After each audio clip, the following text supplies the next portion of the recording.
Chapter 1, Binding That Monster.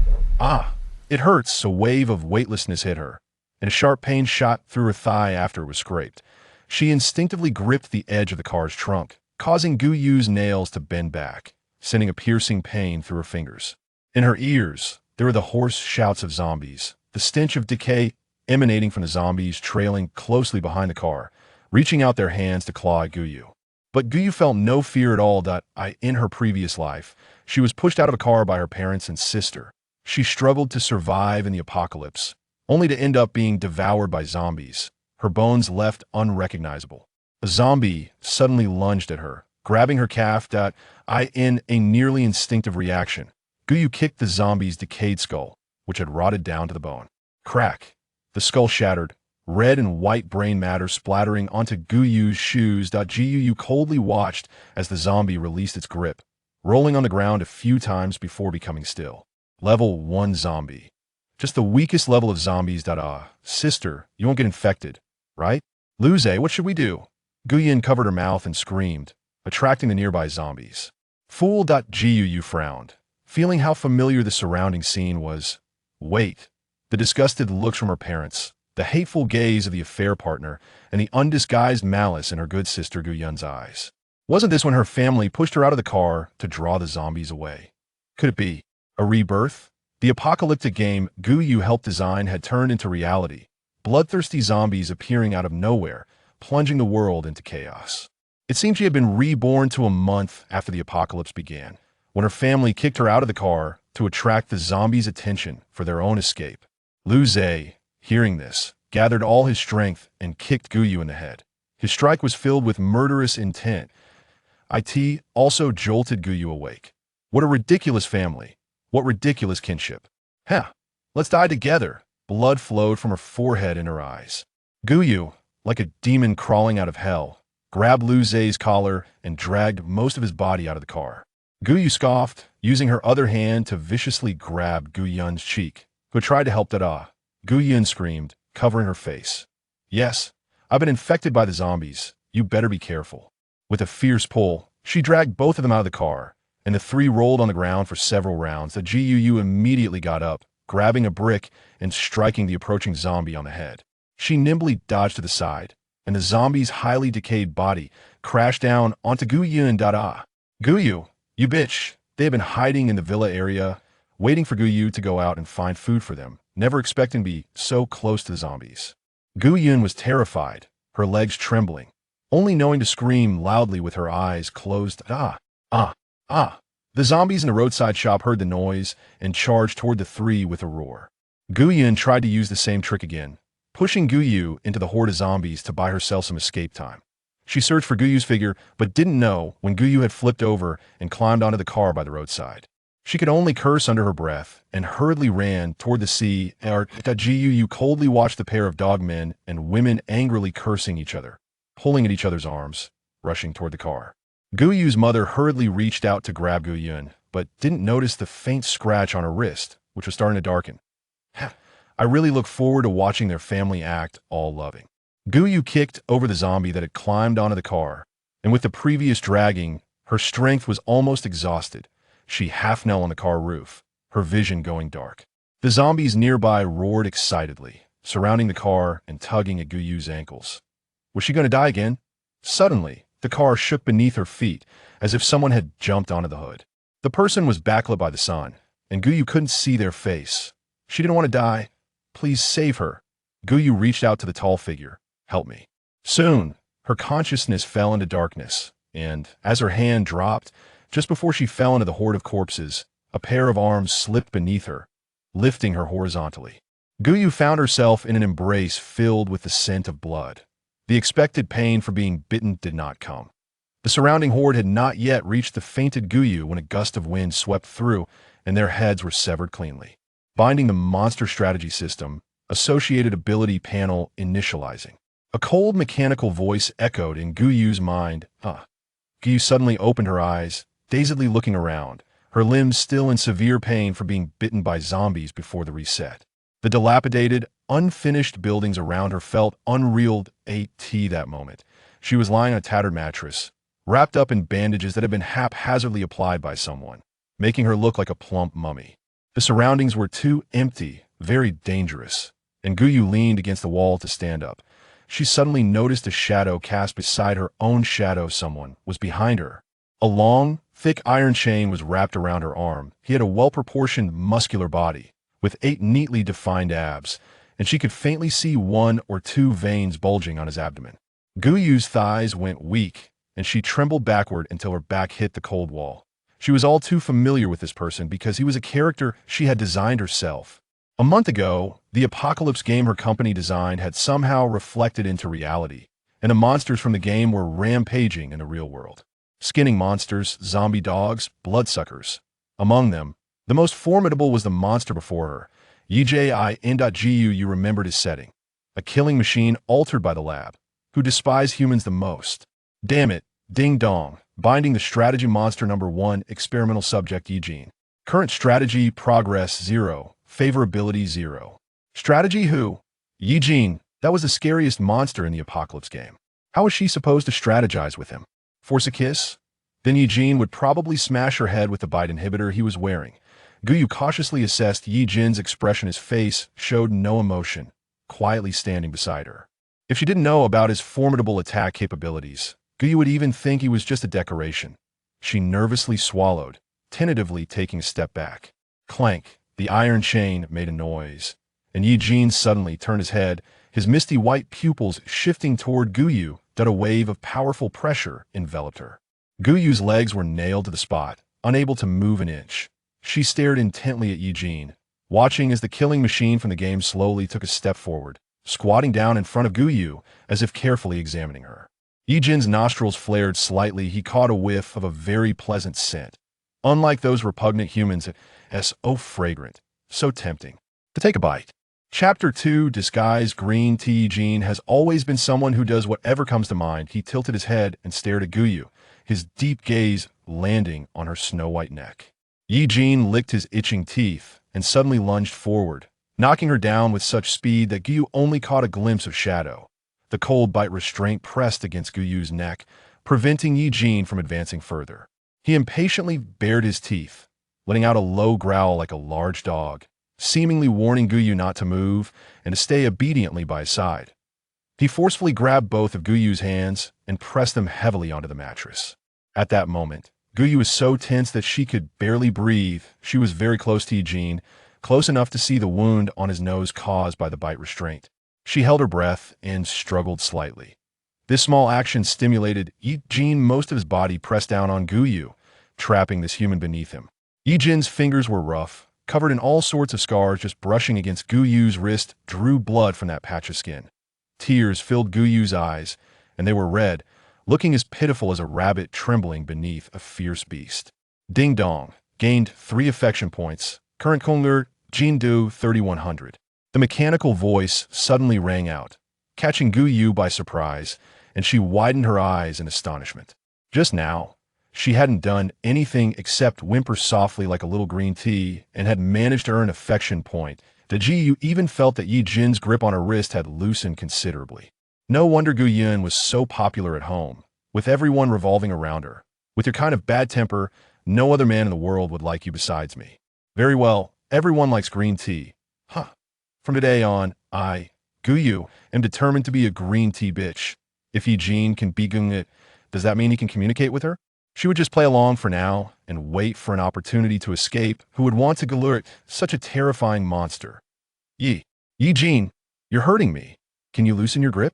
She frowned slightly, tears welling in her eyes, and as her long lashes fluttered, a drop of crystal-clear tear slid down her cheek, landing on Ye Jin's hand that was gripping her. Why Ye Jin's fingers recoiled as if he had been burned. His muddled brain finally gained a bit of clarity. The position of his heart pressed against a soft hand, lacking any lethality. But it didn't matter. The fragrant human he had captured was his. Sooner or later, he would be able to bite into that snow-white neck. He retreated like a hunting beast, standing in the dark corner, waiting for the right moment to pounce, to tear open the soft chest of his prey. Guyu and Ye Jin were completely different styles. She still didn't know that Ye Jin was plotting to gut her, while Guyu's mind was a mess as she replayed the events that had just occurred. It took her a while to accept the reality. Ever since Guyu accepted that the game she helped design had mapped into reality, then she had died once, been betrayed by her family and lover, then revived and bound to a troublesome monster goat system. She relaxed her body and lay on a mattress. She had always been calm and open-minded in the face of situations otherwise. She wouldn't have survived in that PUA family environment. Then what happened? She was rejected by that monster, in the quiet abandoned building. Guyu awkwardly made eye contact with Ye Jin. The emotionless machine shook his hand, seemingly disgusted that Guyu's tears had splashed onto his hand. He showed no regard for the feelings of the person involved. Awkward, too awkward. Was her green tea skill not up to par?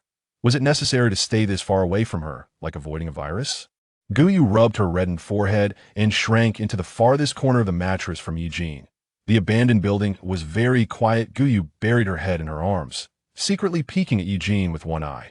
After confirming that Ye Jin had no intention to attack, Guyu slightly turned her head to survey her surroundings. The abandoned building was quite empty. Where the windows used to be now stood a massive void, able to take in half the city. The cold wind whistled inside. Ye Jin was unbothered by the cold, but Guyu was terrified. She curled up into a ball, shivering from the cold. Guyu glared at Ye Jin resentfully. The hunger she had previously ignored surged back. She hadn't eaten for 3 days and still had to drag her exhausted body into a city full of zombies to find food for her family. In the end, she ended up abandoned. She scoffed, seemingly mocking her own foolishness. She struggled to stand up. If she didn't find something to eat soon, she would really starve to death.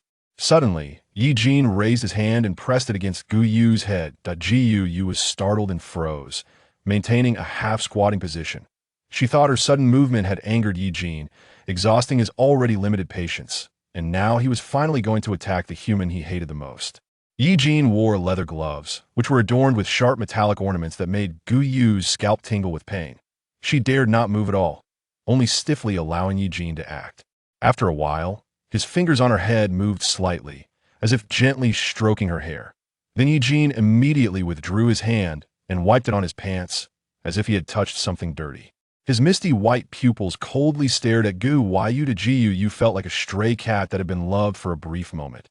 Her legs were growing numb from squatting, and just as she was about to gather strength to stand up, Ye Jin's hand pressed down on her head again. "You damn." She stumbled backward, falling onto the mattress, nearly unable to suppress the anger within her. Guyu was from northeast China, and her accent was thick the moment she spoke. She heard the chains on Ye Jin's arm rattle, and her words took a sharp turn. "Damn it, I hate you. What are you doing? I just want to go out and find something to eat, Wawa. I haven't eaten for several days. If I don't eat soon, they'll starve to death." Ye Jin ignored her earnest performance. Guyu held back her disgust. Her thick northeast accent still slipped out that, "I'm hungry. Do you understand?" she repeated loudly. Ye Jin tilted his head slightly. Chapter 3. Humans are really troublesome. It seemed difficult for him to understand what Guyu meant by her words. Humans are really troublesome. He took a few steps forward, then paused as if feeling uneasy, turning his head to stare at Guyu. Clearly, Ye Jin was a cold, emotionless monster, yet Guyu, who had known him for less than 10 minutes, seemed to understand his meaning. She raised both hands and loudly assured him, "Big brother, don't worry. I'm so hungry I can barely move. I'm not going anywhere." The military boots made no sound as Ye Jin jumped straight down through the large broken hole in the window. It was the 38th floor, and at the moment of landing, the concrete floor cracked with spiderweb-like fractures.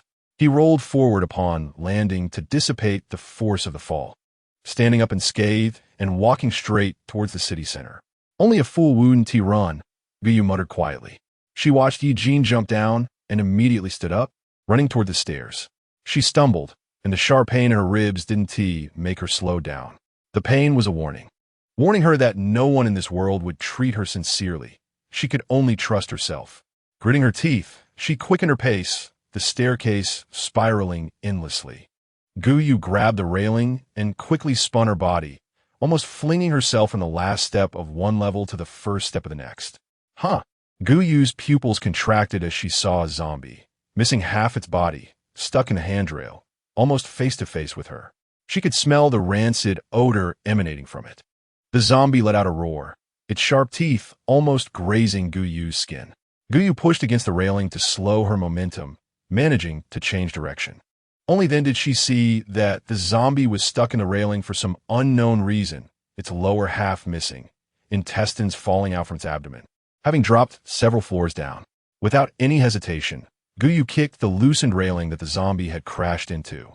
Sensing the smell of a human, the zombie became even more excited and began to struggle violently. With a thrust, the metal rod pierced into the zombie's eye socket. Guyu suppressed her nausea as she twisted the rod, smashing the zombie's brain. When she pulled the rod out, it was still attached to a complete eyeball, which Guyu disgustedly wiped off. Ding! Zombie killed. Unlocking special ability attribute panel.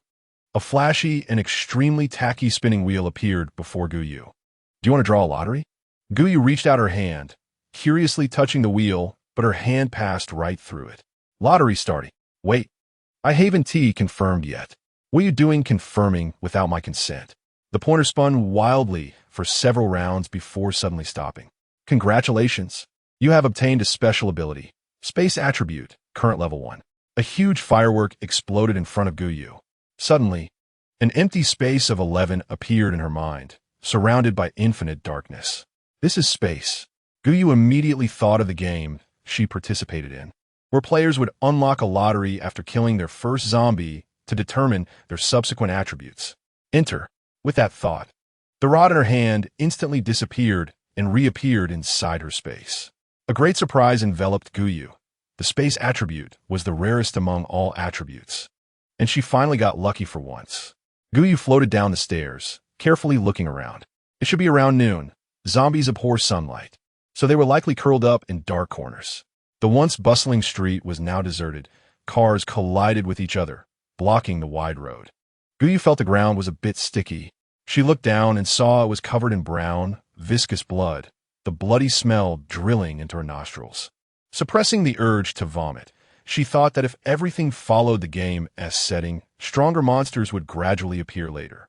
To survive in this apocalypse, she needed enough supplies and to kill more zombies. She was determined to live well, to show those who abandoned her. Guyu tightened her grip on the metal rod.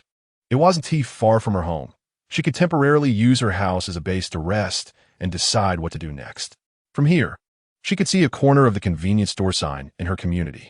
She urgently needed to replenish her energy. Guyu quickened her pace, and suddenly, a red figure flashed past the alley behind her. The thing ran silently, and Guyu didn't notice the movement behind her.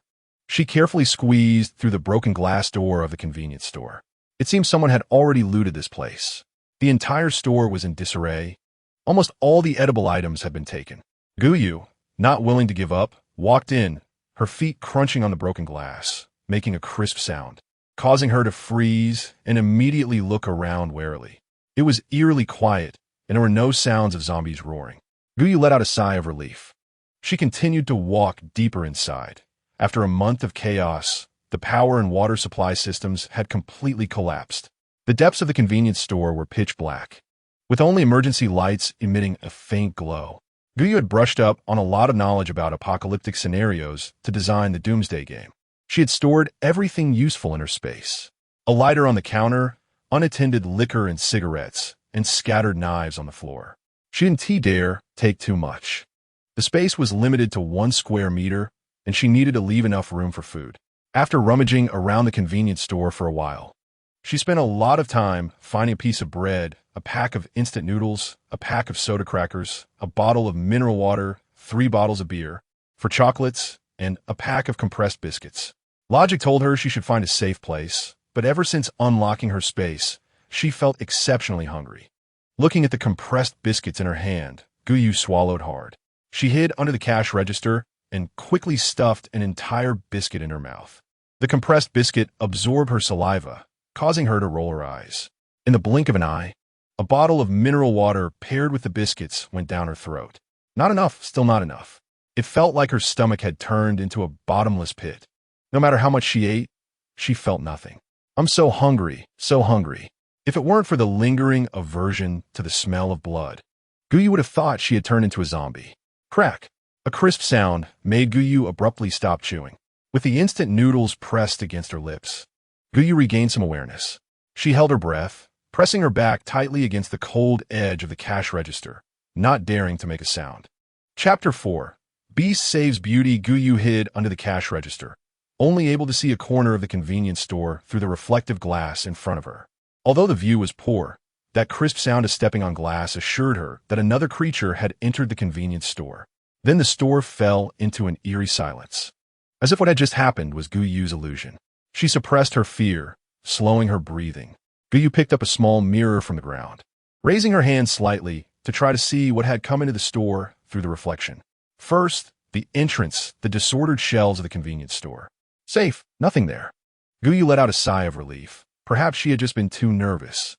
She casually turned her wrist, but the angle of the mirror shifted, revealing a skinned wolf dog lying on the counter, its pale eyes staring intensely at the mirror in Guyu's hand. Thick, black blood dripped from its mouth onto the table, and the zombie dog let out a threatening, low growl from its throat. The gaze of a person and a zombie dog met in the mirror, the zombie dog tugging at the corner of its mouth, which was split down to the root of its ear, seemingly revealing a creepy smile. Hee. Almost instinctively, Guyu threw the mirror aside and rolled to the side, scrambling out from behind the counter. The zombie dog pushed off the ground with its hind legs and leaped into the air. Its dark claws almost grazed Guyu's waist but missed, leaving a deep scratch on the solid marble floor. Hee. The zombie dog let out a furious roar, retreating and easily leaping over the meter-high cash register. Guyu felt a wind laced with a foul stench rush towards her. She quickly turned around and pulled out an iron rod from her space. In the time it took to turn, the zombie dog had already lunged at her, following the wide-open mouth filled with sharp teeth. Guyu could even see a severed human hand lodged in its thick throat. The hand had already started to rot and was infested with maggots, which occasionally fell out as the zombie dog moved. Guyu gritted her teeth and changed the direction of the rod, holding it horizontally to block the zombie dog's mouth, preventing it from biting her neck.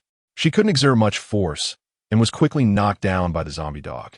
As she watched its hideous face draw closer, thick, black liquid dripped from the zombie dog's mouth, which had been damaged by the iron rod, landing on Guyu's face. Guyu felt a pang of regret. If she had known it would turn out like this, she might as well have stayed by Ye Jin's side. Although Ye Jin was also terrifying, at least he wouldn't bite her neck off. Guyu wasn't sure if it was her illusion, but it seemed like the zombie dog, which had been relentless just moments ago, shuddered slightly, and the force with which it clamped down on the iron rod weakened significantly. Just as Guyu was about to throw the zombie dog off, a familiar clanking of chains echoed. A rust-colored chain whipped past Guyu's nose, and before the zombie dog could let out a howl, its head was smashed in by the chain. The little remaining brain matter splattered all over Guyu. Guyu suppressed the nausea rising in her chest, worried that the yellowish-white substances might end up in her mouth. She kicked away the zombie dog's corpse, and just as she sat up, Ye Jin grabbed her collar. Then the scenery in front of her started to turn upside down as she was hoisted onto Ye Jin's shoulder. The downward position caused all the blood in her body to rush to her head, and soon her face turned red from the pressure. Guyu struggled a couple of times and kicked at the chain wrapped around Ye Jin's arm, pain shooting through her thumb. Damn, that hurt. She slapped Ye Jin's bare back, but no matter how hard she hit, Ye Jin seemed unaffected. Instead, Guyu, panting and utterly exhausted, gave up and lay limply on Ye Jin's back, occasionally making half-hearted attempts to resist. Ye Jin turned her over and slapped her thigh. Ye Jin's strength was immense, and her entire calf burned with pain. Guyu stared in disbelief, her eyes wide. As an adult navigating the workplace, she had never been disciplined in such a primitive manner. She felt a mix of anger and humiliation, her cheeks flushed, hanging limply on Ye Jin like a large, quiet ornament. Ye Jin was satisfied with the fragrant human's quiet state. Unlike Guyu, even with a person on his back, Ye Jin's posture remained perfectly straight. When still, he gave off an impression of slowness, but as he scanned the convenience store with his sharp eyes and failed to notice the stinking, foolish monsters, he finally stepped out and turned to leave. Stepping outside the convenience store, the glaring sunlight enveloped Guyu. Only then did she notice 2 or 3 of the zombie dogs that had attacked her lying in the dark corners of the alley. Level 2 monsters had emerged. The speed of evolution in this world far exceeded Guyu's imagination. Guyu quickly forgot the pain in her thigh, which had subsided significantly. She propped her arm on Ye Jin's shoulder, twisting her body like a pretzel. Watching Ye Jin walk away from the building, Guyu finally mustered the courage to pat his shoulder. It's so cold in the unfinished building, I can't take it anymore. Can we go to that neighborhood? That's my house. Guyu's voice was strained, her sticky tone almost making her nauseous. She saw that Ye Jin had stopped walking but made no further moves. The zombies on both sides had caught the scent of the human on Guyu and were starting to stir. If it weren't for Ye Jin's intimidating presence, Guyu would have probably been torn to shreds by now. Guyu instinctively shrank closer to Ye Jin, desperately searching her mind for how Guyun had pretended to be weak to attract her boyfriend. Was it something like, "Brother?" She tentatively called out. The voice sounded feigned and nauseating, and Guyu wasn't sure if it would sway Ye Jin, until a mechanical voice echoed in her mind. Ding! Gained 3 favorability points. Progress 6,100 Guyu. Hehemin. As the favorability points increased, Ye Jin felt as if his brain, which had been buried in mud, was slowly starting to turn. Although the speed was still slow, he had begun to think for himself. What did the fragrant human just say? Ye Jin's steps no longer hesitated, and following Guyu's direction, he walked straight into the neighborhood. Chapter 5. 800 eyes in the neighborhood. Most of the residents had turned into zombies. Upon hearing footsteps, they immediately swarmed over. Guyu watched everything clearly. Ye Jin seemed oblivious and continued walking forward, the zombies only a meter away from him. Unable to hold back her nerves, Guyu shouted, "Be careful." Bang! The chain swung back, as if it had eyes, and pierced straight into a zombie's forehead. The zombie fell to the ground like a puppet that had lost its power. Ye Jin flicked his wrist, shaking off the zombie's brain matter from the chain. The simultaneous attack from so many zombies didn't stir any emotions in Ye Jin. Instead, it was Guyu's rapid breathing that puzzled him. The fragrant human was very tense. Right? She was fragile, unlike those monsters. He held Guyu's back more carefully. Guyu's tense nerves finally relaxed as she leaned forward to look. Within a few breaths, Ye Jin had dealt with all the surrounding zombies, leaving nothing but a pile of corpses on the ground. Truly the strongest combat power in the game. Guyu didn't even see how he did it. She twisted her body and found a comfortable angle on Ye Jin. Now, Guyu's legs were wrapped around Ye Jin's slim waist, her whole body hanging off him like a koala. Facing Ye Jin, she still felt a bit scared. But Guyu appeared strong on the outside, while inside, she was delicate and demanding. It was just that no one had cared about her emotions before. Ye Jin was different. Although he looked frightening, he was almost completely compliant with her. Coupled with her previous strategy experience, Guyu found her position. She was going to be a delicate green tea beauty, without the zombies blocking their way. What had taken Guyu and the others several hours to traverse, Ye Jin completed in less than 5 minutes. They stood in front of a small villa. The villa's entrance was very high-end, equipped with a facial recognition system.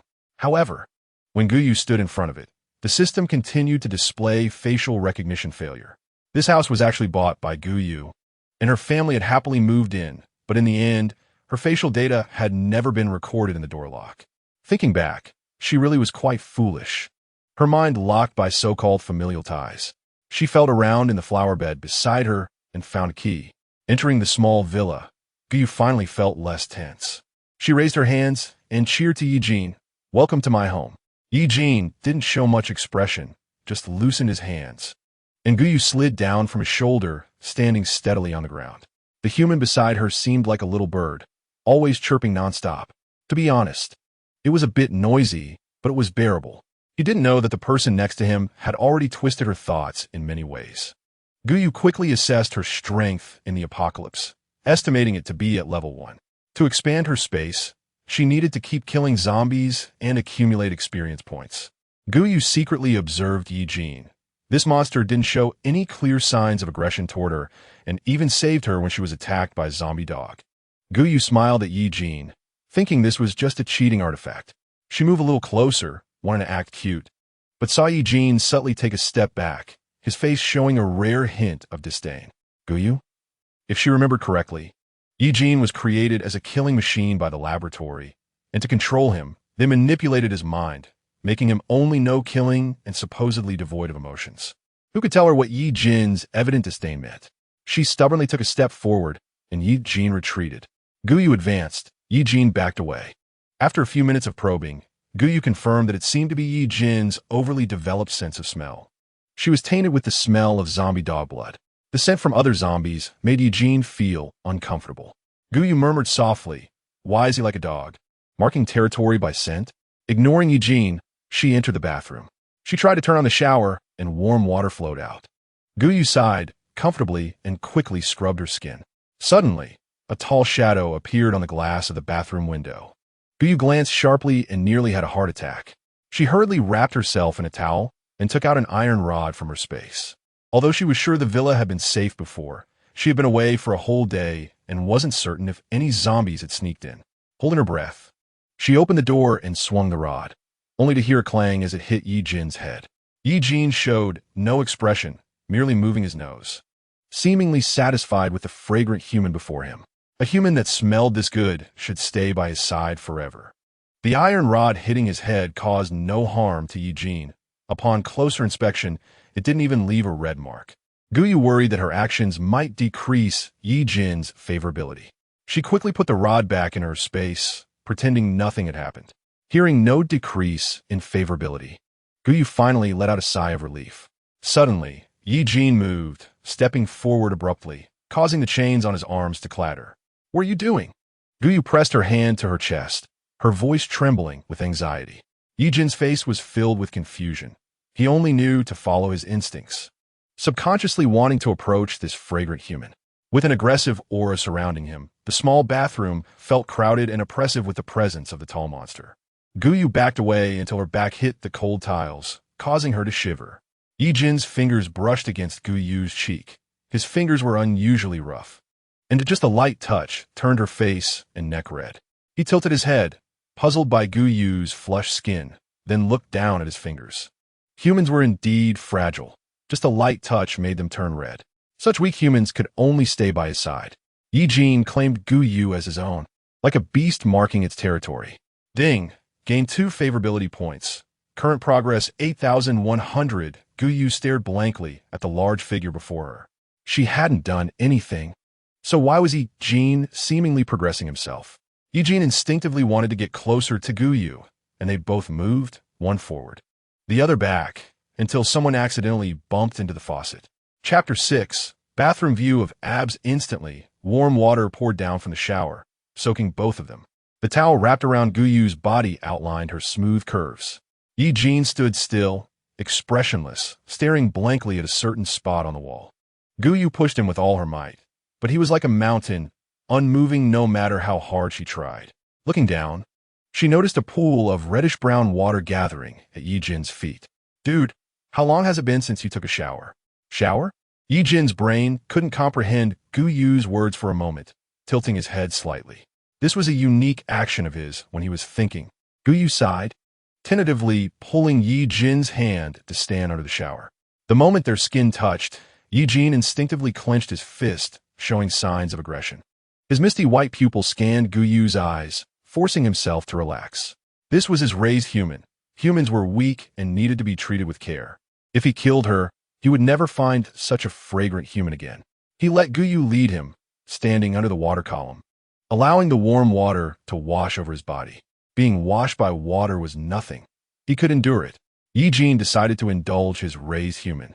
Guyu didn't realize that in Ye Jin's heart, she had become the one being raised. Clearly, she was the one raising Ye Jin now, like having picked up a big dog with strong killing abilities. "I'll wash you. Just behave and don't move." Guyu softened her tone, squeezing out a pump of shampoo, standing on her tiptoes to gently massage Ye Jin's hair while keeping a close eye on his expressions and movements. If anything seemed off, she would retreat to save herself. Foam flowed down from the top of his head, nearly getting into his eyes, and Ye Jin didn't even know to close his eyes. Guyu hurriedly said, "Close your eyes." Ye Jin always took a second longer to process information and slowly closed his eyes. When he couldn't see, his other senses became exceptionally sharp. The soft hands of the human ran through his hair, a sensation he had never experienced before. Ye Jin couldn't help but relax. On the other hand, Guyu's face was flushed. She admitted she was an inexperienced woman. Every muscle on Ye Jin's body was just right, neither exaggerated nor lacking strength. Especially his chest and abs, looking beautiful like a Greek sculpture. That chain. Guyu tentatively spoke, and Ye Jin loosened his hand, causing the chain to clatter to the ground. Those pants. Ye Jin directly unbuttoned his pants, startling Guyu, who quickly grabbed his wrist. I mean, you can wash yourself from here on. Will wait outside. Ye Jin finally opened his eyes. His half-squinted gaze filled with confusion as he watched the human hurry away. After a shower, the mechanical notification sounded continuously, and in just a short time, the progress had reached 10,100. Guyu patted her flushed face, thinking that with her looks, gaining favorability should be a piece of cake. At worst, she would wash Ye Jin 10 times. She quickly changed into a neat sports outfit and began to carefully search the small villa. This was a townhouse. Although it was called a villa, it was essentially a small flat with a yard. The small villa had 2 floors, totaling over 150 square meters. Guyu and her parents lived on the second floor, while the first floor had a living room, kitchen, and a less than 5 square meter maid's room, which was Guyu's bedroom. When they left before, they had taken everything they could carry, leaving behind some items that were not convenient to carry and were of little use. The reason Guyu let go so quickly when she was dragged before was that she knew the humans would face more than just the attacks from zombies. Even more terrifying was the weather. For almost a month, humans would face dreadful cold, followed by deadly heat. In her past life, she hadn't had the chance to tell her family this news before she was ruthlessly abandoned and met a tragic end among the zombie horde. Guyu let out a cold laugh. She needed to gather as many supplies as possible within the next 3 days, preferably those that could help withstand the cold. As for those who abandoned her, they could fend for themselves. Guyu began to search her mind for nearby supermarkets, convenience stores, restaurants, pharmacies, knitting shops, and small malls, any place that might have survival supplies. Centered around her home, Guyu marked the locations on paper. Just as she was concentrating, a person silently stood behind her. Guyu had already grown accustomed to having someone nearby and was not scared out of her wits like before by Ye Jin. It was like a pitiful big dog lying beside its diligent owner. Guyu had to shoulder the responsibility of being the owner. She picked up a bath towel and rubbed Ye Jin's head, wiping away the moisture. Ye Jin was still wearing those indistinctly colored work pants, and Guyu didn't want him to wear anyone else's clothes in the house. They weren't worthy. She casually grabbed a floral bedsheet and simply wrapped it around Ye Jin's waist. Originally a cool and fierce monster with a floral bedsheet, he looked like a silly boy from a landlord's family. Guyu felt that Ye Jin exposing his chest and well-defined abs was simply seducing her. What respectable man dressed like that? So she adjusted the bedsheet to cover his chest, concealing that smooth muscle. From a distance, it looked like he was wearing a strapless long dress. Guyu was amused by her own thoughts. Just hang in there. We'll go out and find you some clothes you can wear. Ye Jin had no concept of what to wear. He wiggled his nose. Humans had become fragrant again. It smelled so good. He leaned closer to Guyu's neck, his teeth itching a bit, wanting to bite something to grind his teeth. Unfortunately, the biting device kept the fragrant human away from him, and he bared his teeth but had to give up. Guyu was still unaware that she had narrowly escaped. She found a large backpack, big enough to fit a person inside. She patted Ye Jin's shoulder and set off. Ye Jin wanted to carry Guyu like before, but she nimbly dodged. He expressionlessly lowered his hands and mechanically followed behind Guyu. Chapter 7. The golden thigh is super hard.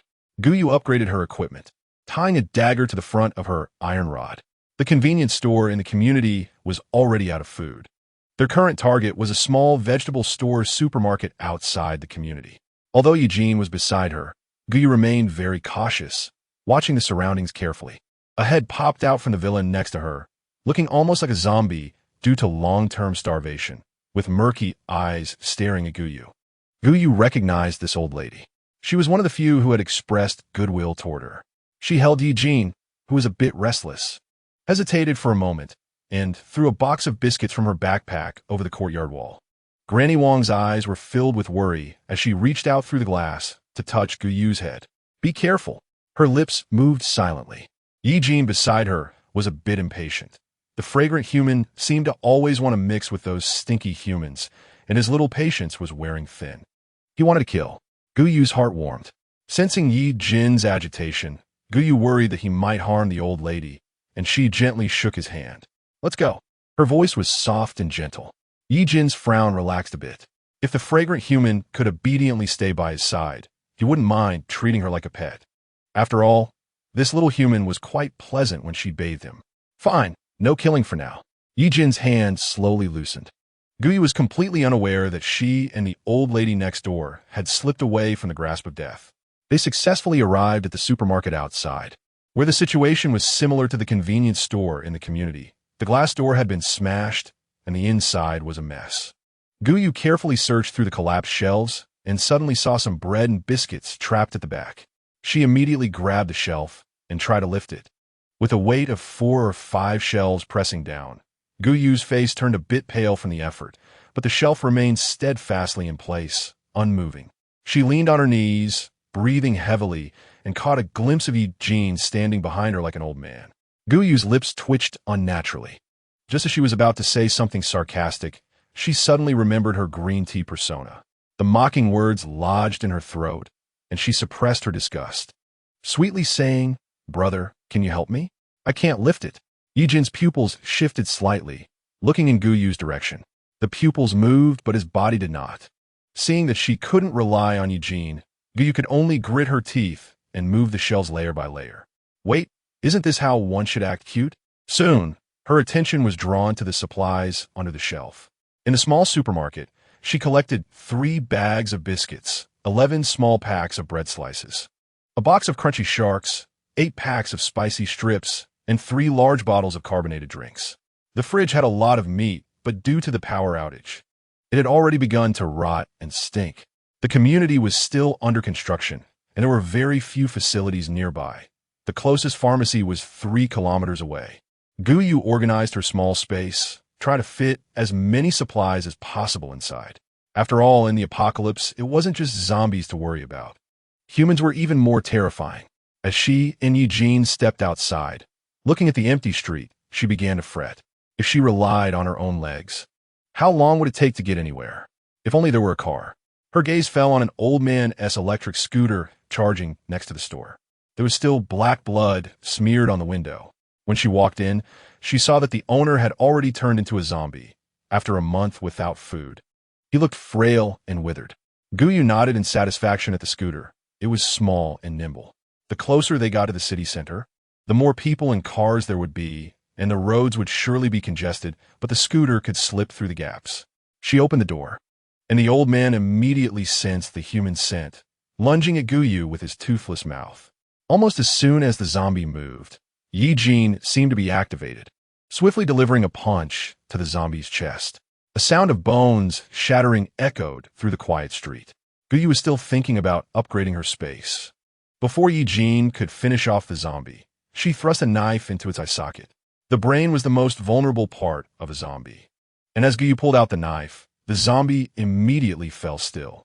Now, killing zombies no longer made Guyu feel the initial churn in her stomach. She put on a delicate demeanor and said to Ye Jin, "Brother, you won't be angry, right, that I took your kill?" Ye Jin naturally had no reaction. There was no response from the space either, but a line of text appeared on the progress bar above the space. Level 1 upgrade progress. 110 killing 1 zombie opens the space. To level up, 10 zombies need to be killed, and the difficulty multiplies. Guyu didn't expect Ye Jin to have any noble demeanor. She grabbed the zombie's arms and pulled it down. The key was still in the ignition, and Guyu checked everything. The battery was sufficient. She had already started the vehicle, her hands on the steering wheel, and when she turned her head, she saw Ye Jin still stuck in place.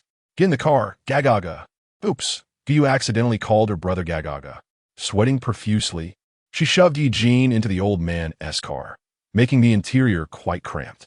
The further they drove into the city, the more zombies appeared. The road was littered with crashed and wrecked cars, and the buildings on the roadside were engulfed in flames, with smoke rising to almost cover half the sky. The zombies, hearing the sound of the car, immediately started running after them. Fortunately, the zombies were still low level and not fast enough to keep up with the car.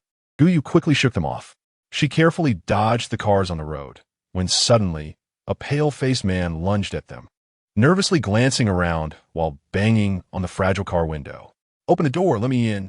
The man's blows made the window wobble precariously, but the road ahead was completely blocked.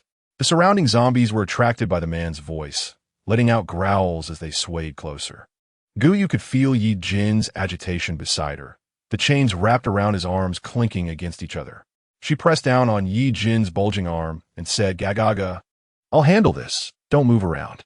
The warm hand resting on Ye Jin's arm made him look up at Guyu, wondering if this was what it felt like to be protected. Ding. Favorability 5, current strategy value 12,100 roar. Ye Jin liked being protected. Guyu's eyes lit up. The glass beside them cracked under the man's assault, and it looked like it would shatter any moment. Stop banging. Chapter 8. Stockpiling supplies. The man was stunned by Guyu's shout. At first, he thought Guyu, being a girl, would be easy to bully, but he didn't expect her to be so fierce. Guyu coldly glared at the man, allowing him to pound on the window without showing any intent to open the door. The man grew increasingly furious and lost his ability to think.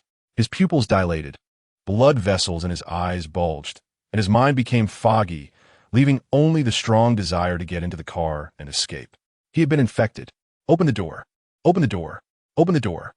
He shouted louder each time, his voice becoming eerily shrill and gradually becoming indistinct. Guyu slammed on the brakes, kicked open the car door, and it hit the man hard, making him stumble back a few steps. At that moment, he had completely transformed from human to zombie. As he staggered to get up, Guyu's dagger plunged into his eye and twisted. Guyu disdainfully flicked the eye connected to the nerve off her dagger. Space upgrade progress 210. Thanks for the head, buddy. Seeing the zombies behind them about to catch up, Guyu quickly got back into the car. She noticed Ye Jin's misty white pupils were fixated on her, so she tidied up her disheveled hair and sweetly said to Ye Jin, "Oh, that was really scary just now." Saying this, she stepped on the gas and crashed into a zombie blocking the road. "Are you blind?" Guyu yelled out the window. As long as there were no humans nearby, Ye Jin remained relatively stable. They raided a pharmacy, where initially no one had paid attention to the importance of medication, so the shelves were still well stocked. Her eyes brightened instantly. Anti-inflammatory drugs, hemostatic powder, iodine, alcohol, cold medicine, fever reducers, bandages, cotton swabs. Guyu even grabbed hemorrhoid cream off the shelf, stuffing everything into her space. The space was already quite full. She selected a few commonly used medications to stuff into her backpack, which was bulging. 3 pharmacy staff members were stuck behind the counter.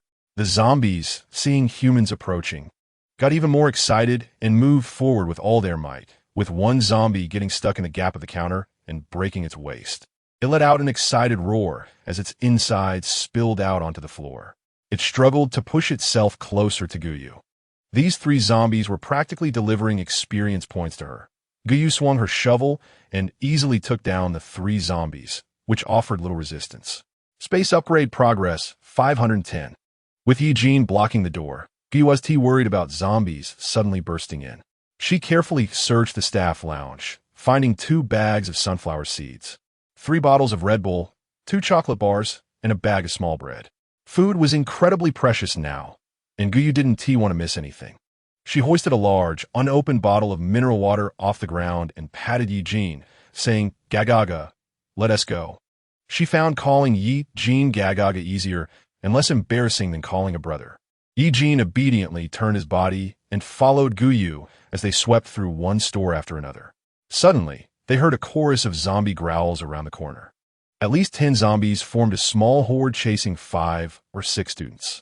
The 2 leaders brightened when they saw Guyu and Ye Jin, intentionally leading the zombies toward them. The zombies, lacking intelligence, turned their direction toward Guyu and Ye Jin, who were now closer. "Damn," Guyu cursed inwardly, not wanting Ye Jin's true identity to be exposed in front of others, as it would bring a lot of trouble. She grabbed Ye Jin, who was twisting the chains, and they both ran forward. Although Ye Jin didn't understand why the fragrant humans were running, he followed Guyu. The university students were gasping, leaning on their knees. A boy asked the girl leading them, "Zhao Rui, isn't this bad? There are only 2 of them. If they die..." Zhao Rui's eyes flashed with impatience, but quickly masked it. She spoke softly, "It's fine. Look at that strong man from earlier. I'll be fine. If something happens to our classmates, how will I live?" The other men gathered around to comfort Zhao Rui. Guyu took a turn and disappeared from their sight. in a corner where no one was paying attention. The iron chains wrapped around Ye Jin's arm seemed to come alive, slithering like a fierce silver snake among the zombies. The chain struck hard at a zombie's spine, and the sound of bones shattering echoed as the zombie fell limply to the ground. Ye Jin didn't kill them outright. The zombies still had their large, dark mouths snapping shut. Using his head to push against the ground, he moved in Gu Yu's direction. Gu Yu, still gripping her shovel and not yet ready emotionally, saw that the more than 10 zombies chasing them had already been dealt with by Ye Jin. She climbed onto Ye Jin's strong arm and said, "Gagaga, you're amazing. Unlike those clumsy ones, how would I survive without Gagaga?" A zombie, using its head to push against the ground, crawled close to Gu Yu, its mouth wide open, ready to bite her ankle. Ye Jin's gaze locked onto that zombie, and soon it was immobilized by his overwhelming pressure. Such filthy trash, wanting to touch a fragrant human. Seeking death, Ye Jin stepped on the zombie's head, slowly applying pressure. Crunch! The zombie's skull was crushed, and its red and white brain matter splattered all over him. Gu Yu hadn't even had time to stop him, watching helplessly as the once clean stray dog became dirty again. "You bastard!" Gu Yu choked, looking up just in time to meet Ye Jin's cold, emotionless gaze. She quickly changed her tone. "Ah, nice job, hee hee." Gu Yu forced a laugh, fearing that Ye Jin would continue to use such violent methods to deal with the remaining zombies. She hurriedly raised her makeshift weapon and took the lives of the zombies one by one. After her previous actions of collecting heads behind Ye Jin, the mechanical voice soon echoed. "Space upgrade progress 1010. Current space level 2. The previously cramped 1 square meter space instantly expanded tenfold to a full 10 square meters. Everything in the big backpack could fit inside, and Gu Yu looked at the vast space, eager to fill it up. The direction they had been heading was disrupted by a few little kids. Gu Yu looked around and found herself in a strange alley. The closest building was a military hobby shop. Chapter 9. From today on, I'll call you Gaga. The glass reflected Ye Jin behind her, who was only wrapped in a comically patterned red-green floral bedsheet around his waist. This outfit was simply too eye-catching. Ye Jin walked ahead, while Gu Yu had a hold onto the bedsheet behind him, worried that he might expose himself with the slightest movement. She noticed a curious human pressing against the glass door, looking inside, clearly wanting to get in. As the system's favorability increased, Ye Jin's mind became clearer, and he gradually learned to think. He punched the glass, and with a crack, the thick double-pane glass shattered. Ye Jin stepped into the shop. This violent approach made Gu Yu's mouth twitch. Seeing the glass break attracted the surrounding zombies, Gu Yu hurriedly squeezed inside. Ye Jin surveyed the area. Just as he steadied himself, 3 or 4 zombies dressed like store employees lunged at him. Gu Yu couldn't tell if it was her imagination, but these zombies seemed slightly faster than those outside. Upon seeing the items inside, her eyes lit up. She frantically started to sweep goods into her space. Alcohol stove, tactical jacket, military shovel, climbing pick, tent, sleeping bag, powerful flashlight. She rummaged through a pile of camouflage clothing and finally found the largest size to measure against Ye Jin. "Just right. Gaga, can you put on clothes?" Ye Jin didn't understand what it meant to be shy and, in front of Gu Yu, untied the bedsheet wrapped around him. Gu Yu quickly turned away, pretending to organize supplies to hide her embarrassment. Seeing Gu Yu quietly inch away, Ye Jin frowned. Humans are weak and shouldn't be too far from him. He reached out and pulled Gu Yu's arm, but Ye Jin completely ignored the strength of humans, nearly pulling her into his embrace. Gu Yu looked up in confusion, thinking Ye Jin had discovered some danger. When she looked up, Ye Jin came into her view. The clothes suited his broad shoulders and long legs, making him stand tall like a small poplar tree. Gu Yu couldn't help but touch him a few more times while adjusting his clothes. She searched around and found a pair of sunglasses to put on Ye Jin's head, which made him look much more pleasing to the eye. If one ignored the biting device on his head, he looked just like an ordinary person. Gu Yu felt good and circled around Ye Jin. "Gaga, you look so handsome." Ding dong, favorability 3, current strategy value 15100. Seeing that speaking well would increase favorability, Gu Yu was almost worn out from flattering him, piling up all kinds of compliments on Ye Jin, but she was tired and her favorability didn't increase at all. Men are like needles at the bottom of the sea. She really didn't know what Ye Jin's points for increasing favorability were. She picked up the map and said, "Now let's head straight to the medium-sized supermarket ahead and stock up on more food and fuel." That supermarket was located in a suburban building where there were few people, and the supermarket was almost going out of business. There weren't many customers in the building either. Besides the supermarket, they could also grab 2 thick blankets to withstand the upcoming cold wave. Ye Jin nodded as he watched the little human's mouth moving nonstop, but in reality, he didn't understand at all what Guyu was saying. He took a step forward, getting close to Guyu, and moved his nostrils. So fragrant. The building was less than a kilometer away, and Guyu still drove the little cart, planning to load more things into it. Around the building, more than 10 zombies were unusually gathered, blocking the entrance tightly. Even from a distance, they could hear the zombies' growls. The faces of the zombies were exceptionally grotesque, with flesh starting to rot, and getting closer revealed the overwhelming stench of decay. Rotten flesh hung off the zombies' cheeks, looking disgusting as if it could fall off at any moment. Ye Jin stepped forward to deal with these zombies. But suddenly Guyu keenly noticed that the zombies seemed to be surrounding something. Through the glass door of the building, Guyu saw a flash of a pure white skirt. There were people inside the building. Guyu didn't want Ye Jin's strength to be exposed to others, so she tugged at Ye Jin's clothes and shook them. "Gaga, don't move. I'll handle this." Ye Jin frowned as he watched Guyu drive the little cart into the zombie group, scattering the zombies that were huddled together. Zombies are dangerous. As a killing machine, it was the first time he felt the taste of worry. Ding dong, favorability 2, current strategy value 17100. Ye Jin stared eagerly at Guyu, who was killing zombies left and right, gripping the edge of a nearby flower bed, which he crushed with his bare hands. The zombies' growls almost drowned out the mechanical sound of the favorability prompt in his head. After facing zombies directly, he realized they weren't that terrifying. He just had to be careful not to get scratched by them. Guyu kicked open the car door, knocking away the zombies surrounding the little cart, and she wielded a military shovel, smashing several zombies' heads in succession. She felt her strength had significantly increased compared to the beginning, dodging the zombies' dark claws. Finally, she jumped onto the roof of the little cart, taking a high position, and almost harvested zombies' heads like a reaper. The entrance of the building was shrouded in a bloody stench. In just 4 or 5 minutes, Guyu had dealt with more than 10 zombies. The space upgrade progress had reached 18,100.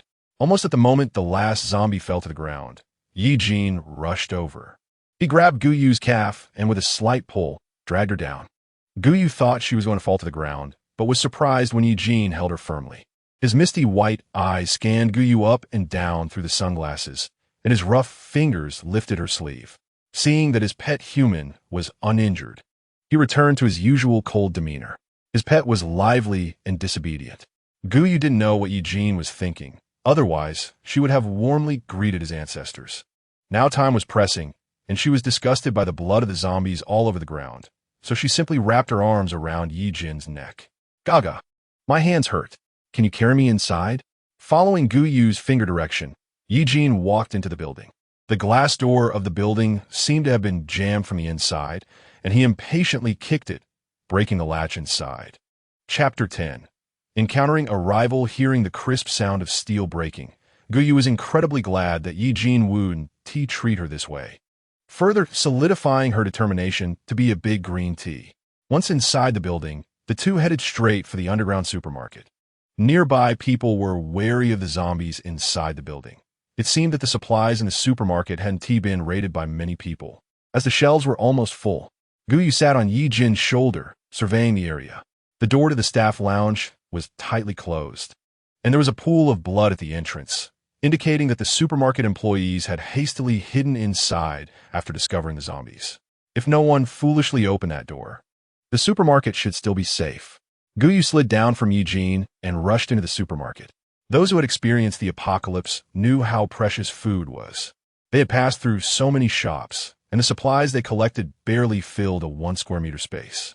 Guyu dashed straight to the convenience food section.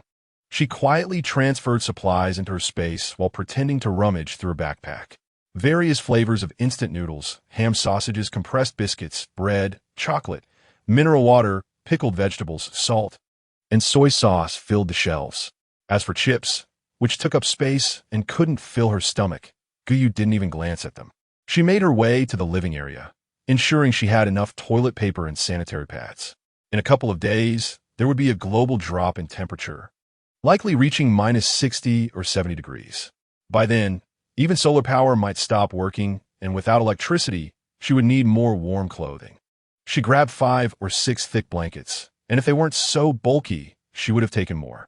Thick socks, cotton pants, thermal underwear. Guyu looked at Ye Jin, unsure if he was cold, and decided to pack some for him too. She remembered that there was a stove in their villa, the kind with a long chimney, which she had relied on for heating when she lived in a bungalow, so she needed to find more fuel. But now, in big cities, central heating was the norm, and finding coal was difficult. Besides, it was heavy. How would she transport it to the villa area? Guyu shook her head, temporarily setting that thought aside. She needed to gather more food and would think about that later. Guyu made her way to the frozen food section, peeking in at the still-operating refrigerator and nodding in satisfaction. A large supermarket had the advantage of its own independent power supply, and the frozen goods inside hadn't spoiled yet. Whole chickens, fish, shrimp, hot pot meatballs, beef, and lamb. After considering the low temperatures, she hesitated for a moment and decided to pack some ice cream and chilled cola into her space. Soon, her 10 square meters of space was almost full, leaving only 2 or 3 square meters. She filled the remaining space with bags of rice and flour. Passing through the frozen section, she entered the vegetable area, where the vegetables on display had begun to rot, emitting a pungent smell. Guyu didn't give up and wandered around inside, finding what she wanted: garlic and scallions, as well as potatoes.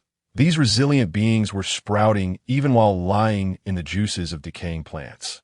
She wasn't picky and pulled over a nearby bag to pack them up. She didn't let Ye Jin stand idle either. She draped the 2 straps of her backpack over his arms, filling even the large pockets of his camouflage outfit with food. Ye Jin followed Guyu like a large dog, trailing behind her as they circled the supermarket several times.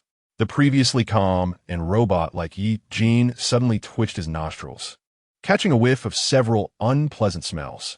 His sharp gaze fixed on the shelf ahead, exuding a menacing aura. Click!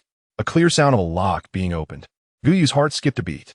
In her excitement over the food, she had forgotten about the fleeting white dress she saw around the corner of the building. Could it be that person had opened the door to the staff lounge? Before she could finish her thought, a woman's scream came from the direction Ye Jin had been staring at. Then came the sound of hurried footsteps. Guyu instinctively grabbed the slightly restless Ye Jin. If he killed too many people, he might end up rejecting her as well. So, she had been subtly preventing him from killing. Guyu looked up and tugged at Ye Jin's sleeve. Although she couldn't see the misty white eyes behind his sunglasses, she knew he was looking at her. She softened her voice. "Don't look. I'll take care of the problems you worry about. Okay?" Ye Jin's troubled gaze fell on Guyu, and the uncontrollable anger in his heart seemed to calm a little. Ding dong. Favorability 3. Current strategy value 20,100. Guyu raised her eyebrows, thinking to herself, "This little trick won't work on me." She shielded Ye Jin behind her. Zhao Rui, who was running at the front, froze upon seeing Guyu. She seemed to recognize her as the person from the street corner. Zhao Rui appeared to want to use the same trick again, quickly running over. Guyu looked at the panicked Zhao Rui with cold eyes. The 8 or 9 men who had followed her earlier seemed to be injured to varying degrees, but had not turned into zombies. They were still protecting Zhao Rui as they fled. Guyu instinctively disliked Zhao Rui. Seeing her felt like seeing Guyu. When they turned the corner, Guyu finally saw 6 or 7 zombies in supermarket employee uniforms trailing behind Zhao Rui. They were growling and stumbling forward, crashing into several shelves, making quite a noise in the quiet building. Guyu sensed the moment the noise erupted, as if the entire building had come alive, emitting the unique growls of zombies from many dark corners. Ugh, what a hassle. If Guyu hadn't wanted to kill zombies to level up her space, she would have turned and left as soon as she spotted Zhao Rui. She swung the stick in her hand and faced the zombies. Zhao Rui squinted her eyes, thinking it was a perfect opportunity to send someone to their death, deciding to use Guyu to slow down the zombies' advance. She walked past Guyu in her high heels, accurately stepping on Guyu's foot. Guyu was caught off guard. her face nearly twisting in pain as the sharp heel struck her instep, almost breaking her bone. She grabbed Zhao Rui's long hair, pulling hard enough to nearly rip a patch of her scalp off. Zhao Rui glared at Guyu with malice. "Let go, you BT Seach. Don't drag me into this." Then Zhao Rui seemed to see something, her fierce expression instantly turning innocent. She lowered her voice, quivering with a hint of tears. "Let go. Why are you hurting me? I'm so scared. Someone help me." Guyu silently watched this woman act, knowing that the group of boys following her should be arriving soon. Chapter 11. Revenge on the spot. Sure enough, as soon as Zhao Rui finished speaking, the boys came panting and glaring at Guyu. "What did you do to Zhao Rui? Didn't you see the zombies coming up behind? How could you be so vicious?" These tricks were all left over from Guyan. Besides facing Ye Jin, Guyu couldn't be bothered to play the innocent flower. "Of course I saw," she scoffed. "Don't you know to apologize when you step on someone else's foot?" Guyu mocked the boys. "You flee in panic from zombies, but act tough against a regular person. If you're so great, why not deal with the zombies behind you?" In the midst of her taunts, the zombies had already staggered to their front, now only 1 or 2 meters away. The boys suddenly looked anxious, sharing a glance before looking at the tearful Zhao Rui and steeling themselves. After all, it was just a woman. Their expressions twisted as they prepared to pin Guyu down. The cries for help lacked genuine fear, sounding somewhat exaggerated. Yet Ye Jin couldn't tell. He genuinely thought the sweet human was being bullied by those annoying guys and was helplessly calling for him. Standing behind the shelves, Ye Jin suddenly raised his head. He saw those annoying humans were actually going to harm his carefully raised sweetie, whose eyes were filled with fear. The anger he had struggled to suppress reignited. The boys looked confused as they watched Guyu call for help from thin air, still not understanding the situation. Suddenly, a gust of wind shot past, and the man at the front had his arm twisted behind his back.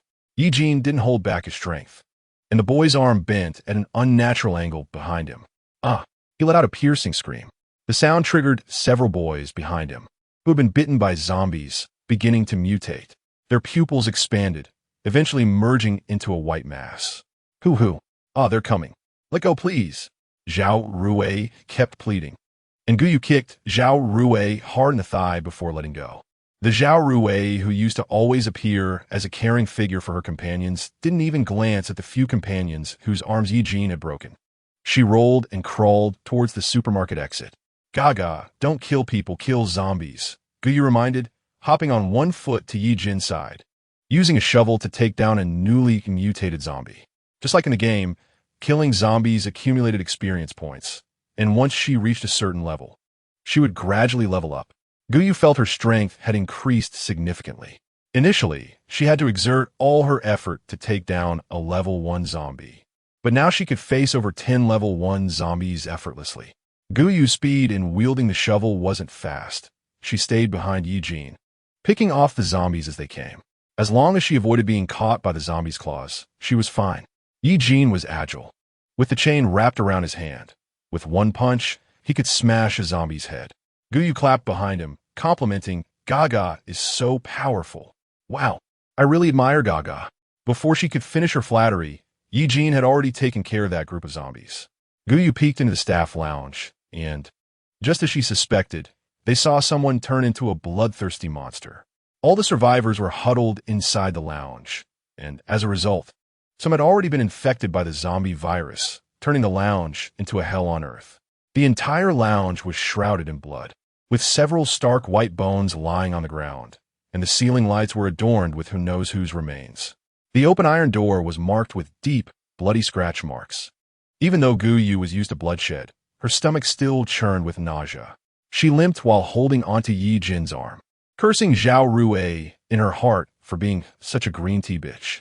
When her gaze fell on Ye Jin, it brightened, and she ran to his side, crying like a flower in the rain. This person looked strong. He had easily subdued those useless people with one hand, so he could definitely protect her. Even if she guessed with her heel, Guyu knew what she was after. "Brother, there's so many zombies outside. It's so scary." Her weak voice trembled slightly, and against the backdrop of the zombies' roars, it made one want to protect her. Guyu silently marked her point, in Zhao Rui's expectant gaze. Ye Jin seemed not to have heard her, standing still. When she reached out for help, he took a step back in disdain. Zhao Rui's face showed a rare expression of embarrassment. Ye Jin ignored Zhao Rui. In his eyes, her coquetry was no different from the zombies' roars outside. The sound of the shelves collapsing had attracted almost all the zombies in the entire building. There were at least 20 to 30 zombies blocking the elevator, and the number of zombies behind them was uncountable, a dark mass. Guyu pointed to the elevator a little further away, which was mostly covered by shelves. Only the black handrail visible. A large supermarket couldn't possibly have only one exit. Guyu stumbled a couple of steps. The pain in her foot was unbearable. She shook Ye Jin's sleeve and used the pitiful tone she had just learned from Zhao Rui, saying, "Gaga, my foot hurts." Zhao Rui, also limping, shot a mocking glance at Guyu. This big guy clearly didn't cater to soft personalities. She wanted to see how Guyu would be ignored by him. Just as her mocking smile was about to form, Ye Jin bent down and lifted Guyu onto his shoulder, quickly running towards the elevator. Damn it! Their speed was too fast. The zombies blocking the elevator came rolling down like a tide. They showed no sign of pain. Even with their arms and legs twisted at odd angles, they still rushed towards them. While Zhao Rui was momentarily stunned, Ye Jin had already nearly reached the stairwell with Guyu on his shoulder. She cursed in her heart, enduring the pain in her thigh, and quickly followed. There were also scattered zombies in the elevator a bit further away, but they posed no real threat. Sitting on Ye Jin's shoulder, Guyu watched as two severely decayed zombies staggered towards them, and she smashed one on the head with her shovel like a whack-a-mole.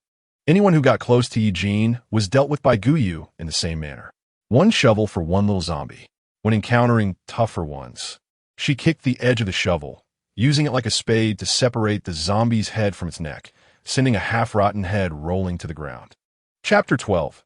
She's really so fragile. Zhao Rui was shocked by Guyu's smooth actions.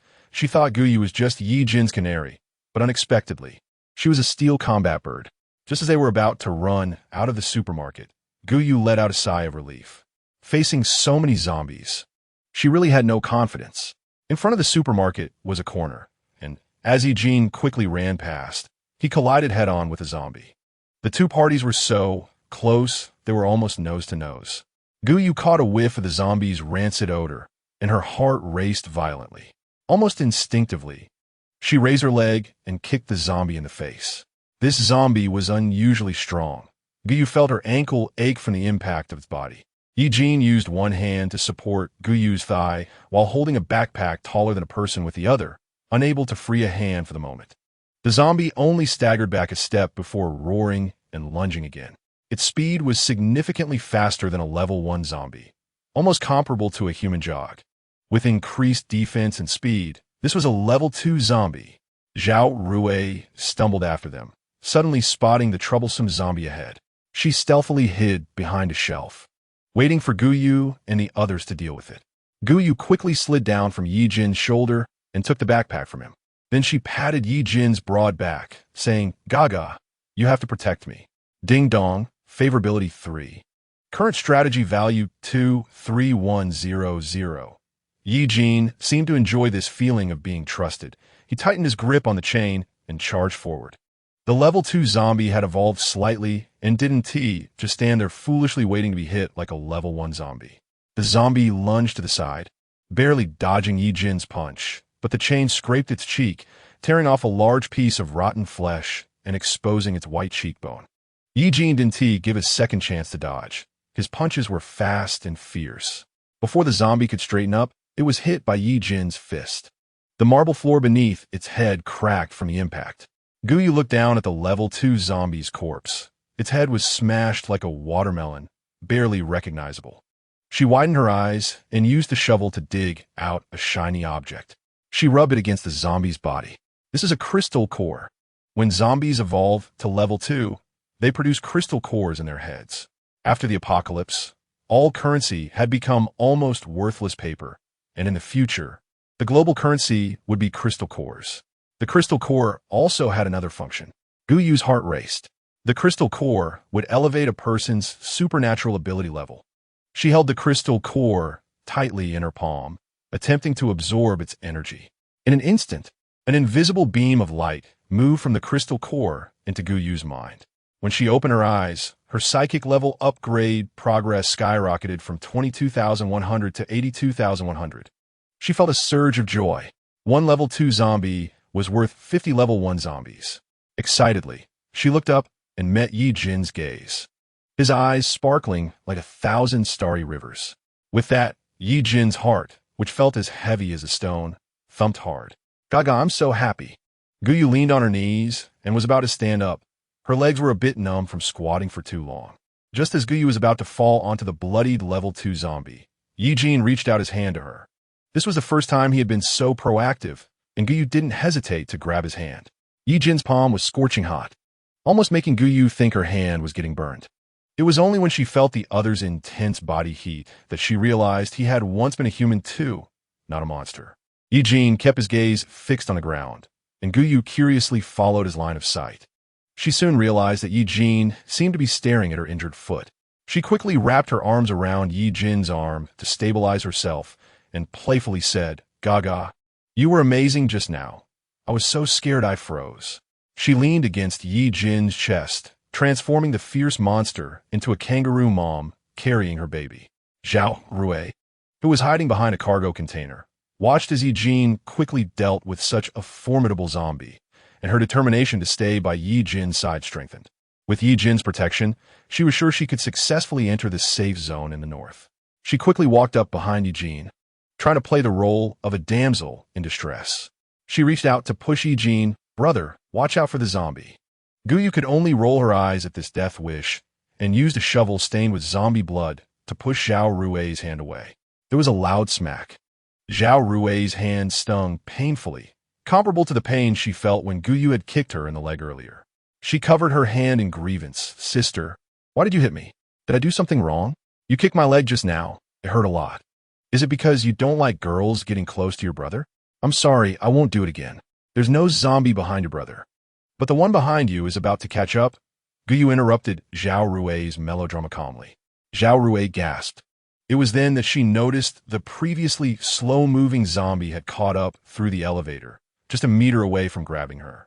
In truth, Guyu didn't really want to save Zhao Rui. It was just that she was blocking the elevator entrance and was a nuisance. Finally, Zhao Rui took a few quick steps to clear the elevator entrance. Guyu pushed a row of shopping carts to block the zombie's path. Zombies have no intelligence. They just moved forward and climbed over the shopping carts. Seeing that the shopping carts had temporarily stalled the zombie's advance, Guyu patted Ye Jin. Let's go up to the second floor and take a look. The building had 4 floors. The basement level was a supermarket. The first floor had fashion and car exhibitions. The second floor was clothing.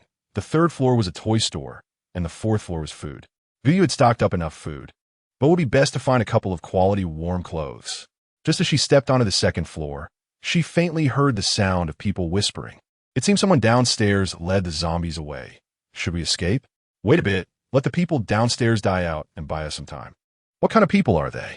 Don't they know to lure the zombies away? Now, they're all in the supermarket. How am I supposed to find something to eat? Guyu raised an eyebrow. It seemed it wasn't that no one was eyeing the supermarket, but rather they had tried and failed. Chapter 13. The troublesome survivors. Ye Jin didn't have as many twists and turns as humans did. He walked straight to the second floor, and the sudden sound of footsteps startled the people who were whispering. They thought it was a zombie coming up and started pushing and retreating. In the end, it was the man who said to wait until Guyu and the others were dead who noticed first.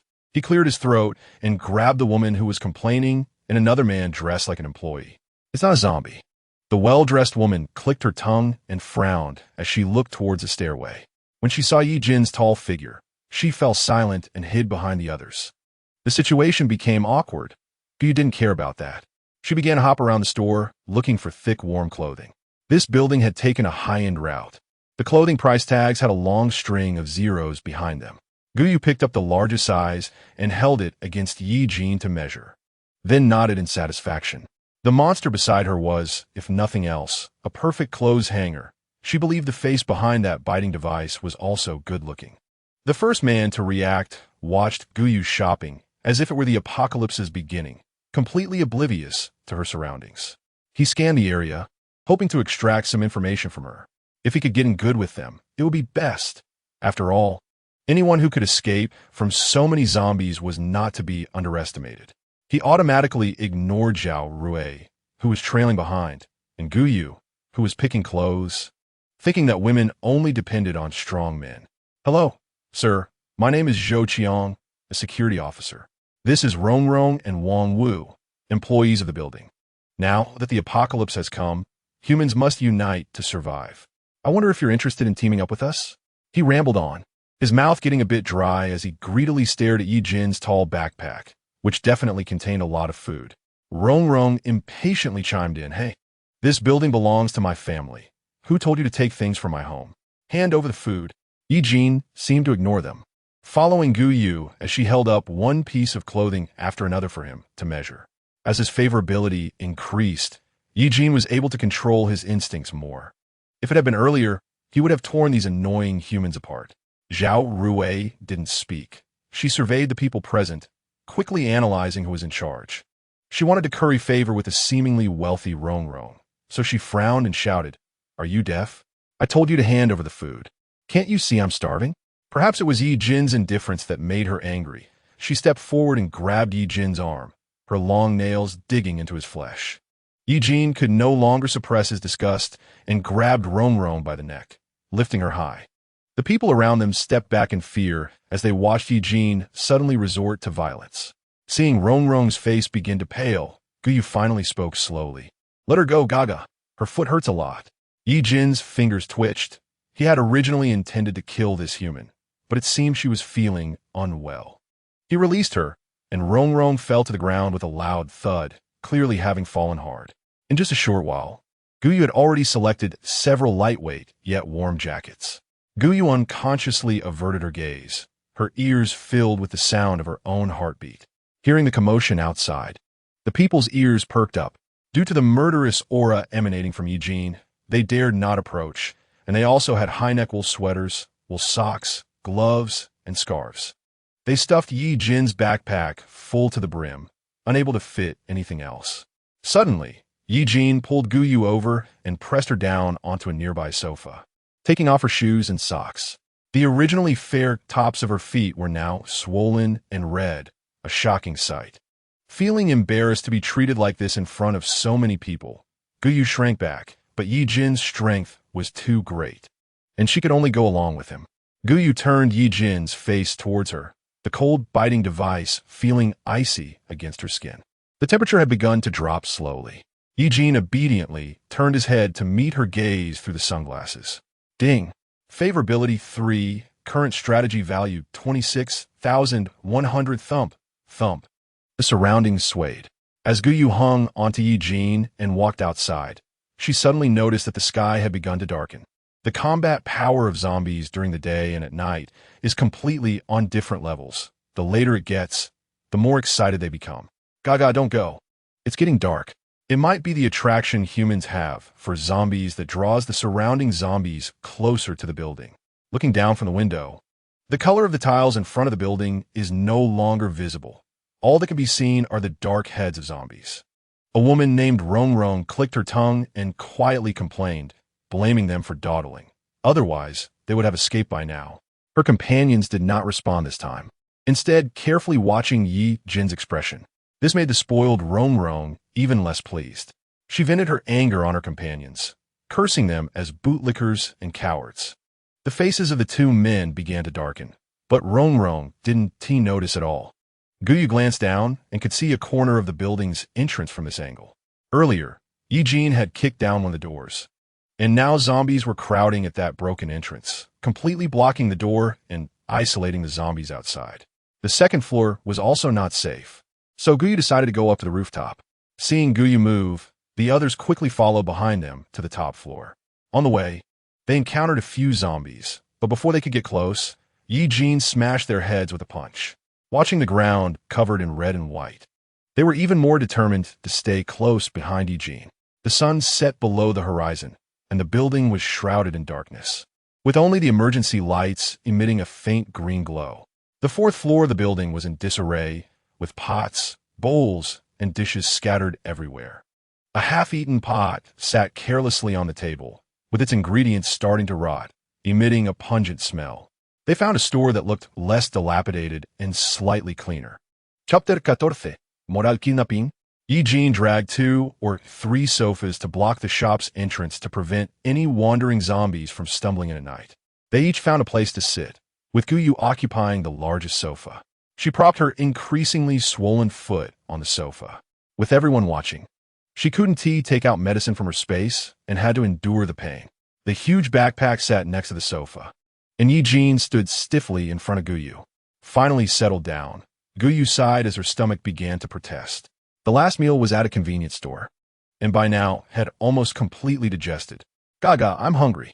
As soon as hunger was mentioned, the sound of swallowing was particularly clear in the quiet floor. Zhou Chang's eyes uncontrollably fell on the big backpack.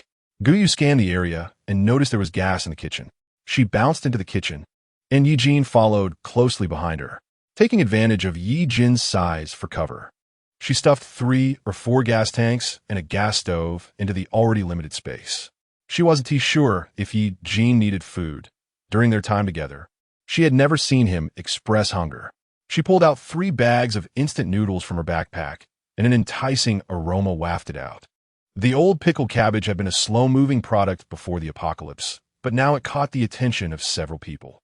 The temperature was subtly dropping, and the warm instant noodles were making their mouths water.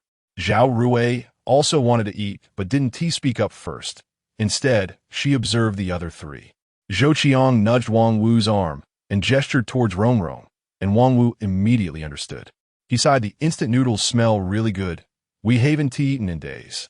I and Zhou Qiang are fine, but the young lady has never suffered like this. Zhou Qiang agreed. Exactly, speaking of which, this building belongs to the young lady. How can we steal her food? His words made Rongrong somewhat angry. She was also extremely hungry, stood up recklessly, and demanded, you all hand over the food. This is all mine, you thieves.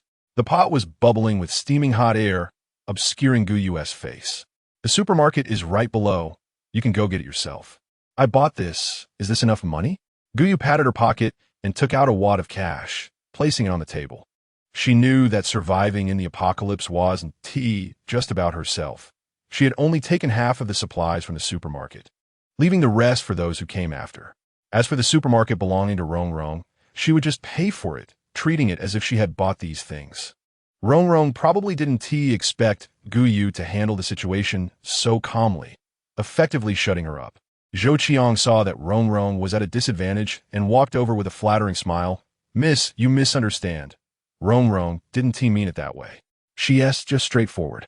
With the apocalypse here, all of humanity should unite to face these monsters together. As you know, we haven't eaten for days, could we? Zhao Rui seized the opportunity. If I had food, I would definitely share it, so we can all survive together. I believe the sister is a kind person. Don't worry, once the noodles are ready, she will give you some. What a high moral ground to stand on and point fingers. Before Guyu could say anything, Zhao Rui had already arranged everything clearly. Wang Wu showed gratitude toward Zhao Rui. Miss, you're so kind. Thank you very much. Zhao Rui, upon hearing this, revealed a saintly smile, quickly crafting herself into an image of kindness in just a few words. However, the food was in Guyu's hands, and no matter how flowery Zhao Rui's words were, Guyu showed no reaction. As the instant noodles were ready, Guyu took a bite and then pretended to notice everyone looking at her. She clapped her hands and imitated Wang Wu's tone. Miss, you're really so kind. Daring to go to the supermarket alone to find food for everyone. I should really learn from you. What? Zhao Rui's face turned pale. That's not what I meant. What I mean is, you mean for me to give you the food I risked my life to obtain while you just hide in a safe place, right? Sorry, the Buddha is sitting just fine in Lesan. I'm not some Saint Mary, so don't try to morally kidnap me. Guyu winked at Ye Jin while holding the pot. Gaga, they're really scary. So many people are trying to morally kidnap me. Do they think your fists aren't hard enough? Ye Jin looked at his own fist, then smashed it down on the counter. He then showed Guyu his unscathed fist, as if to say, my fist is as hard as ever. He didn't have much cunning. He was just testing. But unexpectedly, it had a deterrent effect, and those who had just been morally kidnapping them fell silent. The stainless steel counter had a large dent from the impact. They just wanted something to eat and didn't want to risk their lives. Guyu sat on the sofa with her back to them. Those people unwillingly watched for a while, cursing Guyu in their hearts. Guyu didn't care about what they thought.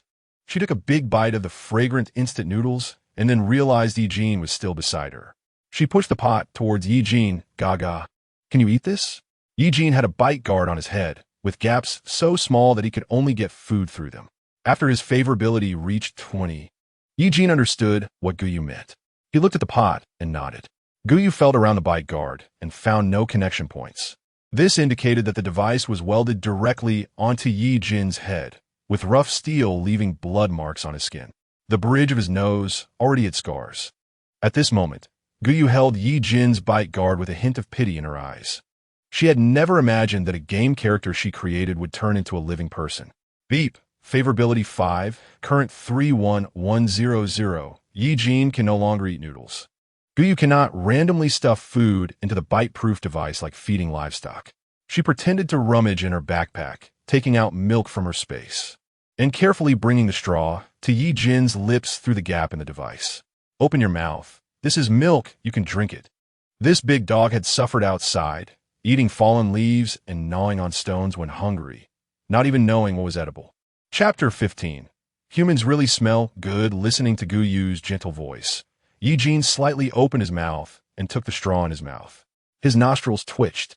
Ye Jin was very sensitive to smells, and Guyu's fingers were very close to him beside the bite-proof device. The fragrant smell wafted over. Ye Jin felt a slight itch in his teeth, always wanting to bite something. He bit down hard on the straw, grinding it between his teeth, turning the plastic straw into a mess of holes. Ye Jin's pupils deepened, staring at Guyu, who was lying on the sofa, for almost the entire night. It wasn't until everyone in the room began to breathe steadily that Ye Jin moved, shifting his fingers and then bending down to touch Guyu's face. Guyu instinctively scratched, rolled over, and although she wasn't sleeping soundly, she maintained a hint of vigilance. The next morning, her biological clock forced her to open her eyes. She looked at her watch. It was 8 o'clock, but the building was still shrouded in gray, and Guyu thought her watch was broken. Struggling to get up, she suddenly realized she seemed to be nestled in someone's arms. Guyu immediately woke up, looking at the clear jawline of the person, knowing it was Ye Jin. Her nervous heart finally relaxed. Ye Jin somehow ended up on the same sofa as her. As soon as Guyu moved, Ye Jin opened his eyes, watching her stand up and shuffle to the window and casually found slippers. Immediately feeling the warm embrace gone, Guyu shivered, her breath misting in the air. The entire city was enveloped in gray, seemingly shrouded in smog. The zombies gathered outside the building had not dispersed much, still making meaningless hissing sounds as they wandered in place. Countdown to temperature drop the next day. Suddenly, a weight pressed down on her, as Ye Jin threw a thick windbreaker over Guyu. Whether it was Guyu's illusion or not, she felt Ye Jin was becoming more and more like a human. At least before, when she was huffing and puffing moving shelves, he would just stand by without any gentlemanly demeanor, watching. Ye Jin bent down to press on Guyu's instep, which had begun to turn purple after a night, looking alarming. He silently changed Guyu's slippers to cotton ones. The whole set of actions was fluid, as if he had been doing it for decades. Guyu enjoyed the care without guilt. When Ye Jin straightened up, she sweetly thanked him, saying, "Thank you, you're taking good care of me. What would I do without you?" Moi. The words that once felt disgusting now flowed more smoothly from Guyu's lips, and she even pouted and blew a kiss to Ye Jin. She sighed in her heart. How nice it would be to be a green tea. If it were before, she wouldn't have been so leisurely and would have already been busy taking care of the whole family. Help! Help! A heart-wrenching voice came. Guyu frowned at the sound, thinking, idiot, shouting so loud. Are you afraid the zombies won't find us? Following the sound, she saw that at some point, 4 or 5 people had climbed in through the window outside the building, only to find that there were quite a few zombies inside the building as well. They were quickly noticed by the zombies in the supermarket, who began to wail loudly as they rolled and crawled. The zombies stuck at the door suddenly became excited, pushing hard toward the entrance. One of the zombies at the doorframe had a layer of flesh torn off, exposing its black-red muscle tissue. They surged in one after another, causing even the solid floorboards to tremble slightly. Hearing the excited roars of the zombies, the others instantly woke up. Ye Jin still seemed uninterested in everything. showing no sense of urgency despite being surrounded by hundreds of zombies, still focused on Guyu's feet. Guyu was a bit annoyed by him pressing down, her foot on Ye Jin's arm, saying, "Stop poking." The group of people crowded around the glass handrail of the elevator to look down. The 4 or 5 people were stuck at the edge of the second-floor windowsill, nearly 2 meters away from the second-floor terrace. Some had bloodstains on their legs, looking like they had been bitten by zombies. As long as they stayed quietly on the 4th floor without making any noise, the zombies would likely not notice them for now and might gradually disperse after being fed. Yet someone thought otherwise. Zhao Rui bit her lip, her eyes filled with concern for the country and the people. Seeing her like that, Guyu knew Zhao Rui was up to no good, and before she could stop her, Zhao Rui stood up and waved to the people on the second-floor windowsill. "Come over here, it's safe." The few people thought they were doomed, their companions already showing signs of zombification, and they suddenly looked up. The zombies below synchronized their movements. Damn it! Not only Guyu, but even Rong Rong shot a fierce glare at Zhao Rui. Zhao Rui still didn't realize what she had done, instead looking shy, thinking they were all about to die and everyone should lend a helping hand to get through difficulties together. The response came from the heavy sound of zombies crashing into the glass handrail. She let out a scream, and when she turned her head, she found Guyu had already packed up and was hanging on Ye Jin's back, running deep into the 4th floor. "Sister Rong Rong." Zhao Rui grabbed the corner of Rong Rong, but she brushed her off, saying, "Stay away from me, you idiot." Crash! The zombies broke through the obstacles they had piled at the stairway the night before, flooding into the 4th floor like a tide. Guyu clicked her tongue, lying on Ye Jin's back, directing where to go. There were exits on both sides of the building. She could only place her hopes on the other side. Ye Jin's footsteps paused. The other side's exit was in the same state. They were trapped and had nowhere to escape. Screams erupted behind them, and the zombies grew more excited from sounds. "We're doomed." After finally reloading and rushing in once, having just collected 100 square meters of supplies, now it was about to end. She was unwilling.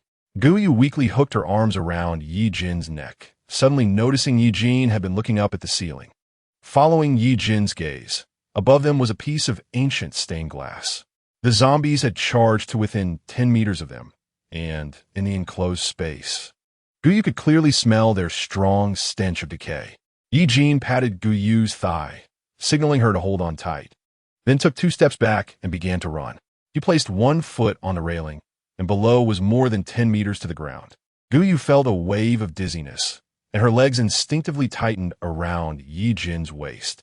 Suddenly, Ye Jin's body froze as if something had grabbed his foot. He looked down and saw it was Zhao Rui. She was tightly clutching Ye Jin's thigh, her eyes filled with terror. Chapter 16. Escape from them all if it weren't for Ye Jin being the strongest person in the game. Zhao Rui suddenly lunging at him would have definitely sent him crashing to the 1st floor lobby, falling to the same fate as the zombies behind them. Almost in the moment they took off, the tide of zombies surged forward. The zombies followed Ye Jin's footsteps like moths to a flame, leaping into the air one by one. Then they crashed down to the 1st floor, accompanied by sounds of splattering, as if dumplings were being dropped, each one landing in a bloody mess. On the 1st floor, a small mountain of corpses suddenly appeared. Ye Jin's fingers dug into a gap, and then the iron chain on his arm wrapped around his hand. Gathering all his strength, he swung violently at the glass. With a crisp sound, the sturdy, bulletproof glass cracked. 1 punch, 2 punches, 3 punches. The glass shattered completely. Ye Jin's arm passed through the broken hole, and the sharp glass cut into his skin. But he seemed to feel no pain as he widened the hole until he could pass through safely without harming the fragrant human on him. Help me! Zhao Rui was almost caught by a zombie at her feet. She struggled violently a couple of times, causing both her and Ye Jin to become unsteady. Guyu, also anxious, shouted at Zhao Rui, who was still struggling and sobbing beneath her, "Stop moving! Damn it! If you move again, I'll kick you down." Saying this, she even stretched out her leg. Zhao Rui knew that Guyu was not easy to deal with and wouldn't indulge her just because she was crying like those men did. She could only endure the fear of being clawed by the zombies and carefully curled her legs up. Zhao Rui finally settled down. Without the burden of the troublesome, Zhao Rui beneath her. Ye Jin held Guyu with one hand. His arm was strong, carefully bringing Guyu to the rooftop. Then, with both hands, he pushed himself through the broken glass hole. Zhao Rui did not have such good luck. No one paid her any attention, and the sharp glass cut into her proud snow-white skin. She desperately protected her face, preventing the glass from cutting her cheeks. Below the glass, Rong Rong was swarmed by countless zombies. She didn't know where she got the strength from, desperately reaching out a hand towards Zhao Rui, her voice piercing. "Help me. I don't want to die. My dad is rich." A highly decayed hand reached through her cheek, which had a large chunk bitten off, and directly pulled her tongue out and stuffed it into her mouth. The desperate cries for help suddenly stopped. This scene made Zhao Rui's heart race, and she quietly moved closer to Ye Jin. Ye Jin didn't give Zhao Rui a single glance. All his attention was on the fragrant human he raised. The wind on the rooftop was strong, and someone as small as Guyu could easily be blown off if not careful. He quietly moved to stand in the wind, blocking the cold breeze. Ga. Guyu was blown into disarray by the wind, burying her head into Ye Jin's chest. In just a short while, the skin exposed to the outside had become somewhat numb from the cold wind. The current temperature was probably around 0 degrees. She struggled to speak cold. "Let us go down to the car." This height was nothing for Ye Jin, and seeing that he was about to leave, Zhao Rui barely steadied herself and tightly followed behind him. She watched in surprise as Ye Jin stood at the edge of the rooftop, seemingly about to jump down. She didn't have time to think and grabbed onto Ye Jin's thigh like before. The wind sliced past her cheeks like a knife, and Ye Jin was crazy, actually jumping down. Zhao Rui watched as the ground got closer, nervously closing her eyes. Bang!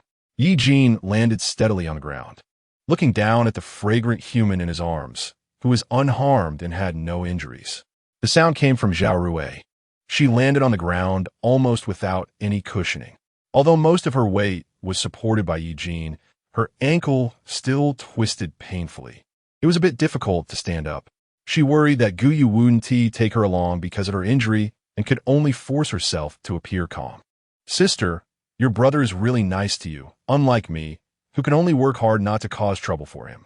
Her tone was aggrieved, implying that she was gentle and kind, unlike Guyu, who only caused trouble for Ye Jin. "Oh, why are you still here?" Hee. Guyu sneered inwardly. This person really knew how to make herself noticeable. At this moment, the zombies' attention was all inside the building, and there weren't many wandering zombies outside. Guyu swung a shovel and sent a zombie wandering near her car flying, shaking the brain matter off the shovel. She frowned slightly, looking pitifully at Ye Jin, and spoke to him in the same green tea tone. "Ga, what should I do? I'm really so stupid. Unlike this lady, who can be self-reliant and always relies on you. Boo-hoo. So dumb." She tilted her head at a 45-degree angle, her eyes reddening, looking as if she would cry if he spoke harshly to her. Ye Jin rubbed his hand on his pants until he cleaned off the blood before pinching Guyu's cheek and then ruffled her hair. The entire action was smooth, like petting a stray cat by the roadside. Guyu raised her eyebrows at the pale-faced Zhao Rui. "Look at you. After spending so much time together, you still don't know what's good about Ye Jin." "Sigh. I told my brother not to spoil me, but he just wouldn't listen, just spoils me. It's really a headache, I hate it." Guyu acted like a spoiled child. Suddenly, she changed her tone. "Since you're so strong, then you can walk the rest of the way by yourself. My brother and I have things to do." Zhao Rui watched as the two got into the car, realizing they had no intention of taking her along, and immediately became anxious, trying to pull the car door, only to find it locked from the inside. The zombies, drawn by her forceful pulling of the door, soon surrounded her, and seeing the rotting zombies with their foul mouths lunging at her, Zhao Rui couldn't care about anything else and shamelessly sat on the luggage rack at the back of the old car. As soon as Guyu sat in the car, she shivered from the cold seat. She was initially worried that it was too cold and the old car wouldn't start. She tried to turn the key, and the old car slowly made a noise, thankfully starting. It was only a day away from facing extremely cold temperatures. Chapter 17. You're in trouble. You've fallen in love. It's a matter of fuel. If they later moved to a safe zone, they would need enough gasoline. Guyu anxiously tapped the steering wheel with her fingers. Meeting living people was never a good thing, especially that green tea bitch. If she could just use her empty head a bit, we wouldn't have ended up like this. My foot hurt so much. In a state of irritability due to the lack of supplies, Guyu found the temperature inside the car was not much better. She turned on the heater, but her legs still felt frozen, as if the cold wind had penetrated the steel. Not to mention Zhao Rui hanging outside. She was about to freeze stiff, only able to look at Guyu with resentment through the rearview mirror. Feeling a resentful gaze, Guyu initially wanted to check the number of zombies chasing the car through the rearview mirror, but bumped into Ye Jin's gaze instead.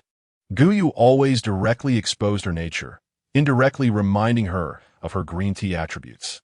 Ye Jin's arm injury seemed serious, with flesh from the glass cut hanging out. He didn't show a trace of pain on his face, as if it wasn't his arm that was injured. Blood flowed in streams, wetting a small patch of the flesh-colored seat cushion.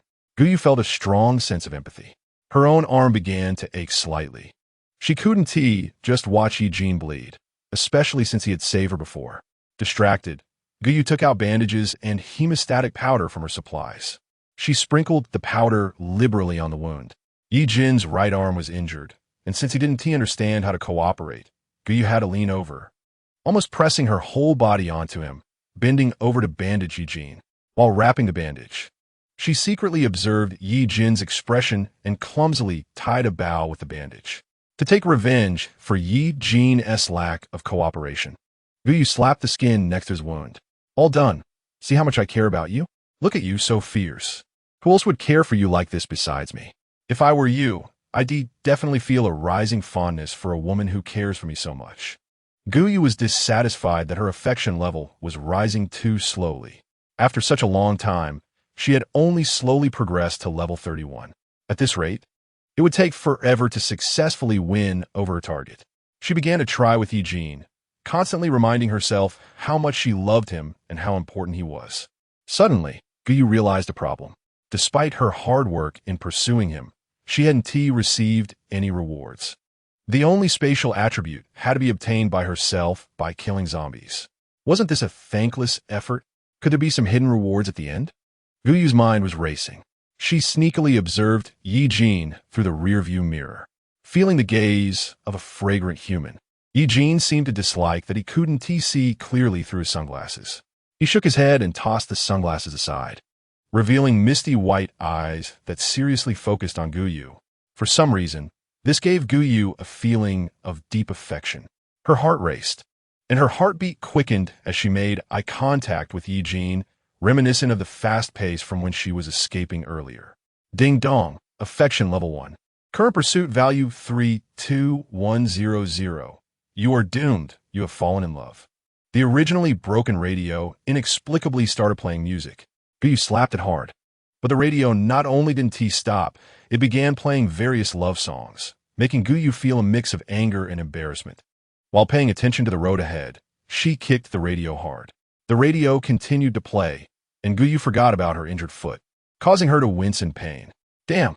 Suddenly, Ye Jin pulled Guyu's foot onto his lap, with a firm and domineering determination.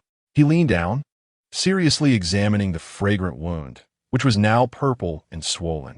After all, the person beside him was quite warm. Ye Jin awkwardly opened the powder medicine and carefully sprinkled it around Guyu's wound, then wrapped it with gauze. Observing his actions, they were quite similar to what Guyu had done earlier. Ye Jin had a strong learning ability. He even imitated Guyu, giving a firm pat on the skin around the wound. Guyu, it hurts. Is this what they call self-inflicted misery? She suppressed the urge to scream, fearing to attract nearby zombies, and could only swallow her pain. What a frustrating target to pursue. Suddenly, the mindless love song stopped, and a female voice similar to a news broadcast started speaking. Dear citizens, the radio signal was poor and the voice was intermittent. Dear citizens, please help each other and survive together. Our country has established safe zones in the north, south, west, east, and central regions. Please head to the safe zones if you're still alive. The rest of the message was completely inaudible, drowned out by a series of harsh noises. Ye Jin was very sensitive to the sound, and Guyu felt his grip on her ankle tighten.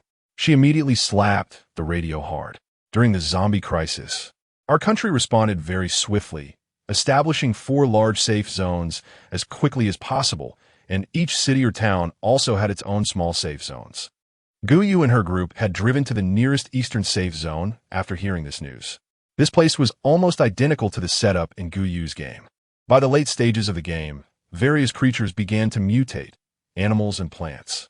The seaside was even more dangerous than the land, and by that time, the southern safe zones would all fall. Marine life began to spread onto land, seeking more space to roam. Guyu expressionlessly knocked over a blocking zombie, gaining a bit of experience. She looked at the space upgrade progress bar, showing 111000, and started to feel anxious. She didn't know when this game would end. 100 square meters of supplies was obviously not enough. In addition to food and medicine, she also needed to stock up on fuel. Guyu glanced at the remaining corner of her space, turned the steering wheel, and headed in another direction. If she remembered correctly, there were 2 small gas stations along that road. Many others shared her thoughts, but they had all turned into zombies, now wandering near the gas stations. Seeing the crowd of heads and the old man who could no longer endure any more torment, Guyu parked the car around the corner. Taking the opportunity, she organized her space, neatly stacking the items together. Chapter 18. Gas Station Horror. Under Guyu's organization, a small area of space was freed up, about 3 or 4 square meters. The adjacent wall had been knocked down by something, with many bricks scattered on the ground. Guyu casually picked up several pieces. The car came to a steady stop, and Zhao Rui took the chance to get out of the luggage rack. Sniffling, she cautiously asked through the car window, "Sister, what are you doing? There are so many zombies over there. Shouldn't we find a safe place?" "Oh, you're still here," Guyu sarcastically retorted. Hearing Guyu's words, Zhao Rui momentarily thought she had traveled back in time. How could Guyu always be so mercilessly sarcastic? Guyu ignored Zhao Rui, kicked the car door open, almost hitting Zhao Rui in the face, forcing her to step back several paces. With no annoying obstacles in the way, Guyu picked up several bricks from the ground. She weighed the bricks in her hands before driving towards the gas station. Zhao Rui was left behind, feeling a bit annoyed. She stomped her foot, then realized that noise would attract the zombie's attention. Covering her mouth, she dared not breathe, her gaze suddenly drawn to the half-open car door. Zhao Rui followed Guyu's car from a distance. Guyu handed the bricks to Ye Jin, saying, "Throw them over there, a bit further." She pointed in the direction opposite to their advance. Ye Jin had considerable strength. The brick arced through the air and landed directly on the glass of a roadside shop. The zombies were attracted by the noise and howled as they rushed towards the brick. Ye Jin's attention was not on the zombies lured by the sound. Instead, he stared intently at Guyu. A glimmer of pride flashed in his eyes, so quick that Guyu even doubted if she had seen it correctly. She didn't have time to delve deeper. It was time to act quickly. The zombies at the gas station entrance had been attracted by the earlier sound, leaving the entrance somewhat clear. Although about 10 zombies were still wandering, they posed no real threat to Guyu. As soon as the car stopped, Guyu and Ye Jin jumped out, directly charging into the crowd of zombies. Sensing the presence of prey, the previously aimless wandering zombies seemed to be activated puppets, snapping their heads around to fix their hollow, maggot-infested eyes on Guyu. The zombies howled and rushed over, their mouths opened beyond human limits, the corners splitting down to their ears, revealing dark cavities and broken teeth. Guyu no longer felt the fear she had before when facing level 1 zombies. Instead, she was filled with excitement. She limped forward with a shovel raised, but Ye Jin was even faster, darting through the crowd like a bolt of lightning. Ye Jin attacked zombies without any technique, going wild and brutal. The iron chain wrapped around his palm as he punched towards the zombies' faces. Level 1 zombies knew nothing of dodging or fear. They only knew to rush at Ye Jin to offer their heads. The sounds of bones breaking were incessant, and before Guyu realized it, the ground was left with more than 10 corpses. Guyu, feeling reluctant, swung her shovel down at a zombie with a broken spine, and the progress of her space upgrade finally crawled from 111,000 to 121,000. Perhaps due to the drop in temperature, the zombies didn't smell as bad, and their movements had slowed considerably. At this point, they couldn't siphon the fuel from the gas station's tanks, but the supermarket sold oil by the barrel. Ignoring everything else, Guyu swept her hand across the shelf, instantly collecting the supplies into her space. Food, drinking water, instant noodles, and large bottles of gasoline. According to her usual practice, Gyu only took half of the supplies. Now there was probably about 100 pounds of oil in her space. Not wanting to be greedy, Gyu immediately pulled Ye Jin and ran out, driving away before the zombie surrounded them. She frowned at the rearview mirror, noticing two cars following her at a distance. One was Zhao Rui's, and the other one was unknown, leaving her unsure of their intentions. The main road was not empty. She couldn't just selfishly prevent them from following. In just 10 minutes, Gyu arrived at the location of his second gas station. It was similar to the previous one, surrounded by many zombies. Following the previous pattern, Ye Jin threw bricks to attract the zombies, and then the two quickly rushed into the gas station to collect supplies. Gyu was on guard, keeping an eye on the two cars behind them. Zhao Rui had parked far back, clearly afraid of getting involved. The people in the other car, seeing that Gyu had mostly dealt with the zombies around the gas station, quickly jumped out. 3 people got out of the car. 2 middle-aged individuals looked like a couple, pushing a frail girl in front of them. If Gyu wasn't mistaken, there was also a boy sitting in the car, frowning impatiently. Suddenly, a zombie rushed out from around the corner, its legs completely gnawed away, moving very slowly with its kneecaps scraping against the ground. The decaying face lunged at them. The girl gritted her teeth, lifting a nearby fire extinguisher and smashing it heavily against the zombie's head. The zombie blocked their escape routes, its rotting hands pounding against the car window. The woman started screaming again, her voice giving Gyu a headache, worried she would attract more zombies. Gyu had no choice but to grab a shovel and step outside. Ye Jin followed closely behind, but his gaze was fixed on the luxury car, clearly wanting to kill. However, he watched as the girl pitifully swung the shovel at the zombie like a small cat, trying to warn humans not to come closer. Looking quite pitiful, as Gyu excitedly swung the shovel, harvesting heads, a pair of large hands landed on her shoulders, and suddenly, she was pulled back by Ye Jin. Ye Jin's tall figure blocked her view of the scene ahead, and all Gyu could hear was the sound of bones shattering. Chapter 19. The selfish family. She rested her chin on the shovel handle, realizing her space upgrade progress was only 271,000. If Ye Jin always charged ahead, how would her space ever upgrade? Out of the corner of her eye, she spotted a zombie rushing towards them, her eyes lighting up as she prepared to harvest experience points.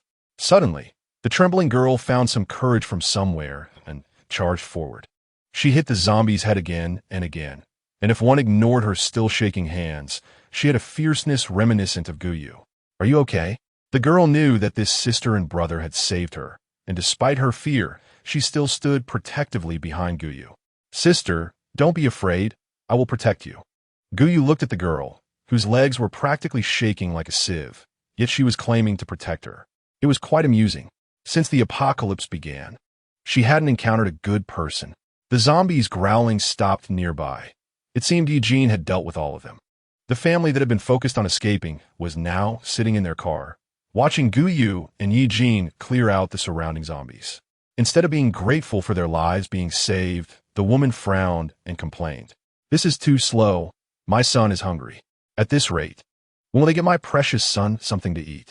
The boy in the back seat chimed in. Exactly. If they have this ability, why didn't they clean it up from the start? The zombies that surrounded us just now scare me to death. The boy looked impatiently at the cracked glass next to him, having been frightened into wetting himself by the zombies. As the zombies were finally cleared away, the family reluctantly got out of the car, disgusted by the blood and gore on the ground. Gyu scanned the battlefield. All the zombies lying around were level 1, with no crystal cores. Gyu adjusted Ye Jin's sunglasses. Although her space was packed full, the old man's joy still had space. Before Gyu even stepped into the door, she saw a fat figure rush ahead of her into the supermarket, stuffing food from the shelves into a multi-million-dollar crocodile leather Hermes bag. The person kept complaining. How do you do your job? So slow. Just watching us get surrounded by zombies. Don't you have any compassion? What trash food is this? TSK, all for the poor. Gyu felt a dark line on her face. She didn't owe them anything. Why should she risk her life to save their entire family? If Gyu remembered correctly, these zombies were attracted by this woman's screams. With such an arrogant demeanor, one would think Gyu was the one gaining from them. The boy frowned, looking warily at Ye Jin. Dad, why are you talking to them? What if these people see we have money and ask the safe zone to reserve a spot for us and get any improper ideas? The conversation was loud enough for Zhao Rui to hear clearly. Her eyes lit up as she carefully examined the man's face, confirming that the person talking to Guyu was Bai Gang, ranked 92nd on the world billionaire list. She rushed over, standing beside Guyu, and pretended to be shy as she spoke to Bai Gang. I naturally know who you are. After all, you're my idol. Seeing someone finally recognize his identity, Bai Gang's expression finally softened a little. As Guyu was about to reach the supermarket entrance, Zhao Rui quietly introduced herself to Bai Gang. Brother Bai, my name is Rong Rong. That tall building over there is my family's, and my dad is reserving a spot for me in the safe zone. Worried that Bai Gang wouldn't take her along, she pretended to be Rong Rong. Guyu heard Zhao Rui's words clearly and couldn't be bothered to deal with these scheming people, focusing on what else she needed. With outsiders around, she couldn't openly sweep supplies into her space. As Guyu moved, Ye Jin followed closely behind, actively holding the black backpack.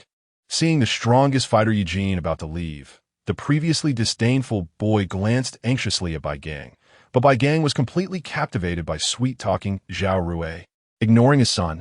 Meanwhile, their little daughter moved next to Guyu and quietly apologized. I'm sorry. Guyu glanced at her. The girl looked about 15 or 16. Completely different from her burly family, skinny enough that a gust of wind could blow her away. While her family wore thick clothing, she was dressed in a thin short sleeve. Guyu took out a jacket from her backpack and put on the girl. It's not your fault. Why apologize? She looked up at the sky. The clouds were low, and the sky was overcast, resembling the signs of an approaching blizzard. Outside, Bai Rui had replaced the little girl's spot in the car and was smugly waving at Guyu. The girl, flustered, tried to open the car door, but was scolded by Bai Gang's wife. Don't you have any sense? There's south no place for you here. Stop trying to open the door and hurry up and leave. Guyu frowned. The child reminded her of her past self, abandoned. Suddenly, a zombie rushed out from a corner, excitedly howling as it spotted people, summoning the surrounding zombies. A horde of zombies was rushing towards this side at the street corner, causing the ground to tremble slightly. Trouble. Ye Jin smashed a zombie skull with a punch. The piercing scream of the zombie stopped, and the skull cracked open, revealing the brain inside. Guyu glanced over and lost interest when she saw there was no crystal core in the brain, turning around to get in the car. Ye Jin disdainfully shook off the brain matter stuck to the iron chain and followed Guyu into the car.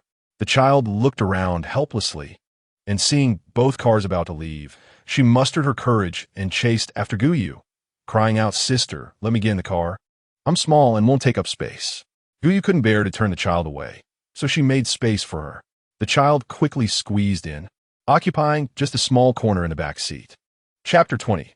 Safe zone. Guyu stepped on the gas and sped out just as the zombies were about to form an encirclement. The zombie's sharp claws scratched at the old man's car door. The thin steel was even showing signs of being scratched through. The screeching sound of nails against metal made one's scalp tingle. Guyu frowned and turned the steering wheel, wedging a zombie between the wall and the car. She pressed hard, and the zombie was quickly ground into a bloody pulp. The black blood and shredded flesh splattered against the old man's side window, creating a messy scene, and the putrid smell seeped into the car through the window cracks. Guyu gave a middle finger to the zombie that had been ground down to an unrecognizable form on the ground. Be smarter in your next life. Stop blocking the road. The child behind her was frightened by Guyu's fierce demeanor and wanted to shrink into the seat cushion. The old man's car wasn't as fast as the white steel car, and they disappeared around the bend. Guyu drove straight ahead, and a quiet child suddenly spoke up. "Sister, it's blocked ahead. We need to go this way." Her voice trembled because the brother sitting in the passenger seat was looking at her through the rearview mirror. Even though he wore sunglasses, his gaze felt murderous. "My name is Zhao. I can kill zombies and find food. Please don't leave me behind." "We'll see." Guyu didn't give a direct answer. She comforted the tense Ye Jin beside her, then stepped on the gas again, crashing into a zombie that lunged at them, calmly turning on the windshield wipers. The scenery on both sides flew by quickly, and Zhao didn't dare to speak again. Her earlier request had drained all her courage. Not far ahead, Guyu noticed that the white steel car had stopped. A row of roadblocks was set up ahead, and 5 or 6 tall men were holding weapons and talking about something. Mrs. Bai had never been treated like this before. She immediately started arguing with them. When they saw another car approaching, the leading man said in a deep voice, "This way is blocked. The front is our established safe zone. You need to take a detour." The safe zone had already begun to be established. Guyu looked ahead. Several communities had merged together, enclosing the road as well, surrounded by railings and roadblocks. The cars stuck on another road were likely they're doing too. Mrs. Bai banged on the car hood. "What safe zone? I see you all as bandits. Are you trying to take advantage of us just because we look wealthy?" "Boss scum." The men initially tried to reason with her, but upon hearing Mrs. Bai's words, their expressions darkened, and they lost patience, sternly shouting, "Get lost."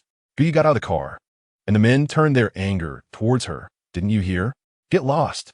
Seeing Guyu threatened by others, Ye Jin instinctively wanted to protect her, hitting his head against the windshield, causing the whole car to shake violently. "Stay put, I'm fine." Surviving in the apocalypse and quickly establishing a safe zone were not tasks for fools. The men looked at Ye Jin and didn't seem easy to deal with. Their voices softened. "Sister, it's not that we don't let you pass, but there are so many monsters outside. If you bring them in." Guyu smiled in understanding and handed over a plastic bag of food. Upon seeing the food, the men's eyes lit up, and they huddled together to discuss for a moment before finally moving the roadblocks aside. When Guyu's car passed through, Bai Gang wanted to follow, but was stopped by the man. "Brother, we're together. Please let us through." Zhao Rue, recalling Ye Jin's combat ability, was reluctant to leave the wealthy Bai Gang behind and could only plead. Previously, the man might have made an exception, but now he showed no hesitation. "You can pass, but you have to give us food." They only had a bit of junk food that Mrs. Bai had brought along, and it had already been eaten by Yaozu. Bai Gang almost got his tires punctured trying to force his way through. As for how they would survive the extreme cold in a few days, that was no longer Guyu's concern. Under the watch of several men, Guyu quickly passed through the safe zone, driving towards the villa area outside the city. Plop, plop.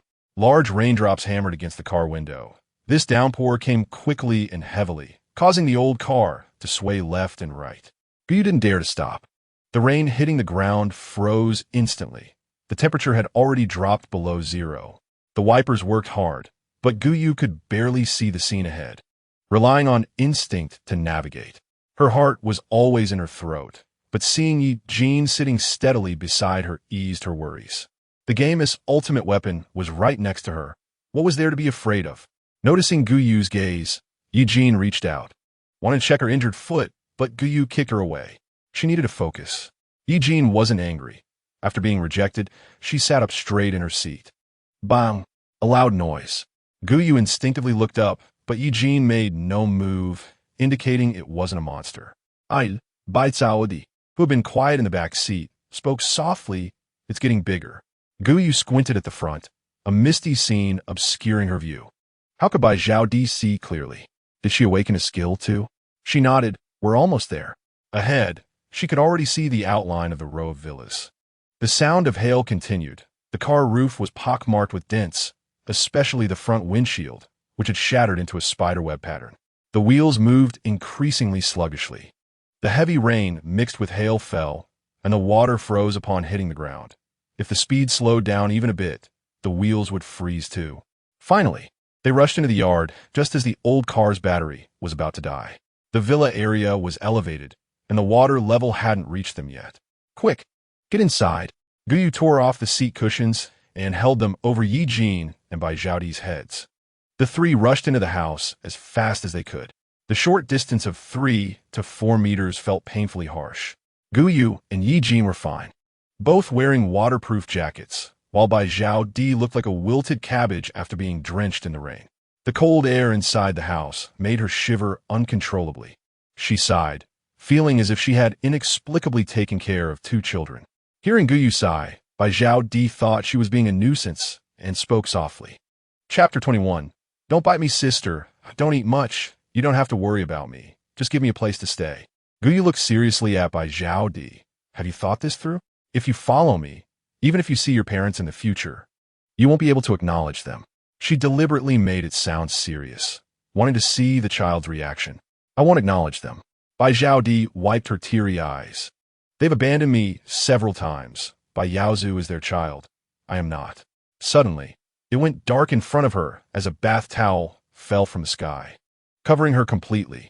Guyu's emotionless voice came through. I don't raise useless people. Dry yourself and get to work. The temperature is going to drop tomorrow. My name is Guyu, and he is Ye Jin. Don't provoke him casually. Ye Jin has a bad temper. She hummed softly and secretly lifted a corner of the bath towel, watching the serious sister carefully drying her brother's hair. The movements were gentle, and she didn't look fierce at all. It seemed like this sister was quite nice. Bai Zhaodi thought carefully that life shouldn't be so difficult in the future. After tidying up the two, Guyu pulled out a thick plastic sheet, similar to the kind used for covering greenhouses, and instructed Bai Zhaodi to seal all the windows. This would block the cold wind coming through the gaps and maintain the indoor temperature. These are things Guyu had figured out while living alone in the basement. Come on, Gaga, you're the strongest. Can you help me move things? A coal stove weighing about 20-30 pounds was still sitting in the storeroom. Since someone was strong, Guyu was happy to take it easy. She just needed to walk ahead of Ye Jin to lead the way and occasionally act cute. The storeroom was damp and cold, and the breath they exhaled turned into a cloud of white mist.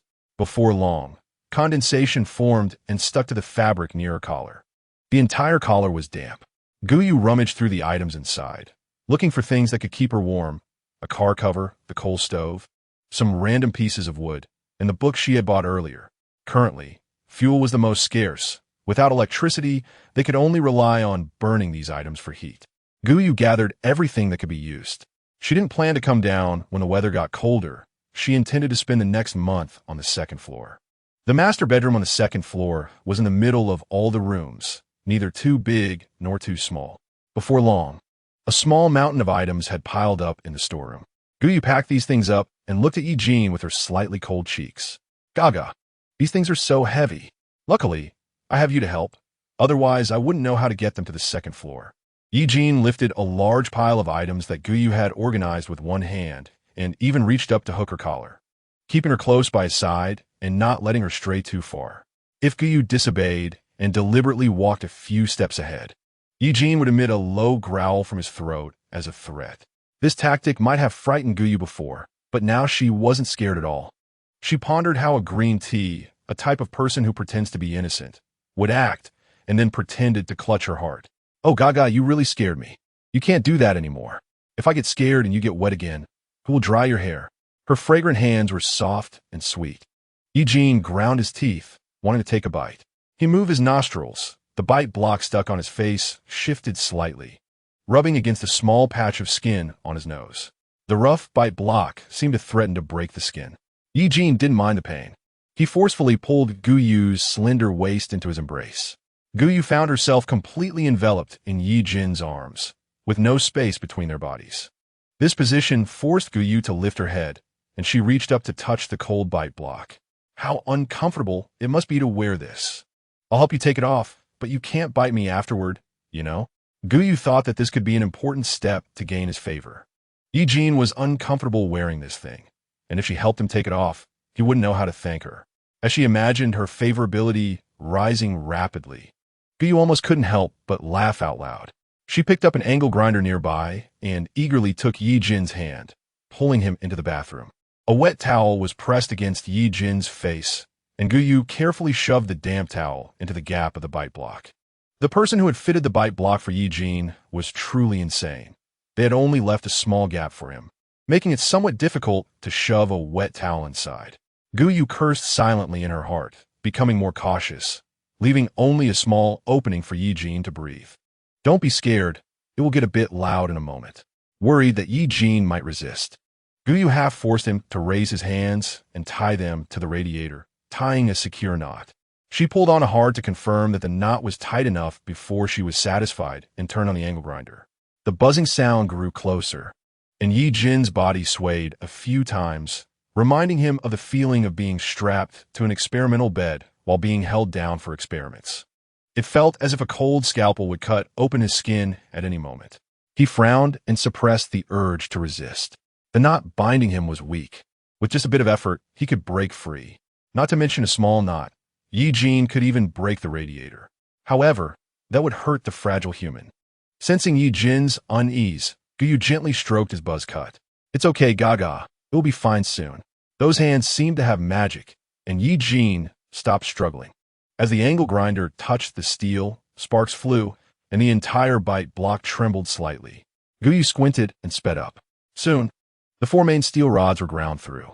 She carefully supported the bite block and gently pulled, and the shackles that had confined Ye Jin for so long fell to the ground with a thud. As the towel fell, Guyu saw Ye Jin's appearance for the first time. He had a high nose bridge, tightly pressed lips, and a defined jawline. Without the constraints of the bite block, Ye Jin felt that the air was much fresher. Guyu's fragrance became even stronger. He lowered his head, staring intently at Guyu without blinking. Oh, you don't need to thank me. Guyu playfully waved her hand, preparing to welcome a surge in favorability. However, after waiting for a long time, there was no mechanical sound indicating an increase in favorability. Instead, Ye Jin suddenly took a step forward, pinning her against the cold wall. Damn, Guyu suppressed her curse. They had agreed before that after helping him take it down, he couldn't bite her. Ah, Ye Jin, you're really biting me, Guyu exclaimed in surprise. Ye Jin lowered his head and bit Guyu's fair finger. Chapter 22. Bewitched, he didn't bite through her finger, but instead gnawed at it. The man in front of her was too tall, and the already dim light outside was blocked by Ye Jin's figure. Guyu felt like a little sheep crushed under a hungry wolf. Guyu wanted to slap herself. She was truly bewitched. She should have waited until her favorability reached 50 before taking off that damn bite block. Now it was too late for regrets. She couldn't escape, as her finger was still being gnawed by the big bad wolf. Her finger was enveloped in the warmth of his mouth, the sharp fangs gently grazing it. With just a little more force, they could break through her delicate skin. Every movement from Ye Jin made Guyu's heart race. Gaga, let go, I'm scared. She didn't speak at first, but as soon as she did, Ye Jin's attention shifted from her finger to her neck. The itchiness of his teeth was unbearable. He always wanted to gnaw on something. Ye Jin released her finger, which was covered in bite marks, layered upon one another, but thankfully, he hadn't broken the skin. Before Guyu could come to her senses, she heard Ye Jin's sharp teeth clicking together, and without hesitation, he bit down on her neck. The taste there was just as she had imagined, truly fragrant. Ding dong, favorability 5. Current favorability value 37,100. The late favorability notification made Guyu want to cry without tears. She trembled. Instead of being eaten by a zombie, she was bitten to death by Ye Jin. She was unwilling. Hearing Guyu scream from the bathroom on the first floor by Zhaodi, who was nailing the plastic sheet, paused. She hurriedly ran to the bathroom door and knocked. Sister, are you okay? I'm Fine. After a while, Guyu's voice finally came out, vague and unclear. Bai Zhaodi was still a child. She didn't think much of it and began to busy herself, looking at the many unnailed windows in other rooms. Guyu weakly leaned against Ye Jin's embrace, pulling at his ear with force. At first, she was extremely nervous, but later realized that Ye Jin was like a sticky big dog, leaving clear bite marks and moist saliva on her neck. Let go. I'll count to 3, and you immediately let go. Guyu lost her patience. Ye Jin, let go of me. I still have things to do. Hearing Guyu's tone become stern, the little human seemed to be angry. As an excellent owner, one shouldn't let their pet get angry. Ye Jin graciously released her. The moment he was free, he quickly dashed out, leaving behind only a shadow. She was blushing, vigorously wiping her neck. What a habit, like a dog.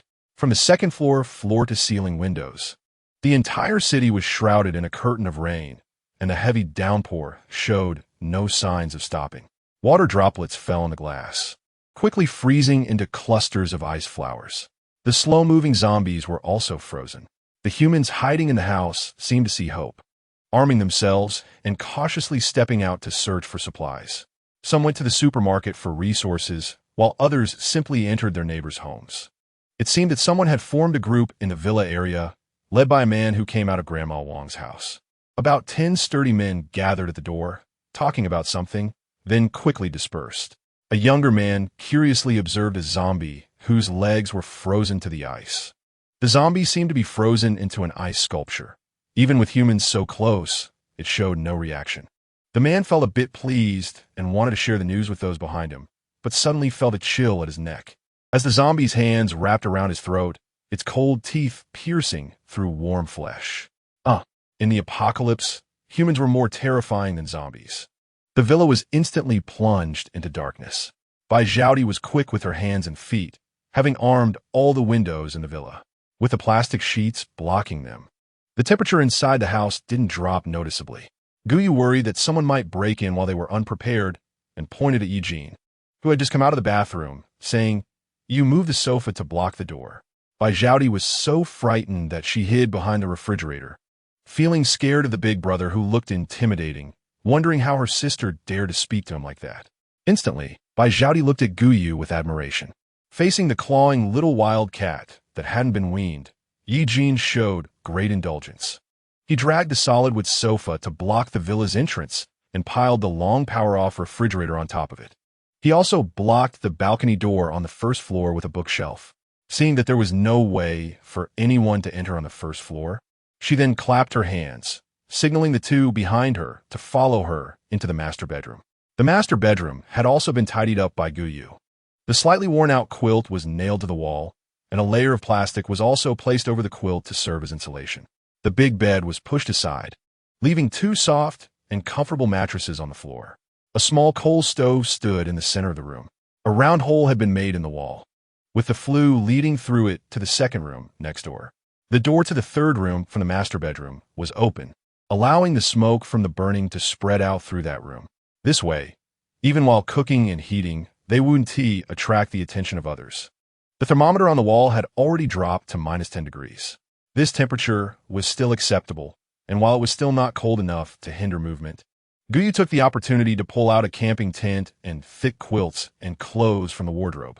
Bai Zhaodi obediently stood behind Guyu, who handed her a quilt, and she carefully placed it on the mattress. Guyu took out the tent from the wardrobe, and Bai Zhaodi received it with some surprise, placing it aside. Then Guyu also took out an alcohol stove, a windproof lighter, a kitchen knife, gasoline, candles, hand warmers, thermal underwear, and an emergency blanket. Guyu handed the thermal foil blanket to Bai Zhaodi and Ye Jin, explaining that this should be worn closest to the body, as the foil can maintain body temperature to the greatest extent, and then they could wear the thermal underwear over it. In just this short time, the temperature visibly dropped by 5 degrees. Chapter 23. You could talk? The current temperature is -15 degrees. Bai Zhaodi nodded, hiding behind the curtains as she dressed. Only Ye Jin stood dumbly aside, not knowing what he was thinking. Guyu sighed and reached out. She first stripped Ye Jin down. The scars of various lengths crawled over his muscles, looking shocking. However, his 8-pack abs were quite pleasing to the eye, and Guyu couldn't help but look at them a bit longer. The muscles were firm but not exaggerated, with faint blue veins showing on the lower ones. Guyu started to recall the pains of her past 20-plus years, barely suppressing a smile that had risen from seeing Ye Jin's abs. Ding. Favorability 3. Current strategy value 40100. After getting Ye Jin sorted out, Guyu finally picked up her own thermal clothing. As her hand rested on the hem, she felt a burning gaze behind her. "What are you looking at?" She turned around. Ye Jin was staring at Guyu, his intense gaze impossible to ignore. Listening to Guyu's faux fierce words, Ye Jin tilted his head, his brain still slowly processing the information. He tilted his head, staring at Guyu. Although he understood what she meant, he didn't want her to leave his sight.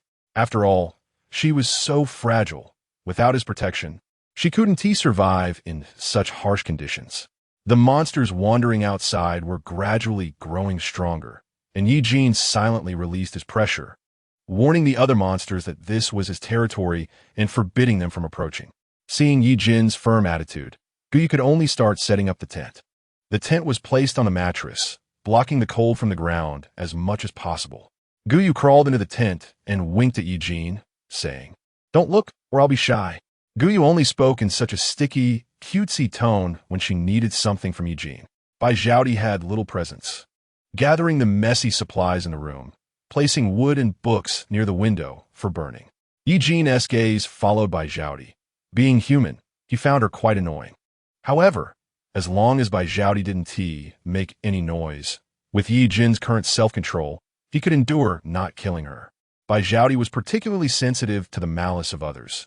She remembered Gu Yu's instructions and did not provoke the big brother. Ye Jin only let out a couple of low growls, warning her not to come closer. Ye Jin, don't scare the child. She quickly built another tent right next to her own, and Bai Zhaodi rushed to help, hiding her figure behind Gu Yu to lower her presence. With Bai Zhaodi's help, the other tent was soon set up. These tents were made of camping materials, waterproof and windproof. You sleep in that tent, and Ye Jin and I will sleep in this one. Gu Yu placed the thick quilt inside the tent, and Bai Zhaodi could hardly believe she would have her own tent. She nodded vigorously, then happily crawled in, looking around left and right. With enough excitement, Bai Zhaodi wanted to thank Gu Yu as she peeked out. Just as she showed her little head, she saw the big brother hugging her sister's waist. Gu Yu glanced at Bai Zhaodi beside her, pushed Ye Jin in, and said, "Look, your little one is more obedient than you. Be good, it's very cold outside." The inside of the tent was spacious enough for the two of them, but Ye Jin was so sturdy that he occupied most of Gu Yu's space. They could only sit in the tent with their arms touching, creating an inexplicable sticky feeling. Ignoring Ye Jin beside her, Gu Yu comfortably lay down. This was the first real rest she had since the apocalypse began a month ago. She didn't have to worry about zombies suddenly breaking in from outside or whether there was enough food. She closed her eyes comfortably, feeling a warm source beside her, like a small heater. Without opening her eyes, she teased, "Why are you acting like a child? Do you want me to get you a pacifier?" Gu Yu actually took out a candy shaped like a pacifier from her space and stuffed it into Ye Jin's mouth. Although she knew the zombies outside were frozen, Gu Yu still instinctively lowered her voice, almost speaking in a whisper. "Delicious." Suddenly, a faint sound echoed in the tent, deep and hoarse. Gu Yu opened her eyes wide. There were only her and Ye Jin in the tent. Did that sound come from Ye Jin? Outside the window, the occasional low growls of zombies mixed with desperate human screams could be heard. Gu Yu held Ye Jin's face. "Did you just speak?" Ye Jin had no reaction and leaned forward. Ye Jin still carried the sweet scent of the candy, and Gu Yu found it hard to guess his thoughts. He had liked her before. Whenever he changed clothes, his gaze would always linger around his abdomen. The abdomen of animals is often the most vulnerable area, but he liked it. Without hesitation, Ye Jin took Gu Yu's hand and pressed it against his abdomen, even with a layer of tinfoil in between. Gu Yu could still feel the obvious muscles beneath her hand. "Let go of my hand. Are you trying to see if you can talk? Why are you pressing my hand onto your stomach?" "Delicious." He leaned in closer, and in the dim light, Gu Yu could see a scar crossing Ye Jin's throat, passing through the Adam's apple, close to the carotid artery. Ye Jin was a human modification experiment, locked in a laboratory, subjected to hundreds of experiments of all sizes. Electrodes tested the limits of his body, cutting him open without any anesthesia to test whether he and other subjects improved in strength when confined together. Gu Yu uncontrollably began to think about Ye Jin's character setting and past experiences. Each word was penned by her hand, and every scar was created by her. Facing Ye Jin, who always wanted to be close, Gu Yu felt heavy-hearted. Every suffering Ye Jin endured was caused by her. Gu Yu didn't care whether Ye Jin could understand. She gently touched the scar on his throat and whispered an apology, "I'm sorry." To the small human, who seemed emotionally down, Ye Jin comfortingly bit Gu Yu's cheek lightly. "Delicious." The heavy blanket pressed down on Gu Yu, and she pulled back a corner of the blanket, patting the space beside her. Chapter 24. Extreme cold weather, you should sleep too. He had no demands for sleep. As long as he rested for a while, he could regain his strength. Ye Jin slightly tilted his head and stared at the human beside him. Gu Yu was curled up in the blanket, exposing only a pair of cat-like eyes. Her eyelashes were long, and there was a red mole near her eyes, as bright red as blood. Ye Jin stared for a long time. Darkness, the smell of blood, blurred vision, shattered car glass, a steel bar piercing his chest. He gasped sharply. A sound of footsteps echoed, and he struggled to open his eyes. A pair of cat-like eyes looked in, the red mole near the eyes vibrant like the blood flowing from his chest. The person's mouth moved, but Ye Jin couldn't hear any sound. Zzz, zzz. A sharp noise interrupted Ye Jin's memories. His face turned slightly pale. The radio beside Gu Yu in the tent repeatedly played messages about the safe zone, constantly promising that the country hadn't forgotten them and that they must work together to get through the difficulties. Under this background noise, the sky darkened completely. The thermometer's reading plummeted. It was now -29 degrees. Guyu's nose was icy, and she instinctively moved closer to the heat source beside her, curling up in Ye Jin's embrace, wrapping her hands and feet around him. The coal stove hadn't officially started using yet. Their fuel was limited, and they could only wait until they couldn't bear it anymore to use it. The next morning, Guyu felt as if she had been frozen awake. She was covered with 2 thick blankets and wrapped in a layer of tin foil, yet she still couldn't stop herself from shivering. The air she breathed in felt like it was filled with ice shards. She couldn't take it anymore.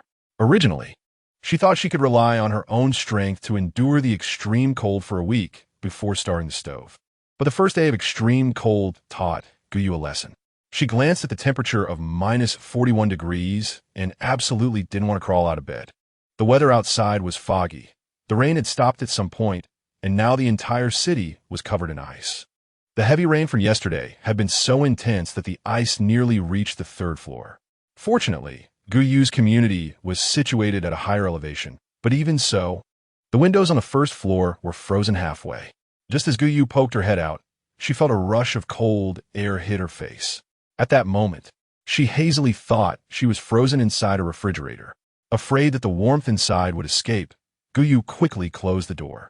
Hearing Guyu wake up, the 2 behind her quickly crawled out of the tent like little tails, standing neatly behind her, wrapped in a large red wool scarf. Guyu wanted to see if she could find something to eat. In the apocalypse, there was no entertainment, and the only thing that brought joy was food. Guyu picked through a pile of food, finding items that would spoil easily, lit the alcohol stove, and prepared to cook hot pot. It was a rare moment of warmth as the 3 of them sat together. Guyu placed her hands next to the stove. Her fingers had stiffened from the cold. Ye Jin held chopsticks, clearly knowing how to use them, but his eyes were fixed on Guyu without blinking. If it were any other day, Guyu would have already been feeding him with a gaga sound, but with Bai Zhaodi sitting across from him, it was a bit awkward. Guyu could only maintain a serious expression and thought to herself, "You can do it yourself. Even a child can eat on their own, can't you? No way, right?" Others might be angered by Guyu's sarcastic remarks, but Ye Jin was different. He pretended not to understand, holding his bowl close to Guyu. In a hoarse voice, using the tone that could evoke Guyu's guilt, he said, "Delicious." Guyu immediately surrendered, resignedly placing meatballs and meat into Ye Jin's bowl. But what did delicious mean? Guyu asked in confusion. Ye Jin seemed to only know that word. Bai Zhaodi timidly shook her head and quickly buried her head in her bowl. Afraid to look at Ye Jin, Ye Jin's gaze swept around the pot, lingering on the meat for a moment. Guyu mischievously placed vegetables for him. Seeing the green vegetables, Ye Jin frowned tightly, as if the contents of the bowl weren't vegetables but a horde of zombies. All right, got it. Little dogs like to eat meat and not vegetables. While they were happily eating in the house, the others weren't having it so easy. In the villa next door to Guyu, the group of men had taken down the curtains to wrap around themselves, all shivering with chattering teeth. The sofa was split open and placed right in the middle of the living room. A man shivered as he spoke. "Changgu, it's so damn cold today. We didn't find much to eat yesterday, and a lot of brothers died. Don't be fooled by how they flaunt their power when they see zombies." They turned to jelly. After seeing people being torn apart by zombies up close, they're even less willing to go out. Changgu glanced at the neighboring villa, where the curtains were drawn, making it impossible to see what was happening inside. Let us test the waters. The mineral water had frozen solid overnight. Guyu cut open the plastic packaging, and a chunk of ice fell with a clatter into the pot. Ye Jin, who had been staring at the fire with his head down, suddenly lifted his head and growled towards the window. His senses were the most acute. Something was coming. Guyu stood by the window with a weapon, lifting a corner of the curtain to look outside. Bang! It sounded like a stone hit Guyu's window. "Hey, is someone over there?" Seeing Guyu not responding, stones began to pelt the window. Guyu originally didn't want to pay attention, but unexpectedly, the person on the other side started throwing metal objects over. The sound of an iron shovel hitting the ground was loud, instantly activating the zombies around the villa. Guyu could already hear the zombies' growls. "Speak up, damn it. I can see you," the man shouted hoarsely, his voice even more grating than the sound of a metal spoon. "Stop shouting. Your father can hear you. Guyu said through gritted teeth, lowering her voice. The sound could travel far in the quiet city. Chapter 25. Where did this weirdo come from? Although Guyu is not afraid of zombies, having the courage to reach out in this weather was still something. The glass had become somewhat brittle from the cold, and couldn't withstand the impact of a zombie. Zombies weren't terrifying. It was just that if they broke a hole, the temperature inside the villa would drop significantly. If there is someone, damn it, speak up. It was a man in his 20s or 30s with dyed yellow hair. Seeing Guyu's head peek out, he started cursing. Hurry up and give me some food. I'm going to starve to death. He seemed to rely on Guyu's fear of zombies and began throwing metal spoons over. Sister, a lot of zombies are coming. The, whose eyesight was far better than average, reminded Guyu with a slightly pale face. Ye Jin was irritated by the yellow-haired man's voice. The man continued to shout and throw things. Damn it.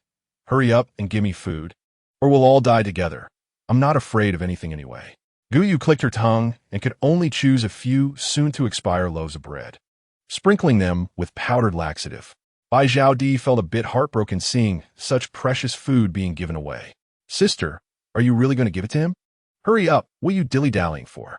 I'm waiting, don't try to play tricks on me, the yellow-haired man urged again, his mouth filthy. Ye Jin was completely enraged and suddenly stood up, twisting the iron chain on his arm. Stupid and greedy humans, their only fate should be death. Guyu grabbed Ye Jin's hand, sneering, of course we're going to give it to him. Let him eat his fill so he can set off on his journey. Once this annoying little yellow chick was calmed down, she planned to strip him and hang him at the villa door when he let his guard down at night. The yellow-haired man was getting impatient. Just a few moments of cursing made him feel like he was about to freeze into a popsicle. Crash!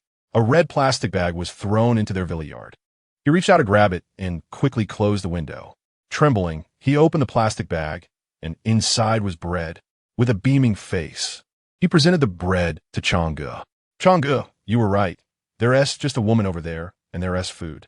Chang'e snatched the bread and took a big bite.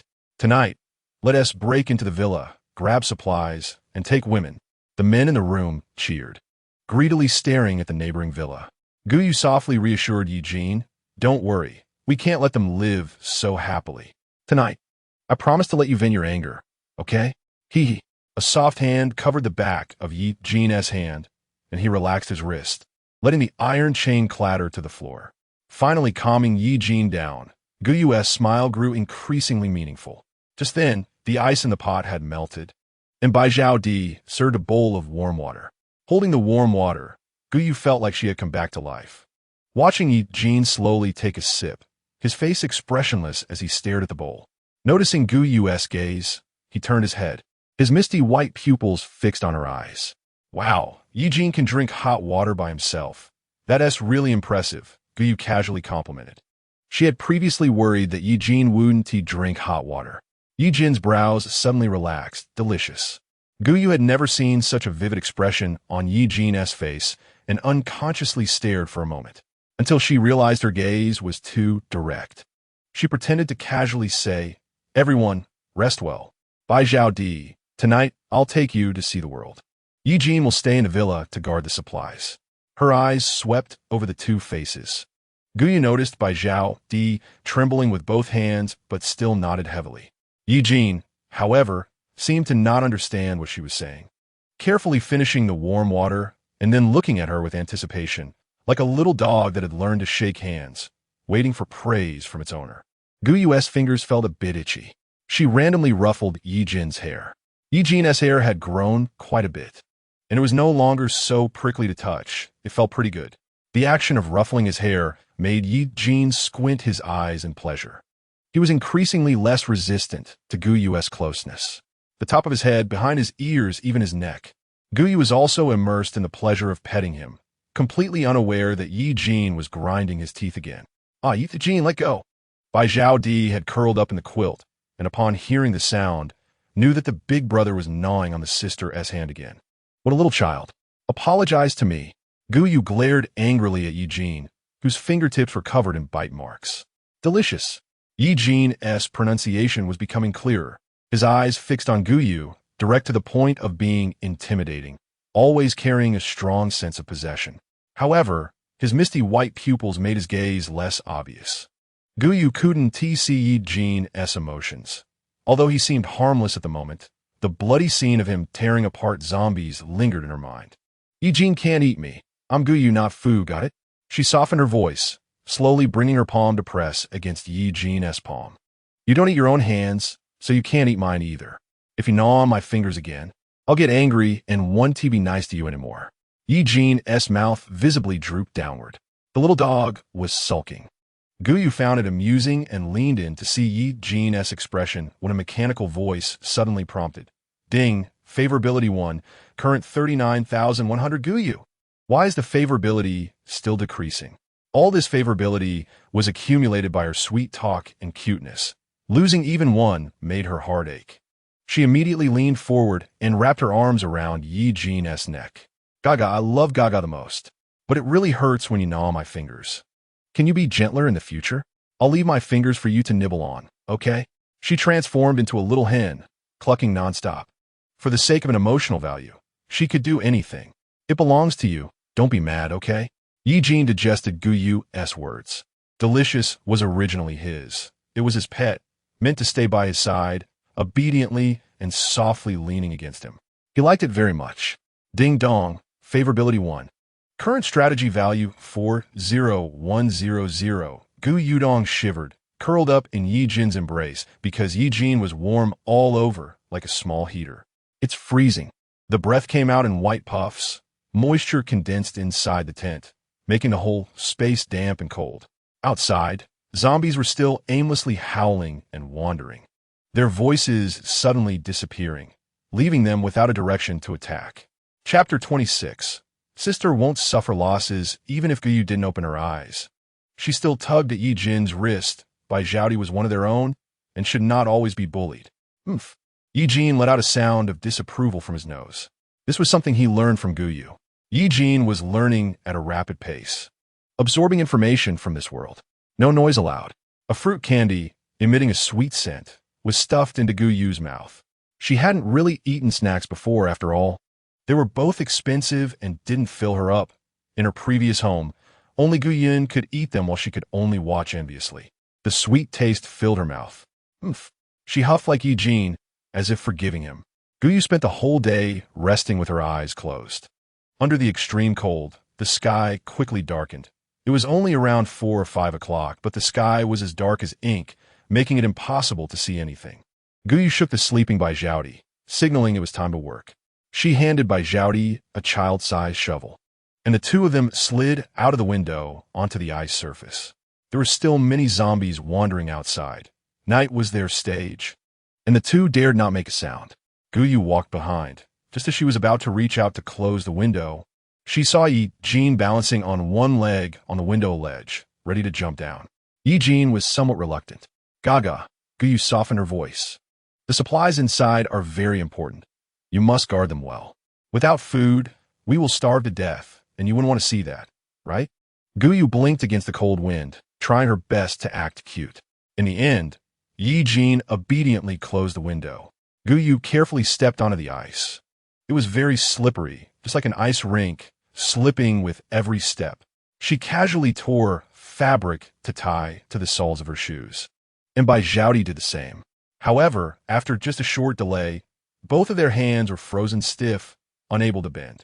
The extreme cold was terrifying, and the breath they exhaled was white, with ice particles gathering on their eyelashes. Guyu leaned against the wall, glancing at the endless darkness of the villa area. Feeling a bit nervous, she jumped in place to check if the knots on her shoe fabric were secure, then patted Bai Zhaodi's shoulder, signaling her to follow closely behind. The villa area was well landscaped, with small woods separating each house. The woods stretched out in a large area, looking like a monster with its mouth wide open from a distance. Zombies hid within the woods, merging with the darkness. Guyu held the shovel across her chest, straining to identify the zombies' positions. Zombies always unconsciously made a hissing sound, and although it was very faint, it served as an important marker for determining their location. She carefully avoided the zombies in front of her. Fighting would make noise, and attracting the surrounding zombies would be troublesome. Their goal was simply to take out the man across from them. Hiss, hiss, hiss. Guyu and Bai Zhaodi leaned against a large tree, pressing their bodies tightly against the tree stump. Earlier, Guyu had picked up a zombie's arm and thigh from the ice surface and hung the remains on herself, masking her scent with the smell of human flesh. The zombie nervously shook its head, moving towards Guyu. Guyu held her breath, even slowing her heartbeat. The zombie staggered closer, nearly brushing its arm against hers as it passed. Bai Zhaodi's heart was about to leap into her throat. She silently raised the shovel, ready to strike the zombie if the situation turned dire. Guyu waved her hand to signal her to stay calm. She slowly raised the severed limb hanging from her body, positioning it between herself and the zombie. Sensing the smell of its kind, the zombie hesitated for a moment before entering a standby mode. Guyu, being a facial esthetician, found it unbearable to be so close to a face half-rotted, with maggots and yellow pus frozen together. She slowly peeled off a piece of tree bark from the tree and threw it onto the ice surface in front of her. Taking advantage of this moment, the two quickly made their way deeper into the woods. Almost at the same moment, Guyu slid down from the window. The window next door was pushed open. 5 or 6 men emerged, sneaking towards Guyu's villa. The two groups of people just happened to cross paths. Guyu carefully made not a sound. It was so dark that she could only vaguely make out the general outlines of things. Ahead was a corner. Turning it would lead to the adjacent villa. Guyu didn't hear any hissing sounds. She quickened her pace, and just as she turned the corner, there was a loud crack. The zombie stiffly turned its neck, staring at Guyu with hollow eyes. Its sharp, dark claws reached for her face, too close. Guyu quickly stepped back several paces. Fortunately, Bai Zhaodi was not too close behind, or they would have definitely collided. The zombie opened its mouth but made no sound. Air passed through its throat, and where the vocal cords should have been was a dark hole. Its entire tongue dangled over its trachea, swaying on the zombie's chest. No wonder Guyu hadn't heard any sounds. This zombie had its vocal cords ripped out, worried that the shovel would make too much noise against the skull. Guyu aimed the sharp edge of the shovel at the zombie's neck, slicing through the air. Crack! The zombie lowered its head, using its chin to block the shovel's attack. This was definitely not a level 1 zombie. Bai Zhaodi had just caught up, her small face pale, mimicking Guyu's movements as she swung the shovel at the zombie's neck. The zombie simply waved its hand lightly, and Bai Zhaodi was sent flying. Too fast. Guyu pulled hard, the shovel scraping against the zombie's frozen, stiff bones, making a sizzling sound. The man on the other end of the woods stopped in his tracks. The little blonde boy quietly asked the leading man, "Zhang, did you hear something?" Chapter 27. A heartfelt connection, no. Zhang listened carefully, slapping the blonde boy on the head. "Stop fucking lying about the situation. If it weren't for the boss needing extra hands, I wouldn't have brought you, this unreliable one, along." The blonde boy remained silent after being hit. The men in front of him mocked the blonde boy quietly and continued toward the villa.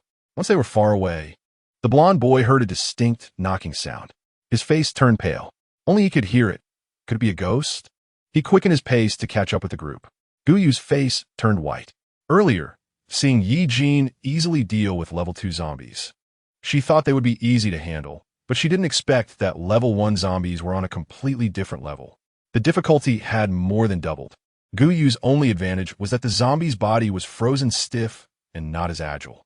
She suddenly bent down and slid under the zombie, causing the zombie's dark claws to swipe at nothing. Before it could react, Guyu had already slid behind it. The speed of the turn was too fast.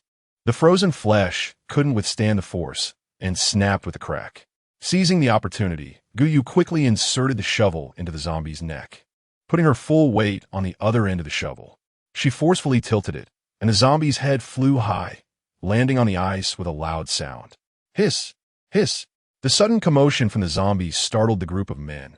One man, not paying attention to his feet, stepped on something, making a crisp sound, which caused the zombie to stop in its tracks, sliding forward a meter before coming to a halt.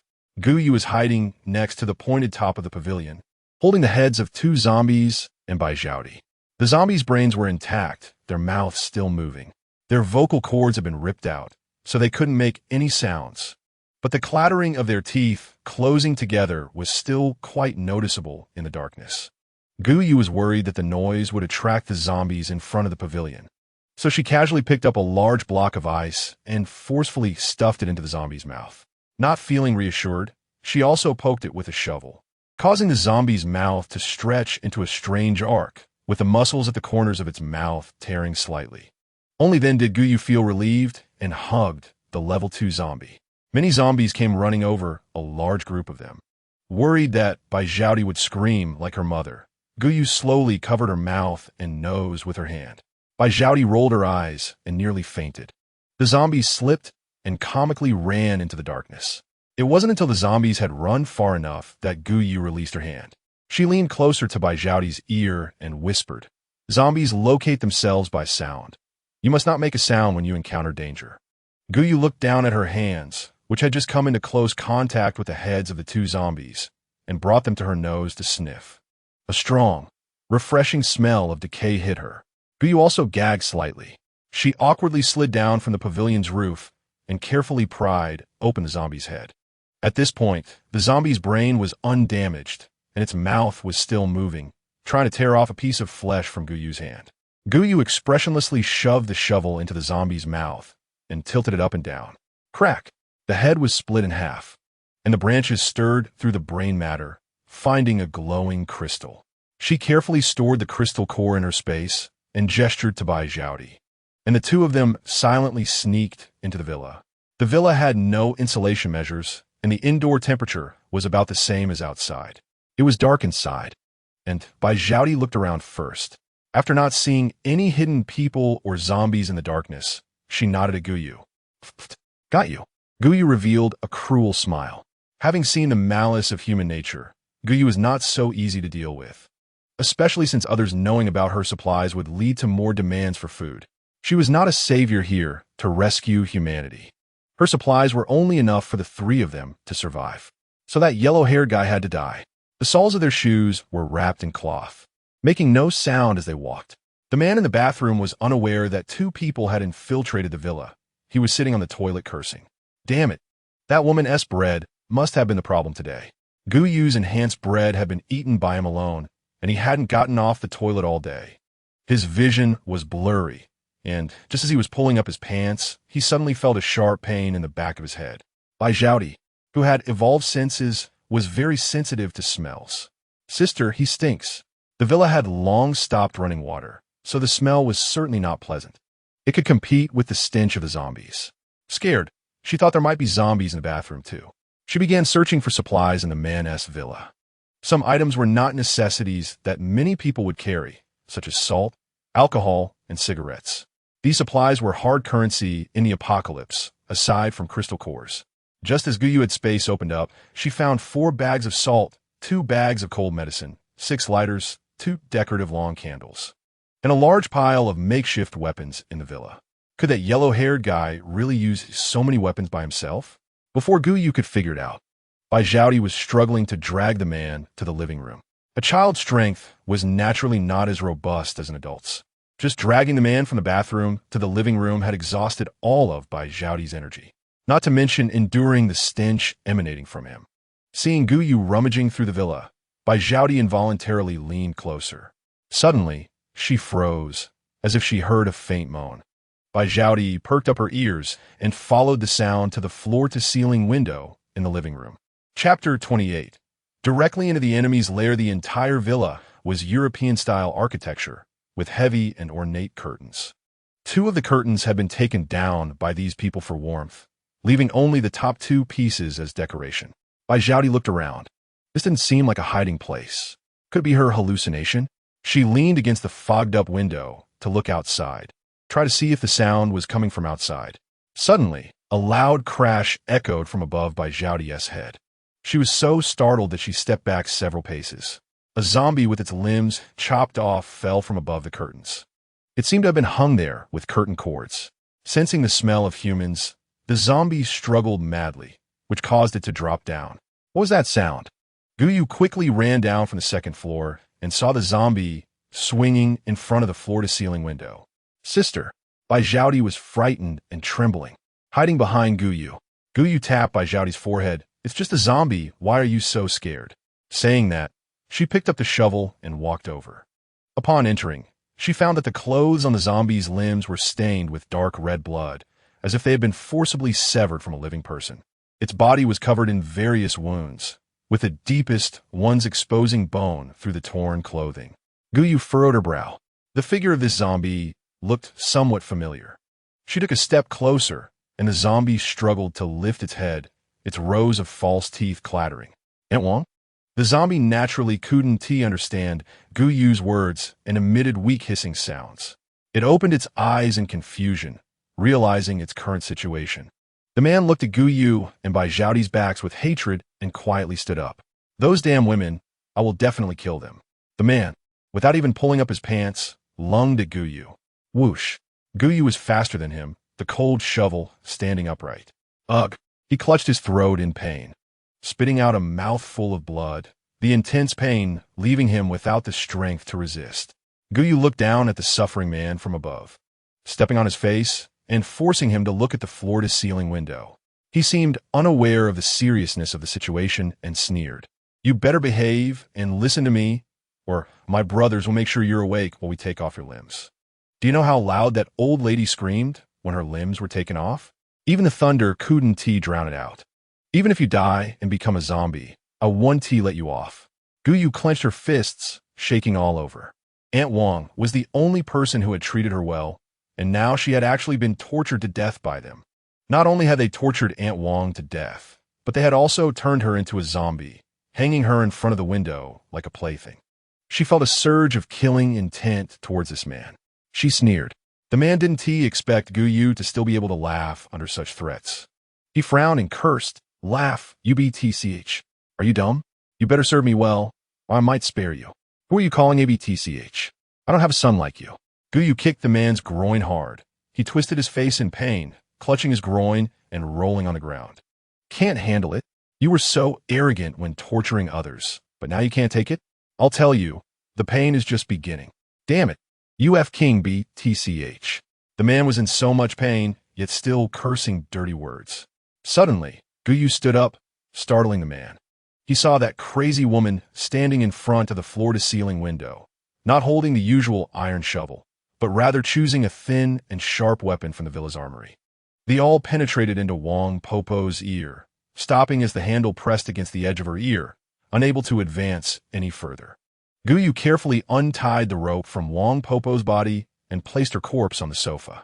Bai Zhaoti stood beside Guyu, head down, only using the small iron shovel to hit the man's head when he attempted to struggle. All right, it's your turn. Looking at the smile on Guyu's face, which was clearly gentle but felt somewhat chilling to him, he pushed his legs against the ground, his buttocks and thighs already numb from the cold. What do you want to do to me? If you do anything to me, my brothers will never let you go. Oh, I'm so scared. Guyu's tone held no hint of bullying as she stepped on the man's heart. A wave of impact hit him, and he nearly couldn't catch his breath, his brain falling into a brief stupor. A humming sound filled his ears, only slowly subsiding 2 minutes later. The man opened his eyes and realized he was tightly bound by the ropes used to tie the zombie just now. The force so strong it almost sank into his flesh. Guyu smiled as she opened the window. You're awake. What a coincidence, just in time for the excitement. No, don't. The man watched helplessly as two women struggled to lift him, half of his body dangling out of the window. Guyu knocked on the glass with a stick, the loud sound quickly attracting the surrounding zombies. The man struggled madly, just like Wong Popo did earlier. Are you ready? Guyu kindly asked if you're ready. I'll push you down. And no, I'm not ready. The icy surface was only about 2 meters below the second-floor window, and the zombies below stretched out their hands, their black nails just a few centimeters away from scratching the man's calves. He trembled, desperately pleading with Guyu. Please, I was wrong. Spare me this time. I won't dare again. Really? Do you really know you were wrong? Guyu's voice showed some hesitation, while Bai Zhaoti bit her fingers, unsure whether she should persuade Guyu not to be soft-hearted. Chapter 29. Go downstairs to apologize. Yes, I was wrong. I won't dare again. The man seemed to see hope, and in a place where Guyu couldn't see, a vicious glint flashed in his eyes. A cold wind blew, and his lips turned purple from the freezing. The man secretly calculated that once the woman behind him softened and let him down, he would definitely kill her. Then can you apologize to Wong Popo? Listening to the man's confession, Gu Yu's tone softened a bit. Isn't it just apologizing to the old lady? The man showed no hesitation. Okay, Wang Popo, I'm sorry, I was wrong. Can you forgive me? Gu Yu's eyes lit up as her hand rested on the man's back. Her voice cruel. Well done. Go downstairs and ask Wang Popo if she forgives you. With a gentle push, the man fell from the window. The rope was about half a meter high, allowing him to hang in midair, his feet unable to touch the ground, and letting the zombies below feast. The zombies surged up, their black nails easily tearing off large chunks of flesh. In less than half a minute, the man's legs had been reduced to mere bones, eaten by the zombies. He howled in agony, feeling the pain of being sliced apart. But he couldn't die, only enduring this pain that felt like it would never end. The man didn't plead for Gu Yu to let him go. He only wished for a painful death. Gu Yu stood by the window, watching the man struggle helplessly. Once the zombies finished eating his legs, they climbed up on the shoulders of other zombies. One hand thrusting into the man's abdomen and casually pulling out intestine to chew on. The man had no strength left to cry or scream, only feeling helpless as his organs were being pulled out alive. Until one zombie's head burrowed into his abdominal cavity and swallowed his heart. The pain finally stopped. Gu Yu took a deep breath and closed her eyes. This was the first time she had personally killed a human. Bai Zhaodi sensed Gu Yu's heavy mood and tentatively reached out to hold Gu Yu's palm. Sister, you did great, avenging Grandma. Her voice was innocent, clumsily offering comfort. She lowered her gaze, watching the man who was almost gnawed to a skeleton convulsing violently, turning into a zombie right before her eyes. She spoke coldly, don't worry. Not a single one will escape. Gu Yu draped the heavy curtain over Wang Popo's body, covering the gruesome wounds. The two returned to the darkness. The moon was covered by clouds. The ground was pitch black with no light. Gu Yu and Bai Zhaodi were somewhat lucky. The previous zombies had been attracted away by the noise from the group of men across the way, and they didn't know where they had run off to. There were hardly any zombies around their villa. Bai Zhaodi saw scratches on the ice surface and fresh red blood, human blood. It should have been from the bad man's buddies who had arrived around their villa, but had encountered zombies, suffering heavy losses. It was unknown whether those people had run into Ye Jin. The two climbed up through the window they had come down from, and just as Gu Yu was about to reach out to push the window open, a pair of large hands covered the glass.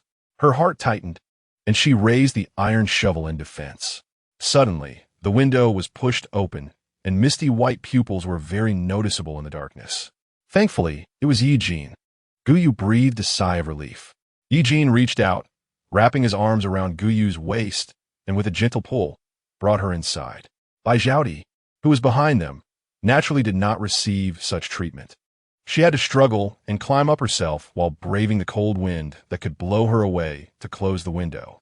Gu Yu swayed her legs. It had only been less than an hour since their separation, yet Ye Jin's demeanor made it seem like they had been apart for 10 years.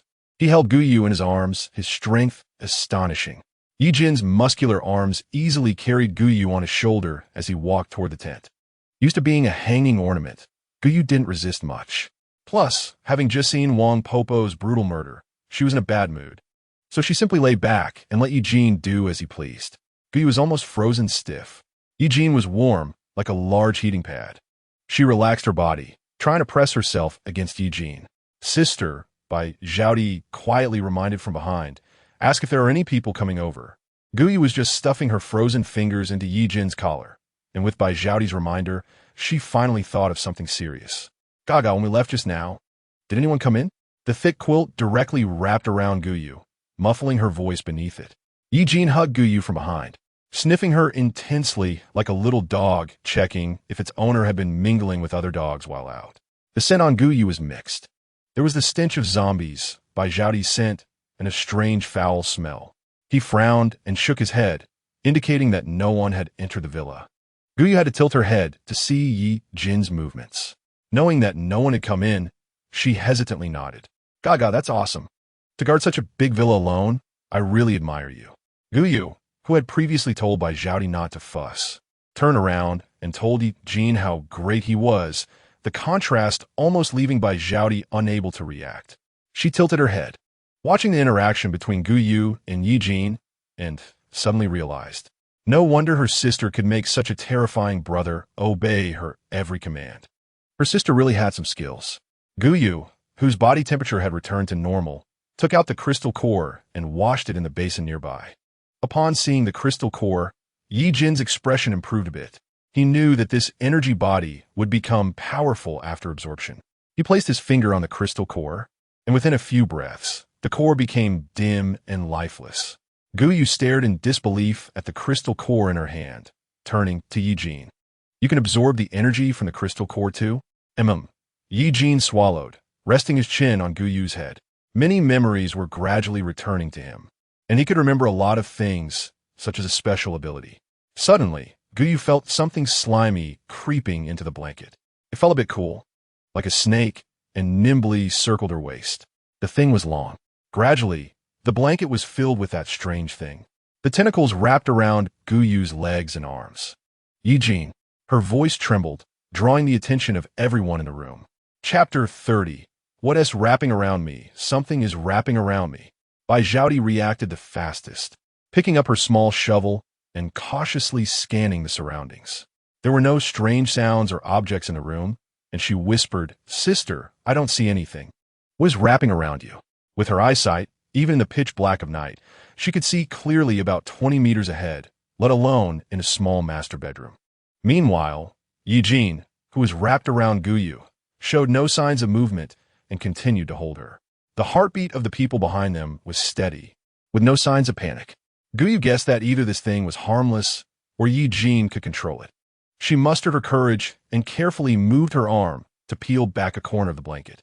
The thing in the blanket resembled a mass of fog, lacking a solid form, yet provided a tangible sensation against Guyu's body. Smooth, delicate, and cold.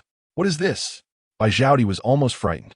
She took several steps back, but remembering that Guyu was her savior, she steeled herself and struck at the shadow. The shadow was agile and quickly pushed Bai Zhaodi down, causing her to fall on her bottom without causing any real harm. Get lost. Ye Jin's hoarse voice came from behind Guyu, accompanied by a threatening growl. The shadow impatiently thumped the ground in sync with Ye Jin's growl. Wait, a bizarre thought crossed Guyu's mind. Could this shadow be Ye Jin's ability? After the laboratory's modifications, Ye Jin had super strong attack capabilities and astonishing recovery abilities. In essence, he was just a powerful human. But after the apocalypse, humanity evolved, gaining elemental abilities and extended supernatural powers. Guyu bravely reached out to touch the shadow. The shadow became gentle in her hand, no longer standing tall and showing signs of aggression. Don't be afraid, Xiaobai. Guyu reassured Bai Zhaodi, who was about to get up. This might be Ye Jin's ability. How peculiar. She remembered that her settings included hidden Easter eggs, and her abilities weren't limited to the 5 elements, space, and physical evolution, but also many extended supernatural powers.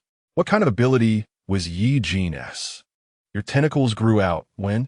Guyu softened her voice. Knowing that the tentacles belonged to Ye Jin, she was no longer afraid, playing with them in her hand, twisting them around, even tying them into a bow in midair. Bai Zhaodi, rubbing her bottom, squatted beside her, watching curiously. She didn't dare to touch it since her bottom still hurt. Just now, Ye Jin's tentacles were almost tied into a knot by Guyu.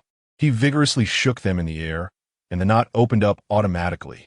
The tentacles seemed to have their own consciousness, quickly wrapping Guyu in a tight embrace. The tentacles, after swaying in the air a few times, seemed to notice Guyu. They slowly approached, stopping in front of her. The tips of the tentacles were pointed, waving left and right, then gently rubbed against her cheek. Following that motion, they stealthily slid down towards Guyu's chest. The movements were fluid and skilled, like a seasoned rogue. Guyu's face flushed. Ye Jin's hand reached from behind her, firmly grasping the tip of the tentacle. The black tentacle began to tremble all over, a quiver that even Guyu could feel. Then, under the gaze of the three, it transformed into a mass of black mist and disappeared into the air. Ye Jin frowned and clearly spat out 2 words, disgusting. He couldn't control the tentacles very well for the time being, and that thing was linked to his senses but had its own consciousness. Its dirty little thoughts were detected by Ye Jin. Even if the images in the black mist were heavily pixelated, they were the kind that couldn't be aired. Why did it disappear? I still don't understand what that was. Bad, don't look. Ye Jin spoke in fragments. He couldn't fluently express how perverted the tentacles were or how much they liked Guyu. Just thinking about a creature being so close to Guyu made Ye Jin's eyes redden with jealousy, even though that creature was his own supernatural ability. Well, if you don't want to look, then don't. What a petty guy. Anyway, whenever I have something good, you're the first one I think of. As for your behavior, I can't be bothered to comment. Guyu murmured softly. The familiar scent lingered. Now, the temperature was almost down to minus 55 degrees. Even the thickest clothing couldn't withstand being in such a cold environment for long. Guyu planned to tough it out through the night before lighting the stove. Fortunately, there were still many bags of rice and flour in the space. Once the extreme cold and extreme heat passed, she planned to check out the safe zone. The journey to the safe zone was long, and there would definitely be no conditions for cooking, so it was better to take the opportunity now to prepare food with the rice and flour for storage. Time and the space doesn't flow. Even if warm food is placed inside for a year, it will still come out warm. Having planned her next steps, Guyu glanced at the half-burned candle. The only source of light in the entire room was a small candle emitting a faint glow. She wrapped herself in the blanket and dove into the tent, blowing out the candle to sleep. Naturally, by Zhaodi couldn't just rely on Ye Jin to work. She took the initiative to extinguish the candle and close the door to the room. The sounds of zombies echoed, sometimes distant, sometimes close, as if they were chasing something, disturbing Guyu's sleep. Ye Jin stood outside, straight and still, lost in thought. It was only when Guyu patted the blanket beside her that he perked up, his ears twitching, and he voluntarily crawled in. He was so large that it even gave Guyu the illusion that the air had been squeezed out. Fortunately, Ye Jin was warm, maintaining a constant temperature of 24 degrees, and Guyu reluctantly used him as a hand warmer, wrapping herself around him. Compared to the beginning, when Ye Jin resisted Guyu's physical contact, he now calmly extended his hand to wrap around her slender waist as she clung to him. They were the perfect couple in terms of physique. Guyu could nestle entirely in Ye Jin's embrace. She pressed her face against Ye Jin's chest muscles, unable to sleep from side to side, and began to ponder. That man said he had several brothers. Where are they now? What she didn't know was that the remaining people in the opposite villa were being relentlessly pursued by a horde of tireless zombies in the freezing cold. Little Yellow Hair was already gasping for breath, while 2 or 3 people behind him, who were running slower, were grabbed by the zombies by their ankles and dragged into the dark corners. Chapter 31. Everyone's here to send you off. The person who was caught didn't even have time to let out a painful scream before the zombie bit through his neck. In just a minute, the dead person staggered to his feet and joined the ranks of the zombies, chasing after his former teammates. Little Yellow Hair, Brother Zhang, and a few other men turned a corner and hid in a terrace on the 2nd floor. They crouched low, not even daring to breathe. All of them had varying degrees of zombie blood and flesh on them, which temporarily masked their human scent. The zombie chased to the side of the terrace and stopped, lifting its head to sniff the air continuously. Little Yellow Hair's heart raced. Although it was a 2nd-floor terrace, it was only about a meter away from the ice surface. If the zombie took a few steps closer, it would discover the humans hiding inside. One zombie slipped on the ice and hit its head hard against the edge of the terrace, with its body frozen stiff when its eyeballs flew out, landing in a man's palm. The man gasped as he held the eyeball, still connected to a long optic nerve. This sound seemed to attract the attention of the zombie, which stretched its neck to look inside the terrace. The black socket missing an eyeball slowly moved, and although they knew zombies had no vision, the few of them were still scared, their legs trembling uncontrollably. After a long while, a zombie's hissing sound came from somewhere, drawing the nearby zombies away. Only then did Little Yellow Hair dare to take deep breaths. The few men crouching with Little Yellow Hair could only stand up, stamp their numbed legs, and reluctantly follow Brother Zhang towards Guyu's villa. Although they hadn't started looting yet, the thought of retreating had already begun to rise. The ice surface was scattered with chunks of flesh, both large and small, all fresh and not yet frozen hard. If one was not careful, they could slip and fall. Little Green Hair, with his dyed green hair, slipped and fell on the ice, feeling something sticky in his palm. And only upon closer inspection did he realize he had stepped on some human organ. He shook his hand in disgust. The cold-resistant gear on several of them was all looted from other villas. Wealthy people focused on style, so although it had some warmth, the wind blew in from the wide sleeves. He tightened his cuffs, but within a short time his entire arm had already gone numb from the cold. Soon, the group shivered as they reached the bottom of Guyu's villa. Brother Zhang pointed to a window at the corner of the second floor and said in Qiangzi, "You stay downstairs to assist." He then signaled for Pink Hair to climb up. Pink Hair, being a thief, fumbled around on the drainage pipe and surprisingly managed to open the window. He carefully pushed the window open. The window's hinges were frozen stiff, and it still made a creaking sound as it slowly opened. Almost at the same time, Ye Jin and Bai Zhaodi opened their eyes simultaneously. Feeling the person beside her suddenly sit up, Guyu instantly woke from her sleep. She quickly put on her coat and quietly asked, "Is someone coming in?" Ye Jin nodded, staring intently in the direction of the second-floor corner. "Where?" Bai Zhaodi crawled over quietly in a room at the corner of the second floor. In less than half a minute, Guyu was fully equipped. Her hearing wasn't as sharp as the other two, so she cautiously continued to ask, "How many?"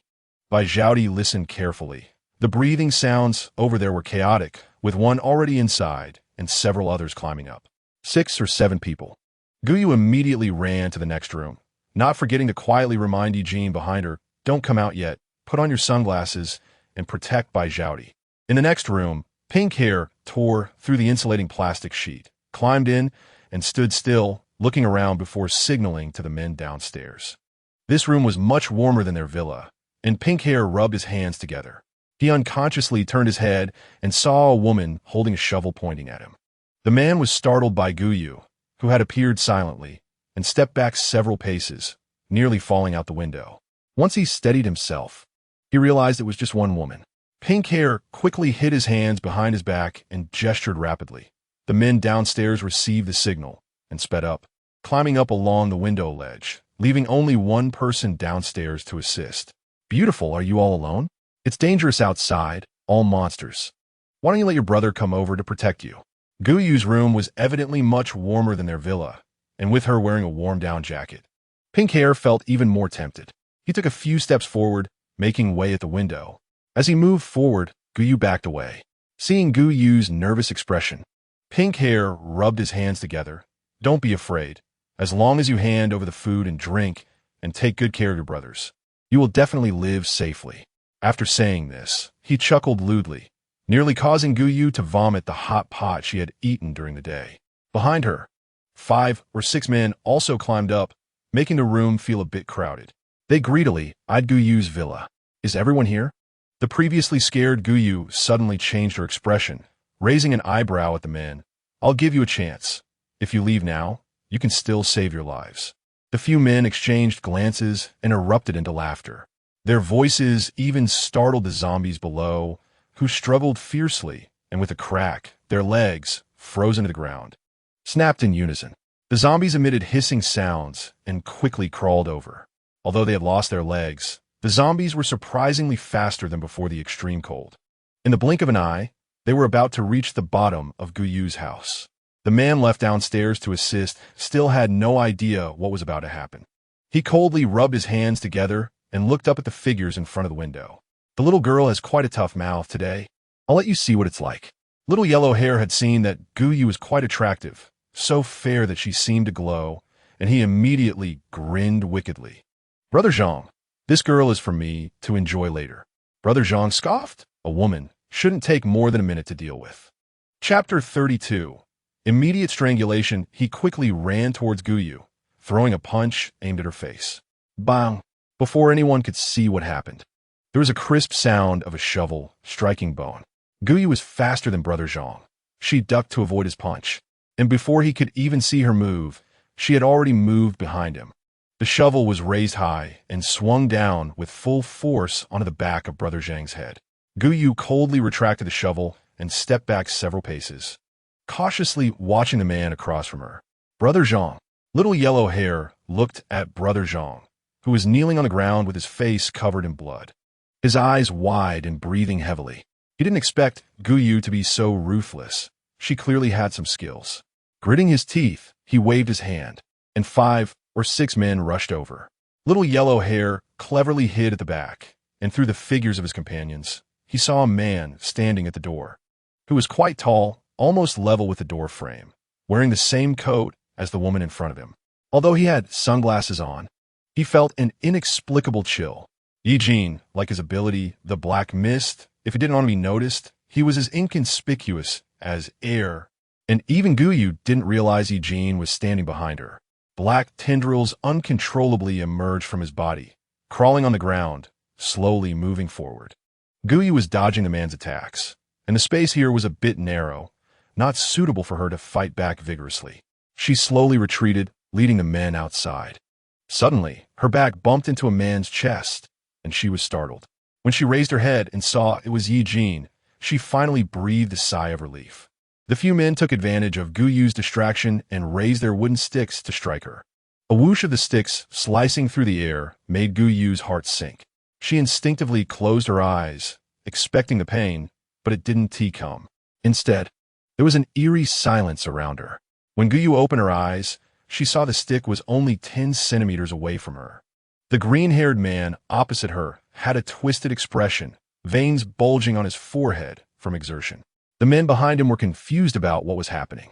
At this moment, Guyu and the yellow-haired man stood at the doorway, next to a large wardrobe, which only allowed one person to pass through. The man behind urged, "What the hell are you doing, green hair? Just smash this little girl." The stick seemed to freeze in midair.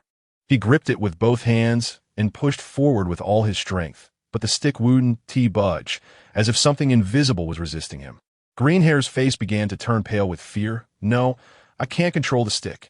He fearfully let go and staggered back several steps, leaving the stick suspended in the air. "A ghost! A ghost!" Someone screamed, and the previously cocky men began to retreat frantically. The small window was blocked tightly by two men, and no one could escape. Guyu lit a candle, which only illuminated her chin, while Ye Jin remained hidden in the darkness. "Where do you think you're going?" Guyu said softly, with a hint of a smile. "This isn't a place where you can come and go as you please. We gave you a chance before." She raised her hand, and the two men blocking the window suddenly found their ankles entangled by something, being dragged into the middle of the room. The wild wind and snow rushed into the room, extinguishing the candle. The room fell into darkness. Ye Jin covered Guyu's eyes with his hands, and in the dark, there were sounds of human torment and despair. Creak, creak.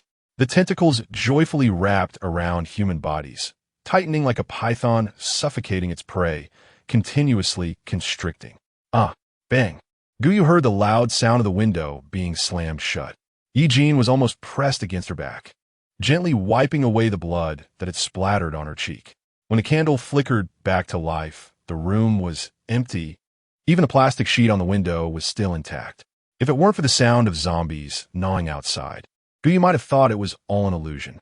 Bai Zhaodi stood in the dark corner of the stairs, covering her mouth, her eyes filled with terror. If they killed zombies to survive, Ye Jin killed these people purely to satisfy his bloodlust. His previously expressionless face now bore a cruel smile. The tentacles slowly retreated into the dark corner, dissipating into the air. When Guyu turned her head, Ye Jin had already changed his expression. He held Guyu by the back of her neck, as if controlling his prey but not using much strength. He slowly lowered his body, rubbing his high nose against her neck. So fragrant. After spending so much time together, Guyu could roughly guess that this word, which appeared most frequently in Ye Jin's mouth, likely represented her name. I didn't want you to kill. Killing could become addictive. And she didn't want Ye Jin to turn into a monster who only knew how to kill. She didn't know when it started. But her feelings for Ye Jin had shifted from wanting to conquer him to wanting him to live well.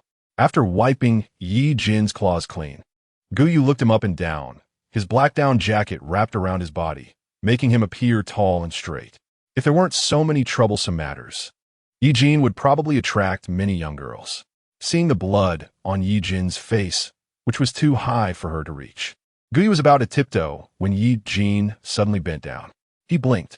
This was the first time Guyu seriously examined Ye Jin. Under the dim candlelight, Ye Jin's eyelashes cast a long shadow, covering part of his white pupils. He looked somewhat familiar. The candle flickered out, due to her reaction. Guyu turned her back, pressing her slightly trembling wrist. Ye Jin tilted his head, staring at Guyu's back. The tentacles uncontrollably emerged and waved around, quickly filling the entire room. Guyu walked ahead, her steps hurried, giving off a sense of fleeing. Ye Jin licked the corner of his mouth. With a fragrant taste from Guyu's finger still lingered. This scent had a deadly attraction for Ye Jin. Rather than coming from Guyu, it was more like the taste of her soul. Chapter 33. Supplementing supplies, Ye Jin happily curled his lips. He was broad-shouldered, blocking the cold wind from entering the tent. He was increasingly resembling a human, even thoughtfully pulling the blanket over Guyu. He was fumbling in the bedding, grabbing Guyu's hand. Ye Jin's palm was large enough to encompass Guyu's entire hand. Those bastards deserved to die, but in the future when there were outsiders, they shouldn't directly kill people. Human hearts are much scarier than those moaning zombies outside. The hearts of humans are like honeycomb coal. Someone as naive as Ye Jin should keep a low profile and not attract attention. Seizing the opportunity, Guyu began to brainwash Ye Jin. Except for Guyu, all other humans were like ants, easily crushed. If he wanted to kill, why care if anyone was watching? The man beside him didn't even grunt, clearly disregarding Guyu's words. Guyu turned over in the dark and locked eyes with the misty white pupils. The owner of those eyes was very alert and showed no signs of sleep, clearly disapproving of her words. Guyu huffed, stubborn, "I can't be bothered with you." After saying that, she turned over heavily, closed her eyes, and began to sleep. The days without mobile phones, novels, or games were truly difficult. Apart from sleeping and eating, there was no entertainment. Guyu yawned and sat up. It was still dark outside, and she couldn't see her hand in front of her. It made her doubt whether it was day or night. The temperature was still dropping, even exceeding the maximum value on the thermometer. Even if the villa was well insulated, it was still too cold to stand. Guyu, who had been pinching pennies, couldn't bear it any longer. She threw a book into the coal stove and sprinkled a layer of tissue and wooden scraps on top. Bai Zhaodi had never seen such a thing. She squatted beside Guyu, watching her actions. The lighter ignited the tissue, and soon the wooden scraps and book caught fire. Once the flames stabilized, she could add some larger pieces of wood. The air around the stove quickly warmed up. Guyu didn't want to waste, so she placed a pot on the stove, preparing to cook some rice. There wasn't much fuel left in the warehouse, but there were solid wooden furniture pieces in the living room used for blocking doors and windows. Since the icy surface had already frozen over, those pieces of furniture were no longer needed. Dismantling furniture was a laborious task. Guyu turned to Ye Jin, giving him a sweet smile. Her voice so coy it made one's skin crawl. "Can you help me break down the furniture? I'm really cold." This was nothing for Ye Jin. The axe struck the seams of the furniture, and soon a solid wooden bookshelf fell apart. The furniture was all bought with Guyu's salary, and as she watched it being dismantled by Ye Jin, her heart was bleeding. For several days afterward, the smell of food constantly wafted from the master bedroom. Ham sausages were placed by the stove to be grilled until crispy, cut into small pieces, and wrapped in rice along with pickled vegetables. The frozen pork in the space was taken out to thaw, sliced thinly, marinated with various seasonings, and then neatly arranged around the stove to be dried into jerky. While steaming rice, a basket of pork buns was added on top, filling the air with a rich meat aroma. Although Bai Zhaodi was the daughter of the wealthy Bai gang, she was skilled at cooking and laundry, particularly good at making delicious dishes. Guyu felt herself visibly growing rounder. Soon, the rice and flour in the space were consumed at a rapid pace, replaced by neatly arranged food. Looking at the empty spots, Guyu felt a bit anxious.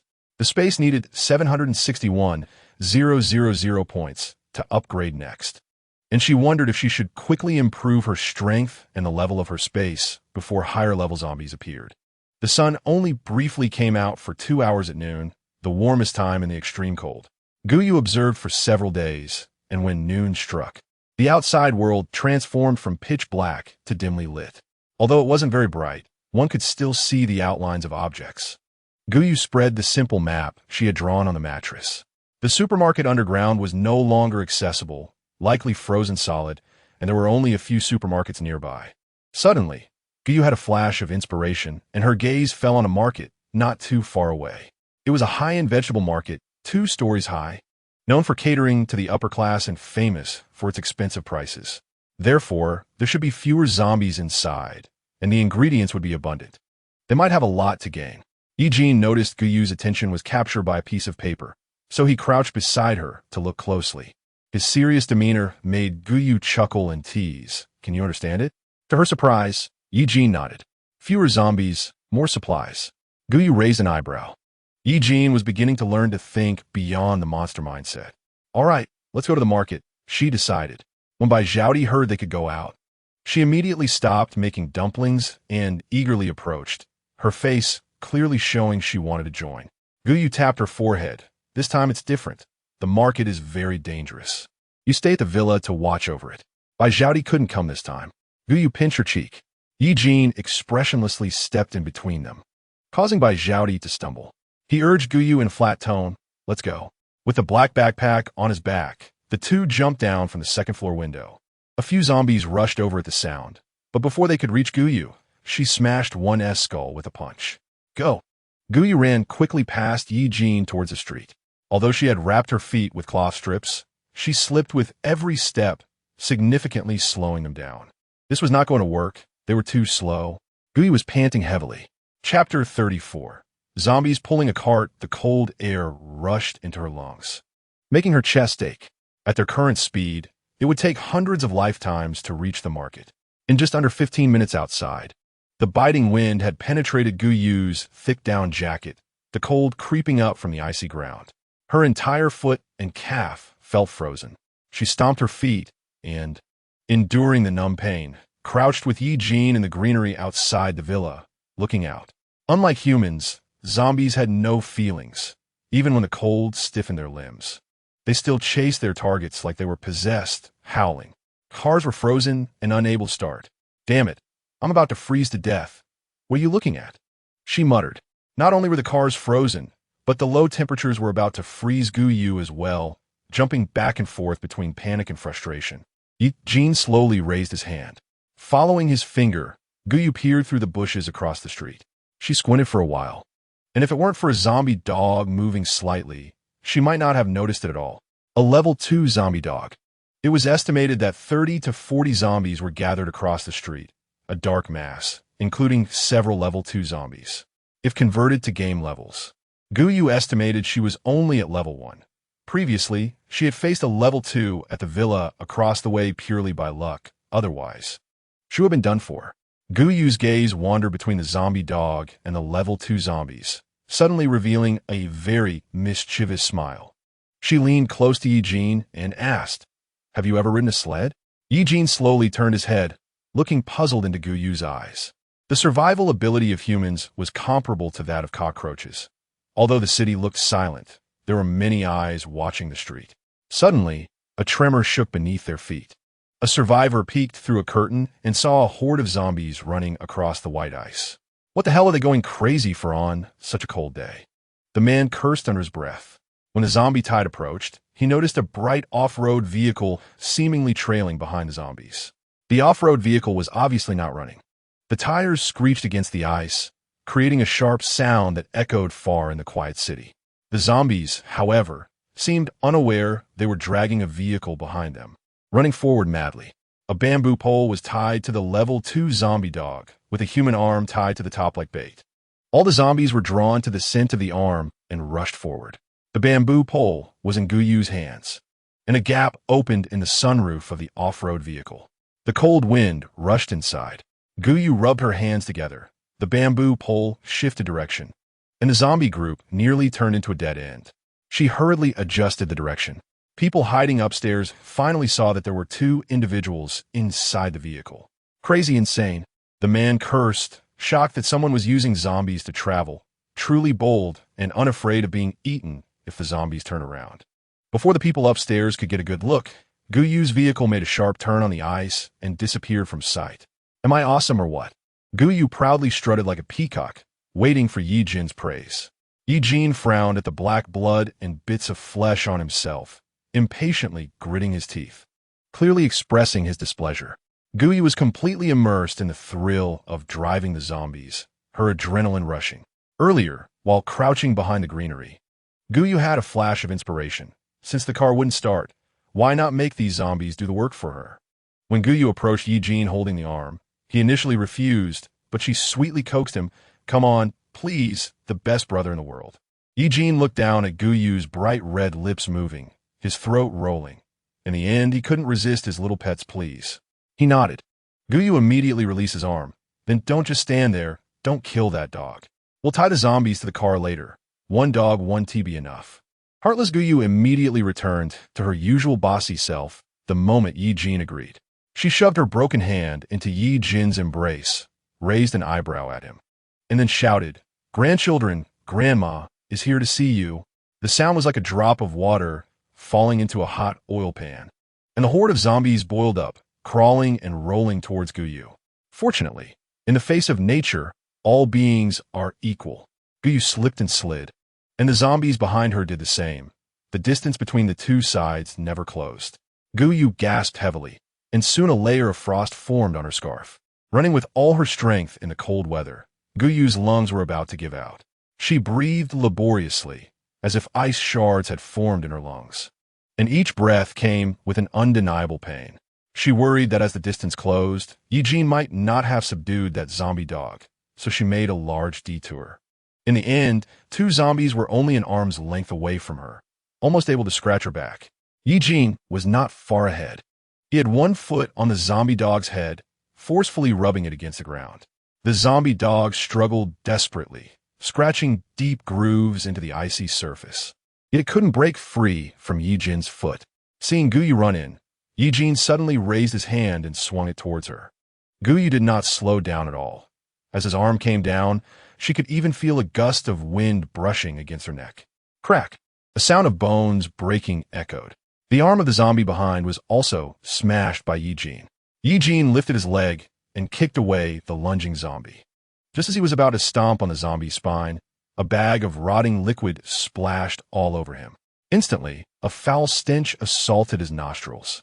Chapter 35. Damn your grandma's leg. Ye Jin was momentarily stunned and took a step back in disgust. The zombie dog beneath his feet regained its freedom and dashed forward with such speed that it only left a red blur behind. Hiss! The zombie dog's limbs clawed at the ice, performing a drift to change direction. Its head had been partially flattened by Ye Jin's foot, its skull deeply caved in, showing just how much restraint Ye Jin had shown to avoid killing the zombie dog. Once it steadied itself, it immediately bared its sharp teeth and let out a hissing roar from its throat. Suddenly, it froze, sniffing the air. Not only the zombie dog, but the other zombies also became bewildered in an instant, their previous targets suddenly vanishing. The two zombies furrowed their brows and looked towards Guyu and Ye Jin, but their attention was quickly drawn to the human arm on top of the zombie dog's head. Guyu knew that the scent of the zombies on her couldn't be disguised for long in front of the two zombies. So she quickly dragged Ye Jin into the off-road vehicle. The moment the car door closed, Guyu manipulated the arm hanging above the zombie dog's head. Then came a series of deafening zombie roars as the car was violently jolted, the tires screeching against the ground. The horde of zombies acted like a bulldozer, plowing through any obstacles in their path. Whoopee! Guyu cheered, slapping the steering wheel with force, a smile on her face as she looked at Ye Jin. Ding dong. Favorability 5, current strategy value 35, 100. Ye Jin's expression was nearly the same as usual, showing no emotion. But the darkness in his brows was something Guyu couldn't ignore. "What's wrong? Why aren't you happy?" she asked, trying to keep an eye on the situation ahead while feeling a bit frantic. Inside the spacious off-road vehicle, the black smoke emanating from Ye Jin condensed into a physical form, making Guyu feel a bit cramped. The black smoke pressed against her, making it hard to breathe, as if a great mountain was resting on her chest. The steel car was even slightly deformed, and a cracking sound came from the windshield. This noise startled the zombies ahead, causing the horde to become chaotic as they collided in different directions.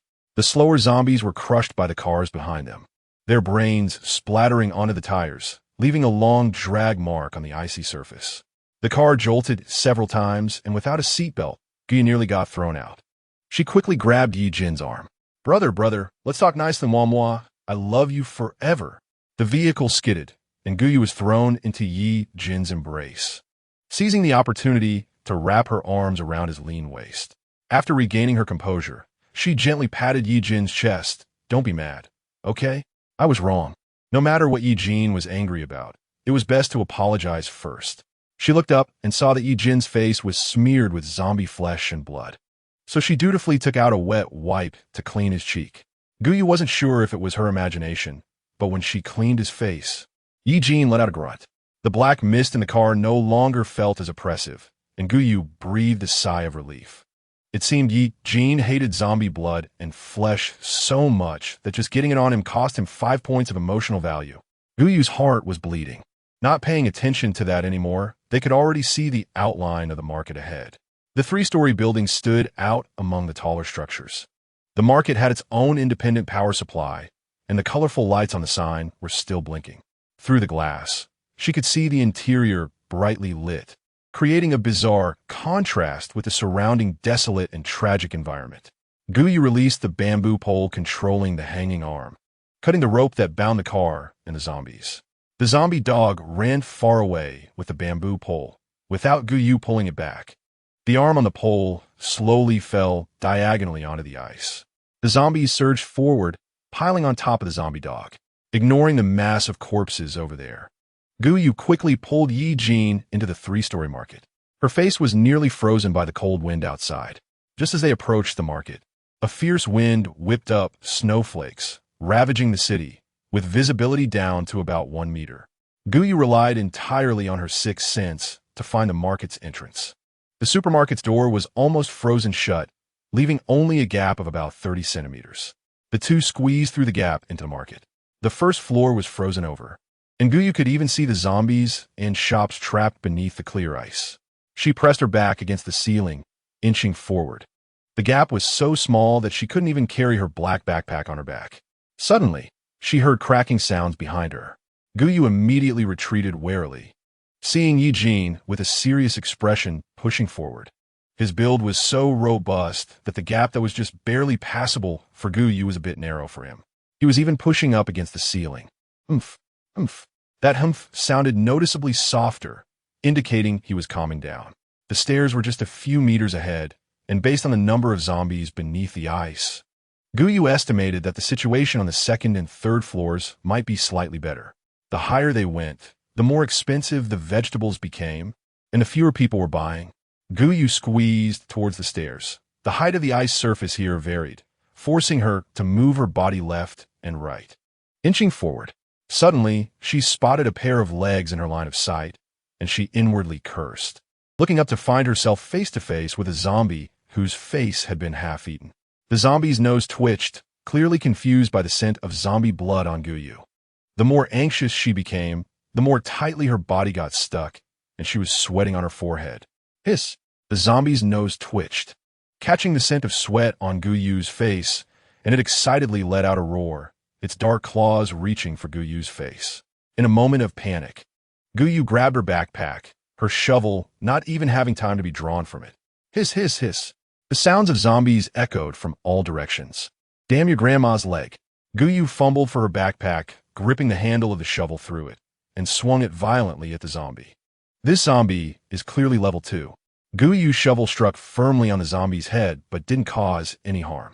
Chapter 36. Only if my brother holds me. The zombie yanked Guyu's backpack and threw it aside, causing it to slide 4 or 5 meters across the ice.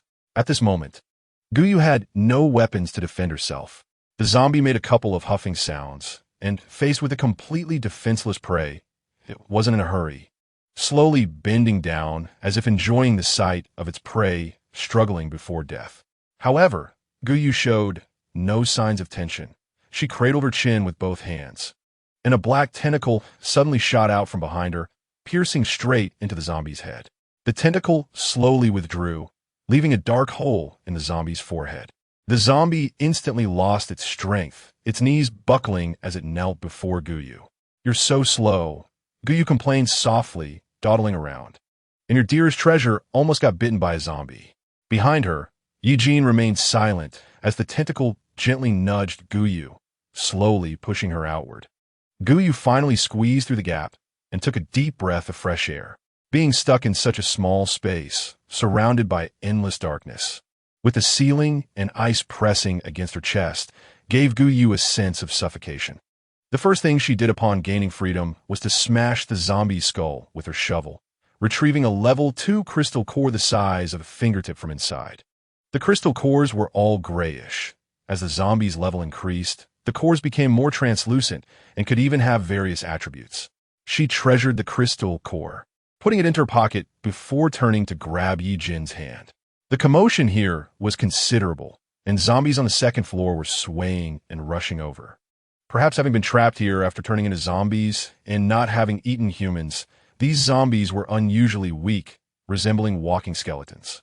Having not had the opportunity to vent her frustrations for a long time, Guyu felt a bit restless.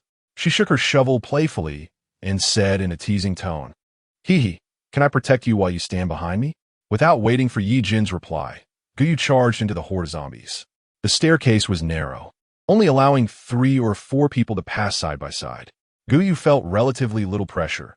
She swung her shovel vigorously. Level 1 zombies didn't even dodge, foolishly approaching to offer their heads to Guyu. Gradually, a small mountain of corpses began to pile up on the ground, nearly burying Guyu. She struggled to step on the zombie corpses, swaying left and right, while also trying to fend off the zombies that were encroaching from behind. Tentacles wrapped around Guyu's waist, gently lifting her into the air, leveling her with the zombies at the stairway entrance. "Thank you, brother," Guyu said sweetly. Her hands moved ruthlessly, the shovel thumping solidly against the zombies' heads. The massive vibrations slowed their attacks. Then, the sharp edge of the shovel shoved into the zombies' eye sockets, splitting their eyeballs in half. Black blood and flesh splattered onto the shovel, and Guyu became even more excited as she saw the space upgrade progress reach 211-1000. In just a short while, the stairway was filled with the corpses of zombies. With adrenaline pumping, Guyu only realized her hands were slightly trembling when she flipped over the last zombie, almost losing her grip on the shovel handle. She feigned weakness, leaning against Ye Jin's embrace. "Brother, I'm really so weak. Oh, to protect you, look at my hands shaking. I can't move anymore. You have to carry me." There was no place to step at the stairway entrance, and Guyu belatedly noticed the disgusting mess of zombie blood lying everywhere. So, she comfortably nestled into Ye Jin's arms. Unfortunately, Ye Jin wasn't clever enough to see through Guyu's many schemes. He thought this fragile human had tired herself out killing so many filthy monsters and might also be scared. He held Guyu and suddenly pushed off the ground, easily leaping over the mountain of corpses to the second floor. Only wealthy supermarkets are like this, Guyu mused inwardly. The vegetables were kept in fresh-keeping cabinets, decaying much slower than those exposed to the air. Although many had already frozen solid like bricks, they were still edible. In the apocalypse, vegetables were far more precious than meat, as the human body still needed many trace elements from fruits and vegetables. Guyu opened her backpack, using the action of stuffing items inside to transfer them to her space. She was very cautious, no matter if there were people around or not. She was pretending to act while transferring to her space. After all, the apocalypse had just begun, and space abilities were a scarce attribute. She didn't want to attract too much attention. Potatoes, zucchinis, pumpkins, cucumbers, tomatoes, apples, pears, and various instant foods. Previously, her space had been mostly filled with quilts and winter supplies. Now, moving those items out had freed up quite a bit of space. After estimating that these fruits and vegetables took up about 30 square meters, Guyu stopped. She looked towards the third floor, which was primarily filled with seafood and meats, which could fill her belly better. Does brother like to eat meat? Guyu crazily swept up beef and black-striped pork, Inner Mongolia lamb, while continuously chattering. "Look how much I love you. I know you like meat. I didn't take much vegetables." Ye Jin felt a warmth in his heart watching the little human's actions. She really loves me. Ding dong, favorability 1, current strategy value 36100. Hearing the ding-dong sound indicating her favorability, Guyu became even more enthusiastic. She almost praised Ye Jin to the heavens, describing her feelings for him as solid as a rock, rare in the world. Suddenly, Ye Jin's smile faded. He frowned and looked out the large floor-to-ceiling window. Outside, the fierce wind was swirling snowflakes, and visibility was very low. Following Ye Jin's line of sight made Guyu's eyes ache, but she still couldn't see anything. Their luck was truly not great. A blizzard had started today. Only an hour and a half had passed since the expected 2 hours, yet the perceived temperature had already dropped to a level Guyu found unbearable. She had almost been overwhelmed by all the food, but now, being near the window, the cold wind and low temperature jolted her back to reality. Just as she was preparing to leave with Ye Jin, she heard a rustling sound not far from the shelf. Something's there. Guyu instinctively thought it was a zombie. Chapter 37. The Fox Spirit. She raised her shovel and was about to go deal with them when she suddenly overheard a hushed argument. Damn it, get down. The weather's changing outside. I also want to, but there's so many zombies down there, and a zombie dog too. It's fine. Let's stay up here for a while. The zombies will be drawn away soon. TSK. I said our luck wasn't good, to run this far and still encounter a team looking for supplies. Guyu crouched behind the shelf, peeking forward, and recognized the leading man. He seemed familiar, like the one from the safe zone who had blocked her path before. Guyu didn't want to get involved with others, so she had to endure the cold, shrinking back into Ye Jin's embrace, waiting for them to leave before she could leave herself. 10 minutes passed, and Guyu's limbs began to feel numb from the cold. Yet those few people showed no signs of leaving. What are you waiting for? Guyu's voice startled the few people in front, causing them to scramble behind the cash register, warily looking towards a shelf. 2 people emerged from behind the shelf, 1 male and 1 female. The man was very tall, wearing sunglasses and a mask, making it nearly impossible to see his face. As for the woman, Guyu pulled down her mask and said, Brother Chong, what a coincidence. We meet again. Wang Chong stared closely at Guyu's face. He was deeply impressed by her. In the apocalypse, it was rare to see such a calm woman, not to mention the tall, strong man behind her, who was quite recognizable. Wang Chong suppressed his wildly beating heart, stood up, and his gaze kept falling on Ye Jin. Their base had lost quite a few people, and this man looked like he could fight. I remember you, Miss Gu. He nodded slightly. It really was a coincidence. The zombies outside have been lured away by our people. Should we stick together? After all, there are only 2 of you, and our base is very safe. She had 100 thoughts racing in her mind. Although the 3 of them were holed up in the villa area, it felt safe. But they were cut off from the world and received no news. It was better to get closer to this person from the South City safe zone first. Wang Chong's words were laced with bragging about how their safe zone was full of talent. The people around them didn't know what Wang Chong was thinking. He lowered his voice. Brother Chong, don't tell them about the safe zone. Wang Chong waved his hand dismissively. I know this Miss Gu. She's a smart person. Animal mutation? Guyu raised her eyebrows slightly. Interesting. As they were talking, the floor-to-ceiling window suddenly darkened. Ye Jin's arms tensed, and the surrounding tentacles turned into black mist, wrapping around him and Guyu. The market itself was dimly lit, and for now, no one noticed Ye Jin's abnormality. A dark shadow leaned closer, its furry long hair pressed against the glass, revealing an icy blue beast eye. The people from the South City safe zone quickly gathered their things. Wang Chong spoke. Miss Gu and this brother don't need to be nervous. This is our safe zone's evolved husky. The temperature outside is dropping continuously, so why don't the 2 of you come with me to the South City safe zone? Guyu agreed, suppressing Ye Jin's arm and nodded. Then, thank you, Brother Chong. They ran downstairs with the people from the safe zone, following the stairs outside the market to the 2nd floor, where the corner window was directly smashed. Oomph! Ye Jin made a sound of discontent. Warm breath sprayed onto Ye Jin's earlobe, and his earlobe instantly turned bright red. Ding dong.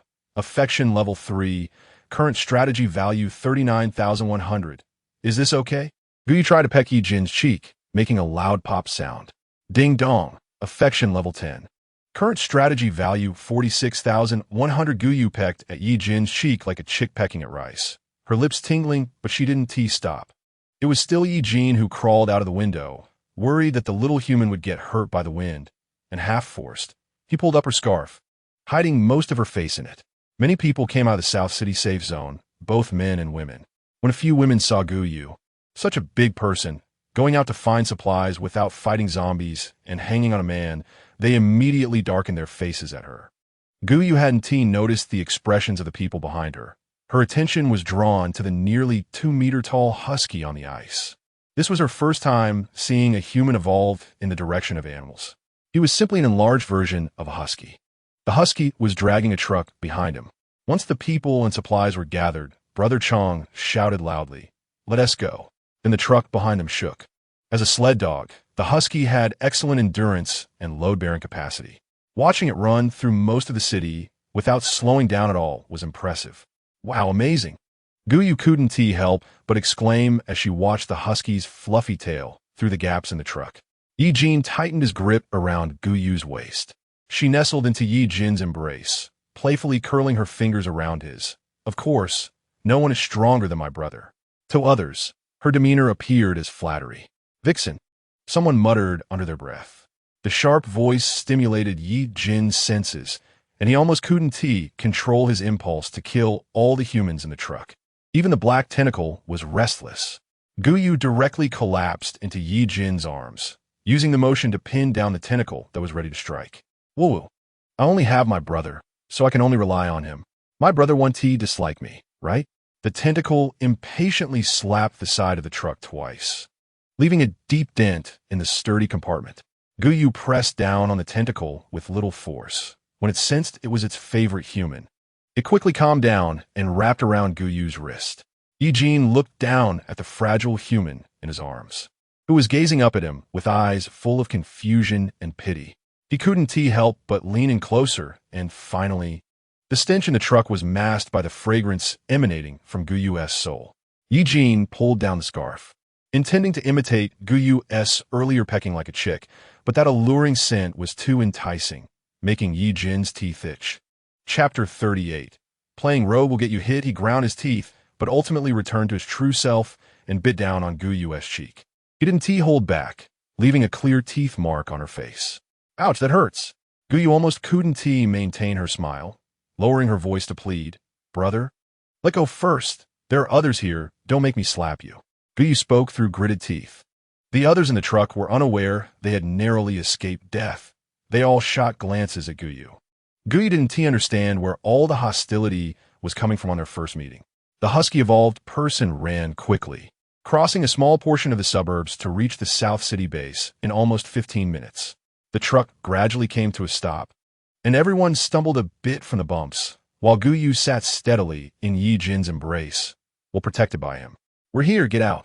Brother Chong pulled open the thick cloth of the truck. Guyu surveyed the South City safe zone. It had changed dramatically in just a few days. Previously, it was only a section marked by roadblocks and abandoned cars as a safe zone, including several neighborhoods. It seemed something had happened to the safe zone, as the territory had shrunk significantly. Now, there was only a large stadium. If Guyu wasn't mistaken, they had dug deep trenches beside the railings, filled with long spikes to ward off zombies. The wide football field was densely packed with many makeshift houses. It was hard to imagine that humans could survive in such a low-temperature environment inside those houses. Brother Chong led Guyu and Ye Jin forward, hurriedly reminding them, "The stadium ahead is our safe zone's interior. The elderly are inside, and the newcomers are outside. You'll just follow the crowd into the gym in a bit." After saying that, he jogged off to supervise others unloading supplies. Guyu followed the crowd into the gym. As soon as she stepped inside, she felt several unfriendly gazes scanning the entering crowd from top to bottom. The gym was filled with people sleeping on the ground. The space divided into small grids like parking spots. The vast stadium had only a few small braziers, hardly raising the temperature. There were 4 or 5 small houses at the entrance, and people instinctively lined up in 5 teams, separating by gender, one by one entering the room for inspection. It seemed people now knew they would be infected if scratched by zombies. Guyu and Ye Jin could only temporarily separate, standing side by side at the back of the line. The line moved at an extremely slow pace, and Guyu yawned out of boredom. The temperature inside the gym wasn't much higher than outside, and the atmosphere was unusually oppressive, making it hard to breathe. Guyu curled up to reduce her presence. Suddenly, a burst of crying erupted from the front. "I'm not infected. I was just scratched by a wire." A man was dragged out of the crowd and unceremoniously thrown into a room. Through the crack in the door, Guyu saw that there were people tied up inside, several of whom had pale faces and were drooling uncontrollably. "You hurry up." Unbeknownst to her, it was now Ye Jin's turn.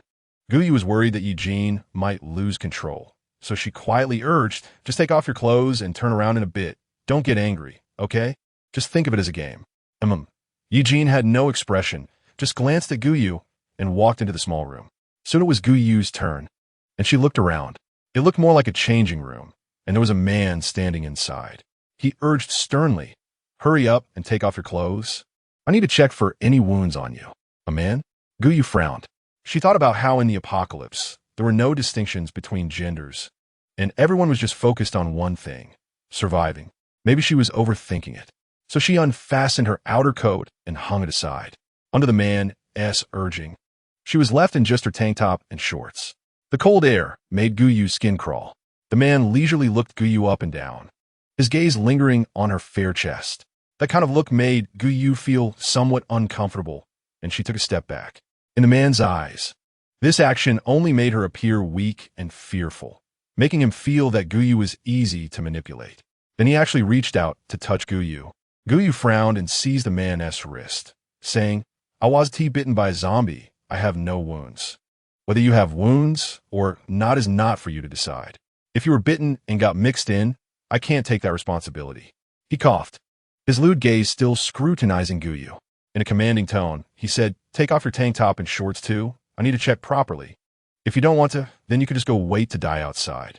As he spoke, he was about to slap Guyu on the butt.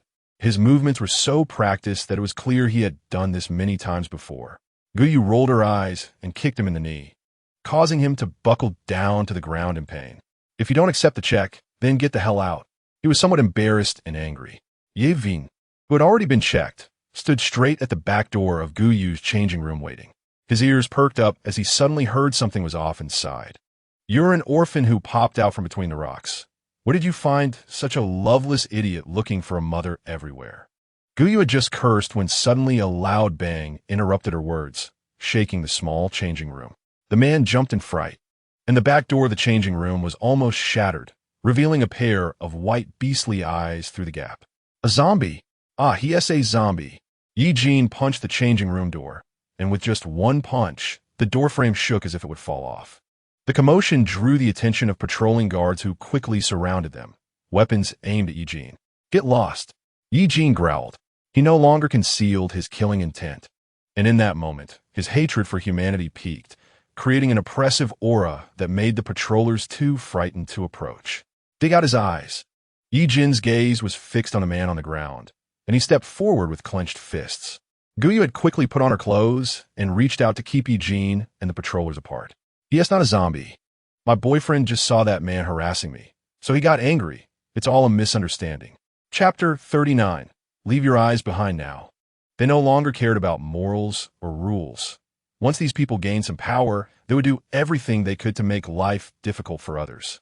These people had long been in positions to decide the life and death of others, and in front of the other people in the safety zone, they could practically do as they pleased. Bullshit. I couldn't care less about flirting with you. Just look at what kind of trash you are. Seeing his own people arrive, the man became even more arrogant. Those two are zombies. Kill them. It was clear to anyone with eyes that Guyu and Ye Jin showed no signs of zombification. The others in the safety zone lowered their heads, pretending not to see anything, afraid of attracting trouble. Guyu was unsure if this safety zone communicated with others. If Ye Jin killed today, she feared that other safety zones would hear about it and join forces against him. Unfortunately, Guyu's words had no effect. The patrollers raised their weapons and charged at Ye Jin. To Ye Jin, their speed seemed almost like slow motion, and he punched one of them squarely on the nose. The man flew backward, crashing into several others who had rushed forward, and they all tumbled together, groaning for a long time without being able to get up.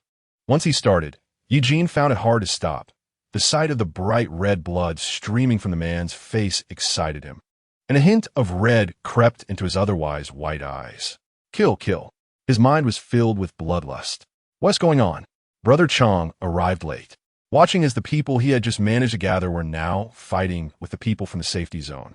To be precise, it was the people from the safety zone who were being pinned down and beaten by Ye Jin. Seeing their boss arrive, his men scurried behind Brother Chong, pointing at Ye Jin and starting to complain.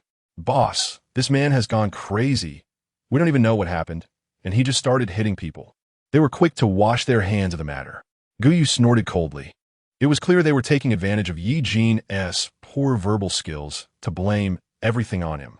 She hugged Ye Jin's arm to calm him down temporarily, and then raised her voice. If it weren't for that examiner wanting to touch me, how could Ye Jin possibly hit you for no reason? It's the apocalypse out there, and there's zombies everywhere. In this situation, if you can't even control your lower half, then your brain is connected to your lower half, and you can't control it. If you annoy my aunt, I'll chop you up and stuff you into your empty skull. Guyu put her hands on her hips and vented, not giving Brother Chong a chance to interject. After she finished, she immediately nestled into Ye Jin's arms, her hands caressing his solid back to calm him down. Brother, you were so strong just now. You protected me so well. Can you not be angry anymore? I want to go curse them out. Her soft, spoiled demeanor was completely different from moments ago. Brother Chong chuckled awkwardly, saying it was all a misunderstanding. The man's cheek was swollen from the beating, and he staggered, barely managing to stay upright. Damn it. Apologize to her. Brother Chong stepped on his shoulder, forcing him to kneel on the ground and bow his head to Guyu. Brother Chong knew the priorities well. One side was a replaceable watchdog, while the other was a powerful fighter who might even evolve. He decisively chose the latter. Look, he is apologizing to you, brother. Guyu swayed Ye Jin's arm. Don't be angry. Don't be angry. Being angry isn't handsome. She picked up the sunglasses from the ground, wiped them clean, and covered Ye Jin's white pupils again. Ye Jin's gaze went from bloodthirsty to indifferent, and he slowly raised his hand, pointing at the kneeling man. His voice cold as he said, eyes. The man shuddered, genuinely frightened, and kept bowing to Ye Jin. I was wrong. I didn't recognize the great mountain. Guyu instinctively looked over, and suddenly Ye Jin's hand reached around from behind and covered her eyes. Everything went dark in front of her, and all she could hear were the sounds of inhaling and the man's wails. Brother Chong, accustomed to bloodshed, felt his stomach churn. Ye Jin actually directly plucked out the man's eyeball. His speed was so fast that no one could see how he did it. They only felt a flash of black, and the man's eyeball rolled on the gym floor. The eyeball was quite intact, still connected to a long optic nerve at the back.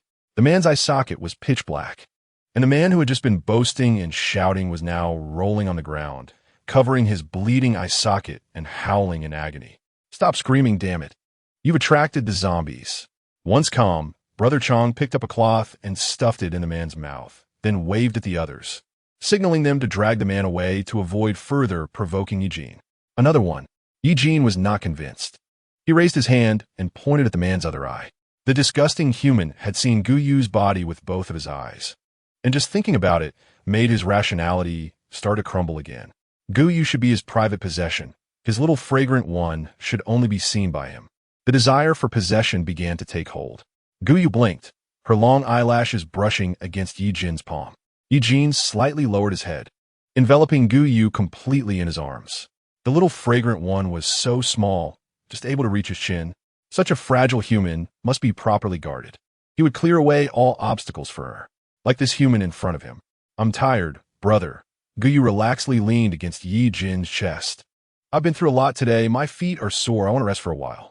This completely trusting gesture pleased Ye Jin. His gaze shifted between the howling man and Guyu, and he finally picked up Guyu without hesitation. Brother Chong let out a sigh of relief. Ye Jin, this way. He feigned calmness, leading Ye Jin to the duty room in the gymnasium. This was originally his spot. Brother Chong looked at Ye Jin's strong back and the strange, agile movements he had just displayed, feeling even more certain about wanting to keep him in the safe zone. You all rest well. I guarantee that what happened before will never happen again. Brother Chong smiled, his gaze lingering on Ye Jin for a moment. Guyu had already put sunglasses on Ye Jin's face, covering his unusual white pupils. Aside from man who had lost one eyeball, no one else should have seen Ye Jin's eyes. Guyu wrapped her arms around Ye Jin's neck, revealing her eyes to Brother Chong. Thank you, Brother Chong. We want to rest for a while. The implication of driving them away was clear. Chapter 40. Oh, a familiar face. Brother Chong immediately understood the meaning behind Guyu's words and laughed heartily. You all rest well. Tomorrow I'll take you around the safe zone. The thin door creaked shut, blocking out the probing gazes from outside. Guyu kept her eyes on Brother Chong as he left. Brother Chong's room was surrounded by windows, covered with a layer of newspaper, providing decent privacy compared to the outside. However, the thin walls could not block any sound. Guyu felt very insecure about this. Ye Jin maintained the princess carry position, sitting on the bed, with Guyu completely leaning against him. Ye Jin seemed to really like this position, as the little fragrant human fully relied on him. Shoo, relax. Guyu worried that their conversation would be overheard by people outside, and she lowered her voice, almost whispering into Ye Jin's ear, "We'll only stay here for one day. After we gather information, we'll find an excuse to leave. You must control yourself and not kill anyone randomly, understand?" She held Ye Jin's face, satisfied only when she saw him nod slightly. The safe zone only provided accommodation, not food. Therefore, the people inside could not just stay cooped up. They had to go outside to find food through their own efforts. On someone else's territory, they could not eat anything with a strong smell and could only take out a piece of bread frozen solid, like a brick from their backpack, to nibble on. The sun set early, and now it was probably around 3 or 4 in the afternoon. The gymnasium was already pitch black. Everyone was curled up under thin blankets, shivering. Ye Jin opened his down jacket, wrapping Guyu completely in his embrace. The safe zone was just too cold. The space was large, and there were hardly any heating tools. Guyu could only rely on the warmth of her body warmer and her own vitality to resist the low temperature.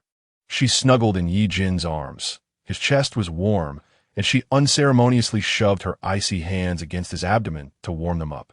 "Tomorrow, we must leave," she murmured, falling into a drowsy sleep. Ye Jin's ears perked up. He heard a strange sound. It seemed to be the whimpering of an animal, vague and not quite clear. He looked down at Guyu, who was sound asleep in his arms, and quietly got up. Ye Jin moved through the darkness without making a sound, seemingly merging with the shadows. He glanced coldly at a man and a woman in the corner. The man appeared to be a patrol officer from the safe zone, holding a bag of cookies that he disdainfully threw at the woman's face. Ye Jin tilted his head, watching the actions of the two. He recognized the woman. Her name seemed to be Zhao Rui. He didn't expect to run into her here. Zhao Rui slowly leaned over the man, making the same sounds he had heard before. He watched their movements expressionlessly, only shifting his gaze after a while. Where Zhao Rui was and what she was doing was not important. What mattered was where that person was. Ye Jin was like a beast walking in the darkness, moving through the messy ground and stopping in front of a person. The person was curled up, their face wrapped in a circle of bandages, blood seeping through, staining the bandages red. He seemed to sense something, suddenly opening his eyes wide. Who's there?" The man yelled. "He's coming. He's here to kill me." His mental state seemed unstable as he pushed the person sleeping next to him. The other person was annoyed and punched him in the face. "Shut up. You're so loud. There are no zombies here. Don't bring them over." The person finally managed to get some warmth under the blanket, cursing a few times before wrapping themselves up again, leaving only their head exposed. A sound escaped in the darkness, not loud enough to disturb the sleeping crowd around them. The man with bandages on his head fell heavily back onto the blanket. His only remaining intact eyeball was neatly placed next to his pillow. Guyu turned over. The other side of the bed was cold. She suddenly sat up. "Ye Jin?" Came Ye Jin's voice from the dark doorway. "You scare me. I thought something happened." Guyu's tense nerves relaxed as she skillfully reached out her hands. "Where did you go, brother? You scare me to death." Only after crawling back into his warm embrace did she close her eyes, drifting back into a drowsy state. However, Guyu twitched her nose. Why did she smell blood? By the next morning, she was awakened by the noise outside. "He's dead. He.S. dead. Does zombie get in? Are you stupid? If it were a zombie, he'd just be a skeleton by now. What zombie digs out eyeballs?" Eyeballs?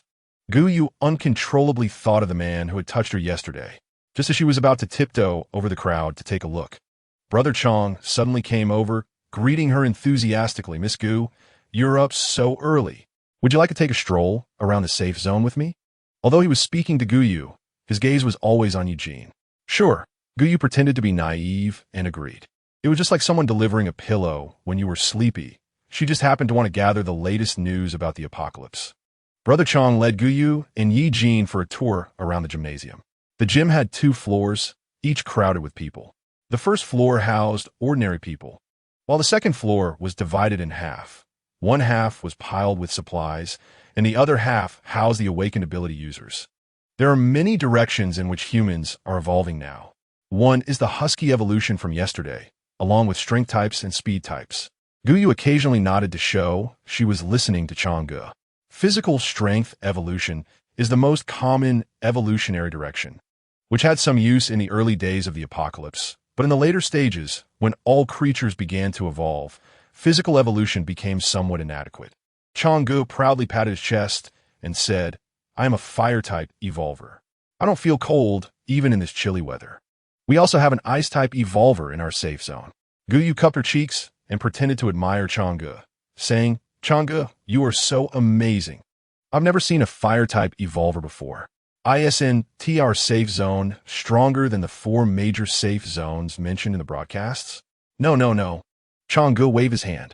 The 4 major safe zones are established by the state.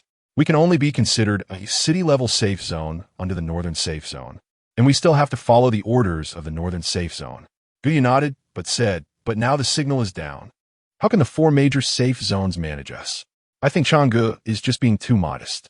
Chapter 41. The Ice-type ability user clearly. Guyu's words made Chang'e happy, and he rubbed his head. Our safe zone has the most awakened ability users among all safe zones. If we were given a chance, I think our strength could surpass the Northern Safe Zone. It seems there is still some special communication channel between regions and safe zones. Guyu felt fortunate for her previous decision to remain low-key, which had prevented the 4 major safe zones from noticing her. Chang'e looked appreciatively at Ye Jin, who had been silently standing behind Guyu. "I think this brother's strength is quite good. Are you interested in joining our safe zone?" After a long preamble, he finally got to the point. Unfortunately, Ye Jin, whom Chang'e had his eye on, didn't even spare him a glance, which slightly irritated the usually praised Chang'e. Don't underestimate our safe zone. Although it's not large, if all the ability users unite, you might not be able to defeat us. Sensing the tension in the air, the ability users who had been lazily lounging on the second floor gathered around. About 10 of them, 8 of whom were physical-type evolvers. The only tricky ones were Chang'e and that ice-type ability user. Guyu didn't want to argue with them. She clapped her hands and exclaimed, "Wow, Chang'e, you have so many ability users. That's really impressive." She hooked her arm around Ye Jin's, saying, "My brother loves to be with capable people. You don't know, even though he looks cold now, he is actually very happy inside." She smiled at the ability users and added, "You wouldn't think he is giving you a hard time, would you? Don't hit a smiling face, especially someone as pretty as Guyu." She brought her hands together, shook them a bit, and said, "Brothers, you have broad minds. Please don't be angry with me." Ye Jin's eyes, hidden behind sunglasses, grew deeper, and the dark mist around him swirled as his tendrils slipped under Guyu's down jacket, tightly wrapping around her wrist. Calling him brother sounds nice, but I've never heard Guyu call him that so sweetly before. Ye Jin thought sourly. The tendrils tightened uncontrollably, making Guyu's wrist hurt. She gritted her teeth and lowered her arm, trying to maintain a smile. She grabbed the troublesome tendril and pinched it lightly. The tendril immediately trembled, shy yet perverse. "How could this be?" The ice-type ability user spoke up. "I'm Long Xian. Nice to meet you. I'm also very happy to meet so many capable brothers." Guyu continued with her playful banter. "But it's a pity," she glanced down at the ground. "My grandma is home alone, and my brother and I are really worried about her. She isn't in good health, and we fear she might." Crystal tears began to slide down her face. She pretended to be strong and wiped away her tears, which anyone would find a bit heart-wrenching. Guyu looked at Chang'e and said, "Brother Chang, my brother really wants to join your safe zone, but my grandma has health." Before Chang'e could speak, Guyu continued resolutely, "To show our determination, my brother and I will go with you next time to the supermarket to find supplies. If we can gather enough resources for the safe zone, that would be our sincerity. Brother Chang, you must agree and not refuse, okay?" Her watery eyes stared at Chang'e, afraid he wouldn't agree, and her fingers were nervously twisting the edge of her clothes, turning pale. Chang'e finally understood why the man who checked the survivors yesterday had acted so handsy with Guyu. If he were in that position, he wouldn't be able to help himself either. Stifled by the powerful man behind Guyu, he could only suppress his thoughts and coughed, saying, "All right. That's great. Thank you, Brother Chong. Gu Yu pressed down on the corner of her clothes and cast a grateful glance at Changge. She indeed gripped tightly enough that her fingers turned slightly white, all because of Ye Jin's disobedient tendril that kept causing trouble while she was speaking. Then we'll trouble you, brother. Can you take us down? The people on the first floor look a bit scary. She weakly created trouble for Changge. Although Ye Jin could single-handedly take down everyone on the first floor, Gu Yu needed to appropriately display her vulnerability to let the others relax their guard and achieve her goal. All right, Changge. Although feeling lightheaded from Gu Yu's constant Brother Chong did not forget his original purpose. He quickly analyzed the pros and cons in his mind. Ye Jin was very powerful. Although all the evolvers in their safe zone could defeat Ye Jin together, it would also cause unnecessary losses. Every evolver was a precious asset now, and Changge didn't want any of them to be harmed in the slightest. He could only agree for now and plan to win Ye Jin over later. I'll take you down. Being escorted by the leader of the safe zone. The two were indeed very eye-catching. In a corner near the window, someone suddenly pointed at Gu Yu and exclaimed, "Mom, Dad, aren't those the two people we met at the gas station?" For people were squeezed into a small spot, huddled together awkwardly. It was the Bai family in Zhao Rui. Their lives didn't seem to be going well. They were wrapped in cotton clothes that reeked of zombie rot, and Mrs. Bai had lost her previous pickiness. They were all timid when the weather suddenly changed. They couldn't keep up with Gu Yu and were forced to stay inside the safe zone. After revealing his identity in the name of Rong beside him, plus handing over all the food in Mrs. Bai's backpack, he only managed to get such a small spot. Otherwise, they would only be able to squeeze with others in the outside iron shed. After entering the safe zone, they didn't dare to go out to look for supplies. Living from one meal to the next, with Bai Yaozu's cheeks sunken insignificantly. Hearing this, Zhao Rui suddenly looked up, her eyes fixed on Gu Yu. Gu Yu didn't look as disheveled as she had imagined. In fact, she was being well protected by Ye Jin. Seeing her thick and clean down jacket, there were no signs of struggling in the apocalypse at all. Ah, it's Sister Gu Yu and Brother Yi. Zhao Rui suddenly stood up, her leg limping because of lack of timely treatment. Her voice drew a lot of attention. She stumbled over, saying, "Sister and brother, where have you been? We got separated before, and now I finally see you again." Her voice was choked with tears, making one wonder how close Zhao Rui thought they were.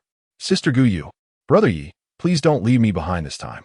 Gu Yu took a step back, her face clearly showing, "We're not familiar, don't come near." Chapter 42. The rat tide approaches. It was no longer before the apocalypse, where Zhao Rui could gain sympathy by acting pitiful and receive criticism from those around Gu Yu. "Do you know each other?" Changge asked tentatively.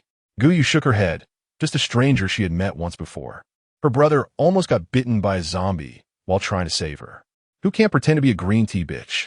Gu Yu quickly clarified the relationship between the two and empathetically said to Brother Chong, "Brother Chong, you go ahead and get busy. We'll set off tomorrow. I feel so distressed seeing the survivors in the safe zone lacking clothes and food." Gu Yu looked at the survivors in the safe zone with tears in her eyes. Her expression full of compassion.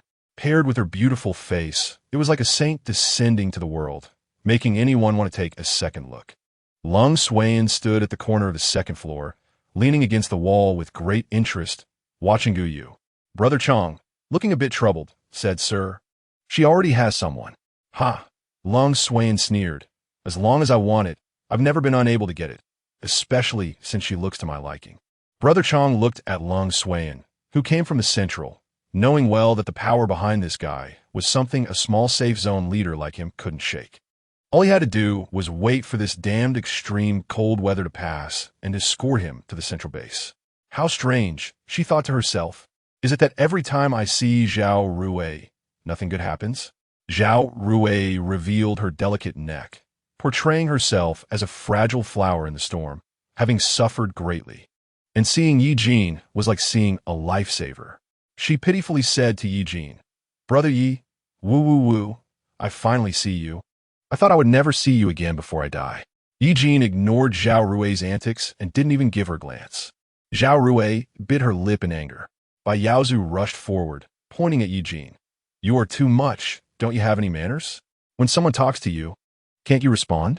Guyu took a keen interest in by Yaozu, thinking that Zhao Rui still had some skills, managing to gather a die-hard fan in such a situation. That's right, Bai Gang said in a deep voice. You all silently abandoned Rongrong back then. The environment in the safe zone is really tough. Bai Gang casually glanced at the two. They were dressed warmly and cleanly, looking anything but disheveled, and judging by Guyu's rosy complexion, they probably weren't lacking food. Rongrong? Guyu scoffed. However, Guyu wasn't in the mood for idle chatter. She hugged Ye Jin's arm and said in a spoiled manner, Look, they only blame you for not doing well enough, but I'm the only one worried about whether you'll get hurt. Brother, let's go rest. Ignoring the people behind her, she linked her arm with Ye Jin and walked into a small room. The remaining three wanted to follow, but were stopped by the patrolling people. Damn, that Guyu is too much. Sister Rongrong tried so hard, but she didn't even give us a way out. We only have a pack of biscuits left. And without food, we're about to starve to death. Bai Yaozu complained quietly to Madame Bai. Madame Bai glared at the direction Guyu left, cursing inwardly, calling her a vixen who only knows how to rely on men. She thought, if that Ye Jin's heart isn't on you anymore, how will you survive in the apocalypse? With a turn of her eyes, she whispered to the others. Bai Gang and Bai Yaozu's expressions changed. No way. No, I don't agree, the two said in unison. Madame Bai glared at them. If you don't agree, then let everyone starve to death here. Bai Gang and Bai Yaozu looked at Zhao Rui with complicated expressions. Zhao Rui bit her chin, her face pale, appearing gentle and obedient. Her voice choked as she said, To let you live, I am willing. The sky gradually darkened, and a knocking sound came from outside. Brother Yi, are you there? Ye Jin opened his eyes and stared at the mottled ceiling without moving. Guyu had gone out to use the toilet, leaving him alone in the room. That voice wasn't Guyu's. Ye Jin quickly assessed the situation, maintaining his half-reclined position against the headboard. The wooden door creaked open, and Zhao Rui, wearing a white dress in the cold weather, entered with her bare feet already turning purple from the cold. She looked at Ye Jin pitifully and said, Brother Yi, I'm really cold. Can you warm me up? As she spoke, she slowly began to take off her white dress, revealing her fair body. Ye Jin merely glanced at Zhao Rui indifferently before turning his gaze away. To him, a well-endowed woman and a zombie rotting to the bone were no different. Both were decaying and foul. Ye Jin frowned. He seemed to hear some rustling sounds. The sounds were not very clear and came from all directions. Zhao Rui had no idea what Ye Jin was thinking. She only gazed at the man leaning against the headboard, admiring his exquisite jawline and long, straight legs lazily resting on the bed. Ye Jin was far superior to those lewd men in the safe zone. Rather than do disgusting things with those men, she would rather cling to Ye Jin. Thinking this, Zhao Rui decided to go all out. She directly pounced onto Ye Jin's body. Brother Yi, Guyu is not worthy of you, ah. Before she could finish her sentence, Ye Jin kicked her away. The kick was powerful, sending her flying and crashing heavily against the door. What was that sound? A commotion erupted in the safe zone. No one paid attention to Zhao Rui, who was rolling on the ground in pain. The rustling sound only grew louder, mixed with the sound of mice. Audible even to ordinary people. People overlooked one thing. The earth was not just for humans. Various animals also inhabited it. Animals had a much higher adaptability than humans. And in the extreme cold without food, the mice could only gather in groups to search for warmer places with more food. For example, the safe zone.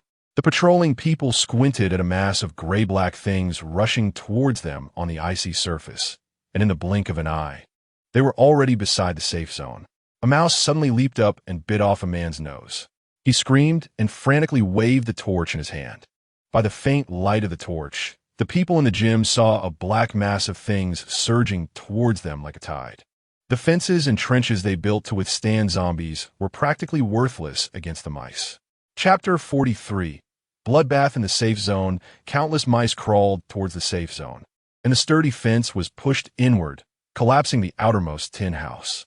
The people inside the tin house were still unaware of what was happening, and in their sleep, they had their throats bitten.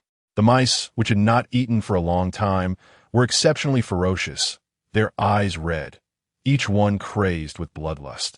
Wherever they passed, human skeletons were left behind. Squeak, squeak, squeak. The mouse army charged straight towards the gym. Oh no, Guyu is still outside. Ye Jin stepped over Zhao Rui, who was moaning on the ground, and rushed against the crowd to the gym's entrance. He had never felt that his excellent vision was so cruel. Ye Jin scanned the area.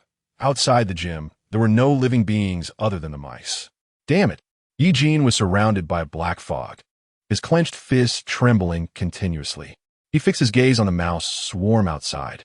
He placed one hand on the shoulder of the man, blocking the door, applying slight pressure, causing the man to feel intense pain as if his bones were about to be crushed. Brother, his taut nerves suddenly relaxed, and he immediately stepped forward to embrace Guyu. Sweetheart, I'm here. Although Guyu didn't know what had happened, she patted Ye Jin's back to comfort him. Soon, she found it hard to breathe. Ye Jin's strong chest pressed her face tightly, and just before Guyu was about to suffocate, Ye Jin finally loosened his grip slightly. What happened? The windows on the first floor of the gym were covered by a thick layer of ice, and the ice-based ability user, Long Swain, was standing by the window on the second floor. His hand rested on the window frame, and the light in the gym dimmed slightly. Upon closer inspection, it turned out that a layer of ice was covering the gym, isolating it from the swarm of mice outside. The gym was at least several hundred square meters, and Lung Swain's power was terrifyingly formidable. His ability was at least level 3. Guyu, nestled in Ye Jin's arms, whispered to him, analyzing the situation. This Lung Swain was not simple. Even the leader of the safe zone, Brother Chong, could only stand behind him and give orders. His ability was very powerful, at least a tier 3 ability, but it was unclear who was stronger between him and Lung Swain. According to the game's setting, Ye Jin was strong in physical combat, capable of grappling with level 4 monsters barehanded, and he had an antibody against zombies in his body. However, the game settings did not mention Ye Jin's abilities in terms of powers. Watching the fragrant girl in his arms focus on another man, Ye Jin forcefully turned Guyu's face to face him. Guyu cupped Ye Jin's face and kissed him, making a smacking sound. The two of them showed no signs of nervousness despite being surrounded by the swarm of mice. As Lung Swain's powers were exhausted, his face turned pale, and he stumbled a step back. Brother Chong, seeing him almost faint from weakness, immediately dragged him to the mat behind. The noise in the gym quieted down a bit as they stared intently at the heavy layer of ice. Brother, how long do you think the ice can hold? Guyu hooked her arms around Ye Jin's neck, both of them standing at the highest level of the spectator stands, looking down at the scene below. Right now, as soon as Ye Jin's voice fell, they heard a crisp cracking sound. A crack opened in the ice, and a blood-red eyeball pressed against the window. They're coming. The mice are coming. Help! Help! The gym was thrown into chaos. Shut the hell up. Brother Chong feigned calm. Damn it, are those mice outside?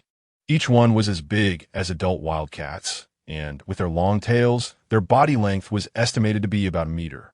Guyu squinted and looked over, relieved to see that those animals were just scaled-up versions and showed no signs of zombification. If the animals also started to zombify, humanity would truly be doomed. That's too many. Guyu frowned at the window. Countless pairs of blood-red eyes were densely pressed against the glass, and the first mouse had already been squished into a pile of flesh against the window by those behind it. The mice behind were madly pushing forward, causing the glass to crack with several crunching sounds. Fire! Guyu raised her voice, and everyone looked over. Brother Chong was the first to react, shouting, "Put everything that can burn in a circle. Everyone get inside the circle. Hurry up. Are you waiting to die?" He kicked one person beside him, and everyone finally reacted. They quickly found combustible materials, even using blankets for warmth, and formed a circle, squeezing everyone inside. Brother, the mice are hard to deal with.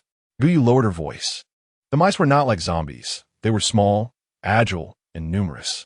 She retrieved a kitchen knife from her space and handed it to Ye Jin. The two of them fixed their eyes on the window. With a gust of cold wind, the distinct stench of the mice wafted in. Squeak, squeak, squeak. The swarm of mice poured down from the second-floor window like a gray waterfall, howling as they charged toward the crowd. Now, Tong. Brother Chong activated his fire ability. His ability level was clearly not on par with Lung Swain, but the flames quickly formed a large fire circle. The mice showed no hesitation and directly jumped into the flames. The gym was filled with the smell of burning flesh. At that moment, the swarm of mice acted like zombies, feeling no pain, only knowing to rush forward in succession.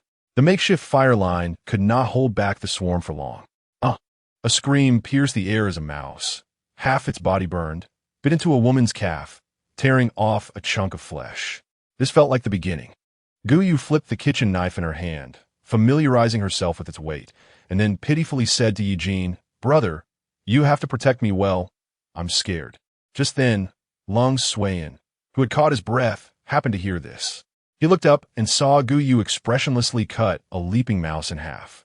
Guyu's voice trembled slightly as she continued, "So scary, I'm most afraid of bloody things." Yet her hands were quite ruthless. She stepped on a mouse's head and pressed down hard. The mouse let out a squeak as its skull was crushed.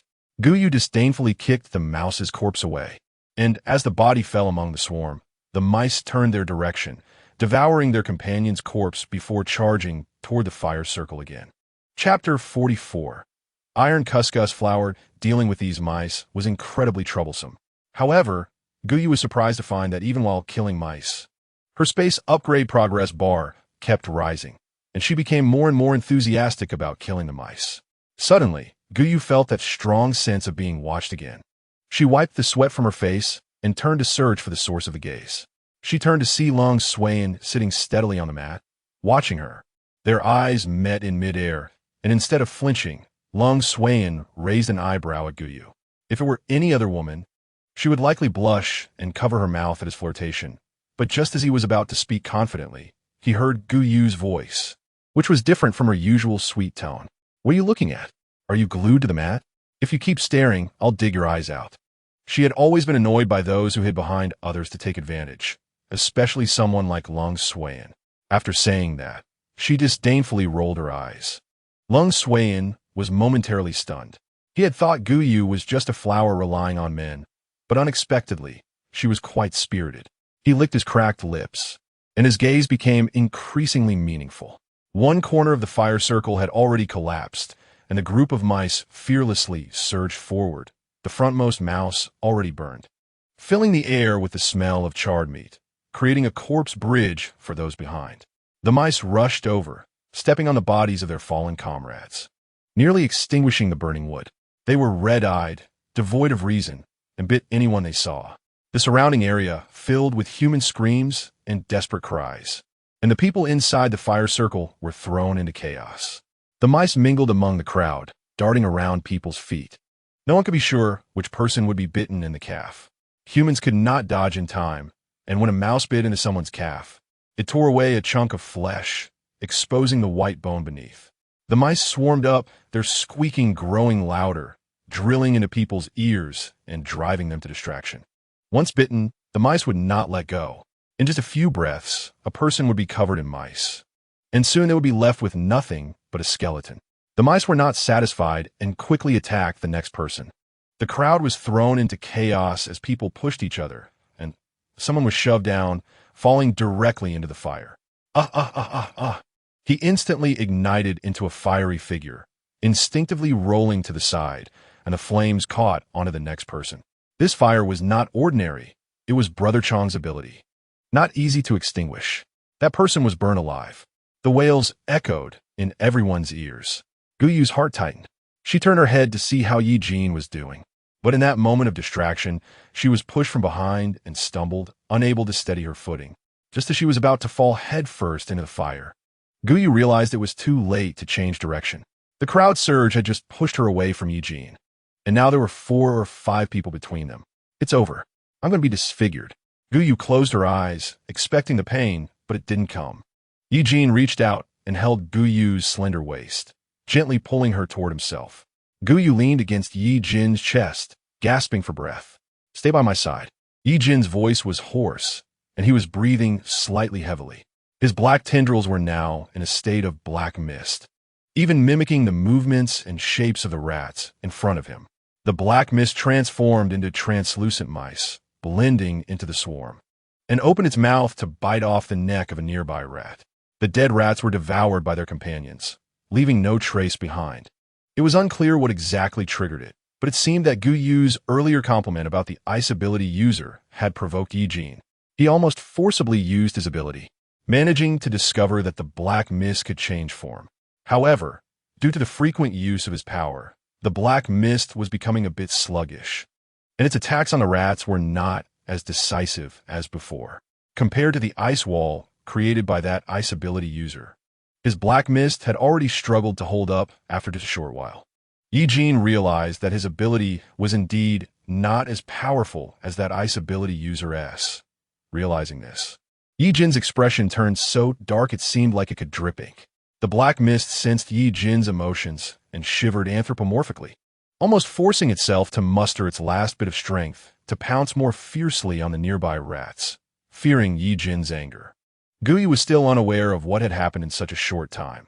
She only felt that Ye Jin's defense was excellent, with almost no rats getting through. "Thank you, big brother. You're really amazing." Gu Yu complimented mindlessly. Ye Jin was reliable.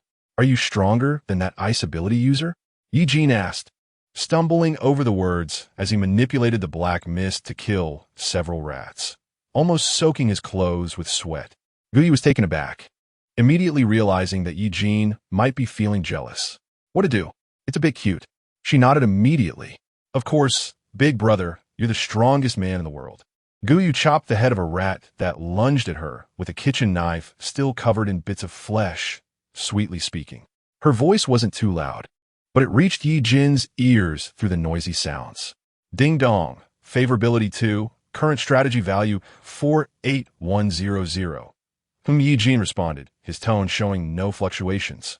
If Gu Yu hadn't received the favorability prompt, she probably wouldn't have known that Ye Jin was in a good mood at that moment.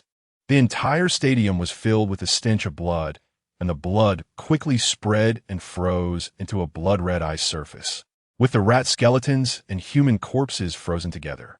The bloody scene resembled the hell of Avicii. At this time, Lung Swan had regained about 30 of his ability. He looked up and saw a small wave of rats rushing toward Gu Yu. He waved his hand, and a 2-meter-high ice wall rose from the ground. The rats had no time to react and crashed heavily into the ice surface, shattering their skulls. This temporarily isolated the rats outside. The number of rats was simply too many. The squeaking sounds made one's scalp tingle. At this point, the safe zone had already lost more than half of its population, and the space within the fire circle had loosened significantly. "We can't hold on any longer. We need to find a way to break out." Changgu panted as he counted the number of people. There were only about 50 or 60 people left in the fire circle, mostly young and strong. The elderly, children, and those with weak stamina had already become prey for the rats. People saw once again the horror of nature's survival of the fittest. The Bai family and Zhao Rui were trembling in the middle of the crowd. "Damn, how are those people handling things? They can't even stop rats. What a bunch of useless trash." Chapter 45. The backdoor escape. He cursed and glared unhappily at Changgu and the crowd. Zhao Rui had been humiliated by Ye Jin and, seeing the expectant expressions of the Bai family, didn't dare to speak the truth. After all, she could only rely on the Bai family to take her to one of the 4 major safe zones.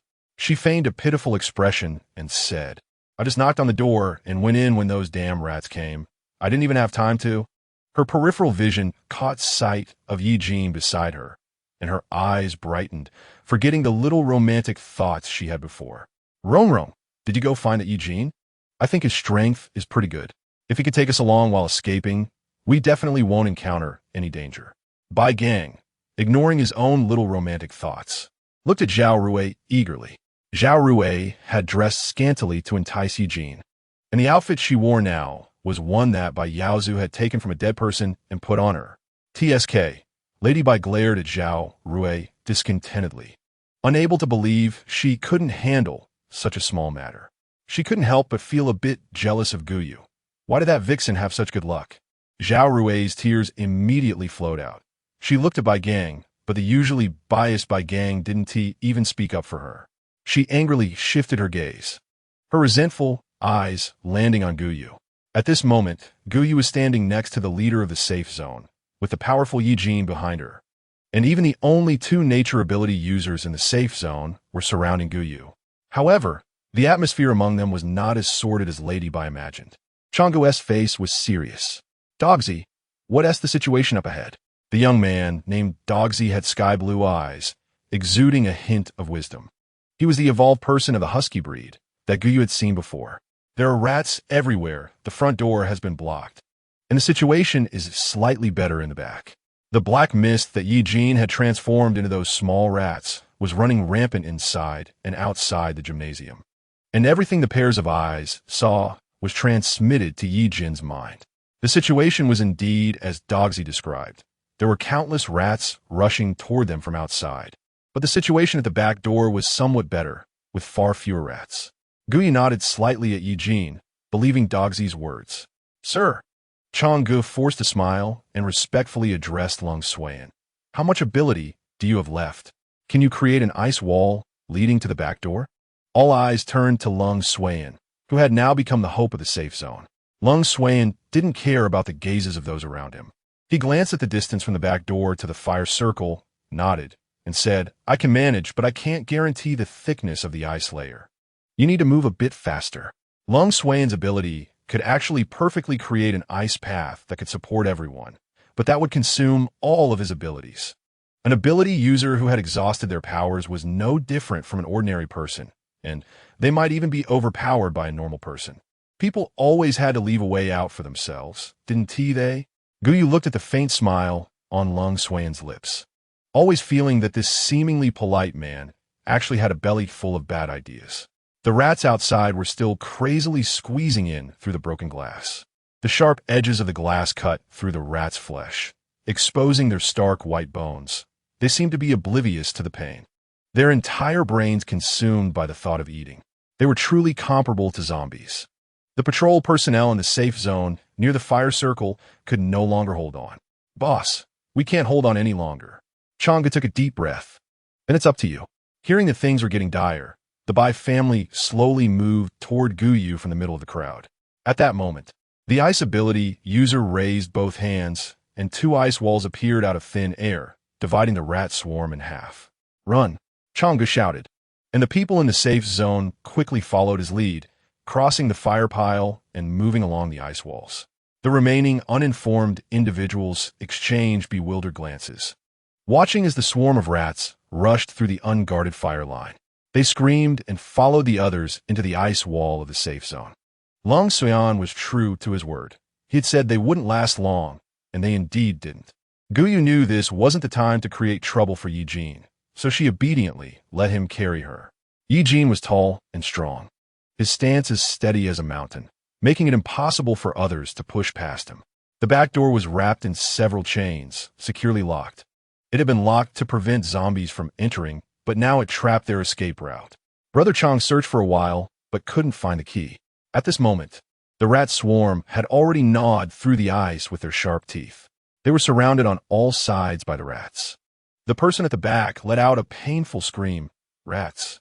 The rats are coming. The Bai family, hearing this, frantically pushed forward, shoving aside those in front of them. Mr. and Mrs. Bai protected by Yaozu, ignoring the curses from those around them, even shoving an elderly woman to the ground, dragging her arm and throwing her into the entrance of the ice tunnel.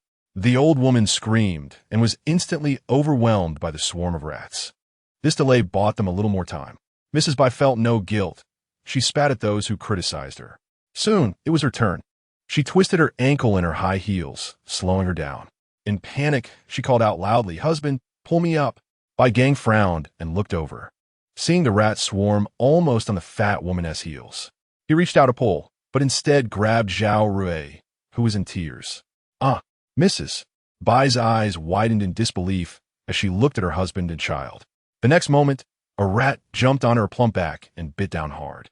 In just a few seconds, Mrs. Bai was swallowed by the swarm, disappearing from Bai Gang and Bai Yaozu's sight.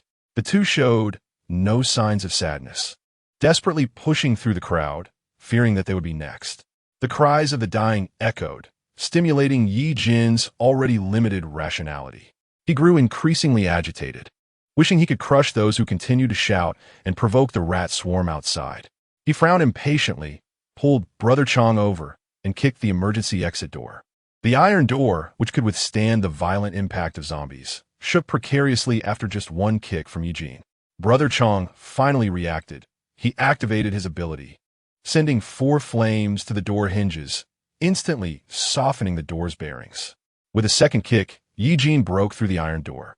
Chapter 46. False separation with a crash. The iron door collapsed, and they surged out. Behind the door was a long tunnel, seemingly endless and devoid of light. They could only rely on instinct running forward. The dark tunnel appeared clearer to Ye Jin than to the others. He could see every corner and every pile of debris on the ground. Long Suan listened intently to Ye Jin's steady footsteps, guessing that Ye Jin could see, and he decisively kept pace with him. A faint light appeared at the tunnel's exit, and everyone felt a glimmer of hope upon seeing it. The dog ran faster, transforming into a husky as he was the first to dart out. The faster runners grabbed his tail, climbing onto his back. The rat swarm was too difficult to deal with, and the dog couldn't wait for everyone. Guyu reached out from behind Ye Jin, pointing in another direction. Run, don't get mixed up with them. The two ran against the flow of the crowd.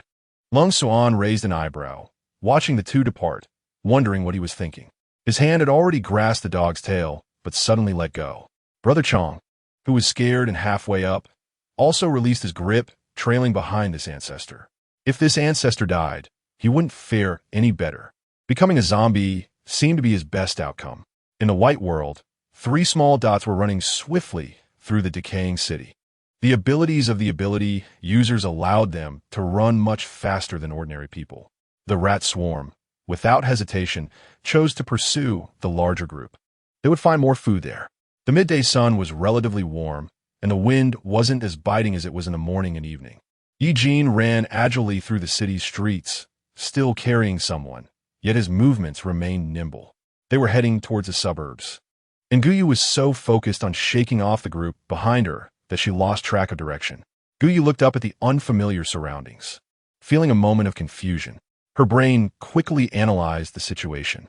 The area was filled with factories. She couldn't remember what kind, but the towering smokestacks looked somewhat familiar. Across about 500 or 600 meters, a 2-story building peeked out from the ice, and a bright red sign suggested it was a small supermarket. Supplies? A place to rest. Brother, let's go over there, Guyu urged decisively. Suddenly, a loud crash came from behind, as if someone had fallen hard onto the ice, making quite a noise with a thud. Guyu thought to herself that this was bad. The factory area was eerily silent. Then the sound of a zombie's moan shattered the stillness. Hoof, hoof, hoof. The zombie's cries echoed from all directions, even causing the ice beneath Guyu's feet to tremble. Ugh, this is troublesome. Guyu frowned and leaned closer to Ye Jin, whispering, stay away from them later. It's bad luck. Brother Chong also realized he had caused trouble. He hurriedly got up, slipping with each step, closely following several people. He scrambled up from the ice, and sharp-eyed Brother Chong spotted a zombie jumping down from the factory roof, its leg bone snapping with a crack.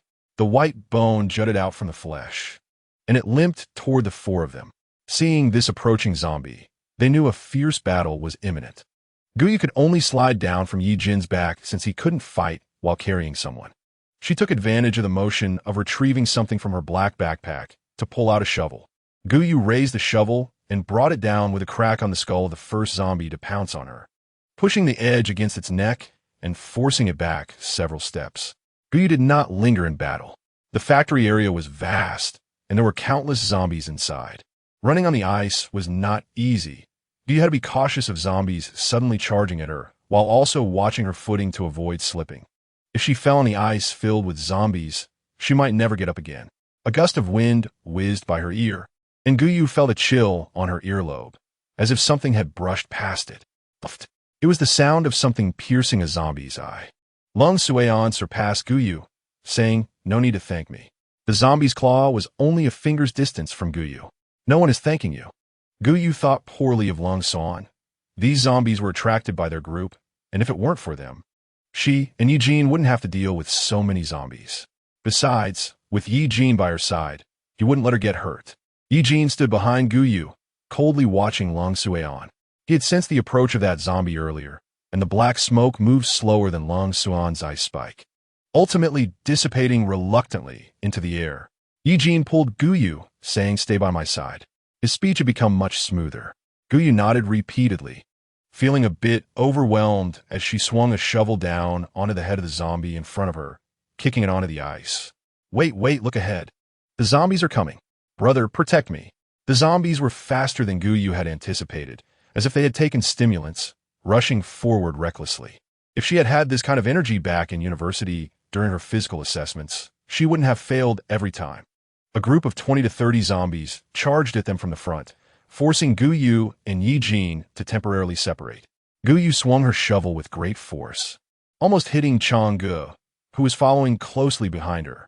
Chang'e dared not complain. He realized he couldn't even defeat Ye Jin, let alone the canary that Ye Jin had raised. Regardless of Chang'e's feelings of grievance, Lung Xian stepped past him, pressing his warm face against Guyu's cold back, unable to display his usual elegance and pride. Oh dear, how can you treat someone who saved you like this, Miss Gu? He complained half-jokingly, raising his palms slightly to gather ice-type abilities, which quickly formed several sharp ice spikes that accurately pierced the zombies' brains through their eyes. Seeing that Guyu ignored him and was just panting while fighting zombies, Lung Xian felt no embarrassment. He reminisced about the time when Miss Gu was so enthusiastic in the safe zone, calling him brother repeatedly. Chapter 47. Danger. Guyu rolled her eyes, pretending not to hear, and moved closer to Ye Jin. If it weren't for the fact that she was busy fighting zombies to level up her space, she would have already scolded him. Guyu noticed that the progress of her space upgrade had reached 6,591,000, and the progress bar had exceeded half, which made her happy. Now, looking at the decaying zombies around her, they didn't seem so bothersome anymore. As they fought, they moved toward the supermarket, but after several minutes, they had only covered a little over 10 meters. Too slow. Guyu's arms were starting to feel sore, but the zombies kept appearing like small monsters in a game, continuously respawning. With 3 ability users nearby and Ye Jin, the big weapon, the pressure on Guyu was much less. However, over time, their abilities would be exhausted. Moreover, they had already experienced a rat-tide crisis earlier. Each person's abilities had been depleted significantly. Guyu glanced at Lung Xian. The frequency and number of ice spikes he was gathering in his palm were much less than before. He was the strongest among the 3, while Chang was panting like a dog, having exhausted his abilities, and his efficiency in fighting zombies was now lower than Guyu's. Guyu gritted her teeth, refusing to get entangled in a drawn-out fight. Brother, break through a gap up ahead. Let's hurry into the supermarket. I'm really tired. In the midst of her busy fighting, she still managed to act cute toward Ye Jin. Ye Jin's tone revealed no emotion. His gaze turned fierce, and his strikes became even more intense. The zombies could hardly approach him. He followed Guyu's orders, almost abandoning defense against the zombies on the sides, charging straight ahead. The noise of the fighting attracted zombies from deeper within the factory area, and countless zombies rushed onto the ice, causing faint cracks to appear. Guyu did not notice the spreading cracks. She fell back a couple of steps while Wang Chang and Lung Xian dealt with the zombies on either side of Ye Jin, leaving Guyu to cover the rear. Lung Xian winked at Guyu, still trying to charm her. Beautiful lady, it seems there are more zombies behind us. Should we switch positions with the 2 outside? Seeing you in danger really pains my heart. Guyu's expression darkened. She really didn't understand how someone could still chatter away while fighting zombies, which was exhausting. Was it not tired? Ye Jin turned his head darkly, glaring at Lung Xian. It was truly tough for Ye Jin, as amidst the world filled with zombies' roars, he could still hear Lung Xian's frivolous voice. Guyu winked at Ye Jin through the crowd. Thank you for your kindness, Mr. Lung, but you look much weaker than me, and besides, I have my brother protecting me, so you should take care of yourself first. It's windy, you always talk too much. Be careful not to get a chill. Guyu turned and swung her shovel at a zombie, quickly catching up to Ye Jin's pace. With Ye Jin leading the way, their speed increased significantly, and they could finally see the supermarket clearly. Suddenly, Guyu's heart skipped a beat. That booming roar made it clear, even without looking, that a level 2 zombie had appeared among the group behind them. Bad luck, even drinking cold water would get stuck in her teeth. She wondered if it was still possible to switch places with Lung Xian now. Before Guyu had time to think, a noticeably larger zombie charged toward her. It ran like a small tank, waving its massive arms and sending the zombies in its path flying. Guyu felt her legs weaken as she looked into its white eyes. The level 2 zombie locked eyes with her through the horde, its pupils shrinking to the size of mung beans. Guyu even felt its stiff mouth twist into a semblance of a smile. The speed of the level 2 zombie was twice that of a level 1, and it quickly cut through the horde ahead, swinging its arm toward Guyu. Guyu hurriedly crouched down to dodge the attack. The zombie's arm slammed against the ice where her head had been. Crack! The ice shattered instantly, with cracks spreading 3 to 4 meters. The several-meter-thick ice had been smashed to pieces, causing Guyu's heart to race. The zombies had completely adapted to the cold temperature and were no longer like the one in the villa area that had been frozen stiff and was easy to deal with. Guyu dared not delay. She rolled on the spot and immediately got up to run forward. In just a few seconds, the others had already run over 10 meters ahead. The zombie, baring its yellowed teeth, let out a hoarse roar from its throat, enraged by this agile human. It crossed its arms and began to pummel Guyu. She dodged instinctively to the left and right. Ye Jin's escape route was about to close off again. The zombie had no intelligence, and the liquid didn't harm it. Its footsteps didn't even falter. Guyu smirked, lighting a match and drawing a perfect parabolic line in the air before it landed on the zombie. Boom! Flames engulfed the zombie, and as the fire met the gasoline, it burned even more fiercely. Within seconds, the air was filled with the smell of burning rotten flesh. Ye Jin sensed something was wrong. He listened carefully and felt that there were only 2 voices behind him. His movements slowed as he hesitated.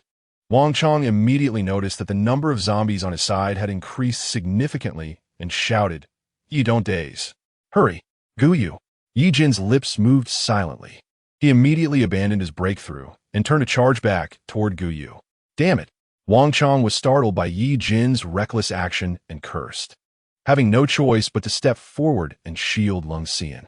Fortunately, they were now not far from the supermarket. Guyu ran forward without looking back after igniting the level 2 zombie. The flames had not yet reached the zombie's brain, only slowing it down slightly. The flames severed the zombie's Achilles tendon. Guyu keenly heard a thud as the zombie collapsed onto the ice. Its charred blackened flesh reduced to a layer wrapping around its bones, stubbornly crawling after Guyu.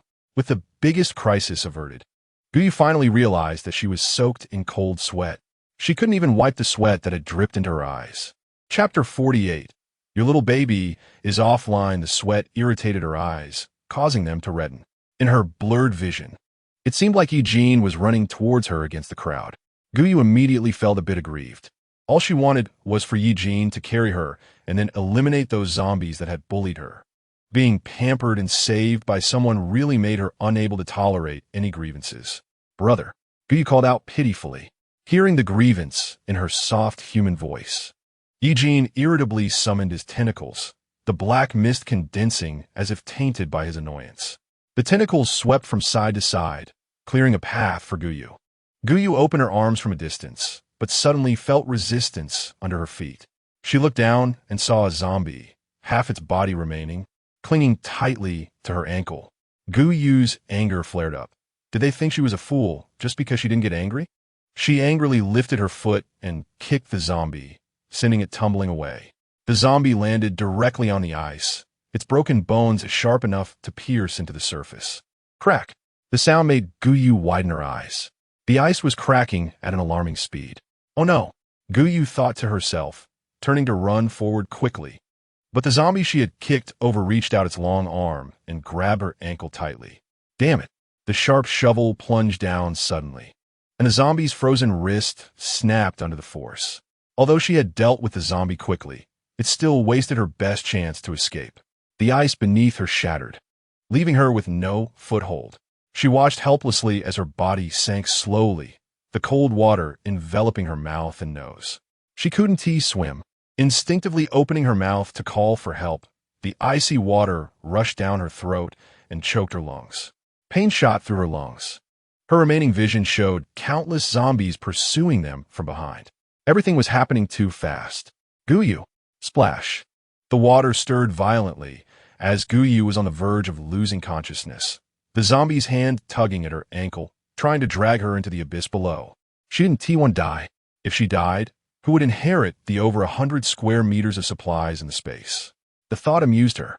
Who would come to save her? She was always the one left behind. Whatever, if she had to die, so be it. Living was exhausting anyway. She slowly closed her eyes, her arms floating naturally in the water, being dragged deeper by the zombie-esque pull. Most of her figure was already in darkness, when suddenly a pair of large hands grabbed her wrist and pulled her up. Ye didn't expect someone would come to save her. She instinctively opened her eyes, a beam of light shining down from the water's surface, surrounding Ye Jin.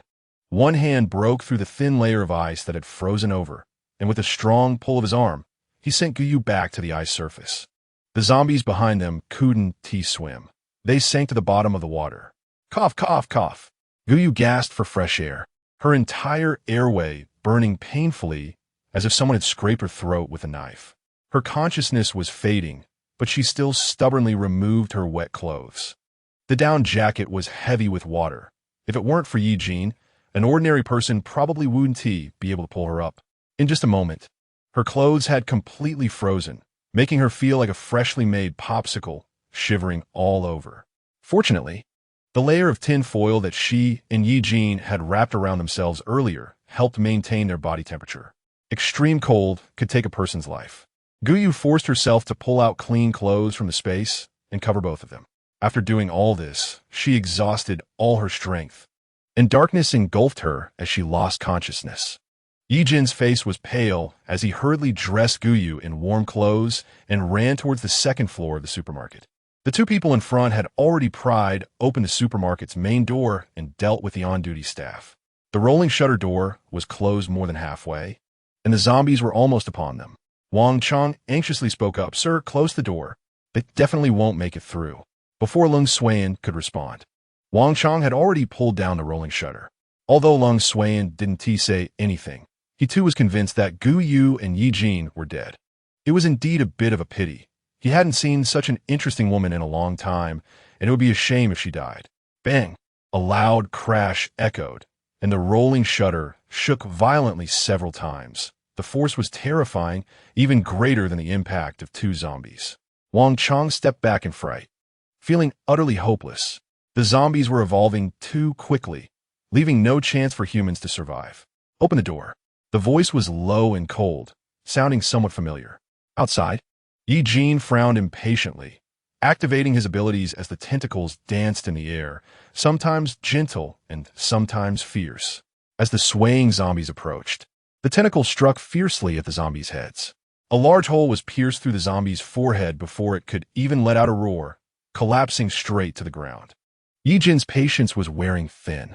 The external temperature was too low, the human body was far too fragile. Guyu's lips were turning pale, losing their usual vitality.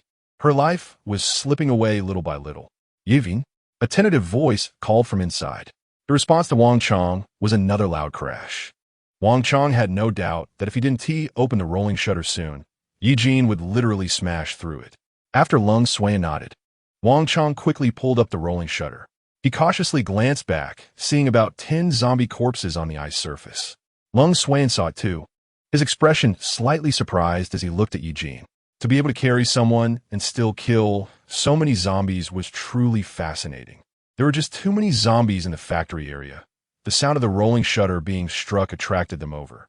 In the distance, a dark mass could be seen, accompanied by deafening roars. Wang Chong was so frightened by the scene that his legs trembled. He had never seen so many zombies before. The moment Ye Jin entered, he immediately closed the rolling shutter. They still didn't know what had happened in such a short time. Only seeing that Ye Jin and Guyu's hair was wet and, once blown by the cold wind, had frozen into icy strands. Chapter 49. The Frozen Sleeping Beauty. The zombies were approaching quickly. Wang Chong had barely closed the rolling shutter for 5 seconds when several loud bangs were heard as zombies slammed against the door, making it shake violently. They pushed shelves and a large freezer against the door, barely resisting the zombies' impact. Ye Jin said nothing, his grip tightening around Guyu, almost embedding her in his embrace. The temperature inside was much warmer than outside, so why hadn't Guyu woken up yet? This was beyond Ye Jin's understanding, no matter how injured he was. A good sleep would restore him. Guyu was just too fragile. No matter how tightly he held Guyu, the warmth from her frail body continued to fade. Seeing the unusual pallor on Guyu's face, Wang Chang's expression grew complicated as he tentatively spoke. Miss Gu, could she have been bitten by a zombie? If so, she can't stay in a room. If she mutates, it will endanger others. His voice grew softer as Ye Jin's cold gaze seemed to pierce through him. I have no ill intentions either. If she is bitten by a zombie, then she can no longer be considered a normal human. She is already dead. Ye Jin gritted her teeth. She is not dead. If you say another word, it will be you who dies. He rarely spoke so much in one breath. Wang Chang was the leader of the safe zone, who had always adhered to this policy, not allowing those who had been scratched or bitten by zombies to enter the safe zone, which is why they had remained safe until now. He felt a bitterness in his heart that he couldn't express. It was still Lung Suan who noticed Guyu trembling, her lips turning purple. She didn't look like someone who had been bitten by a zombie. She looked more like someone who had fallen into water. Falling into water is not actually scary. What is scarier is hypothermia. The weather outside is so cold, and although humanity has evolved to varying degrees after the apocalypse, with significantly improved physical qualities, falling into water in such cold weather can still be deadly. Lung Suan frowned and asked, "Did you fall into the water?" He looked at the two with their hair frozen and their clothes dry, feeling puzzled. It was indeed strange to see both scenarios at the same time unless Guyu or Ye Jin had some rare special ability. It wasn't the time to delve into special abilities. He frowned and said sternly, "Take off her clothes and rub her body with snow." Saying this, he was about to pull open Guyu's collar. Ye Jin firmly grasped his wrist with one hand, her eyes filled with warning. When she fell into the water earlier, Ye Jin's sunglasses were knocked off, and now she revealed her pure white pupils without any cover, stunning Lung Suan. The atmosphere was tense. Wang Chang, holding a basin of snow, felt it was inappropriate for either party to back down. He raised his hand and then put it down repeatedly. "If you want her to die, you can keep dragging this out." He hurriedly placed the snow beside Ye Jin. "This gentleman understands more than we do. After all, we are considered friends now, and no one wants to see Miss Gu die, right?" The word "die" stimulated Ye Jin. She carried Guyu to the second floor. There was a small room on the second floor that served as a staff break room. She kicked the door open and removed the clothes she had hastily put on Guyu earlier. Weak humans are different from him. Falling into water can lead to death. Although Ye Jin's mind had no knowledge about hypothermia, her hands moved as if they had a mind of their own, rubbing the snow against Guyu's skin with force. Guyu's skin felt as cold as the ice outside, and no matter how she rubbed, it wouldn't warm up. She instinctively curled up, mumbling, "Cold, so cold." The small changing room was filled with dark, heavy matter, almost shattering the space. For the first time, Ye Jin felt that he was not omnipotent. His eyes were deep, as if they could drip ink, yet his hands did not dare to slacken. Finally, Guyu's body temperature was no longer as icy as before. It felt somewhat like a normal human temperature. Ye Jin thought for a moment and stripped down as well, the two of them huddling together on the narrow bed. The single bed couldn't accommodate both of them, so Guyu lay on top of Ye Jin. Their skin touched, sharing warmth. Ye Jin's large hand stroked Guyu's back gently, trying to warm her body up faster. If he can get better. Ye Jin looked down at the dark hair of the person in his arms, silently thinking, as long as you get better, I can indulge your willfulness, even if it means getting covered in zombie blood. Ding, affection level 2, current strategy value 50100. He simply held the fragile human in his arms. Wang Chang stood downstairs watching Ye Jin's figure, then turned to Lung Suan respectfully and asked, "Sir, are you okay?" Lung Suan seemed to think of something, suddenly breaking into a brilliant smile that startled Wang Chang. "I'm fine, very fine, just a bit tired." Wang Chang immediately moved a sofa for Lung Suan to sit on. The sounds of banging on the door outside had decreased significantly, but faint sounds of hiss could still be heard. The zombies had not gone far. They were lingering in place, waiting for humans to reappear. "Sir, rest assured, this is a heating company's factory, and I want to say much more. Our heating methods are at the forefront of the world. Don't let the size of this supermarket fool you. It uses the highest grade solar heating system. Although the sun only shines for about 2 hours a day, it can still maintain a bearable temperature inside. It seems even warmer than the safe zone. Wang Chong looked at the food in the small supermarket and swallowed. After serving Lung Suiyan with food, he stood by the shelf, crazily stuffing food into his pockets. That Ye Jin, who is he? Clearly, both of them had come out to escape, yet Lung Suiyan, slumped on the shabby sofa eating, exuded an air of nobility, making Wang Chong subconsciously wipe the crumbs from his mouth. Not too clear. I met him once when the safe zone was first established. Wang Chong's eyes shifted, sir. Do you think there's something off about that Ye Jin? As soon as he finished speaking, he caught a glimpse of Lung Suiyan's icy gaze directed at him, warning him not to ask about things he shouldn't. Be careful. You might ask for your life and not get to hear the answer. Wang Chong shivered all over and immediately lowered his head, whispering, yes. Lung Suiyan's probing gaze looked up at the ceiling, as if he were looking through it at something. Time passed second by second, and the room grew dark again. Wang Chong and Lung Suiyan stayed on the first floor, while Gu Yu and Ye Jin were on the second floor. Chapter 50. Close contact and embarrassment. The two groups were clearly divided, and neither provoked the other. In her haze, Gu Yu felt someone prying her mouth open and pouring warm liquid inside. Her frozen stomach came back to life, feeling a bit warm. Her consciousness was sometimes clear, sometimes fuzzy, her mind like a lump of paste. She struggled to open her eyes, finding everything around her dark. Why is it so dark? As she spoke, her own voice startled her, hoarse like nails scraping on a blackboard. She coughed painfully, her hand propping up the soft bed that still swayed up and down. The sun had set. Ye Jin's voice came from beneath her, low as always, but he spoke much more fluently now. Gu Yu nearly fell asleep again, reluctant to leave the warmth beneath her, instinctively curling up closer to the heat source. She complained a bit irrationally. Who told it to set? Make it rise again. Ye Jin's rough fingers caressed Gu Yu's cheek, dispersing her headache and feeling somewhat comforting. The safe zone had been attacked by a horde of rats, and they escaped. Then many zombies chased them. She fell into the water, and Ye Jin saved her. Ye Jin also fell into the water.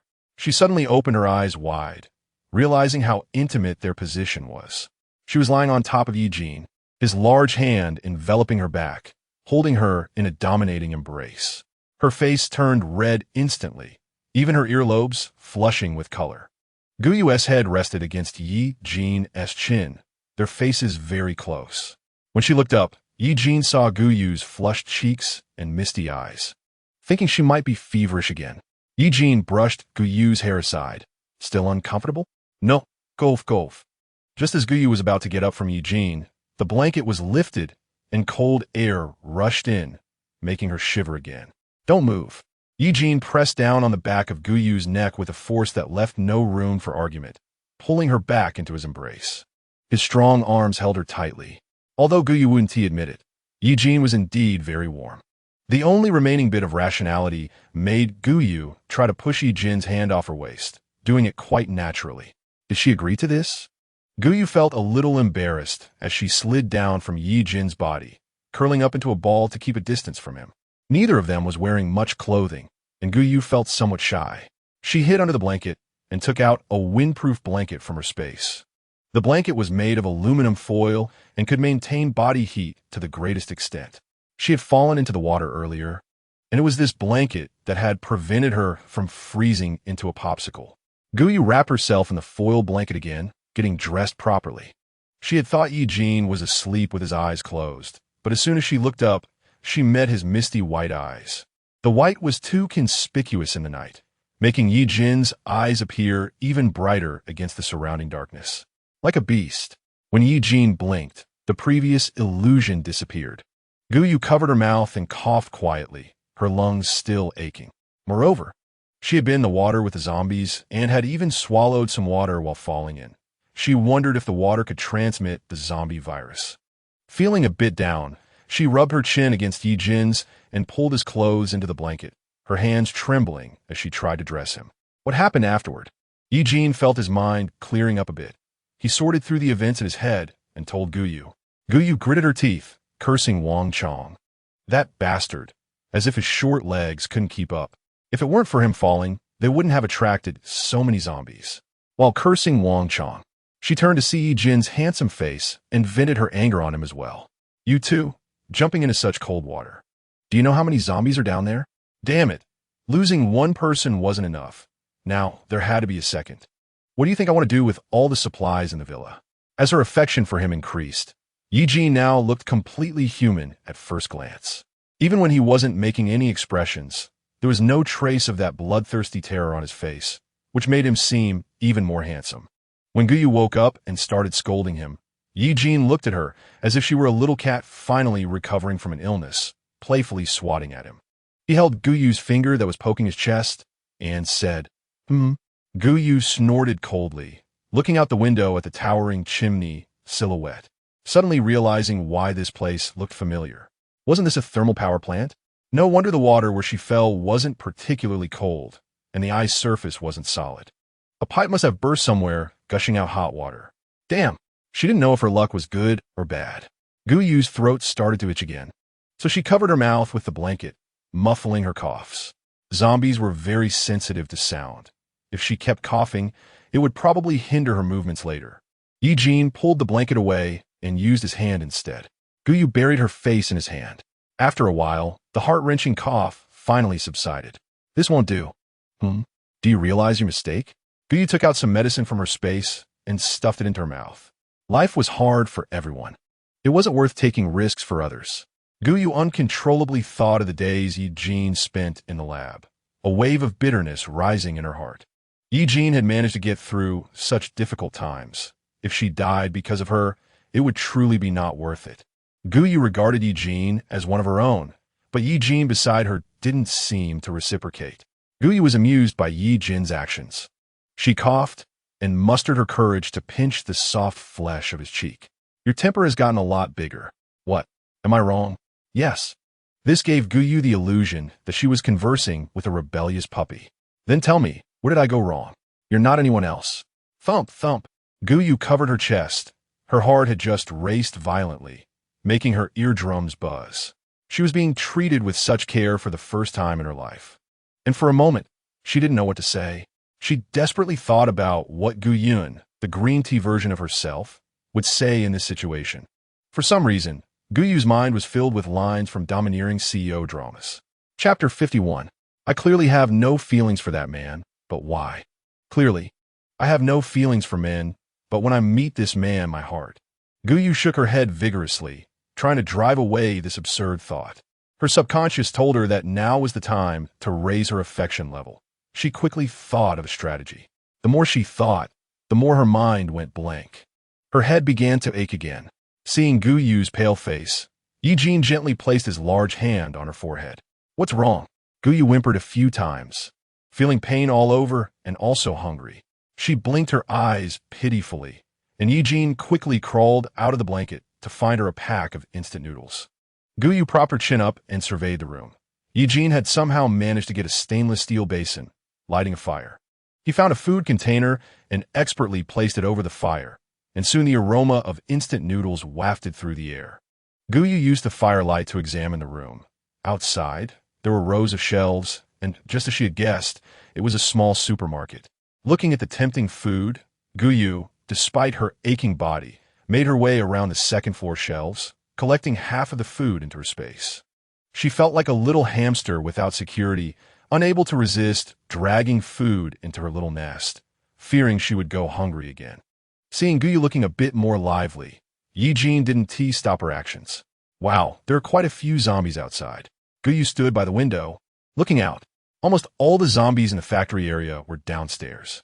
Without a target, they stood bewilderedly in the cold wind, completely motionless. Suddenly, she felt herself being lifted off the ground. Ye Jin hugged Guyu from behind and placed her on the bed.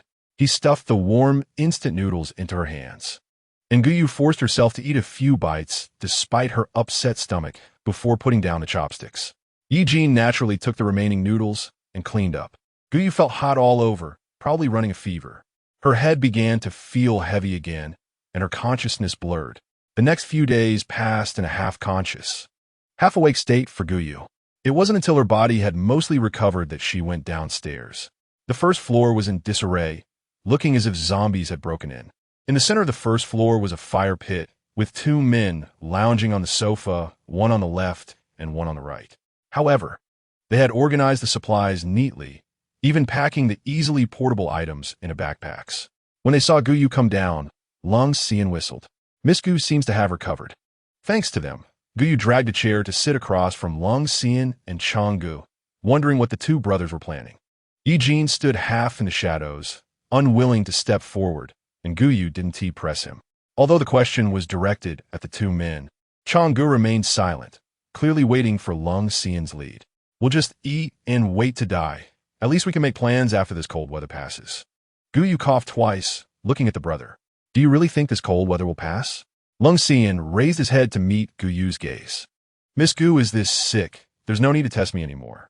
Guyu didn't expect Long Xian to be so direct, and she didn't feel embarrassed. She suspected that Long Xian was not an ordinary person. Otherwise, Chang Gu, as the head of the safe zone, wouldn't be following him around like a subordinate. She boldly speculated that Long Xian might be from one of the 4 major bases. Well, that's fine, Guyu nodded, thinking that there was plenty of food here. And even if they stayed for a year, it wouldn't matter, as long as the zombies outside didn't disturb their sleep. Watching Guyu remain calm, Wang Chong was not so composed. A year? Are you kidding? Guyu, can afford to wait, but this gentleman beside her cannot. He had originally planned to let Guyu and Ye Jin, both strong, charge in a battle and carve a bloody path to escort Long Xian to a safe place.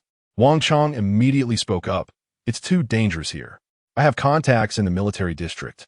When the time comes, we can coordinate internally and externally to break through the encirclement. Wow, Brother Chong is so powerful. I really didn't misjudge you. I thought back then that you were the strongest among all the ability users. Ignoring the chill on her back, Guyu forced herself to exaggerate Wang Chong's praise. Unexpectedly, Long Xian chimed in at this moment, pointing at himself. What about me? Am I not strong? Beside him, Wang Chong broke out in a cold sweat, desperately signaling Guyu with his eyes. Saying this, he gracefully stood up. Brother, once you've made your plans, just let me know. I will do my utmost until death. Guyu beckoned with her finger towards the dark corner behind her and went up to the 2nd floor. Her calm smile lasted only a minute. As soon as she reached the corner of the 2nd floor, something wrapped around her waist and slammed her heavily against the wall. Guyu pretended to be scared and pleaded, Brother, I was wrong. You scared me to death. Ye Jin's face emerged from the darkness, his gaze sharp. No longer the naive puppy that could be easily fooled. You don't realize your mistake. You were just brushing me off. This didn't sound like a threat, but rather an accusation. Guyu's mind raced with 1,000 thoughts, and she finally began to act coyly towards Ye Jin. Brother, my hand hurts so much for being squeezed. Could you loosen it? The betrayal of his own actions made Ye Jin a bit irritated, and he simply dispersed his grip, pressing down on Guyu's wrist himself. Although Ye Jin was aggressive, the strength he used to restrain Guyu wasn't that great. Guyu cooperatively raised her hands high. She sighed inwardly. The child had grown up and was no longer easy to fool. I really know my mistake. Please don't be angry, okay? Guyu deeply analyzed the self-cultivation of a green tea girl.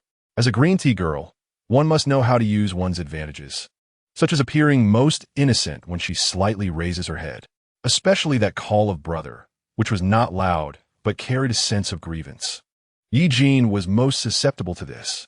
Clearly, Guyu was at a disadvantage, but Ye Jin, who was now in a dominant position, slightly lowered his gaze. Even though I call others brother, in my heart, you are the only one. Have you ever seen me kiss anyone else? Guyu lowered her voice, steeling herself, and simply stood on tiptoe to kiss Ye Jin on the chin. The kiss was light, like a rose petal falling on skin. Chapter 52. Goodbye, Mom. I'm setting sail tonight. Ye Jin's heart raced a bit. He pressed against his chest, not understanding why his body was reacting abnormally. As his grip on her wrist loosened, Guyu regained her freedom, placing her finger on her lips and blowing a kiss to Ye Jin, knowing that he cared for her the most. Just as she turned to leave, Ye Jin suddenly wrapped his arms around her waist from behind, and Guyu, who had been free for less than 2 seconds, was back in his embrace. Ye Jin's hugs always carried a domineering strength, making it hard for Guyu to breathe. Let go. She struggled a bit, and seeing it was ineffective, simply stomped on Ye Jin's foot. Guyu didn't hold back, but the man behind her didn't make a sound. He turned Guyu around, pressing his forehead against hers. It's so hot. The distance between them was too close.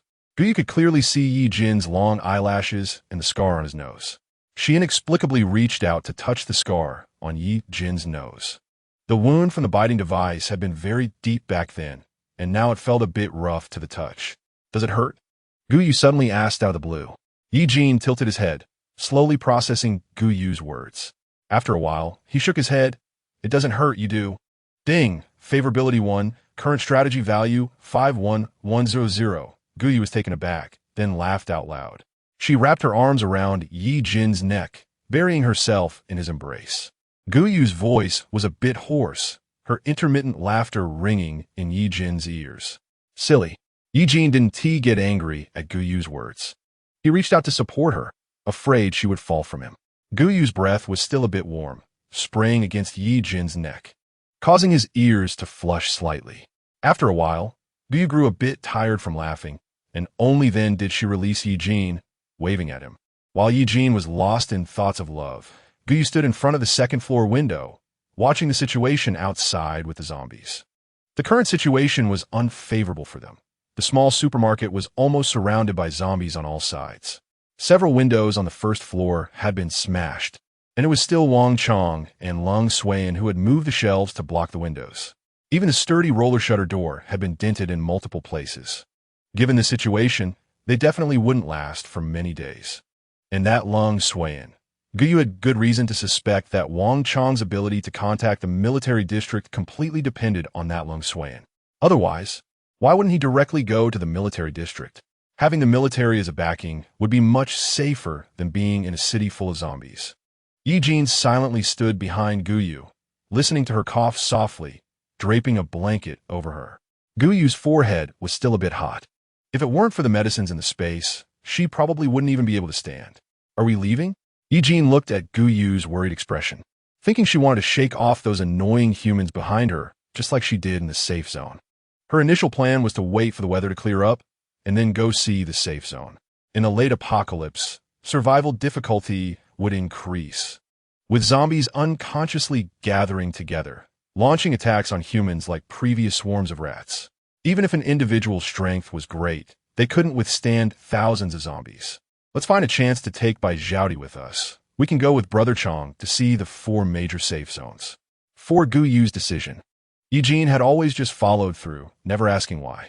To him, it didn't matter where they were, as long as the fragrant human was by his side.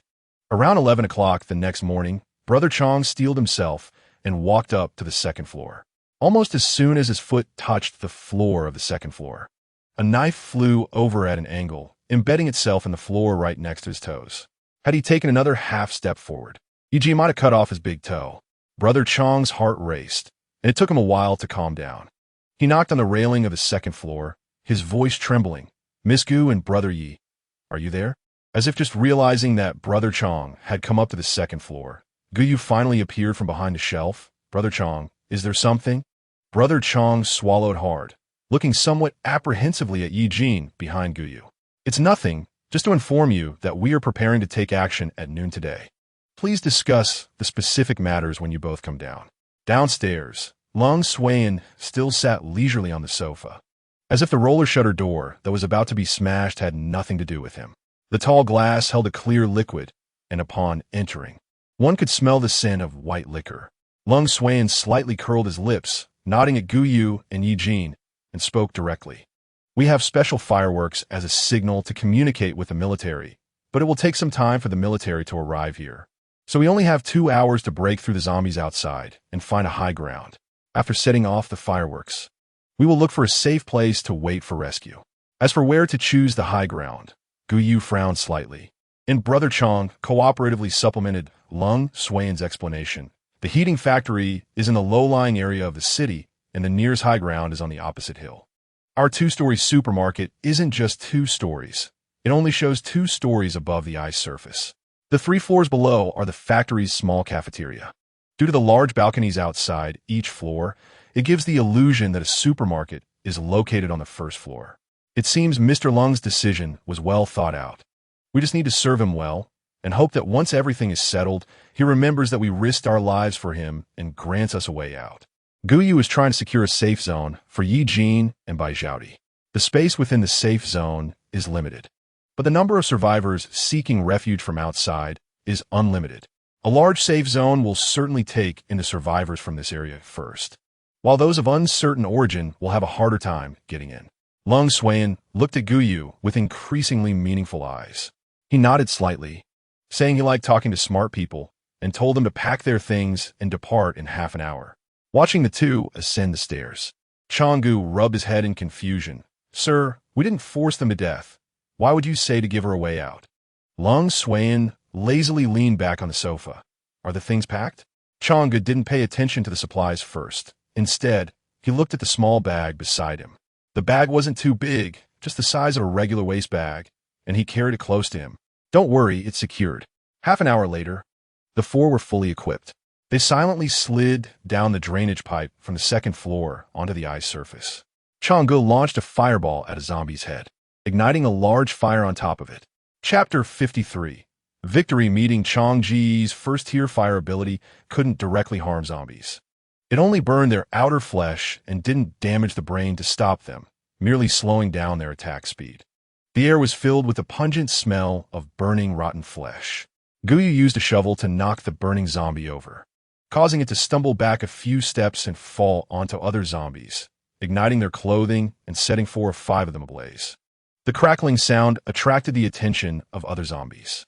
With a snap, the zombies turned in unison, their hollow, decaying eyes fixed on them. Ha ha! The 4 moved in perfect coordination, forming a triangle to break through. Changgu stood at the front, followed by Ye Jin and Guyu, with Lung Swain protected in the middle of the group. The zombies rushed over, swarming like ants. With so many zombies running, the ice surface trembled. Guyu was startled, fearing that the ice might not be solid enough and that they might fall into the water again. Changji's ability was only Tier 1 and lacked sustainability. After spraying fire for less than 30 seconds, he couldn't maintain it any longer, and the flames extinguished at a visible speed. He fell back a step, retreating to the second tier, with Ye Jin taking the lead. Ye Jin's offensive power was much greater than Changji's. He didn't even bother with any defensive moves, just attacking relentlessly, sending any nearby zombies flying. Guyu estimated that most of the zombies here were level 1, and she hadn't seen a single level 2. They were quite lucky. She pulled out several spray bottles from her black backpack and distributed them to the 2 behind her. After receiving one, Changgu used his weak ability to ignite the cloth wrapped around the bottle's neck, swinging his arm and throwing it to the area with the most zombies. In just a few seconds, there was a loud bang as the spray bottle exploded. The flying bottle pierced into a zombie's body, and the huge explosion attracted a small portion of zombies to gather around. The pressure on their side decreased significantly.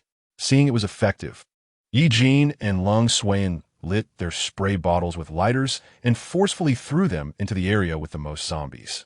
It was true what they said, running to the mountain kills the horse.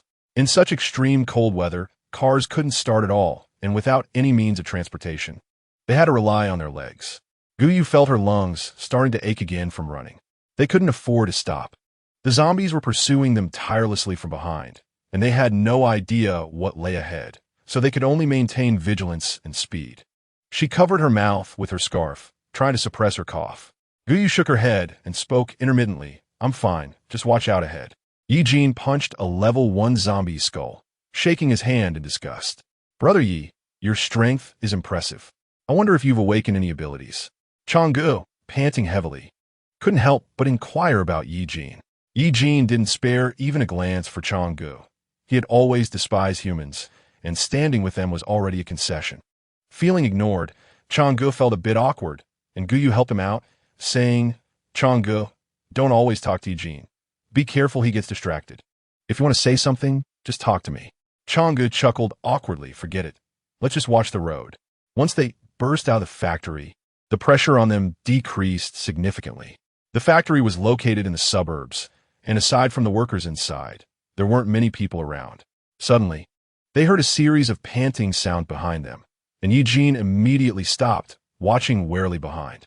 Unexpectedly, Ye Jin suddenly halted, and Changgu, unable to stop in time like a character from a romance drama, was about to crash into Ye Jin's back, causing them to perform a slow-motion spin, eyes closed. Ye Jin disdainfully stepped to the left to avoid him. Chang'e fell heavily onto the ice. Guyu noticed that the zombies behind them were acting strangely. Only humans could attract zombies so strongly. Someone was approaching from behind. Guyu didn't let her guard down because of the approaching person. In the apocalypse, humans could be far more terrifying than zombies. Guyu swung her shovel, dealing with the zombies that lunged at her. The earlier fall into the water had left her feverish, and now she lacked her usual ferocity when fighting zombies. She ducked to avoid the black nails of a zombie reaching for her, striking the zombie's knee with her shovel. As the zombie lost its balance, she forcefully drove the edge of the shovel into the junction of its skull and neck. Using her own weight, she pried open the zombie's skull. She glanced inside and, seeing no crystal core, took a step back in disappointment to avoid the splatter of brain matter. By the time Guyu, Ye Jin, and Lung Xuan had dealt with this small group of zombies, Chang'e barely managed to stand up. Out of Chang Ji's sight, Guyu rolled her eyes. This person was truly weak, and taking him on missions was less effective than bringing Bai Zhaodi. A large black and white figure gradually appeared in front of them. It was Guzi. Its sturdy limbs were covered in zombie flesh and blood, and it approached with wise eyes, swinging its massive tongue. Chang'e, over here. A man who looked somewhat like Chang'e peeked out. Gongzi. Chang'e immediately told Guyu and the others, quick, get on Guzi. Saying this, he pulled on Guzi's fur and climbed onto its back. The others followed suit, and feeling everyone climb onto its back, Guzi raised its front paws, which came crashing down, hitting two zombies on the head. With a squelch, the zombies were almost flattened, their brain matter and a bit of black blood oozing out. Guzi, head for that hill. Chang'e shouted loudly into Guzi's ear. Guzi's bright blue eyes turned, and it accurately spotted the hill ahead. It began to run quickly, matching the speed of a car. Guyu was jostled and fell into Ye Jin's arms, but thankfully Guzi was large enough to easily carry 30 people. Once she stabilized herself, she noticed that Guzi was also carrying about 10 people from the safe zone, including members of the Bai family and Zhao Rue. However, she didn't see the bossy missus. Bai, whether she had been left behind by her family to fend off zombies was something Guyu didn't need to think about. Brother, sir, are you okay? Chapter 54 Signal Flare. Wang Gang nervously looked up and down at Wang Chong, then respectfully bowed to Lung Xian. It's nothing. Wang Chong instinctively touched his waist, confirming that the waist pack was still securely on him before he relaxed, and asked Wang Gang, how did you find us? It was thanks to the dog's nose. Wang Gang patted the husky mutant beneath him. Wang Gang was suddenly overwhelmed. They had gone around the city several times, using the zombies to shake off the swarm of rats behind them. There were many zombies in the city, and the remaining survivors were frightened and had little combat ability, so they could only take it one step at a time, moving toward the suburbs. Unexpectedly, when they reached a certain point, the dog suddenly caught the scent of Wang Gang. That is how they managed to chase over. Wang Chong also briefly explained their situation to Wang Gang. The remaining survivors perked up their ears to eavesdrop. When they heard that the military district was coming to pick them up, they breathed a sigh of relief. The capabilities of the military district were completely unmatched by Wang Chong's small safe zone. Perhaps they could even hitch a ride on the military district's vehicles to one of the 4 major safe zones. The survivors all hung their heads in silence, each with their own calculations. Guyu didn't care at all about what those few people were thinking. She was curled up in Ye Jin's arms, looking sickly. She had exhausted most of her strength earlier, and her injuries, which had almost healed, flared up again. It felt like she was swallowing 100 razor blades, and even breathing was extremely painful. Ye Jin straightened his back, shielding Guyu from the cold wind blowing in front of them. Xiang Xiang. Ye Jin hadn't called Guyu that in a long time. Guyu found it amusing and looked up at Ye Jin's eyes through her sunglasses. I'm fine, brother. As long as you're here, I'm fine. You are my medicine, you are my god. Guyu's face was pale, her speech broken. But she didn't forget to make a pun in such circumstances. He raised his hand to adjust Guyu's hat, resting his chin on her head, and entered standby mode. The mutant beneath them was moving quickly. What was originally expected to take several hours to reach the peak, the dog managed to get there in half an hour, even climbing to the highest point. Wang Chong took out the signal flares from his pocket and gently pulled the string at the end, causing a bright firework to explode in the air. The brightness was so intense it made Guyu's eyes hurt, illuminating half the sky. Besides the military district personnel noticing this, probably the entire city's zombies also took notice. Zombies are sensitive not just to sound, but also to light. Guyu could even hear the roars of zombies carried on the wind to their ears. Hurry up, hurry up! Wang Chong quickly climbed onto the dog's back, worried that the military district personnel wouldn't see the signal flare, so he launched another one. Just as the second flare went up, zombies were already stumbling after them. The dog panted, "Oh man, where are we going? How the hell would I know? Just run. Shake off the zombies behind us." Wang Chong almost shouted this. Hurry up! Hurry up! Bai Gang's hands and feet started to tremble again. Damn it, the zombies are chasing us. You guys are really useless. Bai Yaozu's heart lurched, fearing that these people would get angry and throw them down.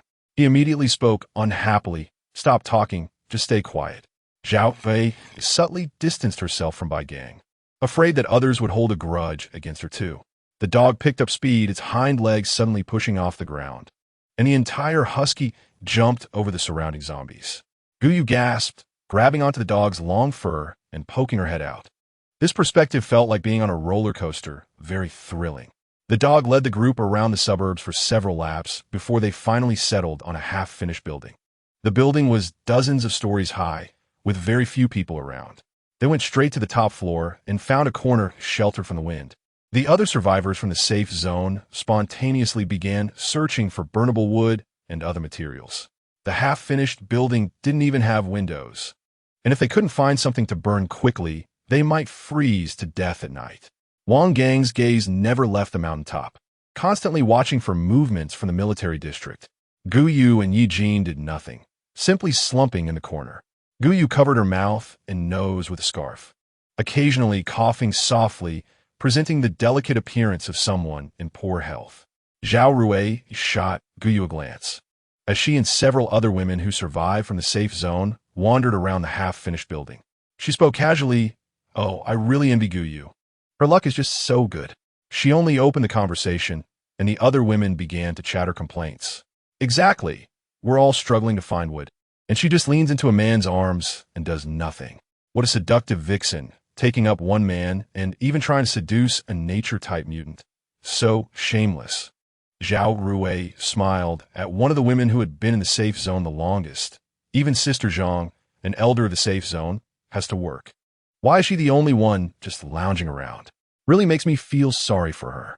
Sister Zhang disdainfully glanced at Guyu, quickly walked over, and through the wood she was holding at Guyu's feet, kicking up a cloud of dust. Guyu, already suffering with her throat, immediately buried her head in Ye Jin's chest and coughed softly, her entire face reddening and her eyes watering. Everyone is working. Why is it that you can lie there so comfortably? Sister Zhang glared at Guyu. That gaze seemed to want to kill her. And Ye Jin sensed the malice in Sister Zhang's eyes. He clenched his fists. The danger needed to be dealt with quickly, or it would harm the fragile Guyu. Noticing the movement behind her, Guyu pressed down on Ye Jin's fist and soothingly patted him, leaning into his ear and whispering, "Don't worry, brother, I can handle it. Trust me, okay?" Sister Zhang, seeing that Guyu was still trying to please the men in such a situation, became even angrier, and the other women from the safe zone gathered around. They had no idea how close they were to death. Guyu showed no sign of fear on her face. She simply nodded, "Yes, so what? It's just so comfortable." You, before those women could continue to accuse her, Guyu directly took out 5 packets of instant noodles from her backpack and tossed them at Sister Zhang's feet. Sister Zhang, who hadn't eaten much for several days, swallowed hard at the sight of the instant noodles. Chapter 55. The script didn't write this way. I thought that by risking danger to find food for everyone, I could rest for a while. After breaking through so many zombies, I was really tired. She sniffled, looking sincere and pitiful. Now, whoever has food in hand is the boss. Ye Jin silently crushed a brick with one hand, then slowly turned his neck. Although it was hard to see Ye Jin's expression through the sunglasses, everyone took a step back in unison. Under the pressure of food and force, they could only retreat. Zhao Rui cursed inwardly. These people were truly useless. She thought they could trouble Guyu, but unexpectedly, Guyu resolved it with just a few words. Even though she was unwilling, when the food was distributed to everyone, Zhao Rui ate just as much as anyone else. They stayed in the half-finished building all night, and a small fire provided little warmth. So everyone huddled together to avoid the cold wind howling through the building. Until noon the next day, the dog alertly raised its head, their SA vehicle. The sound of the engine could be heard far away in the quiet city, and anyone still able to drive in such extreme cold weather must be from the military district. They didn't dare delay, hastily packing their things and riding the dog towards a nearby mountain peak. There, a huge truck was parked, truly enormous. Guyu looked up in amazement at the truck whose tires were taller than her. While they were struggling to survive in the apocalypse, others had already developed such large trucks. Surrounding the truck were dozens of zombie corpses, all with their heads cleanly sliced off. As they approached, a man holding a gun suddenly appeared from behind the truck and demanded, "Who are you?" Wang Chong patted his husky beneath him, and it immediately transformed into human form. "It's me, Wang Chong." I set off the signal. The armed man stepped closer to scrutinize Wang Chong's face. Then Wang Chong shifted aside to reveal Lung Xian behind him. Lung Xian's face was much more recognizable than Wang Chong's. The young man immediately saluted Lung Xian. "Hello, Mr. Lung." It seemed that Lung Xian held quite a significant identity. Lung Xian nodded slightly and was soon led by the young guard into the front of the truck. The rest of the group, seeing Lung Xian walk in alone, became a bit restless. They had been freezing in the cold wind for a while when someone finally came out to open the back door of the truck and sternly instructed everyone, "Get in, don't touch anything, and don't make any noise if you encounter zombies, otherwise no one can save you." Several dart gun barrels pointed at them. Anyone who dared to resist would be dealt with, so they all obediently climbed into the truck bed. Guyu blinked in confusion. "Wait, I don't want to." Before she could finish, the young guard sternly shouted, "Hurry up, get in, don't waste time." Guyu was not intimidated, but worried about potential conflicts between Ye Jin and the military personnel behind her, so she kept her hand firmly in Ye Jin's grasp. Feeling Ye Jin's fingers slightly curl, she sensed his anger, as if he wanted to kill someone. Guyu quickly climbed into the truck and patted the cold steel bed beneath her. "Brother, hurry up." Her awareness of the situation was almost heartbreaking. However, the overwhelming killing intent was immediately sensed by a man in the military, who pointed at Ye Jin and seemed to say something to the captain beside him. Suddenly, all eyes turned to Ye Jin. Guyu watched their movements closely. The man who first sensed Ye Jin's killing intent was likely an ability user as well. Guyu prepared to pull Ye Jin away at the first sign of trouble. The atmosphere on site was tense, like a drawn bowstring. Ye Jin's tendrils slowly seeped out from his body, hiding in the dark corners. Guyu saw Lung Xian's face appear in the front windshield, his snake-like cold gaze scrutinizing her, or rather, Ye Jin behind her. That uncomfortable gaze vanished in an instant, making Guyu feel it might have been her illusion. "There's no need to be nervous," Lung Xian said with a smirk to the young captain beside him. "Let's go. The journey is long. Don't waste time." With Lung Xian vouching for Ye Jin, the others did not pursue Ye Jin's inexplicable killing intent. The gun barrels slowly pointed down to the ground, and Guyu hurriedly signaled Ye Jin to get into the truck. The truck's door slowly closed, isolating the dim light outside, and the entire truck bed was lit only by an emergency light. Unexpectedly, those people also forced her onto the truck. The truck drove smoothly, and in the spacious truck bed, even when the dog transformed into its beastly form, it didn't feel crowded. Guyu lost track of time, even dozing off in Ye Jin's arms before they reached their destination. At this speed, it was very likely that the truck had already left the city. Ye Jin seemed to sense Guyu's unease and silently comforted her by holding her hand. Just as she was about to doze off again, the truck finally stopped. The truck door opened, and the guard coldly ordered, "Get out." The people from the safe zone looked around, and the environment here was somewhat disappointing. The safe zone covered a large area, divided into 6 or 7 super-large modular cabins. Standing at the cabin's entrance, Guyu couldn't even see the wall behind it. The vast space was neatly divided into small compartments, crowded yet orderly. Many survivors were placed inside, listlessly staying in their compartments. The protective devices outside the safe zone were far more advanced and formal than theirs, with railings that seemed to be electrified. The process for entering the safe zone was quite similar to their small safe zone. After a full body check, they had no obvious wounds on their skin, and a nurse was arranged to draw blood for testing. Ye Jin did not trust those conducting the tests. He still remembered how Guyu had been bullied before. Seeing Ye Jin display obvious signs of resistance, Guyu could only switch positions with someone else, moving to the end of the line. Guyu nervously watched the needle that was about to pierce Ye Jin's skin. When it was their turn, Guyu took out a box of cigarettes from her space and handed it to the person conducting the test, whispering, "Big brother, my brother isn't very smart and can't be away from people. Can we both be tested together?" Cigarettes were indeed a rare commodity. And after weighing the situation for a while and looking around to see no one was paying attention, the person waved at Guyu, signaling her to hurry up. Chapter 56. Praise for my wit. Guyu held Ye Jin's hand, as if leading a foolish son of a landlord. The safety inspection was at the entrance of the cabin, similar to airport security before boarding a plane. The metallic door, illuminated with blue light, had a person in a white coat who was busy recording something and did not lift his head when Guyu and Ye Jin entered. Are there any obvious wounds on the body? Have you ever been scratched or bitten by a zombie? Have you had any healing experiences? No obvious wounds. No scratches or bites. No healing experiences. Guyu immediately understood and added, he doesn't have any either. Have you awakened any abilities? No. Guyu did not hesitate at all. Neither her space ability nor Ye Jin's strange ability could be mentioned. She didn't know how advanced the safe zone's technology was and whether it could detect Ye Jin's unusualness. So, she added, my brother has an ability. He's a strength-enhanced ability user. Upon hearing that one of them was finally an ability user, the person's expression improved significantly, and he even smiled at Ye Jin. The safe zone distributes food every evening at 5 o'clock. Once you get in, someone will guide you to your spots. Ability users get better spots with beds and can bring one family member. Although strength-type ability users are quite common, they still receive many privileges compared to ordinary people. After all, they rely on these ability users to go out and search for food. Now, come over here for a blood test. On the nearby table were many blood testing tubes, and sweat began to bead in Guyu's palms. Let my brother go first. She pressed Ye Jin's arm onto the table to cooperate with a nurse for blood collection. Brother, you're so amazing. You can endure this pain. Seeing Guyu pressing Ye Jin's arm, the nurse's expression became somewhat intriguing.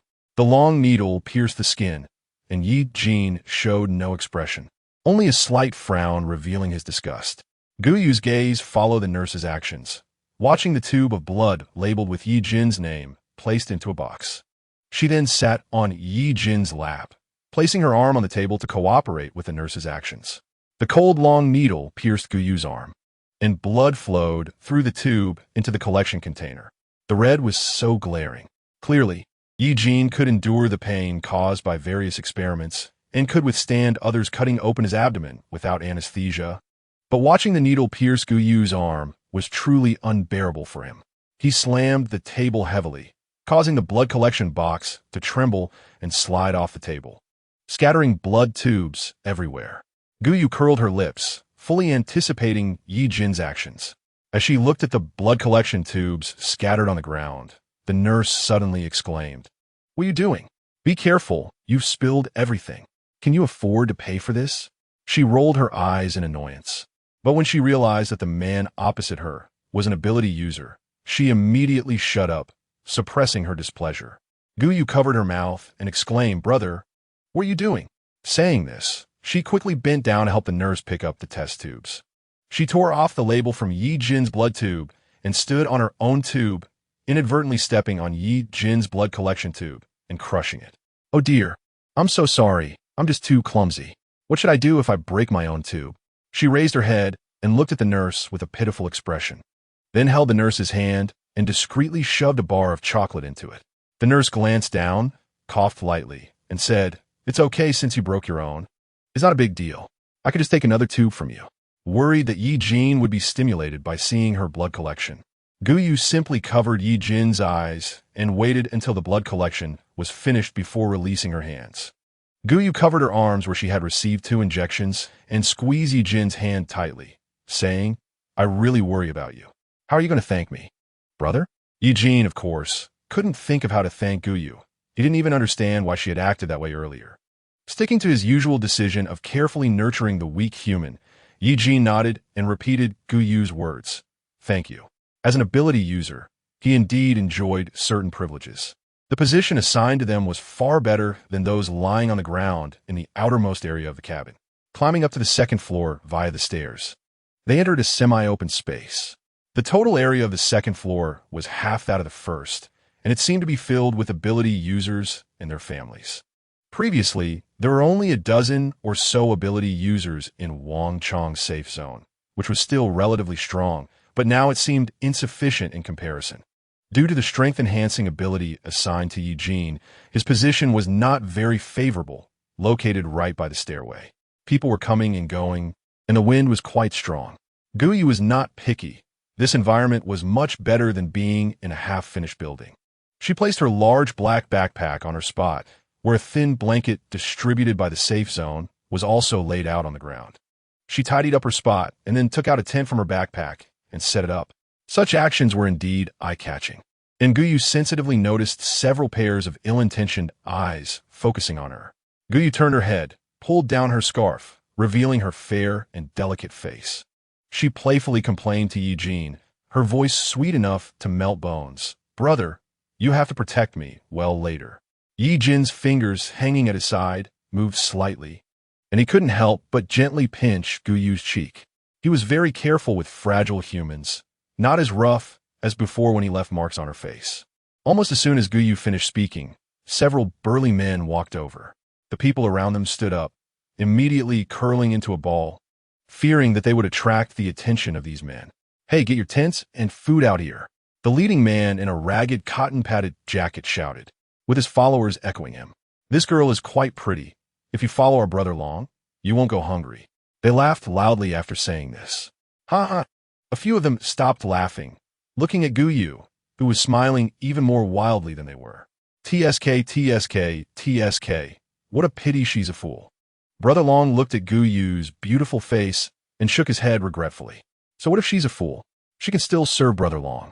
They completely ignored the tall man behind Guyu. Even if he was an ability user, he seemed to lack any attack power. One of the younger followers reached out to grab Guyu's arm. Guyu showed no sign of fear. She wiped the corner of her eye where tears of laughter had formed and quickly slipped behind Ye Jin, moving so fast that the few people had no time to react. "Brother, did you hear that? Those people want me to go sleep with them. It's so scary. Are you not going to protect me?" Guyu playfully pouted as she gently punched Ye Jin's back and pretended to whimper a bit. Ye Jin slowly realized that these people were actually eyeing his precious Guyu. His emotionless eyes behind the sunglasses looked at the foolish men, thinking they were just ants that could be crushed.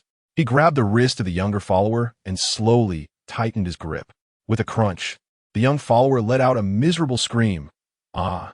Ye Jin disdainfully released his hand, and the young man's wrist hung at a strange angle, clearly crushed by Ye Jin. If a healing ability user were to assist, he might recover. "Ouch, that hurts!" Guyu was still behind Ye Jin, taunting them. "Brother, you're so amazing. I really admire you." The men immediately glared at Ye Jin, and Brother Long raised his hand and shouted, "Charge." In an instant, a fireball shot towards Ye Jin. The young followers behind him roared as their clothes ripped apart, their bodies swelling several times, their muscles grotesquely exaggerated.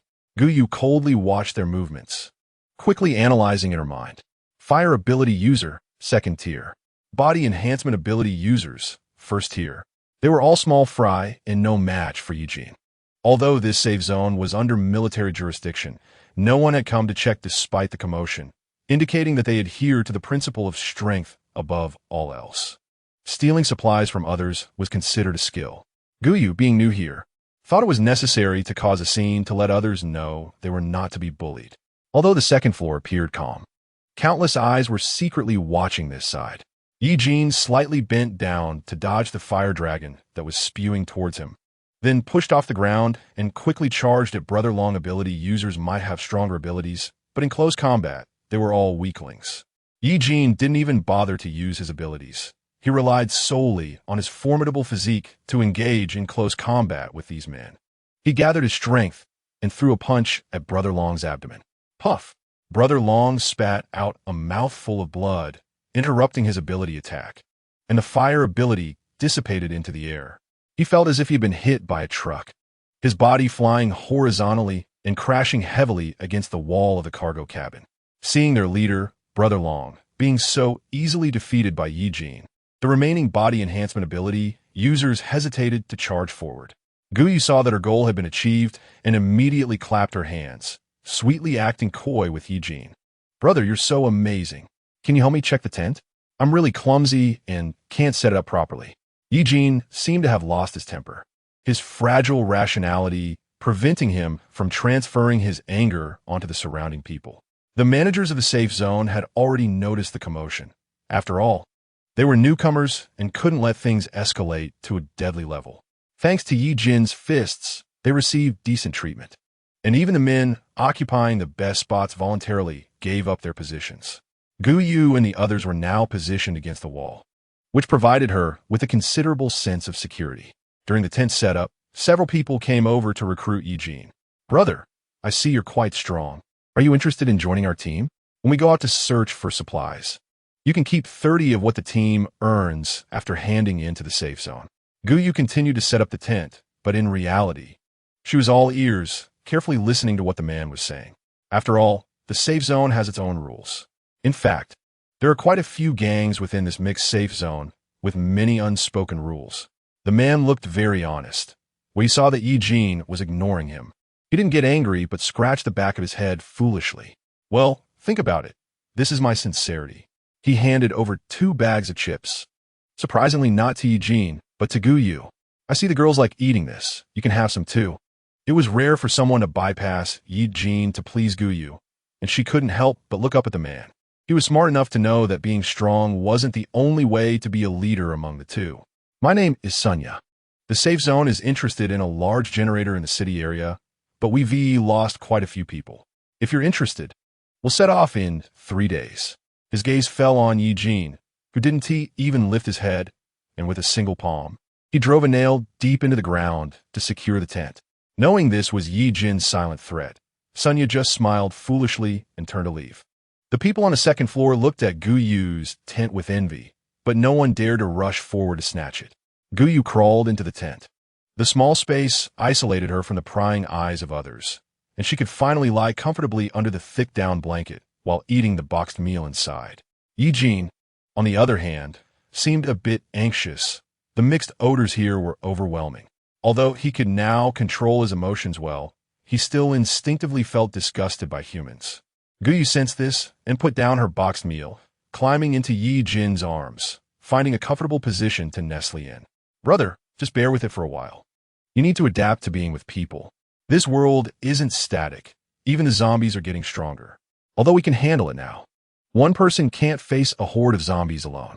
Although Guyu didn't want to admit it, humans could only overcome this crisis together, united in the face of difficulties. Regardless of whether Ye Jin understood her, Guyu tapped his arm, saying, "And now the variables are constantly appearing, exceeding my understanding of the world. They couldn't always hide in the villa area." According to Guyu's understanding, animals were not affected by the zombie virus. But the recent rat tide was a stark contradiction. The size of the rats was 3 to 5 times that of before the apocalypse. The rats had mutated. What about other animals? Had they also mutated? Guyu's heart was in chaos, and she decided not to think too much, just to take it one step at a time. Chapter 58, Mission Yeah. I can endure it. I will learn to get along with humans. Ye Jin looked down at Guyu in his arms. His mind was becoming clearer, allowing him to barely discern the situation. Xiangxiang was a human, and humans were social animals. For Xiangxiang, he could tolerate other humans who emitted a rotten smell from deep within their souls. Guyu didn't expect Ye Jin to agree so readily. She thought he would rather die than give in. She wrapped her arms around his neck, urging him to lower his head slightly, and planted a kiss on his chin. "I knew you were the best." Her skills in acting cute were becoming more refined, and she could now do it without any psychological burden. Distribution of supplies has started. All survivors please line up in an orderly fashion. The mechanical voice sounded, bringing a bit of life to the entire cabin. Guyu peeked out, seeing all the survivors standing on the first floor, forming a long line. Although they had plenty of supplies in their space, Guyu still led Ye Jin to stand at the end of the line obediently. After waiting for about half an hour, Guyu received a steamed bun and a bottle of water. The bun was a mix of various unknown grains, presenting an unusual color. She tried to take a bite. It was so hard it could chip a tooth. Once she bit into it, The bun immediately absorbed all the moisture inside her mouth, and as she forced it down, her throat hurt from the friction. However, the bun was quite filling. When they returned to the second floor, Guyu realized that not everyone had received relief food. Many of the abilities users on the second floor were eating their own food, which looked much more appetizing than the bun in her hand. This tense attitude was even more pronounced than when they were in the villa area. Ye Jin sensed the gaze on him and suddenly looked up, locking eyes with the cold, elegant Lung Xian, who was now completely out of his playboy persona. With glasses on, he actually looked somewhat like a researcher. This was the outfit Ye Jin hated the most. Wang Lin, the ruler of the safe zone, stood beside him with a worried expression. I still have important experimental data that hasn't been collected. The outbreak of the zombies was not sudden. There had been a very small meteor shower 24 hours before the outbreak. After the meteor shower, the laboratory detected an unusual ray that swept across the Earth at an incredible speed. Any living being exposed to the ray would undergo varying degrees of mutation. Whether this evolutionary change was man-made or caused by the virus brought by the meteors was still up for debate. Coincidentally, the landing sites of the meteors were quite uniform. Satellite maps showed that almost every country had 3 to 4 meteor landing sites, forming a densely woven net over the entire planet. The closest site to them was the city. In the city center, there was a piece of meteorite debris, and the organisms near the meteorite were exposed to the strongest radiation, evolving faster than in other places. The central safe zone had formed a raid team, led by the brain domain Evolver Lung Xian, to infiltrate the city center. That was when the apocalypse had just begun, and they faced zombies with an evolution level of at least 3. The entire team, including the local guide, was almost wiped out. Lung Xian and the experimental samples were barely brought out, temporarily resting in the city safe zone. How was the manpower coming along? Lung Xian gazed down at Wang Lin, speaking lightly. Wang Lin, the ruler of the safe zone, was extremely respectful in front of Lung Xian. The military has lost more than half their personnel. We are now publicly stating that we need to go to the city center to find a large generator. And we are gathering ordinary people in the safe zone to form a raid team. Lung Xian slowly turned his head to meet Wang Lin's gaze, his eyes seeming to see deep into his thoughts. A deep fear enveloped Wang Lin. His feet felt glued to the ground, unable to move, and cold sweat dripped down his forehead. After a moment, Lung Xian finally looked away.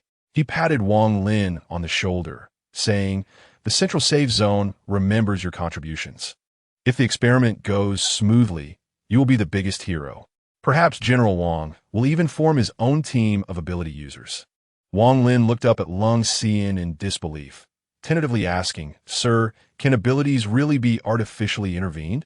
The central safe zone was using the ability to intervene in powers to keep Wang Lin in check, as abilities represented strength.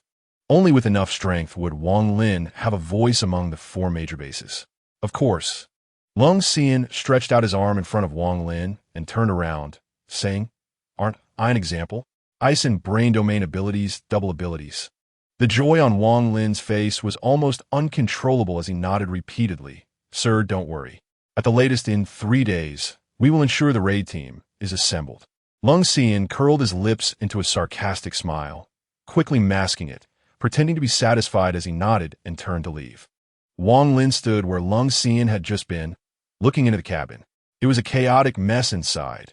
He couldn't tell what Lung Xian was looking at. Gui was still unaware of the schemes of those in power at the base. She wandered around the cabin.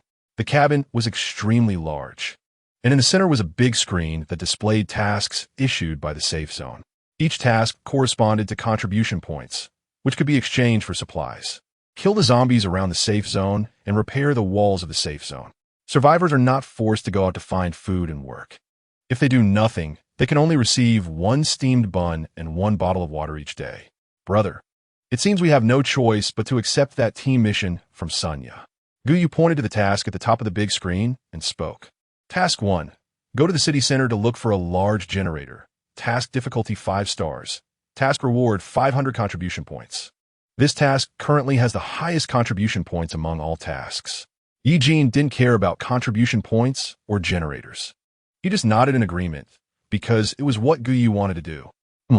The two wandered around for a while when suddenly the lights above went out, and the entire safe zone fell into darkness. Chapter 59. Team Departure. Guyu was startled by the sudden darkness, almost stepping into empty space and falling down the stairs. She quickly adjusted her state and steadied herself.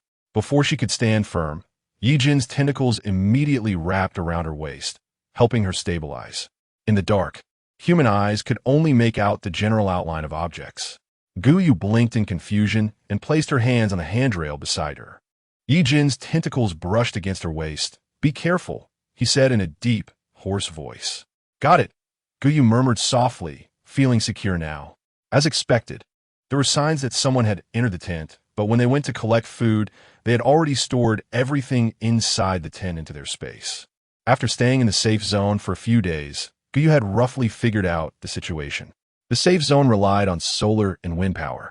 Supplying such a large area was somewhat challenging, and by 5 or 6 in the afternoon, the lights inside the container had all been turned off, plunging it into darkness. The next evening, Sunya came over. "Miss Gu, how are your thoughts progressing? You should know that our team is the strongest among the self-formed teams in the safe zone, and we won't let you suffer any losses. All right, don't be in a hurry to refuse. This task can earn 500 contribution points, etc." Sunya looked up, uncertain if he could trust her. "You agreed?" "Yes." Guyu's smile almost dazzled Sunya's eyes. "My brother and I both agreed." "Where do we meet tomorrow?" They agreed on the meeting place and time, and Sunya felt an unreal sensation. He had already prepared for rejection, but did not expect Guyu to agree so readily. The next day, at 11 o'clock, a large truck was already parked at the entrance. Guyu yawned and leaned against Ye Jin's embrace, but her eyes were keenly surveying the situation in front of the container. This time, there were not only regular troops from the military district, but also many self-formed teams like Sunya's. "Guyu? What a coincidence." Someone happily called her name. Guyu turned her head and indeed saw quite a few familiar faces. The husky ability user Dogzi, the fire type Wang Chong, the strength type Wang Gang, and beside them, a curvaceous woman with a man carrying a machine gun. The machine gun was quite a rare sight in Guyu's eyes, and she couldn't help but glance at it a few more times. The woman snorted coldly, clearly mocking Guyu's inexperienced demeanor. But she did glance at Ye Jin behind Guyu a few more times. She smiled and extended her hand to Ye Jin. "Song Yun, plant-type ability user. The big guy behind me is Qian Duo, a metal-type ability user." Ye Jin stood behind Guyu, coldly giving Song Yun no eye contact. Song Yun, feeling humiliated for the first time, glared at Ye Jin in anger. Ye Jin seemed oblivious to her gaze. Instead, he wrapped his arms around the swaying Guyu behind him. "Stand straight." All right, I got it." Guyu straightened up and sweetly smiled at the group, introducing herself. "I'm Guyu, with no ability, and this is Ye Jin, a physical evolutionist." As soon as she finished speaking, Song Yun sneered. "You really don't know the heights of heaven and earth. You dare to take on a 5-star difficulty task without any abilities? Doing tasks isn't about pleasing men.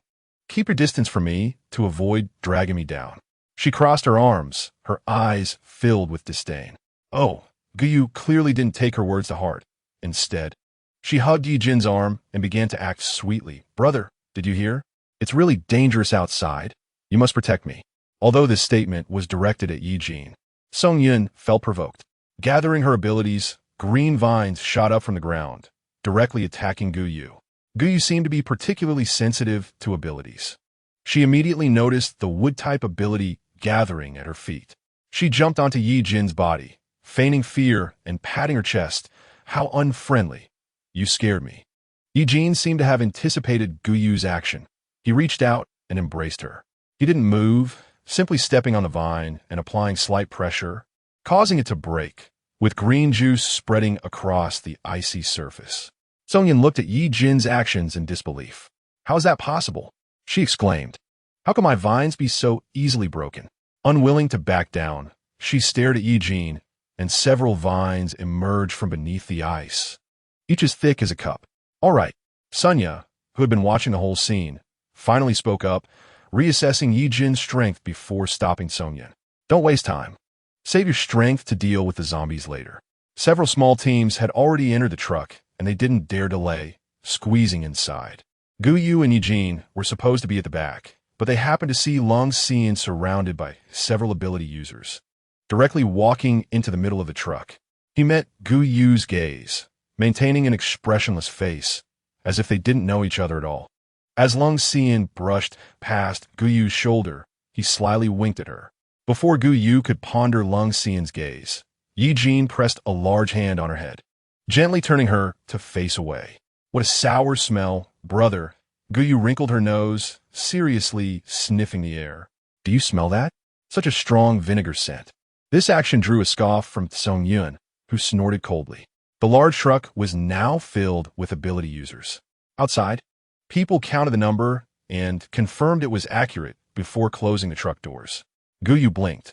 Human eyes couldn't adapt to the darkness immediately, so she quickly covered her eyes with the back of her hand, as if she had been dazzled by bright light, taking a while to adjust.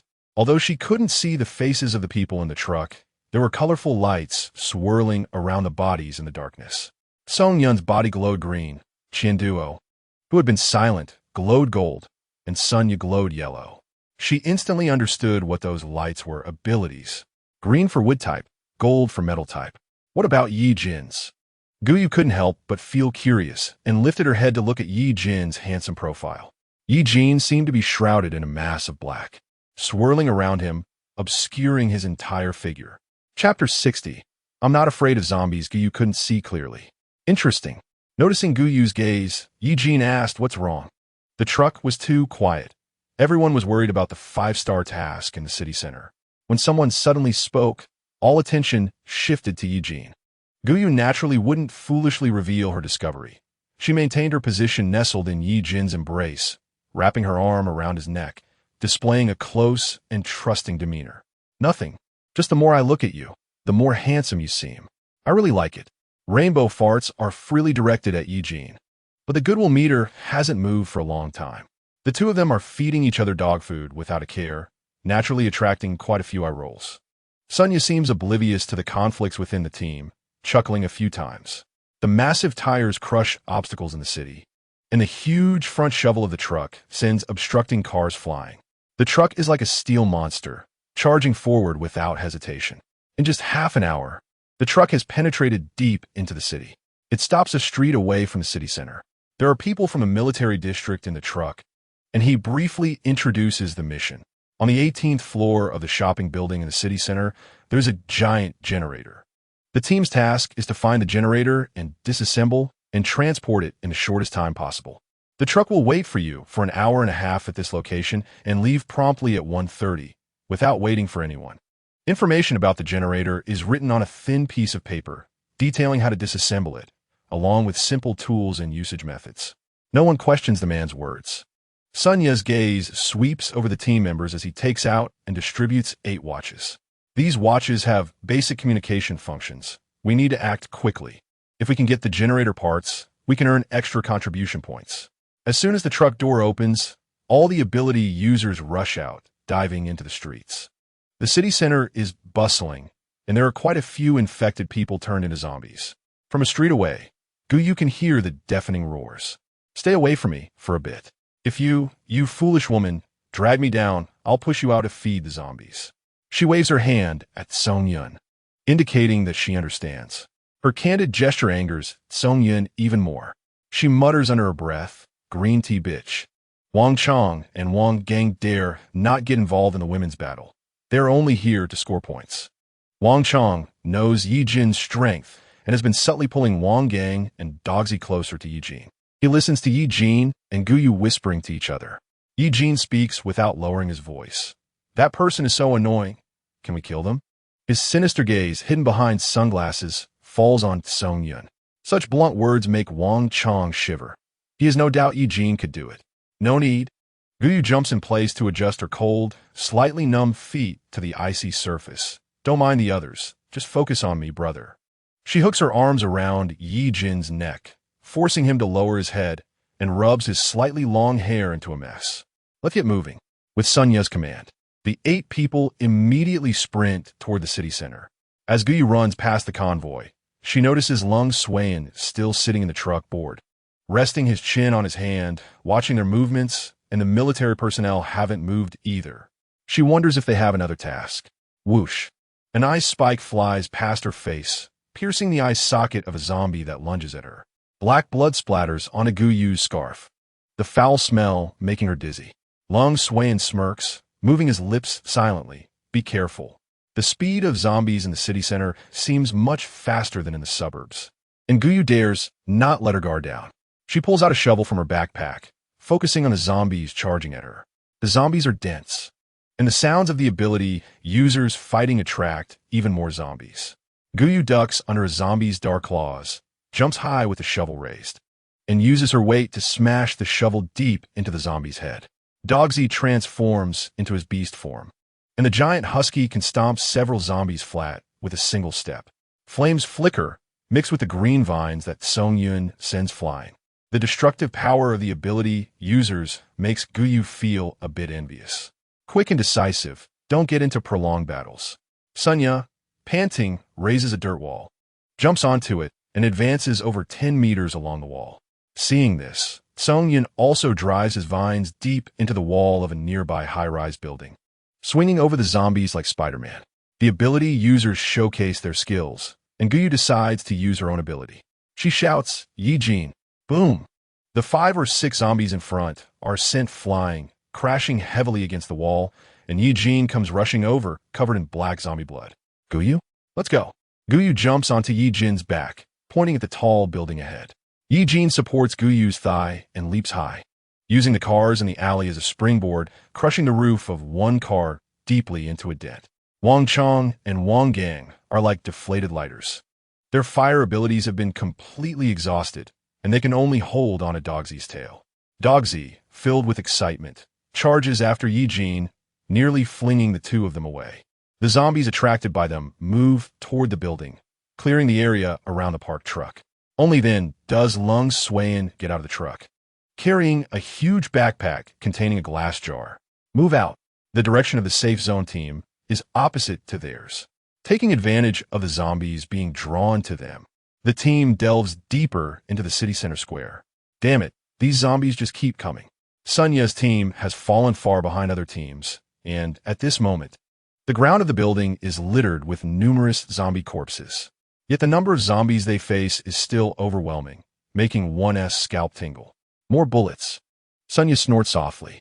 The taciturn metal ability user lets out a roar, shouldering a Gatling gun. Guyu wants to cover her ears, but it's too late. The crackling sound explodes in her ears.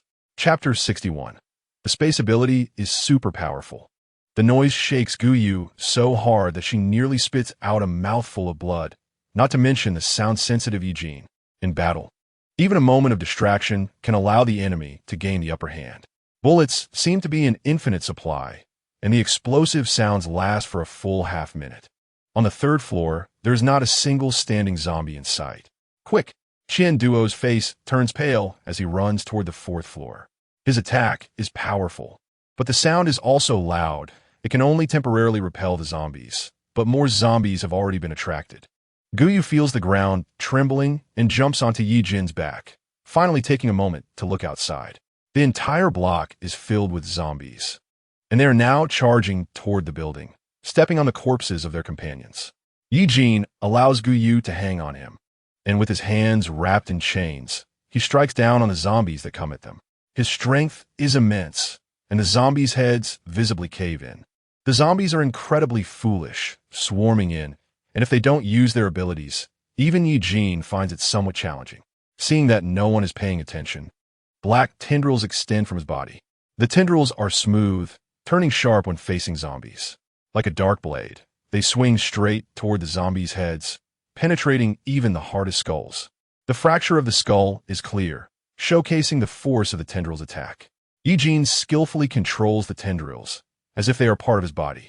Manipulating them has become ingrained in his soul, making it feel incredibly simple and satisfying. The team's cooperation displays a strange tacit understanding. Ye Jin focuses on breaking through, while Sunya and Song Yun handle the zombies on both sides. The shopping mall is narrow, and Dogsy can only revert to human form to follow behind the team and provide support. Wang Gang and Wang Chong, who have exhausted their abilities, are protected in the middle of the team. When their abilities were almost restored, they replaced Song Yun and Sunya. The elevator had long lost its functionality, and they could only rely on their legs to climb up. Along the way, Guyu saw many familiar faces among the zombie horde. 20 minutes ago, they were still vibrant humans, but in just 20 minutes, they had turned into gray-faced monsters that could only groan and eat people. Her space ability had reached the second level. 100 square meters of space rapidly expanded until it stopped at 1,000 square meters. Guyu could clearly feel the change in the space. It was a qualitative enhancement. Suddenly, an idea struck her. If it was the same ability, why couldn't her space ability be used for attack? Guyu lay on Ye Jin's back, the sounds of zombies roaring in her ears gradually fading, as she tried to feel the ability flowing through her body. Got it. Guyu suddenly opened her eyes, a white light swirling in her gaze. The so-called space was merely a rift torn from the four-dimensional space. Guyu focused her mental power on a zombie in front of her, marking its coordinates in the three-dimensional space. She frowned as she utilized her unique white ability. Pop! With a soft sound, the zombie's brain exploded, and brain matter splattered onto the heads of nearby zombies. Success! Guyu felt a surge of joy, but it was soon followed by a wave of dizziness that couldn't be ignored. She leaned on Ye Jin's shoulder and retched, her face pale as paper. Meanwhile, the progress of the space upgrade had quietly changed. 110,000 infine. Guyu swung a shovel and smashed it onto a zombie's head, pushing back a zombie that tried to bite Ye Jin's neck. Watching Guyu, who seemed to have done nothing at all and hadn't even walked, yet was now lying on Ye Jin's back with a pale face, Song Yun felt a surge of anger that she couldn't suppress. I can't hold on any longer. She was drenched in sweat, her hands trembling, and her arms ached as if they weren't her own. The vines conjured by her ability had also thinned considerably. The others were in no better shape. If this continued, they would be dragged to death by zombies. Sister wants to be a queen. Radiate confidence, if you love. A screeching sound of music suddenly rang out, and Guyu silently turned up the volume of the radio before throwing it down from the 14th floor. Everyone looked up in shock at Guyu's actions. The radio landed on the pile of corpses on the 3rd floor, dutifully playing music. Guyu spoke calmly. By the time she finished speaking, Ye Jin had already climbed up about 10 steps. Song Yun wrinkled her nose. Why didn't she take the radio out earlier? All right, big sister, let us go. Wang Chong bypassed Song Yun and followed closely behind Ye Jin. The radio was just a distraction, temporarily blurring the zombie's senses. It couldn't resist the zombie's obsession with human flesh. Guyu marked the coordinates of the zombies in three-dimensional space one by one, causing several zombies' heads to explode and fall silently to the ground. Although controlling her ability was much smoother than the first time, Guyu still felt some difficulty, accompanied by a sense of stagnation. It seemed that the ability was reluctant to be controlled by her. She had to use more of her ability to suppress that stagnation, forcing her white ability to mark the zombie's coordinates in the three-dimensional world. Don't use too much strength the first time you use your ability, Ye Jin suddenly said, clearly having noticed the sudden explosions of zombies' heads in the horde and Guyu's anomaly. His voice was calm, slightly out of breath. Feel the ability. It is part of your body. Don't think about forcing control. Guyu was taken aback. She hadn't realized how sensitive Ye Jin was, noticing even her slightest movement. She slowly closed her eyes, feeling the ability flowing within her body, searching for that fluid feeling she had when putting items into the space before. The ability is one with you. Don't force it. It is your friend. Bang, bang, bang. At that moment, at least 10 zombies' heads exploded simultaneously in the horde, and black blood bloomed like a flower of death. Guyu joyfully hugged Ye Jin's neck. Brother, it really worked. You're amazing. Chapter 62. She's just so delicate. Ye Jin cleared the obstacles in front of him, taking 2 steps for one, quickly running towards the cinema on the 18th floor. Ye Jin showed little expression on his face as he carved a bloody path through the horde. The tiles became slick with zombie fluids. Wang Chong slipped, his heart leaping to his throat. According to his romantic drama heroine persona, he was probably going to fall again. He was cautious, leaning against Qian Duo several times, which helped him reach the cinema. They quickly blocked the cinema's staircase with a claw machine and a sofa, temporarily halting the zombies' pursuit. Sunya leaned against the wall, drenched in cold sweat, gasping heavily. Most of the other teams had nearly perished, and he hadn't expected there to be so many zombies here. The only one in the room who looked okay was Guyu. She slid down from Ye Jin's back and carefully examined the disassembly manual for the generator under the dim emergency light. All right, brother Sun. I don't think the claw machine can hold out for much longer. We should hurry up and disassemble the generator. Before Sun, you could respond. Song Yun snorted coldly. We worked hard to get to the 18th floor. We naturally need to rest for a bit. Unlike you, who can only rely on men. Song Yun felt that she had contributed the most to the team. In the end, her ability was completely drained. And it was basically Dogzy who dragged her up to the 18th floor. Oh, it's fine, Guyu said, not feeling particularly embarrassed. She hooked her arm through Ye Jin's. So, it seems like I've really made it hard for you, brother. Knowing how delicate I am, you've taken care of me all the way. I really feel bad about it. She continued to speak in a teasing manner, not giving Song Yun a chance to explode, and directly walked into the darkness holding Ye Jin's arm. Sunya gritted his teeth and stood up to follow. Not to mention how long their makeshift barricade could hold out. If they took too long to get out, the military district wouldn't wait for them. Wang Chong shrugged, exchanged a glance with Dogzy and Wang Gang, and said, "Let's go." Wang Gang's face was somewhat pale. He covered his arm, and when he saw Wang Chong's gaze, he immediately straightened his back and nodded. Dogzy's nose twitched. He seemed to have caught a whiff of a unique, rotten smell from the zombies. Dogzy didn't think much of it. After all, there was the stench of zombies everywhere in the mall. The generator was placed in a separate room. Guyu followed the corridor inside until she reached the last room, which was the distribution room.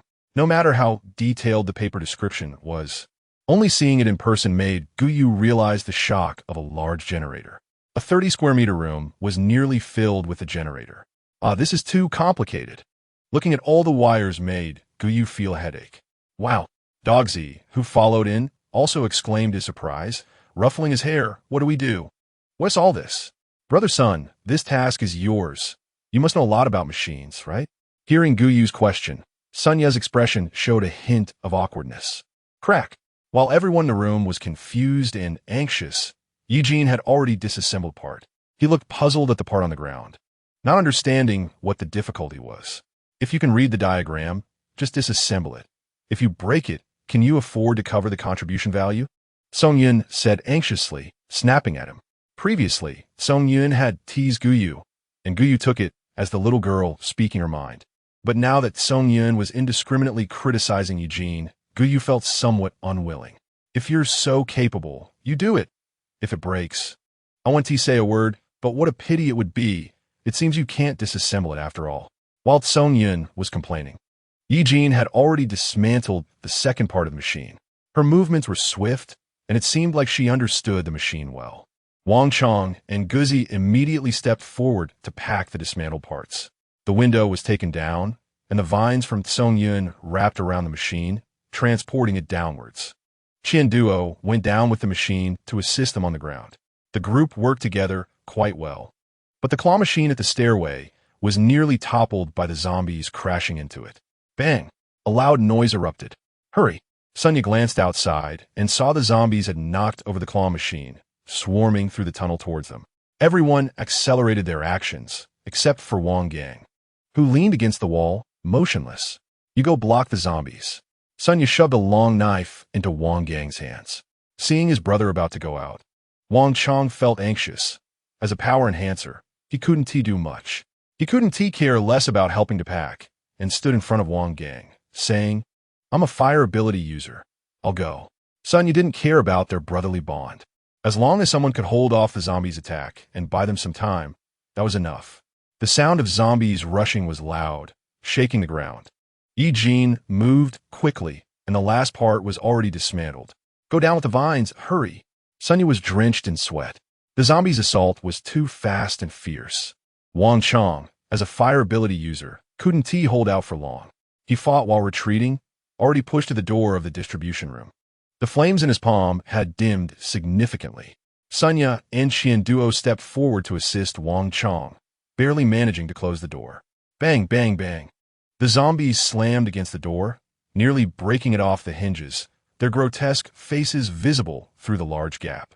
No, the vines can't hold so much weight. Song Yun shouted anxiously. The previous transportation of the machine had drained her powers, and the vines were now only as thick as a water pipe. How many can it hold at once? Guyu asked calmly. 2. Sunya interrupted Guyu and directly began to assign the escape order. Song Yin and Guzi first. Brother Sun and Brother Chong second. Ye Jin and me and Brother Gang last. After arranging everything, he pretended to ask Guyu, how about this arrangement? Guyu directly pushed Song Yin down without giving her time to react. Fortunately, the vines created by her powers immediately wrapped around Song Yin. Song Yin's gratitude turned into classic curses before she could even express it. Brother Sun, you've arranged everything. If I oppose now, wouldn't that make me unreasonable? Guyu pointed at her wristwatch. 3 minutes.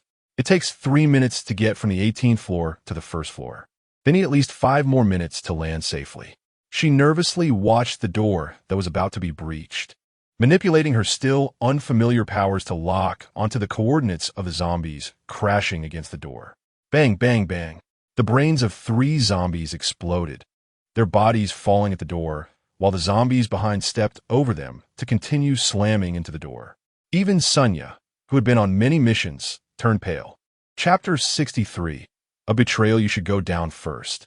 Ye Jin looked at Guyu disapprovingly. If Song Yun dies, the vines will disappear, and with Guzi's weight, the vines might not be able to hold. Guyu calmly analyzed with Ye Jin, not sure if Ye Jin could accept it. You can't use your powers anymore. Your body can't take it.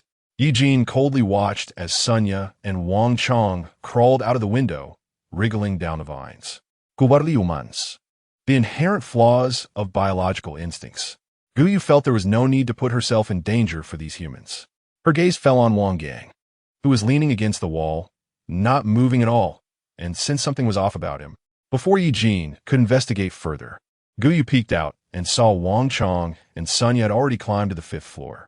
She pushed Ye Jin, hurry down. The gap in the door was widening, and zombies were desperately stretching their faces into the room, even as their faces were cut and flesh was torn, exposing white bones. They did not stop. Guyu crouched on the windowsill, watching Wang Gang still leaning against the wall, head drooped, not moving. She frowned and asked, "Aren't you leaving?" Guyu's voice seemed to stimulate Wang Gang. He suddenly raised his head, his eyes devoid of whites, staring intensely at Guyu. He let out a roar similar to the zombies outside and lunged at Guyu.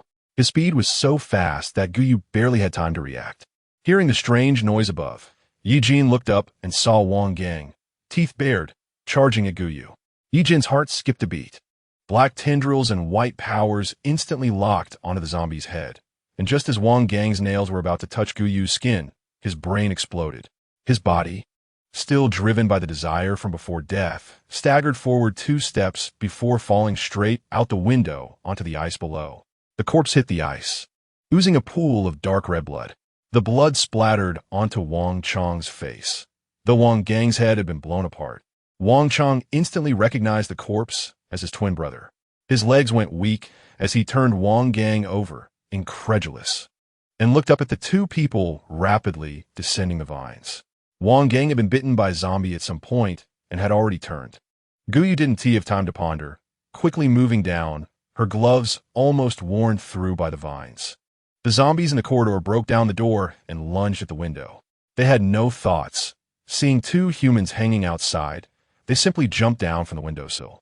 The scene was somewhat spectacular, zombies falling like dumplings.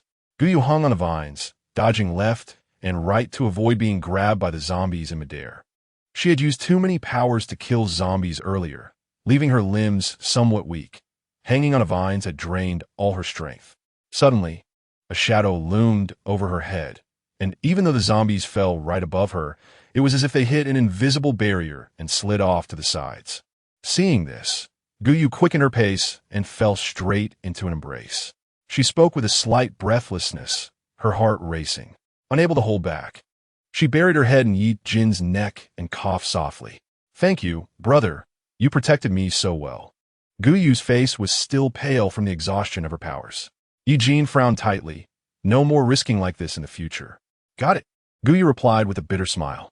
"Isn't this my first time using powers to attack?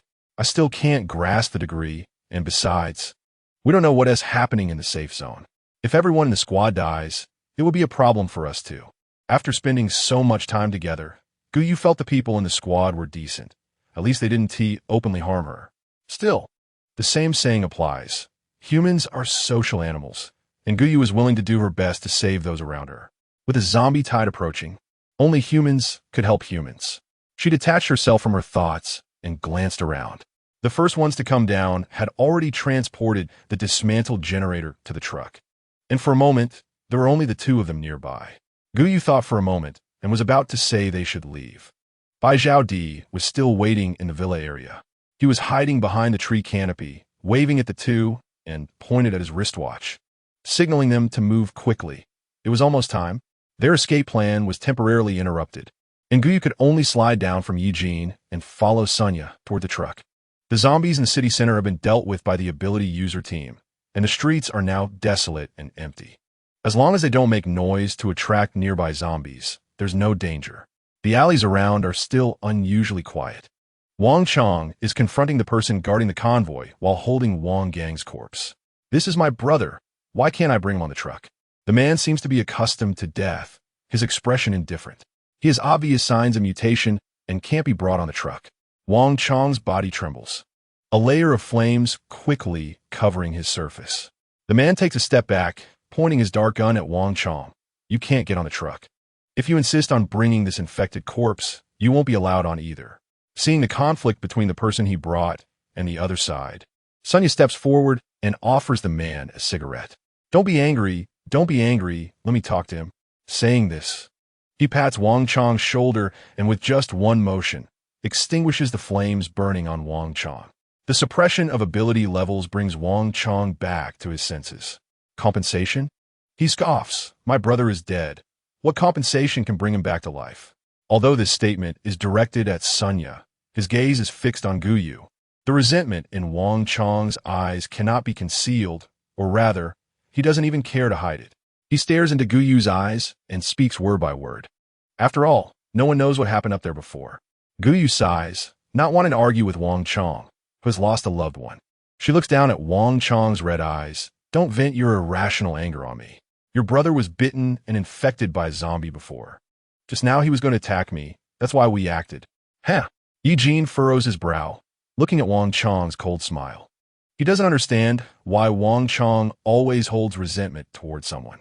It's as if carrying this hatred can alleviate his guilt for not taking care of his brother. Wang Chong has completely lost his rationality. He hides his hand behind his back, gathering and compressing fire energy in a corner where no one is paying attention. Finally, the color of the flames becomes somewhat white, and the ice beneath his feet starts to slightly melt. Guyu turns her head, believe it or not. "I have no reason to kill your brother." "Who knows?" Wang Chong's voice sounds hoarse. "Then why are you so kind to let us escape first? Isn't it just to create a perfect crime scene for yourself? Even if you kill my brother, no one would see it." Guyu furrows her brows tightly, sensing Wang Chong's surging killing intent. At this moment, she turns her back, exposing herself, and whispers to Ye Jin, "Don't kill him. Everyone's watching." Almost as soon as Guyu finishes speaking, Wang Chong pushes off the ground with his legs and charges towards Guyu's back. At this moment, everyone is caught off guard, and Wang Chong is only half a meter away from Guyu. "Pay for my brother's life." His eyes are filled with madness, and a sinister smile hangs on his lips. Before that smile can last a second, he freezes in place. Ye Jin swiftly blocks in front of Guyu, his palms slightly raised. In front of everyone's eyes, Ye Jin slaps Wang Chong's face, sending him flying. However, Wang Chong can clearly feel that Ye Jin's palm is only a few millimeters away from him. It feels more like he was pushed away by an invisible force. His internal organs seem to have shifted positions. Every bone in his body feels as if it has been crushed by an invisible giant hand, causing him pain so intense he can barely breathe. Wang Chong is sent flying until his back crashes against the wall behind him, creating a spider web of cracks, hinting at a tendency to collapse. Puffed.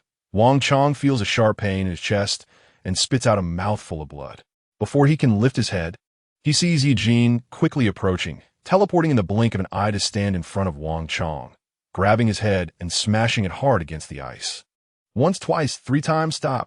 The military district personnel finally react and shout sternly. Ye Jin doesn't even lift his eyelids. Wang Chang's head is soon a bloody mess. This uncontrollable scene causes the military personnel to swallow hard, suppressing their fear. Several ability users from the military district simultaneously release their pressure, attacking Ye Jin. Ye Jin suddenly raises his head, his sunglasses still perfectly in place, showing no sign of fear. Ye Jin mimics the military personnel, releasing his own pressure. Instantly, the people surrounding him feel their knees weaken and they collectively kneel on the ice. Enough. Guyu speaks coldly. Her voice seems to act as a switch to turn off Ye Jin's violent aura. Upon hearing Guyu's voice, Ye Jin immediately releases his grip. Wang Chang's bloodied head thuds against the ice. As Ye Jin stands up, everyone cautiously steps back, keeping a close eye on Ye Jin and watching his movements. Ye Jin slowly walks behind Guyu, his tall figure casting a shadow over her. He returns to the harmless demeanor he had at the beginning. Oh dear, my brother has a bit of a temper. Guyu smiles, breaking the tension. As long as no one provokes him, he's actually a gentle and kind person. Right, brother? Guyu nudges Ye Jin's arm with her elbow, urging him to speak. Humph. Ye Jin lets out a sound, and immediately the surrounding people raise their weapons, aiming at both Ye Jin and Guyu. It's all right, it's all right. My brother is very easy to talk to. If anyone has difficulties in the future, feel free to find my warm-hearted brother. What just happened was all an accident, right, Brother Chong? You won't hold it against us, will you? Guyu's tone is lighthearted, but her eyes are very cold. She gives Wang Chang an opportunity to save face, letting the earlier conflict fade away. Wang Chang struggles to get up, pressing his head against the ground, and with great effort, he drags Wang Gang to the side of the road, taking off his clothes to cover the disfigured corpse. He looks at Guyu with bloodshot eyes, coldly, without saying anything, and gets on the truck. He should be killed. Ye Jin feels Wang Chang is like a ticking time bomb. He harbors resentment towards Guyu and could explode at any moment. Guyu wraps her arms around Ye Jin's neck, appearing to simply be trying to please him from an outsider's perspective. She leans closer to Ye Jin's ear and whispers, "You can kill him, but not now. Don't give anyone a reason to talk. I can't bear to have my brother caught and taken to the lab for research." Ye Jin's misty white pupils slightly widen. The mention of a lab pulls his memories into a painful dimension. He grits his teeth, feeling increasingly disgusted with humanity. Ye Jin buries his head in Guyu's neck, taking a deep breath, the sweet scent calming his racing nerves. Time's up. Everyone get on the truck. The truck that was somewhat crowded before now feels a bit empty, even though it's filled with generators. Ye Jin's bloodthirsty and violent behavior not only intimidated Wang Chang, but also instilled fear in many ability users. They huddle in a corner, afraid to approach the two. Guyu, however, is quite relaxed, occupying a spacious corner with Ye Jin. Her mood inexplicably feels a bit low, and she curls up in Ye Jin's embrace. A cacophony of footsteps sound from outside the truck. Guyu peers through the gap in the truck to see several blood-soaked people hurrying towards the truck in the middle, surrounding Lung Suan. They are unaware that they just executed some task that cost them many lives. The previously glaring Lung Suan now leans awkwardly against the truck window. His white lab coat is stained red with blood, and it's unclear whether it's from his own wounds or from the blood of others. He turns his head and says something to the team leader, and the truck slowly starts to move. "Did you find it?" Ye Jin suddenly leaned close to Guyu's ear and whispered. Guyu was taken aback, not quite understanding what it meant. Following Ye Jin's gaze, she noticed that Ye Jin was staring at the gap of the truck, her eyes fixed on the middle truck. Ye Jin was watching Lung Suan and the little team leader through the huge glass. Chapter 65. Subverting cognition. He thought Guyu was interested in the conversation among a few people, so his gaze fell on their lips moving. He recounted their conversation without any emotion. "We found it. It's this small meteorite that caused us to lose more than half of our personnel. Is this meteorite really the culprit that turned the world into this? Can it give ordinary people superpowers? The radiation won't turn everyone in the safe zone into zombies, right?" She covered Ye Jin's mouth and cautiously looked into the cabin. The other superhumans, after experiencing a bloody battle, were in a very disheveled state, leaning against the truck wall with their eyes closed, the sound of the engine masking Ye Jin's voice. This world seemed a bit different from her understanding. Guyu's mind was in a jumble as she tightly clutched Ye Jin's collar. In her perception, the sudden appearance of so many zombies in the world was because the game she helped design had reflected into reality. However, the clue Ye Jin just told her suggested that humans seemed to have been affected by the meteorite, altering their body structure and thus becoming zombies. This was not in the game setting. What was real and what was illusory between the game and the radiation? Ye Jin, with a cold expression, stared at Guyu, noticing her furrowed brows, and placed both hands on her temples, gently massaging. Are you hungry? Or is it another headache? Guyu shook her head, probably just tired. The vehicle swayed slightly, and Ye Jin tightened his embrace around Guyu, securing her in his arms. I didn't protect you well. Ye Jin looked at the person in his arms, who had gone from full of energy to now looking wilted, and began to reflect on his responsibilities as a keeper. TCH, flirting. All the superhumans felt fear towards Ye Jin, but Song Yun was carefree. She directly interrupted their conversation, mumbling something, leaning her tired body against Qian Duo beside her. Guyu casually teased, "It's so dark, and you can still see us flirting? You must be watching closely." It seemed that Guyu could always easily ignite Song Yun's anger. She pointed at her eyes. "Our eyes as superhumans are light machines. Do you understand, ordinary humans?" She spoke each word clearly, finally finding something to crush Guyu with, her whole demeanor full of pride. Guyu didn't understand how she still seemed so spirited when her powers had long been exhausted. Got it, Guyu replied lazily. Suddenly, the vehicle shook violently. Guyu was fine with Ye Jin protecting her, but Song Yun was thrown out, and it was Sunya who pulled her back. Or else, she would have definitely hit the generator head-on. What happened? Why is it shaking so much? There was some chaos in the cabin, with everyone talking at once. The sound of several vehicles slamming on brakes echoed on the ice surface, and Guyu suddenly had a bad premonition. They're going crazy. The animals outside are going crazy. Then came a series of gunfire sounds. The back door of the truck was suddenly yanked open, and those soldiers were covered in blood, no longer showing the calmness they had at the beginning. Get off the vehicle and help. Those animals are going crazy, attacking the convoy uncontrollably. Another animal frenzy?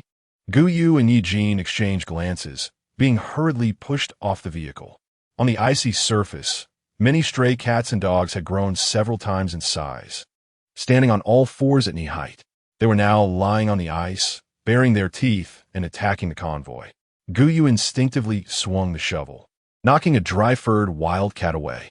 The wildcat rolled several times on the ground, getting up in confusion. Guyu then noticed that the skin and flesh of that cat were almost separated, revealing white, frozen muscles. It seemed to have no sense of pain, letting out a sharp meow. The cat's mouth had grown to an incredible angle, almost splitting its head in half, with a pitch-black throat and sharp teeth. The animals had also been infected by the zombie virus. Guyu focused her energy, letting her powers lock onto the rapidly moving wildcat. The wildcat was moving too fast. Guyu could only concentrate intensely, constantly adjusting its coordinates in this three-dimensional world. Bang! Just as the wildcat's paw was about to touch Guyu, its form suddenly froze in midair. It was Ye Jin's tentacles wrapping around the wildcat's body. But Ye Jin did not kill it directly. He merely slowed its speed. Guyu seized the opportunity and instantly locked onto the wildcat's coordinates. Ha! The wildcat's head exploded, revealing its white brain. Its brain was shattered, exposing a murky white crystal core inside. A second-level crystal core. Guyu gasped. Animals could really be infected by the zombie virus, and had even condensed into a crystal core in their brains. Even with modern weapons on the human side, facing these agile and small animals, they felt somewhat helpless. The stray cats and dogs broke through the human defenses, but did not indulge like the rats in the safety zone. Instead, they charged straight towards the middle truck. Protect Mr. Long. The military personnel completely abandoned the defense of the other trucks, focusing all their efforts on protecting the middle truck. They didn't even seem to realize the importance of the generator mission. Guyu couldn't help but doubt these people's intentions, trailing behind the crowd. Flames and lightning soared into the sky, and even wind-type superhumans compressed the wind into invisible blades, sweeping through the animal group. Among them, the most powerful, Ye Jin, made no moves, allowing those animals to attack the middle convoy. He focused all his attention on Guyu. It was as if he was training Guyu to use her powers. Whenever Guyu identified a target, his tentacles would skillfully wrap around that target. Until the target was marked by Guyu and its brain exploded, it was considered finished. The military and the superhuman squad quickly could not hold on anymore. They moved to evacuate Long Xuan. Long Xuan maintained his usual calm demeanor, carrying a large backpack, carefully protecting it even in such a dangerous situation. Guyu squinted at Long Xuan. "You're so concerned about me. Have you fallen in love with me?" Long Xuan seemed oblivious, clearly knowing that Ye Jin disliked him. Yet he changed direction. A group of people blatantly moved closer to the two, drawing the animal's firepower towards them. What a venomous heart! Guyu rolled her eyes internally. But the animals didn't give her a chance to retort, clearly attracted by something on Long Xuan. Chapter 66. Animals blocked the way. Guyu and Ye Jin were affected as well. She bent down to dodge a wild dog flying towards her, the sharp edge of the shovel facing up, marking the spatial coordinates above the wild dog with her powers, forcing the wild dog to lower its body. The soft belly slid across the sharp shovel, and immediately some rotting internal organs spilled out, splattering all over Guyu. Guyu, seemingly resentful, directly pounced beside Long Xuan. Mimicking those around her, "Mr. Long, I'll protect you." She conveniently rubbed the rotten, smelly entrails all over Long Xuan. These little actions did not escape Long Xuan's notice. Sharp ice pillars shot repeatedly into the animal group. Guyu observed the frequency and speed. Long Xuan's powers had indeed become much stronger than before. He did not get angry at Guyu. Instead, he hooked her neck and leaned close to her ear. "You're so concerned about me. It really makes Ye Jin feel touched." He suddenly mentioned Ye Jin's name, and Guyu silently cursed that it was bad. She turned her head and saw Ye Jin standing at the edge with a sullen expression. The black supernatural power was filled with immense anger, almost solidifying into a tangible form. Heart of a snake and scorpion. Heart of a snake and scorpion. Guyu silently moved her feet, slowly increasing the distance between herself and Long Xian, her big eyes silently accusing Long Xian of being shameless. She wanted to mark the coordinates on Long Xian's body and blow up that brain that didn't know what it was thinking. After holding back again and again, she marked the coordinates on the wild dog that was crouching low, her legs gathering strength, ready to rush forward. "Howl!" The wild dog howled, its brain exploded, and its eyeball flew to Long Xian's feet, which Guyu nervously kicked away. She had no intention of revealing her supernatural abilities. In just a short while, the number of people on this side had already been reduced by more than half. The wounds of the humans attacked by these cats and dogs began to turn black, almost similar to those attacked by zombies. The injured person swayed unsteadily, and in the end, unable to suppress the zombie virus in their body, they howled to the sky. "Huh!" Turning around, they grabbed at their teammate. A young soldier gritted his teeth, his hands trembling uncontrollably. He took a few deep breaths and aimed his dart gun at his squad leader. Bang! He took a few steps back, almost falling into the animal pack, but was held up by Guyu at his back. "Be careful." Before the person could thank him, he saw a tall figure standing behind Guyu. The person stood with the light behind them, and the young soldier couldn't see their face, only feeling that they were extraordinarily tall and exuded a terrifying killing intent. Ye Jin was indeed very tall, completely overshadowing Guyu in his shadow. It was as if everyone else were filthy objects. "Got it." Quickly follow their movements. Guyu obediently let Ye Jin wipe her hands. It was clear that the people in the safe zone had no way to deal with these animals, retreating while fighting towards a nearby small mall. They were evidently familiar with the surrounding buildings, following the winding paths directly towards the mall. The sudden appearance of the animals had disrupted their plans, and now the sky had turned gloomy again, with the cold wind that had finally stopped at noon starting to blow once more. In the extreme cold, even though humans had evolved to a great extent, they still couldn't expose themselves in such a cold environment for too long. A group of people quickly rushed into the mall, and two young soldiers quickly closed the glass doors. A cat moved extremely quickly, suddenly pouncing towards the glass doors. This cat was almost as large as a small leopard, fast and big, like a streak of black lightning. "Close the door," Sonia shouted, joining the effort to close the door. The wildcat's body was still mostly stuck in the door gap, its two paws scratching frantically. The seemingly light actions landed on the young soldier, closing the door. And in an instant, the quiet hall was filled with the sound of flesh being separated. Most of his body was instantly stained red with blood. Lung Xian's expression darkened for a moment, and a thick ice spear shot directly at the wildcat's head. This cat was evidently of a higher level, probably around level 3, and the ice spear only caused it some harm. A black hole suddenly appeared on its forehead, clearly indicating that Lung Xian's attack had not harmed the wildcat's brain. Meow. The wildcat struggled violently, and the four people closing the door nearly couldn't withstand the wildcat's force. After a few seconds of delay, the army of animals behind had already rushed over. TSK.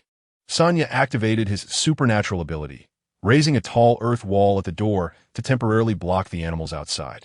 The remaining supernatural attacks had a wide range and were likely to harm the innocent. Lung Xian raised his head, launching 3 ice spears the thickness of his wrist at the round hole on the wildcat's head. Whoosh, whoosh, whoosh. The ice spears were extremely fast, and after 3 attacks, they barely injured the wildcat's head. Its massive body drooped weakly. Guyu had already seen the glowing level 3 crystal from the wildcat's wound. She swallowed hard and was frantically signaling Ye Jin to secretly take out the crystal when the official people had already moved.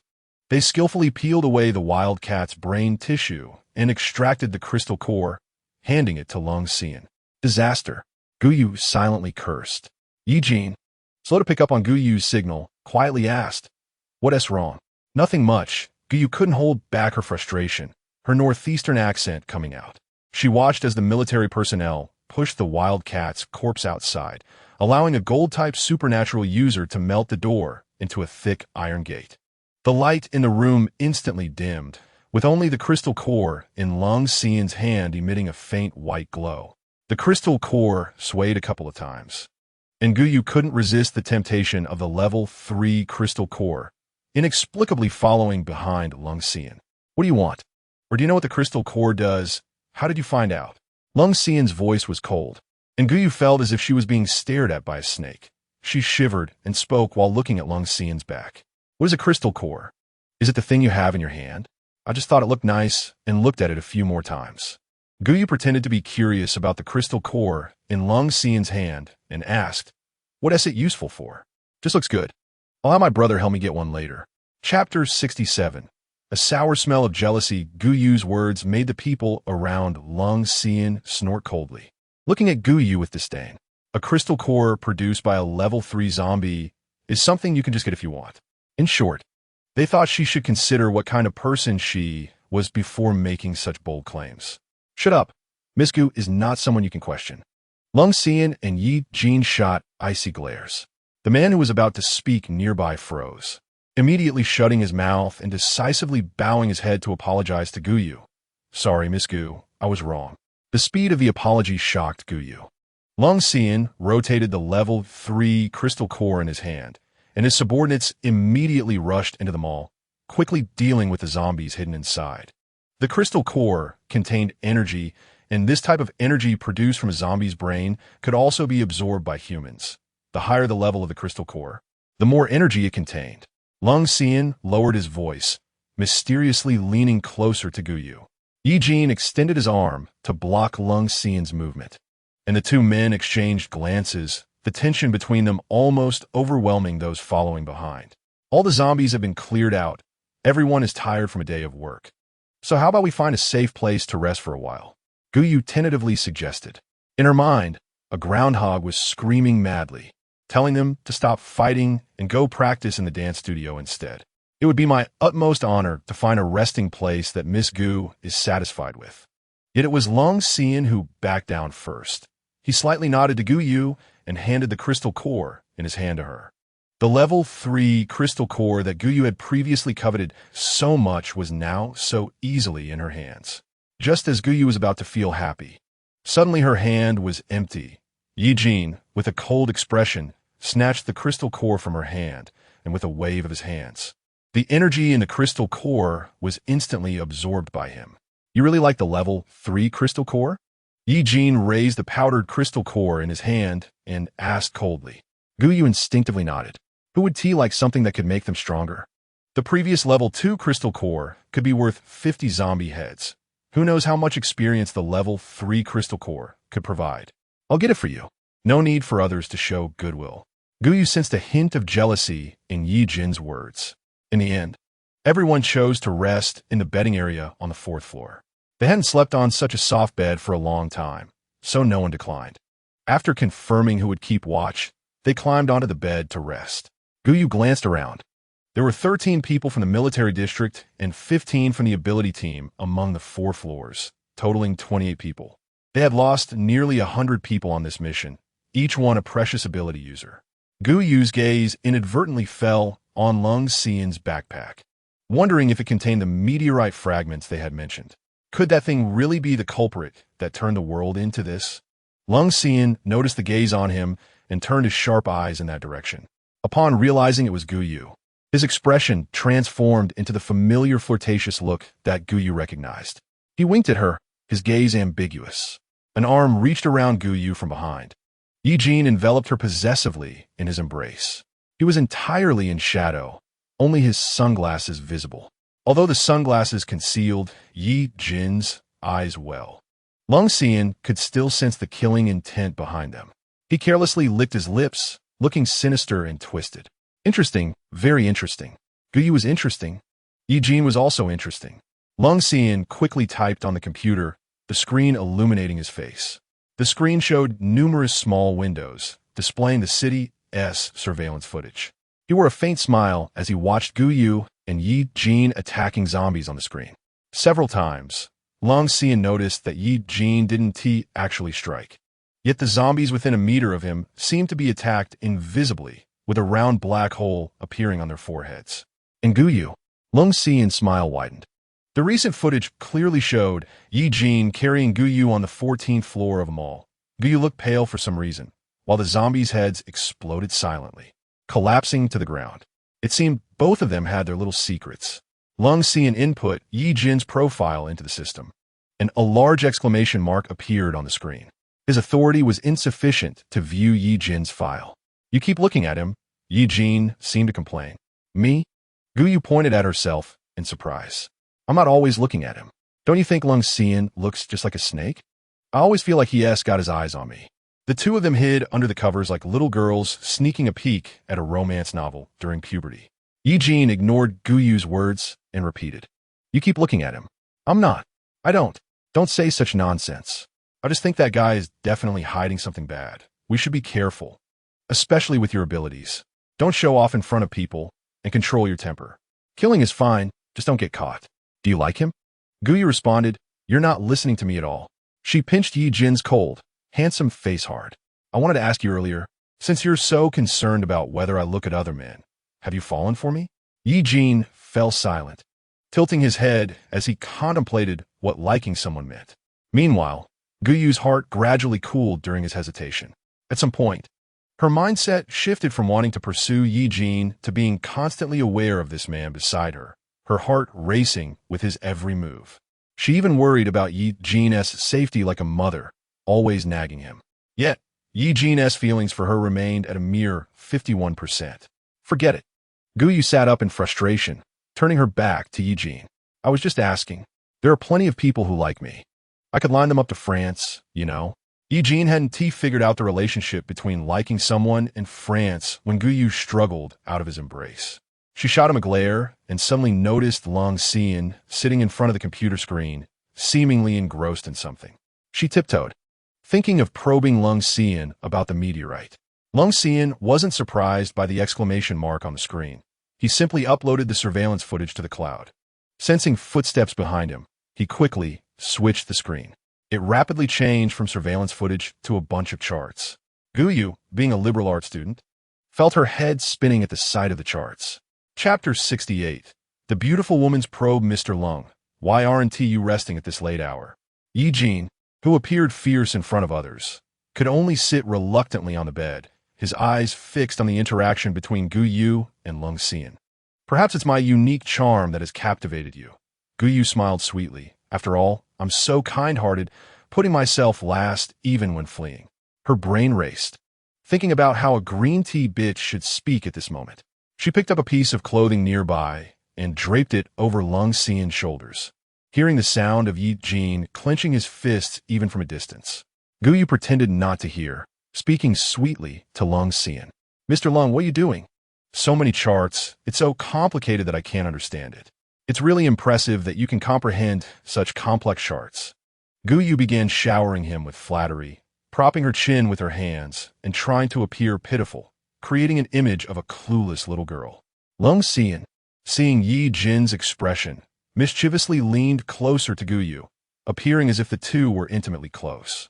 "Miss Gu, are you curious?" Guyu nodded. "This is a record of animal breeding observations." Lung Xian didn't hide anything.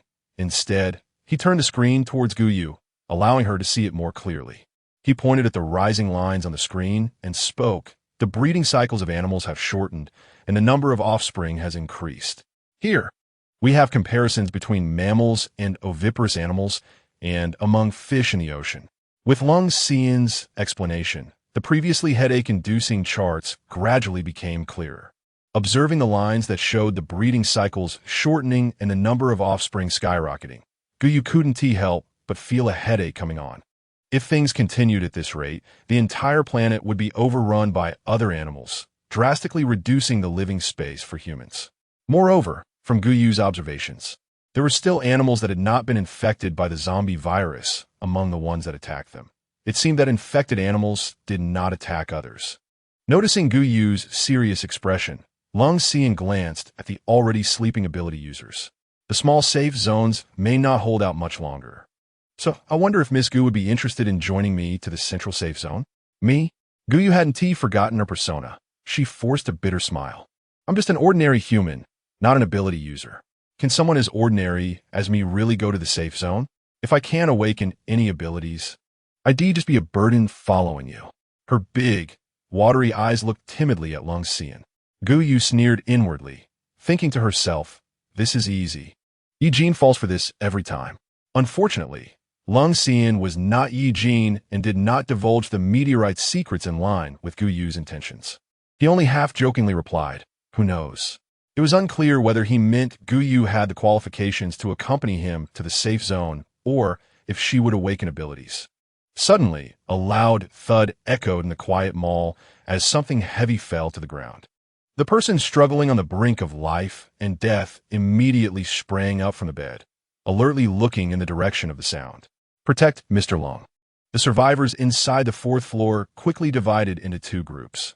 One group stayed on the fourth floor to protect Lung Xian, while the other group walked directly into the darkness. Guyu immediately stood up, and I went to help. Then I quickly walked into the darkness, my figure still carrying a hint of fleeing. Lung Xian watched Guyu's back with interest, and suddenly he sensed a wave of dangerous pressure. Ye Jin stood in the darkness, coldly gazing at Lung Xian. The light in the building was extremely dim, and one couldn't see their own hand in front of them.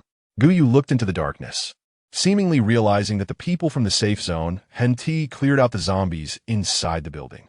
Sounds of battle erupted ahead, and occasionally abilities flashed by, illuminating the surroundings.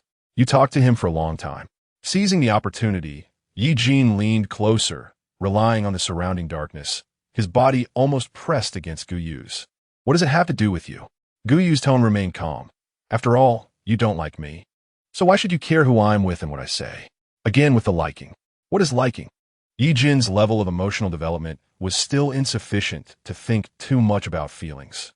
He only knew that he was the master of the human in front of him and wanted to take good care of her, making her obediently act cute in front of him. A pair of sinister eyes fell on the two, Wang Chong hiding in the darkness, his swollen eyes from being beaten during the day squinting into a slit. Damn, these beasts have gnawed open the iron door at the entrance. Lightning flashed, and in that moment, Guyu saw many black figures quickly darting past from the first floor, disappearing among the mannequins in the clothing store. The sturdy iron door was gnawed out with a huge hole, and those animals crawled in through the hole. TSK, ordinary people without abilities shouldn't get so close. Be careful of getting your delicate face gnawed off by these crazy animals. Song Yun passed over from behind Guyu, and in an instant, vines sprang up, with sharp thorns growing on them. The vines, as if alive, wrapped around a wild dog. The wild dog howled in pain, and the more it struggled, the deeper the thorns pierced into its flesh. Hard on the outside, but soft on the inside. Guyu muttered. Her ability didn't require her to get so close to danger, so she leaned against the railing on the third floor, squinting to capture the black figures below. Be careful. Ye Jin quickly retreated several steps while holding Guyu, and Guyu only heard an extremely unpleasant sound scrape against her ear, like nails scratching a blackboard. Chapter 69. We've been burgled. The feathers of the raven's wings were exceptionally sharp, like steel, leaving a deep mark on the wall. It was almost the size of a dog. Ye Jin coldly watched the raven, and tentacles immediately shot out from his body, chasing the raven as it moved around the shop. Animals with wings were more difficult to deal with. The raven dashed about in the store, and Ye Jin's tentacles had limited reach as he chased the raven to the second floor. Wait, Ye Jin. Guyu wanted to call out to Ye Jin, but it was too late. Ye Jin's speed was simply too fast, and in the blink of an eye, his figure had vanished from Guyu's sight. Damn! She cursed inwardly, quickly locking onto a wildcat that attempted to ambush, and with a bang, the wildcat's head exploded, dropping rapidly from the third floor with a thud on the ground. The sounds of fighting here even attracted the surrounding zombies. Although they had walked a short distance outside the city, given the city's population density, there were not few zombies around. As dozens of zombies rushed over with bared teeth and claws, Guyu swung the shovel, carefully retreating. The shovel slammed firmly on the zombie's head.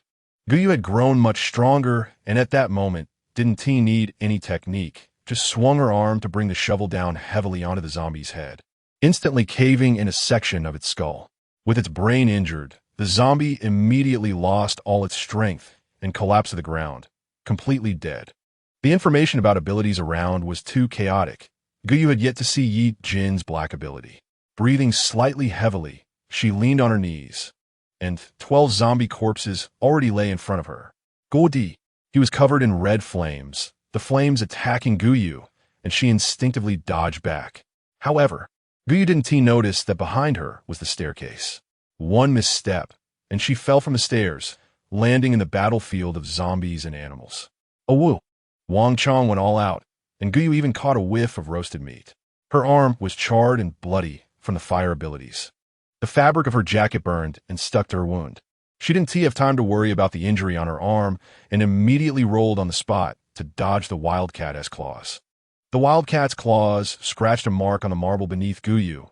If that hit her, it would have probably clawed her down to the bone. Guyu felt a bit of panic as she was surrounded by animals and zombies. Ignoring the intense pain in her arm, she held the shovel horizontally in front of her and forcibly blocked a zombie cat that charged at her, the force almost making her spit out blood. Guyu barely steadied herself, the hazy moonlight shining in, and the surroundings were not as dark anymore, allowing her to finally see the scene around her. It was good to see. Guyu quickly marked the 2 zombies and 3 wildcats closest to her. The animals hadn't yet realized the danger that was about to come. They crouched low, issuing threatening low growls from their throats in the dim light. Guyu saw sharp white teeth lunging at her. As the animals moved, Guyu continuously adjusted their coordinates, and suddenly, the fierce expressions of the animals froze, a hint of confusion flashing in their eyes. Then there were several loud bangs. They didn't even know what had happened before their brains exploded, feeling not a trace of pain. The bodies of the animals fell heavily to the ground, and Guyu raised her head, her fingertips pointing into the air. You're next. Wang Chong was sweating profusely. How is this possible? What happened? Wasn't it said that Guyu had no abilities? He even saw that Guyu hadn't moved at all, yet the animals attacking around suddenly dropped dead. At the mere point of that finger, Wang Chong felt as if he were nailed to the upper floor, unable to move. As an ability user, he instinctively sensed danger. He desperately tried to struggle. Cold sweat dripping down his forehead, soaking his clothes. His brain was constantly swelling, his temples throbbing, and his head felt like an ever-expanding water balloon. And when the brain swelled to a certain extent, it could no longer withstand the pressure. Bang! Wang Chong's vision turned blood red. His knees went weak, and he collapsed to the ground, completely unconscious. What are you doing? A vine swept past from behind Guyu, pinning the approaching rat to the wall. I told you not to come over, so why did you still come? Behind her was the metal ability user Qianduo. Qianduo immediately sealed the broken hole at the entrance, blocking the continuous influx of zombies and animals from outside. The dog transformed into a beast form, fierce eyes staring at the group of animals. Perhaps due to bloodline suppression, Guyu felt the pressure on their side suddenly lessen significantly. I wanted to come help. Guyu continued in a casual tone. Song Yin shot her a glare, and seeing Guyu retreating with understanding, he didn't continue to scold her. Guyu suddenly noticed two unfamiliar colors of abilities outside the mall, burning fiercely. In the darkness, two people stood on the rooftop across from the mall, the cold wind blowing their clothes, and they felt no trace of cold. Brother, this is the military district strength. They can't do anything either. A raven landed on the shoulder of the young man, who stood next to a man resembling him to some extent, but with a very cold gaze. Don't be arrogant. His eyes pierced through the blurred glass to where Guyu was on the first floor of the mall, and he gently curled the corners of his mouth. The arc barely noticeable. The meteorite was right inside, and those animals seemed to be madly burrowing in. Apart from the meteorite's attraction to living beings, I couldn't think of another possibility. The young man was exceptionally excited. He touched the raven's feathers, which had been fierce towards Guyu earlier, but was now unusually docile on the young man's shoulder. Brother, quickly grab the meteorite fragments. If we have the meteorite's enhancement, we can definitely break through to the third tier of abilities. In the darkness, an object slithered along the ground. The tentacles split into two, one swiftly weaving through the crowd of animals, ruthlessly penetrating their skulls, leaving a trail of corpses in its wake, and soon the danger around Guyu was cleared. The other tentacle stopped at Guyu's feet, not attacking her, but instead rubbing against her calf like a dog. Guyu coldly looked down, reached out, and grasped the tentacle in her hand. There was no fear on her face. She shook the tentacle vigorously, enough to flatten a section of it. Chapter 70. For the meteorite fragments, charge. As if it had been pinched painfully, the tentacle stopped thrashing about as vigorously as before, lying limply in Guyu's hand, allowing her to torment it. Stop squeezing, you're hurting it. Ye Jin's voice was rarely tinged with weakness as he pulled the tentacle from Guyu's hand and shook it forcefully in midair until it seemed to come back to life. His gaze fell on Guyu's arm, and even in the dark surroundings, he could clearly see her bloodied arm. The wound was still caked with dirt, mingled with the fibers of her clothes, making it hard to distinguish flesh from fabric. Medicine. Ye Jin coldly uttered a word, extending his hand towards Guyu. He knew she had stored many medicinal powders in her space. Guyu took the medicinal powder from her space and handed it to Ye Jin, deliberately lifting her wounded arm in front of him, hoping to make him feel more guilty. It hurt so much. It was so dangerous just now. And no one protected me. The firelight illuminated Guyu's eyes, making her look even more pitiful, her grievances almost overflowing. Guyu sniffled, putting on a brave facade. Brother, I'm fine. I can face those dangers bravely, even though my arm hurts a lot. No, my arm doesn't hurt at all. As long as you go do something that makes you happy, my safety and my injuries don't matter. Ding dong, favorability 1. Current strategy value 52,100. Ye Jin's eyes were filled with heartache as he skillfully cleaned up Guyu's wound. Guyu frowned tightly from the pain, almost unable to maintain her green tea persona. Does it hurt? It doesn't hurt. Guyu gritted her teeth. Song Yin was being bitten by wild dogs. The dogs, undeterred by pain, even as their mouths were bloodied and mangled by sharp vines, they violently shook their heads, tossing Song Yin around. She struggled to stand up, leaning against a pillar, and upon turning her head, she found Guyu pretending to be weak in front of Ye Jin again. Damn, I'm out here fighting for my life, and you're flirting here, Guyu. Vulgar. Guyu shook her head at Song Yin, elegantly lifting a shovel, and suddenly swung it down hard, almost hitting Song Yin's side. Song Yin thought Guyu was angry from her scolding until a whimpering sound from an animal came from behind. Do you, an ability user, still need me, an ordinary person, to protect you? Guyu raised an eyebrow at Song Yin. Sensing the situation in the mall, the man on the rooftop nodded slightly, and then a flurry of black feathers rose into the air as he transformed into a flock of crows. The crows enveloped the young man and stopped in front of the recently repaired iron gate. The crows exhaled a cloud of black mist, and the iron gate was instantly corroded, revealing a large hole. This hole looked somewhat familiar, as if it was the one previously gnawed out by a wildcat. Guyu heard a flurry of wings flapping and immediately stepped back, hiding herself in the darkness as she watched dozens of crows surge into the room. Damn it, they really weren't giving her an escape route. Ye Jin wrapped his arms around Guyu, avoiding the crow's attack, and spoke before Guyu could. Someone's coming in. It's not zombies, not animals, but people. Ye Jin raised his head to stare at the pitch-black ceiling, and Guyu followed his gaze, realizing that Ye Jin's eyes were fixed on the flock of black crows. Are they people? Guyu murmured. As a surrounding ability, users all focused their attention on the animals, temporarily oblivious to the group of crows that had entered the mall. At this moment, the mall was in chaos, and Guyu wondered why those people would take the risk to enter. She exchanged a glance with Ye Jin, and he immediately understood. The two silently retreated, hiding their figures in the darkness, and quietly made their way up to the 4th floor along the safe passage. The commotion earlier had drawn most of the ability users to the 1st floor, leaving only a few military personnel guarding Lung Xian on the 4th floor. The flock of black crows circled around the 4th floor, forming a black vortex before finally landing, transforming into a handsome man in black clothing and a young man. The ability users were startled by the sudden appearance of the two, quickly turning their guns towards them. The young man scoffed, "Your reaction is too slow." He looked around and finally fixed his gaze on the black backpack beside Lung Xian. He was more straightforward than Guyu, immediately pointing at the backpack and asking, "Does that bag have meteorite fragments?" Lung Xian raised an eyebrow, his gaze sharp as it fell on the two. "Oh, such a fierce tone. What do you plan to do if I don't give it to you?" Lung Xian maintained his original posture, but only Guyu knew that the blue energy on him surged, exuding a strong, killing intent. "Then I'll just kill you." The young man's tone was very relaxed as he tilted his head to stare at Lung Xian.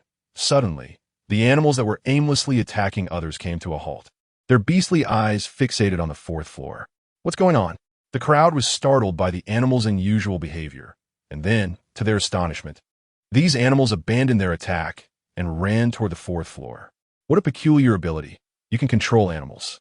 If I'm not mistaken, you two must be Ling Feng and Ling Li, right? It's truly an honor for Lung to meet the two rebels in my lifetime. The Central Safety Zone kept a close watch on the movements of surrounding ability users, and among them, two stood out, having repeatedly declined invitations from the Central Safety Zone. These two had become the top wanted individuals in the Safety Zone, their whereabouts unpredictable and their strength formidable, unexpectedly encountered in the city. The voices of the few people speaking were low, and Guyu couldn't hear their conversation clearly, so she pressed her ear against the fire door, trying to listen more intently. She didn't notice that Ling Li, who had been silent, shifted his gaze to the fire door. Ye Jin stood at the stairway. Although he didn't make eye contact with Ling Li, he still sensed an unfriendly gaze. Chapter 71. Stop fighting already. Ye Jin frowned tightly, emanating black energy, taking a defensive stance. "Aren't the two of you coming out from behind the door?" Ling Li suddenly spoke, his voice a bit hoarse. Guyu's pupils contracted.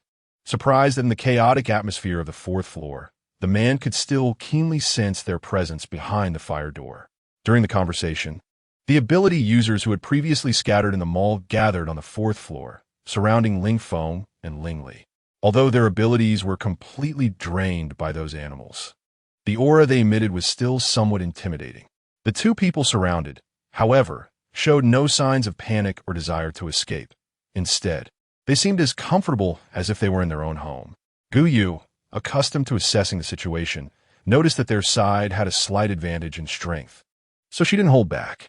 She stood behind Lung Xian and slightly nodded her head toward the two people. This was the first time Guyu had taken a close look at Ling Li. Dressed in black, his appearance did not match his name. His features were delicate and pale, resembling a medieval vampire. Ling Li's gaze fell on Guyu and Ye Jin, who were behind Lung Xian, and he said, "Your abilities are quite interesting. Would you be interested in joining us? Is Mr. Ling trying to poach my people right in front of me?" While Lung Xian and Ling Li were in a stalemate, Ye Jin suddenly raised his arm, and several black tentacles charged straight at the two of them. The tentacles came in fiercely, accompanied by a sound that cut through the air, their momentum sharp. Faced with such fast, semi-transparent tentacles, Ling Li was the first to react.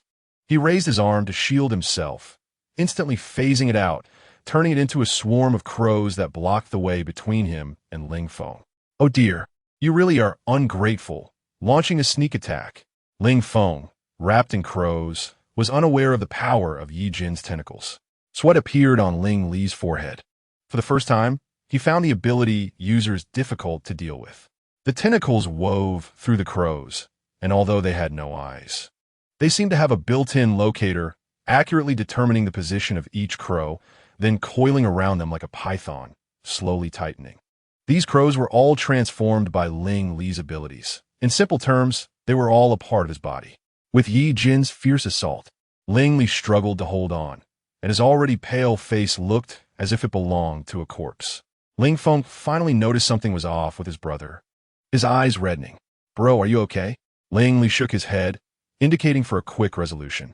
The two looked toward Lung Suan, who was sitting in a chair, the black backpack at his feet. "Let's go together." As soon as Ling Feng's voice fell, the animals hidden in the mall began to stir, all rushing toward Lung Suan. If Guyu wasn't mistaken, there were even a few level 1 zombies mixed in with the animals. This Ling Feng could not only control animals, but also zombies. Her spatial ability seemed insignificant in comparison. It was about to turn into a fight. Lung Suan finally slowly stood up from his chair, lazily stretching. He had originally wanted to extract some information from them. The glow of abilities lit up the mall, and the scene became extremely chaotic. Ye Jin protected Guyu behind him. He wasn't interested in the meteorite fragments mentioned by these people, only feeling a bit annoyed. The two brothers had strong combat power, breaking through the crowd of ability users and charging straight toward Lung Suan. Lung Suan's gaze turned cold, and Guyu felt the surrounding temperature drop significantly. Her breath quickly condensing into mist as if it would freeze the blood in her body. Several sharp ice spikes appeared out of thin air, hovering in midair. Lung Suan elegantly waved his hand, and with a whoosh, the ice spikes shot toward the two brothers at high speed, so fast they only left behind white afterimages. The ice spikes seemed to carry Lung Suan's abilities, and when the crows slightly tilted, the ice spikes brushed against their wings. Suddenly, the crow froze, its wings no longer under its control.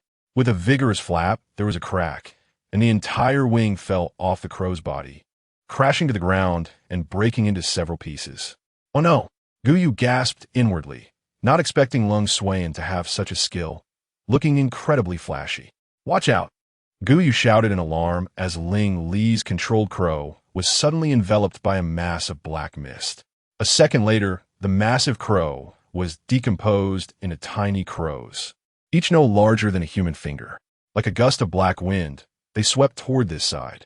Ling Li's target was clear, the black backpack at Lung Suan's feet.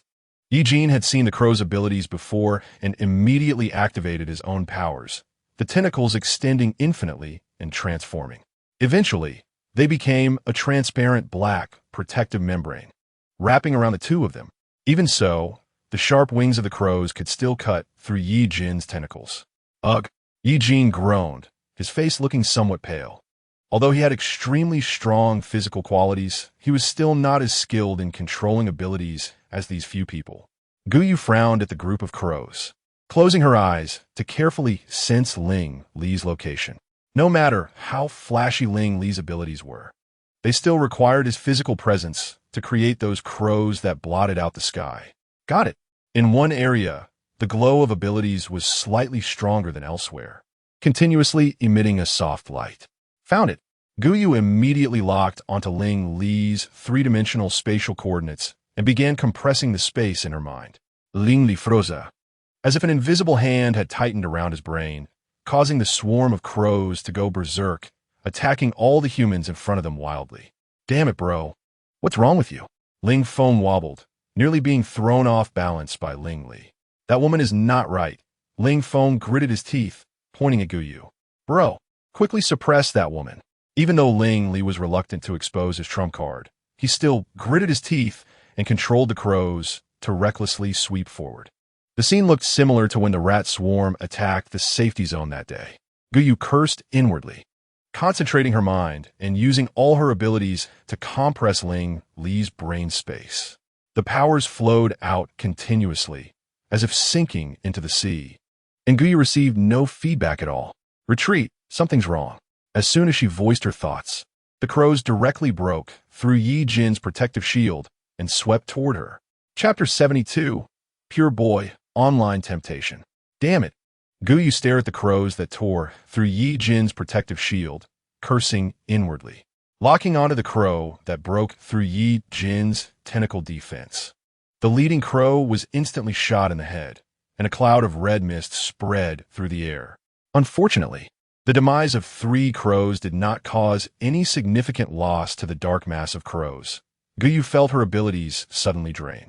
It was as if a wooden barrel filled with water had suddenly developed a large hole at the bottom, with the energy flowing out continuously. The reason why the tentacles' abilities were weakening was unclear. In the end, Ye Jin's tentacles almost faded into a faint black, merging with the air. Guyu. Ye Jin's voice rang in her ear, and Guyu's mind went blank. She looked down dully and realized the crows had somehow begun to circle around her. Like an iron fence, Ye Jin frowned as he tried to reach out to grab Guyu's hand, but the sharp wings of the crows cut into his flesh. Ye Jin seemed to feel no pain, rushing toward the vortex of crows with an almost frantic attitude. With a whoosh, the crows dispersed, and Guyu, at the center of the crows, vanished before everyone's eyes. Ye Jin staggered a few steps, panting heavily, covered in small wounds. Guyu gone? His beloved human, the one he had painstakingly nurtured, was gone? An emotion named anger took control of Ye Jin's mind as he grabbed the last crow flying, his fingers curling, crushing the crow to death. The entire mall felt as if it had been swept by a hurricane. Not only did Guyu and Ye Jin's abilities have issues, but all the ability users present felt as if their powers were being drained by something. Alert! Even the telepathic ability user, Lung Xian, stood up with a pale face, and the huge black backpack at his feet had also disappeared without a trace. He merely glanced over casually, showing no signs of urgency, still maintaining an almost indifferent attitude. He instructed his subordinates to deal with the current mess. Ye Jin's sunglasses were slashed by a crow's wing and fell to the ground, revealing his misty white pupils. He stared fiercely at Lung Xian, his voice cold. Find her. Lung Xian shook his head regretfully. Although I'd like to search for Miss Gu as well. The situation is complicated now, and there's zombies outside. Ye Jin suddenly raised his hand and punched Lung Xian in the face, decisively interrupting his words. Mr. Lung. The military district personnel saw Ye Jin daring to be so disrespectful to Lung Xian and immediately rushed over. Lung Xian raised his hand to stop their movements. If they all attacked together, they wouldn't even be enough to fill Ye Jin's teeth at this moment. He needed to maintain his strength to the greatest extent possible and avoid unnecessary sacrifices. Ye Jin's grip tightened, then he suddenly released his hand, throwing Lung Xian to the ground. His increasingly clear mind told him that this was not the time to waste on humans he despised. He stepped onto the railing and jumped directly from the 4th floor, rushing out of the mall without a shred of hesitation, disappearing into the darkness. Sir, what should we do about the lost meteorite fragments? The man leading the team looked remorseful. Who said they were lost? Lung Xian smiled. In fact, I gained quite a bit from this outing. He looked at the darkness outside the mall, listening to the roars of the zombies, and his smile became increasingly meaningful. Bro, that man is a madman. Ling Feng jumped between the high buildings, 2 figures moving quickly in the darkness. Guyu was slung over Ling Feng's shoulder, bouncing so much she almost vomited. She heard Ling Feng's voice and, despite her discomfort, raised her head to look back. In the distance, a figure in a down jacket like hers, Ye Jin, was chasing over. He showed no attempt to hide his presence, his eyes stubbornly fixed on Guyu, who was being carried on Ling Feng's shoulder, exuding a crazed energy. Put her down.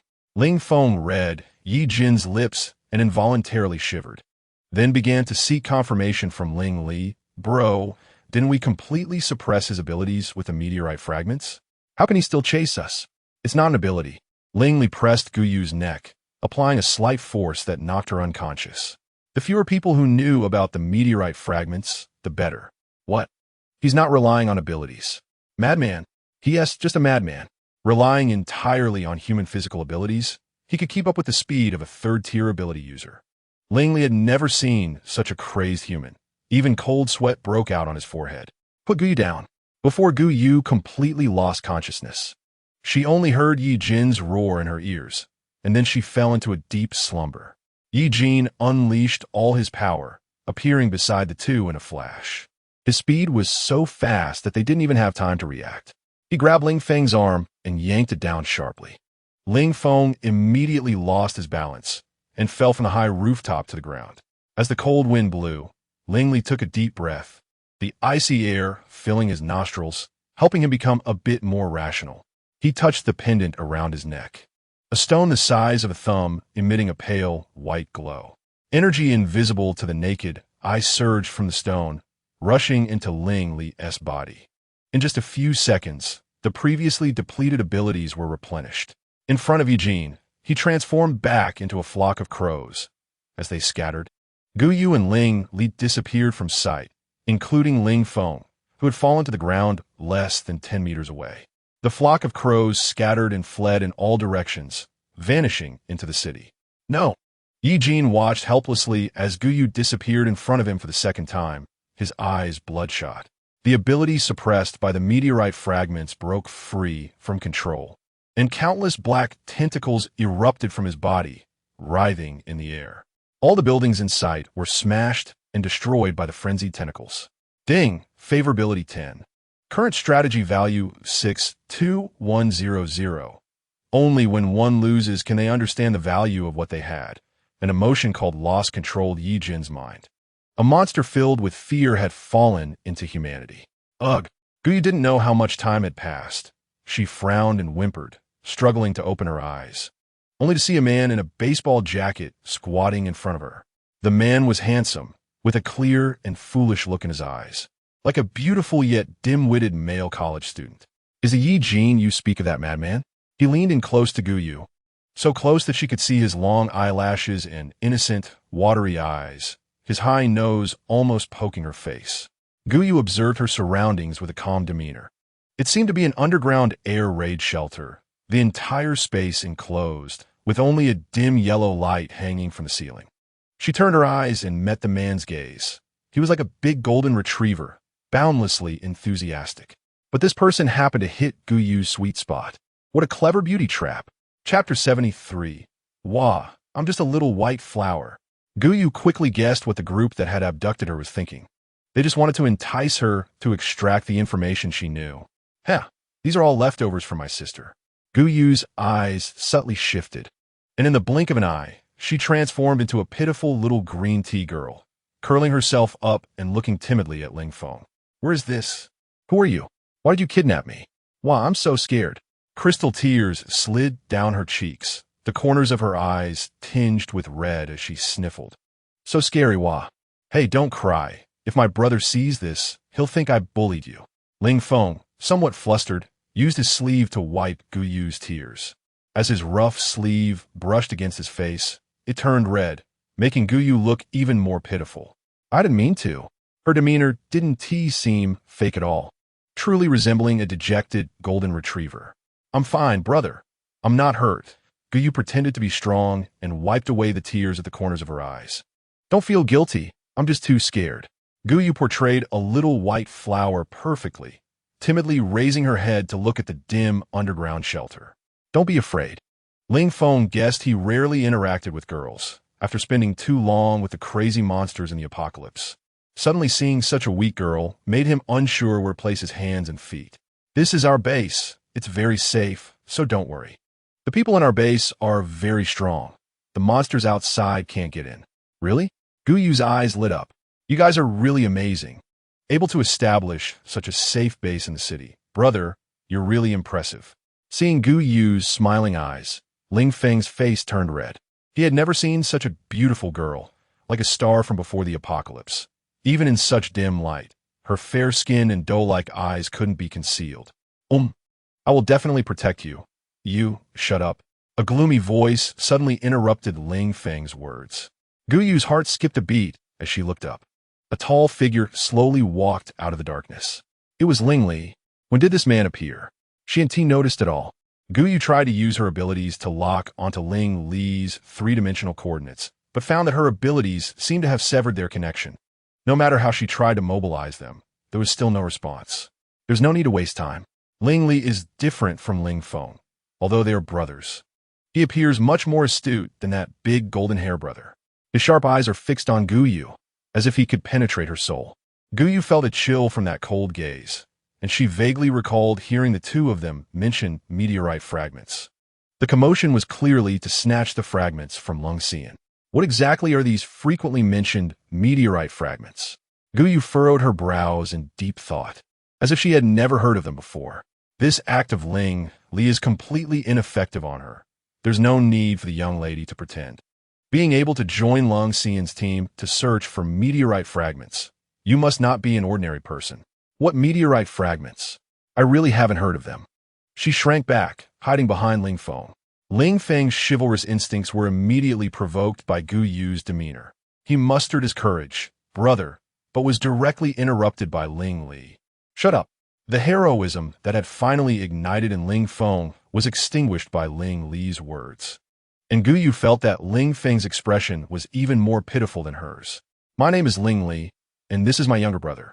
May I ask how to address you, miss? To Gu Yu's surprise, Ling Li did not press her for information, but instead was unusually courteous, even introducing himself. My name is Gu Yu. It's a pleasure to meet you both. Gu Yu shyly glanced at the two men. Miss Gu, let me show you around. Ling Li stepped aside and began to take Gu Yu around their base. This place should have been an air raid shelter built in the previous world. It had remained abandoned until the two Ling brothers utilized it after the apocalypse. Ling Li's tall figure walked ahead, nearly the same height as Ye Jin, blocking the dim yellow light above and enveloping Gu Yu in darkness. One brother chattered ahead as a guide, while the other walked slightly faster than Gu Yu, quite gentlemanly, both showing no signs of being on guard against her. Thinking of Ye Jin made Gu Yu's expression dim. She had always wanted to escape from that monster. But now that she had suddenly parted ways with him, it felt strange in her heart. She wondered if he could hide well and not be discovered by the Central Military District. The thought made Gu Yu's heart feel like it was being squeezed by a pair of hands, causing a dull pain. Oh, she didn't react in time and bumped into Ling Li's back. That man felt as solid as an iron plate. The impact made Gu Yu's nose tingle, almost bringing her to tears. Blinking, she realized that they had unknowingly reached the end of a long tunnel. On both sides of the tunnel were circular archways, and behind them should be the room she had just stayed in, around 50 or so. At the end of the tunnel was a spacious hall, furnished with long tables and a row of chairs, resembling a cafeteria.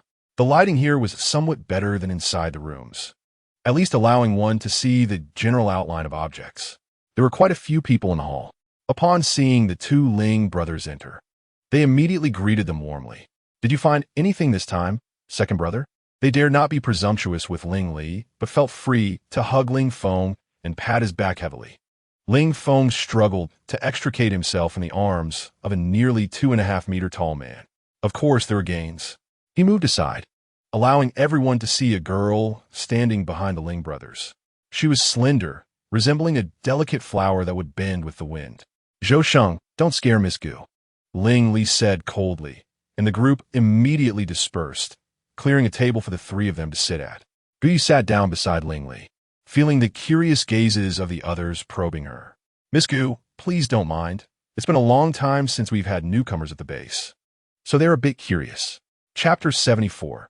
Fatal Attraction. Ling Li's attitude was very gentlemanly, even expressing concern that Gu might be hungry from not eating for a long time, and asked Ling Feng to fetch some food. Ling Feng looked back at Gu Yu reluctantly. Due to Ling Li's authority, he could only rise unwillingly and head to the window to get food. I'm really sorry, Mr. Ling. It's just that you give me a sense of security that only you can provide, so I unconsciously assumed you wouldn't mind. Gu Yu internally screamed with excitement. Praising herself, Gu Yu, you are really something. This will definitely win Ling Li over. She tilted her head at a 45-degree angle, presenting her most delicate angle, and met Ling Li's calm, all-seeing gaze. Ling Li remained the epitome of Western gentlemanly behavior, slightly nodding to Gu Yu and even righting the cup she had knocked over. Miss Gu, There's no need for that. I'm well aware of your strength. You are an ability user. Guyu stiffened all over. She believed she had hidden her abilities well. She could mark the three-dimensional coordinates of living beings and manipulate their brain positions through spatial compression and expansion, causing physical damage. Spatial abilities were not as ostentatious as the other 5 elemental powers and had never drawn attention. Although her heart skipped a beat, Guyu maintained an innocent expression. Mr. Ling, what are you talking about? I don't understand. Ling Li glanced at Ling Feng, who was retrieving food. There was a long line at the food window, and he couldn't return in the short term. He then spoke. Miss Gu is so unique. I wonder if I have the honor of inviting you to join our base. Join the base. Guyu felt like she had become exceptionally sought after her rebirth. Everyone who had met her was inviting her to join their team. To express my sincerity, I can share some little-known information with you. Ling Li's dark eyes locked onto Guyu's, deep as an unfathomable pool, and just one glance felt like she would be sucked in. Miss Gu knows that after the apocalypse, some people develop abilities, referred to as ability users by the Central Safety Zone, and some have discovered a method to transform ordinary people into ability users. Guyu's heart raced. She suddenly recalled the meteorite fragments that people were fighting over. This method not only allowed ordinary people to become ability users, but also rapidly enhanced the strength of existing ability users. Ling Li did not directly reveal the secret of the meteorite fragments to Guyu. In the apocalypse, only sufficient strength could guarantee one's safety and that of those around them. Miss Gu, don't you want to become stronger? Brother, what are you talking about? Ling Feng suddenly interjected, holding a plate and stepping between the two. He excitedly pushed a tray of food in front of Guyu. You must be hungry. Don't listen to my brother's rambling. Eat up. Guyu lowered her head. The tray of food was more sumptuous than anything she had eaten before the apocalypse. Even with her spatial abilities, she had never eaten this lavishly after the end of the world. The aroma of the dishes wafted into Guyu's nose. Guyu couldn't help but wonder just how powerful these two brothers were to construct such a resource-rich safe zone. Thank you, Brother Ling. Guyu looked at Ling Feng with gratitude, her doe-like eyes making him blush. I'll get you some water. Saying that, he hurriedly returned to the window. Guyu maintained her grateful gaze and turned to Ling Li. Even though I am an ability user, my strength isn't formidable. Why would Mr. Ling invite me to join your base? Miss Gu should not have noticed yet. You are exuding. Ling Li paused, seemingly searching for the right words to describe it. Such a fatal attraction. Fatal attraction? Who are you talking about? Me? Guyu was confused. In her previous life, in this one, she had never thought she had anything to do with fatal attraction. She then turned to leave, her tall figure disappearing into the dim tunnel. Ling Li is a very shrewd person, and it's hard to extract any information from him. Even the sincerity he just showed was half-hidden. Instead of trying to get information out of Ling Li, Guyu's gaze fell on the approaching golden retriever. Ling Feng's eyes were even brighter than the dim light. Why aren't you eating? Is it not to your taste? Guyu poked at the pristine white rice. Just this box of rice left outside could drive people crazy. I have no appetite. Ling Feng immediately asked anxiously, why don't you have an appetite? I'll go get you some different dishes. As he spoke, he was about to stand up when Guyu pressed down on his hand. Ling Feng seemed as if he had been scalded, his whole body stiffening. That's not what I meant, Guyu sighed, as if she didn't see Ling Feng's flushed ear tips. Mr. Ling just said I didn't realize I was exuding a deadly attraction. What does that mean? I'm just a bit curious. If it's inconvenient for you to say, just treat it as if I never asked. I don't want to put my brother in a difficult position. Guyu looked at Ling Feng's somewhat awkward expression and revealed a suitably concerned smile. Ling Feng had never seen such a situation, and with Guyu's soft hand resting on his hand, he lowered his head very low. Because being close to Miss Gu makes us feel comfortable. His voice was a bit muffled, and his earlobes were so red they looked like they could drip blood. Saying this, he retreated to the corridor, not daring to look at Guyu. We? Is it referring to the Ling brothers, Ling Feng and Ling Lior? Guyu raised her head and looked at the other ability users who pretended to turn their gaze away nonchalantly. She hurriedly finished the food on the tray. Guyu has enough freedom in this base, even able to wander around freely, but as soon as she gets close to the exit, someone will come out to stop her. This is a form of indirect soft imprisonment. She even tried to sneak out during the night when the guards were the most lax, but those people seemed to keep one eye open even while sleeping, making it very difficult. Every day, Guyu would scratch a mark on the wall. It has been 3 full days since she was captured. Based on the movement speed of the two brothers, she should still be around the city. Why has Ye Jin not come to find her after such a long time? Guyu looked at the progress on her strategy, which showed 62, and couldn't help but feel a bit worried. Could it be that Ye Jin has developed feelings for another human and forgotten about her? Chapter 75. My brother's tentacles entangled me. The thought that Ye Jin might be so nice to another human made Guyu feel a pang of bitterness in her heart. She pulled the blanket higher, wrapping herself in darkness, and inexplicably felt a sense of grievance rising from her heart. The discomfort felt so intense, as if she had swallowed a lemon whole. Even when the space wasn't tea-filled, her mood had never been this bad. Soon, the air in the blanket was consumed, and Guyu found it hard to breathe. Just as she was about to stick her head out, suddenly a cold object began to wrap around her ankle. The thing felt very much like a snake, cold and slippery, yet exceptionally agile. In just a moment, it had wrapped around Guyu's calf and was quickly climbing upwards. What is this thing? Guyu's expression changed. Her ability had been unable to be activated since entering this base, and she couldn't even enter the space. She grabbed a sharp toothbrush handle from the table, determined the location of the thing, and was about to stab down hard when the blanket was lifted in an arc, and a dark, misty tentacle poked up from under the blanket, swaying in front of Guyu. Isn't this Ye Jin's tentacle? Ye Jin has come. Guyu excitedly looked around, but she didn't see Ye Jin's figure. The tentacle seemed displeased that Guyu's gaze wasn't on it. With a bit of force, 2 other tentacles grabbed Guyu's face until her gaze returned to the tentacle, which then showed a satisfied expression. It slowly pressed against Guyu's face, affectionately rubbing against her. In reality, the feel of the tentacle wasn't very pleasant. It was cold enough to give one goosebumps, and although it looked misty, the tentacle was covered in countless barbs. When it touched Guyu, the barbs retracted obediently, forming small bumps on the surface of the tentacle.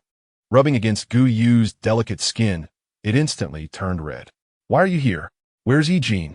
Guyu knew she was being monitored by the base personnel and didn't dare to speak loudly, almost whispering. The dim light fell on the tentacle, and several tentacles had already wrapped around Guyu, slightly tightening.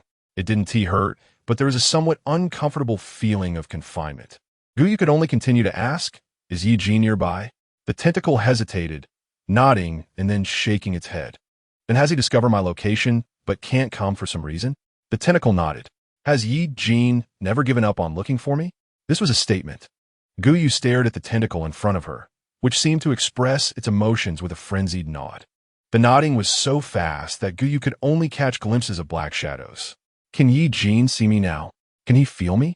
This tentacle gave her a different feeling, as if Ye Jin was controlling it. The tentacle suddenly froze. Guyu wasn't sure if it was her illusion, but she seemed to sense a shy emotion coming from the faceless tentacle. Its movements became more gentle as it cradled the tentacle and softly placed a kiss on its barbed surface, like rose petals falling into a thicket full of thorns. Brother, when will you come to save me? I miss you so much. The tentacles on her body suddenly tightened their grip. Guyu felt a delicate pain all over her body, but she didn't mind. The other humans were annoying, and she just wanted to be with her brother.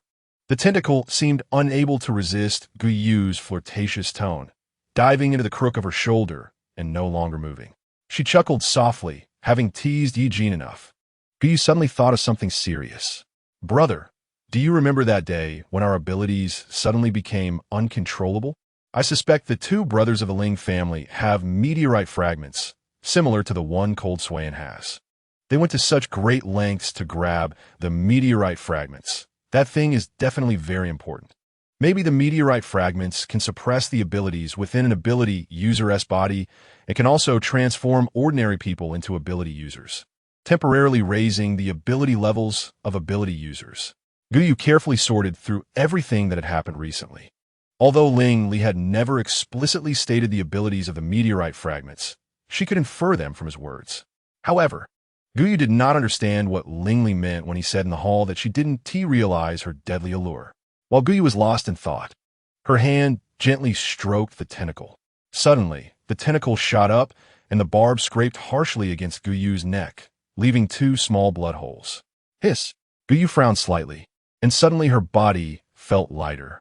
The tentacles that had been wrapping around her gradually faded in color and finally vanished into the air, as if they had never appeared. Knock, knock, knock. Almost as soon as the tentacles disappeared, Guyu heard chaotic footsteps coming from the corridor. She curiously opened the door and saw that almost all the personnel in the base were mobilized, well-equipped, and were heading out along the corridor. Guyu was just wondering what was happening and asked several people in succession, but no one paid her any attention. Brother, this time take me with you. I'm a Tier 3 ability user and can help you. Ling Feng's voice came from around the corner of the corridor, followed by Ling Li's cold and emotionless voice. No, you stay at the base. Later, he mumbled something to Ling Feng, and Guyu was looking over there when suddenly, in the dim light, she locked eyes with a pair of pitch-black pupils. Ling Li only slightly nodded to Guyu, and his tall figure quickly disappeared down the corridor, leaving only Guyu and Ling Feng. The large base felt extremely empty, and the sounds around her kept amplifying. Guyu could even hear her own heartbeat. Something must have happened to mobilize everyone in the base. Could it be that Ye Jin has come? She speculated in her heart, and suddenly, out of the corner of her eye, she caught sight of the dejected golden retriever. She quickly turned her eyes and gently spoke. Brother, why do you look so down? Did I cause you trouble? Ling Feng was very much like Ye Jin. He was quite susceptible to Guyu's charm. Hearing her say this, he immediately waved his hand. No, it's not Miss Gu's fault. It must be my fault. Guyu grabbed Ling Feng's sleeve with both hands and gently shook it. Otherwise, why would you be in such a bad mood? It's all my fault. I only bring you trouble. Chapter 76. I'm not jealous. I'm just acting. This was practically a universal line for green tea bitches. As soon as Guyu said this, Ling Feng hurriedly waved his hand.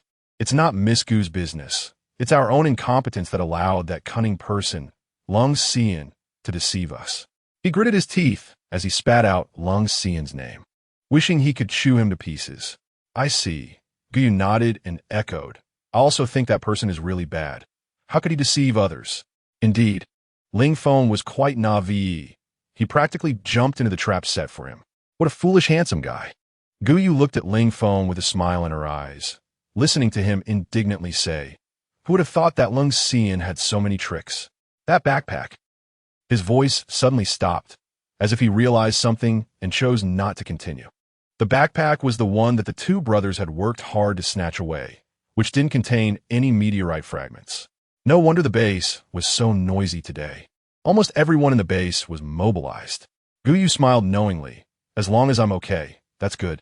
Brother, Guyu looked around nervously, a little scared as she leaned closer to Ling Feng.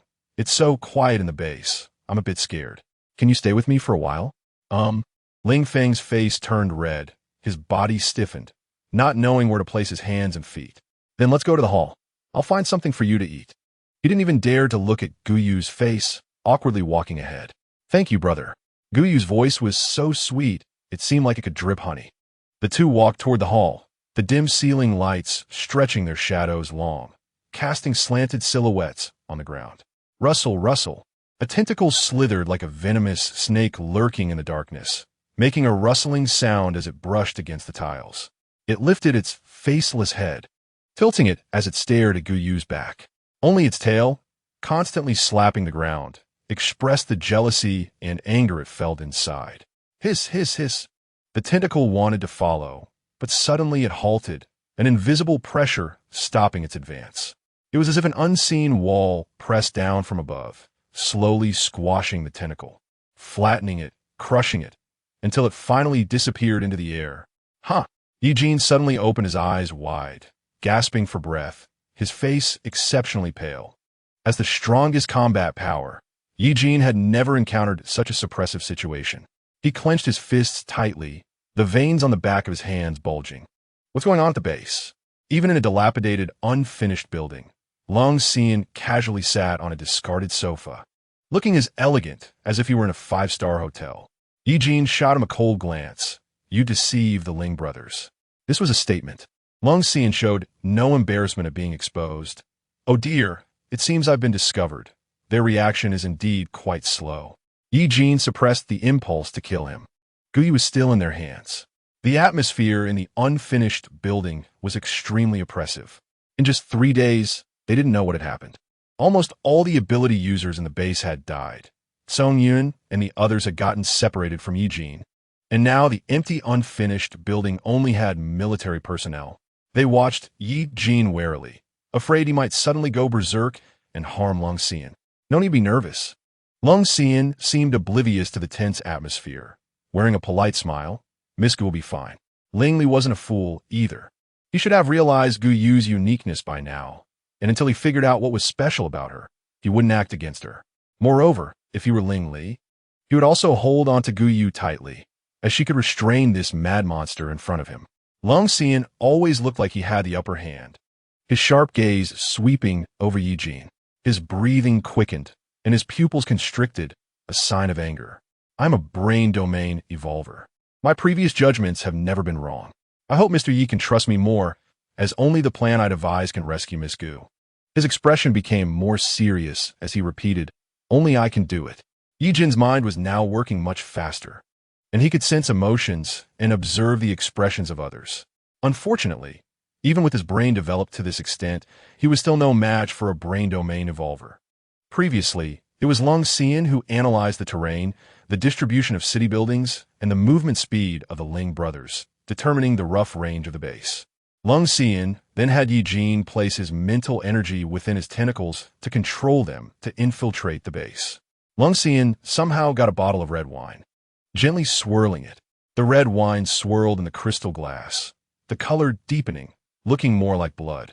Moreover, after taking a sip of the red wine, the tip of his tongue revealed a color even more enchanting than the wine itself. Miss Gu is the most interesting lady I've ever encountered. I can't bear to let her fall into the hands of others. Ye Jin's gaze suddenly turned fierce. The military personnel, on high alert, could not stop a furious Ye Jin. His speed was so fast that even Long Xian could only catch a glimpse of shadow. His large hand tightly gripped Long Xian's neck, and Ye Jin stared into those hazel eyes, speaking slowly, "That is mine." "Your abilities seem to have grown stronger," Long Xian said, his face turning pale. Boom! Suddenly, the sound of a building collapsing echoed outside. Long Xian smirked. "Are you sure you want to waste time on me? The actors have already reached their expiration. The show is about to start." He remained calm, as if Ye Jin's tightening grip was not on his neck. TSK. Ye Jin reluctantly released his hand. The once quiet city was now bustling with activity.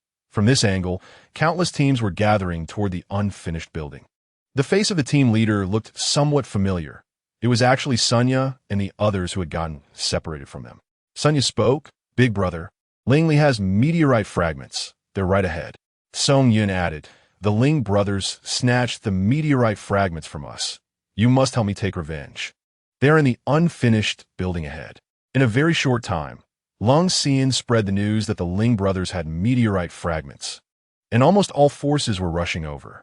Meanwhile, the Ling brothers, who discovered that there were no meteorite fragments in the backpack, should also be following the clues he intentionally left behind. Chapter 77. Thank you. Sister Long Xian clearly played with people's hearts. Now the ability of the meteorite fragments had become an open secret. Everyone wanted to possess this treasure that could enhance their strength. Unfortunately, the number of meteorite fragments was limited. There were only 4 in the entire Hua country. One was in Kunlun Mountain. A piece is located in the underground laboratory of the Central Safe Zone in Changbai Mountain. A piece is in the hands of the Ling brothers. A piece is now in the hands of Long Xian. The situation in Kunlun Mountain is complex, under the influence of meteorite fragments. Both animals and plants have begun to mutate wildly. People can only place all their hopes on the meteorite fragments held by the Ling brothers and Long Xian. Upon hearing the news released by Long Xian, almost all factions have mobilized. As Ling Li stepped into the city center, he immediately sensed something was wrong. It was too quiet. There were no zombie growls, no desperate screams from humans, and even the biting wind had fallen silent. "Boss, what's wrong? Why aren't we moving?" A metal ability user asked in confusion. Just as he finished speaking, dozens of ice spikes shot toward Ling Li. Ling Li jumped high, dodging to the side. The ice spikes grazed his body as he narrowly avoided them. As he descended, countless thorn-covered vines burst through the ice beneath him. The fire ability user following Ling Li immediately unleashed flames, engulfing the vines and turning them to ash in an instant. Something's not right. Be careful, Ling Li warned, looking at the ashes of the vines on the ground. The ability users attacking him had high levels of abilities, with the lowest being second tier, and some are on the verge of breaking through to the second tier, likely the leaders of various safe zones. What do you all want? He began to call out loudly when the cars frozen under the ice began to morph and compress into steel spikes, shooting up from below towards Ling Li. This seemed like a signal to start, and the scene instantly descended into chaos. Lung Xian stood on the rooftop of a half-finished building, watching the humans below fighting furiously with satisfaction. These humans were basically bases formed by non-safe zone ability users, trying to replace the positions of the 4 major safe zones. Standing next to him, Ye Jin showed no interest in the conflict among humans. His gaze was directed towards the Ling family safe zone. I can't wait any longer, Ye Jin said irritably, clenching his teeth, the sound of his teeth grinding echoing. He resembled a leopard lurking in the darkness, eager to pounce on a flock. Leave this to me, now at the Ling family safe zone. Before Ling Xian could finish a sentence, Ye Jin had already dashed out, his figure rising and falling on the rooftop, disappearing in just a few breaths. As expected of a human radiated by meteorite fragments. Despite being besieged by so many second-tier ability users, he suffered no substantial harm. On the contrary, the ability users on Lung Xian's side grew more excited as they fought, even unafraid of death. The number of people on the battlefield dwindled gradually, leaving only a few standing in the end. Mr. Lung, the plan is almost ready. The military district personnel monitored the situation on the battlefield, waiting for the numbers to drop to their plan level before making their move. TSK, what a pity. The opportunity was given to you. The meteorite fragments are right in front of you, but unfortunately, you don't have the ability to obtain them. Lung Xian slowly moved his fingers, and several small ice spikes appeared at his fingertips. Since that's the case, I'll gladly accept the meteorite fragments. Boom! A loud noise came from behind, but Ye Jin seemed not to hear it, quickly moving towards the Ling family's base. If Lung Xian's speculation was correct, such an important item as the meteorite fragments would definitely be carried by Ling Li. Therefore, there would be no invisible magnetic field suppressing his abilities within the base, allowing Ye Jin to come and go freely. Guyu. He kept repeating Guyu's name in his mind. As if sensing something, Guyu looked up in confusion. Miss Gu, what's wrong? Ling Feng sat beside Guyu with a tray. Guyu looked up, smiled sweetly at Ling Feng, and said, Thank you, brother. Ling Feng scratched his head a bit shyly, saying, Miss Gu, you don't have to be so polite. That's true, Guyu agreed with Ling Feng's words. Are you also a resident of the city? What did you do before the apocalypse? Guyu casually chatted to bridge the gap between her and Ling Feng. I'm a student. My brother is a graduate student in radiology. A student. Guyu covered her mouth in surprise. Then how old are you this year? 18. For Guyu, Ling Feng answered almost every question. You really are a pure college boy. You're only 18. Guyu's eyes widened, staring at him without blinking until Ling Feng felt embarrassed. He blushed and said, Even though I'm young, I turned 18 last week. I'm an adult now. You're so bad, knowing you're younger than me and still letting me call you brother. I'm mad. She pouted, pretending to be angry. I'm sorry, I didn't mean to. Ling Feng hurriedly apologized, fearing that Guyu would genuinely be angry with him. Just kidding, Guyu laughed. I believe that a younger brother can protect his loved ones in the apocalypse. Indeed, when Guyu mentioned protecting her loved ones, Ling Feng's eyes dimmed for a moment. I also want to protect my brother. Then go do it. Guyu earnestly encouraged Ling Feng. Your brother probably subconsciously treats you like a child and takes care of you. As long as you show your strength in front of him, he should rely on you too. She sighed. I always feel that the eldest brother of the Ling family has it really hard, bearing everything on his shoulders. She raised her eyes, assessing Ling Feng's expression. Unlike his brother, Ling Feng seemed both pure and naive. There were several times when Guyu couldn't bring herself to deceive or use this college student. Really? Ling Feng looked up, his eyes filled with unprecedented determination. Yes, if you go help your brother, there won't be anyone in the base who can keep an eye on me, Guyu thought to herself. No one. Chapter 78. Young man deceived online Ling Feng was a bit foolishly naive, having experienced a cannibalistic apocalypse. He could still trust someone he had known for only a few days, making Gu Yu feel somewhat guilty for deceiving him. Gu Yu's lips moved, but she ultimately swallowed her words. She stood on tiptoe and ruffled Ling Feng's hair. His hair was soft, unlike Ye Jin's somewhat prickly hair. As soft as a young lamb. The texture was simply too good. Gu Yu couldn't help but touch it a few more times. Ling Feng's face turned red at a visible speed. His voice was low, and the final tone was almost a mumble, barely audible unless one listened closely. Gu Yu winked at Ling Feng.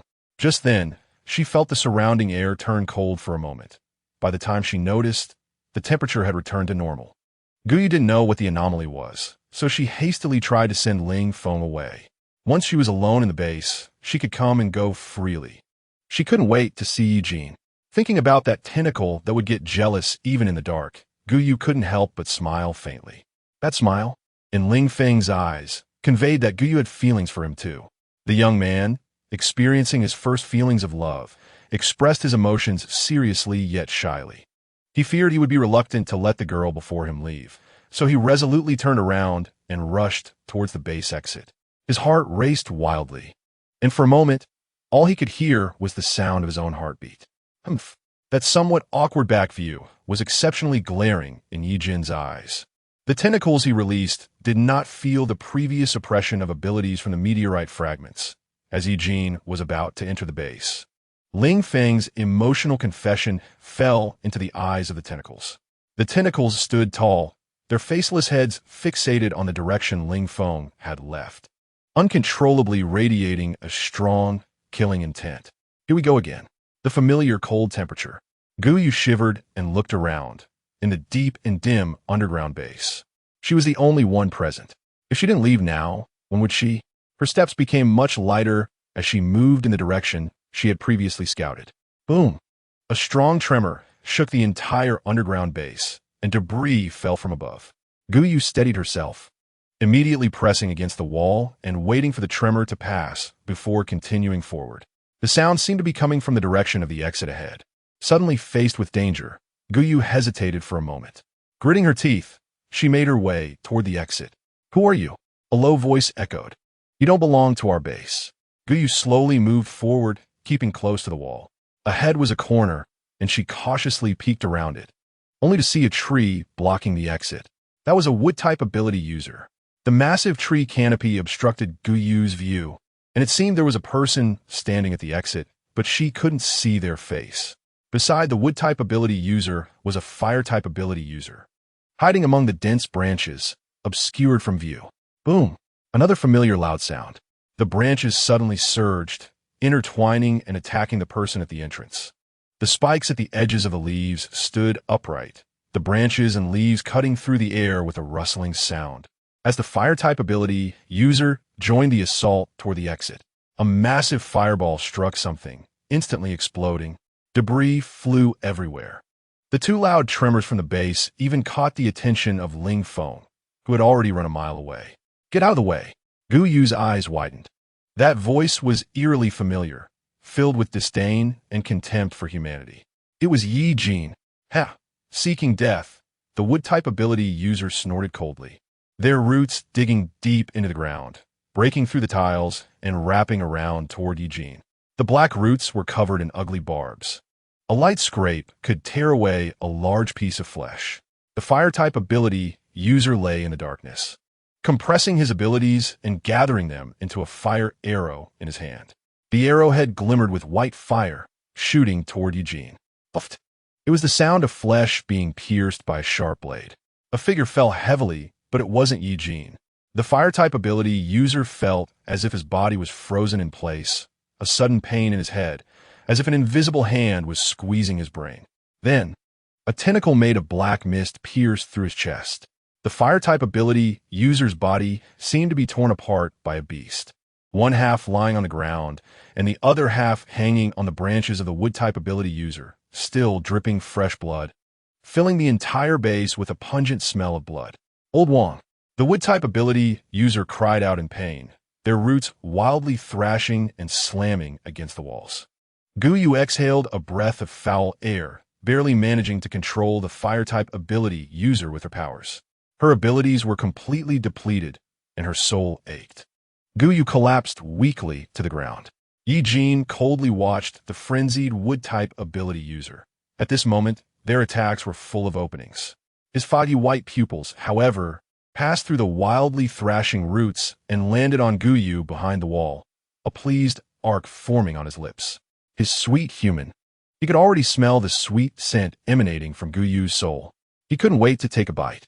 He extended his crimson tongue to lick the corner of his mouth, his attacks becoming increasingly fierce. The black mist severed the wood-type ability user's roots, green leaves splattering everywhere. Ye Jin's toes touched the ground, his figure soaring through the air like a falcon, weaving through the complex branches of the wood-type ability user and charging straight at him. At this moment, Ye Jin abandoned all defense. Even when the barbs on the roots scraped his skin, the slight pain only excited him more. Everyone who obstructed him, and Guyu should die. In just a breath, Ye Jin flashed in front of the wood-type ability user. A tentacle about a meter long suddenly surged, like a venomous snake, revealing its sharp fangs. The wood-type ability user felt as if he couldn't move, his wide-open pupils reflecting the ever-growing black mist tentacle. Ye Jin let out a muffled groan. Chapter 79. How terrifying love brain monsters are. The safety passage to the side. The wood-type ability user's spiky vines tightly wrapped around Guyu's neck, dragging her out from the corner and placing her in front of Ye Jin. The spikes pierced in her fragile neck, lifting Guyu into the air, her entire weight resting on that vine. Blood was pouring. Guyu couldn't care about the spikes on the vine and hurriedly grabbed it with both hands, managing to breathe just barely. It hurts. Ye Jin froze in midair, the tentacle's attack rebounding onto him. Ye Jin let out a muffled groan, blood slowly flowing from the corner of his mouth. He was injured, a rare occurrence. The pain stimulated his brain, driving Ye Jin into a frenzy as his mind screamed to kill every living being in sight. Yet the faint scent of Guyu wafting from her kept him somewhat calm. Let go. He spoke slowly. The wood-type ability user initially intended to grab someone as a human shield, but the madman opposite had unexpectedly stopped his attack. With most of his body hidden in the tree, the wood-type ability user turned his eyes and revealed a sinister smile. Countless vines stretched out from the tree, wrapping around Guyu's body like snakes. The barbs on the vines tore through Guyu's down jacket and flesh. Guyu looked as if she had been pulled out of a pool of blood, her face visibly pale. Ye Jin could even sense Guyu's life force steadily diminishing. She's very important to you. The wood-type ability user slowly tightened the vines, causing Guyu's brain to momentarily go blank from the pain, making it hard for her to breathe. The vines deftly wrapped around the dagger on the fire-type ability user's corpse and threw it in front of Ye Jin. If you stab it into her heart, I'll spare this little girl. TSK. Guyu cursed inwardly. She tried to gather her nearly exhausted powers, but found she had lost control over them. Now, Guyu couldn't even protect herself. She looked into Ye Jin's eyes and shook her head slightly. Don't move. This small gesture did not escape the wood-type ability user's notice, and the vines immediately tightened. Ugh. Ye Jin's foggy white pupils fixed on the wood-type ability user. The killing intent in his gaze made even the wood-type ability user, who was clearly in the upper hand, tremble in fear. I will only give you 3 seconds. 3, 2. He began to count down. As soon as his lips formed the shape of 1, the wood-type ability user felt a chill in his chest. He froze and looked down, realizing he had been pierced through the chest by something invisible, even able to see the wall behind him. The delayed pain then flooded over him. Taking advantage of the wood-type ability user's moment of distraction, Ye Jin picked up the dagger from the ground and swung it down. The dense vines fell apart under his blade like fragile paper. The tentacles broke as if struck by Ye Jin, and the vines on the ground visibly shriveled and withered. Ye Jin caught Guyu as she fell, pushing off against the thick vines and charging straight toward the wood-type ability user's main body. The dagger plunged into the wood-type ability user's eyeball. Ye Jin tilted his head to look at the wood-type user's pained face, suddenly revealing a cruel smile. With a slight movement of his wrist, The dagger turned in the wood-type ability user's brain, smashing his brain matter. Ye Jin. Yu collapsed in Ye Jin's arms, feeling the intense warmth radiating from him. Despite her body growing colder from blood loss, she still felt a wave of reassurance. Hearing the familiar voice calling her, Ye Jin lowered his head, his blood-stained fingers gently stroking Yu's cheek. The white, glowing Yu seemed like a snowflake that had fallen into his embrace, fragile enough to melt at any moment. I'm here. Something is wrong. We need to go. Ye Jin's abilities could easily pierce the heart of a wood-type ability user. Yu always felt a sense of helplessness when using her powers, but she could clearly see that Ye Jin's strength was continuously waning. The black tentacles dissipated in the air the moment they pierced through the wood-type user's chest. It was a familiar feeling of suppression. A sense of foreboding rose in Yu's heart. She gripped Ye Jin's shoulder tightly, her nails digging into his flesh. Ye Jin seemed oblivious to the pain. He leaned down and gently kissed the corner of Yu's mouth. Don't leave my side again. The two were clearly on different wavelengths. Yu was struggling to survive in a post-apocalyptic world, while Ye Jin was caught up in a melodramatic love story. Yu's chest heaved as she endured the pain in her neck and spoke, "The abilities are off. It's dangerous. We need to leave." Fortunately, Ye Jin finally received her message and moved his feet, though his gaze remained fixed on Yu's bloodied neck. He reached out, trying to pull the vines off Yu's neck. "Stop, let her go." His heart raced twice. In the base, Yu's room was empty, and the bloodstains on the floor made Ling Feng feel uneasy.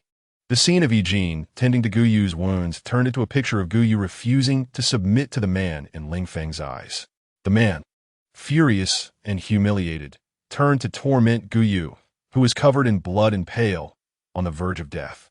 Ling Feng almost shouted this out. His powers erupted, and several black crows appeared out of nowhere, their sharp, blade-like wings attacking Ye Jin. Only then did Ling Feng see Ye Jin's face. They had met before in the city center. "Let her go. Yu doesn't want to leave with you." Ling Feng was still unaware of the relationship between the two.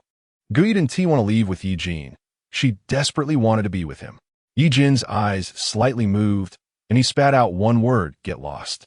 With that, countless tentacles waved in the air, seemingly soft but directly piercing through the crows' chests. The crows barely had time to let out a painful cry before they fell to the ground. With each crow that died, Ling Feng's face turned paler. Chapter 80, man. Stop fighting for me without the sharp assistance. Ling Feng was no match for Ye Jin. He was not an offensive type to begin with. In facing the suppressed Ye Jin, he could only quickly maneuver in the air, dodging the incoming tentacles. Yu was placed behind a tree by Ye Jin, watching the two fight with a complicated heart. One was Ye Jin, and the other was the pure, handsome boy who trusted her unconditionally. No matter who got hurt, Yu couldn't help but feel reluctant. "Please stop fighting." Yu opened her mouth but couldn't produce any sound. Her voice was stuck in her throat, only managing to make muffled sounds. She leaned against the tree stump, looking up at the tree's dead branches. Was it her imagination, or did she feel the ice surface drop a bit? "I won't let you take Yu away. You don't treat her like a person at all and force her to do things she doesn't like." Ling Feng's words were understandable to Ye Jin, but he couldn't connect them together. When had he forced Yu to do anything she didn't like? What kind of things were they? The little human curled up by the tree looked incredibly obedient. Noticing his gaze, Yu looked up, her big eyes filled with dependence. Yu blinked hard at Ye Jin, hoping he would understand her meaning. Unexpectedly, Ye Jin completely misinterpreted her intention and smirked, "Kill him immediately." Even at this moment, he was distracted. Ling Feng was surrounded by black powers. When the powers dissipated, he vanished from sight, replaced by a swarm of crows. The crows flapped their blade-like wings, sweeping toward Ye Jin. The sheer number of crows obscured much of the already dim sunlight. Ling Feng was like a ghost, able to shift between each crow's body. Or rather, every crow was his avatar. Ye Jin had seen this trick before. It was extremely difficult to deal with. Ye Jin was running out of patience. Since he couldn't identify which crow Ling Feng was hiding in, he decided to kill them all. A cruel smile crept across his lips, although he didn't know why. His abilities were suppressed, allowing only half of his usual power. Ye Jin suddenly looked up, and Ling Feng sensed something was wrong. By the time he tried to flap his wings to fly into the air, it was too late. Countless invisible tentacles waved in the air. Ling Feng could only feel a powerful force rushing past him. Thud! His wings were pierced, and Ling Feng immediately shifted to another crow's body. Thud! Another sound of flesh being penetrated echoed. Within just a few breaths, the sky was left with only one crow struggling to flap its injured wings. I found you. Ling Feng's pupils constricted as he transformed into human form the moment Ye Jin lunged at him with a dagger aimed at his chest. This action made Guyu frown.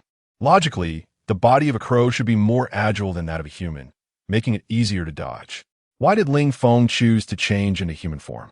She squinted at the falling Ling Feng when suddenly, a small stone on his chest reflected light, dazzling Guyu's eyes. It seemed to be a meteorite fragment. Ye Jin, retreat! Guyu almost screamed, her mouth filled with the taste of blood. She was too late, just as her voice faded.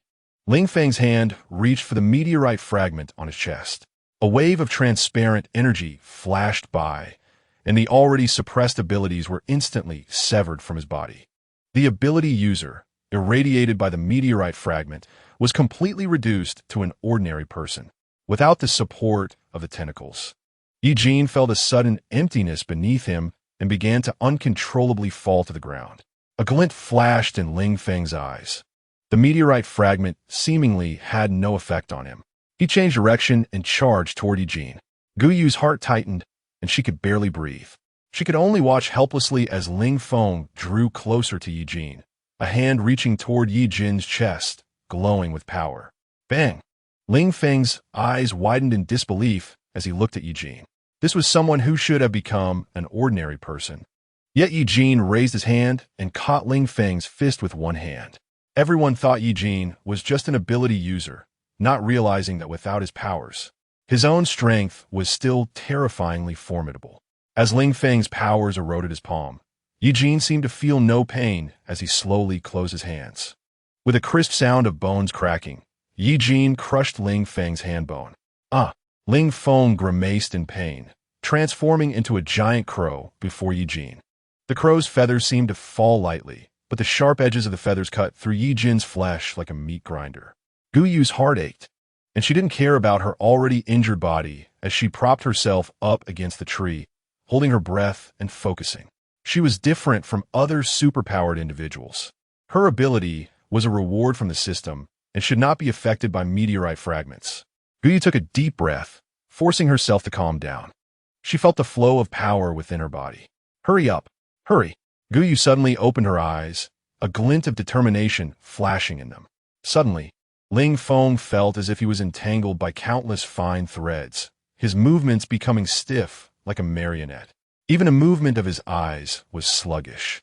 Wrapped in countless raven feathers, Ye Jin suddenly moved, grabbing a nearby spiky feather, ignoring the wounds on his body, and leaping upwards on the falling feathers. Crazy, crazy. Ye Jin plunged the raven's feather deep into Ling Feng's chest. The feathers that had just swirled like a tornado now fell weakly. Even the barbs on the feathers became soft and lost their attacking power. The two fell from the sky together. The last thing Ling Feng saw was Guyu rushing toward him recklessly. Guyu raised her arm. Ye Jin pressed Ling Feng, who was half human, half raven, firmly down, and they both crashed onto Guyu, nearly knocking the breath out of her. Guyu moved her mouth, but couldn't make sound. I'm going to die. Guyu struggled to speak, and the meteorite fragments pressing between the two seemed to have received some calling, flying towards Guyu's body. No one noticed that the meteorite fragments, soaked in Ling Feng's blood, entered Guyu's body. Ling Feng, who had been pierced through by his own feathers, felt his body continuously shrink until he transformed into a raven the size of a newly hatched chick, listlessly lying on Guyu's chest. Chapter 81. I want to eat you. Guyu struggled to lift herself, and the tiny raven slid down into the pocket of her chest. She raised her head and only saw Ye Jin alone. Ling Feng had vanished. Guyu did not dwell on it, assuming Ling Feng had some unique escape method. She took a deep breath, feeling the heavy Ye Jin pressing down on her, making her feel like Sun Wukong, trapped under the five elements mountain and unable to breathe. Guyu struggled hard, barely getting her head out from under Ye Jin. Ye Jin, you're so heavy. Ye Jin responded with a sound, but did not move for a long time. Something fell off. Guyu pushed against Ye Jin's chest, but her hand felt wet. She pulled her hand back and looked at it under the dim light, finding it covered in bright red blood. Ignoring the wound on her throat, she asked in a strained whisper, Ye Jin, are you hurt? Ye Jin's voice sounded weak, and Guyu had never seen him so frail. Fearing his injuries were worse than she had imagined. Why didn't you say anything? She felt anxious, shifting around to awkwardly pull herself out from under Ye Jin. Not caring that they were outside, Guyu tore open Ye Jin's shirt, revealing his solid chest. On his well-defined pectorals and abs was a deep wound, a scar from the wood-type ability User's Vines. The vines, with their sharp barbs, would not relent without taking flesh. His bronze skin was riddled with horrifying wounds. Almost no area of intact skin left. Some deep wounds, even faintly exposed bone. Guyu could not understand how Ye Jin managed to endure such severe injuries without a single cry of pain. Don't move, I'll help you. Guyu had never seen such severe wounds up close, except for the time she died. Blood gushed out as if it were free, and Ye Jin's face visibly paled. Feeling the drop in body temperature beneath her hands, Guyu became increasingly anxious. How could such a powerful monster become so weak? Weak enough that an ordinary human could kill Ye Jin? It was all because of her. Guilt enveloped Guyu, making her hands tremble uncontrollably. Losing the calm she usually prided herself on. A pair of veined hands grabbed Guyu, and looking up her arm, she saw Ye Jin's calm, indifferent eyes. Blood splattered on his chin, yet Ye Jin seemed oblivious to the pain. Even his brow relaxed. He grasped Guyu's hand and slowly sat up, placing a gentle kiss in her palm, slightly tilting his head to nuzzle against her. The fierce Tibetan Mastiff revealed its soft and obedient side to its master. Does it hurt? Guyu's nose tinged with warmth. It seemed that only Ye Jin cared for her well-being, not for the benefit she could bring. Only concerned about her pain and fatigue. The wound on Guyu's neck had yet to scab over, and even a slight movement could cause blood to seep out. Ugh! Ye Jin. Guyu's eyes widened, and she instinctively wanted to struggle. Ye Jin pinned her hands behind her back, controlling her effortlessly. He slowly leaned toward Guyu's neck, sniffing, the scent of blood mingling with the sweet fragrance emanating from her body. Sticky, like thick honey flowing in his nostrils. Ye Jin extended his tongue, gently licking the wound on Guyu's neck. The sensation was so bizarre that Guyu couldn't help but exclaim, stopping him. Ye Jin did not cease his actions, merely glancing up at Guyu, who was frowning on the verge of tears, confirming that his actions caused no harm to the fragile human. Ye Jin buried his head and continued to lick Guyu's wound. The taste of blood deepened the color of his pupils, and he nearly lost control of his sharp canine teeth biting into Guyu's neck. Humans were so fragile. With just a little force, he could kill Guyu. Ding. Favorability 5, current strategy value 67100. I really like it so much I want to eat you. Ye Jin couldn't help but raise his body, wanted to pin Guyu beneath him. His arms, strained with restraint, showed prominent veins. He suppressed his primal desires, moving slowly. Cough, cough. Ye Jin's movements stretched the wound. A sharp pain shot from his chest to his brain, and he couldn't help but cough softly, turning his head to spit out a mouthful of blood. Ye Jin. Guyu clearly saw that the blood contained bits of internal organs. Perhaps due to the violent impact, his ribs were broken. Ye Jin looked down. There was a slight indentation in his chest area. He could feel the broken bones seemingly piercing into his organs. Blood continuously seeped from his insides. His body was in terrible shape, but that was not a problem. Given enough time, he could recover. Don't move. After Ye Jin's earlier disruptions, Guyu's emotions had stabilized. She struggled slightly, pulling her hand free from Ye Jin's large hand. Ye Jin's wounds needed to be treated quickly, or the smell of blood would attract zombies. Fortunately, they were near the Ling family's brother base, and the surrounding zombies had been cleared, giving Guyu time. Guyu attempted to sense the space. Ever since Ling Feng had disappeared, the oppressive feeling toward her powers had suddenly vanished, allowing her to control her powers again and sense the existence of space. Not wanting to think too much, she retrieved some hemostatic powder and a simple first aid kit from the space. After a quick disinfection, the suturing needle passed through Ye Jin's flesh, stitching the wound together. The sound of the needle piercing through flesh was nerve-wracking. Guyu quickly finished treating Ye Jin's wounds, the stitches appearing flawless. She stared at the suturing needle in her hand, somewhat dazed. She could swear she was just a struggling game company employee, having never done anything related to suturing before. The previous movement was light, as if it had been done 1,000 times before. Her fingers gently traced across Ye Jin's chest, the firm muscles not appearing exaggerated. She lightly touched the sunken area of Ye Jin's chest. "Your rib is broken. It might have pierced your internal organs." She frowned. "I can only deal with external injuries." Just by the touch of her fingers, Guyu couldn't determine the extent of Ye Jin's injuries. It would be best to go to the hospital for an x-ray. Ye Jin pressed Guyu's hand down. Guyu had no intention of playing around with him. She tried to pull her hand from Ye Jin's grip, but suddenly Ye Jin tightened his hold.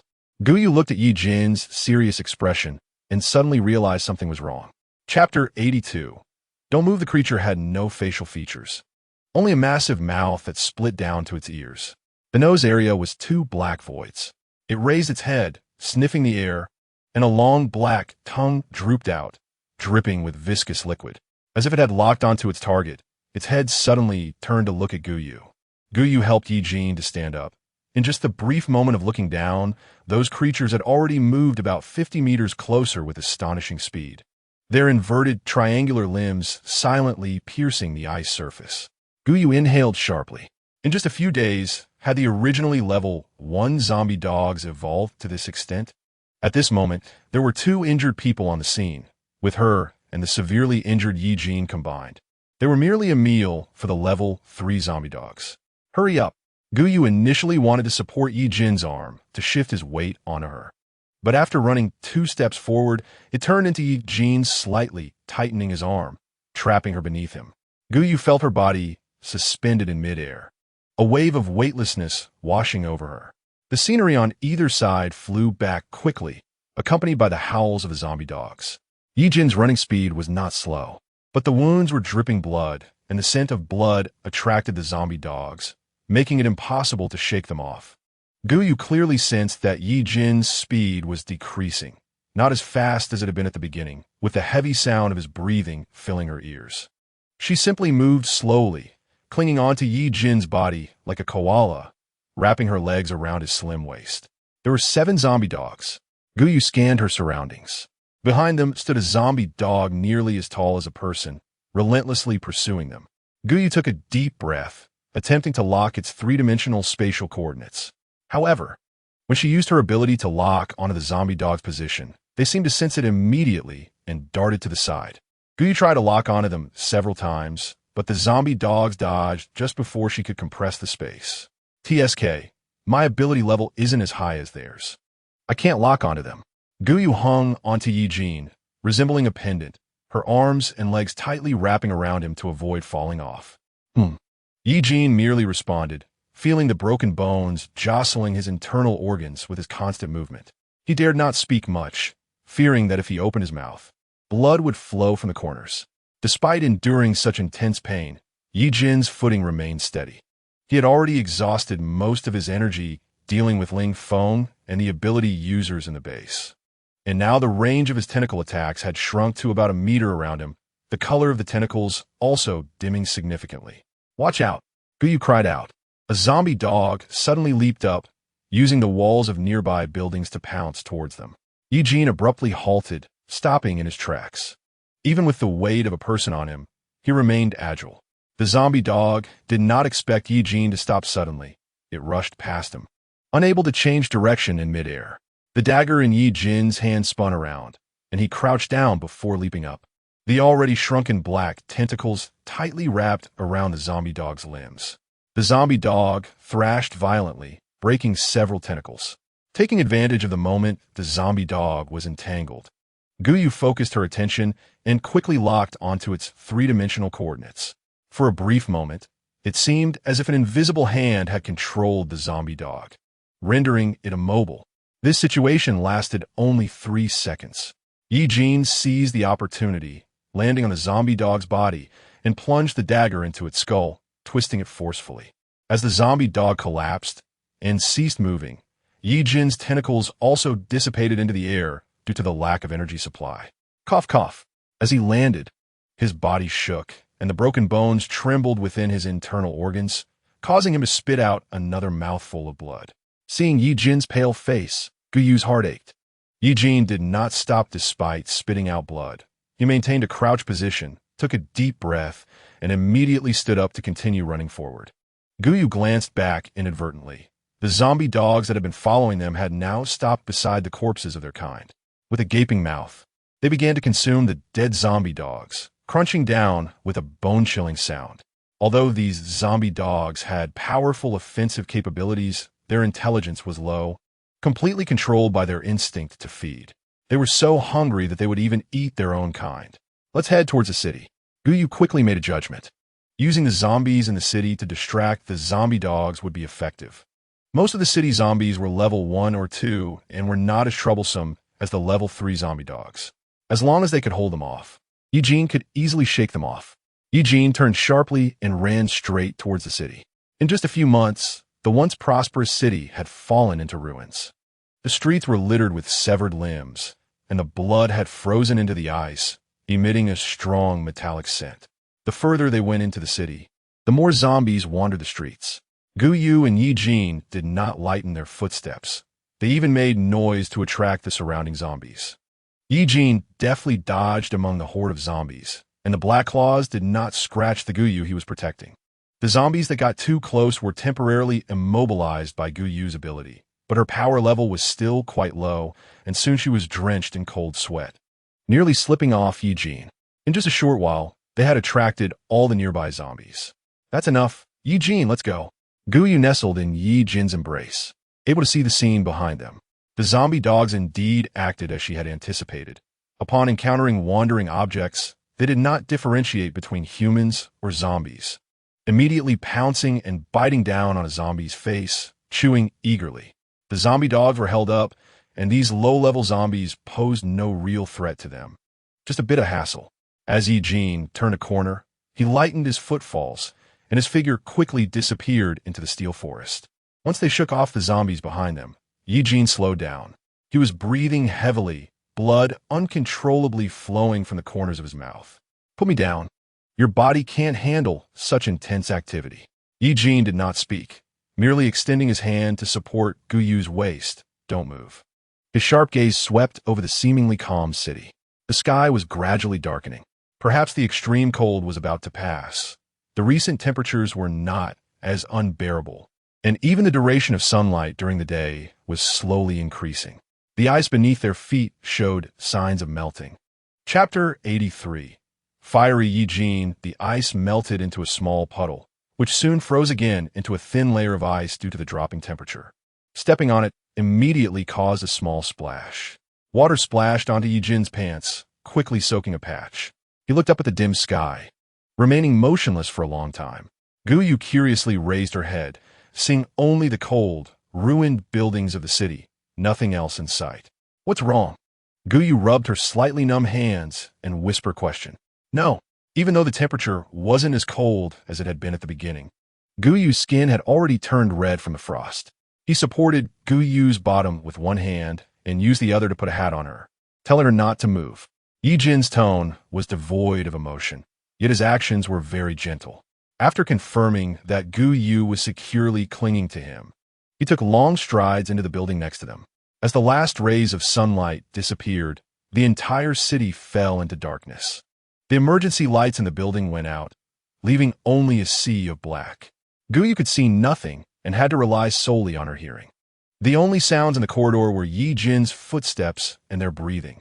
Apart from that, it was completely silent. The silence was so profound that Guyu could only hear her own heartbeat.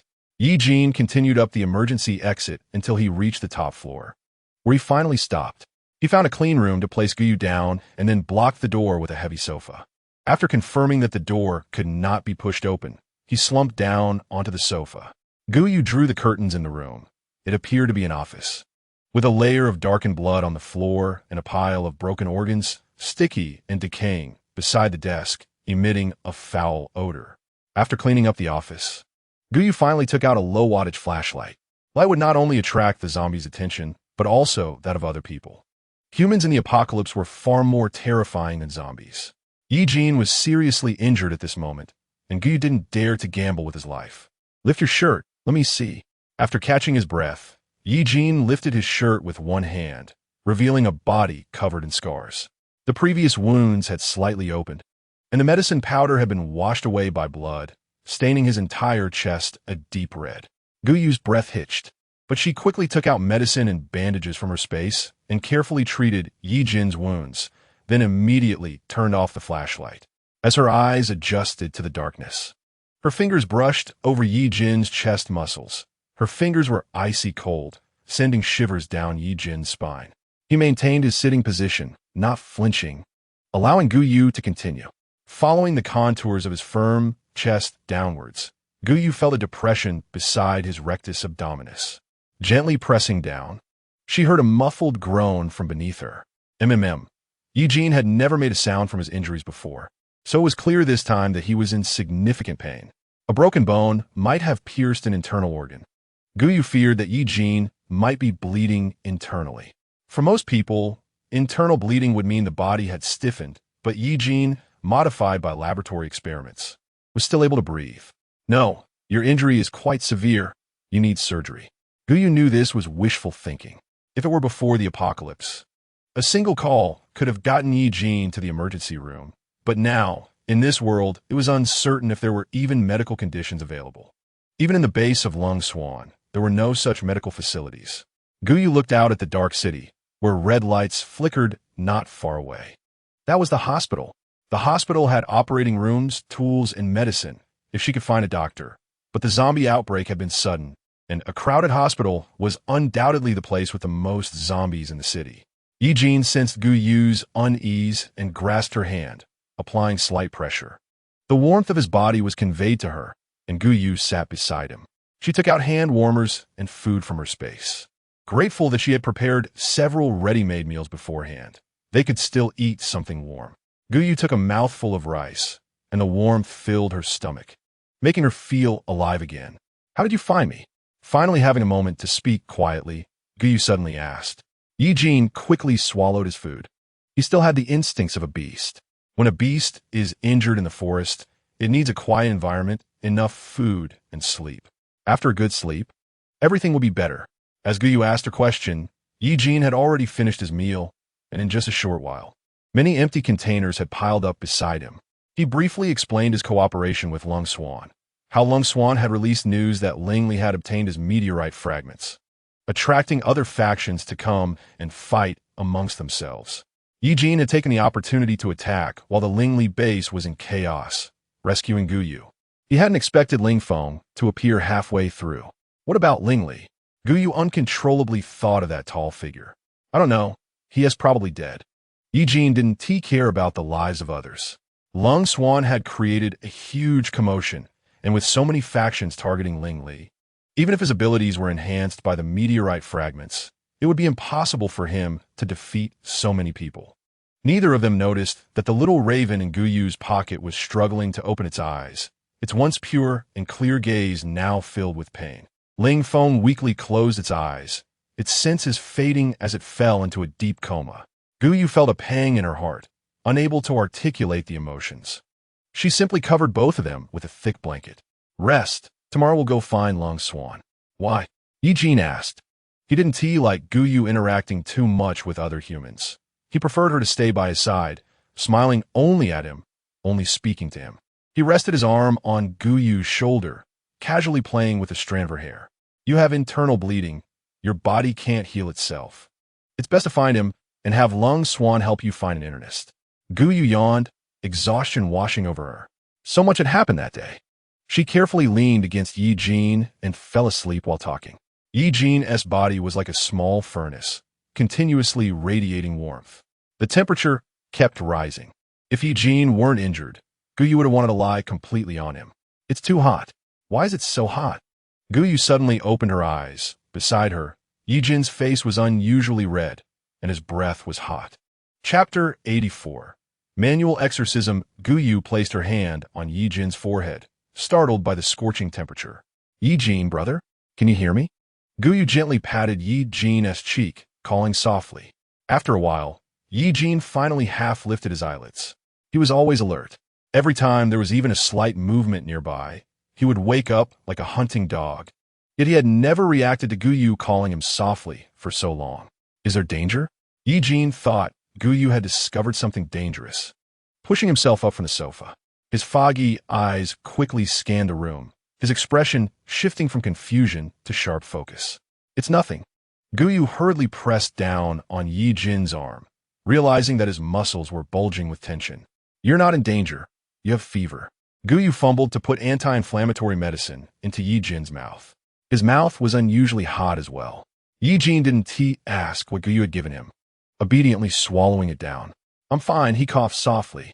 Ye Jin's mouth was harder than stone, according to him. He would probably insist he was all right even if he were dead. We'll set off at dawn. Guyu glanced outside. The sky was just beginning to brighten, and her watch showed it was 9:30. The earth was slowly returning to normal, with a faint light in the room. Guyu noticed a map of the city hanging on the wall. They were currently in the suburban area of East City, and Long Swan's safe zone was in the northern part of the city. Guyu memorized the buildings on the map and planned the route. Let's first go to the safe zone to find Long Swan. The safe zone is controlled by the military, so there must be doctors there. She pointed to a location on the map. We'll follow this road all the way up. We should be able to reach the safe zone in about an hour. She turned to look at Ye Jin's pale face. Don't be afraid. I won't let anything happen to you. It was unclear whether this reassurance was meant for Ye Jin or herself. Ye Jin furrowed her brows as she listened to Guyu's plan. She instinctively disliked Long Swan, feeling he was cunning and always calculating those around him, treating nearly everyone as his pawns. She didn't want Guyu to have too much contact with him. I just need a little rest. You don't have to bother. No way. Guyu immediately refused without a second thought. She knew Ye Jin was stubborn, so she used her sweet, delicate voice typical of a green tea girl. Brother, with the world being so chaotic, can you bear to see me drift alone? Only when you're healthy can you protect me, right? Guyu was very confident. Ye Jin was most susceptible to her charm, and he likely enjoyed seeing her weak and fragile demeanor. Meeting Ye Jin's misty white eyes, Guyu's heart skipped a beat. Those eyes were no longer as cold as before, like a soulless robot. Now, they seemed to hold more human emotions, as if they could see what Guyu was thinking in her mind. Guyu felt that something was subtly changing. This uncontrollable feeling didn't last long. Soon, Ye Jin lowered his gaze and replied softly. In the city, the landscape was covered in ice, and the streets were frozen beneath it. Several zombies slipped and ran across the ice, their bodies tied with ropes attached to the bumpers of cars. Guyu sat in the driver's seat, the sunroof open, with a bloody piece of meat hanging from a pole. The zombies were drawn to the smell of blood, mindlessly advancing. Isn't it thrilling? Guyu continuously adjusted the direction of the long pole, guiding the zombies to weave through the buildings. These level 2 zombies are really strong. At this speed, I estimate we can reach the base in less than an hour. The scenery on both sides rushed past, and the cold wind blew in through the car window, causing Guyu's hands to turn red from the cold. Ye Jin glanced at Guyu's frozen hands and took out a pair of gloves from his pocket. Put them on her hands. Don't move around. Be careful of your wound. Guyu saw Ye Jin propping himself up and immediately cooperated by extending her hands. Out of the corner of her eye, Guyu caught sight of the hospital's red sign and felt a pang of anxiety. She wondered if the doctors at the base were reliable. It would be great if they could find a doctor and storm into the hospital to perform surgery on Ye Jin. Ye Jin replied softly, still looking unenergetic. Amidst her busy preparations, Guyu reached out to pat the top of his head. Ye Jin's hair had grown a bit long, and it felt much softer than when he had a buzz cut. We'll pass through the square and go around the park. We'll reach the base soon. Guyu struggled to unfold the map, which was difficult to read since the city was covered in ice, and many iconic buildings were buried deep beneath it, making it hard to determine their direction. Exiting the commercial district, she found an empty space ahead. Guyu held the long pole in one hand and unfolded the map with the other. Ahead, Ye Jin suddenly spoke, his large hand covering Guyu's palm and slightly turning the pole with force. The vehicle shook violently, nearly tipping over. Guyu caught a glimpse of a massive brown object blocking the path between two buildings, obstructing their way. Crash! Even though Ye Jin quickly adjusted the direction, the off-road vehicle uncontrollably drifted toward the giant brown object. With a loud bang, the spikes on the object pierced through the vehicle's metal body, shattering the glass and tearing off one side of the door. A wave of weightlessness hit as the tires caught on the spikes, and the undercarriage slammed hard against the ice, producing a deafening sound. The noise was so loud that even the zombies pulling the vehicle paused, their black pupils narrowing into pinpoints as they turned to look. Hiss, hiss, hiss. Sensing the smell of blood in the air, the zombies seemed to be activated, howling as they rushed toward the wrecked vehicle. Damn it! Guyu cursed. She quickly locked onto the coordinates of the leading zombie. Bang! A not-so-loud sound rang out as the zombie's head exploded in a cloud of black blood mist, red and white brain matter splattering onto the windshield, obstructing Guyu's view. With her vision blocked, Guyu couldn't determine the zombie's coordinates in three-dimensional space. Tisk, I'll manually send you all to heaven, Guyu thought anxiously, knowing that Ye Jin's injury couldn't be delayed, and now there was this complication. Her anger flared even more. She wished she could tear those zombies apart with her bare hands. Guyu's hand was on the door handle, ready to pull it open, when Ye Jin suddenly grabbed her arm. Don't move. He looked cautiously at the massive brown object ahead. Chapter 85. Super Affectionate. The huge object lay on the ice, nearly level with the tops of the buildings. Guyu stared for a moment and noticed it was completely still. Outside, the zombies had surrounded them, mechanically pounding on the windows, and in no time, a crack appeared in the tough glass of the off-road vehicle. Accompanied by the creaking of glass, a long pole shot out from inside the car, piercing through the zombies' eye sockets. Guyu, feeling impatient, kicked the car door open. Facing the level 2 zombies, she was no longer flustered. She kicked the zombie blocking the door in the chest, stepping on its neck to immobilize it, and then it was a one-sided crushing. Ye Jin's gaze fell on the massive brown object. His instinct told him that this towering entity, nearly 10 meters high, was a living creature.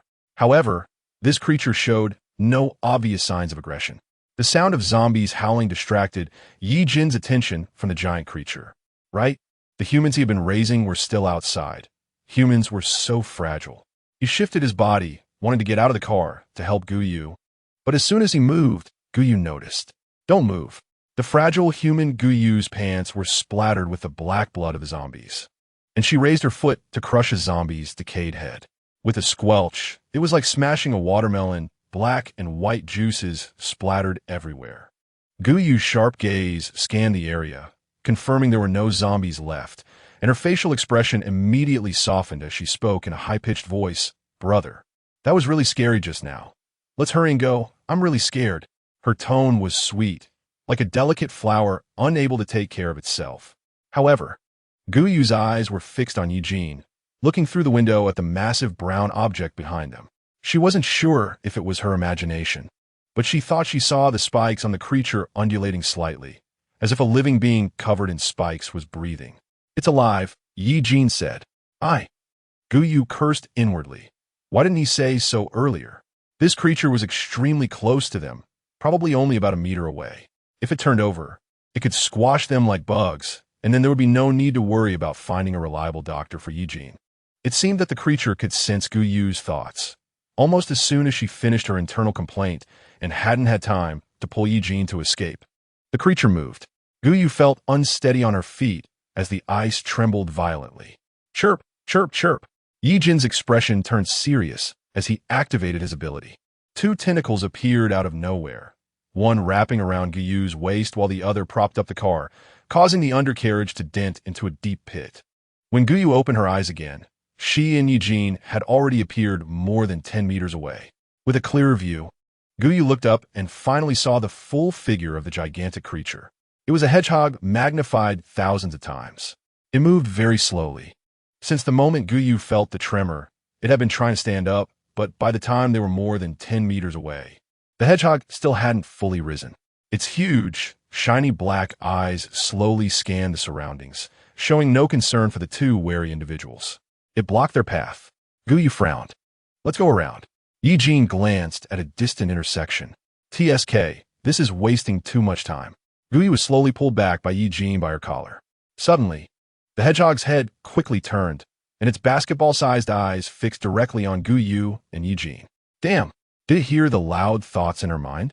Was it here to take revenge on her? Run! Just as Guyu opened her mouth, she saw the slow-moving hedgehog quickly charging towards them, its speed rivaling that of a level 2 zombie. Guyu immediately locked onto the hedgehog's position, although it moved fast. Its large size made it easier for her to track. Ye Jin's black tendrils attacked the hedgehog, but it was as if the hedgehog was wearing a layer of hard armor. The tendrils, capable of penetrating wood-type abilities, could only leave a shallow dent on the hedgehog's body. If Ye Jin had been in peak condition, this hedgehog would have posed no problem, but unfortunately, both Guyu and Ye Jin had already been drained by the abilities of the Ling family safety zone. Dealing with this giant hedgehog now felt somewhat beyond their capabilities. Cough, cough. Blood dripped from Ye Jin's mouth and nose. Yevin. Guyu's heart tightened. She had only held the hedgehog for 5 seconds. And Ye Jin coughed up blood, missing the best attack opportunity. She could only grab Ye Jin's arm and keep retreating. Behind them stood a very tall building, and Guyu's back pressed against the cold glass. They were doomed. After experiencing so much, they still couldn't escape the fate of death. However, Guyu turned her head. She held onto Ye Jin's large hand, feeling its warmth. Unlike the earlier experience of being devoured by zombies alone, now she had Ye Jin by her side. Someone who cared for her, someone who loved her. The impending death didn't seem so terrifying anymore. Guyu pulled on Ye Jin's arm, stood on tiptoe, and kissed his lips. With seriousness, her crimson lips pressed against Ye Jin's, carrying an indescribable sweetness that emanated from her soul. In a moment of madness before death, Guyu boldly licked Ye Jin's lips and bit down hard. The taste of blood spread between their mouths, deepening the color of Ye Jin's misty white pupils. Ding dong. Affection level 5. Current strategy value 72,100, although he didn't understand why Guyu chose to kiss him at this moment. He looked up at the hedgehog that had slowed down in its approach, and with a firm grip, he turned their positions around, quickly taking an attacking stance. His tongue skillfully brushed against Guyu's upper palate, causing her legs to weaken. Almost unable to stand, her body leaning heavily against Ye Jin's embrace. She deeply nestled into his arms. Ye Jin's kiss was so domineering that Guyu could hardly breathe. White fireworks exploded before her eyes. She didn't even notice when Ye Jin released her lips. Ye Jin turned to look at the dazed Guyu, pressing firmly on her lips with his fingers. Breathe. Guyu.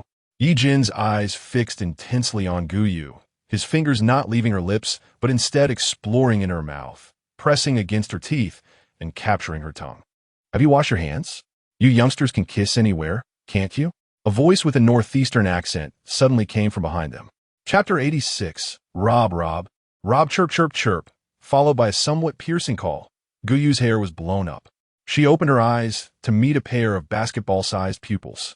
The hedgehog's black nose twitched, curiously sniffing at the two of them. Following the sound, Guyu finally noticed a man in white standing on top of the hedgehog. Chirp chirp chirp. The hedgehog made the sound as it locked eyes with Guyu. Ye Jin protectively covered Guyu's head with one hand, adopting an absolute protective posture. His gaze was cold as he stared at the man atop the hedgehog. Sunlight broke through the clouds and illuminated the ground.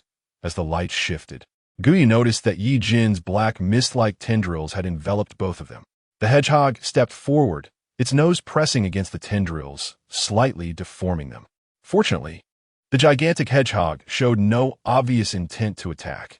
Its eyes appeared clear and foolish. Don't be nervous. Xiao Mei won't attack you. The hedgehog, called Xiao Mei, lowered its head, and the man slid down from its back. Guyu then realized that the man was wearing a white coat, which was a lab coat, with the words City First People's Hospital printed on it, to say that her luck was quite good, just when she was worried about where to find a doctor. One had just arrived. Hello, I am Guyu, and this is my brother Ye Jin. Guyu was the first to express friendliness to the man, introducing herself. My name is Zhang Lin. The man smiled brightly, speaking with a northeastern accent and a humorous tone. Ye Jin remained silent, staring at the man and the hedgehog behind him. The hedgehog lazily yawned, revealing its densely packed sharp teeth, rows of sharp teeth stretching from its lips to its throat, giving a chilling sight. This hedgehog was definitely not as friendly as the man claimed. Guyu tugged at Ye Jin's sleeve, signaling him to retract the tendrils. As the light changed before her eyes, the man squinted slightly, his expression becoming obscure as he drew a long knife from behind. Robbery? Huh? Zhonglin's expression changed so quickly that Guyu barely had time to react. I've cleared out the surrounding zombies. So it's not too much to ask for some supplies to be left for you, right? Listening to Zhonglin, it was no wonder Guyu had seen so few zombies in the area she approached. She thought they were lurking in dark corners. But it turned out Zhonglin had cleared them out. Zhonglin was dressed lightly. Although he appeared spirited, there was little color in his face, suggesting he was running low on supplies. Guyu wasn't worried about Zhonglin taking their things. Instead, she was concerned he might not want anything at all. She pressed down on Ye Jin's slightly raised arm, opened the black backpack, which was filled with bread and compressed biscuits, making Zhonglin's throat bob up and down. I have plenty of food. Are you a doctor from the People's Hospital? Perhaps he had never encountered someone so proactively offering food. Zhonglin was momentarily stunned, then nodded with a somewhat complex expression. Guyu directly ignored Zhonglin's hesitant demeanor. My brother is injured. His rib has broken and pierced his internal organs. If you can help him with surgery, I can give you a lot of supplies. Zhonglin's gaze shifted from the food to Guyu, staring at her intently. I can help you, but I'm a surgeon. I didn't know an internist, but she's over there. He raised his hand, and Guyu followed the direction Zhonglin pointed, seeing the red cross of the hospital. She's trapped in the People's Hospital. I don't need your supplies. I just need you to help me rescue her from the top floor. The hospital. It seemed they couldn't avoid the hospital no matter what. Guyu agreed without any hesitation. Zhonglin appeared unusually happy. Just now I saw that you guys are capable. With your help, we can definitely rescue my wife. Don't worry. My wife is a good doctor known throughout the area and has saved many lives. He paused, chuckling life. Ye Jin held Guyu's hand, looking towards the hospital, feeling an unsettling aura. Deep down, he was indifferent, lacking human empathy, even when facing his own situation, calmly analyzing the pros and cons. There were unknown dangers at the hospital. They didn't need to take risks to save someone with Zhonglin. Don't worry, Guyu patted Ye Jin's hand. There might be more zombies at the hospital, but my powers are pretty strong now. The two climbed onto Xiao Mei and sat on its back. I've never seen a beast-type ability user this big. Xiao Mei is really impressive. Guyu pretended to chat with Zhonglin, subtly extracting information from him. Ability user? Zhonglin was taken aback. No, it's just a hedgehog. It only started growing bigger these past few days and eats a lot, clearing out my supplies. Otherwise, I wouldn't be out here robbing.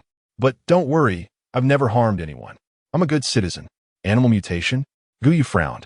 She only knew about humans eating animals or animals eating humans, with a very small number of people having a second form, like that husky ability user. She had never heard of individual animals mutating.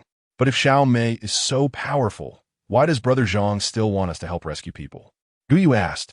Xiao Mei seemed clumsy, but moved quickly. They had already reached the vicinity of the hospital while they were talking. Zhonglin didn't let Xiao Mei get too close. When they were a street away, he firmly patted Xiao Mei's head. Xiao Mei was unusually intelligent and slowly slowed down, lying by the roadside. Zhonglin glanced at Ye Jin, who had been silent, and said with a troubled expression, Xiao Mei is too big. It can't get into the hospital.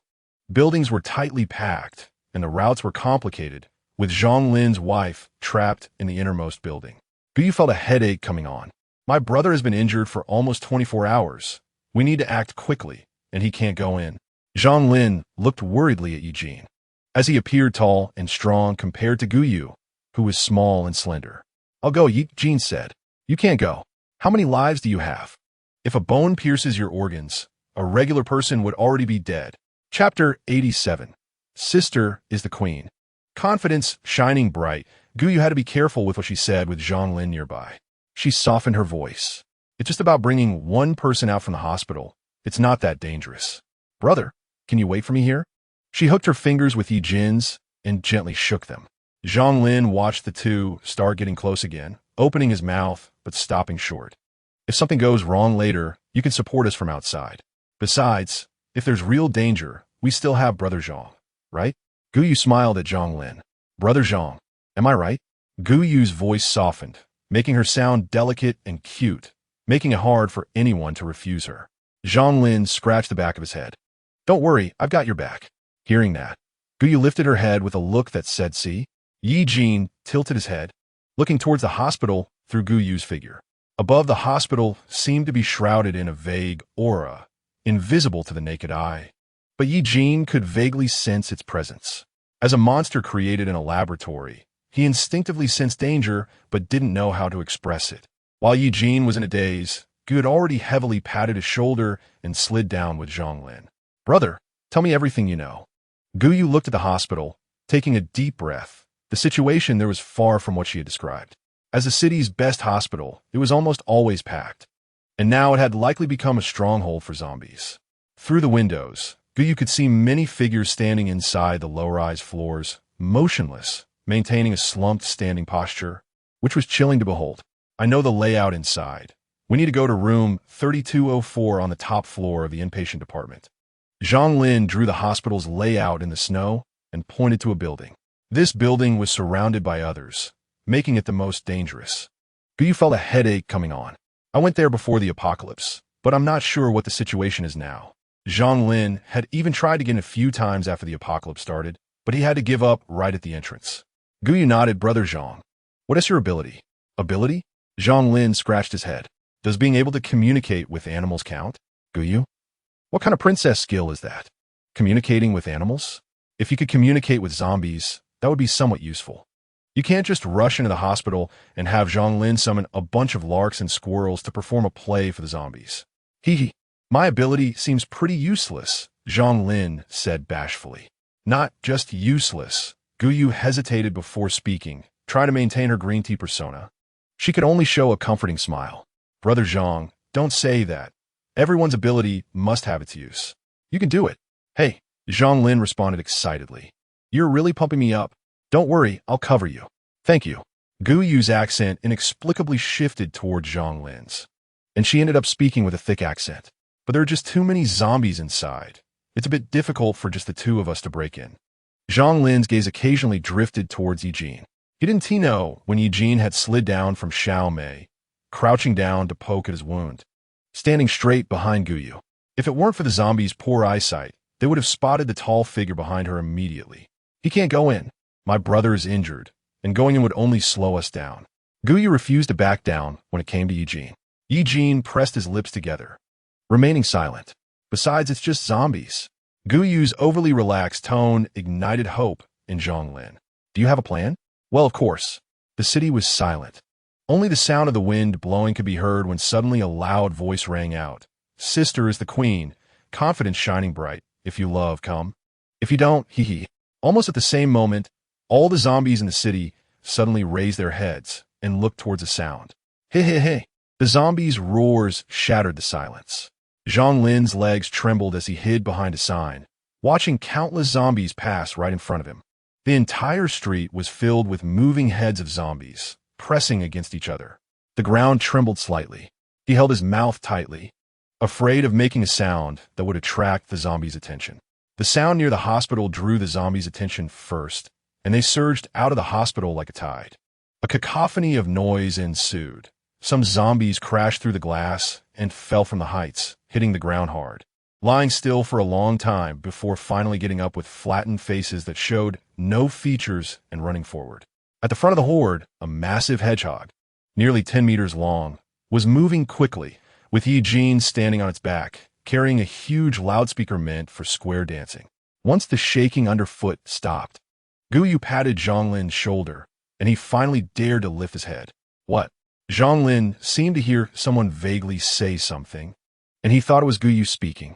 Gu Yu quickly covered Zhang Lin's mouth. At this moment, the horde of zombies had not completely passed, and there were still hundreds of zombies sporadically moving in front of them. One zombie heard the noise, immediately stopped, and tilted its head to listen carefully. Zhang Lin was so scared he couldn't breathe, quickly closed his mouth, and even slowed his breathing. Gu Yu peeked through the gap in the shop sign and saw several pairs of feet stop right in front of her. There was only a thin layer of signboard separating the zombies from them. Just when Gu Yu was about to lock onto their coordinates, and compressed the zombie's brain space. Those pairs of feet finally moved and stumbled forward. Guyu waited patiently for a while, confirming that there were no zombies in front of them, then lowered her voice to speak. "They're gone. It's okay now." The ice surface in front of the hospital was a mess, filled with severed limbs and black blood. Through the shattered glass of the hospital, no trace of zombies could be seen. Zhonglin sighed. "It's you, girl. I knew you were no ordinary person when I saw you using zombies to pull a card. You really have ideas." In the apocalypse, people usually fled from zombies, and very few utilized their weaknesses to control their behavior. Guyu waved her hand. "Big brother, stop talking so much. Let's go." Taking advantage of the fact that the zombies in front were attracted away by Ye Jin, Guyu and Zhonglin quickly rushed into the hospital. Chapter 88.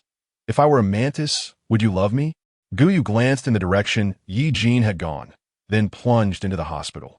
She didn't notice that Ye Jin, who was supposed to be standing on Xiao Mei with the speaker, was now mostly hidden in the darkness, watching Guyu's back with an unclear expression in his eyes. Without any hesitation, he followed Guyu's pace and also stepped into the hospital. The hospital was unusually quiet. Guyu could only hear her own breathing.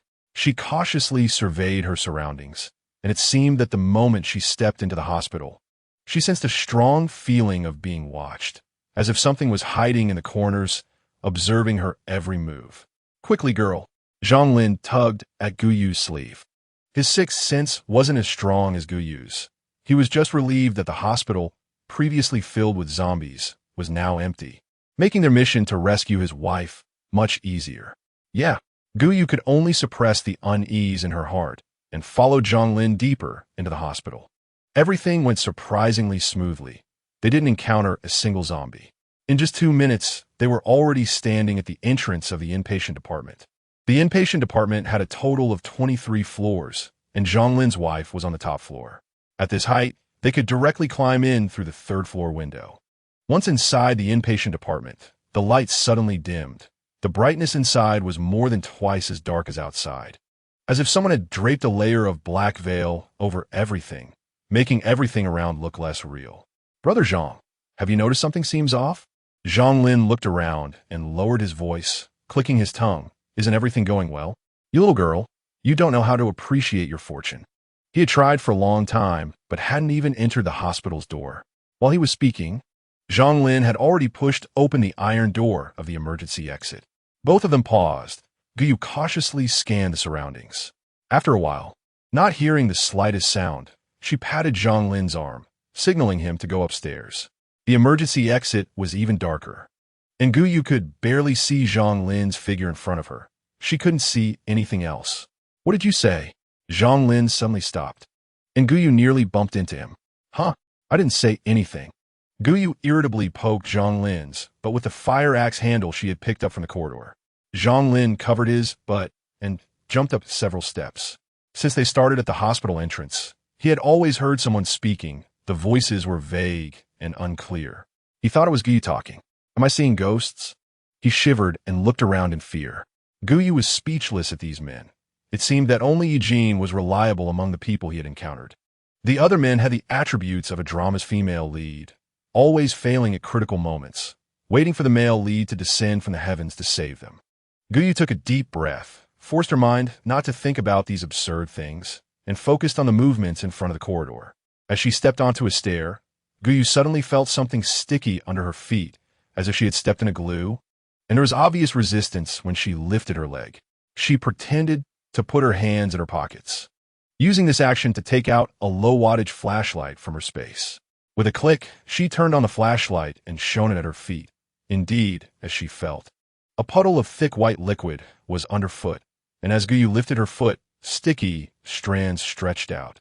It was like stepping onto a huge blob of mucus, which made Guyu feel somewhat nauseous.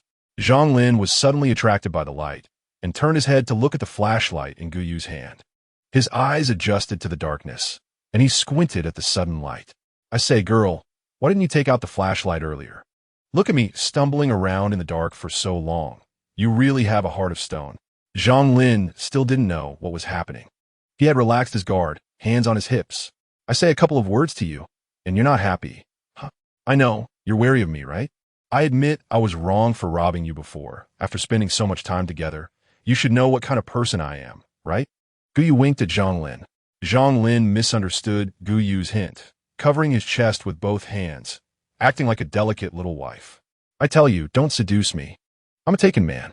Gu Yu's forehead was already sweating, and finally, her unusual behavior caught Zhang Lin's attention. He smiled. I got it, you're teasing me. Pretending there's zombies behind me. Suddenly, Zhang Lin's whole body stiffened as he caught a glimpse of a huge eyeball in his peripheral vision. The surface of the eyeball was like a prism, with countless reflective surfaces gleaming with a metallic sheen. He mechanically lifted his head, only to see Gu Yu's flashlight illuminating a mantis. The mantis's massive body blocked the stairs in front of them, its scythe-like mouth hanging right above Zhang Lin's head. It quietly maintained a single posture, as if it were a decoration. For a moment, Zhang Lin forgot how to breathe, as if it sensed Zhang Lin's gaze. A sound like the grinding of old mechanical gears echoed, and the mantis slowly lowered its head, its huge compound eye locking onto Zhang Lin's. Zhang Lin swallowed hard, girl. You're on first, don't mind me. Okay. Just as Zhang Lin's words fell, Gu Yu's voice floated back from the corridor. Zhang Lin cursed under his breath. He could even feel the cold wind on the back of his neck. The massive compound eye captured Zhang Lin's movements. It remained still while he was still, but it moved when he did. Humans were simply the most failed creations of nature. In terms of speed and reaction ability, they were inferior to other animals, especially cockroaches. Even if animals' eyes were magnified 1,000 times, humans, even those with abilities, were no match for them. Cold sweat dripped down Zhang Lin's forehead as he stared at those two enormous compound eyes, unable to move. The mantis's metallic compound eyes reflected thousands of Zhang Lin's almost collapsing figure. Dude, look down. Gu Yu's voice suddenly rang out behind Zhang Lin. Chapter 89. The Value of Madness. It was a completely instinctive action. Zhang Lin suddenly lowered his head, and a mist passed over him, carrying a somewhat pungent fragrance. Without thinking, Zhang Lin could deduce that it was the smell of insecticide. The scent filled the semi-enclosed safety passage, so concentrated that Zhang Lin felt a bit dizzy. Big brother, over here.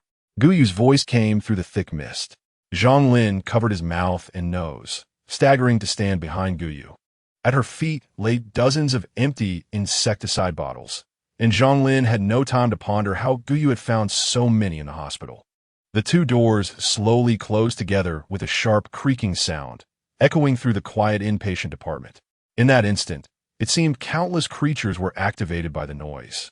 Gu Yu even began to hallucinate, hearing rustling sounds all around her, accompanied by the shadowy figures of wings flapping. But, water droplets continuously fell onto Gu Yu's body and face. She paid no attention to the suddenly appearing liquid and hurriedly closed the iron door of the safety passage. After doing all this, she leaned weakly against the door. Little sister, Zhang Lin's voice trembled as he pointed behind Gu Yu, his eyes filled with terror. She seemed to sense something, mechanically raising her head. The ceiling was densely covered with a layer of mantises, each the size of a soccer ball, now vibrating their wings. Their compound eyes focused on the two people in the corridor. The ceiling was unrecognizable in color, and the sound of wings buzzing seemed to drill into Gu Yu's mind, making her body itch all over. Run, run, run. Gu Yu grabbed Zhang Lin by the collar and sprinted forward, her speed unprecedented. Almost as soon as Gu Yu moved, the swarm of mantises behind them erupted like a boiling pot. Buzz, buzz, buzz.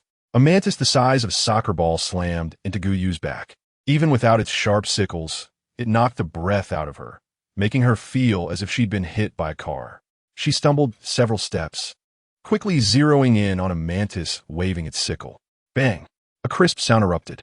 Green juice splattered as the mantis's body exploded, its head, with visibly serrated limbs, flying off. Its corpse was quickly devoured by nearby mantises, leaving only a pile of transparent wings.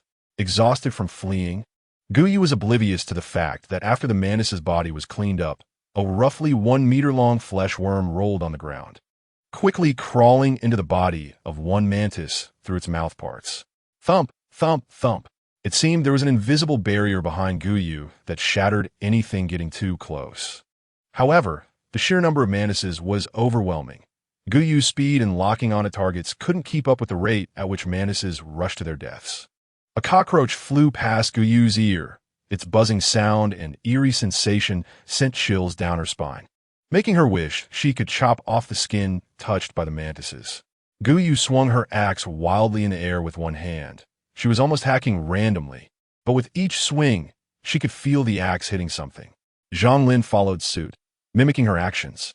The sharp sickles sliced through Guyu's body and arms, quickly shredding her thick down jacket to tatters. Countless wounds on her body oozed blood, the pain nearly making her numb. A mouth part bit into Guyu's flesh, tearing off a piece of meat. In just a short moment, Guyu was already covered in scars. She dared not slow down. Even a second of hesitation could lead to being devoured by the swarm of mantises. Better to die than that. The sounds of mantises capturing food on this floor awakened those on other floors. Looking out from the hospital's exterior windows, it was almost instantaneous. The entire dormitory building was filled with a swarm of insects, sending shivers down people's spines. Ye Jin immediately looked up, raising his head through the thick concrete slabs.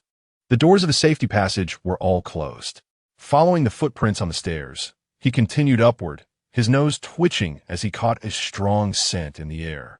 Ye Jin didn't know what the smell was, but his expression grew wary. Suddenly, he paused. At the corner of the stairs, his eyes caught sight of a massive figure, nearly blocking the stairway. Behind that creature, the door to the safety passage stood wide open. Black tentacles shot out from Ye Jin's body, quickly darting toward the creature's head.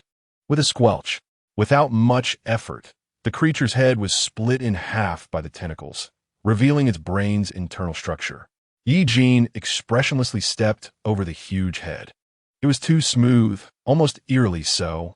Ye Jin coldly observed the mantis's massive body maintaining its previous posture. He didn't feel the crisis had been averted. He was just concerned about Guyu. He looked toward the safety passage's door, where a faint light filtered through, illuminating only a small area at the entrance. Unable to penetrate the thick darkness, Ye Jin didn't hesitate. He lifted his leg and walked toward the safety passage's door. Buzz, buzz, buzz. A swarm of mantises surged in at the entrance, clearly targeting Ye Jin's head, their mouthparts flailing and making clicking sounds. Ye Jin coldly watched the mantises, not even flinching. As the mantises drew near, 4 or 5 black tentacles shot out from the darkness. The tentacles danced in the air, leaving behind mantises that had been sliced in half. The mantises, controlled by the parasitic nematodes within them, had no concept of fear. Ye Jin frowned at the annoying creatures, and the tentacles in the air seemed to sense his emotions, becoming more fierce and rapid in their movements. The mantis corpses piled layer upon layer on the ground, crunching underfoot, green blood dripping down the stairs. Overestimating themselves, Ye Jin looked disdainfully at the ground covered in corpses, the unpleasant smell filling his nostrils. He desperately needed the soft, fragrant presence of humans to disperse this odor. Ye Jin took a step forward when suddenly, the massive mantis corpse behind him moved. Crack! The remaining half of the mouth part hit the iron railing, producing a crisp sound. Chapter 90.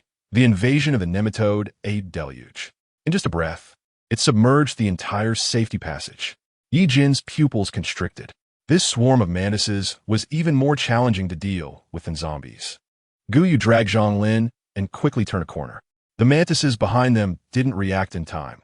The first few slammed into the wall, and before they could adjust their direction, countless cockroaches surged forward, crushing them into mush. After passing through several doors, Guyu finally saw an open door. Without a second thought, the two rushed inside, and Guyu dragged a hospital bed to block the door. Bang, bang, bang. The mantises wildly crashed against the wooden door, causing the frame to resonate, dust falling from above. Even the iron window used to block the door was violently shifted, the bed's legs screeching against the floor. Clang! The door was directly smashed open, and the approximately 20-square-meter room was instantly filled with mantises, leaving no space for them to flap their wings.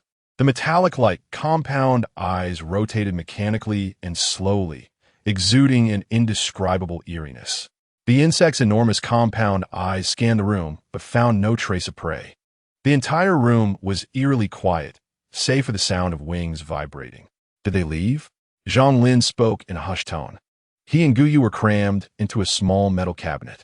He strained to listen for a long time, only daring to ask once he sensed the outside had fallen silent. The metal cabinet was sealed, cramped, and stuffy, sweat soaking their clothes.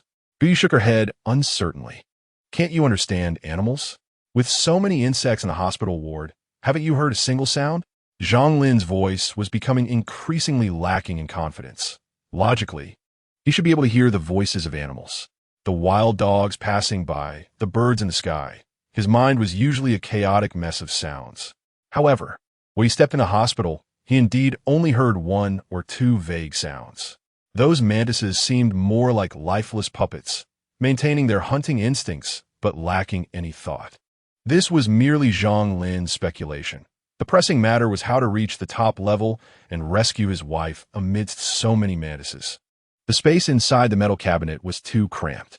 As Zhang Lin shifted his position, he suddenly lost his balance and leaned toward Guyu. He pressed one hand against her chest and froze. It hurt. The previously vague sounds became much clearer, and he instinctively tilted his head to listen, only to meet Guyu's cold gaze. Is it nice to touch? He pointed at Guyu's chest, where he had pressed against something with a strange texture, soft in some places and unusually sharp in others, even piercing through Guyu's clothing and cutting into her skin.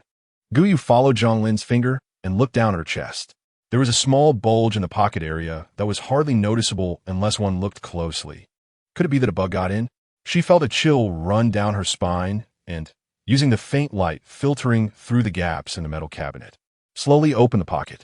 Inside was something the size of a chicken egg, curled up in the pocket, looking fluffy with its black feathers all puffed up. As she pinched the clump with 2 fingers, Guyu realized it was a baby raven. Judging by its size, it must have just hatched, small and fragile, as if it could be killed with a single finger. The raven, Ling Feng's ability form, was a raven. The thin membrane covering its eyes trembled slightly, and then the little creature in Guyu's hand opened its eyes and met her gaze. Caw! It let out a soft call, rubbing its little head against Guyu's finger. Congratulations, mother and child are safe. You've become a mom. Zhang Lin's teasing voice came from behind Guyu.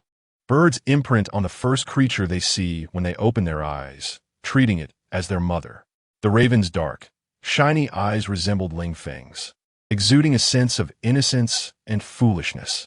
Guyu found it impossible to meet those eyes. She could only stiffly turn her head and peer through the narrow gaps of the metal cabinet, seeing no living mantises within her line of sight. Cautiously, Guyu pushed open the metal cabinet and immediately looked up at the ceiling. The entire room had no living mantises, except for a few crushed remains of mantises on the floor. She quickly closed the broken door and signaled Zhang Lin to help block the metal cabinet at the entrance. The raven jumped off Guyu and started to feast on the remains of the mantises in the room. Just as Guyu closed the door, the little raven, now much larger, brought a mantis head that was 10 times bigger than itself toward her, trying to shove it into her mouth. Guyu nearly vomited, while Zhang Lin found it amusing. Look how filial your eldest son is. Guyu shot Zhang Lin a glare. In front of him, she couldn't even be bothered to pretend to be sweet. You want this filial son? Here you go. I wouldn't dare. Zhang Lin waved his hand. What floor are we on? 30.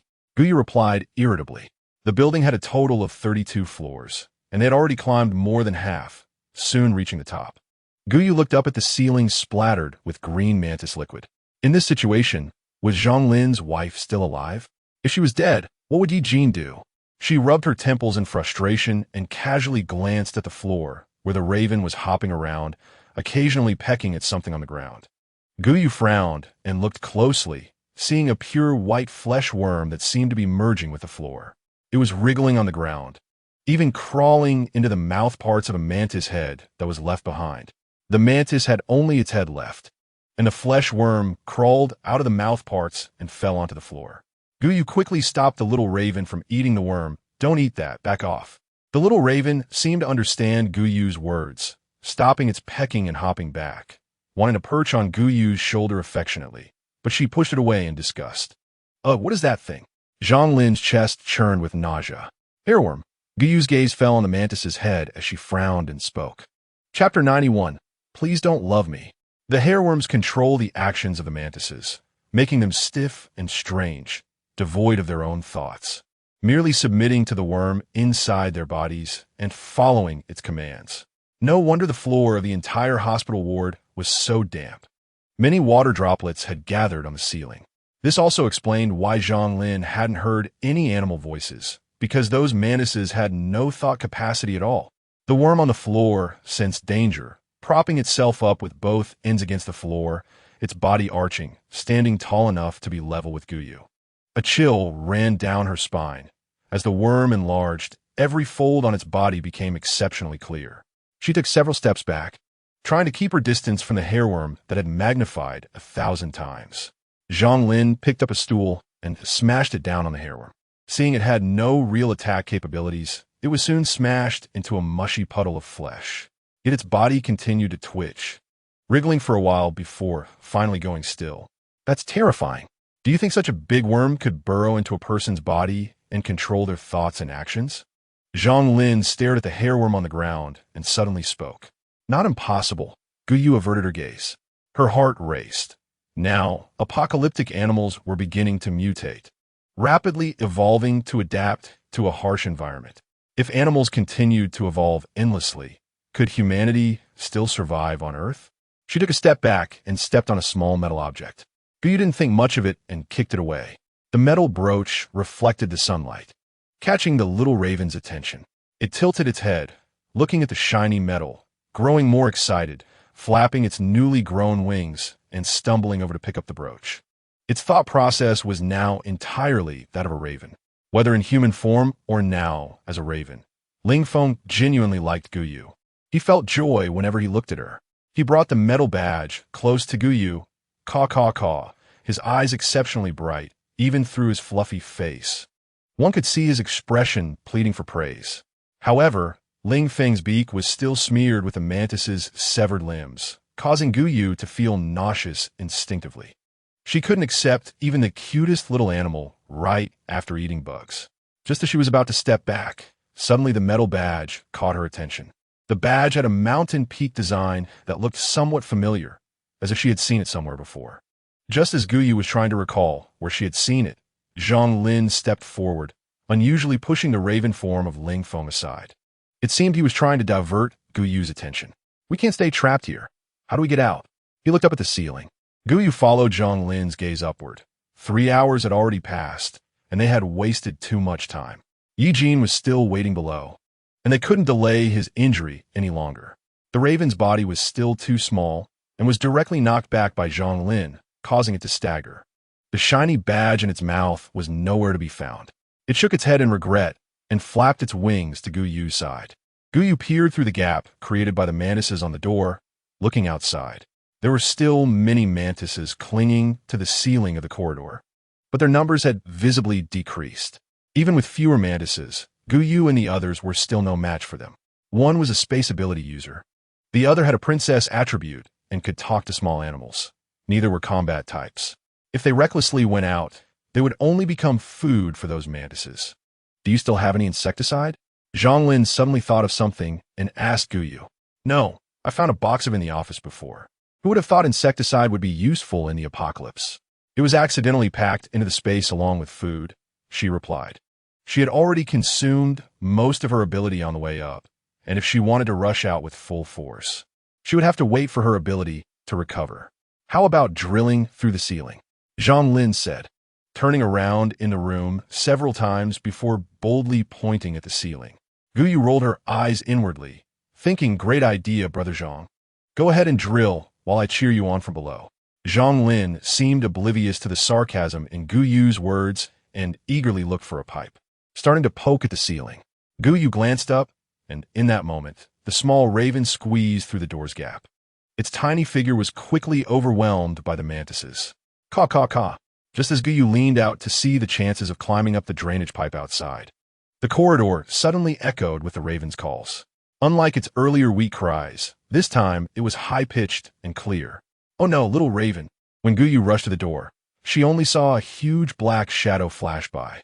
The mantises in the corridor were startled, and a buzzing sound filled Guyu's ears. She felt like she was going to be overwhelmed by the mantises. The buzzing made her uneasy. Damn, How did your raven get so big? Zhang Lin exclaimed in surprise. Only then did Guyu see that the little raven, which had been unsteady just 5 minutes ago, now had wings that could reach about a meter in width when fully spread.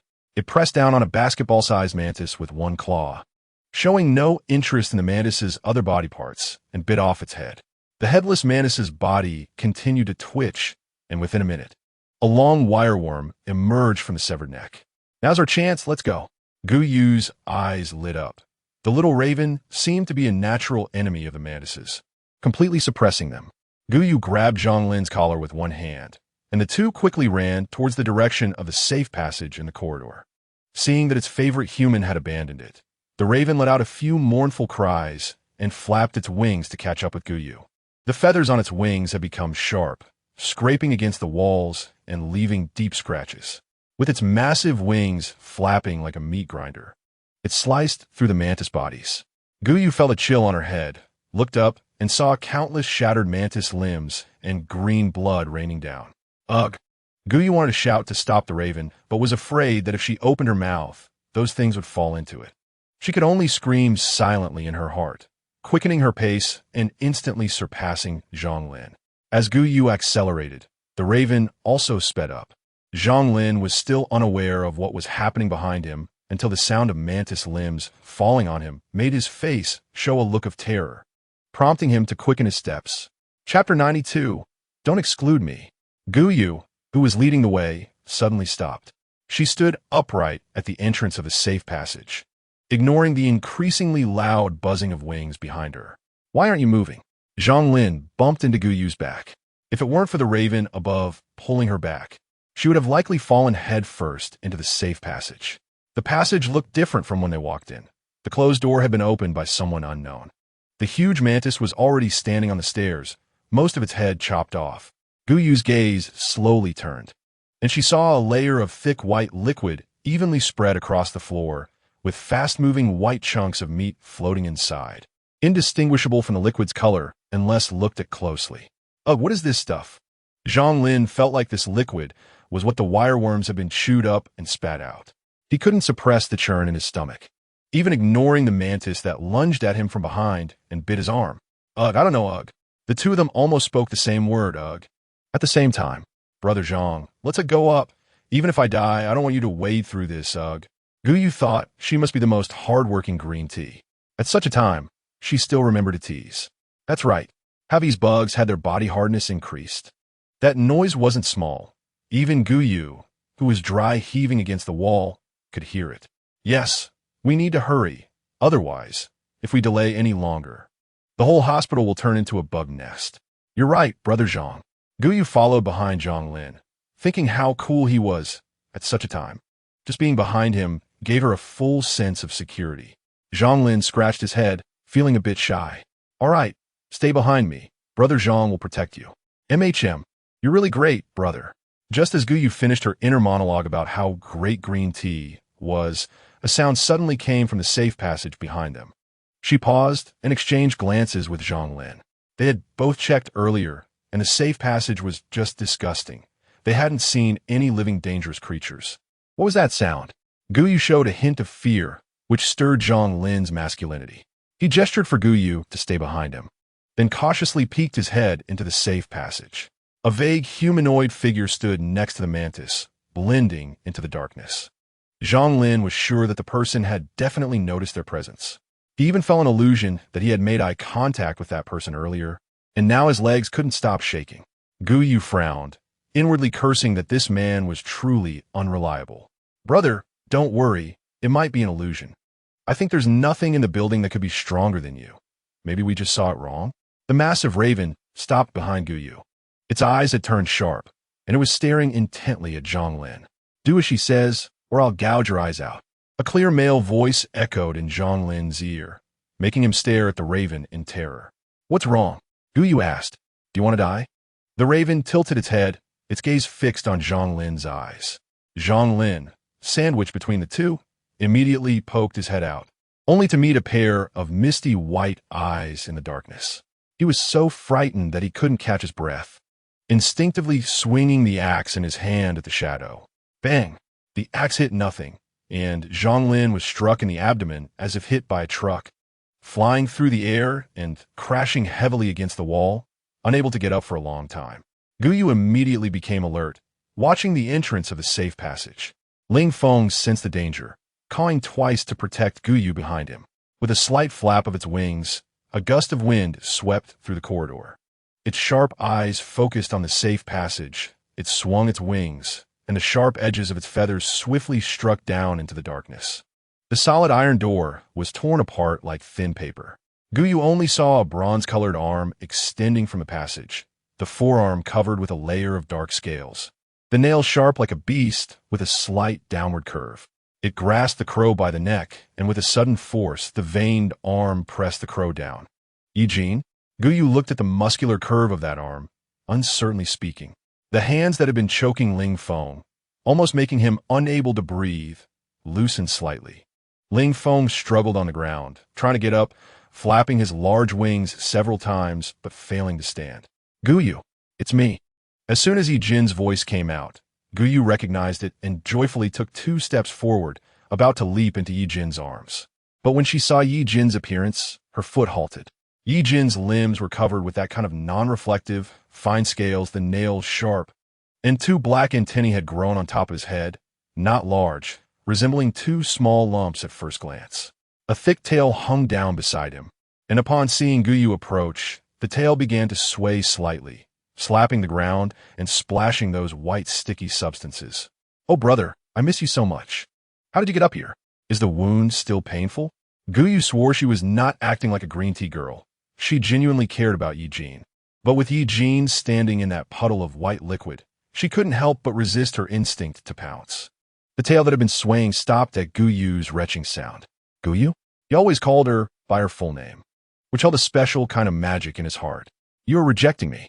Just a statement in an affirmative tone.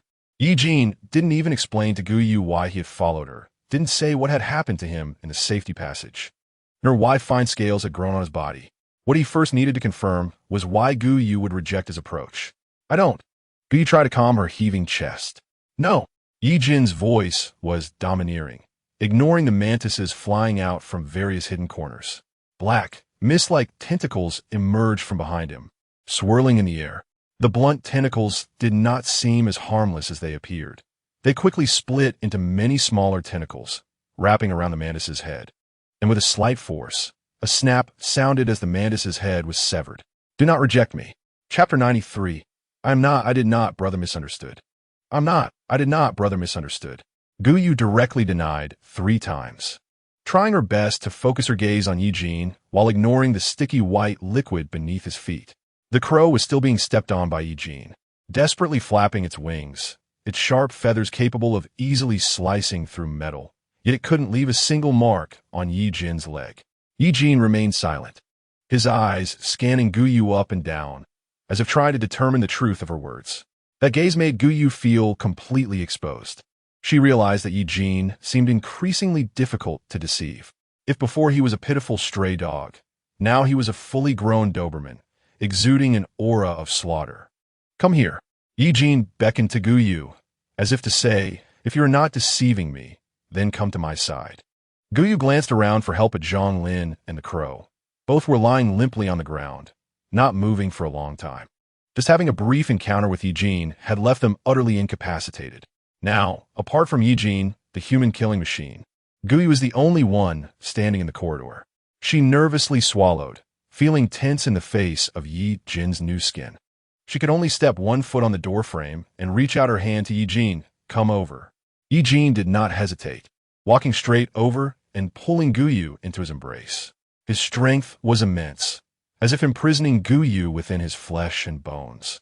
His large hand rested on Guyu's back, almost covering her entire back. The sharp nails pressed against Guyu's back, and she could even feel their sharpness. With just a little force, they could tear through her flesh. Ye Jin did not move, and Guyu also dared not move. She feared that Ye Jin might lose control, and she was also afraid of pressing on his wound. Guyu's gaze dropped slightly, landing on Ye Jin's body, which had been covered in wounds not long ago. All the wounds had healed, leaving behind brown scars, but the area around his ribs was still deeply sunken. as if the bones were still lodged within his organs. She gently stroked Ye Jin's scars. Being so close to him, Guyu could clearly see the tiny scales on his body, dark as the night. They exuded a coldness like that of a snake, sending shivers down Guyu's spine. Unlike Guyu, Ye Jin felt quite satisfied. His tentacles had killed all the mantises within the sensing range, creating a very safe environment for the humans he had raised. You need to stay by my side. Finally catching the scent of the fragrant human, Ye Jin felt that his violent heart had calmed down. The hand that could easily snap a head grasped Guyu's chin. Do you understand? Ling Feng pressed down on the ground, finally caught his breath and raised his head just in time to see Guyu, with red-rimmed eyes, being controlled by Ye Jin. Instinctively thinking that Ye Jin was bullying Guyu, he bit hard on Ye Jin's ankle, but it did not inflict any harm. The misty white pupils slowly lowered, meeting the crow's pitch-black eyes. Ye Jin's gaze was as cold as if he were looking at a corpse. He had little patience for any creature other than Guyu, and he slightly twisted his ankle, causing the crow to emit a painful sound. Ah! Ye Jin, let go! Guyu heard the voice and looked down, nearly fainting from fright. She gently patted Ye Jin's shoulder, urging him to move his foot. Do you care about him? Ye Jin's brain raced. His thoughts on emotional matters were indeed too sparse, and after a moment of contemplation, he arrived at this conclusion. Not really. Guyu felt that if she said the words care, the little crow would probably be crushed into a crow pancake by Ye Jin. Caw-caw. Of course Guyu cares about me. The crow shouted vigorously, but unfortunately, the only one who could understand him was currently fainting. Guyu's gaze swept around. The dormitory is dangerous. We should hurry to the 32nd floor to rescue Zhonglin's wife, and then let her perform surgery on you. I'm worried about your health. I can't eat or sleep well because of it. I'm different from others. They only care about your combat power, while I only care about you. She blinked hard, trying to appear as cute as possible. Relying on her meager knowledge of green tea behavior, Guyu showed Ye Jin her all-encompassing concern. Ye Jin indeed seemed to be swayed by this. He rolled his throat and bit down on the corner of Guyu's mouth. His sharp canine teeth cut through Guyu's lip, and he gently licked the blood that seeped from her lips clean. Lowering his eyes, he looked up to find Zhonglin silently appearing behind him, awkwardly holding an iron rod, unsure of whether to strike or not. He could only give Ye Jin an awkward smile. This monster was simply terrifyingly powerful. Ye Jin released Guyu's lips, and Guyu still did not understand what had just happened. She lay on Ye Jin's solid chest, gasping for breath. Let's go. Ignoring the person and the crow behind him, Ye Jin was the first to walk towards the safety passage.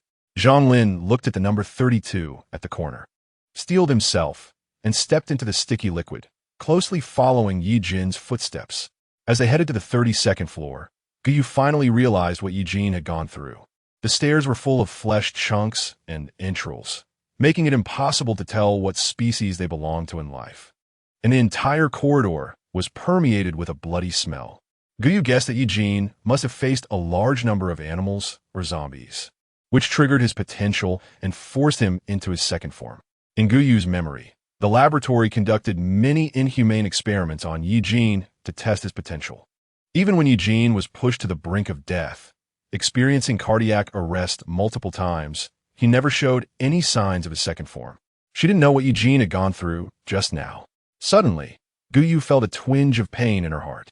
She reached out to touch the two small horns on Ye Jin's forehead, causing him to stiffen all over. He lowered his gaze to look at Guyu, but remained silent, allowing her to touch him. The entrance to the emergency exit on the 32nd floor had been replaced by a thick metal door, visibly about 30 centimeters thick. The sturdy door had been kicked open by someone with brute force, creating a hole large enough for a person to pass through. Guyu hung onto Ye Jin, her flashlight flickering. She frowned as she looked at the door. Beside the thick metal door was a shallow mountain pattern imprint. This was the second mountain pattern that had appeared before Guyu today. The more she looked at it, the more familiar it felt, as if she had seen it somewhere before. Holding back, she blurted out in a thick northeast accent, "What are you looking at?" Chapter 94. Heh, monster. Are you playing with fire? Guyu was hanging on to Ye Jin, and the lighting in the emergency exit was too dim. She wriggled a bit on Ye Jin, wanting to stand in front of the iron door to take a closer look. He didn't speak, only used his sharp fingers to trace the skin near Guyu's wound. The threat unspoken but clear. Stay close to me. If you leave me, you'll get hurt. Guyu felt electrified all over. Even her hair stood on end. I want to see that pattern, she said in a low voice, not daring to look at Zhang Lin and the little raven behind her. Ga. Zhang Lin covered his ears, while the raven beside him had been cursing the man in front of them since a moment ago. Using such foul language that Zhang Lin swore he had never heard such a rich vocabulary of insults in his life. He was just relieved that the monster in front of them couldn't understand the raven's tirade, or would have plucked every feather from its wings and turned it into a walking chicken. Ye Jin took 2 steps forward, as if rewarding a pet for being obedient. Guyu held up the flashlight to examine the pattern closely. It was a mountain pattern she had seen in the laboratory on the 31st floor. But where had she seen it before? Guyu felt a headache coming on, as if her brain was preventing her from recalling the pattern. She stared hard at the mountain pattern, feeling she was close to figuring it out when Zhang Lin's expression suddenly changed. He stepped forward quickly, blocking Guyu from the pattern, his movements somewhat stiff. Wife, I'm coming to save you. He squeezed through the hole that had been violently smashed open. All her strength seemed to be drained, and she could only weakly hang onto Ye Jin. Brother, let's go in too. Ye Jin moved his feet and entered the 32nd floor. The little raven behind them cawed loudly and pecked at Ye Jin's tail. Ye Jin's tail was exceptionally agile, dodging in the air, while the little raven stumbled on the ground and quickly followed Ye Jin inside. Suddenly, the light in front brightened, and Guyu frowned in discomfort. Ye Jin covered her eyes with his hands and waited for her to adjust before slowly moving his hands away. Guyu cautiously opened her eyes and was stunned by the scene before her. Wasn't this the hospital's inpatient department? The first thing she noticed was blinding white. There was no other color on the 32nd floor, just endless white and unending white. It looked more like an alien technology laboratory. The layout of the 32nd floor was similar to the one below, with a long corridor lined with many rooms. The doors to the rooms were exceptionally sturdy, radiating a cold metallic sheen. There was a small tempered glass observation window on top.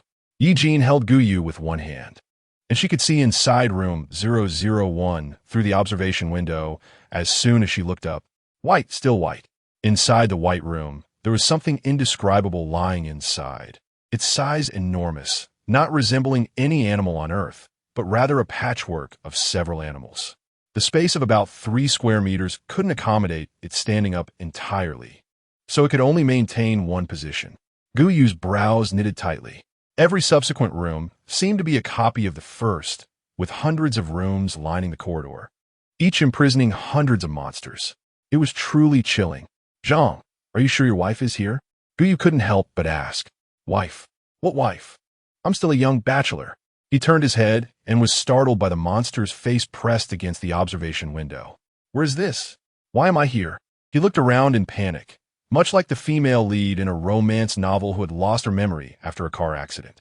He seemed to remember searching for supplies with his pet hedgehog, Xiaomei, when suddenly a small team appeared, led by a man wearing gold-rimmed glasses who said a few words to him. And then, Zhang Lin's head throbbed painfully, and he couldn't recall what happened next. His bizarre reaction left Guyu stunned. Didn't you say your wife is an internist at this hospital, stuck on the top floor of the inpatient department, and we need to come rescue her and then perform surgery on my brother? Your brother? This is your brother? He is not some experimental subject that ran away, is he?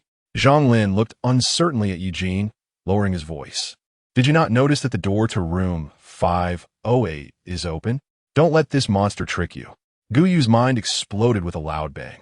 She stiffly turned her head and noticed the door to room 508 slightly ajar, and the experimental subject inside had already disappeared. She quickly scanned the corridor. There were no obstructions, just endless white in front and behind, with bright white incandescent lights overhead that were almost blinding. Ga. Behind her, Ling Feng screeched twice, suddenly flying up and forcefully flapping his wings, countless feathers shooting from his wings like arrows towards the ceiling. Guyu quickly looked up and saw a figure crouching between the lights on the ceiling, looking somewhat human, yet not quite. The figure moved quickly, dodging Ling Feng's feathers, its limbs firmly adhering to the ceiling, moving at an incredible speed. Guyu could only catch a glimpse of a black silhouette darting across the ceiling. It completely ignored gravity, moving swiftly along the ceiling and walls, almost simultaneously with the little raven shooting its feathers. It pushed off the wall with its limbs and lunged toward Zhang Lin.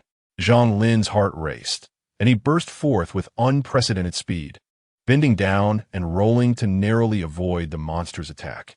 His arm was scratched by the monster, leaving a deep wound that almost exposed the bone. The raven's last feather shot into the ceiling, and the monster had completed its attack, leaping high and hiding between the lights. That spot was the brightest, making it difficult to see its form. What the hell is that? Zhang Lin covered his arm, and he could see more clearly now. The creature looked like a skinned human, with no facial features, only a giant mouth that stretched from the top of its head to its chin. Hiss, hiss, hiss. The monster let out a low growl, its nearly 2-meter-long tongue shooting downwards. Its target was clear, aiming for the weakest-looking person in the group, Guyu. Seeking death. Chapter 95. Brother is amazing. Ye Jin let out a cold laugh. Facing the bloodthirsty monster lunging at him, there was not a trace of fear on his face. One of his arms still supported Guyu, while his other arm raised, the palm covered in dense scales, directly clamped down on the monster's head. The crowd only saw Ye Jin, who didn't even move a step, gripping the monster's head and slowly applying force. They were stunned to see a look of terror on the monster's faceless visage. Crack! With a crisp sound, the monster's solid skull was crushed by Ye Jin's bare hands. Its head deformed, and its entire body collapsed to the ground, motionless. Only Guyu saw that the tentacles within Ye Jin's body had wrapped around the monster in midair, tightening like a python in the hunt. By the time the monster sensed the danger and tried to move away, it was too late. The tentacles brought the monster right in front of Ye Jin, allowing him to crush its skull with one hand. Zhang Lin swallowed hard, his pupils wide with shock as he looked at Guyu. He silently questioned her with his eyes. What kind of monster is this man beside you? With such terrifying strength? Guyu shrugged. If it came to hand-to-hand combat, there shouldn't be anyone who could rival Ye Jin. Noticing the subtle exchange between the two, Ye Jin turned his head, his gaze slowly moving between them, his eyes still carrying a lingering murderous intent. Guyu immediately feigned fear, shrinking into Ye Jin's embrace. So scary. Good thing I have my brother here. Otherwise I would be dead for sure, Zhang Lin sneered inwardly. That's a monster. And Guyu still thinks she can soothe him by acting cute. But she really managed to calm him down. The raven glared at Ye Jin with resentment, craving power. Only by becoming stronger could Guyu belong to him. He hopped onto the monster's corpse, pecking at its iron-hard flesh with force. Caw-caw! He screeched a few times, tearing off the flesh from the monster's nape and sending it flying towards Guyu. Look, your son is paying tribute to you. Zhang Lin's tone was still irritating. Otherwise, Guyu would almost suspect he had been replaced by some monster. Guyu wanted to wave her hand to say she didn't need it. But suddenly her gaze was drawn to the pattern on the flesh. Mountains. Again, mountains. Upon seeing Guyu notice the pattern, Ling Feng opened his mouth wide and swallowed the piece of flesh, feeling his body fill with strength as his stomach gradually filled. What's wrong? Although Zhang Lin was afraid of Ye Jin, he still cautiously asked. Earlier you said you didn't know why you were here? Interrupted by the monster's attack. Guyu continued her earlier question. Yes, I'm all alone. Would I find a wife? Zhang Lin also felt a headache. Clearly he was living well on his own. Then he met a man who looked like a beast in human clothing, wearing gold-rimmed glasses. Spoke to him for a few words, and then his mind became unclear. There was no need to hide anything. Zhang Lin laid everything bare. Gold-rimmed glasses. Guyu touched the small corner on top of Ye Jin's head and suddenly thought of someone. Lung Xian. She suddenly realized why that mountain pattern looked so familiar. She had seen it on Lung Xian's computer desktop before. Lung Xian should have some connection to this laboratory. Moreover, he was a brain-type ability user and should be able to hypnotize people to a certain extent. But what was his intention in hypnotizing Chen Sheng to bring them to the 32nd floor? The door. Guyu furrowed her brows, unable to figure it out. When suddenly, Ye Jin spoke. Brother, what's wrong with the door? Guyu asked. He was so frightened he took several steps back, hiding directly behind Ye Jin. The doors are all open. Guyu's cold sweat broke out instantly. There were at least 500 rooms in the entire corridor, 500 monsters. And if they all came out together, they would definitely be torn apart. Dead. Ye Jin was not in a defensive state. His muscles were relaxed. Guyu sat on Ye Jin's arm, position high. And when she looked up, she could see that the monsters inside all had their heads drooping, with no signs of rising chests. The corridor fell silent again, with only the sound of the raven tearing flesh. What should we do? Zhang Lin could no longer endure the silence, and asked Guyu, "Let us go forward and take a look."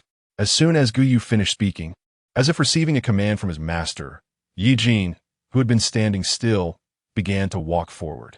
Zhang Lin and the raven quickly followed in Ye Jin's footsteps. The corridor seemed endless. After walking about 100 meters, Guyu finally noticed that the end of the corridor was a large screen showing pictures of the corridor. But to the naked eye, it appeared to have no end. Ye Jin turned a corner, and the layout here was similar to that downstairs. Reason told Guyu that there must be great trouble ahead, but her subconscious was frantically urging her to go see, that there was something she wanted up ahead. They didn't know how long they had walked, but the white and silent 30-second floor combined made it utterly suffocating. Guyu could even hear the sound of her own heartbeat, feel the blood surging through her veins, and sense the ability within her body running amok. Her heavy breathing sprayed onto Ye Jin's skin, and he immediately sensed Guyu's abnormality. He carefully extended 2 fingers to pinch her delicate chin. Guyu. I'm here. Guyu answered listlessly. Suddenly, her lips were blocked by someone. Ye Jin gently bit her lips, clarifying her muddled consciousness. His tongue invaded her mouth. Perhaps due to his second form, Ye Jin's tongue was long, filling Guyu's mouth completely, leaving no space. Guyu could barely breathe, feeling as if her soul was being controlled by Ye Jin. Instinctively, she wrapped her arms around Ye Jin's neck, and out of the corner of her eye, she suddenly saw the raven flapping its wings, flying above them, its eyes fixed on their actions. Those beastly eyes held emotions Guyu couldn't comprehend. Ling Feng felt as if his heart had been shattered by Ye Jin's thick tail, jealousy. A feeling named jealousy flowed through his body, gradually invading his mind.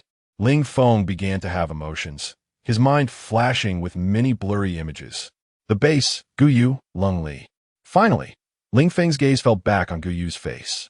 Being stared at by a raven he had grown up with, she suddenly felt a bit embarrassed, and Guyu reached out to push Ye Jin's firm chest. It wasn't until Ye Jin released her that Guyu regained her ability to breathe. She leaned against Ye Jin's small corner, using it as a support. Guyu felt heat radiating all over her body. People, there are so many dead people ahead. Chapter 96, Red High Heels. The subtle atmosphere was interrupted by Zhang Lin, who pointed ahead and suddenly spoke. Ye Jin's gaze reluctantly shifted away from Guyu, landing on the corpses ahead. Those people looked like they were from the military district, armed with guns. It was unclear what situation they had encountered, but they were almost torn apart, their limbs resembling shattered paper, ripped apart in the middle, with internal organs spilling everywhere. As soon as they got close, they could smell the pungent scent of blood. Even the pristine white ceiling was splattered with blood. Guyu frowned at the sight.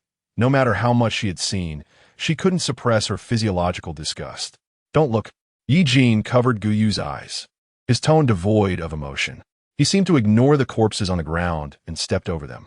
Chun Sheng behind couldn't fly like the raven, so he had to endure his nausea and follow behind Ye Jin. This is really life-threatening. If he weren't worried that leaving Guyu would lead to being torn apart by the bugs or zombies downstairs, he wouldn't even want to take another step. Guyu was in the best position among them. Both the raven and Ye Jin were vying to treat her well. She just had to sit on Ye Jin's arm, like a queen on a throne, wanting something, and Ye Jin would bring it to her, which made Zhang Lin envious and jealous. As they passed the corpses, Guyu spoke up. Wait a minute. Ye Jin stopped in his tracks, his tall figure blocking the corridor, completely ignoring Zhang Lin, who was stuck in a mess of intestines behind him, with no place to step. Among those present, one was a raven who only shouted for power, and the other was Ye Jin, who was indifferent to everything. Only Zhang Lin, who felt sick, had moved closer to the upper half of the corpse. What is this? Zhang Lin pointed at the metallic cube tightly held in the soldier's hand. It looks like a phone, Guyu said uncertainly. It was thinner and lighter than an ordinary phone, only the size of a palm. and was now smeared with the soldier's blood. If they hadn't gotten close enough, they really wouldn't have noticed. Zhang Lin kicked it, accidentally triggering some function, and the phone began to play a video automatically. The sudden sound startled everyone. Even Ling Feng flew over, flapping his wings. The phone screen was covered in spiderweb-like cracks, and they could vaguely see that the filming location was the 32nd floor of the city hospital's inpatient department. Guyu unconsciously wiped the corner of Ye Jin's forehead with her hand, the rough texture making her fingers sting a little. Ye Jin frowned slightly. The corner of his forehead was unusually sensitive, and his tail was impatiently thumping the ground. Yet he allowed Guyu's actions. The image was very shaky. A male voice appeared. A group of soldiers was walking down the corridor on the 32nd floor when suddenly a creaking sound was heard, and a door beside the corridor swung open automatically. A black figure dashed out quickly, exactly like the monster they had encountered. But there were many of them. Guyu swore she saw at least dozens of such monsters in the blurry footage. It was like a massacre, with ordinary humans facing extremely fast monsters. Guyu heard the man filming the video curse, and then there was a flash of fire, followed by the crackling sound of gunfire. Hiss, hiss, hiss. The image zoomed in on the face of a monster. It lowered its head and tore off a soldier's face. And Guyu could even clearly see the prominent nose on that piece of skin. Then the monster jumped away, and the screen continued to face the corridor. Guyu looked down at the progress bar. It had just reached halfway, just when they thought the video was about to end. Suddenly a pair of feet appeared on the screen. They belonged to a woman, and the angle of the screen only captured her delicate calves, bright red high heels, and the hem of a white lab coat. She stood in front of the corpse, fiddling with something, making mechanical sounds. As the woman left, the screen was filled with a faint yellow gas, and the roars of the monsters on both sides gradually stopped. What the hell is this? Zhang Lin felt a chill run down his spine. He suddenly had an absurd thought. Could it be that even the zombies outside were artificially created? The entire world has fallen, and everyone is immersed in pain. All for what? They seem to have touched the corner of a secret. Just as Guyu opened her mouth to say a word, she noticed that Ye Jin's condition seemed a bit off. His pupils dilated, breathing rapid, his chest rising and falling continuously, his eyes fixed on the red high heels on the screen. Brother, Guyu softened her voice, planting kiss after kiss on Ye Jin's face. Sharp brow peaks, fierce eyes, tightly pressed lips. Brother, who are you looking at? Is that other woman prettier than me?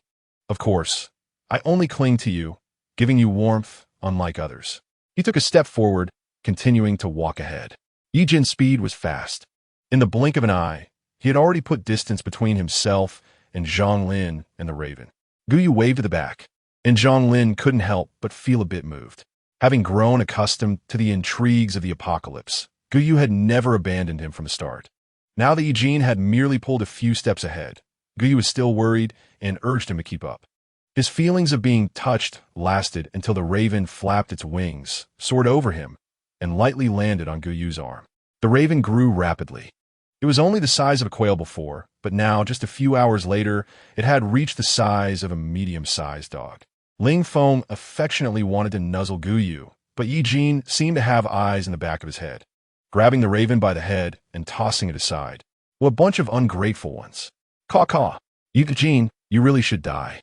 Zhang Lin and the raven cursed as they quickly caught up. Starting from that soldier's corpse, the deeper they went, the more corpses there were, to the point where it was almost impossible to find a place to step, until they reached the true end of the corridor. Before them was a huge experimental chamber, surrounded by sturdy tempered glass, clearly showing that the computers inside were still calculating data. There were also many animals soaking in nutrient solutions. Ye Jin stood in front of the experimental chamber, his gaze fixed on one spot. He frowned tightly, his eyes filled with disgust. Chapter 97. Good-looking men are all deceivers. Guyu followed Ye Jin's gaze and seemed to see a person lying in the corner of the experiment table. Guyu couldn't see clearly. She could only make out the bright red high heels sticking out. Zhang Lin slowly moved behind Guyu and Ye Jin. This was simply a typical form of Chinese horror, combined with flickering lights, and he had no doubt that the next moment, that woman would sit up as if coming back to life. As if sensing Zhang Lin's thoughts, the next moment, the leg wearing the red high heels trembled violently. Guyu was startled by the sudden movement, and Ye Jin immediately patted her back, silently comforting her. Zhang Lin, with a sheepish grin, leaned in. Bro, you can pat me too. I'm scared too. Ye Jin glanced at Zhang Lin with disdain, turned his head expressionlessly, and focused on the woman's movements in the experimental chamber. Smack! A swollen, decaying hand slapped the control panel, and the woman slowly stood up. Her lower body had already begun to swell several times, making it impossible to discern what her body originally looked like. She looked more like someone who had been soaked in water for a week, with most of her body resembling a giant. Upon seeing the woman's face, Ye Jin's disgust reached its peak. He clenched his fist, veins bulging on his arm, and punched the experimental chamber. It was a loud bang. The glass of the experimental chamber shook a few times, but did not shatter. Everyone was startled by Ye Jin's sudden movement. Ling Feng, possessing the keen instincts of an animal, grabbed Guyu's clothes, trying to pull her out of danger. He tried several times, but Guyu held onto Ye Jin's neck tightly, refusing to let go, forcing him to stay at a distance from Ye Jin. His eyes fixed on Ye Jin's actions. Guyu also curiously stared at the woman in the experimental chamber. She wore a lab coat, and her face was stunning. With the typical beauty of a Western woman, her lips crimson and her eyes sparkling, Guyu felt she looked more like a siren tempting sailors. If this emotion had to be named, Guyu felt it resembled jealousy. She was jealous of the way Ye Jin's gaze fell on other women. Ye Jin ignored Guyu's question for the first time, his misty white pupils moving with the woman. The woman seemed a bit surprised to see Ye Jin. She struggled to move her legs, standing in front of the two through the glass. Ye Jin, it's been a long time. Her voice was very pleasant, and she didn't seem angry at Ye Jin's rude disregard. Instead, she chuckled lightly. Your temper is still so stubborn. I told you before to change that bad temper, but you didn't listen at all. Zhang Lin and the raven's eyes shifted between Guyu and the woman. The raven flapped its wings and landed on Guyu's shoulder, silently comforting her. Guyu's heart was also very troubled. Who was this woman? Why did she know Ye Jin's name? Why did she speak to Ye Jin so affectionately? Why did Ye Jin's gaze shift away from her upon seeing her? Ye Jin's favorability toward her had already reached 72. Did that mean he also had a favorability towards this woman? Perhaps even 100. Guyu bit her lip, not even neglecting the pain from the crow's sharp claws digging into her flesh. She reached out to wrap her arms around Ye Jin's neck, her whole being appearing delicate and dependent. There was no hint of jealousy towards the woman on her face. Instead, she sweetly said, Sister, you know my brother? How come I've never heard him mention you? She rummaged through her mind for typical lines from her past life as green tea archetypes, and, after a long pause, finally managed to say this. The woman's gaze finally shifted from Ye Jin's face to Guyu's. There was a slight look of shock in her eyes, and the originally clear vessels in her eyes bulged, making her beautiful fox-like eyes appear menacing. The woman's gaze lingered on Guyu's face for a moment. This bland provocation couldn't really harm her. She smiled at Guyu. Perhaps it wasn't important. Was it Guyu who was unimportant? Or was it her? The woman didn't clarify. Yeah, I'm not as pretty as you, sister, but I know how to care for my brother. Guyu felt her mind had never been so quick. She thought that if she spoke one more word to the woman, she would run out of her green tea lines. So she turned pale and pretended to be weak, leaning against Ye Jin's chest. The woman looked at Guyu, surprise evident in her eyes, but Guyu had buried her face in Ye Jin's sturdy chest and didn't notice the woman's gaze. How did you get here? It felt like casual small talk. If one ignored the woman's decaying body, the scene was quite warm. I've dealt with those test subjects. But unfortunately, the alpha spread is too wide now. It's beyond our capacity to handle unless we find someone immune to the zombie virus and extract antibodies. Perhaps we could develop a vaccine. The woman opened her mouth as if to say something else when suddenly, a series of footsteps echoed through the quiet corridor. Code 232, Dr. Kelly, the above content is classified laboratory information. You have violated laboratory protocol by killing laboratory doctors and soldiers. It is very regrettable. All right, stop your pretense. Kelly coldly interrupted Lung Swain, her eyes scanning him up and down. My rank is higher than yours. I don't need your lectures. Lung Swain narrowed his eyes, showing no sign of displeasure, and gave a slight bow to Kelly. This man, Zhang Lin lowered his voice. I've seen him before. Just a glance into his eyes left him feeling unclear, and then he naturally assumed that his wife was trapped on the 32nd floor of the hospital, inexplicably blocking Gu Yu and Ye Jin in the city. Gu Yu felt a chill at the back of her head. Lung Swain truly was a mind-type ability user, manipulating everything at his will. He even utilized Ye Jin's abilities to clear obstacles from their path. Then he could injure soldiers at will to achieve his goals. The more Gu Yu looked at Lung Swain's refined face, the more terrifying she found him. Since when had this person started plotting against them? Chapter 98. Lung wishes Miss Gu good luck smack. Kelly's palm pressed against the transparent glass as she spoke to Gu Yu. Do not touch any alpha fragments. If you've already come into contact, go to the city or you will get into trouble. After speaking, she removed her hand, leaving behind a bloody mess stuck to the glass. Gu Yu frowned at Kelly. Her body had decayed to her chin, and she still wore a somewhat familiar smile, as if they had known each other before. You. Her throat was dry, and before she could finish, Kelly interrupted. She showed no awareness of her impending death. Her face still wearing a gossipy expression. You're with him now. I suspected something was off between you two. She glanced at Ye Jin, then stepped back to the center of the experimental chamber, concealing her smile, and spoke to Lung Swain. No need for you to execute. Your rank is not high enough. Almost as soon as she finished speaking, her body exploded, flesh and blood splattering against the glass of the experimental chamber. Gu Yu's face turned pale. She had the illusion that Kelly's remains would splatter onto her face. Ye Jin relaxed his arm, and Gu Yu slid down into his embrace, his long tail wrapping around her waist, securing her tightly against him. The warmth radiated from him, silently comforting Gu Yu. Behind them, Lung Swain's expression changed. He likely didn't expect someone to be so ruthless to die just like that. He quickly stepped forward and entered the password on the door of the experimental chamber. Hurry and save the data. Yes. Soldiers rushed into the experimental chamber, instantly making the space feel much larger. Lung Swain's hand rested on the keypad for a long time before he regained his previous pretentious demeanor. Long time no see, Miss Gu. I was quite worried when you were kidnapped. His gaze swept across the crowd before finally landing on Ye Jin's face, revealing an indescribable expression, almost one of satisfaction. That scrutinizing gaze made Gu Yu uncomfortable. She spoke up, Mr. Lung, you seem surprised. Shouldn't you be, since you orchestrated all of this? Her eyes fixed on Lung Swain's face. Any slight change in his expression was glaringly obvious under the bright light. This is all for humanity. Lung Swain did not explicitly deny it, which was an acknowledgement in itself. How much of what he said was true? And what was this alpha? Why did Kelly just tell her to go to the city? Perhaps Lung Swain's gaze towards Gu Yu was too direct. It felt invasive, as if the fragrant human he had painstakingly raised was being eyed by others, making Ye Jin feel quite irritated. He could not help but grow increasingly agitated, his pupils becoming more opaque. He shifted Gu Yu slightly, avoiding Lung Swain's gaze, glaring at him with hostility.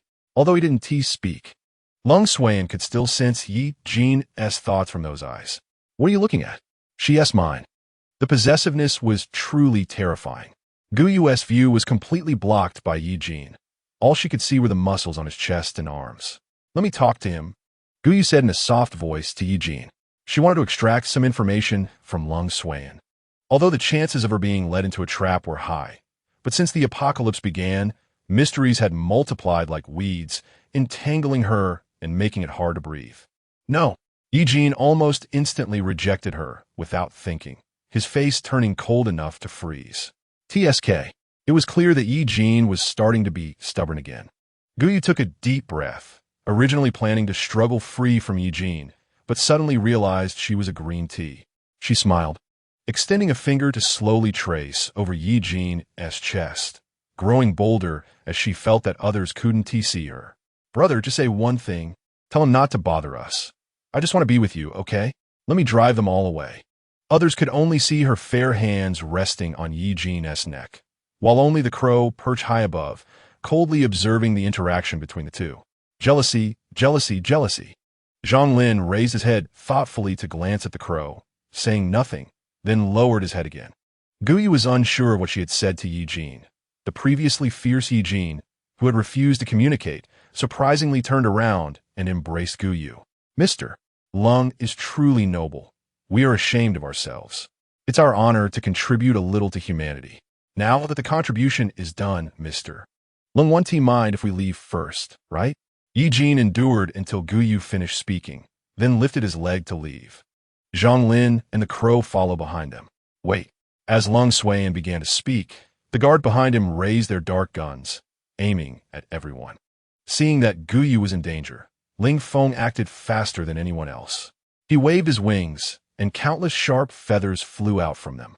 Before the guards could react, they were pierced in the neck by feathers the size of a palm. The scene instantly became tense, and the soldiers immediately surrounded Guyu and the others. One of them placed a portable hard drive into Lung Xian's hand. Mr. Lung, Doctor. Kelly has activated the self-destruct program. Only 76 units of data were copied. Lung Xian nodded and took the hard drive. He still wore a smile on his face, seemingly oblivious to the corpses lying at his feet. No need to be so nervous. I just want to say that the person next to you seems to be injured. We happen to have a military doctor in our team, and I wanted to ask if you need our help. Why react so strongly? Since Lung Xian could hypnotize Zhang Lin, he naturally had his means to know what had happened between them. Perhaps one of them being injured was part of Lung Xian's scheme. Guyu couldn't even be sure what Lung Xian's true intentions were in helping them. Noticing Guyu's worry, Ye Jin stared directly at Lung Xian. No need. How to talk to Mr. Lung? The guards behind Lung Xian scolded Ye Jin. But none of them noticed that Ye Jin, who had never acted before, had already released his tentacles. The tentacles lay at their feet like poisonous snakes, waiting for their master's command to crawl up their pant legs and snap their necks. Guyu saw it clearly. Her hand pressed against Ye Jin's chest, where she could distinctly feel a depression, if she didn't agree to Lung Xian. It seemed Lung Xian could see through Guyu's thoughts. He slightly nodded to her. I naturally respect Miss Guyu's wishes, but the outside world is already in such chaos, and I don't know if we can find a doctor. All I can do is wish Miss Guyu good luck. Chapter 99. Go to hell, stupid humans. He stepped aside, making a very gentlemanly gesture inviting them. The soldiers behind him reluctantly lowered their guns, clearing a path for everyone. Zhang Lin took a few steps forward, and in the empty, quiet corridor, only his footsteps echoed. Suddenly, Zhang Lin realized he was the only one who had moved forward. Guyu pressed down on Ye Jin's arm, her grip slightly firm, forming a beautiful arc. Lung Xian was right. Now that the city had been ravaged by zombies, finding a doctor among the survivors was exceedingly difficult. Otherwise, she wouldn't have agreed to accompany a stranger and venture to the hospital with him. Seeing Guyu's hesitation, Lung Xian's lips curled slightly. Let's go. Ye Jin frowned as he spoke. His body was not important. Even a severe wound would heal over time. Guyu didn't need to compromise with Lung Xian over such a trivial matter. No, Guyu struggled slightly, and Ye Jin had to bend down to set her on the ground. In his second evolved form, Ye Jin had grown quite a bit taller, nearly 2 meters. He stood behind Guyu, shielding her with his body. Ye Jin stared at Lung Xian with a blank expression, like a hound waiting for its master's command, ready to leap and tear his throat out at any moment. His tentacles were almost solidifying, and the powerful pressure was felt even by the soldiers. The previously lowered gun barrels were now slightly raised, watching Guyu and the others' movements. She faced Lung Xian directly. I will trouble Mr. Lung, if possible. I hope the surgery can start now. The 32nd floor was the laboratory's territory. Apart from the monsters created in the lab, there were no zombies in sight. It was hard not to admit that the 32nd floor was temporarily the safest place in the city. Lung Xian's thoughts were very deep. There was no expression on his face, only a nod to one of the soldiers behind him. It is my honor to do something for Miss Gu. His fox-like eyes gently fell on Guyu.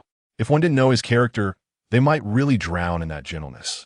Guyu suddenly showed a grateful smile, transforming back into the familiar, naive, and sweet person everyone knew. Mr. Lung, you are really so kind to help us. How about starting the surgery now? She cupped her hands, her eyes filled with admiration. While everyone was talking, a soldier had already selected an observation room, disinfected it, and set it up as a temporary operating room. This way, sir. As the soldier reached out to touch Ye Jin, he immediately turned his head, glaring at the soldier with his misty white eyes. Those who could be Lung Xian's guards were all powerful in abilities and physical qualities. Just a glance from Ye Jin rendered the soldier immobile with fear. Ah, the operating room is over there, right? Truly elite troops to complete such a daunting task in such a short time. You guys are really impressive. Gu Yu cleverly inserted herself between the two, knowing it was best not to provoke unnecessary conflict. If Ye Jin disliked this person, he would have to wait until after the surgery to express his anger. Ye Jin was unaware of Gu Yu's good intentions. Seeing his carefully nurtured human smile at other annoying humans and talk to them made him feel irritated. The murderous intent emanating from him grew stronger. Yes, please come this way. He couldn't control his trembling legs as he walked ahead, shaking from head to toe. The light shone down from above, and Ye Jin's tall figure cast a shadow over him. The soldier felt as if Ye Jin would tear him apart at any moment. Gu Yu grabbed Ye Jin's hand, softly comforting him. Brother, it's okay. It will only take a moment, and your body will be fine again. You'll be the strongest Ye Jin in the world. Lung Xian followed behind them, his fox-like eyes narrowing, his gaze lightly landing on Gu Yu. What kind of magic did Gu Yu possess that could make that violent monster obey her? It was truly interesting. Moreover, Lung Xian felt that the closer he got to Gu Yu, the more obedient his abilities became, without the usual domineering clashes. His body temporarily overcame rationality and involuntarily took a few steps closer to Gu Yu. Gaga. Jealousy, jealousy, jealousy. Ling Feng behind felt his jealousy reaching its peak. His already small brain was now a chaotic mess. One after another, they wanted to get close to Gu Yu. Damn it, they really should be torn apart. The door to the observation chamber slowly closed, isolating everyone outside. Gu Yu's heart was focused on Ye Jin, unaware of the emotional changes behind her. Ye Jin's tall figure loomed in the observation chamber, taking up most of the space. Miss Gu, there's no need to be nervous. Inside are a healing ability user and an X-ray ability user. They're the best healers in the entire team. Standing side by side with Gu Yu, Lung Xian's brows and eyes relaxed in pleasure. Even as a brain-type ability user, it was hard for him to resist the body's instinct to want to get closer to Gu Yu. Gu Yu replied perfunctorily. At this moment, the X-ray ability user confirmed the location of Ye Jin's injury, his face filled with disbelief. According to reliable information, Ye Jin's injury was less than 32 hours old, but the bone that penetrated his organs had already fused with them. If it weren't for the blood in his abdominal cavity, he would even believe that the ribs of the creature before him were of such a structure. He subconsciously glanced at Lung Xian, cold sweat beating on his forehead, and quietly communicated with the healing ability user beside him about Ye Jin's condition. The healing ability user nodded, placing his hands over the injured area on Ye Jin. When touched by that detestable human, Ye Jin tensed up, his tail flicking impatiently behind him. Mr. Yi doesn't seem to be an ordinary evolved human, Lung Xian said as he stood beside Gu Yu at the observation window, towering over her and having a clearer view. He slightly bent towards Gu Yu and lowered his voice. Why do I feel like he is more like an experiment created in a laboratory? Lung Xuan's voice was very soft, with a teasing tone that sounded more like a joke between friends. But Gu Yu stiffened all over, and as she opened her mouth to speak, Ling Feng, whose eyes were burning with jealousy, charged straight towards Lung Xuan, his sharp feathers aimed at Lung Xuan's eyes. At that moment, Ling Feng wanted to kill Lung Xuan. Caw, foolish human. Chapter 100. Are you okay? The atmosphere, which had finally eased, became tense again due to Ling Feng's attack. Ling Feng's speed was too fast. The guard behind Lung Xuan reacted too slowly, and they could only watch as Ling Feng charged to Lung Xuan's side. Gu Yu caught a whiff of a bloody scent. Her heart skipped a beat, and she turned to see Ling Feng attacking fiercely, his sharp feathers even cutting into Lung Xuan's brow. But his figure bizarrely paused in midair, even forgetting to flap his wings, and fell straight in front of Lung Xuan. Mr. Lung, are you okay? The guards immediately surrounded him, raising their guns warily at Gu Yu. Zhang Lin was sweating profusely, trying to curl himself into a corner to reduce his presence. My God, Mr. Lung. Gu Yu exaggeratedly covered her mouth. Lung Suan's face was unusually pale, his tall figure swaying as if about to fall. Guyu had seen this condition once on Ye Jin. If she remembered correctly, it was a symptom of Ye Jin's abilities being completely drained. It seemed that controlling the consciousness of others was indeed a very energy-consuming task. Are you okay? It's all this Raven's fault. He saw you getting so close to me and thought you were plotting against me. I didn't expect this little beast to actually harm the noble Mr. Lung. Although Guyu said this, she had already dragged Ling Feng's wings and hidden him behind her. You have a generous heart, so you wouldn't bother with this little beast, right? The feeling of having exhausted his abilities was like having all the blood in his body drained. At this moment, being able to stand was already a testament to Lung Suan's willpower. He didn't want others to see his weakness and immediately pushed away the guard supporting him, then smiled faintly at Guyu, saying, I'm waiting for the good news of a successful treatment. He then leaned against the wall to rest.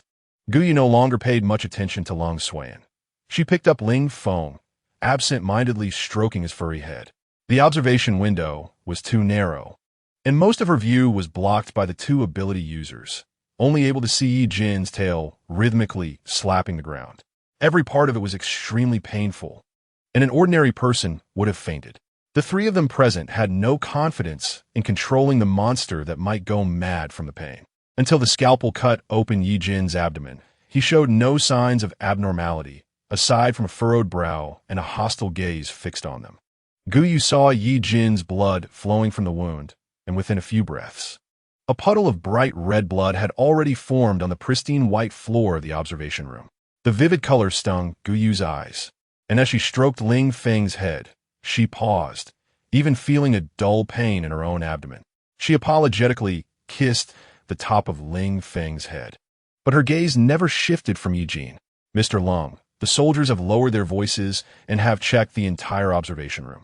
Dr. Kelly cleaned it very thoroughly. There are no surviving test subjects. The mutated iron wire worm of experiment number 0120 on the 32nd floor has not survived either. Lung Suan's expression grew colder, not expecting Kelly to be so ruthless even towards him. The data copied just now should be sent to the city laboratory. Don't delay. The soldier took the hard drive from Lung Suan's hand and quickly disappeared into the inpatient department. In the dark corner nearby, Zhang Lin was sweating profusely. He had already hidden here, yet he could still hear their whispers. He looked at Guyu for help, but after staring for a long time, Guyu was still focused on Ye Jin, not giving him a single glance. The 32nd floor was in a semi-enclosed space.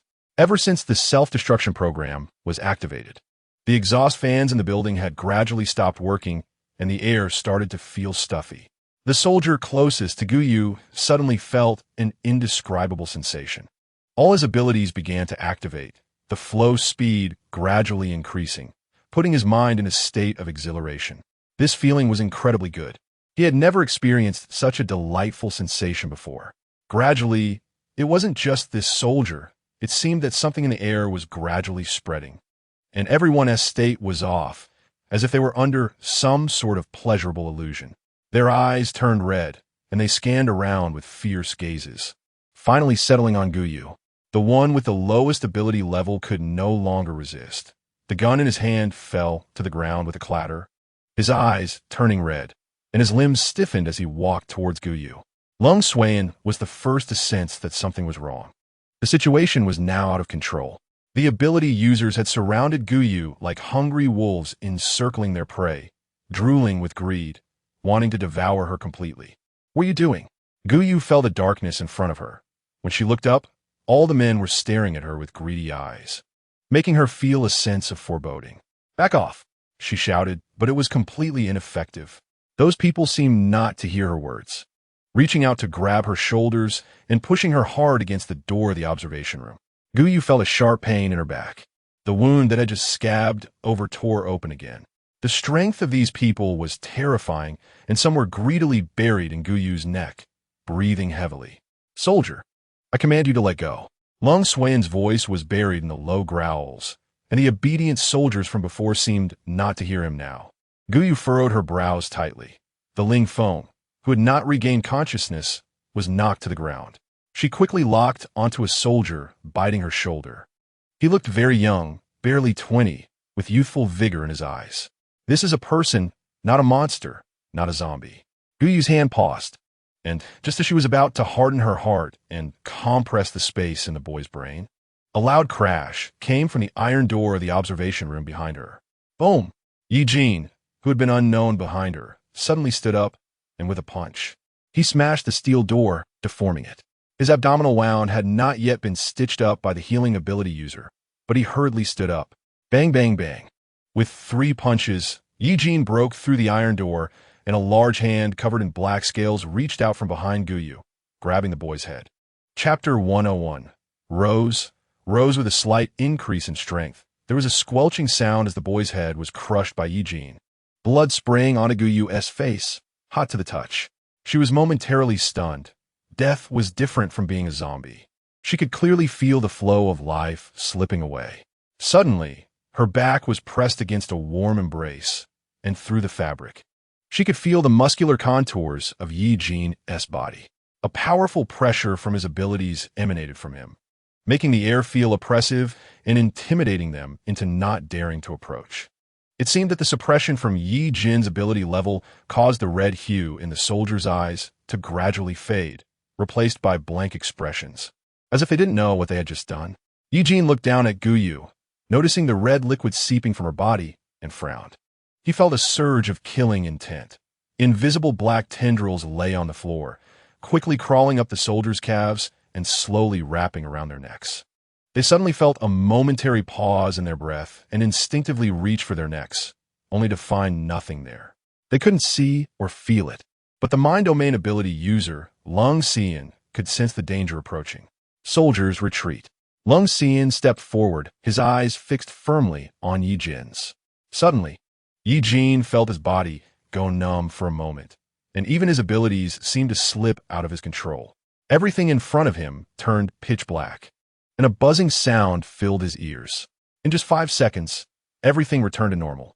By the time Ye Jin regained his composure, the soldiers had straightened their bodies, forming a line behind Lung Xian.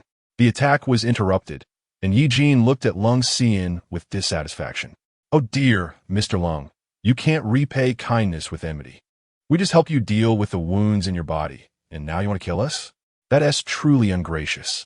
Lung Xian's lips curled into a smile as he winked at Ye Jin and Guyu in his arms. As Lung Xian's gaze fell on Guyu, Ye Jin's attention shifted as well.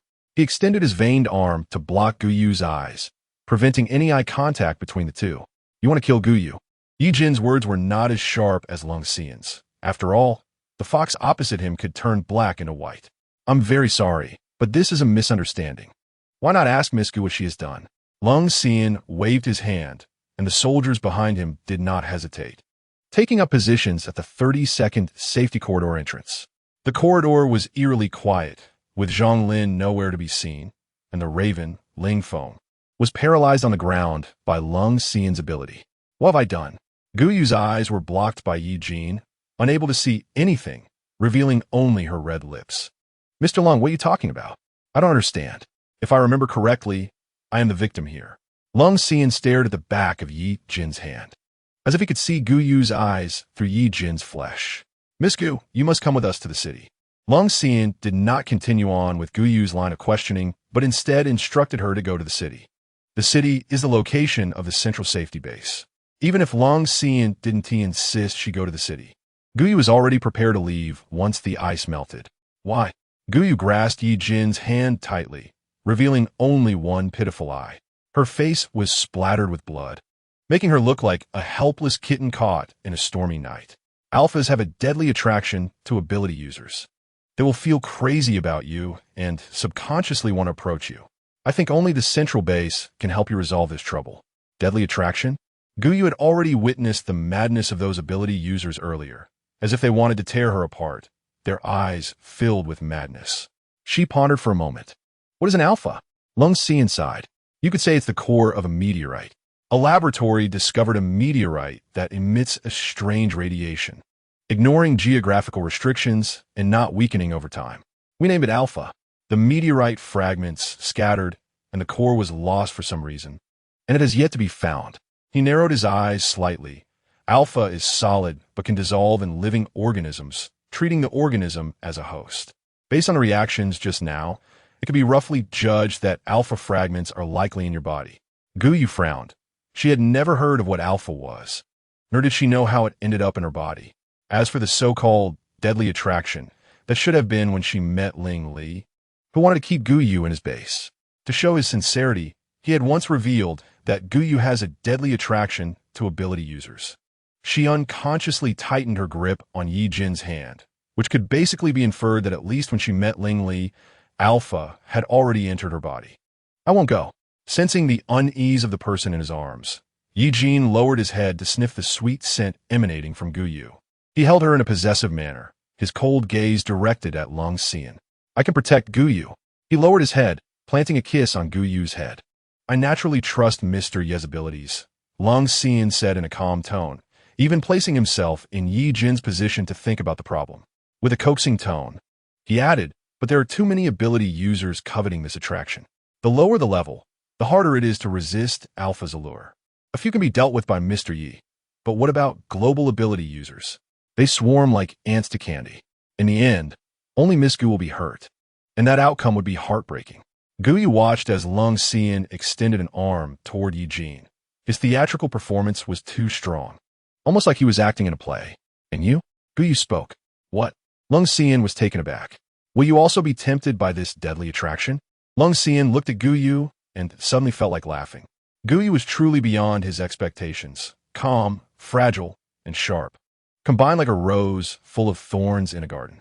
She raised her sharp thorns, thinking they could protect her delicate petals. Long Xian uncontrollably rubbed his fingers. It really felt like he could pluck this beautiful rose and crush her tender petals, letting the red, fragrant juice seep out. What would happen to Guyu then? Would she cry and beg him? Long Xian revealed a broad smile. Rest assured, I'm a mind domain evolver, naturally possessing extraordinary control. Chapter 102. I am an old pervert. He performed a gentleman's gesture towards Guyu. You can completely trust me. I will escort you to the city and ensure your absolute safety. As long as Mr. Lung guarantees that once I reach the city, I won't end up like those monsters, locked up for experiments, I will agree. Guyu flashed a somewhat coy smile, sweeping away her previous worries and gloom. The city is far and wide, the journey long. Having experienced the apocalypse for so long, the world still didn't know what it had turned into. Rather than crossing half of Huagua alone, it would be better to utilize the military district's power to escort her to the city. As for what comes after, they would think of a way then. Anyway, Guyu didn't believe that someone like Long Xian would be warm-hearted and unconditional in helping her just because he saw her pitiful. After the apocalypse, transportation was cut off, the Earth's magnetic field changed, and all communication devices, such as mobile phones, were severed.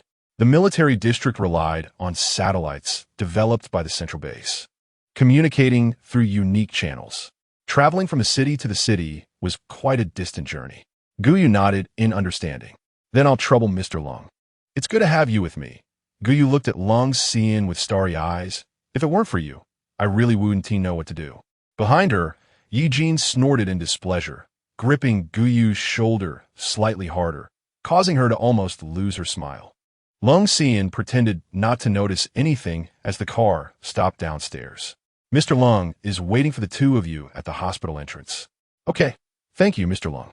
Guyu gritted her teeth and only raised her head after sending Long Xian away, speaking slowly to Ye Jin. You're going to crush my bones.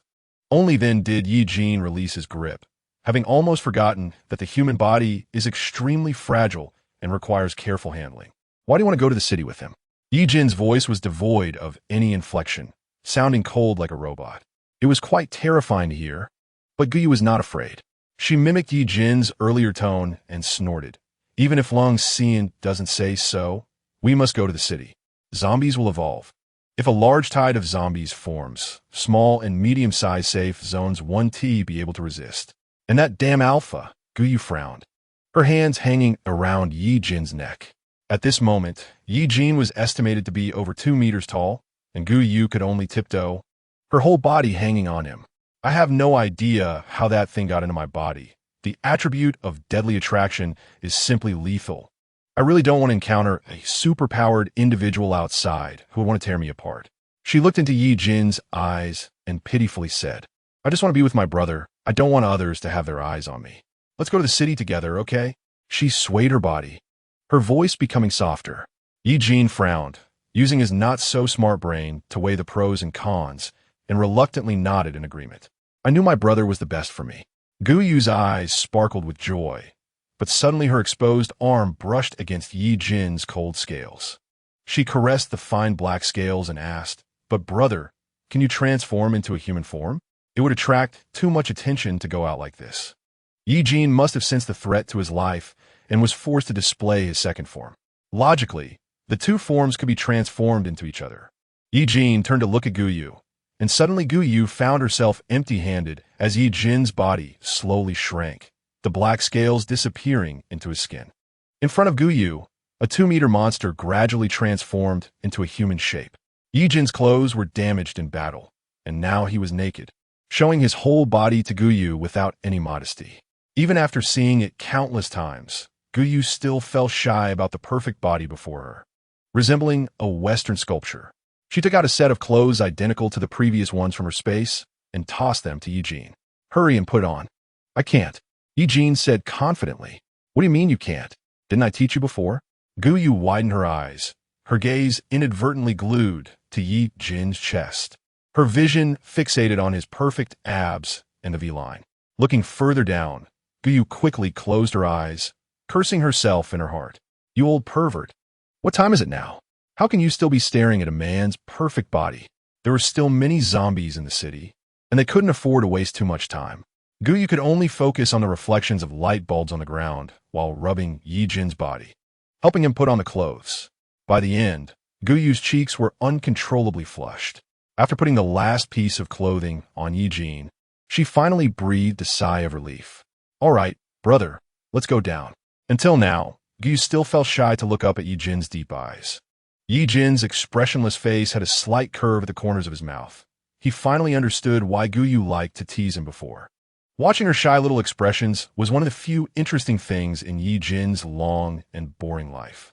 "Bring the crow," Gu Yu hurriedly said, leaving a sentence without even looking up at the road ahead.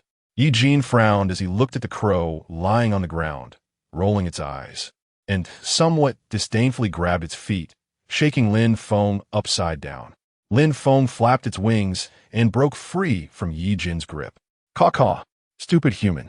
You are..." Lin Feng cursed loudly, crossing over Ye Jin and landing on Gu Yu's shoulder, then instantly changed its demeanor, nuzzling against Gu Yu's cheek. "Caw-caw, snuggle." Gu Yu felt a weight on her shoulder, turned her head, and teased the crow with her slender fingers. Going downstairs was much smoother than going up. Even the thick liquid in the stairwell on the 32nd floor had been cleaned up by Long Swan's people. Two voices overlapped, and Gu Yu knew Ye Jin was following her closely. The water on the ground was pooling, the drainage system was blocked, and the water couldn't drain out, reaching up to people's ankles.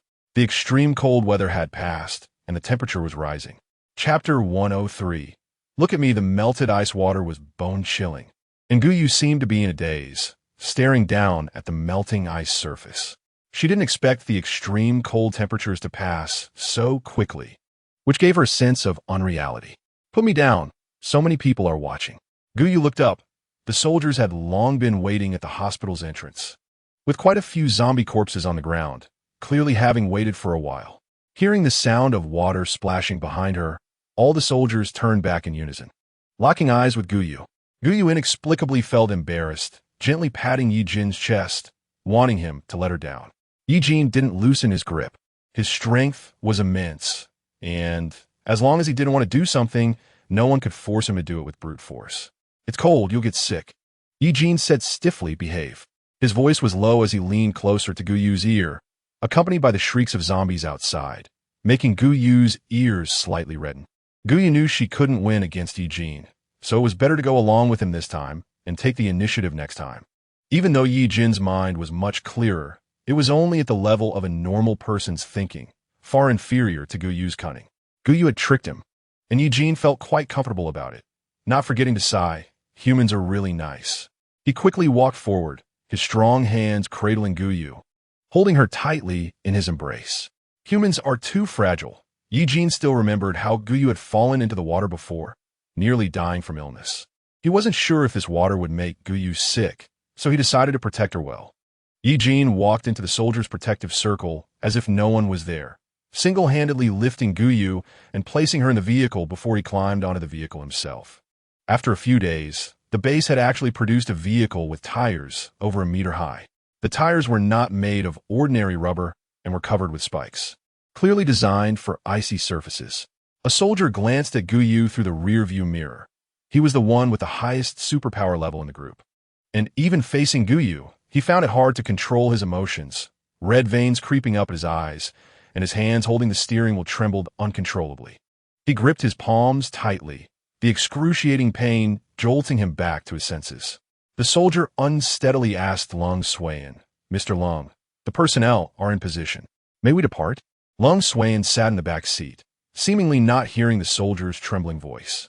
"Yes, soldier, please proceed." He sat next to Guyu and Ye Jin. Even with an unusually large crow in the car, it didn't feel crowded. He wore a gentle smile, treating everyone with this kind of courteous demeanor. Lung Suan took out a small metal device from under the seat, resembling two spheres clasped together.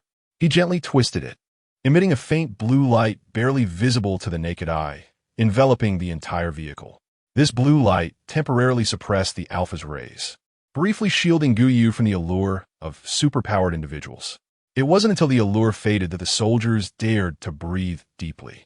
He glanced at Guyu through the rearview mirror and couldn't help but feel that this woman was simply terrifying.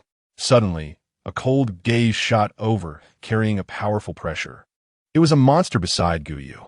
The soldier couldn't control himself and immediately averted his gaze, starting the vehicle.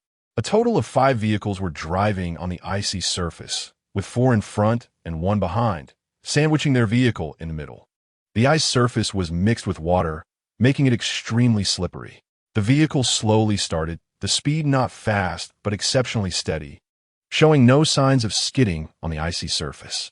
If this continues, it will take about 3 to 4 hours to drive from the city hospital to the base. Through the vehicle's bulletproof glass, Guyu could see the city in ruins. However, where did Zhonglin go? Guyu suddenly realized that it seemed like someone was missing. She looked outside, and between the tall buildings, a huge brown figure flashed by, with a man in a white coat standing on top of it. He also looked over here and waved to Guyu. Knowing that Zhonglin was safe, Guyu felt relieved. The technological advancement at the base was indeed rapid. It had only been a short time since the apocalypse, and they had already developed such giant vehicles. Guyu was the first to break the silence, complimenting Lung Suan on the base's strength. Lung Suan nodded at Guyu. Flattery is not necessary. Humanity cannot always passively accept changes. We must actively adapt to survive in such a harsh environment. Someone has to contribute for all humanity. Don't you think so, Miss Guyu? His words were clearly loaded. Yes, perhaps humans evolving supernatural abilities after the apocalypse is also a way to adapt to this world, Guyu responded. The types of supernatural beings were continuously increasing. In addition to the basic 5 elemental abilities, many variations had evolved, and even a reverse avian ability user had been discovered at the base. Lung Suan's golden-rimmed glasses reflected a glint of light, landing on Ling Feng, who was awkwardly stretching his wings. For example, this gentleman beside Miss Gu, may I ask, are you also a reverse avian ability user? Guyu did not expect Lung Suan's conversation to turn to the raven. Her gaze followed Lung Suan's line of sight to the raven.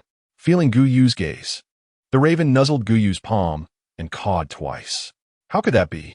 Guyu chuckled. I found this raven when it was still a chick. It is definitely just a raven, not a supernatural being at all. Lung Suan raised an eyebrow. Then it might have been my mistake. Listening to the conversation between the two, Ye Jin felt frustrated that he couldn't get a word in. He had never felt so resentful of his own lack of eloquence compared to Lung Suan. He reached out and pulled Guyu into his arms, a possessive gesture that clearly refused any further interaction with Lung Suan. This was quite impolite, but Lung Suan did not hold it against Ye Jin. After giving Guyu a slight nod, he closed his eyes to rest. Look at me. Ye Jin grabbed Guyu's chin with both hands, forcing her to turn around.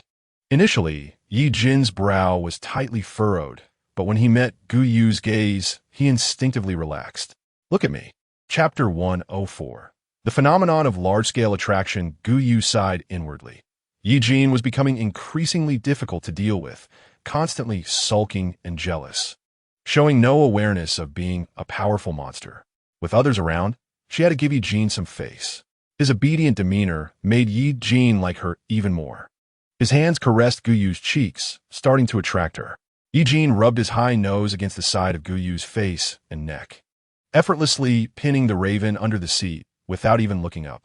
Ling Feng could only watch helplessly as the monster humiliated his beloved Guyu, nearly making him faint from anger. Ye Jin didn't spare Ling Feng a glance. He focused on burying his head in Guyu's neck, where the scent was the sweetest. Unable to resist, Ye Jin extended his crimson tongue to gently lick, making Guyu want to dodge, but fearing the noise would attract attention. The vehicle was very quiet all the way, so quiet that only breathing could be heard. Guyu looked out the window, and the once bustling city was now eerily silent, exuding desolation and loneliness. No living person was seen along the way, only zombies wandering aimlessly in the streets. Upon hearing the sound of the engine, they immediately howled and ran over. Before they could get close to the vehicle, they were dealt with by the ability users on the roof. There were many tents piled haphazardly at the base's city wall, and as the vehicle approached, a group of survivors immediately looked up, their eyes complexly fixed on the massive car. The guard at the entrance saw it was a base vehicle and didn't even check, directly opening the door to let them in. How could you let them in without checking? Someone below shouted reluctantly. The zombies around the base had been cleaned out, allowing those survivors to act so confidently. Exactly. Why should we stay outside? We are all survivors. Why can't we go in? At this moment, displeasure reached its peak. They had had enough of living in fear. They wanted to enter the base. No noise. The guard raised his voice. Why not? Even though the vehicle Guyu was in had already entered the base, she could still hear the commotion outside the city. The survivors surged forward, banging on the big door and making a loud noise. Step back. Step back. The guard shouted several times, but his voice was quickly drowned out by the crowd. Helpless, he aimed at the first troublemaker's head. Bang. Ha ha ha. The survivors were quick to scold their own kind, but trembled in fear at the sight of dozens of level 1 zombies. What happened? Guyu frowned and looked back. Maybe their a riot. Lung Swayan opened his eyes. The base couldn't handle so many people and could only place the survivors around the city wall. He also looked outside the car window. As their vehicle entered the base, many eyes subtly turned toward them. Lung Swayan adjusted several metal devices around Guyu, temporarily suppressing the alpha rays in her body. The car drove straight to the center of the base, a place Guyu wouldn't have qualified to enter even half a month ago. After passing through some checkpoints, the 4 vehicles in front and behind stopped outside the gate. Only their vehicle entered through the main gate. As soon as the door opened, many researchers in protective suits rushed up, scanning Guyu's body with machines. Ye Jin frowned and grabbed one researcher's wrist, tightening his grip. The person fell to the ground in pain. Get away. Stay away from my human. Ye Jin glared warily at the people around, knowing that if Guyu hadn't warned him earlier, it would have been a scene of corpses everywhere by now. The raven landed on Guyu's shoulder, spreading its wings, its massive figure almost enveloping a person. Ling Feng's feathers bristled, showing a metallic color. Caw! No need to be nervous. They are just checking Miss Gu's body, and once finished, they will prepare a room for you. Once we have the supplies ready, we can set off. These researchers were all at the national level. Even before the apocalypse, they had been pampered in laboratories and had never encountered a killing machine like Ye Jin, who crawled out from among corpses. Finally, the soldier who had driven them stepped forward to ease the tense atmosphere. He signaled to someone in the dark, and Guyu felt several strong, supernatural beings approaching. Guyu immediately locked onto the strongest ability user, turned her head, and sweetly smiled into the dark corner. Found you. The ability user shivered, incredulous that a seemingly weak woman could detect his hiding place so quickly. Let go, Ye Jin. Only when a show of force had its effect did Guyu slowly speak. I want to kill. Ye Jin gritted his teeth, almost unable to control the violent factor within him. 1 or 2 feelings crawled over him like ants, annoyingly tight. Don't forget what you promised me at the hospital entrance. Guyu spoke up. Blood surged and boiled within him, but Ye Jin could only take a deep breath to suppress the thick hoarseness. Killing is fine, but no inspections are allowed. Guyu could only pretend to be helpless, speaking to Lung Xian, I'm really sorry. My brother has a bad temper. Lung Xian looked into Gu Yu's eyes, his gaze seemingly piercing through her inner thoughts. Such little tricks naturally couldn't escape the mind-type ability user. But for some unknown reason, Lung Xian didn't expose them. Instead, he nodded slightly, yes. The soldier driving was named Wusheng. He walked ahead, leading Gu Yu and Ye Jin toward the building in front. The researchers watched Ye Jin's back until he walked far away, then complained to Lung Xian in an unfriendly tone. How can we not inspect? And that man looks like a very good sample, very helpful for our research. Mr. Lung, we respect you, but you can't interfere too much in our work. Lung Xian's smile slowly faded as he pulled out the imposing aura of someone in a position of power. Then what should we do? Why don't you go talk to Mr. Yi about it? Chapter 105. Please call me Schwarzenegger. After saying that, he ignored the change in expression of the people behind him and turned to leave. They were infuriated by Lung Xian, but could do nothing about it, only muttering a few curses under their breath. This Lung Xian is really arrogant. Now that his status in the lab has risen, he doesn't care about us old folks. Forget it. Didn't you see the situation outside? The new energy vehicles have been deployed. They must be heading to the central base of the city. After a few sarcastic words of comfort from others, they dispersed. He stood in the courtyard, cursing for a while. On the left, Lung Xian had already left. And on the right, Gu Yu had gone up to the third floor. Gu Yu surveyed her surroundings. This building resembled an old civilian house from the apocalypse, with dim yellow lights in the stairway and handrails full of a sense of age, with a layout of 2 households per floor. Wusheng stopped on the top floor, opened a door, bowed to Gu Yu and Ye Jin, and then voluntarily closed the door for them. With a creak, the space was isolated, and rare sunlight streamed through the window into the room, peaceful as if the earth had never experienced the baptism of the apocalypse. Ling Feng disliked closed spaces and pecked at the window with his beak. The destructive power of the raven was too strong, and Gu Yu worried that it might damage the base as things, so she hurriedly opened the window to let him fly out. Ling Feng didn't fly far. Hovering above the building, finding a perch, with his dark black eyes peering through the window at Gu Yu's movements.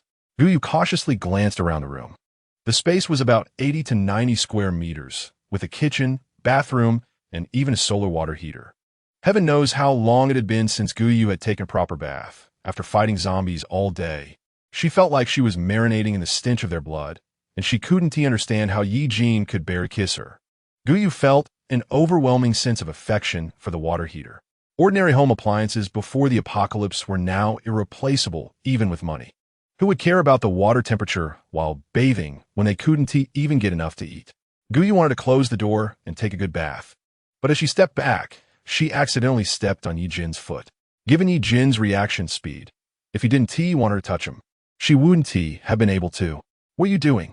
Gu Yu looked at Ye Jin warily. Bathing. Ye Jin raised his head, looking at the water heater. He still remembered that it was Gu Yu who had given him a bath at the villa with warm water that felt very comfortable. For the first time, Ye Jin expressed a desire beyond just wanting to absorb Gu Yu. The words "I want to take a bath" almost materialized on his face. Fine. Gu Yu had no choice but to concede. You go first, I'll wash my clothes. So far, there hadn't been any reports of space-type ability users appearing. And Gu Yu didn't want to wear clean new clothes every day. Wouldn't that make it obvious that something was off? Just as she was picking up the dirty clothes scattered on the floor and was about to walk out of the bathroom, Ye Jin suddenly grabbed her arm and emotionlessly repeated his earlier words. Bathing. Gu Yu nodded perfunctorily. You go first. Do you remember how to use it? Together.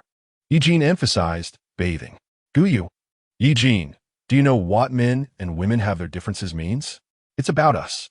Gu Yu was still babbling when Ye Jin had already taken off his short-sleeved shirt, revealing the muscular build beneath. Every part of his body seemed to have grown according to Gu Yu's preferences. His muscles were neither exaggerated nor lacking in strength. As he raised his head, his muscles moved with the action, inadvertently showcasing the strength unique to men, which could only be described as pleasing to the eye. 8-pack abs were neatly lined up on his abdomen, with veins standing out along the mermaid line. Bathing together. Ye Jin was unusually patient about getting close to Gu Yu, even calmly repeating it 3 times. This originally firm tone paused at Gu Yu's lips, and she awkwardly spoke up. "Isn't that a bit inappropriate?" Warm water flowed from the heater, pouring over her body, every pore relaxing, so comfortable it felt like one could drown in this gentle embrace. In the end, Guyu and Ye Jin squeezed under the same shower head, and Guyu tried her best to curl up and reduce her presence. However, the shower space was limited, and even an unintentional lift of her hand could touch the warm muscles of Ye Jin behind her. Suddenly, Ye Jin reached out and pinched Guyu's arm, almost startling her into jumping. She covered her chest. "What are you doing?" Their mutual fondness had already reached 72, enough to be considered a couple. But Ye Jin hadn't yet expressed that he liked her, and Guyu felt they were still in the ambiguous phase. Bathing together was already explosive enough. If Ye Jin were to kiss her later, so thin, Ye Jin looked at his arm, which he could hold with one hand, unable to help but sigh. Like a bamboo pole. Guyu is so thin, how can she fight zombies? What? Are you being polite? Saying I look like a bamboo pole at such an ambiguous moment? Guyu was truly angry. A surge of anger rushed to her brain, and she almost shouted, "This is called being lean. Just you wait. Tomorrow I'll start exercising and give you a companion with a Schwarzenegger physique. I definitely won't be holding you back when fighting zombies." The romantic atmosphere was completely shattered. Guyu angrily wiped the water off her body and sat on the floor, huffing and puffing as she washed clothes. She channeled all her anger towards Ye Jin into the motivation to wash. Ye Jin tilted his head, watching Guyu's back as she washed clothes. His long fingers picking up clothes to put on. Tilting his head had almost become his habitual action when contemplating unknown matters.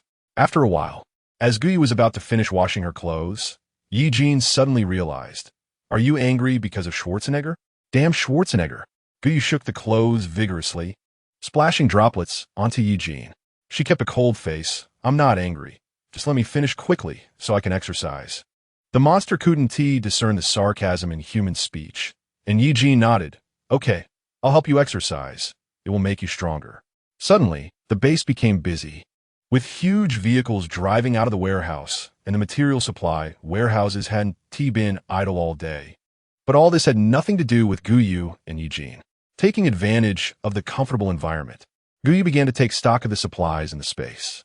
The things they had stored before hadn't been consumed much.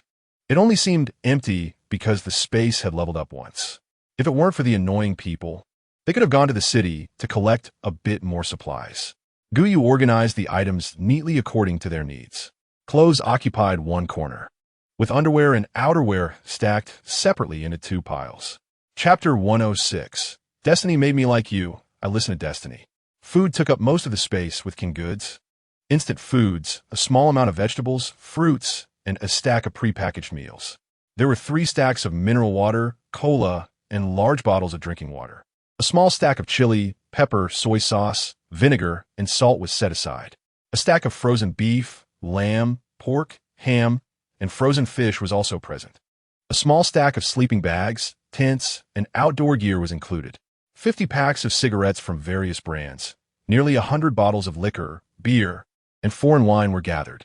Various medicines, including anti-inflammatory drugs, fever reducers, cold medicine, gauze, iodine, hemorrhoid cream, and hypertension medication were collected by Guyu. Considering the other people in the city, you didn't have that many, as all the medicines stacked together were still less than half of the cigarettes and alcohol. The rest consisted of miscellaneous items like lighters, cotton swabs, toilet paper, sanitary pads, towels, and various odds and ends occupying about 1/10 of the space. Seeds that Guyu collected accidentally in the supermarket included strawberries, potatoes, cabbage, and grapes, with 5 large bags of each. The space also contained an SUV, hundreds of pounds of gasoline, 2 bicycles, and a tricycle. They had basically everything for living. If these supplies were solely for the 2 of them, they could probably last for about 10 years. Looking at so many supplies in the space, Guyu comfortably collapsed onto the sofa, feeling satisfied. You smiled. Ye Jin couldn't see Guyu working hard in the space. To outsiders, Guyu was just sitting on the sofa in a daze, doing nothing, looking exhausted. Guyu still held a grudge against the previous Schwarzenegger and showed no good attitude toward Ye Jin. It was noisy outside. Ye Jin couldn't tell that Guyu was angry. His ears were very sensitive to the sounds of people coming and going outside, the noise of dragging things. and low conversations, which were exceptionally loud. Guyu also leaned toward the window and reached out to touch Ling Feng's small head. Outside, people were indeed coming and going. But the sounds weren't as exaggerated as Ye Jin described. If the window was closed, no sound could be heard. They're also preparing supplies. In a couple of days, we will set off from the city to the city. The distance between the two places is over 5,000 kilometers, basically spanning most of Hua country. Ye Jin frowned at Guyu's description and asked, "Do we have to go?" He instinctively felt that the city Guyu mentioned and that so-called central base were not good places. Ye Jin could see the greed in the eyes of those people looking at Guyu. To be precise, they weren't looking at Guyu, but at something within her body, and that gaze made Ye Jin sense danger. Guyu nodded. She didn't know how to explain the alpha matter to Ye Jin, so she could only describe it in the briefest terms. A small stone has fallen into my body. That thing is bad for me, for us. We can only go to the central base, find a doctor there, and let him help take the stone out. That way, there won't be any danger around us. Ye Jin suddenly stepped forward, his movements large, his hands grasping Guyu's waist, preventing her from retreating. His misty white pupils scanned from the top of Guyu's head to her feet, but he saw nothing. "Of course, you can't see it," Guyu said, rubbing Ye Jin's hair, which had grown a bit long. "I can't see it either. No one can see it." Her voice softened, as if she were murmuring, "How did I end up with this? I clearly did nothing. I just want to live." Guyu leaned forward, burying her head into Ye Jin's chest. Her voice muffled when it came out. Ye Jin looked down at Guyu's dark hair, and suddenly a word came to his mind, one he couldn't fully understand. But he blurted it out. "Fate. Why is it you? Why do you have to go through this?" Everything is the best arrangement of fate. An invisible pair of hands controlled the myriad living beings on Earth. The first human discovered fire, the first human created written language, and the world developed rapidly. Until the first human had evil thoughts, zombies, mutations, evolution, abnormal temperatures, and Guyu met Ye Jin. "Is it fate that leads us to the city?" Guyu asked. Then it is also fate that made me meet you." Guyu's previously troubled mood suddenly cleared up. "If I hadn't met you, I would have probably died." "No." Ye Jin's brain was slowly processing. "Fate will keep you alive until you meet me." This sentence, strangely, sounded a bit like a love confession. More resonant than "I love you." Guyu felt like crying. She had always hoped to have a home, to be accepted by family. But this simple wish had not been fulfilled before the apocalypse. Unexpectedly, in this world filled with zombies and death, she found a home. "What should I do? I'm going along with fate. I suddenly like you a little." Guyu didn't expect the word like to come out of her mouth first. Ding dong. Favorability 3, current strategy value 75100. Ding dong. Favorability 3, current strategy value 78100. Ding dong. Favorability 3. Current strategy value 81100. Guyu felt the hand around her waist tighten slightly. Ye Jin's affection was evident, almost spilling from his eyes. Really like. Countless tendrils spread from Ye Jin's body, flowing to the ground, spilling out of the window, and falling downstairs. The alarms in the base detecting ability values kept ringing, and red and blue lights responded, enveloping the two in it. This moment felt eternal. Caw-caw. Ling Feng also sensed that the tension in the room was reaching its peak. He held back his fear and stumbled into the room, landing on Guyu's shoulder. His eyes fixed on Ye Jin. Caw-caw. Threateningly, he spread his arms, and the black feathers became hard, every feather fanned out. The raspy voice was directed at Guyu, who casually extended her hand. Okay, stop calling, I like you too, all right? No, caw-caw. The two voices sounded together. Ye Jin seemed to have always been at odds with the raven. They both found each other annoying. In the end, the conflict ended with Ye Jin grabbing the raven by its long beak and throwing it out the window. Their carefree days didn't last long. Lung Xian, without procrastination, quickly prepared everything needed for the journey. 2 rows of nearly 3-meter-tall large SUVs were parked by the roadside, quite eye-catching. "Miss Gu, it's time to set off." Lung Xian gave Guyu a gentlemanly bow. Chapter 107. Hope for Humanity. "It's my honor." Guyu smiled slightly, raising her head to survey the SUVs behind Lung Xian, noticing that in just a few days, the SUVs had been upgraded significantly. The roofs were covered with dense solar panels, the steel body was hard, and the car doors even had spikes extending about half a meter. Even the tires looked like they were made of something other than ordinary rubber. This vehicle looked like a moving fortress. Sitting in the SUV, the moment the wheels started turning, Guyu felt her fate driving toward an unknown direction. This time, the base deployed a total of 15 vehicles, large and small, and all the ability users who could be ranked in the base left with Lung Xian. The sound of the tall SUVs driving was not small, shaking the ground and attracting the attention of many. Guyu glanced around. The space in the vehicle was quite large. Aside from the driver's seat in the front, there was an estimated 7 to 8 square meters of space in the back. Even if a huge Raven squeezed in, it wouldn't feel cramped. The four corners of the vehicle were equipped with small metal instruments that had been seen before, operating at a low frequency. Behind the rear half of the vehicle was a pile of various living supplies and weapons. Perhaps due to the massive size of the vehicle, it was not moving quickly, traveling at a speed of around 30 to 40 miles per hour, which was still slower than the old man-ass tricycle that Guyu had driven before. Tall mobile fortresses were driving out of the base, and at this moment, the ice on the ground had completely melted, with life on Earth reviving in just a few days. The vehicle's windows were made of one-way bulletproof glass. The outside was not visible from the inside, but the outside scenery was clear from within. Plants were breaking through the ground, growing wildly. No, Guyu felt that the term flourishing was not quite appropriate. It should be described as growing crazily. They even broke through the solid asphalt surface of the highway. To the naked eye, the road was uneven, with the roots and stems of the plants undulating across the surface. Guyu watched in astonishment as the green trees along the road had grown significantly taller, their branches and leaves drooping down to the roof of their SUV. How could these plants grow so high in such a short time? She remembered that during the extreme cold, the highest branches of these trees couldn't even break through the ice surface. Lung Xuan had 2 laptops in front of him, his hands resting on different computers, typing away busily. Indeed, after the extreme cold, both plants and animals were evolving rapidly. Through experimental observations, the plant evolution rate reached 227, while the animal evolution rate reached 79, which was truly astonishing data. Lung Xuan remarked that life on Earth had completed thousands of years of evolution in just a few days. Hearing this data made Ye Jin's head ache. He could only go pull the fur on Ling Feng's tail, causing Ling Feng to jump up and peck at him. After Ye Jin developed his second form, it seemed that his human body shape had also changed, and Ling Feng could hardly hurt him at all. However, Guyu was startled and couldn't help but ask, "What about humans?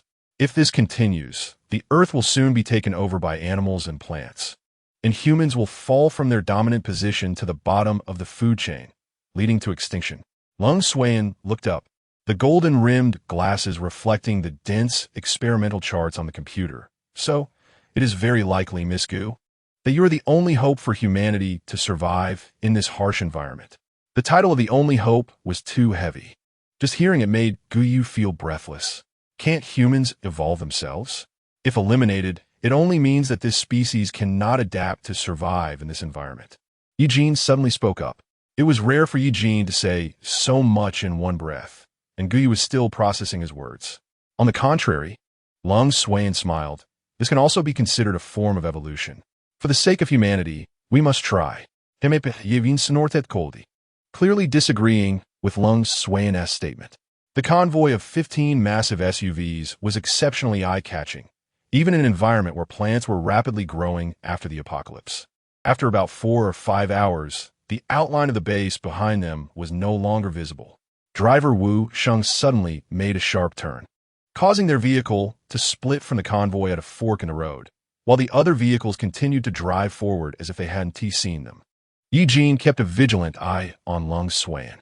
Crows flapped their wings, which were noticeably fewer in number, and cawed hoarsely at Lung Xuan. Guyu, being the only one among the three with a long mouth, asked Mr. Lung, "What does this mean?" The vehicle swayed, and Wu Sheng, with a blank expression, drove the SUV straight over a group of zombies that had come in response to the noise.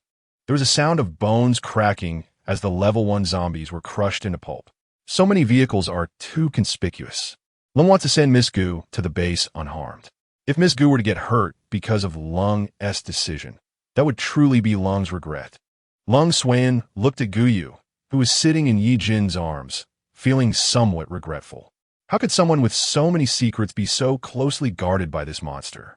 Just saying a few words made the monster seem like it wanted to tear him apart. But isn't that interesting? Guyu felt a chill from Lung Xuan's gaze. And soon, he lowered his eyes and continued to stare at the computer, as if the previous gaze was merely her illusion. After the apocalypse, the roads were severely damaged, and Wuxing only had a satellite map from a month ago. After a bumpy day of driving, they stopped the car in a wasteland. Most of the vehicles relied on solar energy, with a small portion running on gasoline. Now, that gasoline resources were scarce. They could only stop at night and travel during the day when the sun was plentiful. Stuck in a cramped space, Ye Jin felt uncomfortable and jumped out of the car with Guyu in his arms. Ling Feng followed closely behind, transforming into a crow and diving into the woods, disappearing from sight.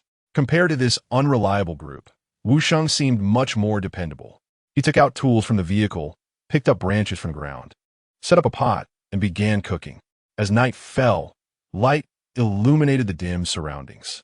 Rustling sounds echo behind them. Who is it? Chapter 108. The Apocalypse. Chef Ye Jin was the first to react, crouching down in an attacking posture.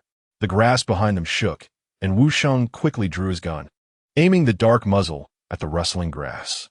After a few seconds, a large black object sprang out from the grass and wobbled in front of them. Before Wusheng could see what it was, Ye Jin had already returned to his previous lazy demeanor. Caw! Ling Feng, now in crow form, had inherited the predatory habits of crows and had actually caught a rabbit the size of a small lamb from the forest. Ling Feng dropped the rabbit at Guyu's feet and proudly strutted over with his head held high. Caw!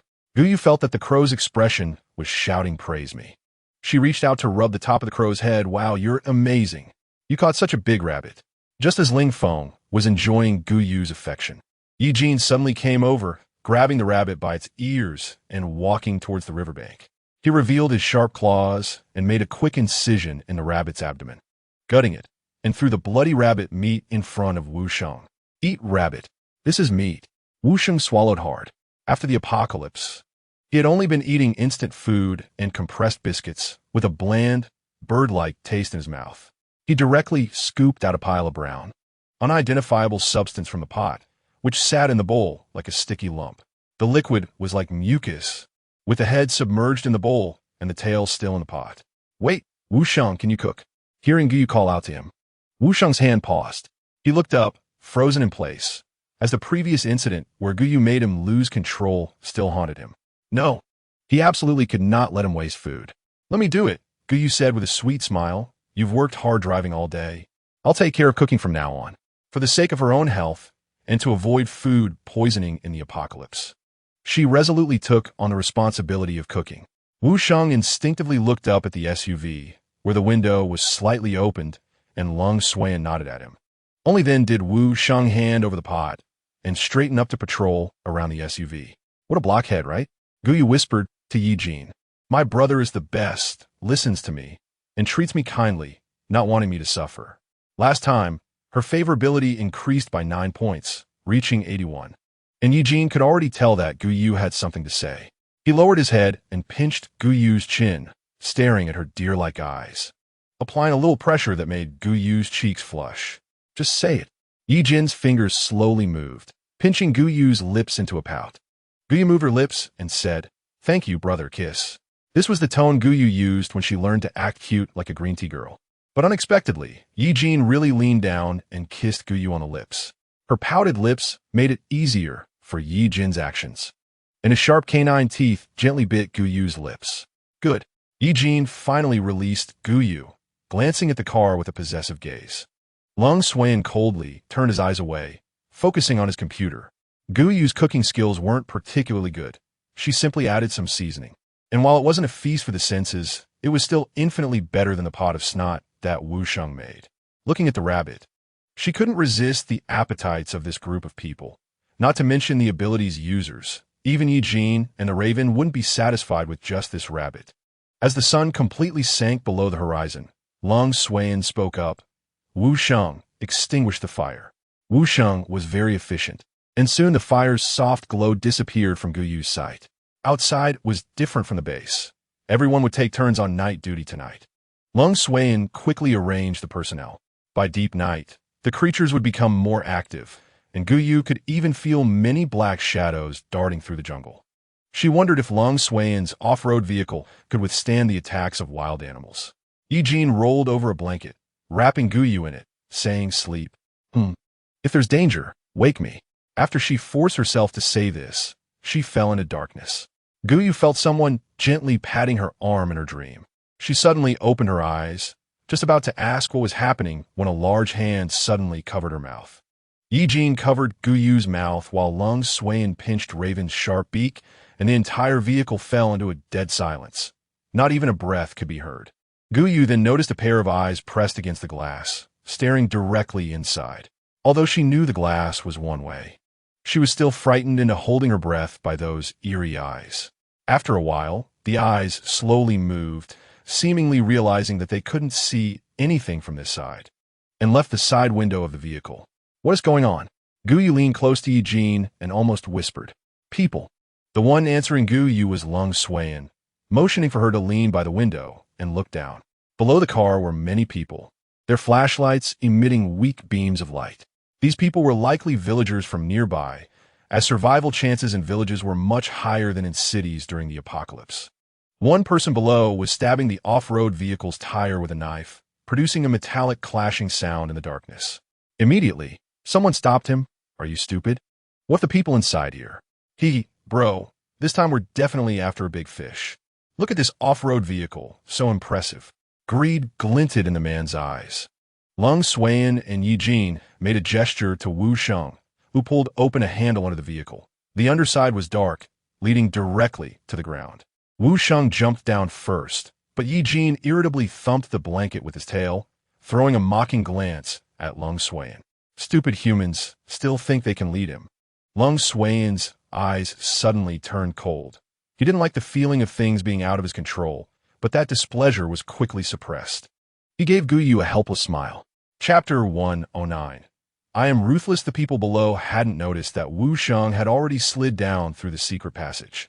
They were still lamenting how impressive it would be to have the vehicle in their hands. Wu Sheng observed the situation. 3 people in front of the car, 5 on the left side, 1 at the back, and 2 on the right, totaling 11 ability users, mostly at level 1, with 2 at level 2 on the left. It wasn't particularly tricky to handle.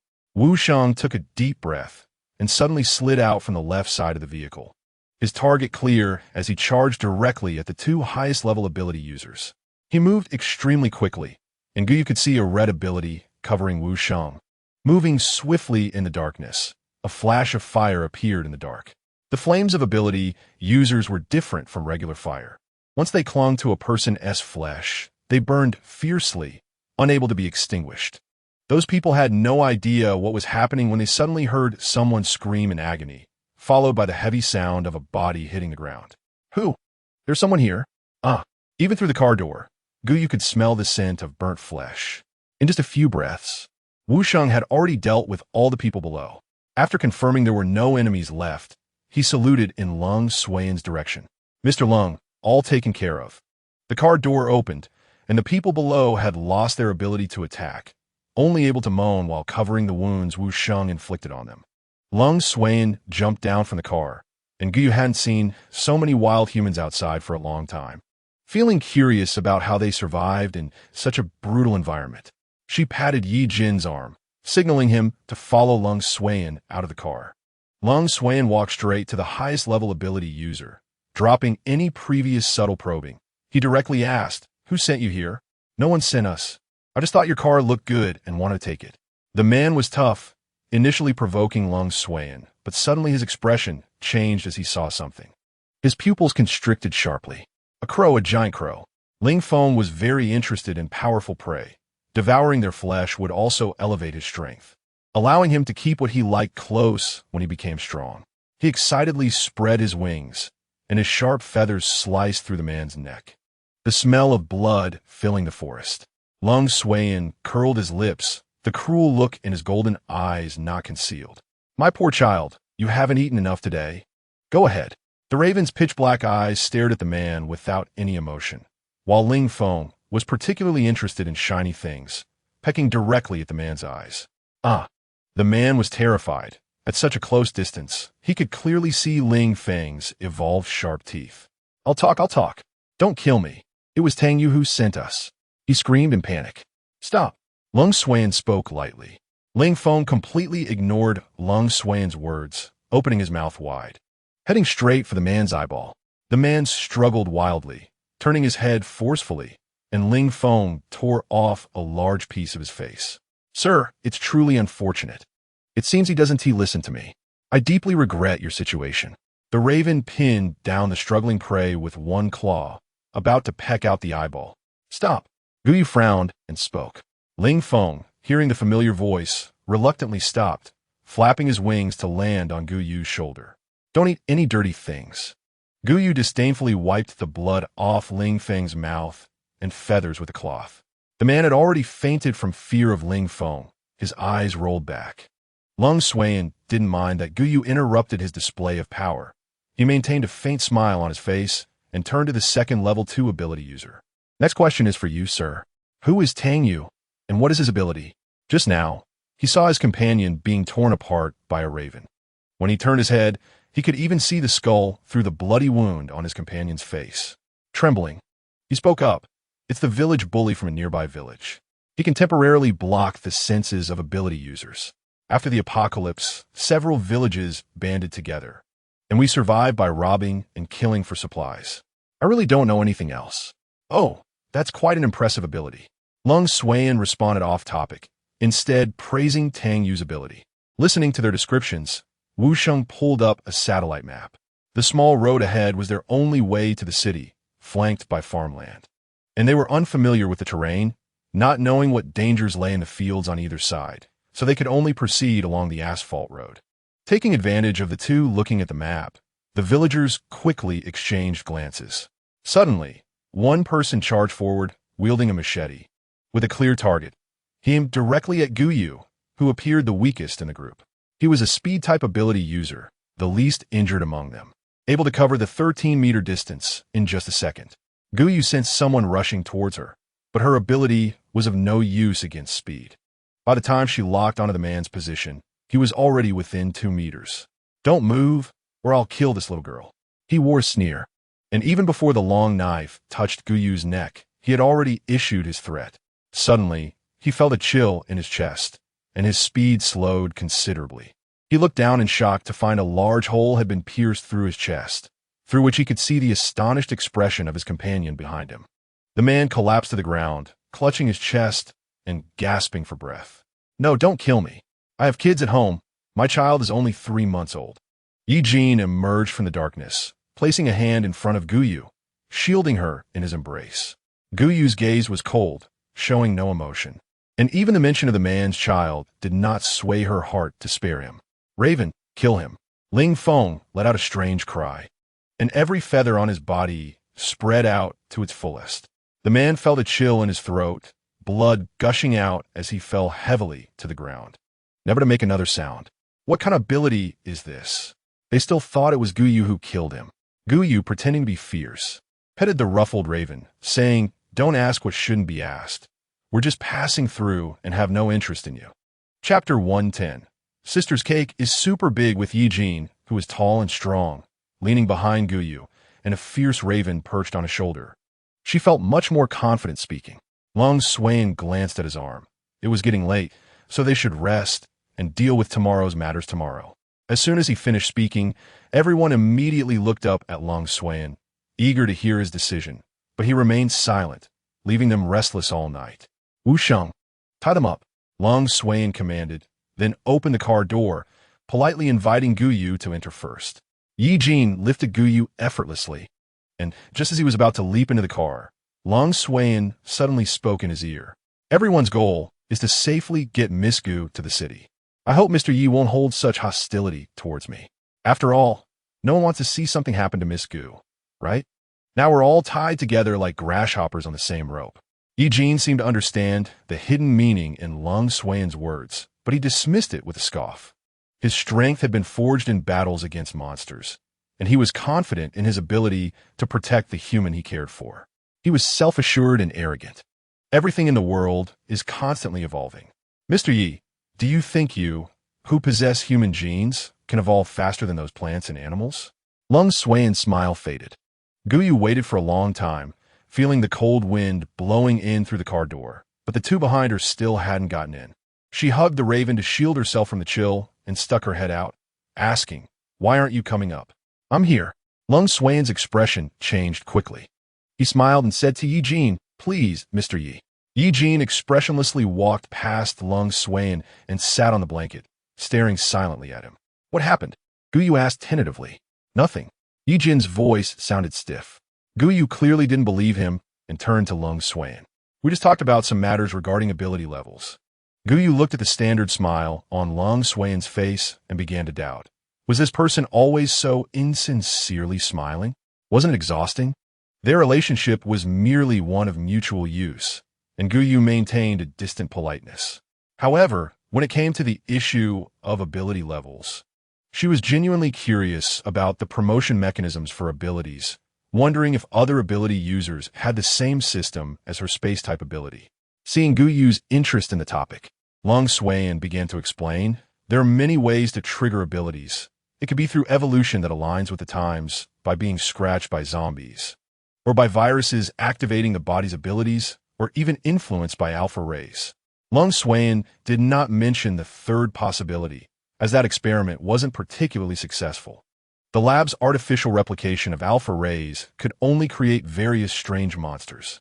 Currently, abilities are divided into 5 levels, with the first 3 levels being relatively easy to evolve through. The higher the level, the more difficult it is to advance. For example, if it takes 100 experience points to promote from level 2 to level 3, it takes 100,000 experience points to promote from level 3 to level 4. With this data, one could clearly perceive how challenging it was to level up. Guyu nodded continuously, relieved to know that everyone else's promotion was just as difficult. She wanted to ask what they should do with the people below when Wu Sheng opened the car door and climbed in. He nodded slightly to Lung Sui. "Mr. Lung, the matter has been handled. The people below are securely tied up. It's getting late. We should rest." Inside the car, there was no light, and Guyu could only see the faces of the people inside by the light of the moon outside. Ye Jin's tail quietly extended, wrapping around Guyu's waist. Guyu startled awake and smacked Ye Jin's thick tail hard. "Why did you extend your tail again?" She placed her hand on Ye Jin's well-rounded backside and immediately felt anger rise within her. "You ripped your pants again." In front of Lung Sui.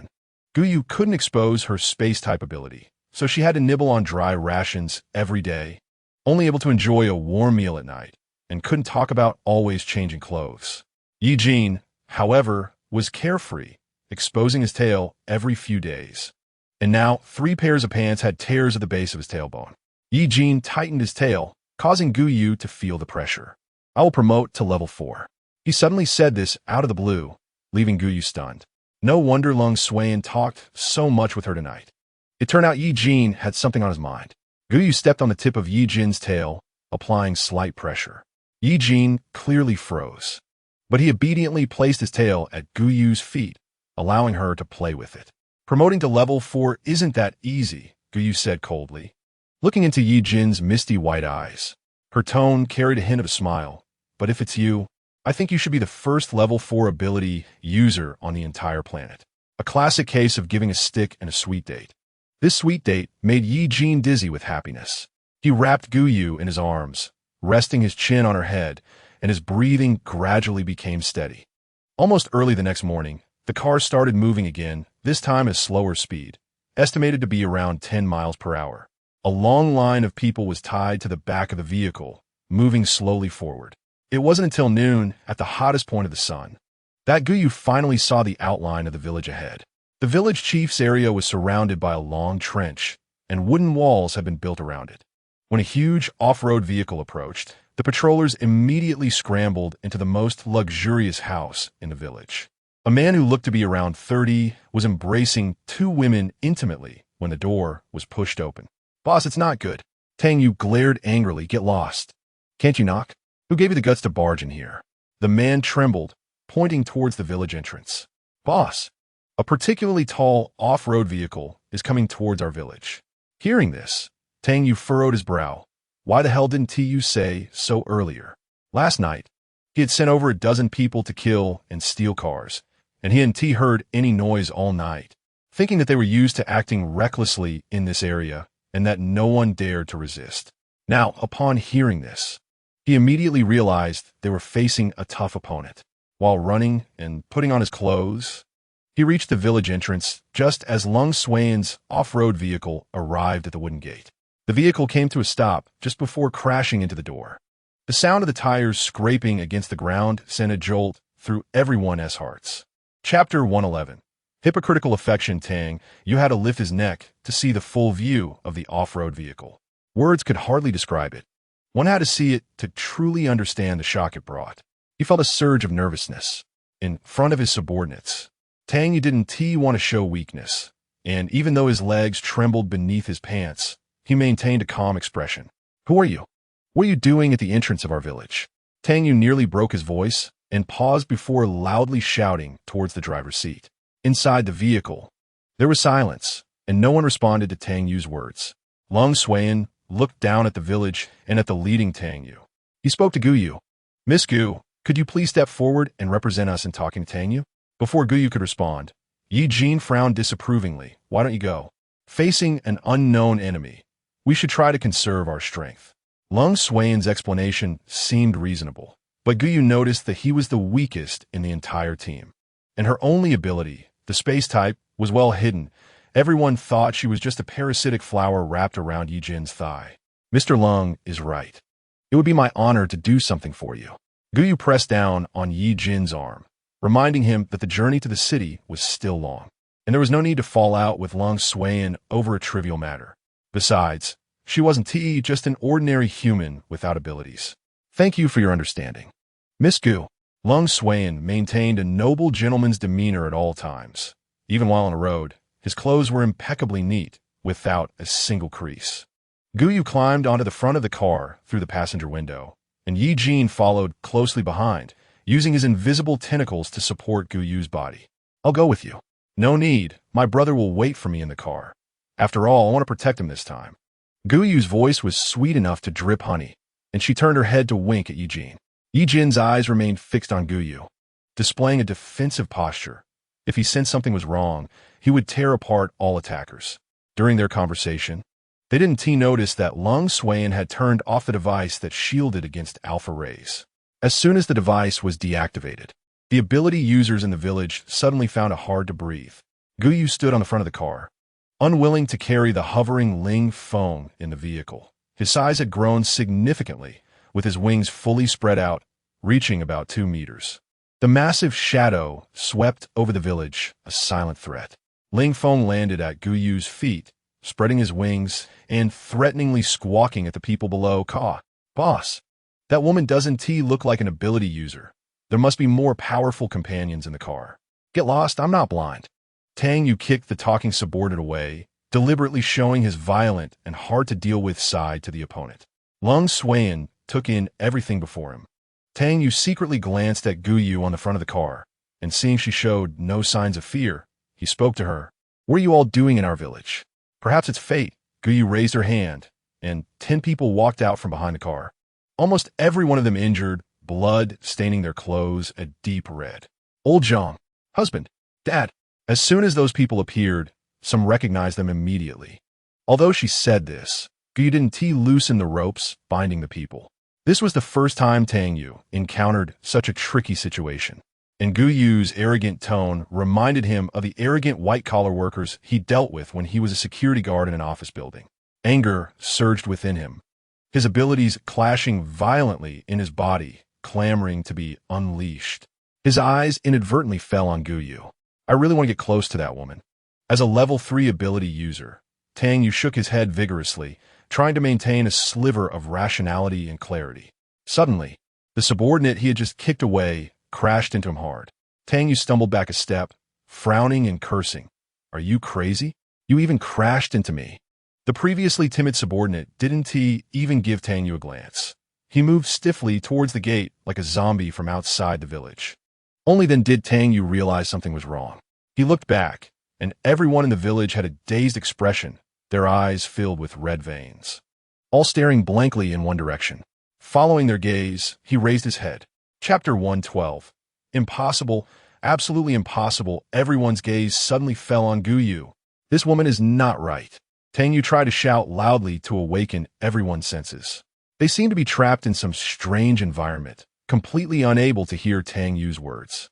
Tang Yu's chest rose and fell violently, his emotions somewhat collapsing. As his emotions spiraled out of control, the deadly allure emanating from Gu Yu became increasingly difficult to resist.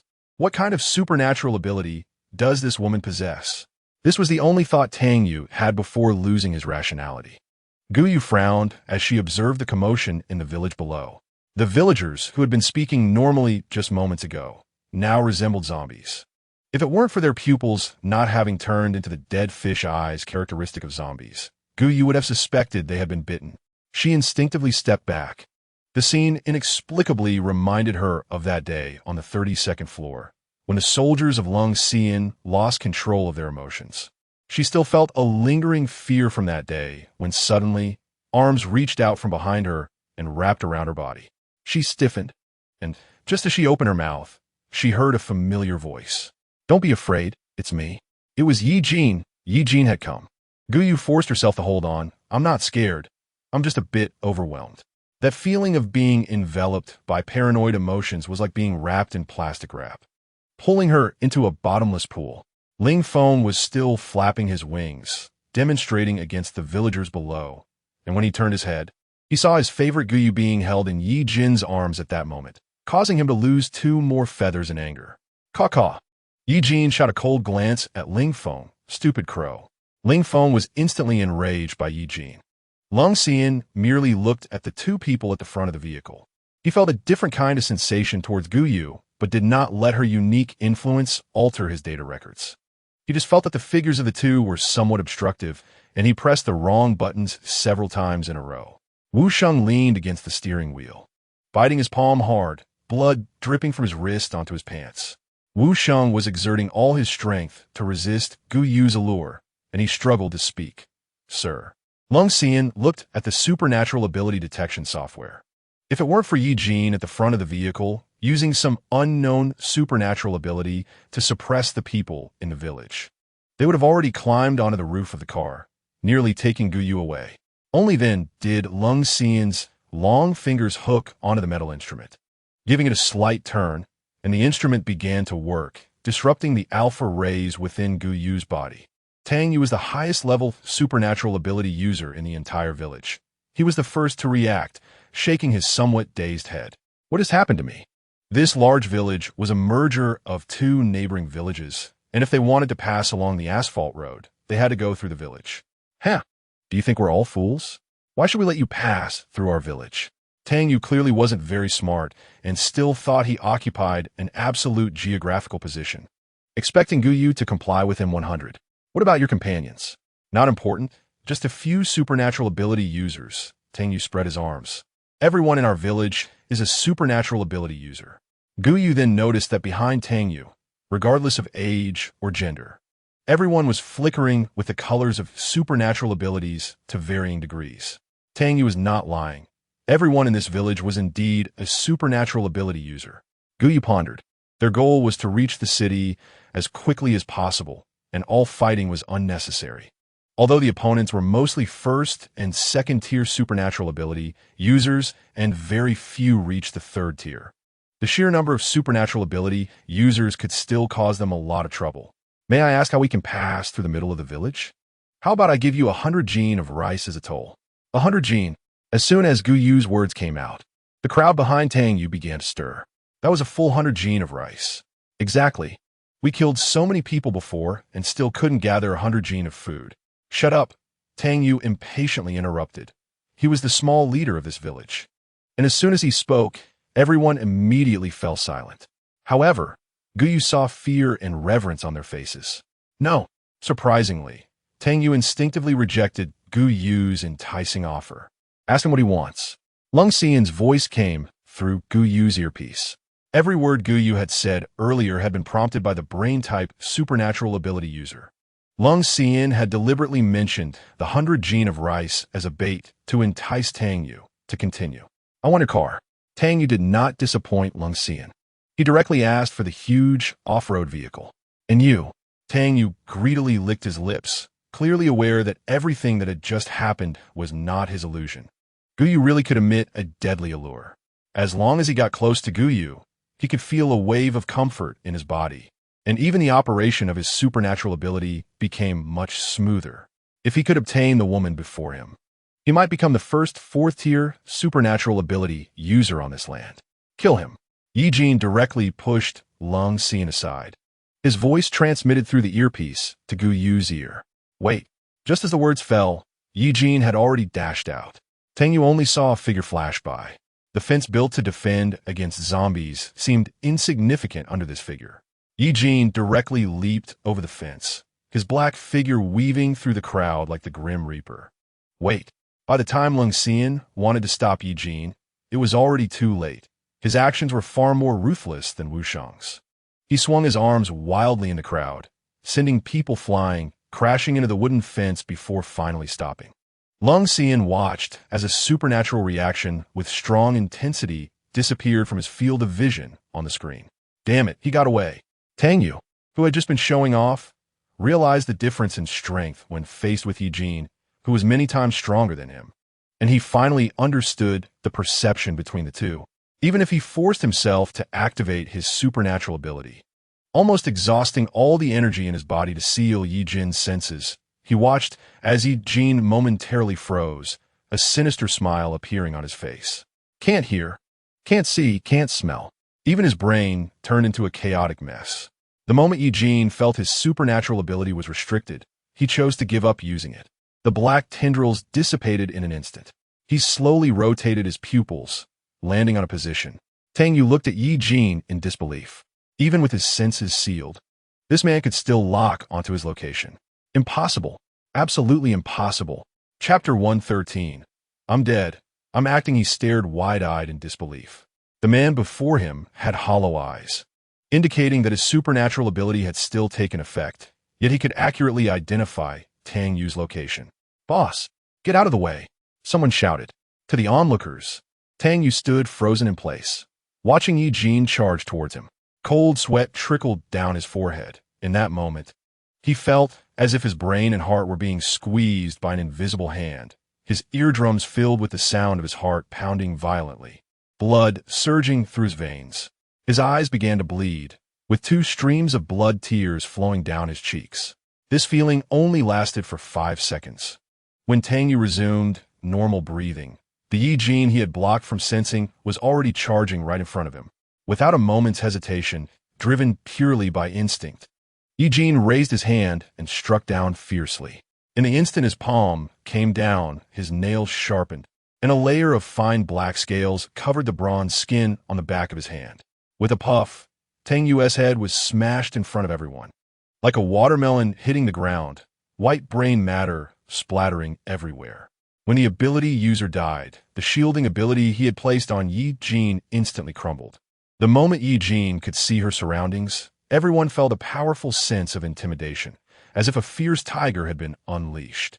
Ye Jin pressed one hand on the head of a nearby person, and seeing this person's fate was about to be the same as Tang Yu's. Lung Xian crawled out of the car. He frowned and whispered to Gu Yu, "Stop him." Gu Yu's figure swayed slightly. If she wasn't leaning against Ling Feng, she might have already collapsed on the ground. It was indeed not easy to control an ability user of a higher tier. Gu Yu did not ask why about Lung Xian's request. In fact, even if he didn't speak, Gu Yu wasn't planning to let Ye Jin kill too many people. Ye Jin. These 2 words came from Gu Yu's mouth as if they were a spell from a deity. Ye Jin's previously gathered hand suddenly stopped. Her misty white pupils slowly turned, finally landing on Gu Yu. "Stop." Gu Yu's lips moved slightly. She did not avoid Ye Jin's gaze, her voice soft as a breeze. It soothed this almost rampaging beast. "Does Mr. Lung have any instructions?" Gu Yu tilted her head and asked. "I have questions for them." A rare look of irritation appeared on Lung Xian's face. The situation was slipping out of his control, and this feeling of losing control made him want to kill. Wu Sheng stood behind Lung Suan and loudly asked the crowd, "Who was working under Tangyu before? Step forward." Most of the villagers were second-tier and first-tier ability users, and they had already been shocked into immobility by Ye Jin's sudden slaughter, let alone resist. "Hurry up and step forward." Wu Sheng raised his voice, and after a while, only a few people stood out from the crowd. Lung Suan spoke.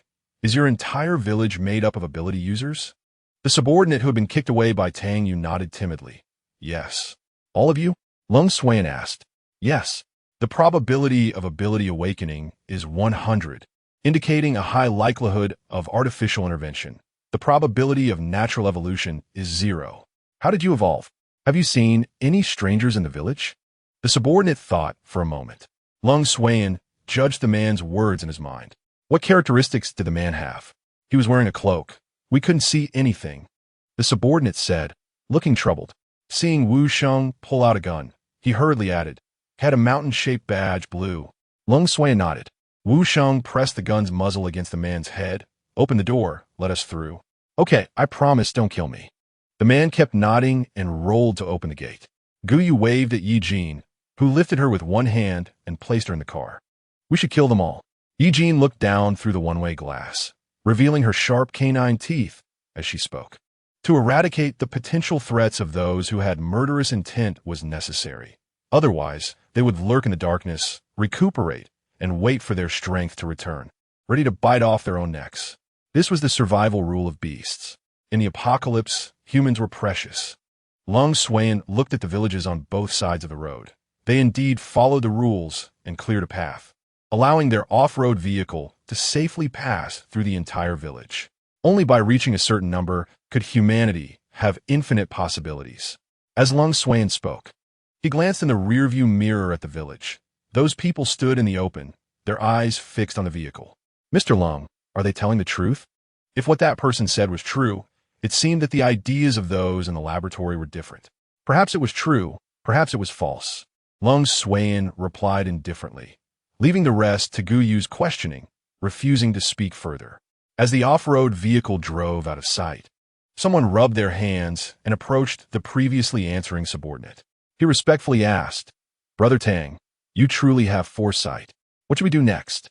The man who had just been timid straightened his back, and another person's ability covered the man's face. When the ability faded, it revealed a face that was actually that of Tangyu, whose head had been blown off. He coldly snorted as he watched Guyu leave, telling his superior, "There are 4 people in total, 3 men and 1 woman, and a raven. The woman's ability is very likely to be seduction." "Yes, boss." Guyu felt a chill run through her body and instinctively looked back, only seeing the village's outline. "Is Mr. Lung in a good mood?" Guyu asked. Lung Suan's smile did not fade as he nodded. "Yes, perhaps I feel happy as we are getting closer to the city." However, Guyu felt it wasn't that simple. The following road became much smoother, but plants were visibly breaking through the road at a rapid pace. It wouldn't be long before the roads between cities would be completely destroyed. If the vegetation around the base wasn't managed properly, it would also engulf the base. Lung Suan tapped the edge of his computer. "We have completely left the city's boundaries. Wu Sheng, stop nearby. We will spend the night here." Chapter 114. I'm a professional hunter. Not far ahead was the city, which was also a populous area, likely infested with zombies. They should ideally pass through the city in one go. Understood. Wu Sheng parked the vehicle at the mountain's peak. From here, they could see most of the city. Almost as soon as the vehicle stopped, Ye Jin and Ling Feng jumped out eagerly. Being confined in a narrow space all day made these born beasts feel stifled. "Let's find something to eat." Ye Jin extended a hand to Guyu, signaling her to jump down from the vehicle. Inside the car, no matter what they did, 2 pairs of eyes were watching. They couldn't even speak loudly, only closing their mouths and listening to the sound of the tires crushing the plant roots. Guyu could no longer stand it. She jumped directly from the car and fell into Ye Jin's embrace. Wu Sheng hesitated, instinctively looking at Lung Suan. "Sir, how can we?" Guyu's sweet voice interrupted Wu Sheng. "Thank you, Mr. Lung, you're so kind." It was clear that he did not want the raven to disturb the world of 2 that he and Guyu shared. The raven was unwillingly flapping around in the car, its sharp feathers tearing through the seat's backrest, revealing white foam. Wu Sheng frowned, and as red flames ignited in his palm, the raven slipped out through the gap. The car was left in disarray. Ling Feng paid no attention to this. He had never had a good impression of that smiling fox, or rather, he had an innate aversion to him and didn't want to stay with him any longer. He flapped his wings, following closely behind Guyu. Guyu looked around. This was her first time deeply entering a forest in the apocalypse. She felt that everything around her had been magnified countless times, except for humans who maintained their original size. The mushrooms under the trees could be as tall as a person. Guyu noticed a pale-colored mushroom that seemed harmless. She approached it and reached out her hand. But Ye Jin quickly pulled her wrist back. Almost simultaneously, it seemed the mushroom sensed someone approaching, and countless spores shot out. Originally intended as seeds, the spores had evolved into offensive weapons, deeply embedding themselves into the ground. If they had hit Guyu, it could have pierced right through her. Donji. Ye Jin finally spoke slowly. Guyu, still shaken, clung to Ye Jin's sturdy arm. Have you seen this kind of mushroom before? How'd you know it would attack us? I don't know. Ye Jin lifted her eyelids and glanced at the seemingly harmless mushroom. Instinct. Guyu nodded, pointing at a nearby morning glory. Is that plant also dangerous? Ye Jin looked at the morning glory winding around the thick tree branches, blooming vibrantly. Aren't you going to ask how I know? Guyu pointed at the pile of bones beneath the morning glory, judging from the accumulation of animal and human remains. Ling Feng flapped his wings and suddenly looked alert. Gaga. Ye Jin frowned and looked over. Humans? And animals. A fight broke out, but it didn't seem matter. They were in need of dinner. The branches in front shook, and Guyu noticed various colors of abilities flickering ahead, although the colors were very dull and varied. Should they hide outside? After all, in the apocalypse, humans are more terrifying than zombies and animals. Just as Guyu was about to say a couple of words, the fearless crow and a person had already started moving towards the source of the sound. Guyu sighed inwardly and followed Ye Jin's footsteps.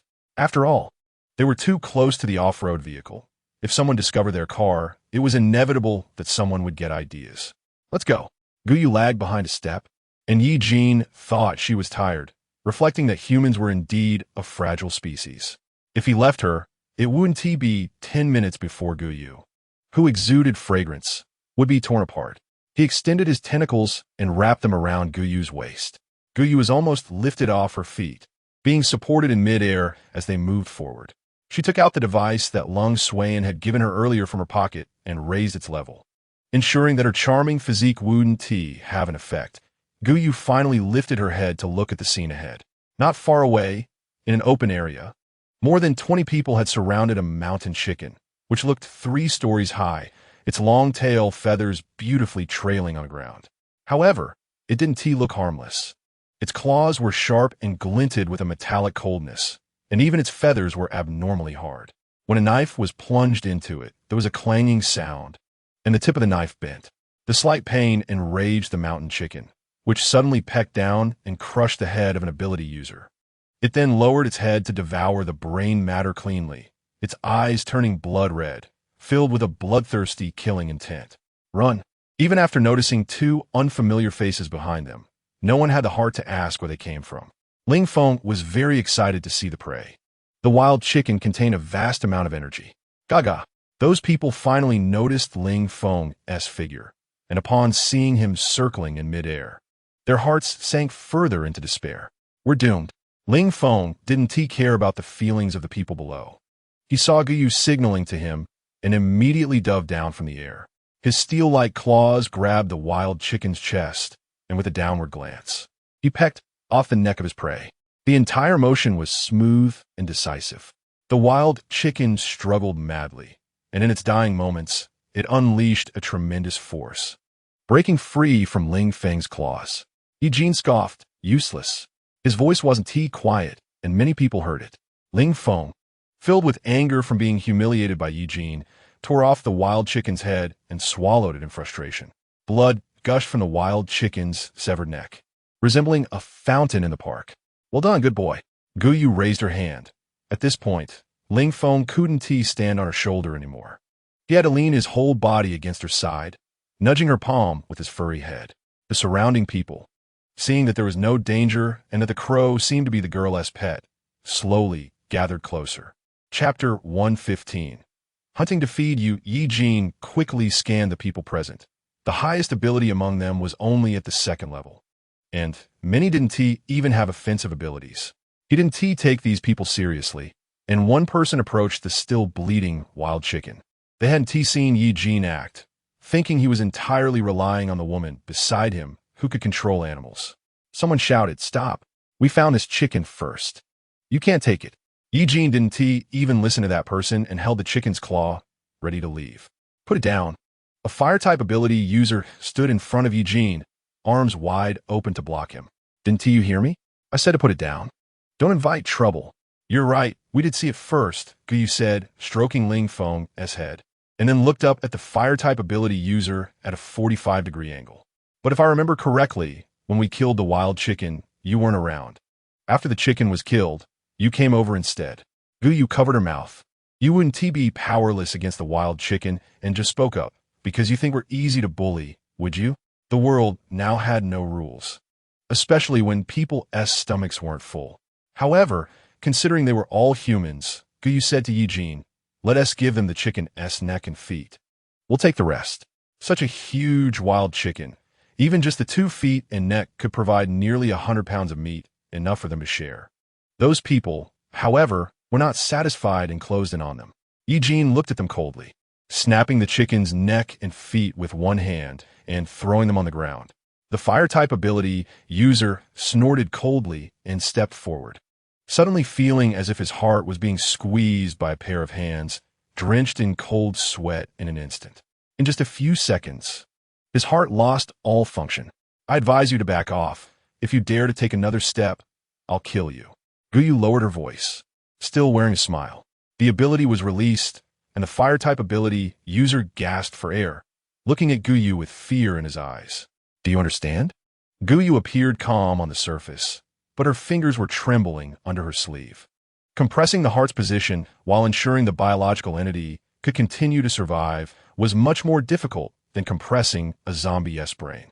The entire process lasted no more than 5 seconds, and Guyu felt extremely weak. Ye Jin held Guyu from behind with one hand, using the other to press against her chest, gently pushing her into his embrace. With this support, Guyu managed not to collapse to the ground. "I understand," he stammered, disregarding the puzzled looks from those around him, quickly moving down the mountain. The others, seeing that the powerful fire-type ability user had fled, could only glare at Guyu in anger before hastily picking up the chicken's neck and feet, following the fire-type ability user's lead. "Why didn't you kill them just now? That wild chicken was clearly discovered by us. We let them take advantage for nothing. You don't understand a thing." The fire-type ability user muttered, "Those people are definitely not easy to deal with. You don't know what just happened." He pressed on his heart, still feeling that squeezing sensation. He looked up at the sky, his face changing drastically. "It's getting dark. We need to go. Crap, let us hurry." The others finally realized they had wasted too much time on the mountain.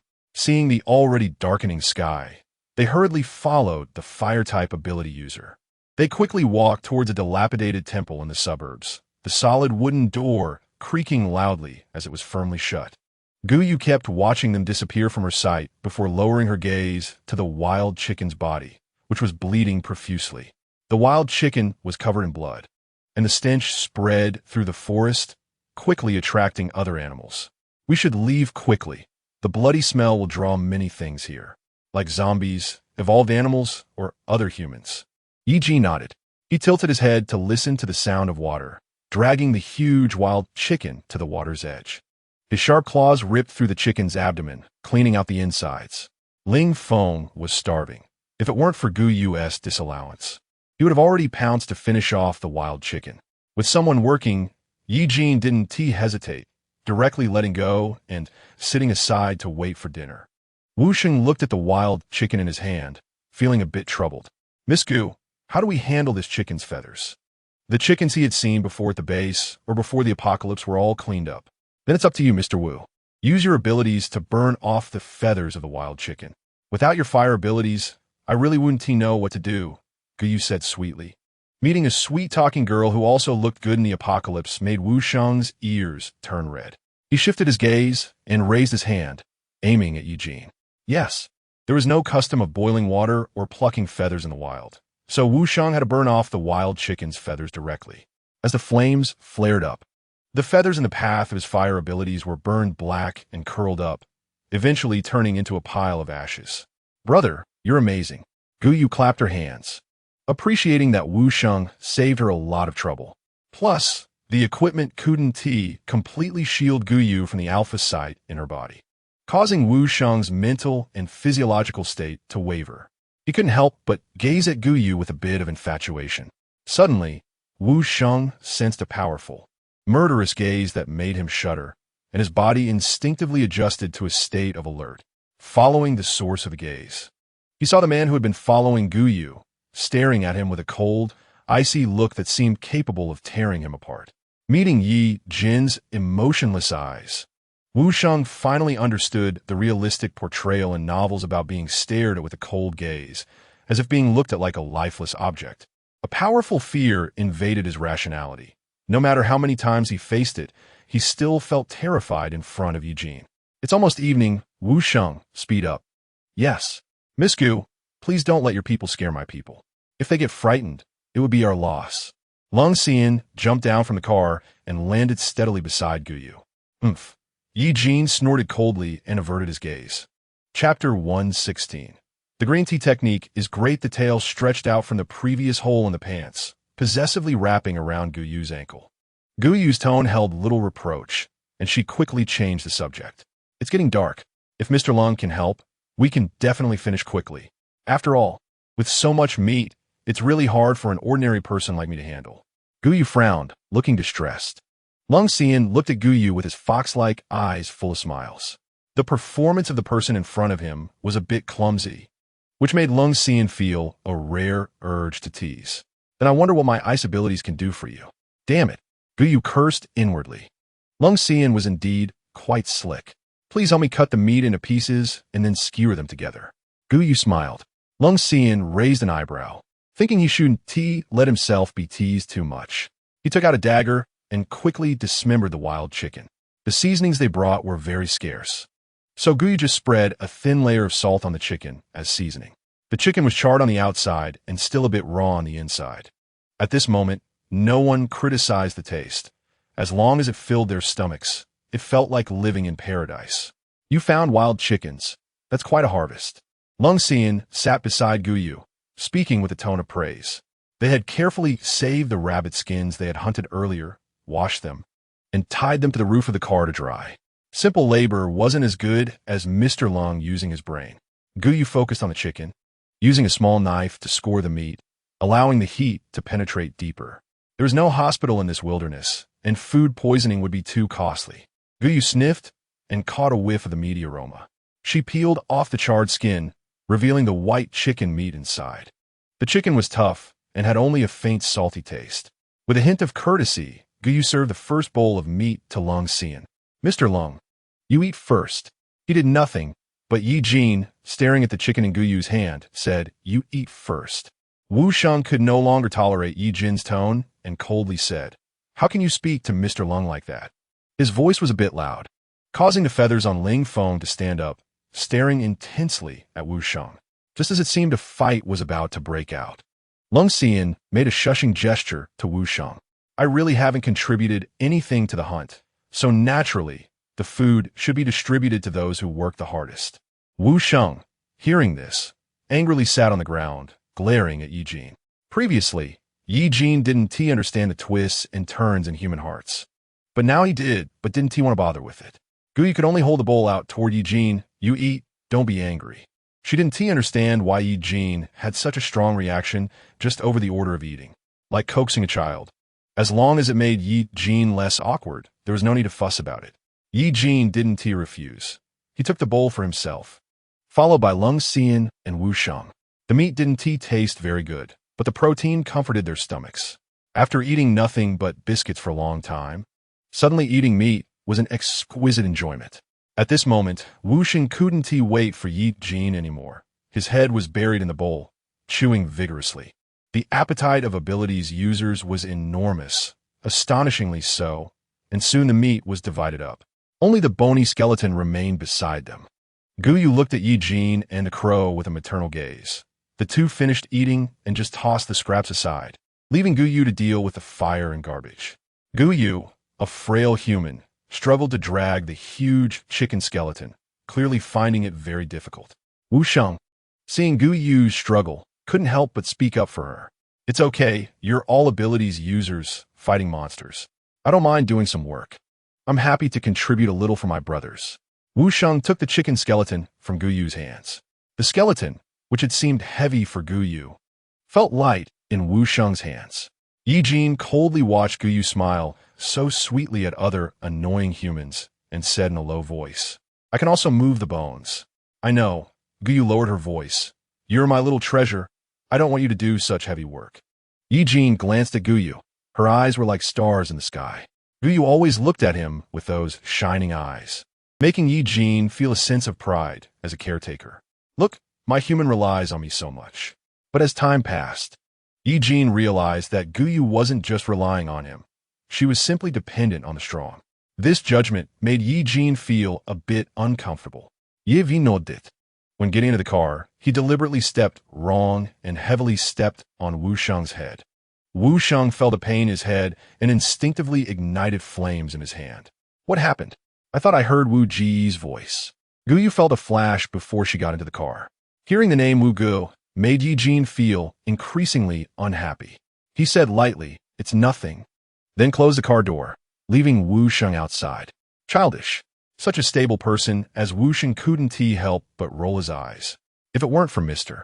Lung being here, he would definitely teach that man a lesson. Guyu counted the people. The crow was already comfortably curled up in a corner, ignoring the love and hate of others. With everyone accounted for, the last ray of light disappeared from the earth, and the entire world fell into boundless darkness. No matter how many nights Guyu had experienced, she always felt suffocated by this endless darkness. To avoid exposing their location, not a single dim light in the car was turned on. Lung Xian snapped his laptop shut. As usual tonight, everyone takes turns keeping watch for 2 hours, and the rest should take the opportunity to rest. Apart from Ye Jin, who was on watch, the rest of the car had already fallen into a rhythm of even breathing. Although Wu Sheng couldn't stand Ye Jin, he had to admit his strength. Ye Jin stared into the boundless darkness, suddenly frowning. In the dark air, a figure moved quickly, not lingering too long, as if just passing by.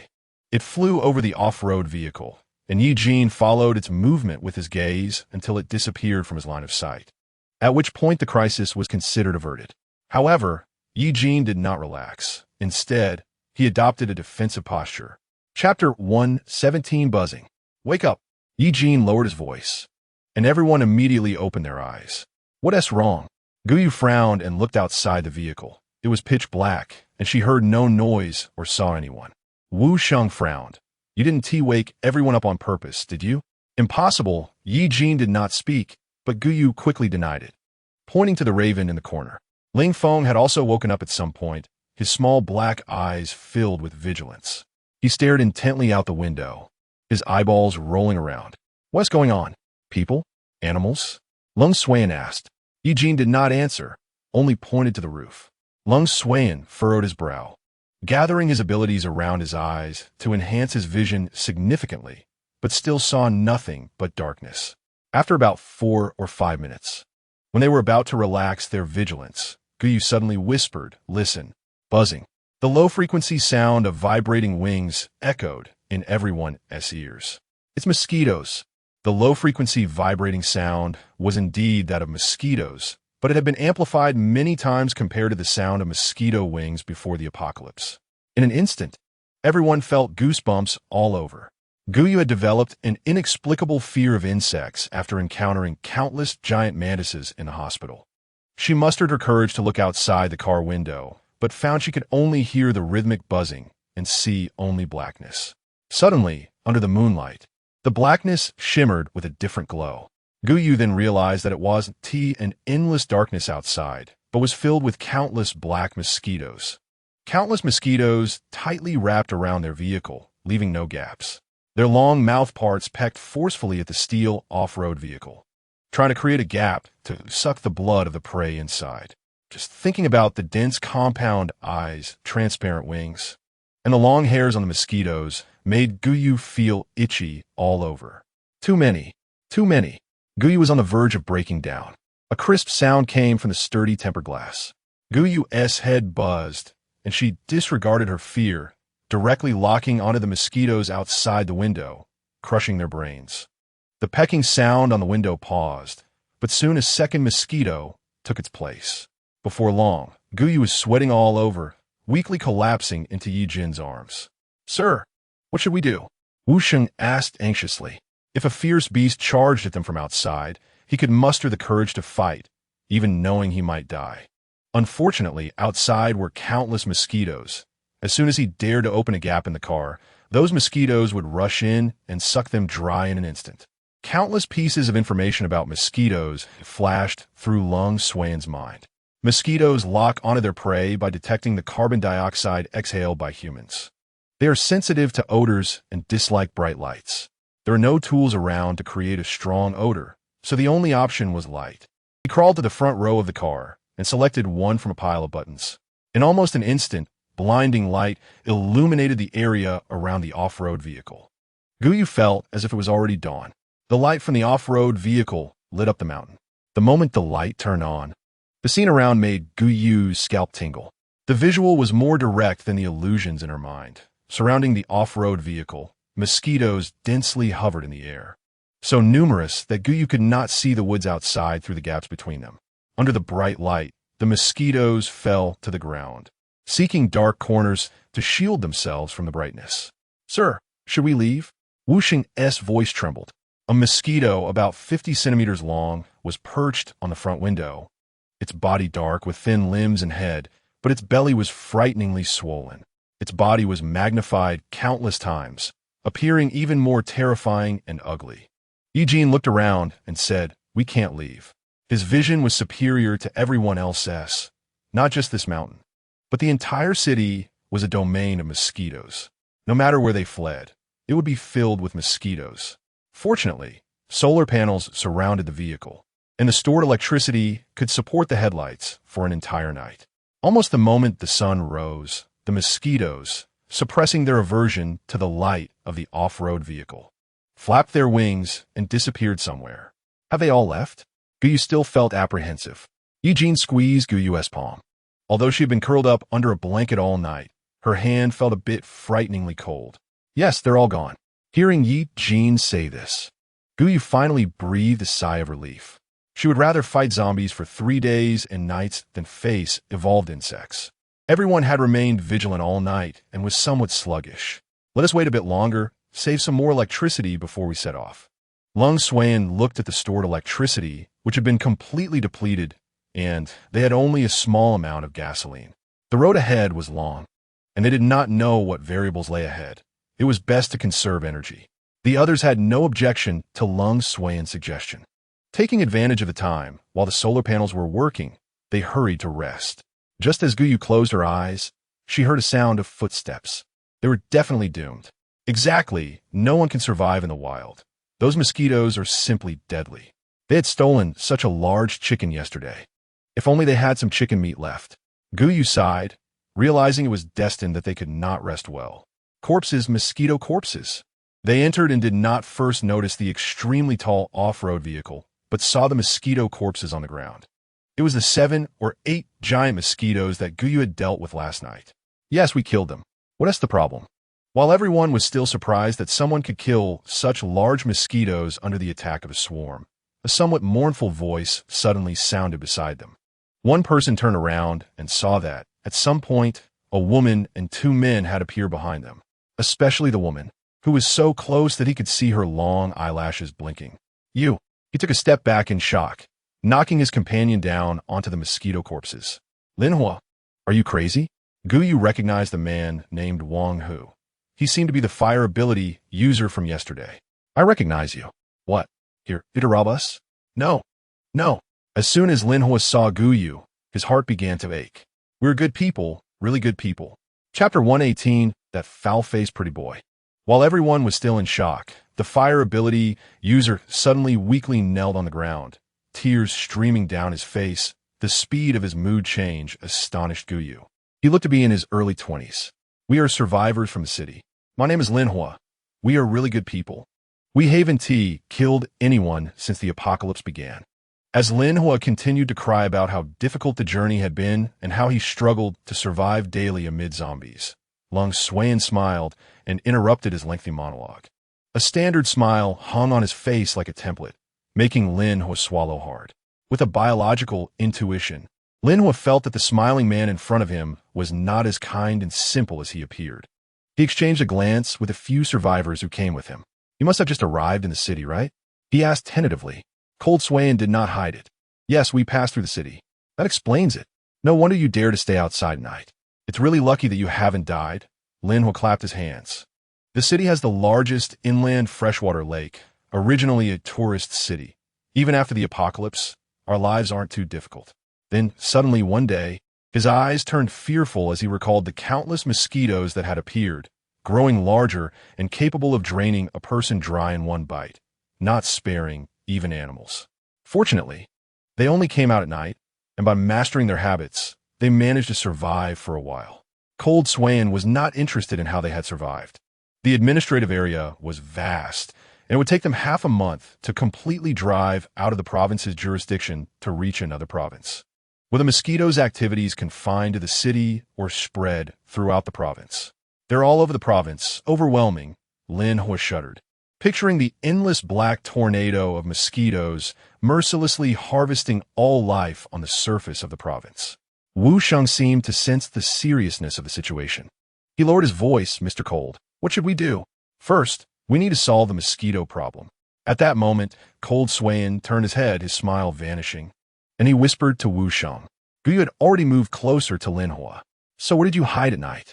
Linhua initially did not want to reveal their hiding spot to Guyu, but behind her stood a cold-faced man and a crow as tall as a person. In a temple in the suburbs. Take us there. All right, Linhua instinctively agreed, only later realizing what Cold Swain had said. He tentatively asked, did you just say? Mr. said he wants to go with you to the temple in the suburbs. Wu Sheng bluntly shattered Linhua's fantasy that something was wrong with his hearing. A huge off-road vehicle was hidden in the woods. Guyu quickly packed some supplies and walked with Linhua. Guyu held a shovel, but noticed that Linhua and his group were completely unguarded. She exchanged glances with Ye Jin and quietly asked, don't you think something's off? In the entire city, not only were there no sounds of zombies, but even the sounds of mutated animals were absent. Oh, Linhua's ears are very sharp, he said, striding boldly down the dilapidated city road. Those mosquitoes had gone mad, draining everything that breathed dry, even the brains of zombies. He looked up in fear at the circling Ling Feng and then spoke with a hint of complaint. That chicken was raised in a nearby mall to attract customers. We finally surrounded it, and you guys intercepted it. We killed it, Ye Jin rebutted with a frown. The atmosphere, which had just eased, grew tense again. Guyu smiled and tried to smooth things over.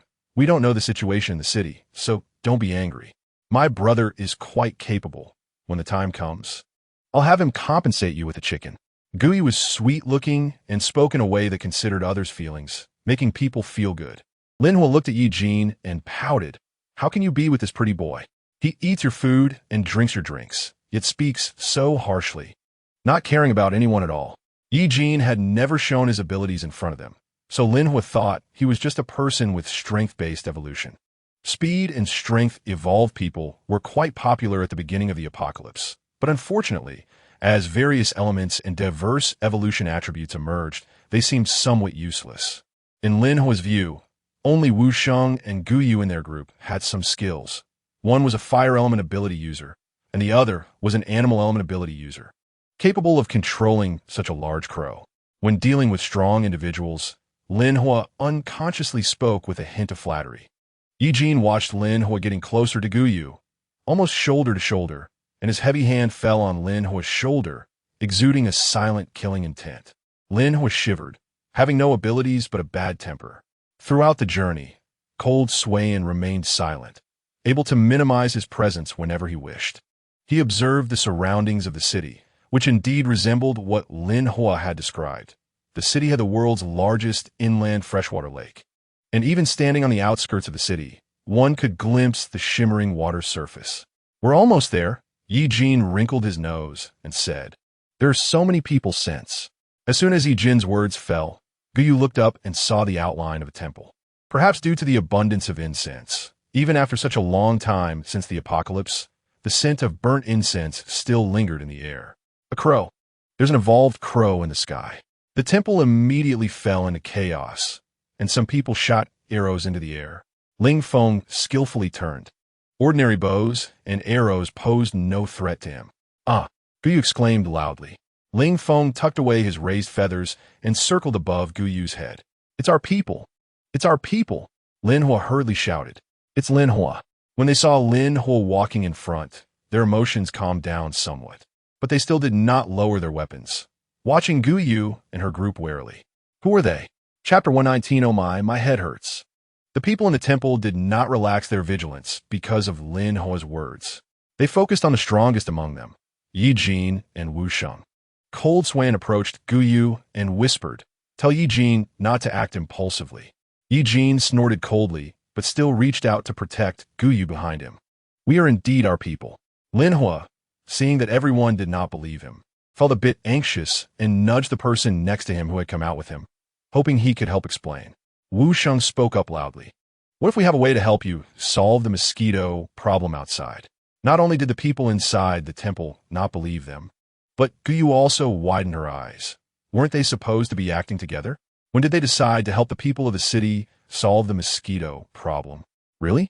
The people inside whispered and discussed for a while before finally opening the door to let the group in. Guyu curiously looked around. A crowd had gathered at the entrance, including men, women, and children, all appearing pale and emaciated. Ling Feng flapped his wings as he entered, causing quite a stir. Several men who still looked somewhat robust immediately pointed forks at Ling Feng. Ling Feng did not pay these people any mind, straining to move his 2 feet to keep pace with Guyu, occasionally nudging her palm with his head. Seeing that this massive evolved crow showed no signs of aggression, they finally lowered their weapons. "It stinks." Ye Jin held his breath as he moved closer to Guyu, trying to use her pleasant scent to counteract the odor in the temple. Standing nearly 9 meters tall, he awkwardly nestled into Guyu's neck, finding the position a bit strenuous. So he simply picked Guyu up, burying his face in her abdomen, which felt a bit more comfortable. "Stinky?" Guyu felt a bit embarrassed being lifted up by Ye Jin in front of so many people. Just as she was about to pat Ye Jin's hand to ask him to put her down, she heard his muffled voice. She sniffed the air. The temple had an enduring smell of incense, which was somewhat strong for normal people. However, Ye Jin's sense of smell was too keen. What was fragrant to others was overwhelmingly stinky to him. This scent made Ye Jin's head throb painfully. Guyu suddenly understood why the entire city had fallen. Yet Lin Hua and the others could still survive in this not-so-secure temple. Previously, Lung Xian had mentioned that mosquitoes are very sensitive to smell and light. It seemed that the scent of incense burning in the temple was too pungent for the mosquitoes, or that the smell of incense masked the carbon dioxide exhaled by humans, which is why the mosquitoes did not come this way. Lung Xian and Wu Sheng were also surveying the temple and the survivors within it. Most of the survivors had abilities, but their levels were not very high. The man leading them directly brought them to a side room, instructing them not to look around and to go inside. They were more cautious than Lin Hua and did not fully trust these outsiders, placing Guyu and the others in a small room with someone outside keeping watch. As if to give them a warning, the door closed, cutting off the light from outside, and for quite a while, no one came to question them. "Mr. Lung, when did we decide to help them solve the mosquito problem?" "You didn't notify me," Guyu said. "Just decided it now." Lung Xian replied with a smile. "The mosquitoes in the city are widespread, numerous, and aggressive. It would take at least 15 days to cross the province, and our vehicle won't last that long. Do you have a solution then?" Guyu asked while gently stroking Ye Jin's head. Since entering the temple, Ye Jin had not been in good condition. Otherwise, based on Ye Jin's temperament, he would have taught that man a lesson for speaking so weakly. "Not yet. We need to look into the mosquito's habits and genetics," Ye Jin said, slightly adjusting his position, leaning against the wall and encircling Gu Yu in his arms. In this unfamiliar environment, he only felt safe with his back against the wall. I hate it here. Gu Yu felt Ye Jin's somewhat rapid and hot breath, and she soothingly patted the back of his hand. This is still someone else's territory. Isn't it a bit unsafe? I wonder how long it will take Lung Xian to find a mosquito's weaknesses. All this talk of genetics and habits sounds troublesome. In just a short while, the previously lively Ye Jin seemed to wilt, lacking his usual vitality. If they stayed here long enough to be safe. Gu Yu should have realized by now that the reason these people could survive in the temple was largely due to the smell of burning incense in the air. Wu Sheng lowered his voice. Someone's eavesdropping. The two looked up and followed Wu Sheng's gaze to see a figure by the window. He seemed to be an ordinary person, which was why Gu Yu had not sensed his presence. Never mind, Lung Xian raised his voice. There's nothing to hide. If our friends outside are interested in our conversation, they can come in and discuss how to deal with the mosquitoes. Upon hearing that he was discovered, the figure immediately retreated, tripping over his own legs and scrambling away. Not long after he left, a hearty laugh rang out. I heard our base has capable people who can solve the mosquito problem. The door creaked open, and a man in his 30s with a full beard walked in. He was smiling and introduced himself. My name is Wang Hu, a police officer from the city. After the apocalypse, I've been hiding in this temple with the survivors. I heard you have a solution, and if you need my help, just let me know. He was very forthright, immediately introducing himself. Such a person is either extremely open-hearted or has a heavy heart and is good at disguising it. Wu Sheng looked at Lung Xian, who slightly moved his eyes, and immediately stepped forward to shake hands with Wang Hu. Mr. Wang, hello. I'm the team leader, passing through the city with a few survivors. Seeing that the city is in trouble, we naturally extend a helping hand. Great, great, great, Wang Hu said 3 times, giving Wu Sheng's arm a hearty pat. I'll say it again. If you need my help, just ask. As long as it helps more people survive, I'm willing to give my life. His hands were very strong, shaking Wu Sheng's body. His sharp eyes swept across the room, and he said, "These are my friends. You can treat this as your own home. I have something to attend to, so I won't disturb you further." Although he spoke politely, his eyes had already scanned everyone in the room. Chapter 120. Jiumin, stay away from me. Wang Hu's eyes were sharp, especially lingering on Lung Xian's face for a moment. Just locking eyes with Wang Hu for a second made Gu Yu feel like a prisoner, inexplicably feeling a bit guilty.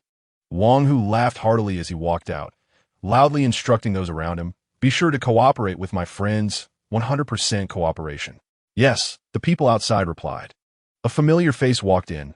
Lin Hua winked at a few people.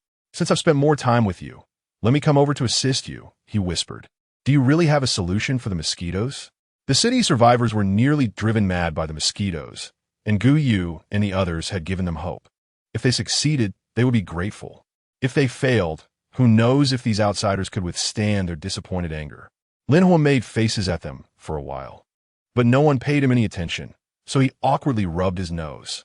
This group of people was really hard to get along with, except for Gu Yu. His mouth twitched, and in the end, he moved closer to Gu Yu. "Don't worry, as long as you have requests, I will definitely cooperate with you." "That's just right." Lung Xian didn't refuse. "I want to take a look around your city, preferably by the lake." "Is that okay?" "That sounds great. Let us head out now, brother Lin Hua." Gu Yu eagerly spoke up. Ye Jin was very sensitive to the smell in the temple. Even without speaking, Gu Yu could feel his breathing becoming heavier. Lin Hua's face turned slightly red, and he cleared his throat. "Okay, sister." Their group truly faced no obstacles as they left. Only 2 or 3 ability users followed them at a distance. The other survivors from the base stood in the shadows, their eyes fixed on Gu Yu and her group.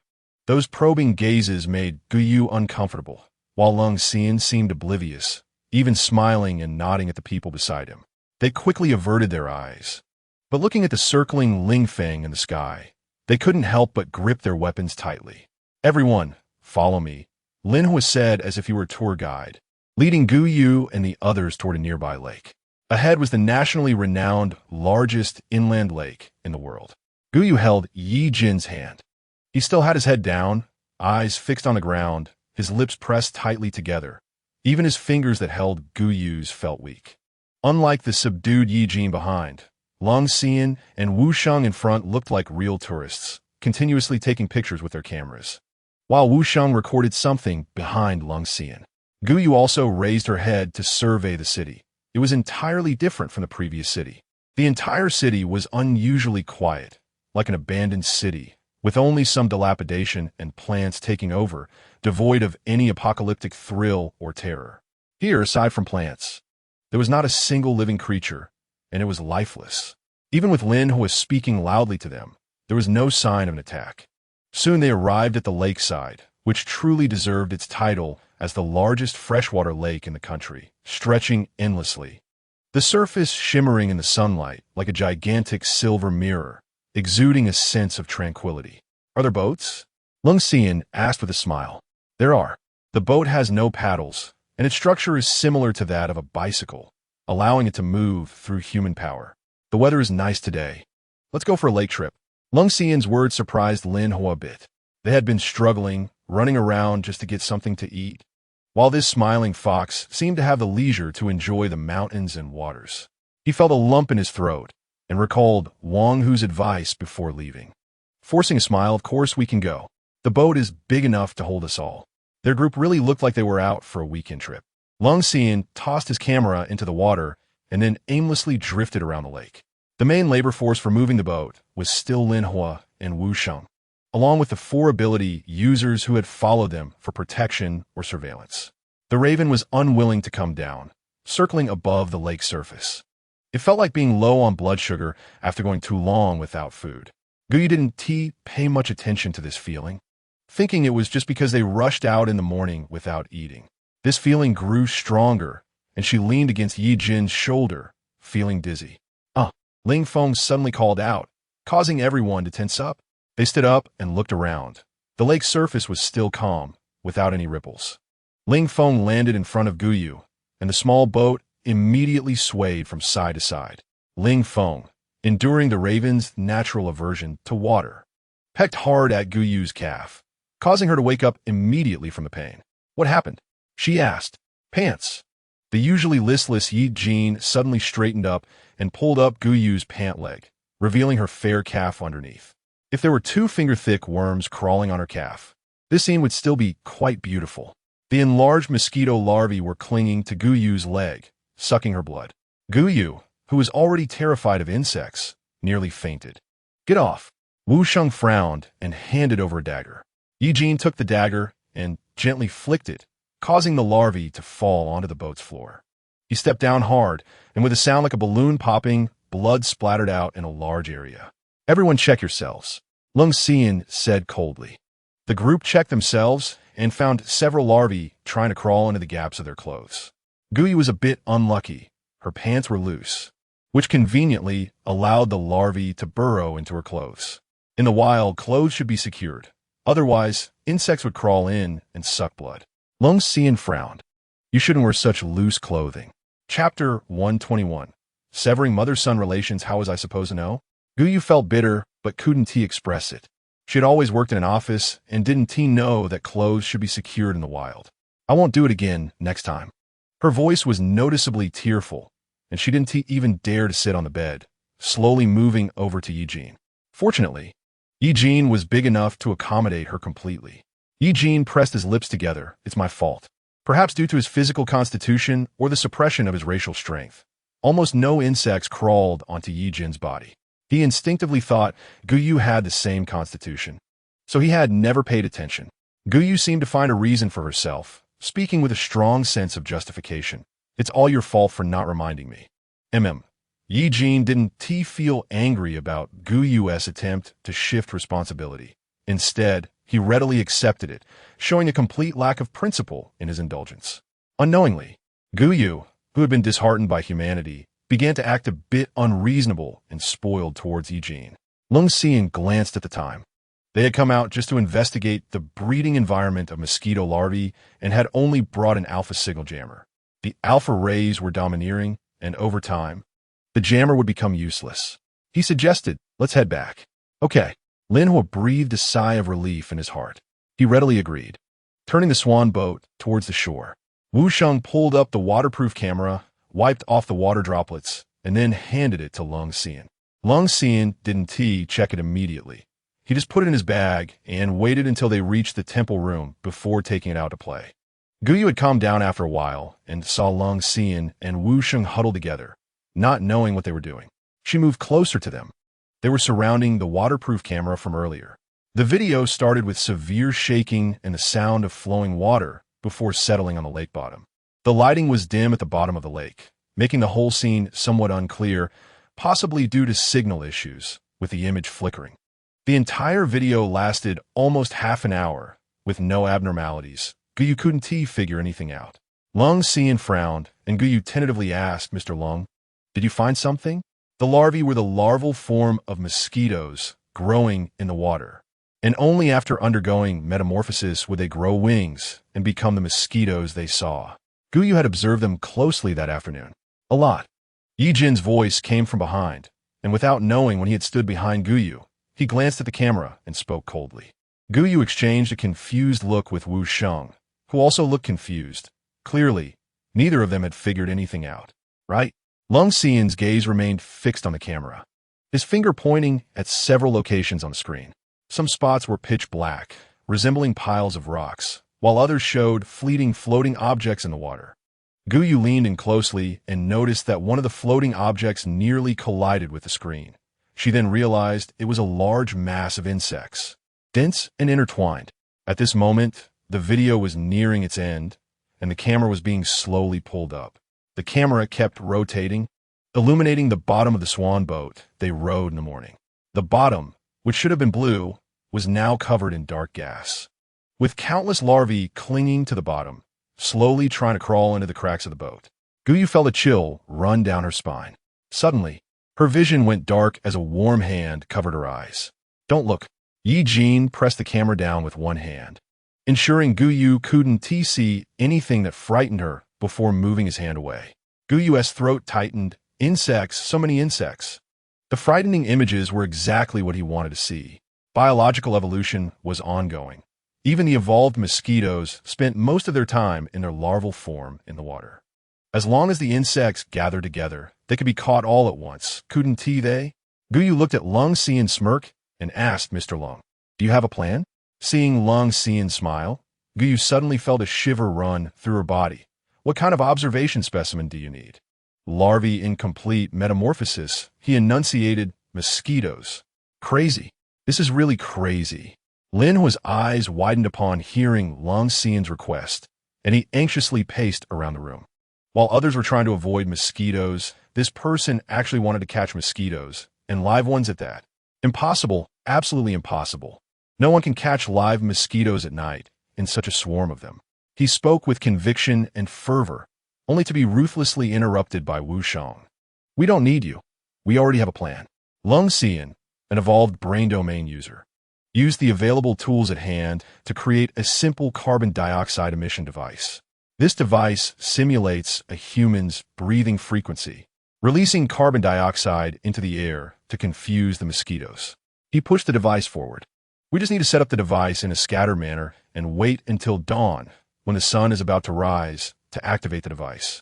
At that time, the number of mosquitoes will be less than at night, combined with the fact that mosquitoes are naturally averse to light. The steel cage should be able to withstand the attack of a mosquito." Linhua looked at Lung Xian in shock. "I don't have the materials for the cage, so I'll have to trouble you." Lung Xian asked. "That's fine." Linhua found his voice and nodded stiffly as he walked out of the house. The people outside watched him come out and immediately surrounded him, whispering, "What did the person inside say? Hurry up and tell us." Inside the room, Guyu was also eavesdropping like the previous people. She was tugging at Ling Feng's wings, and both of their heads were pressed tightly against the door panel. However, they were standing too far away, and Guyu couldn't hear clearly. She shook the raven's head and asked, "What did they say?" Ling Feng's hearing was much better than Guyu's, and he flapped his wings, caw, caw, caw, caw, caw, caw. "Guyu, I can't understand a word. What use are you? Let's sever our mother-son relationship." Chapter 122. His gaze towards you is strange. Guyu couldn't understand the raven's words, but Ling Feng could clearly understand Guyu's meaning. He flapped his wings and kept cawing. The raspy voice kept calling in Guyu's ear for 15 minutes. and she finally couldn't stand it anymore. She picked up a cloth strip and tied Ling Feng's beak shut, even tying a bow on it. Shoo! Mommy doesn't like noisy kids, got it? You wouldn't want Mommy to dislike you, right? Guyu applied her skills to the extreme. Even though she was facing a raven, she didn't let it go. Ling Feng tilted his head and looked at Guyu's worried eyes, nodding vigorously. Caw! No, good boy. Only then did Guyu feel satisfied and patted Ling Feng's little head. After humanity suffered heavy losses from the zombies, everything kept regressing. And even obtaining some steel bars to twist into a cage required considerable effort. However, this was not something Guyu's team had to worry about. They were leisurely lying in the side yard of the temple, and soon night fell. Almost as soon as the last ray of sunlight disappeared from the world, mosquitoes appeared like demons of the night, their buzzing sounds resonating throughout the city. The pungent smell, combined with the low-frequency vibrations of buzzing wings drilling into people's heads, made Ye Jin feel a bit irritated. He was nearly 9 meters tall and almost had to burrow into Guyu's body. This posture made Ye Jin uncomfortable, with his long limbs not knowing where to place themselves. And every position felt awkward. Even in this awkward position, Ye Jin pressed his entire face against Guyu's abdomen. Guyu felt like a large mask, filtering the pungent smell from the air for Ye Jin. In the darkness, the buzzing of mosquitoes grew louder, and Guyu looked nervously at the thin layer of the door and window. They knew that their steel-carved door and bulletproof glass windows had barely withstood the mosquitoes' attacks, so they were unsure if the thin doors and windows of the temple could hold up. Unlike the tense crowd, Lung Xian even had a hint of excitement on his face. The camera placed on the roof was diligently doing its job. Suddenly, Lung Xian stood up and walked straight to the door, pushing it open. Guyu's heart stopped at that moment. Lung Xian. The Ye Jin behind her seemed to understand Guyu's thoughts. As she stood up, a figure quickly flashed past her. Ye Jin was like a cheetah in the dark, instantly appearing behind Lung Xian. He pressed one hand on Lung Xian's neck while quickly shutting the door and window tightly with the other. Everything happened in an instant, and Wu Sheng swiftly pulled out a gun, aiming it at Ye Jin. Let go of Mr. Lung. Ye Jin didn't take Wu Sheng's threats seriously. He tilted his head and examined Wu Sheng, countless tentacles emerging from behind him and flailing in the narrow space. Wu Sheng felt a powerful intimidation. Stop, don't fight anymore. Guyu saw the atmosphere becoming tense and quickly spoke to intervene. Ye Jin has no malice. He is just worried that the mosquitoes will discover us. How about we all let go now? Ye Jin unconditionally followed Guyu's command, forcefully pushing Lung Xian forward, and Wu Sheng barely caught the stumbling Lung Xian. Mr. Lung, what's wrong? Are you feeling uneasy? Or have you encountered something unpleasant? I always thought you were a calm and wise ability user. Why did you suddenly open the window? Fortunately, the mosquitoes didn't find us. Otherwise, the consequences would be unimaginable. I'm fine, but if something happens to you, it would be a loss for all humanity. Guyu's concerned words sounded off, and she could inexplicably sense a strange tone. Yet she stared wide-eyed, looking at Lung Xian with concern. He noticed. Ye Jin's voice was cold. Just now, when he rushed over to close the door, he clearly noticed many mosquitoes hovering above the temple. Only a few chose to descend, trying to fly over here. However, after descending to a certain height, they suddenly shot back up, unwilling to approach the temple. Yes. Lung Xian adjusted his glasses that had been knocked askew by Ye Jin. The entire city has fallen, and only the survivors hiding in this not-so-secure temple can survive. This temple must have some special quality. The light from a moon reflected in his eyes as Lung Xian's lips moved. Perhaps it's the smell, or some other reason. After thousands of years of offerings and incense burning, that smell has even seeped into the beams and floor tiles, becoming inescapable, forming an invisible protective shield of scent. It's fascinating. The faith of people hundreds of years ago actually saved humanity hundreds of years later. So, Miss Gu, there's no need to be nervous. Yes, it's good to have you here, Mr. Lung. Otherwise, we wouldn't know what to do. Guyu praised skillfully. However, Lung Xian shook his head. His eyes fixed on Guyu. I actually find it more comfortable to be called by my name rather than Mr. Lung. Oh no. Guyu felt overwhelmed. It's not late. Everyone should rest early. It seemed that Lung Xian noticed Guyu's inner embarrassment and didn't dwell on the matter. His timely awareness relieved Guyu. We should have killed him. Guyu had just let out a breath when Ye Jin bent down and wrapped his arms around her waist, speaking in a low voice in her ear. It's not the right time yet. Guyu pinched Ye Jin's fingers, a silent comfort. I know. Ye Jin allowed Guyu's actions, even turning his palm upward to make it easier for her to pinch. He could take her to the city. He understood the reasoning. On human territory, Ye Jin had to abide by their rules. His gaze towards you is strange. Ye Jin spoke directly, startling Guyu to the point where she almost choked on her own saliva. How is that possible? If Long Xian looks at her strangely, it should be the gaze of an experiment subject, right? If Long Xian has any interest in her, Guyu would never believe it, even if she died. Long Xian is a brain-type ability user. He is terrifyingly rational, and he only loves himself in this world. Guyu squeezed Ye Jin's hand slightly tighter. What nonsense are you thinking about all day? Go to sleep. Chapter 123. No looking, he's mine. Ye Jin pressed his lips together, not speaking, just glaring in the dark with a pair of eyes fixed intensely on the back of Long Xian's head. The tentacles in his body were restless, and Ye Jin suppressed the killing intent within him, extending his arm to envelop Guyu entirely in his embrace. Only Ye Jin did not notice that when he just closed his eyes, Lung swayed and was also looking at him with an emotionless gaze. The night seemed to pass quietly. Lung swayed and seemed to be comparing the number of mosquitoes in the video with the number of mosquitoes they encountered in the wild that day, with piles of densely packed data that made Guyu's head ache. She simply led Ye Jin outside for a walk. As soon as the door opened, Ling Feng flapped his wings and flew outside, circling in the city, trying to find some prey. They had woken up early, just in time for breakfast at the base, with pots set up in an open area, emitting wisps of blue smoke. The rare atmosphere of life made Guyu feel a bit nostalgic. She traded a piece of chocolate with a survivor for a pot and some firewood. Long swayed and predicted they would stay at the base for a while, so he brought some food, all packed in a huge backpack. After the apocalypse, people were unsure if water resources had been contaminated by zombies, and no one dared to be the first to try it. Basically, everyone used bottled water. It was just unknown how long the limited water resources could sustain humanity worldwide. Guyu felt that was not what she wanted. In such a dangerous environment, living one more day was already a blessing. She could still make rice porridge, mixing rice with mineral water, and she even added 2 sausages as extra food. It had been a long time since she had eaten carbohydrates, and just smelling the aroma of the rice made her salivate. Ye Jin squatted next to the fire. Guyu watched the pot, and Ye Jin watched Guyu. This quiet moment did not last long before Lin Hua approached them enthusiastically to say hello. Hello, brother. Ye Jin, like a noble beast, did not even glance at Lin Hua. Lin Hua was not angry. He moved a little closer, asking, "What are you looking at?" Following Ye Jin's gaze, Lin Hua saw Guyu's profile. The light was just right, and Guyu looked as if she was an angel fallen to earth. Lin Hua couldn't help but nod. She's beautiful. The ownership of fragrant humans belonged only to him, Ye Jin.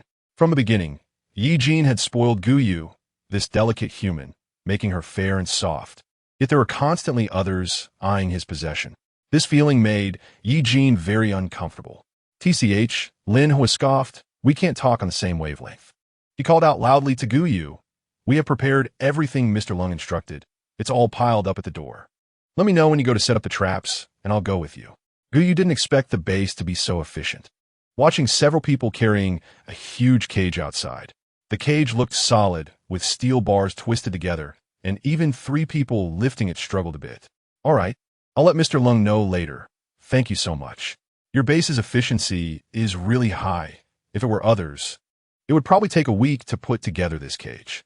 Guyu's way of speaking made people feel comfortable. Lin Hua scratched his head shyly. "What's this? We have a metal ability user. As long as there's enough steel, he can whip out several cages in no time. It's nothing. If you need anything, just let me know." He patted his chest, making a sound as if he had made the cage himself.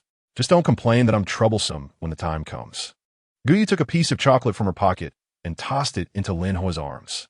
Lin Hua caught the chocolate with a shy expression, his eyes sparkling as he looked at Guyu, just about to speak when suddenly his leg hurt and he almost knelt on the ground.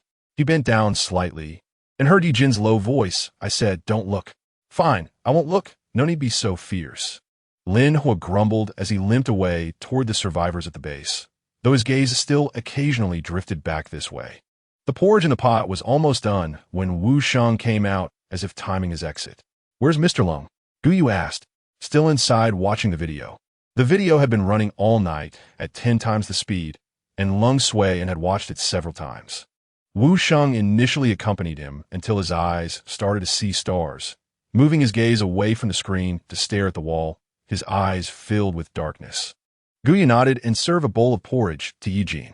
She still remembered how Ye Jin had sulked before when he didn't get food first. Gu Yu didn't know that was the rule of the beast. She just thought Ye Jin was throwing a little tantrum. "You eat first. I'll go call Mr. Lung." She lowered her voice, looking at the food. "Don't let anyone come near." Although they had temporarily reached an agreement with the base, those people were not all good. Watching them take out food, their eyes greedily fixed on the black backpack. Ye Jin could only guard the backpack, watching Gu Yu's back as she walked toward the side courtyard. "Mr. Lung, it's time to eat," Gu Yu said with a smile. I'll eat in a bit. I need to finish this data." Lung Sui's eyes were glued to the screen, unwilling to look away for a moment. Gu Yu almost pulled him out of the room with a half-forced insistence. Lung Sui sat with the team, his fingers still tapping away on the keyboard, while Wu Sheng fed him the porridge one spoonful at a time. Everyone waited for Lung Sui and to finish the data before they could carry the cage and start setting up the traps. Gu Yu looked at the trap layout. It appeared chaotic to the naked eye, but there was actually a purpose behind it. 3 traps were set 20 meters from the temple, 3 more at 50 meters, and 3 at 100 meters. Then, by the lakeside in the suburbs, 1 was set every 500 meters. These cages were not light. They first set up those by the water, followed by those near the temple. By the time the last cage was set up, they could already hear the buzzing sound of mosquito wings. Hurry, the mosquitoes are out." A group of people quickly ran toward the temple, slamming the heavy door shut, and everyone finally breathed a sigh of relief. Chapter 124, Catching Mosquitoes. Isolating danger outside. Life and death truly hung by a thread. Gu Yu looked up and could see huge mosquitoes swirling in the air. No matter how many times they had seen them, humans instinctively felt fear in comparison to such a powerful creature. The mosquitoes flapped their wings, filling the sky, covering it completely. Although they knew mosquitoes hated the smell of the temple, Gu Yu still couldn't help but tense up. Lung Sui coldly raised his head, looking at the swarm of insects, his eyes showing no signs of fear. Instead, he spoke gently. "Thank you all for your hard work. Everyone go rest." His voice seemed to carry a kind of magic. After hearing it, the tension seemed to ease. "Tomorrow's matters will be discussed tomorrow." Lin Hua even yawned, waved at Gu Yu. "See you tomorrow. If you need anything, let me know." After saying that, he turned and disappeared into the darkness with the others from the base. "Let's go rest too." Gu Yu took Ye Jin's hand, which was tense due to the smell, and walked into the darkness. As soon as they entered the temple grounds, Ye Jin almost clung to Gu Yu. Even when they slept, their bodies were tightly pressed together. Their bodies fit together closely, as if they were meant to be one. Gu Yu stroked Ye Jin's hair, unconsciously recalling the first time they met. Back then, Ye Jin was still the cool and arrogant antagonist, and his gaze toward her was filled with coldness and control. The moment she locked eyes with those emotionless white pupils, she trembled all over. Gu Yu found it somewhat amusing, looking down at Ye Jin's sharp eyebrows and eyes. Seemingly sensing something, Ye Jin suddenly opened his eyes. His pupils were still the same misty white, like a wisp of fog in the woods, making it hard to discern his intentions. But his expression was no longer so cold. Meeting Gu Yu's gaze, Ye Jin blinked, and a large hand covered her back. The human body is indeed delicate. Ye Jin thought to himself. His hand could almost cover Gu Yu's entire back. "What's wrong?" Ye Jin suddenly asked. The darkness amplified all the sound around them. Even Ling Feng straightened his neck to look over. "It's nothing, just thinking that there are important matters to attend to tomorrow, so we need to rest well today." Gu Yu covered Ye Jin's eyes with her hands, and her long eyelashes brushed against his palms, bringing a ticklish sensation. Ye Jin replied coldly, closing his eyes. His voice was somewhat indifferent, but the long tail that peeked out revealed his thoughts. The long tail draped around Gu Yu's waist, skillfully wrapping around her. as if it had done so 1,000 times before. Ye Jin's tail was thick and long, resting on her body with a significant weight, making Guyu feel as if a 10-pound orange cat was lying on her, breathing heavily. Yet, there was an inexplicable sense of security. Guyu dozed off, only waking up the next morning when Lin Hua knocked on the door to call them to check the traps. The tail was really nice to touch.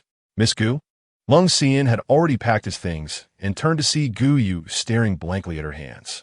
Are you uncomfortable? Wu Sheng and Ye Jin also looked over, and Ling Feng approached in a comical manner, his two dark eyes fixed on Guyu. We're packing up, getting ready to check the traps. In the eyes of the highly intelligent Lung Xian, did you eat? What did you eat? Did you sleep? What were you doing? These were meaningless small talk, merely a waste of life. Guyu suddenly realized what a foolish question she had asked. She quickly jumped down from the Kong, intending to gather her things quickly, only to find that her belongings were already neatly packed in her backpack. Ye Jin held the bag with one hand, looking indifferently at Guyu.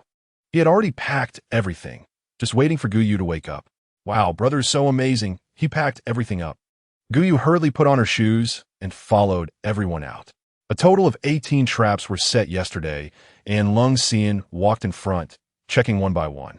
The trap closest to the temple was empty, and the farther away from the temple, the higher the chance of catching mosquitoes. The commotion in the safe zone had people curious about Guyu's group, who were crazy enough to catch mosquitoes. However, it was the first time everyone saw mosquitoes up close. It was as if the ordinary mosquitoes before the apocalypse had been magnified 1,000,000 times, with every leg and wing pattern clearly visible. So disgusting. Someone behind even vomited. Guyu also felt nauseous. Ye Jin had no unusual expression. He followed Wu Sheng to cover the traps with a large piece of black cloth, blocking the light. As the surrounding light dimmed, the mosquitoes' reactions were not so intense. Mr. Lung, Lin Hua asked tentatively, these creatures won't be transported into the temple, right? No need, just keep them around the temple. Lung Xian's words relieved Lin Hua. He really didn't want to be in the same space as these murderous creatures, especially inside the base. Seeing the subjects of observation, Lung Xian was in high spirits, circling the cage and seemingly doing something. Ye Jin tilted his head, not understanding Lung Xian's behavior. What are you doing? Researching the weaknesses of mosquitoes. Why research weaknesses? Just kill them, right? Lung Xian scoffed. Mosquitoes mostly act in swarms, even if Ye Jin's abilities far exceed those of other ability users. He couldn't kill a swarm of mosquitoes alone. With your IQ, it's hard for me to explain. As his favorability rose to 80, Ye Jin's behavior began to align more with humans, even developing curiosity and a desire to explore the world. His thought process was gradually shedding the instinct of a beast that only knew how to kill. You're mocking me. Ye Jin grabbed Lung Xian's collar with one hand and roughly shoved him against the cage. Suddenly, Lung Xian knocked over a container, and a lot of gray powder flew out of it. Wu Sheng shouted, "What are you doing? Let go of Mr. Lung." Guyu had a dark expression. One moment of inattention, and the two were fighting again. Before she and Wu Sheng could get close, Ye Jin covered his mouth and nose and kept retreating. Bang! Chapter 125, Foolish Questions, a Loud Noise. The mosquitoes that had just settled down suddenly seemed to be stimulated, continuously crashing against the steel cage. Several sections of the cage, made of twisted steel, were deformed from the impact. The commotion attracted the attention of people nearby. They stood at a distance, not daring to come closer. Lung Xian, however, was exceptionally excited. He quickly moved closer, recording the mosquito's movements with a camera. Guyu focused her gaze and realized the gray powder scattered around the cage seemed to be incense ash. She wanted to move closer to take a look, but Ye Jin suddenly grabbed her hand. Crazy, don't get close. It was rare. It had always been others calling Ye Jin crazy, but today someone made Ye Jin unable to accept it. Lin Hua crept over and quietly asked, Sister Guyu, what is your companion doing? Can he really do something? Should be, Guyu shrugged. After all, the world of geniuses is beyond our understanding, but one thing is certain. As long as Lung Xian agrees, he will definitely do it. Oh, Lin Hua replied, his expression indicating disbelief.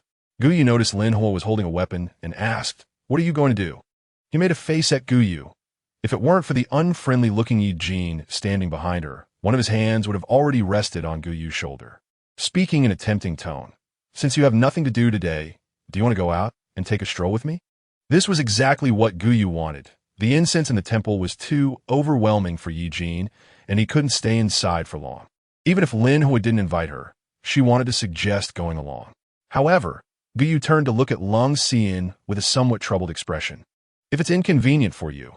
Lin Hua's words were not finished when Guyu looked at him with concern. "It's fine. We can't let you go alone to such a dangerous city. I'll explain to Mr. Lung in a bit. Your safety is the most important thing. Besides, I've troubled you for so long. I also want to contribute something to the base." After Guyu said all the good things, she gave Lin Hua a sweet smile that almost melted his heart. How could there be such a kind and lovely girl in the world? Lin Hua gazed at Guyu with starry eyes, but his expression suddenly cooled when he glanced at Ye Jin. Meeting that pretty boy really made him feel sorry for Sister Guyu. Guyu sensed that Lin Hua's gaze towards her was filled with pity. She was confused, and before she could ask why, Lin Hua cleared his throat and said, "Let's go." Although Ye Jin was unhappy that Lin Hua intruded between him and Guyu, he pressed his lips together and followed them towards the city center. When the raven saw Guyu move, it flapped its wings and cawed as it followed. "Are you going to the city alone?" Guyu looked around. Surprisingly, Lin Hua was going to the city center all by himself, without any companions. Lin Hua waved his hand dismissively. "Everything that can move in the city has been cleaned out by mosquitoes, as long as we are careful of some aggressive plants. There is not much danger." Guyu nodded. "Are there any plants with particularly strong attack power?" "The permanent population isn't large.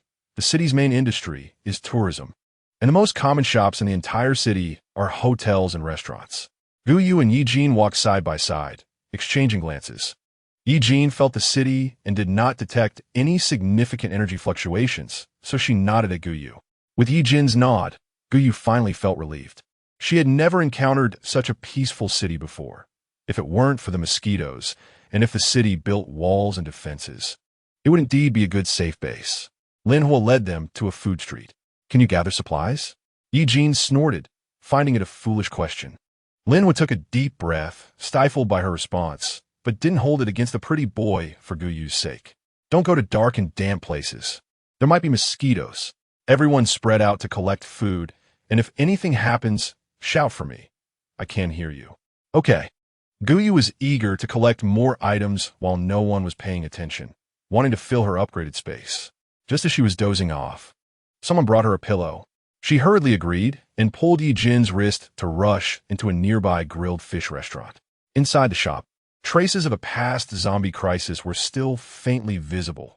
Tables were knocked over, and the blood on the floor had thickened into black, staining the light-colored floor and emitting a foul smell. Guyu excitedly rushed to the kitchen. The world had experienced extreme cold, freezing the ingredients, which then thawed, covered in a layer of water droplets, accelerating the rotting process. Ye Jin frowned. "There's nothing edible here." "I know," Guyu sighed, tossing a bag of moldy rice into the cupboard. Unwilling to return empty-handed, Guyu stuffed a kitchen knife and a bag of unopened salt into her space. The situation in every shop was the same as the previous one. Food was rotting and emitting a foul smell. Finally, Guyu leaned wearily against Ye Jin, waiting for Lin Hua at the exit of the food street. "I'm so tired both physically and mentally." After a busy morning, she couldn't find anything to eat, making her worry about humanity's future. She did have a space and had saved quite a bit of food when the apocalypse began. But now with this situation, caw. Ling Feng, hearing Guyu's cawing sounds, thought she was calling him and immediately flew overexcitedly, only to be grabbed by Ye Jin and thrown into the air. "It's okay, we'll find food." Ye Jin wouldn't let the humans he raised go hungry. There were plenty of edible things in the vast world. If Guyu was really hungry, Ye Jin's gaze fell on Ling Feng, who was cursing under his breath. That crow was big enough to feed Guyu for a long time. Ling Feng suddenly felt a wave of danger and flapped his wings to fly higher. Caw. Which bastard is plotting against me?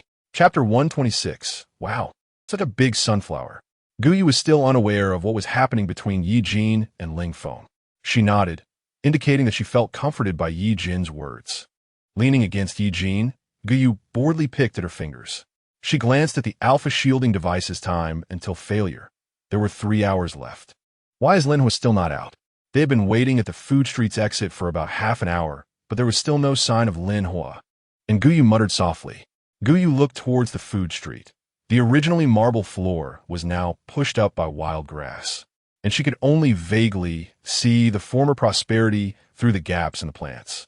Among the branches and leaves, Guyu did not see Lin Hua's figure. She couldn't help but frown and wonder if something had happened. For example, Lin Hua might have encountered mosquitoes. Guyu felt a sudden sense of urgency, shaking off her previous laziness. Lin Hua, I'm here. Lin Hua's clear, youthful voice echoed from deep within the food street. The grass rustled slightly, and Lin Hua ran over, waving a bag of sealed beef jerky in his hand. Look, I found food. What did you find? Seeing that Lin Hua was unharmed, Guyu finally relaxed. A bag of salt. She raised the salt in her hand. Where have you been? Why are you so slow? I thought you got eaten by mosquitoes.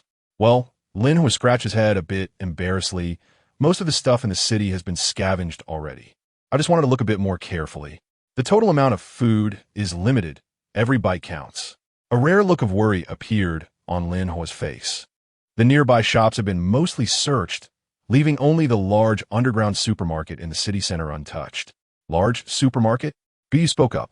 Yes. Lin Hua's expression brightened at the mention of the supermarket. No one has ever gone in there. They say the underground space is damp, and the mosquitoes might be hiding there, but who knows? No one has seen it with their own eyes. Guyu was extremely tempted by what Lin Hua said as she stepped on a broken tile. The city's current situation was hard to come by again. It was practically a chance given to her by heaven. After leaving the city, it would be difficult to find a city without zombies again. Seemingly sensing Guyu's eagerness, Lin Hua, under the pressure of Ye Jin's gaze, leaned closer to Guyu. At that moment, Lin Hua looked like someone secretly lifting their coat at a train station, revealing a bag of gray powder inside. Look what I brought. Guyu looked down. Incense ash? Yes, I saw your coal mister doing experiments before, and it seemed those mosquitoes hate incense ash. He smiled slyly. Guyu narrowed her eyes and lowered her voice. Good job, Lin Hua. You planned this all along. What can I do? Lin Hua raised his hand, pointing at the crows circling in the sky. Who told my sister to be so powerful? He squinted his eyes and laughed with Guyu, revealing a rare clever side. Ye Jin frowned, feeling that Lin Hua might not be as innocent as he appeared. However, without any concrete evidence, it was ultimately just an instinct of a beast. The uncomfortable feeling Lin Hua gave Ye Jin quickly dissipated, reverting to the ordinary ability user with low ability level he appeared to be before.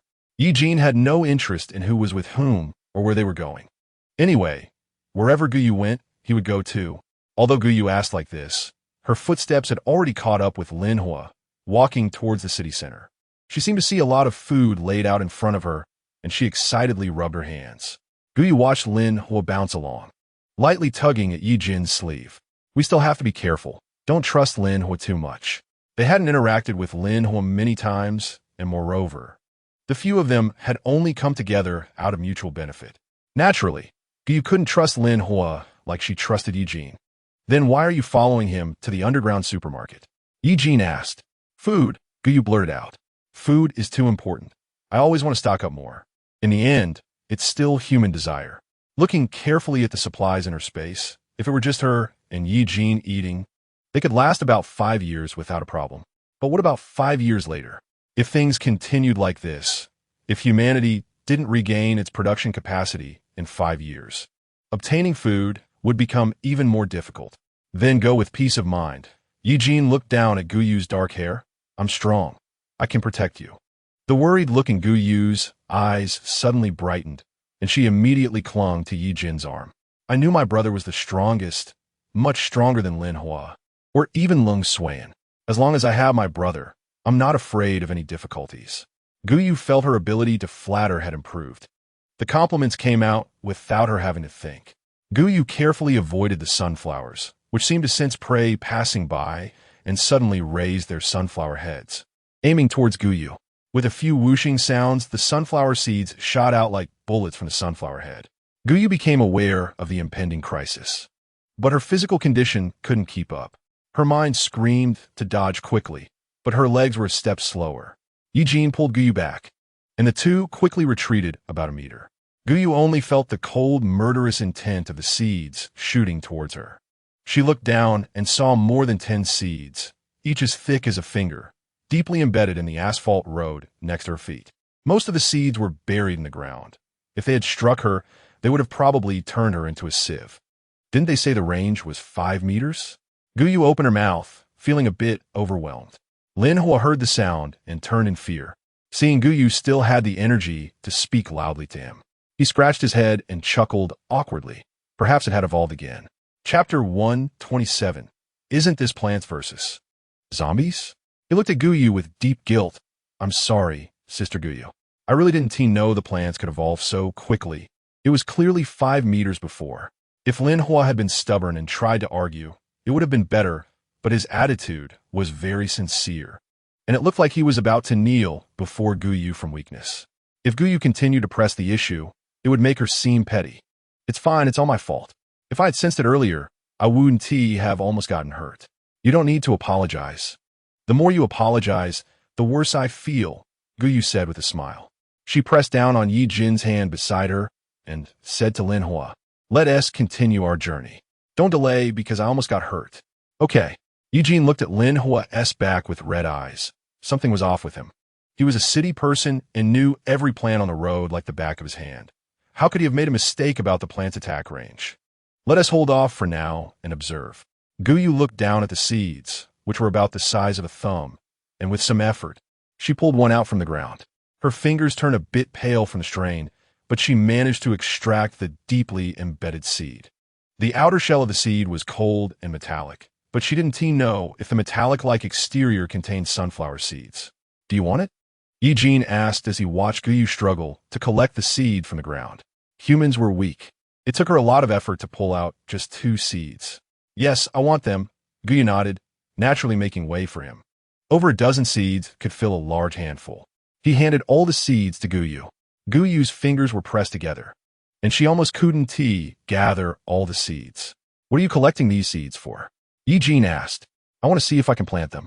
Theoretically speaking, mutated plants should also have seeds. If I collect the seeds, maybe I can grow a sunflower as big as the one at the street corner.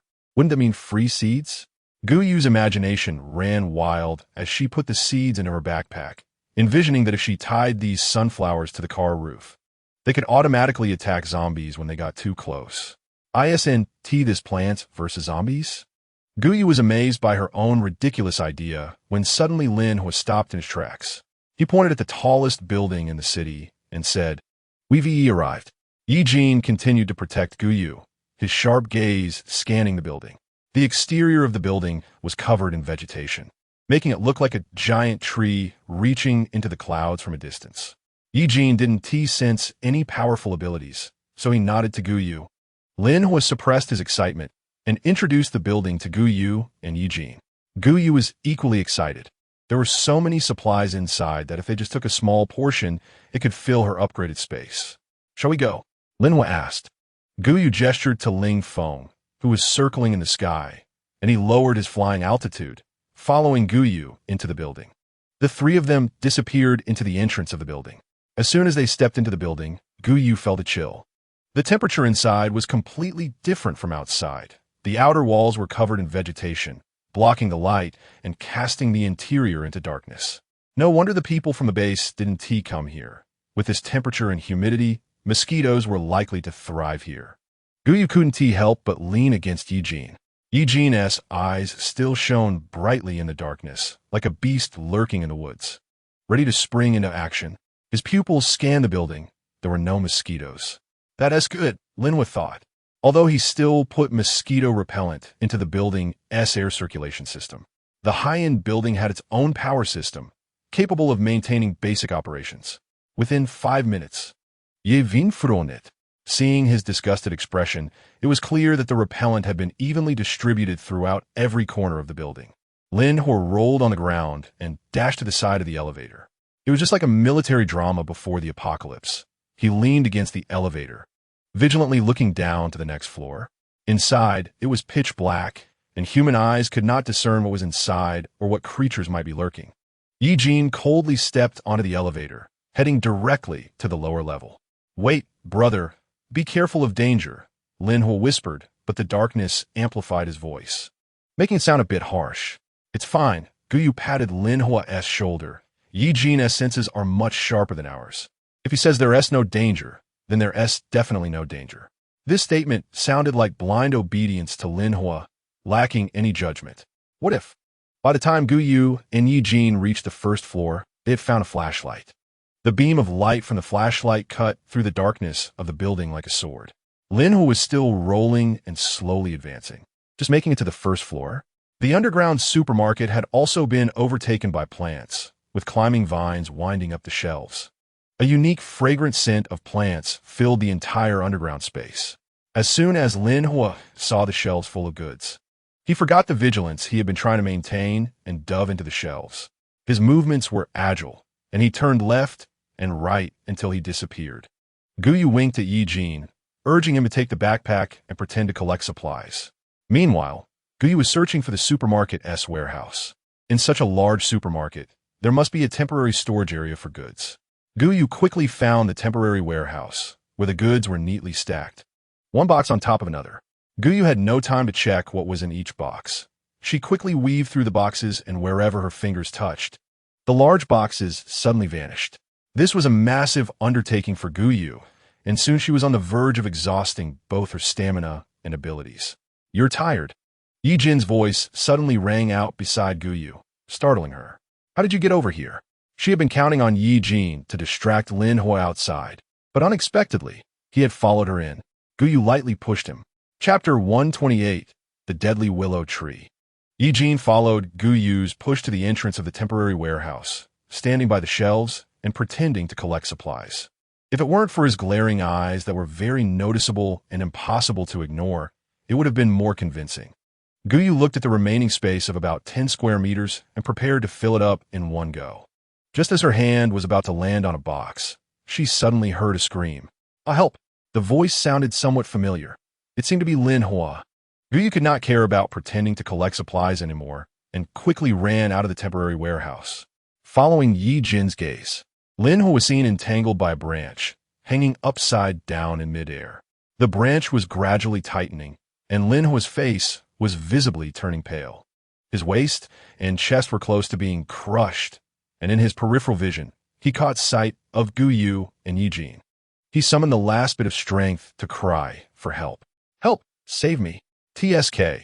Didn't they say the city was very safe? Didn't they say Lin Hua knew every corner of the city? What was that thing?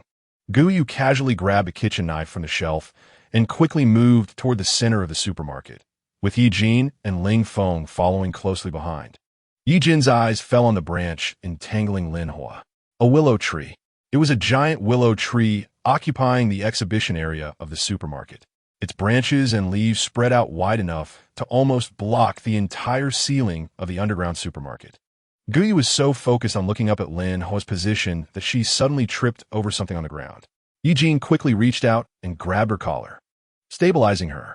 Be careful, he whispered. I know, Guyu replied, looking down with lingering fear, only to find that the spot she tripped over was empty. Not even a single plant growing against the tiles. What's going on? Ye Jin noticed Guyu staring blankly at her feet and thought she was exhausted from using her abilities.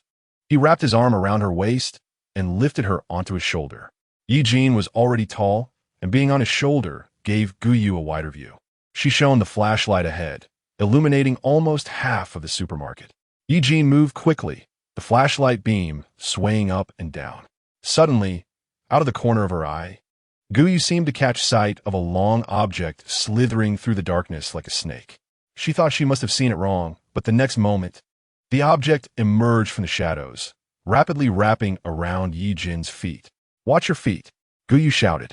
Ye Jin had almost unconditional trust in Guyu's words. He didn't even look down to see what was at his feet. He pushed off the ground with both feet, jumping onto a shelf with Guyu.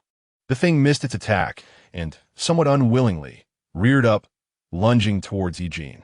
Guyu focused intently and finally saw the true form of the object. It was a flexible willow branch. She raised the kitchen knife in her hand and struck down hard. This was the moment to repair the severed limbs. Ye Jin had already moved quickly to the vicinity of the exhibition area. The closer they got to Lin Hua, the clearer Gu Yu could see the willow tree.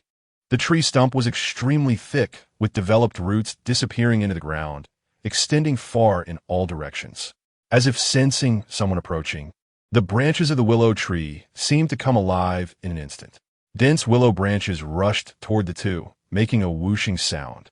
Ye Jin stood on the tree trunk, moving like the most agile leopard in the forest, dodging left and right, slipping through the gaps between the willow branches.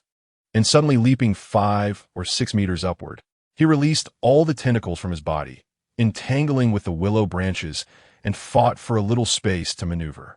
When Ye Jin and Gu Yu reached the height where Lin Hua was suspended, Lin Hua was already unconscious, his face as pale as paper, devoid of life.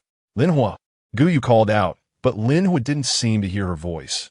If it weren't for the slight rise and fall of his chest, she would have thought he was dead. Ye Jin, horde. Ye Jin glanced impatiently at Lin Hua, thinking he was useless. He stepped onto the willow branches and moved toward Lin Hua. The further they went out, the thinner the willow branches became, unable to bear the weight of an adult man and woman. Bang, bang, bang. A sound of something breaking came from behind, like cloth being torn apart. The tentacles snapped. As soon as Ye Jin's words fell, countless willow branches intertwined, twisting into a grotesque face, roaring at the two before quickly charging toward them. You go. I'll hold it off. Ye Jin set Gu Yu down, his form rapidly expanding to nearly 2 meters tall, with countless scales emerging from his skin, forming a hard armor covering his body. He let out a beast-like, threatening growl and charged toward the face. Gu Yu didn't dare waste time.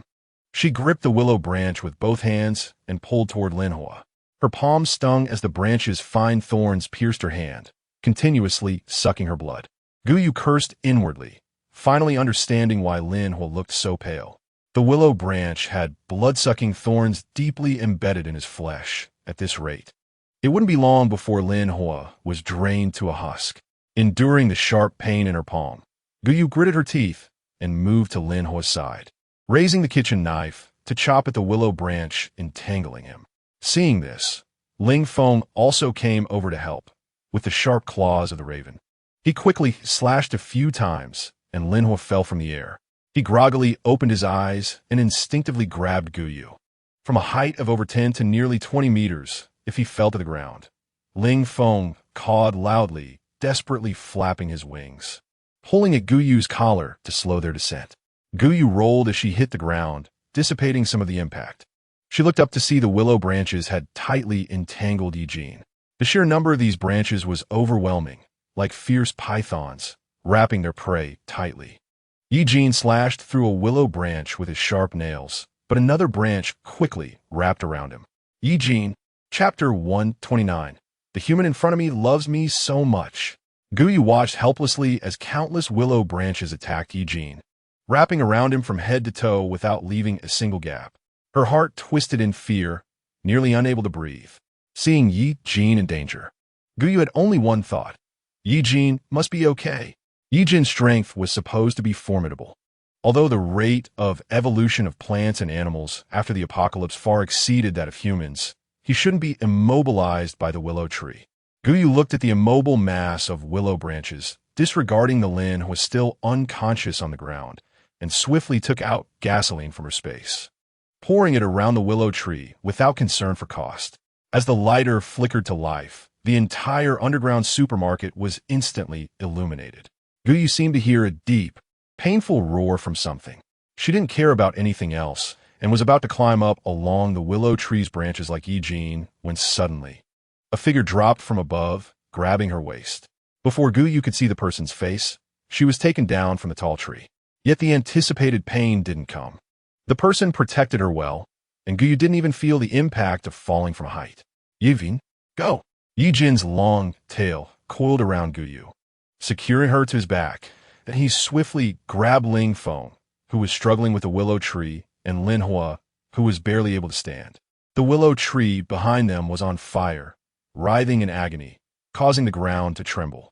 The wildly flailing willow branches struck against the shelves, the walls, and the ceiling. Gu Yu had initially thought that plants didn't feel pain, but the willow tree behind them seemed to have gone mad. The branches quickly wrapped around its body, intertwining, eventually forming the shape of a person. Its nose, eyes, and mouth were all remarkably clear. Stop! Guyu seemed to faintly hear someone speaking when the enormous ceiling crashed to the ground. It seems that the willow tree smashed through the load-bearing wall, causing the entire underground supermarket to start collapsing. Cement slabs fell to the ground, raising a cloud of dust that blinded Guyu's eyes. She could barely see the scene a meter in front of her. At the moment of life and death, Ye Jin maintained a steady pace, dodging left and right among the falling debris. Boom! Just as Ye Jin rushed out of the elevator, the underground supermarket behind him completely collapsed, along with the floor of the first floor, which quickly plummeted. Ye Jin stepped on the continuously falling cement slabs and managed to jump out. The massive willow tree inside the underground supermarket was crushed beneath, devoid of any greenery. Who would have thought that just stepping out to find something to eat would cause such a commotion? Guyu nervously wrapped her arms around Ye Jin, clinging tightly to him. Suddenly, her arm touched something moist.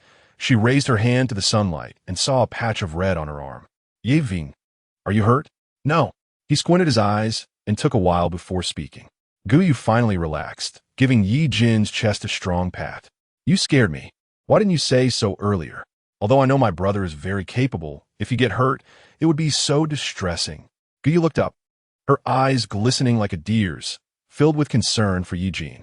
The person in front of her truly loved him. Ye Jin's gaze gently landed on Guyu. He extended his hand, revealing a crystal core glowing with a faint green light. Heaven knows how long it had been since Guyu had seen such a high-quality core. A level 3 core, pure and transparent. Crystal core. Guyu covered her mouth. Ye Jin slowly nodded. He had sensed the immense energy contained within the willow's trunk. The crystal core was hidden at the very center of the tree. Ye Jin used the branches to wrap around it, and, with a surge of energy, penetrated into the willow's interior. Countless tendrils wrapped around the crystal core, exhausting all of Ye Jin's supernatural abilities to forcibly extract the core from the willow's body. That's why the willow suddenly went berserk, risking mutual destruction just to chase after a few people. Guyu looked at the greenery atop the crystal core and suddenly realized something. Only zombies and supernatural beings have crystal cores. Mutated plants and animals are simply evolving rapidly to adapt to this world. Was that willow tree once human, or is it still human now? She stared blankly at the crystal core in Ye Jin's hand when suddenly a rustling sound came from behind her. Lin Hua pushed aside the door panel that had been pressing on him, dazedly rubbing his head, only to find a raven perched on top of it. What just happened? Due to excessive blood loss, Lin Hua's brain was still in a daze, and he couldn't recall what had happened earlier. My dear brother. Guyu squatted in front of Lin Hua with a smile that was almost a grimace. What kind of novel protagonist are you? Wherever you go, trouble follows, right? If it weren't for me and Ye Jin risking our lives to save you, you probably would have died in the underground supermarket. Huh? Lin Hua looked at Guyu in shock, then turned his gaze to Ye Jin's expressionless face. Really? I caused you more trouble again. As she walked towards the temple, she recounted how dangerous it had been, how self-sacrificing she had been, and how Ye Jin had dragged him out without a care for his life. Lin Hua listened, stunned, repeatedly thanking them. Guyu felt uneasy hearing this. She pretended to hand her backpack to Lin Hua while secretly pulling out plenty of sausages and bread from her space. Forget it, I brought out some supplies. You can take them and share them with others. What about you? Lin Hua raised his voice, drawing the attention of the people at the base. Chapter 130. Finding the weakness, Lin Hua lowered his head, looking like he was about to cry. He grabbed the backpack from Guyu's hands, deeply bowed to her, and hurried over to the eagerly awaiting people at the base. Hurry, hurry. The device is about to break down. While distributing food, Lin Hua seemed to sense something, suddenly looking up with a piercing gaze fixed on the direction Guyu had left. In the brief moment he turned his head, Lin Hua's expression returned to his usual silly demeanor. Thanks to Guyu and Ye Jin, we found food together. Really, thank you. The words thank you paused on his lips before he finally spoke. The people around him didn't notice anything unusual about Lin Hua. They were excitedly sharing the food. When the extreme cold weather had disappeared, the remaining ice melted, ruining most of the food. Now that they could see edible food, people naturally cherished it immensely. Guyu was the same, She took out many sausages, set up a fire in the yard, skewered the sausages on sticks, and roasted them over the fire. In no time, the aroma of grilled sausages filled the air. This scent attracted Wu Sheng as well, and the three of them, along with a raven, gathered around the fire, their eyes glued to the sausages. He took a deep breath, savoring the technological scent he hadn't experienced in a long time. It had only been a year since the apocalypse, but Guyu felt as if she had lived a lifetime. Ye Jin had no particular demand for food. Even the raven seemed to enjoy eating more than he did. He lazily sat by the fire, yawning, but his gaze remained fixed on Guyu. By the way, how'd it go for you today? Did Mr. Lung find the mosquito's weakness? Upon hearing Guyu mention mosquitoes, Wu Sheng's previously relaxed face suddenly showed a hint of pain. Remembering that he had spent the whole day surrounded by giant mosquitoes with Lung swaying, now that it had suddenly quieted down, Wu Sheng's ears still played tricks on him, making him feel like mosquitoes were buzzing around him. There should be some gains. Mr. Lung has been studying the mosquitoes all day. Guyu noticed that it was getting late and was about to extinguish the fire when Ye Jin flicked his tail and snuffed it out. Sparks flew into Wu Sheng's face. Fortunately, he was a fire-type supernatural being, so it didn't hurt him, just stung a little. Just as Guyu's hand rested on the wooden door, Wu Sheng suddenly spoke. Wait, when you open the door later, be mentally prepared. Guyu didn't understand what Wu Sheng meant and, acting faster than her brain, pushed the door open. Buzz, buzz, buzz. A face of an enlarged mosquito appeared right in front of Guyu. She gasped and took several steps back. Mr. Lung moved the mosquitoes into the room. It seemed to be a retaliation for Ye Jin's earlier rudeness. As soon as Guyu was startled, Wu Sheng leisurely said this. You should have said it earlier. Guyu had already been scared by insects before, and now seeing the mosquito's giant face up close, she felt her hands and feet go weak, leaning against Ye Jin's embrace. Brother, I'm so fragile. Ye Jin frowned as he looked at the mosquitoes in the cage. A tendril was reaching straight for the mosquito's head. If you kill it, my experiment cannot continue. Lung Swayan, buried in a pile of experimental data, didn't even lift his head, speaking directly. If you want to be trapped in a city full of mosquitoes, I don't mind if you kill my experimental subjects. Don't be angry, don't be angry.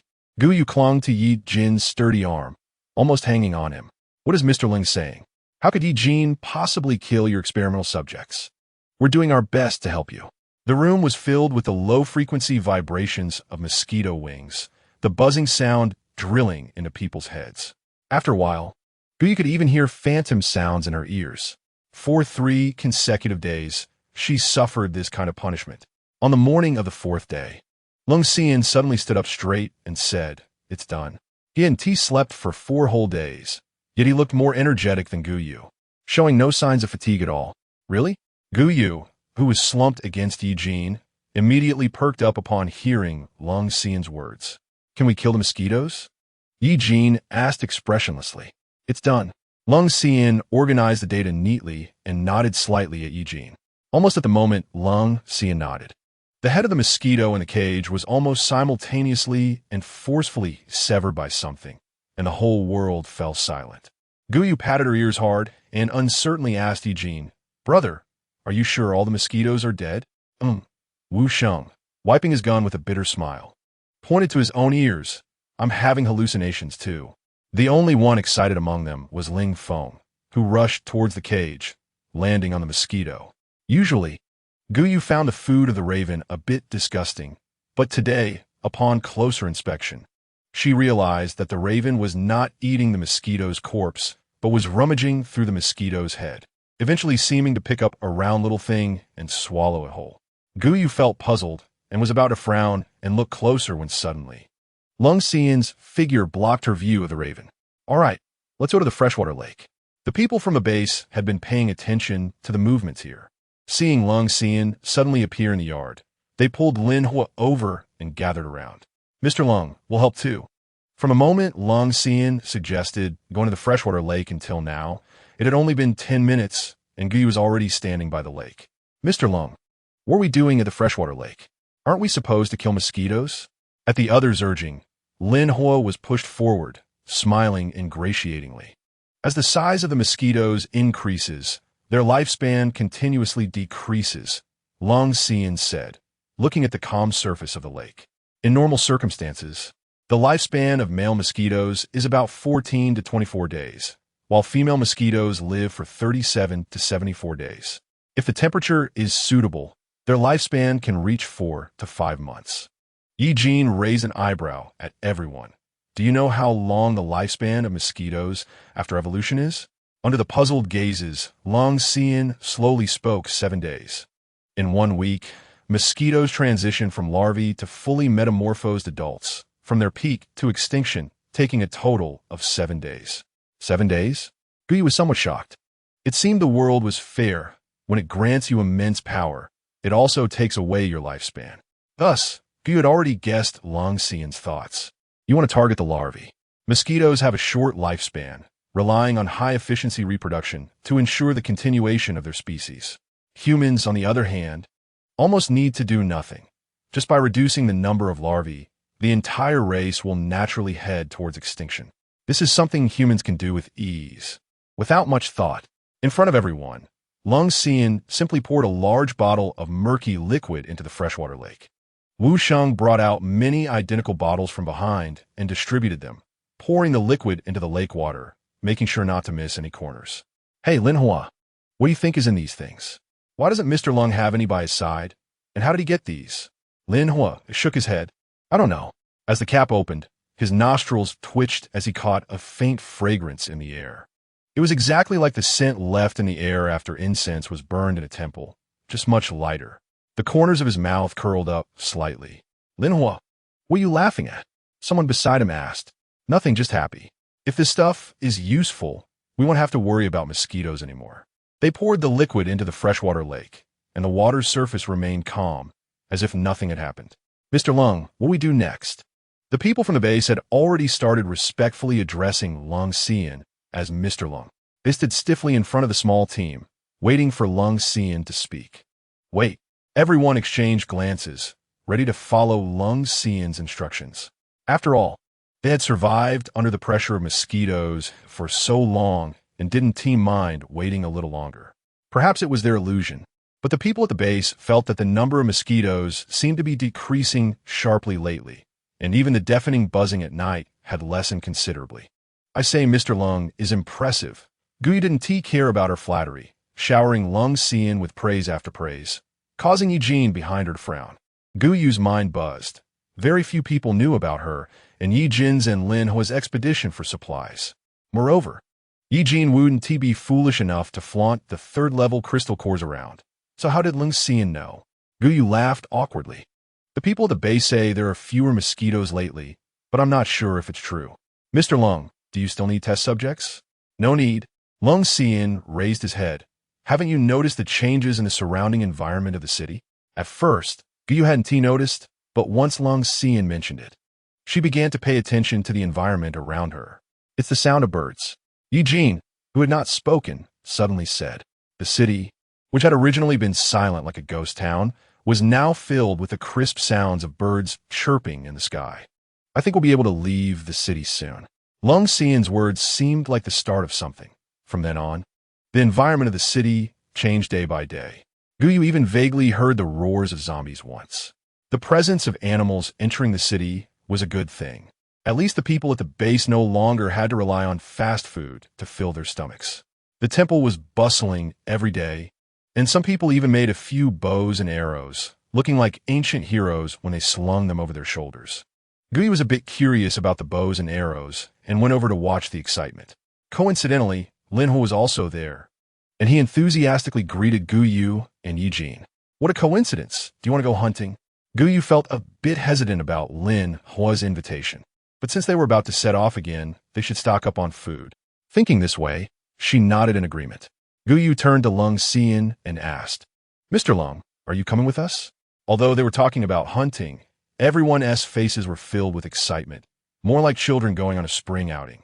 Long Xian looked at Guyu with a gentle gaze, filled with the indulgence of an elder toward the junior. Okay, sir, we're off. The way Guyu said sir sounded particularly pleasant to Long Xian, who couldn't help but smile slightly. Let us go. Ye Jin's stiff voice interrupted the harmonious atmosphere, carrying a warning tone as he glanced at Long Xian. Facing Ye Jin's bloodthirsty expression, Lung Xian showed no fear. Instead, he gently reminded Ye Jin, "Be aware of the danger. The threat of mosquitoes has been eliminated, but other creatures or zombies may have entered the city." "I know." Ye Jin felt an overwhelming sense of confidence in his abilities. After all, since the laboratory, he had been a killing machine. He could get injured but would never fail. "Ye Jin, don't be so fierce." Guyu lowered her voice. This time, Long Xian didn't seem to have any ulterior motives toward her, and they were all in the same boat, needing to support each other through the long journey ahead. If the two of them continued to be at odds, it would create obvious conflicts within the team, which would not be beneficial for the journey ahead. However, with Lung Xian and Wu Sheng standing beside them, some things couldn't be said openly. Ye Jin wore a stern expression. Although he said nothing, Guyu could sense his discontent. Ye Jin was originally a beast in the laboratory, making it difficult for him to understand the complexities of human interactions. Like hate is hate. Chapter 132. Damn couple, there is no gray area in between, no mutual exploitation. Well, safe travels, Wu Sheng. Be sure to protect Guyu. Yes. Lin Hua also borrowed a bow and arrow from the people at the base, and the three of them blended into the hunting team. "Look, this is a bow and arrow. Can you use it?" Guyu fumbled with the bow and arrow a bit awkwardly, and suddenly Ye Jin leaned in. He just glanced at how others were holding the bow and arrow, covered Guyu's hands with his, and applied slight pressure. The bowstring was pulled back, and with a whoosh, the arrow shot out, embedding itself deep in a nearby tree. The power was sufficient. Guyu looked at the target they aimed at, and then at the arrow on the stump. It was just slightly off, just a tiny bit. Behind them, Wu Sheng finally seized the opportunity to mock Ye Jin. He placed both hands on the bow and arrow, and without much effort, shot an arrow that accurately struck the target Ye Jin had aimed at, the arrow shaking violently for a moment. He shot a teasing glance at Ye Jin, saying nothing but expressing his mockery perfectly. Ye Jin clenched his fists. Human things were truly troublesome. A tentacle suddenly shot out. Ye Jin's tentacles could now stretch to about 5 meters, smashing the target and the arrow Wu Sheng had shot. Guyu inexplicably felt a wave of oppressive energy, and she pulled the silly laughing Lin Hua over, asking where they were going to hunt. "Anywhere. There are more animals in the city now." He casually pointed in a direction, exactly where they first met, the back mountain. "All right, no problem," Guyu readily agreed, and the group set off towards the back mountain. "My brother is excellent at hunting. We've caught rabbits as big as small lambs, not to mention a wild chicken." Ling Feng circled in the sky, silently providing a sense of security for the people at the base. "We must catch more prey this time. After spending so many days in the city, I feel like I could become a monk." Ye Jin followed them into the forest, his tentacles instinctively wrapping around Guyu. Suddenly, Ye Jin recalled what Lung Xian had said before. He paused, but Wu Ti let Guyu move forward. "Stop." "What?" Guyu didn't react, taking 2 steps closer, blinking at Ye Jin. Suddenly, her feet felt weightless. A sense of loss of gravity hit her. Ye Jin wrapped around Guyu, placing her on a branch of a big tree. "Dangerous. Stay here." "It's unfair." Guyu swayed her feet. The tree was a bit high, about 8 or 9 meters off the ground, and she didn't dare struggle, fearing a fall. Guyu hooked one hand around Ye Jin's neck and wrapped the other around his waist. "They all went hunting. Why do I have to be left behind?" Although she was a space-type ability user, her combat abilities weren't that weak. Don't underestimate her. She was fierce against zombies. But Ye Jin completely ignored her words. He sensed that many energies had increased in the forest, large and small, darting around. "Stay here with them." The women from the base also came out. Those with attack abilities had gone hunting with the men, leaving mostly non-combatant water-type and speed-type ability users. "Ye Jin, hurry up." Ahead, Lin Hua was urging. A large portion of people had already disappeared into the forest. The supplies collected by the people at the base mostly belonged to them. As long as they submitted 1/10 to Wang Hu, their enthusiasm was high. Lin Hua seemed anxious that the prey in the forest would be snatched away, stamping his feet a bit. All right. Seeing Ye Jin's resolute attitude, Guyu could only wave her hand, letting it go this time. But she must be included next time. Ye Jin directly jumped down from the 7 or 8 meter high tree, landing lightly on the ground. Guyu's position was high enough to overlook most of the forest, and she could even see Ye Jin's swiftly moving figure through the gaps in the branches. Ye Jin moved so fast that she could only see a shadow, soon leaving Lin Hua behind. Lin Hua and Wu Sheng struggled to catch up with Ye Jin, quickly keeping pace with the others. Ye Jin's figure continued to shrink, and finally, in Guyu's eyes, he was just a small black dot. Suddenly, the black dot stopped. Seemingly aware of Guyu's unmasked gaze, their eyes met in the air. Ye Jin's expression was calm, although Guyu couldn't see Ye Jin's features clearly. She could feel that tranquil gaze. She raised her hand and waved in Ye Jin's direction, indicating she was obediently staying up in the tree and not running around. Why did you stop? Is there prey? Wu Sheng and Lin Hua instantly became alert, looking around. No, look at Guyu. Lin Hua, Wu Sheng, damned couple. Guyu was really bored sitting in the tree. She leaned on the branch and suddenly noticed several gazes stealthily watching her. She looked down and saw the women from the base sizing her up. When they saw Guyu looking over, they immediately awkwardly turned their necks, pretending to gather edible plants and fruits. Need help? Guyu clumsily slid down from the tree. No, sister, what is this? Guyu pointed at the red fruit on the ground, not treating herself as an outsider at all. Guyu was sweet-tongued and quick with her hands and feet. But the people from the base were somewhat exclusive, only chatting with Guyu in a lukewarm manner. Guyu seemed oblivious to their cold attitude, still thick-skinnedly following behind them, learning to identify edible plants, and was quite successful. Wild vegetables, edible plant leaves and roots, fruits. A hodgepodge of things filled Guyu's large black backpack. While they gathered edible plants, they whispered to each other. Hee. Guyu bent down suddenly, as if she heard the roars of zombies. After not seeing any zombies for over half a month, hearing them suddenly felt a bit strange.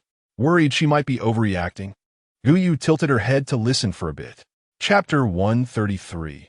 Encountering zombies. A woman, unaware of the unusual, lowered her head and walked into the dense forest. Suddenly, the grass in front of her swayed slightly. The woman thought it was her companion. She smiled and said, I found this patch of wild vegetables. No one can take it. Rotten flesh couldn't even cling to the bones, falling with a thud at the woman's feet. The woman was so scared she couldn't even scream. Hee. A zombie roared, its dark claws reaching straight for the woman's face. The woman's legs froze in fear, unable to move, when suddenly a hand fell on her shoulder, yanking her back. The zombie's sharp claws almost grazed the woman's face. What happened? Someone rushed over upon hearing the commotion, only to see Guyu quickly crouching down towards a broken dagger, dodging the zombie's attack. Level 3 zombies, so many of them, it's a bit troublesome.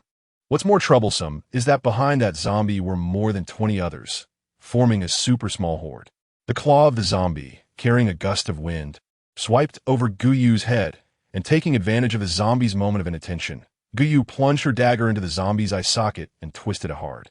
The familiar stench wafted out, and Guyu quickly pulled the dagger out, the zombie's half-rotted eyeball hanging from her dagger, still connected to a long optic nerve. Ignoring the churn in her stomach, Guyu quickly scanned the area behind the zombies. There were quite a few zombies, and their levels were high. She could barely handle them, but there were so many survivors from the base behind her. She had no time to catch her breath after dealing with the leading zombie, as dozens of zombies surged up, accompanied by the foul smell. Run! What are you standing there for? Run! There's no way to escape. A trembling voice came from behind Guyu, mixed with the low growl of a beast threatening its prey. Bang! Guyu used her powers to lock onto a zombie that was rushing towards her. In midair, its brain was quickly crushed and deformed, causing it to fall limp to the ground. The speed of the zombie dogs was incomprehensibly faster than that of ordinary zombies, moving so quickly that only a black-red afterimage could be caught. Guyu had no time to pinpoint their locations. The viscous drool from the zombie dogs dripped to the ground as they lunged towards her. Damn it! Guyu felt a dangerous wind coming at her from both sides. Crack! Ling Feng seemed to sense something. He had been working with Ye Jin Lin to catch a nimble rabbit. Just as his sharp claws were about to grab the rabbit's neck, Ling Feng suddenly froze, flapping his wings and flying into the air. What is wrong with this raven? Lin Hua watched in frustration as the prey he was about to catch flew away. Ye Jin remained silent, able to chase after the rabbit, but he stood still, watching the raven fly towards the edge of the forest. Suddenly, Ye Jin seemed to think of something, his expression changing as he disregarded the hunt and quickly ran towards the forest's edge. "Hey, what is wrong with your team? Why did you leave without a word?" Showing no spirit of teamwork, Lin Hu was still complaining to Wu Sheng, who looked at Ye Jin's back with some confusion, remembering Lung Suiyan's reminder. Hunting wasn't the main thing. The priority was to stay close to Gu Yu and ensure the safety and belonging of the alpha ray parasite. Wu Sheng realized he had chased the rabbit too far, frowning as he followed Ye Jin. "I'll go take a look." Leaving Lin Hu alone, who looked helplessly at the empty forest, he followed in Wu Sheng's footsteps. "Wait for me, big brother." When Ye Jin reached the edge of the forest, he saw chaos on the ground, with scattered wild vegetables and fruits, and the muddy ground full of disordered footprints mixed with black bloodstains. The lingering stench in the air indicated that zombies had been here not long ago. More importantly, Ye Jin clenched his fist. Gu Yu was nowhere to be seen. Crack! There was a sound of a foot stepping on a dry branch nearby, and Ye Jin turned sharply, running towards the source of the sound. Over there, dozens of women huddled together, panic etched on their faces. Upon hearing the footsteps nearby, they immediately looked up in terror, relaxing only when they saw it was Ye Jin. "Where's Gu Yu?" Ye Jin's voice unintentionally carried a hint of menace. The group that had just escaped from death shivered at Ye Jin's voice, too afraid to respond. "Ye Jin." As soon as the first syllable was uttered, Ye Jin recognized the owner of the voice. Gu Yu looked somewhat disheveled, her powers completely exhausted. It was clear she had just endured a fierce battle. "Are you hurt?" Ye Jin hurried over, scanning Gu Yu from head to toe. Unlike him, if a human was scratched or bitten by a zombie, they could easily turn into emotionless monsters driven only by the instinct to consume. "Don't worry, Gu Yu isn't hurt." The response to Ye Jin's question came from a man's voice. Lung Suiyan slowly stepped out from behind a tree, leisurely wiping his hands. "What are you doing here?" Ye Jin stared fixedly at Lung Suiyan. Lung Suiyan chuckled lightly. "I couldn't help but worry about you all. Came to take a look and unexpectedly ran into them being attacked by zombies." The meaning in his eyes was clear. Knowing you all can't be relied upon to protect Gu Yu, it was up to him, Lung Suiyan, to intervene. Ye Jin gritted his teeth. "I didn't sense any zombie presence." "That might be due to your relatively low strength," Lung Suiyan analyzed seriously. "Now that the major crisis of the city mosquitoes has been resolved, a large number of animals and zombies will inevitably flood in, multiplying rapidly. Encountering a horde of zombies is quite normal. Didn't you anticipate that?" Ye Jin clenched his fists. However, this was only Ye Jin's speculation. He had no evidence. Chapter 134. What is this rough husband and pretty scholar plot? Facing Lung Suiyan's slightly provocative gaze, the anger in Ye Jin's heart flared up. Ye Jin was like an easily angered beast. Almost the moment Ye Jin's powers erupted, Gu Yu sensed it and grabbed his arm. "Stop." This was the first time Ye Jin did not obey Gu Yu's command. The dark tendrils spread outward, exuding such killing intent that even ordinary people could feel it. They trembled, huddled in a corner, not daring to make a sound. Ye Jin. This was also the first time Gu Yu called Ye Jin's name so seriously. After some not-so-smart contemplation, Ye Jin assessed the situation. Even facing Lung Suiyan's provocative gaze, he still retracted the tendrils back into his body. Those two words acted like a leash restraining a fierce beast, making the wild dog with bared fangs obediently lie by Gu Yu's feet.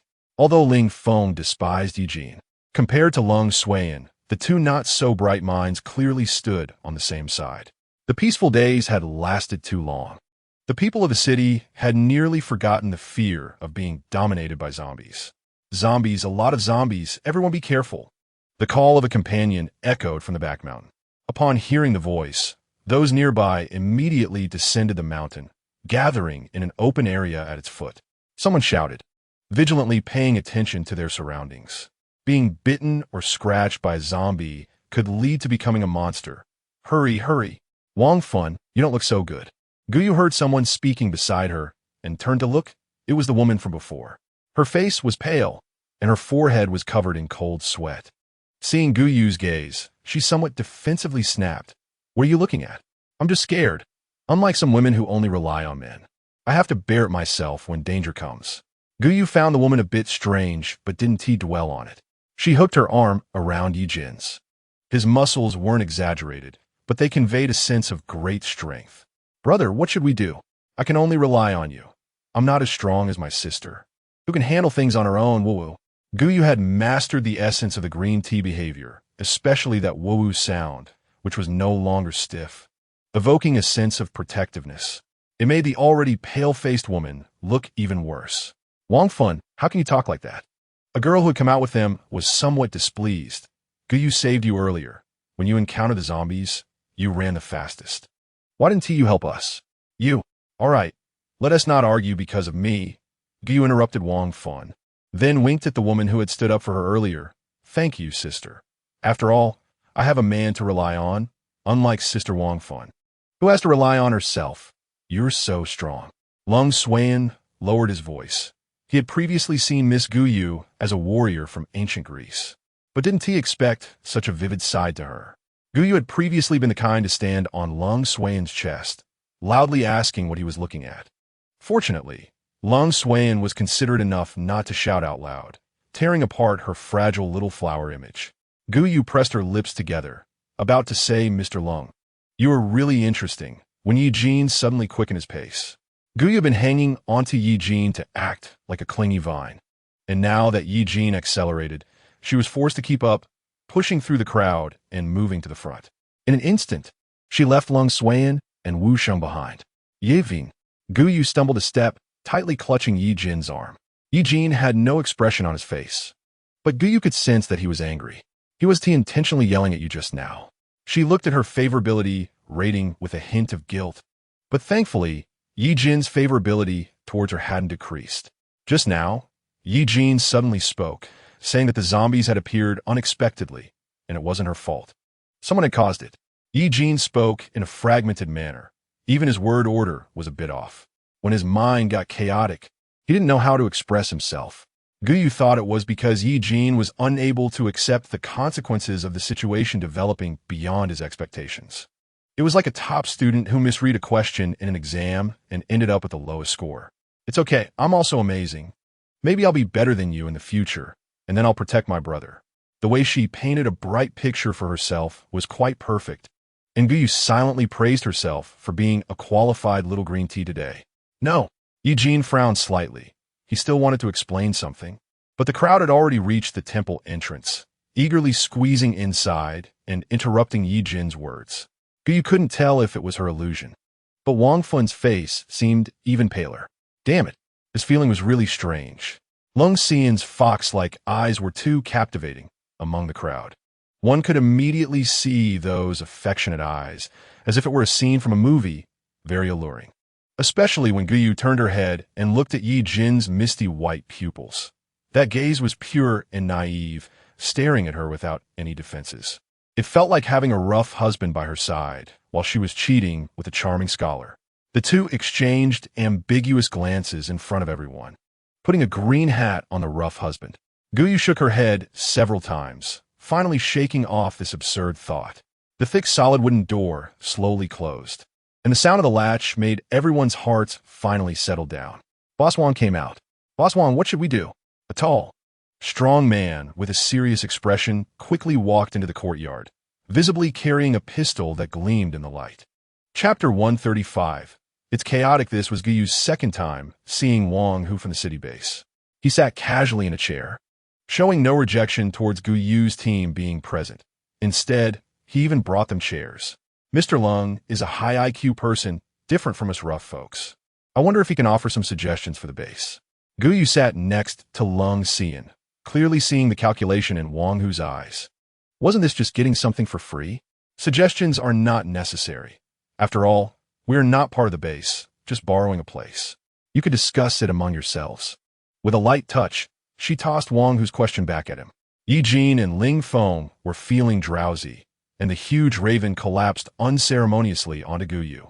In the end, it was Wang Hu who decisively called for cutting down trees to reinforce the temple's surrounding wall. Guyu even suspected Ye Jin had really fallen asleep. The moment the meeting ended, he immediately woke up and kicked Ling Feng, who was sleeping on Guyu, aside. The team wasn't part of the base. And according to Guyu and Lung Xian's wishes, they didn't want to get too involved with them. Taking advantage of Wang Hu being nearby, Wu Sheng quickly stepped forward. "Mr. Wang Hu, no need for formality, just call me Wang Hu," he said with his signature hearty smile. The two had previously been in the military, standing face to face, both exuding a tall and straight aura. They had stayed at the base because of the mosquito issue, and now that it was resolved, they should leave. So sudden, Wang Hu guessed that his attempt to get something for free had failed, feeling a bit reluctant. However, he had witnessed the team's strength, especially Ye Jin's. He glanced at Ye Jin. It was better to be on good terms with strong people than to create animosity, so he might as well do them a favor now. He patted Wu Sheng's shoulder heavily. "After spending this time together, I considered you all as part of the base. Even outside this door, we are still family. If you need anything, just ask." Although this was directed at Wu Sheng, his eyes unconsciously glanced at Ye Jin, not knowing what he was thinking. Wu Sheng subtly stepped aside, perfectly blocking Wang Hu's scrutinizing gaze. "Thank you, Brother Wang Hu, for your righteousness. Well, let me get straight to the point." Wang Hu rubbed his hands together, climbing up the ladder. Now that the city has no mosquitoes, things have gotten chaotic, and we need to improve our defenses." Wu Sheng smiled. "Brother Wang Hu, if you have something to say, just say it." "Fine, then I'll be straightforward. Lin Hua is the son of the gas tycoon in the city. If we escort him to the city, the tycoon can offer us a considerable reward, and we can split it in half. In today's world, gasoline is a hard currency. Even in the city's major bases, they can't produce too much gasoline. Their large off-road vehicle relied entirely on solar energy, moving at a painfully slow speed. Just like when they were attacked by mosquitoes at night, they couldn't escape even if they wanted to." Wang Hu's smile widened even more. "That's great. When are you leaving? I'll see you off." Guyu stood beside Lung Xian, clearly hearing the conversation between the two. She subconsciously glanced at Lin Hua, who immediately noticed her gaze and foolishly smiled back. She had originally planned to hunt and stock up on food before leaving, but in the end, she didn't get to eat any. "Miss Gu, we will leave as soon as we finish packing." Wu Sheng spoke to Guyu after finishing the negotiation with Wang Hu. "Okay," Guyu replied. They had been staying in the temple for quite a while, and the room was in disarray, but they had already packed away the important items. Now that they were leaving, they still needed to tidy up for a while. "Wang Fun, are you cold?" Guyu was busy calculating not to leave anything behind, as all supplies were precious in the apocalypse. She didn't notice that Wang Fun behind her had turned as pale as paper, cold sweat soaking her clothes. Wang Fun forced a smile. "Yeah, I think I caught a cold yesterday. It's so cold." Ignoring the concerned words of those nearby, she staggered to her bed and hid under the covers, shivering. She lifted her clothes, revealing a faint mark on her arm. It was just a shallow scratch, like a red line. "It should be fine, right?" "Yes, it's fine." Wang Fong reassured herself in her heart.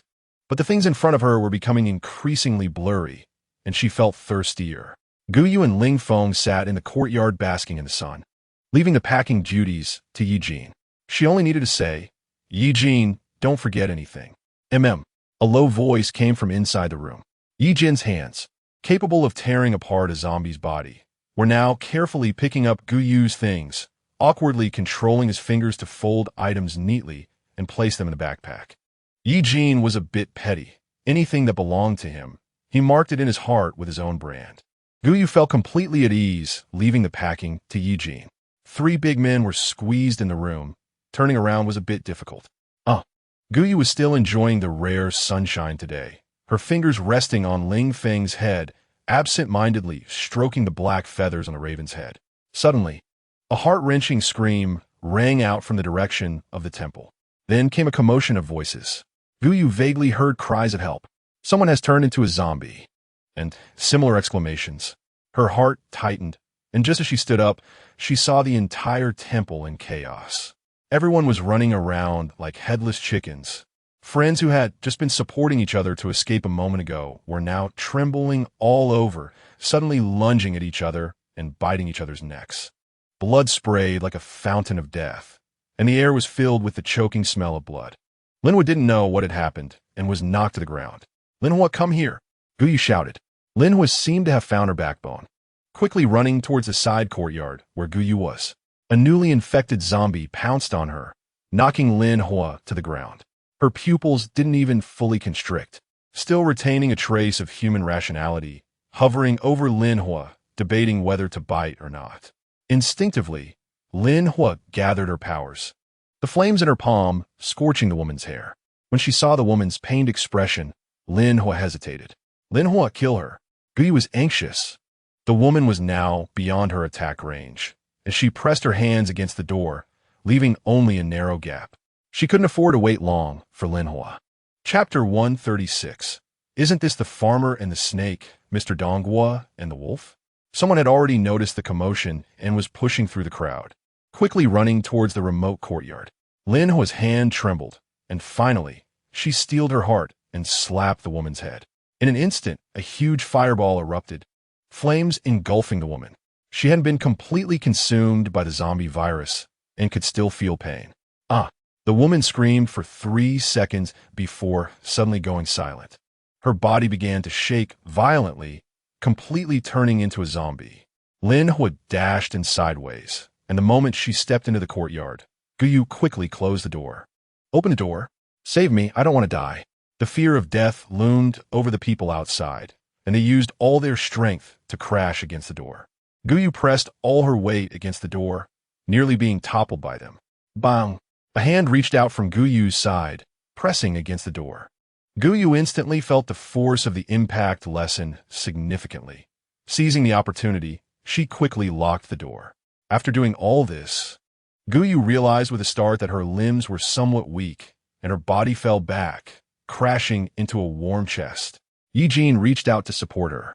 The cries for help and sounds of pain reached this side, the huge commotion attracting everyone in the side courtyard, who gathered at the door in confusion. What happened? Someone asked. Check yourselves, who is injured? Not even a scratch is acceptable. Guyu regained her strength and immediately spoke up. Lung Xuan also came out, quickly understanding what was happening outside. He frowned and was about to step forward when he was stopped by Wu Sheng. Sir, it's dangerous outside. Brain-type ability users are the hope of all humanity. Wu Sheng naturally couldn't allow Lung Xuan to be in such a dangerous environment. Ignoring the murmurs of those behind her, Guyu climbed up the wall from where she could see the chaotic scene of the base. The base at that moment resembled hell, filled with cries of pain and wails for help. Help! Help! Guyu stood high above, directly locking onto a zombie that was pouncing on a child. The child didn't yet know what was happening, and with a loud bang, the zombie's head exploded, splattering white brain matter and dark red blood all over the child's face. With Guyu and Ye Jin setting the example, the ability users in the side courtyard also climbed up to the wall, using their powers to attack the zombies in the courtyard to protect the humans. Whoosh! Wu Sheng, carrying a bow and arrow, was accurate with every shot, taking the place of Guyu, whose face had turned somewhat pale. The entire tragedy lasted for nearly half an hour. Once a place of serene light, the temple was now littered with grotesque corpses. Wang, who was covered in blood, his expression dark and grim. Now take off all your clothes. The people from the base gathered together, standing in the open area of the temple, regardless of gender. Stripping off their clothes, 2 individuals with shifty eyes hid in the crowd. But Wang, who had just experienced such heavy losses, was highly vigilant. He directly grabbed the collars of the 2 and threw them into the open area. Strip!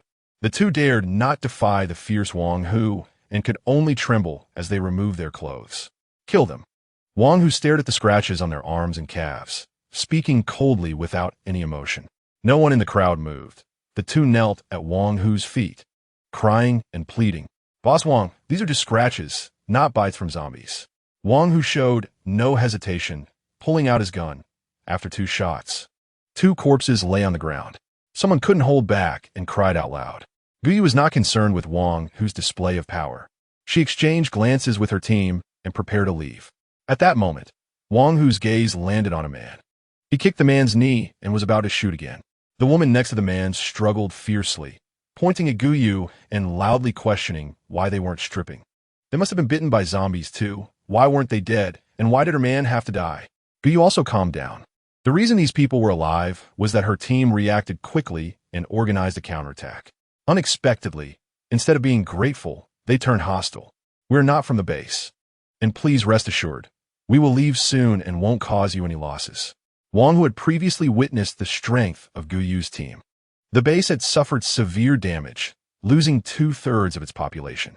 He initially wanted to keep them around for a while, but didn't expect that the woman's words would drive them away. He took a deep breath and forced a smile. Everyone, I'm sorry for the fright. Do you want to take a couple of days before setting off? No need, although Gu Yu was already unhappy. She still pretended to consider Wang Hu's feelings. Brother Wang, your base is in such chaos. Us outsiders staying here would only create more trouble.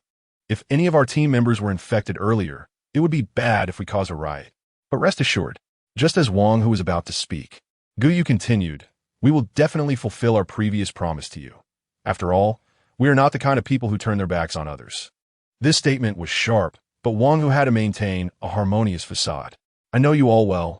I, old Wang, trust you 100. Otherwise, I wouldn't have entrusted Lin Hua to you. He smiled brightly at Gu Yu, but then turned serious. What are you all standing around for? Hurry up and send them off. Boss Wang is being polite. Polite? Wang Hu seemed not to understand Gu Yu's words. Leading several ability users and even personally accompanying them all the way to the back mountain, rather than a polite send-off. It felt more like he was keeping a close eye on their departure. This strong attitude made Gu Yu a bit uncomfortable. It felt like everyone was still immersed in the earlier sadness, and no one spoke along the way, the atmosphere heavy and oppressive. Gu Yu could only hear the sounds of birds chirping and the flapping of crows' wings in the sky. The previously eloquent Lung Suan also fell silent, pretending to be a peripheral member of the team, quietly blending in. Wow, such a big vehicle. Wang Hu had only heard his subordinates describe it, but when he actually saw Gu Yu's giant off-road vehicle, he couldn't help but exclaim, now that you have such a big vehicle, I can relax. You will definitely be able to escort Lin Hua safely to the city. Rest assured. Wang Hu, smiling, wanted to chat a bit longer with Gu Yu and the others. But he suddenly heard Ye Jin, who had been silent, frowning and impatiently clicking his tongue. The impatience was nearly spilling over. Chapter 137, setting off towards a new journey. Ye Jin's stubbornness had its advantages, especially now. Seeing Ye Jin's attitude, Wang Hu didn't dare to continue chatting, fearing it would worsen the situation. The roads are high and far. Have a safe journey. I, old Wang, won't waste your time. He supported his waist, smiling as he stepped back. He signaled to the person behind him, who nodded slightly, pretending to be nonchalant as they approached the off-road vehicle.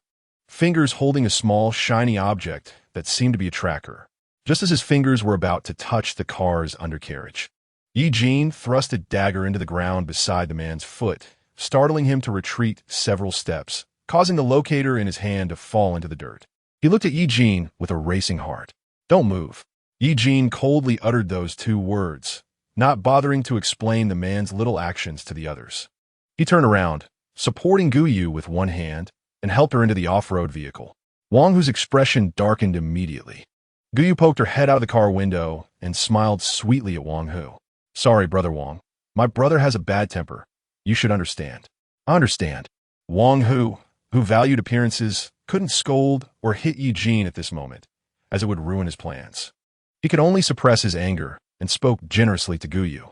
As long as you understand, my brother means no harm. I'm just afraid others will misunderstand. While Gu Yu was speaking, Ye Jin, who was at the back, also jumped into the car. He squeezed himself between Gu Yu and Wang Hu, blocking Wang Hu's line of sight, and quickly rolled up the car window. Crow, let's go. Gu Yu waved at the crow, which was still in the corner. Not knowing what to do, the crow tilted its head, currently perched on a mosquito's corpse and in an inconspicuous corner of the mosquito's mouth parts. There was a pattern resembling mountains.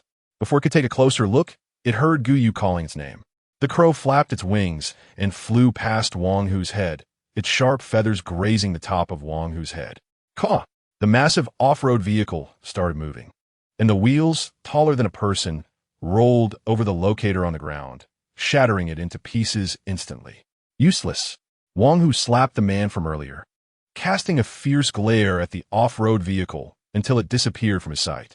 The group left the city the same way they came, but with an extra Lin Hua in the vehicle. At first, Lin Hua was still immersed in having killed a living human being, but after a while, without needing anyone to comfort him, he returned to his usual self. He was loud, and even chatted with the hoarse-voiced Ling Feng. Their noise kept Ye Jin's tightly furrowed brows from relaxing. "Shut up." Ye Jin spoke harshly. "If you keep this up, I'll throw both of you out." If this had been said by Wu Sheng, Lin He would have laughed it off, but coming from Ye Jin, he didn't doubt that Ye Jin would really do it. He immediately shut his mouth, curling up into a ball and sitting in the corner with the crow. However, it was less than a minute before he moved to Gu Yu's side, whispering complaints. "Sister, your boyfriend has a bad temper. My mom said that if a man dares to be fierce to others, he can be fierce to his own wife too. You should be careful. I think Ye Jin might be abusive." As soon as Lin He finished speaking, Ye Jin grabbed him by the collar and threw him out through the window. The tempered glass almost shattered, as the base's metal ability user had welded a few metal bars to the glass, making it look like a prisoner transport vehicle. Lin He was caught by the railing, half his body hanging outside. They drove around the city, which meant a high number of zombies. The mountain roads were rugged and covered in plants, and their satellite map was 6 months old, significantly differing from the actual terrain. Lin He hung outside the car window for the whole morning. Gu Yu watched the several hundred pounds of gasoline wobble, fearing that Lin He might fall off the car. Ye Jin, sitting next to Lin He, was impatiently wagging his tail. Anyone who reached out to help Lin He would get a hard slap from that thick tail. The car screeched to a halt. Lin He leaned against the railing, feeling dizzy, now hanging weakly out of the car window. Gu Yu looked at Lin He with some concern. "Should we let him down?" "No." Ye Jin coldly refused. For disobedient prey, not directly cutting his throat was already considered mercy. After all, he had to teach the talkative one a lesson. "Brother, I'm sorry, Lin He trembled. If I die, no one will give you oil." Hearing those key words, Lung Xian finally shifted his gaze from the screen. "I have something to ask him about the road conditions." Lung Xian spoke seriously. With a legitimate excuse, Ye Jin could only snort coldly and let Wu Sheng take Lin He down.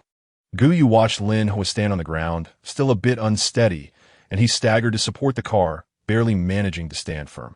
"I know the way to the city. I'm familiar with it," Lin He said, his eyes spinning, still remembering to pat his chest. A few people gathered around the map, and Gu Yu, curious, pulled Ye Jin over to listen. Lin He's finger heavily pointed at the map. "This is our location. We move along the edge of the city, cross a mountain and a nature reserve, and we could take a shortcut to the city. The straight line distance is about 700 or 800 kilometers." Gu Yu followed the direction of Lin He's finger. The route he pointed out did indeed veer away from the city, thus reducing the chance of encountering zombies. However, a straight line distance of 700 or 800 kilometers, combined with the winding mountain roads, would exceed 1,000 kilometers. If they didn't follow Lin He's route, Gu Yu's gaze fell on the surroundings of the mountain roads. The city was a tourist destination, beautiful mountains and waters, with cities lining both sides of the mountain road. They were unfamiliar with the city routes, and if they recklessly entered, they might not be able to get out. "Okay, we'll follow your lead." Gu Yu figured that Lung Xian would think the same, and he did not question Lin He, but rolled up the map and instructed Wu Sheng, "Proceed according to Mr. Lin's route." "Understood." Wu Sheng found a 2-story building in the countryside, not far from Small Stream, to serve as their temporary resting spot. "Mr. Lung, the house is safe, no zombies." Gu Yu jumped down from the car and surveyed the interior environment. It was shabby, with dried bloodstains on the floor. There was a large sofa in the second-floor hall, which looked relatively dry. Wu Sheng gathered a lot of dry firewood, and Lin He activated his ability to ignite the firewood. That night, they would take turns keeping watch, 2 hours each. The watchman did not include Wu Sheng, as he needed to stay highly focused during the day, driving all day long. Ye Jin snorted, acknowledging Lung Xian's words. He quickly occupied the cleanest and most comfortable spot. Chapter 138. I'm so damn delicious. He directly rolled with Gu Yu and lay down on the sofa, his movements so swift that no one could catch up. In the darkness, only a small pile of fire in the second-floor living room crackled with burning sounds. The first watchman was Lin He. The night was deep, and the surroundings were as dark as ink. Lin He stood on the balcony, yawning tiredly.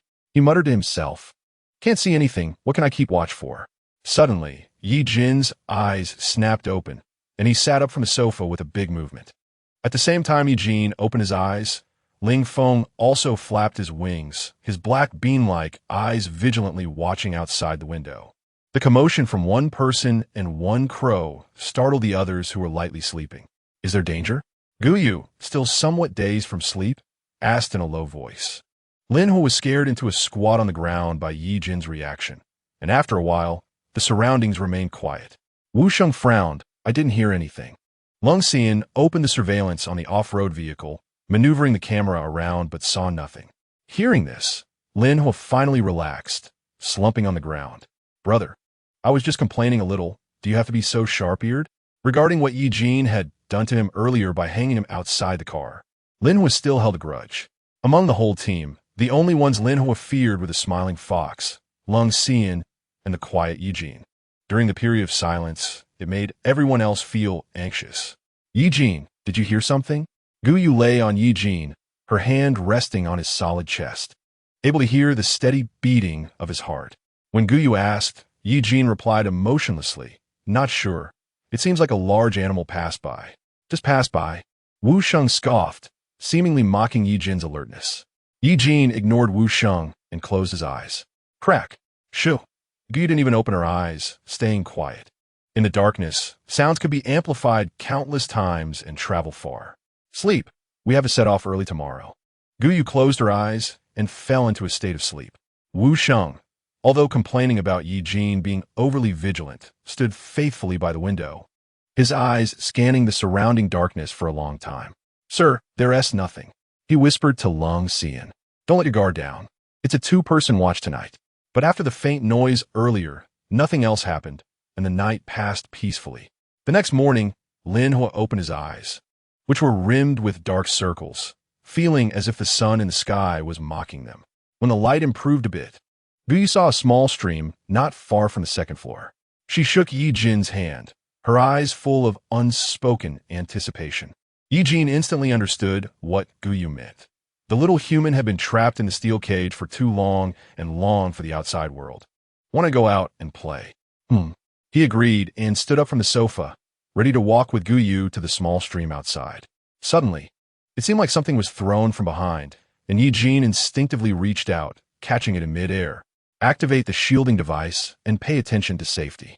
Lung Xian didn't even glance at Ye Jin, but smiled as he reminded Guyu, like a caring neighbor, ensuring Guyu didn't feel uncomfortable or restrained. Fish. Hearing about food, Lin He, even half asleep, sat up to confirm with Guyu. I'm going too. In their originally private world, Lin He intruded, and Ye Jin glanced at him impatiently, then lifted Guyu onto his shoulder and quickly ran towards the stream. Brother, wait for me. Lin He, completely oblivious, couldn't tell that Ye Jin didn't want to take him. With the physical prowess of an ability user, Lin He panted like a dog, his back sinking as Ling Feng had somehow followed and suddenly yelled in his ear. Guyu waved at Ling Feng, who flew over and circled above the stream. Initially thinking they would need a fishing rod, Guyu stood half a meter away from the water, peering inside. What should have been clear water suddenly appeared black, reflecting the sunlight. Upon closer inspection, she realized that the black wasn't the color of the waterbed. Rather, it was large fish lying on the riverbed, covering it entirely. Guyu felt a tingling sensation on her scalp. This wasn't a stream with fish, it was fish with a bit of water. What's wrong? Lin He caught his breath and leaned closer to Guyu. He exclaimed, Oh my gosh, why are the fish so big? Perhaps his voice was too loud, startling the fish, and suddenly the water's surface began to churn. The fish thrashed their tails, splashing water and obscuring Guyu's view. She and Ye Jin retreated several steps, instinctively moving away from the dangerous riverbank, while Lin He stood there foolishly. Suddenly, a large fish leaped into the air, heading straight for the shore. Guyu could see the evolved sharp teeth in the fish's mouth glinting dangerously. She quickly reached out, grabbing Lin He's collar and pulling him back. Oh my gosh! The fish is coming ashore. Lin He seemed oblivious, chattering away, making Guyu wish she could shove his head into the fish's mouth. Isn't that a mermaid? Just then, as Ye Jin and Ling Feng ran over, a loud bang sounded. A wall of fire erupted into the sky. The scorching flames singed Ling Feng's feathers, and Guyu could even smell her own flesh being slightly roasted. It hurts. There was no time to retreat. She and Lin Ho were too close. Guyu. As the flames threatened to spread to her, Ye Jin's tentacles wrapped around her body, dragging her back several meters into his embrace. The scales on Ye Jin's body emitted a cool temperature, and Guyu pressed her slightly burnt body against the scales. Ye Jin, Guyu weakly asked, if I get disfigured, will you still love me? Yes. Promise me one thing, if I get burnt to a crisp, you mustn't eat me, even though I must taste delicious. Chapter 139. Taking a detour, the air was filled with the delicious smell of roasted meat. Ye Jin carefully examined Guyu's arms and legs, confirming that her skin was just slightly reddened before speaking in a flat tone. Guyu buried her face in Ye Jin's chest, mentally preparing herself for a long time before daring to look at her arm. The anticipated gruesome sight didn't appear. So where is that delicious smell coming from? Guyu looked around and saw Lin Hua completely pinned onto the large fish. Frightened, she thought a few 100 pounds of gasoline had died in front of her, and she quickly tugged at Ye Jin's sleeve. Lin Hua, not dead. Ye Jin glanced at Lin Hua on the ground, showing no intention of helping. It was only when Guyu struggled to stand and placed her hands on the large fish's body that Ye Jin slowly walked over and effortlessly moved the several 100-pound fish. Ling Feng excitedly landed on the fish, sniffed its head, then flew off disinterestedly. As Guyu approached, she realized that the delicious roasted meat smell was not coming from her, but rather from Lin Hua, who had activated his fire abilities and roasted the large fish halfway. Wow, did you guys see that? That wall of fire was released by me. Guyu saw Ye Jin moving the fish and was about to check if Lin Hua was hurt when, the moment the fish was moved, Lin Hua jumped up, excitedly rushing to Guyu. Ye Jin slapped Lin Hua's face, pushing him away. Lin Hua wasn't angry. The firewall, that was a firewall. I feel like my abilities have gotten much stronger. Guyu suddenly felt a stir in her heart as Lin Hua looked at her, but he quickly shifted his gaze, excitedly circling the corpse of the large fish. It seemed like the earlier gaze was just her illusion. So annoying. Ye Jin's sensitive ears found the noisy sounds most displeasing. It's fine. How about we have a bigger breakfast this morning? Stewed fish? I haven't had stewed dishes in a long time. I feel like my stomach is all dried up. Guyu skillfully changed the subject. His sharp claws easily sliced open the belly of the large fish. Ye Jin watched Lin Hua pull out the fish's entrails and throw them into the river. The river immediately boiled, with fish desperately competing for the entrails of their kind. And in the blink of an eye, the surface of the water was stained red with blood. Let's go. Ye Jin cleaned up the fish and dragged the prey, which was 10 times larger than himself, back toward the second floor. Along the way, Lin Hua chattered around Guyu, and occasionally the raven chimed in midair, making the quiet country road feel somewhat noisy for a moment. Shut up. Ye Jin suddenly stopped, putting down the prey, and assumed an attacking posture. His ears twitched slightly, catching a faint sound of footsteps, like the sound of a large animal walking on the ground. Ye Jin cautiously scanned the surroundings, not even missing the slightest movement of the branches. After a while, Lin Hua carefully asked, "What is it?" "It's gone." Ye Jin's ears were slightly pointed, resembling those of a large feline at first glance. Lin Hua curled his lips, startled. Ye Jin shot him a glance, and he immediately shut up, hiding behind Guyu. Something's not right. Guyu quickly took a few steps and stood shoulder to shoulder with Ye Jin. Ye Jin had reacted strongly twice already. That animal must pose a threat to them, likely a large carnivore. Either they had intruded into the animal's territory, or they had already been targeted. They needed to leave quickly. Ye Jin agreed with Guyu's suggestion. He was well aware of this hunting method. Everyone quickly climbed into the off-road vehicle, barely taking half of the hard-earned catch. Lin Hua looked regretfully at the fish on the ground, but there was simply no room in the off-road vehicle for so much. He climbed into the passenger seat, directing Wu Sheng based on the map and his own memory. The scenery outside the window flashed by rapidly. Ye Jin did not feel at ease after leaving the building. Instead, his brows furrowed deeper, his eyes fixed intently on the road ahead. "Wait, stop the car." Two voices sounded simultaneously. Wu Sheng reacted faster than his brain, slamming on the brakes, and the off-road vehicle came to a halt in the middle of the road. Due to inertia, Guyu nearly dove headfirst into the smelly fish meat. "What's wrong?" she asked, still shaken. It was Ye Jin and Long Xian who spoke at the same time, 5 pairs of eyes fixated on the road ahead, but Gu Yu saw nothing unusual. Ye Jin opened the sunroof and jumped onto the roof of the off-road vehicle. He didn't know when he had brought the bow and arrows from the city base. 5 centimeters higher, Lung Xian said, staring at the computer screen. Although Ye Jin showed an impatient expression, he slightly raised the angle.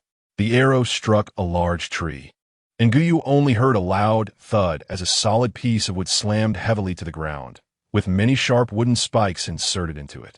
If such a heavy piece of wood fell on the vehicle, it could cause considerable damage. Damn, Lin Hua voiced what Gu Yu was thinking. Who was so malicious to set such traps on the road? Wu Sheng also broke out in cold sweat, realizing something was amiss.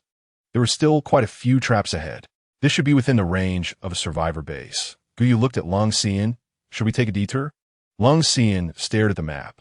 If they took a detour, it would unnecessarily add 400 to 500 kilometers to their journey. He squinted at the solid wood in the middle of the road. Detour. You're progressing quickly, brother. Ye Jin's ability to learn was nothing short of terrifying. Previously, he couldn't even master the human outline, and now he could accurately measure distances to a few centimeters in such a short time. Watch the road. Chapter 140. Kung Fu Panda. The off-road vehicle slowly reversed, taking a turn away from the previous intersection, and the tall vehicle was quickly hidden by the trees. A figure leaned against a tree, frowning as he looked in the direction of the off-road vehicle, cursing behind him. Damn beast, hurry up and follow. The bush behind him stirred, and a massive figure shrank back, seemingly very afraid of the person in front. It cautiously retreated and then quickly followed Gu Yu's off-road vehicle. Gu Yu squatted by the pot. Her cooking skills weren't great. She was just the best among the worst. The fish that had been trapped in the vehicle all day was taken out by everyone, roughly cut into pieces and only seasoned with salt. The fresh smell, wafting from the pot, made Lin Hua swallow hard. He instinctively reached out, but glanced fearfully at Ye Jin behind Gu Yu. In just a few days, Ye Jin had managed to get Lin Hua to obediently call him brother. Gu Yu was even worried that her status as the sweet, innocent girl would be taken over by Lin Hua, so she could only call him brother as well. By the end of the day, Gu Yu almost thought she was a hen, clucking nonstop. We'll be out of the city in about 600 kilometers. Wu Sheng sighed as he looked at the map, thinking that only 600 kilometers would allow him to hand over the noisy Lin Hua to the gas king of the city and then swap for some fuel to leave. If they had that much fuel, they could travel at night, cutting the travel time in half. Right. Lin Hua looked at Ye Jin as he took the fish soup from Gu Yu, tears flowing down his cheeks. We'll be across a nature reserve to get to the city. Nature reserve? Gu Yu distributed the fish soup and then sat beside Ye Jin with her bowl.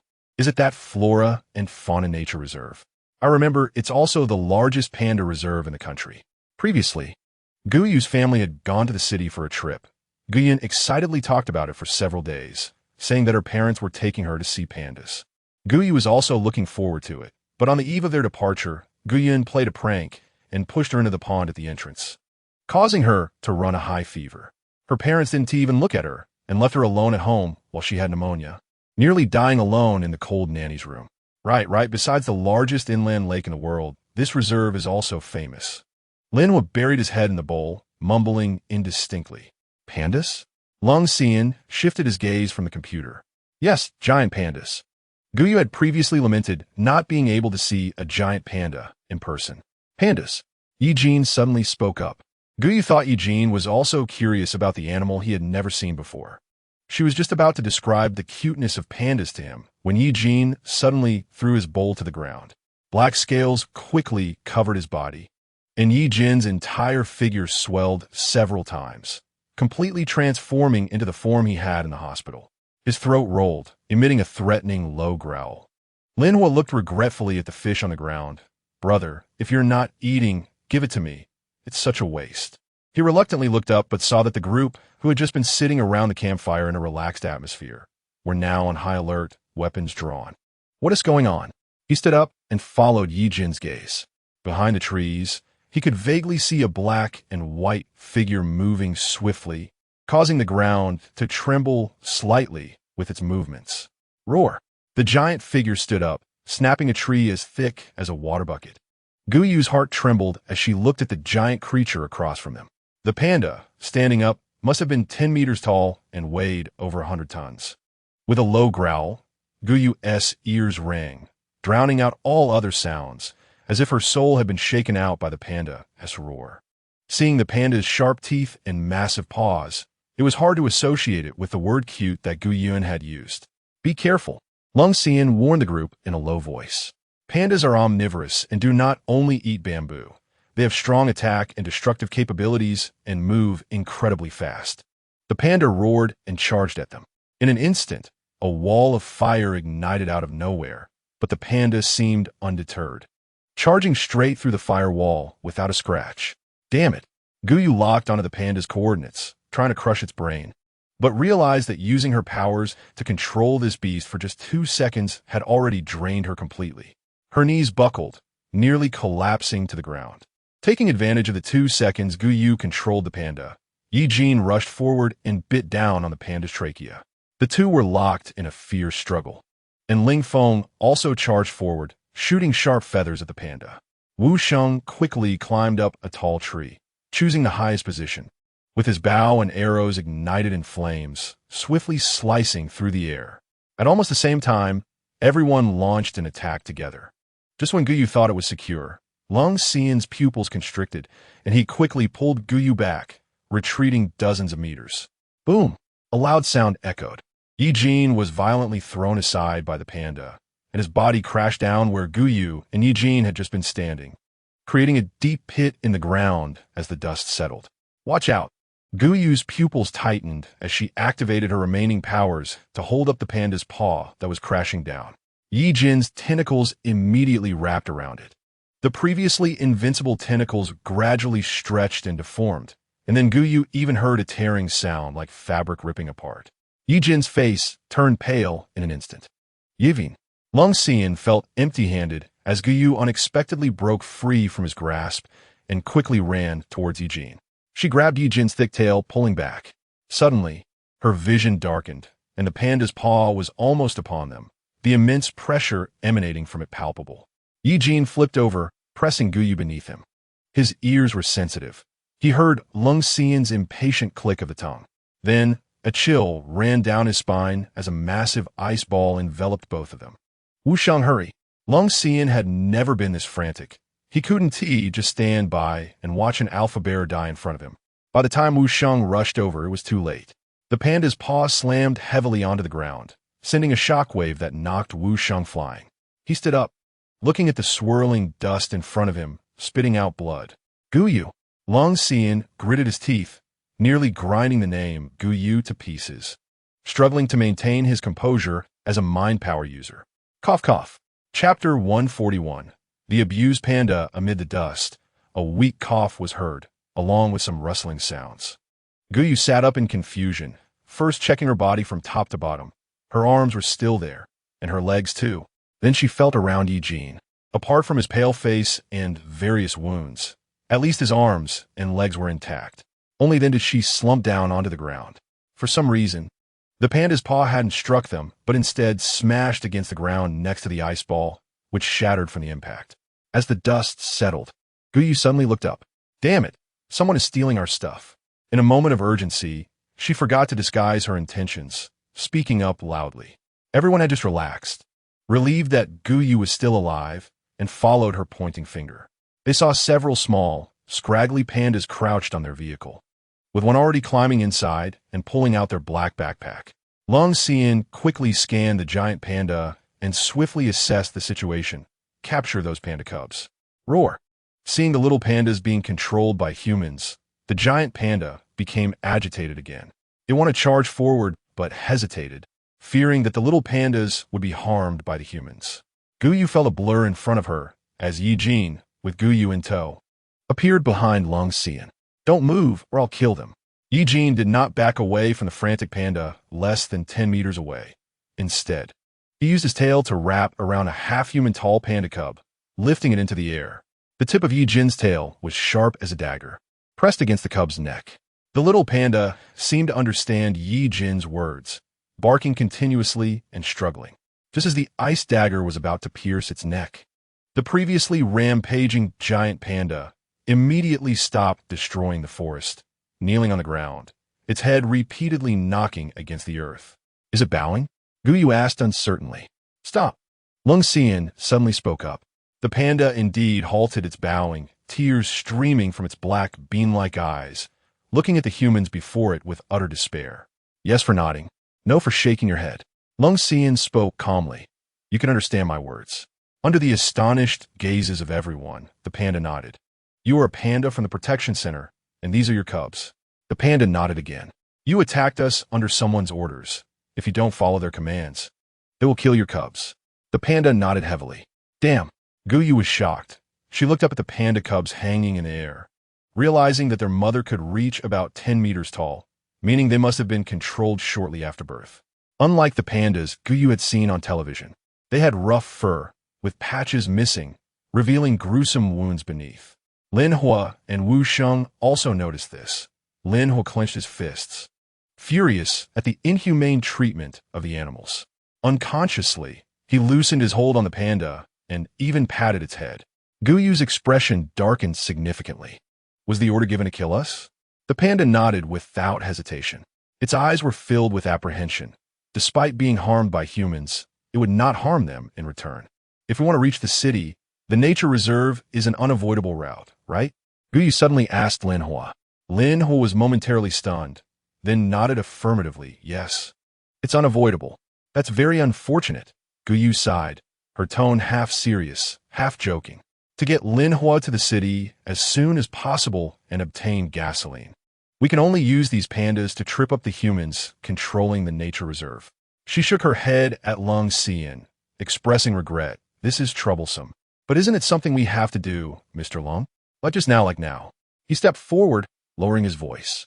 Under Ye Jin's warning gaze, he increased the distance between himself and Guyu, nodding politely at her. Yes, this is something we have to do. It can only be done this way. Guyu knew that she was a very important experimental subject to Lung Xian, more valuable than a mosquito, but far from being friends or having a closer relationship. That was why she dared to step in front of Ye Jin when he was threatened. She knew that Lung Xian would not just stand by and watch her die. He would definitely take action. I wouldn't play any tricks. Isn't this entirely Mr. Lung acting justly?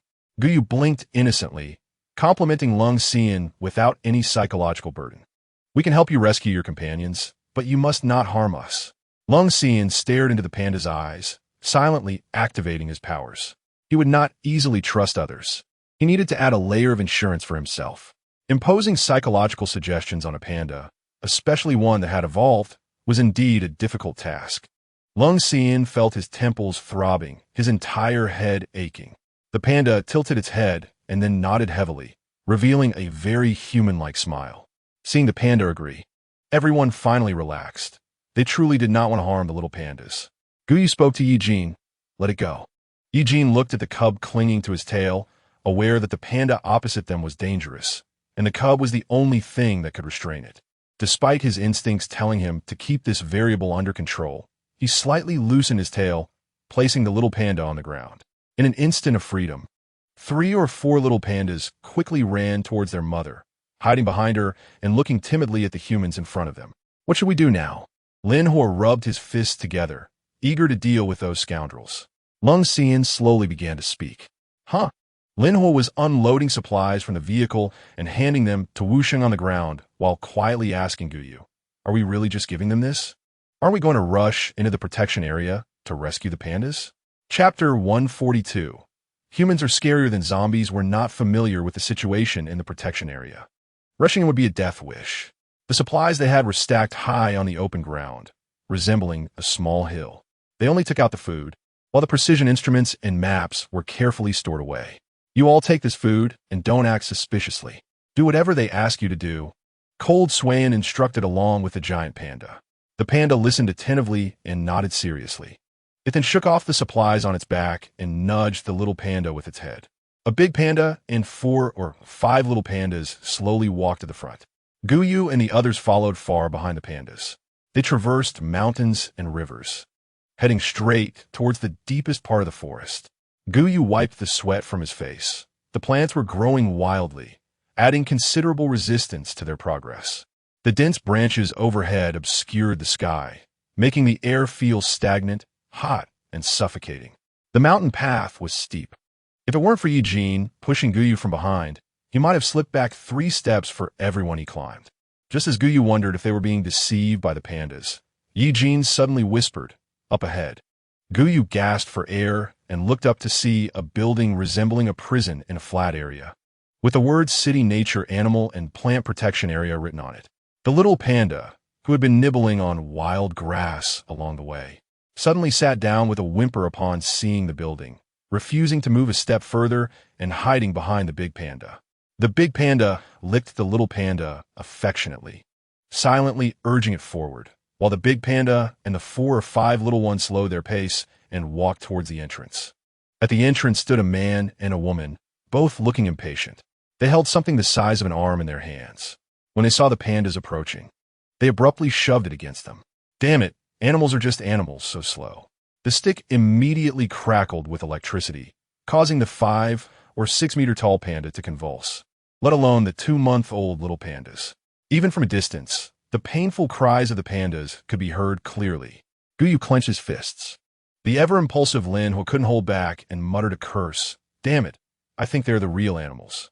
Say, Ye Jin coincidentally, Lin Huo's angry outburst. The commotion continued until the pandas shook off the supplies on their backs.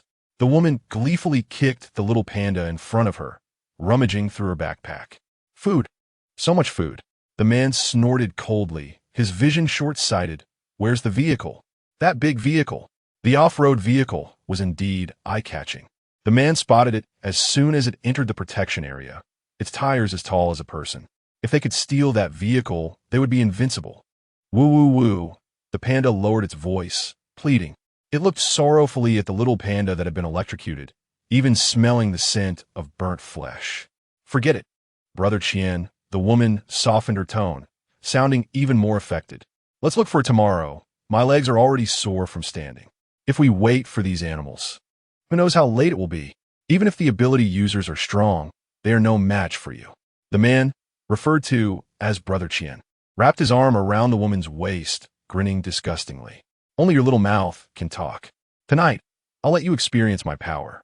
Old Zhang closed the door. Soon, a man in employee uniform rushed out, looking like a caretaker. He tenderly held the little panda and checked its body, then easily carried it and closed the protection area gate. Those two didn't have abilities. Watching the entrance of the protection area fall into darkness, they finally gathered under a tree to discuss. Guyu didn't sense any abilities flowing in the bodies of the man and woman at the entrance. Rather, it was the later man, Old Zhang, who might be a physical type evolved person. Those people are really something. I think humans are scarier than zombies. Did you hear the pandas being tortured? Their cries were so tragic. Lin was slammed the ground in frustration, earning a glare from Wu Sheng, who reminded him not to disturb Mr. Lung's thoughts. Jie Galing phone called out twice, unsure whose words he was agreeing with. It was known that the pandas inside the protection area were being controlled by people. Brother Chien at the entrance might be the main orchestrator, and Old Zhang, the caretaker, seemed to have differing views from the management, possibly a breakthrough point. The main task now was to rescue those pandas. How do you know Brother Chien is the main orchestrator? What if he's just an important henchman of a boss? Lin Hui didn't understand. He had just watched the commotion at the entrance like Cold Swayan. So how could Cold Swayan analyze so much? Miss Guyu said it before, they don't have abilities. In the apocalypse, humans have automatically divided into classes, ability users and regular humans. Even without anyone pushing for a division, resources unconsciously lean towards ability users. Those with power can enjoy more resources and hold higher positions. Even water-type ability users, who have no offensive capabilities, are treated many times better than ordinary people. Brother Chien, an ordinary person, can control the entire park and manage evolved users. Surely he is the mastermind behind the scenes. Lin will listen confused. He said oh and looked to Guyu and Ye Jin for help, trying to find someone as slow-witted as himself. Unfortunately, Guyu's eyes were clear, obviously knowing more, while Ye Jin remained silent, staring straight ahead at the protection area without speaking or moving. Did you see that? Cold Swayan asked Ye Jin. What did you see? Do you know where the control pandas are? Guyu asked anxiously.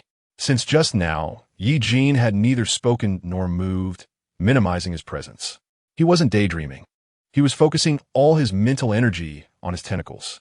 The black tentacles, invisible to the human eye, followed the pandas that had just entered the park, slithering through like a snake. Everything the tentacles saw was transmitted to Ye Jin's mind. In just a short while, Ye Jin had a clear understanding of the internal structure of the park. The north side was the office area, currently occupied by Brother Qian, with quite a number of people and a chaotic mix of abilities. The east side was the staff dormitory, almost completely empty, while the west side had a small area of open cages, filled with a terrible stench, which was where the pandas lived. The rest were green belts, lawns, and artificial streams. Chapter 143. Sadako Ye Jin didn't enter the building to check the situation, as ability users would sense his tentacles' abilities, potentially alerting them. As for the pandas controlled by Brother Qian, he didn't see them. How long can your tentacles stay detached from your body? Cold Swain asked. 1 hour.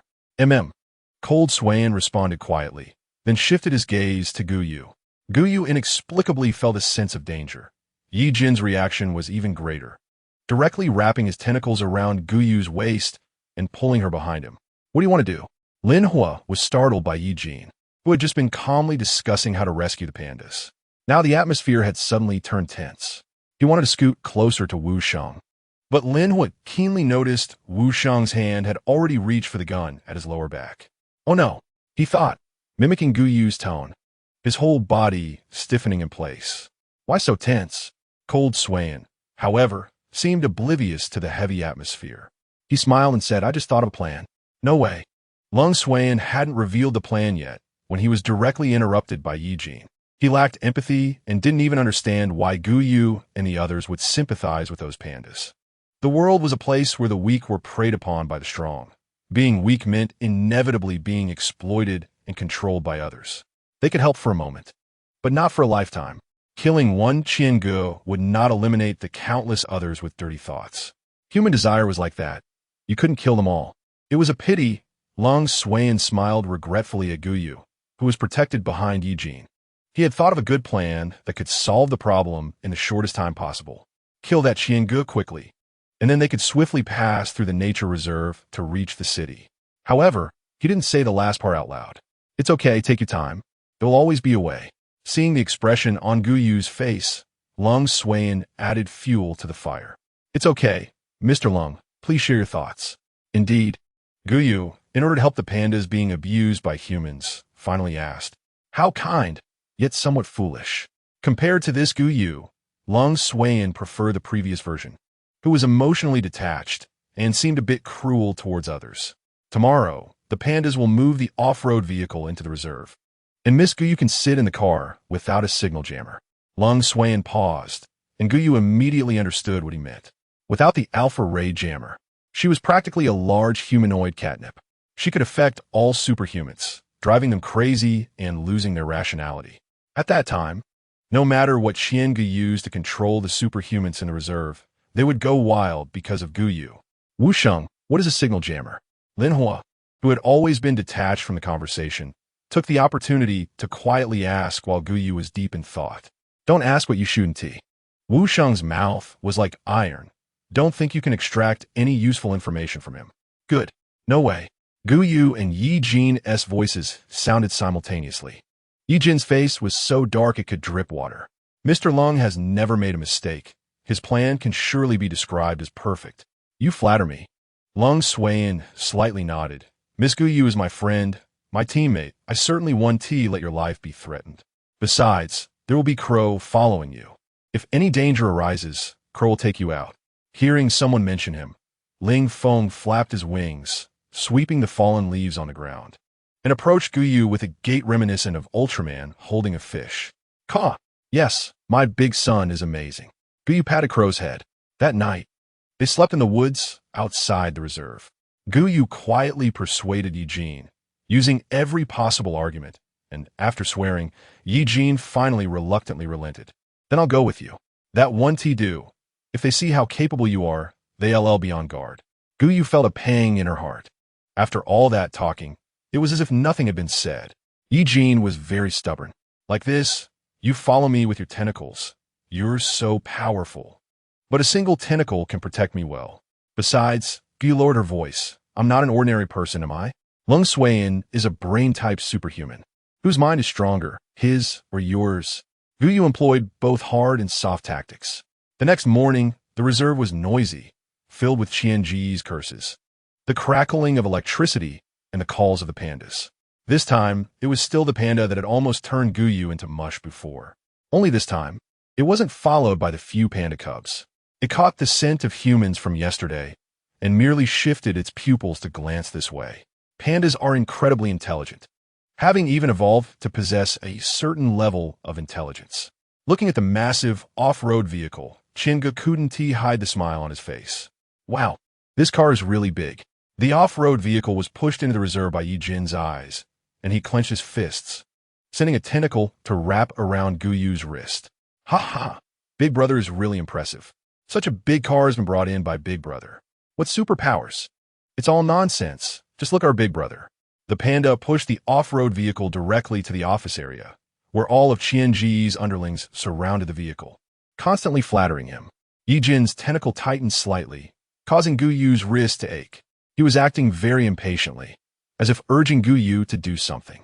Guyu reached out and lightly tapped the spot on Ye Jin's tentacle where the head would be, and then she turned off a blue-lit alpha ray shielding device. Oomph.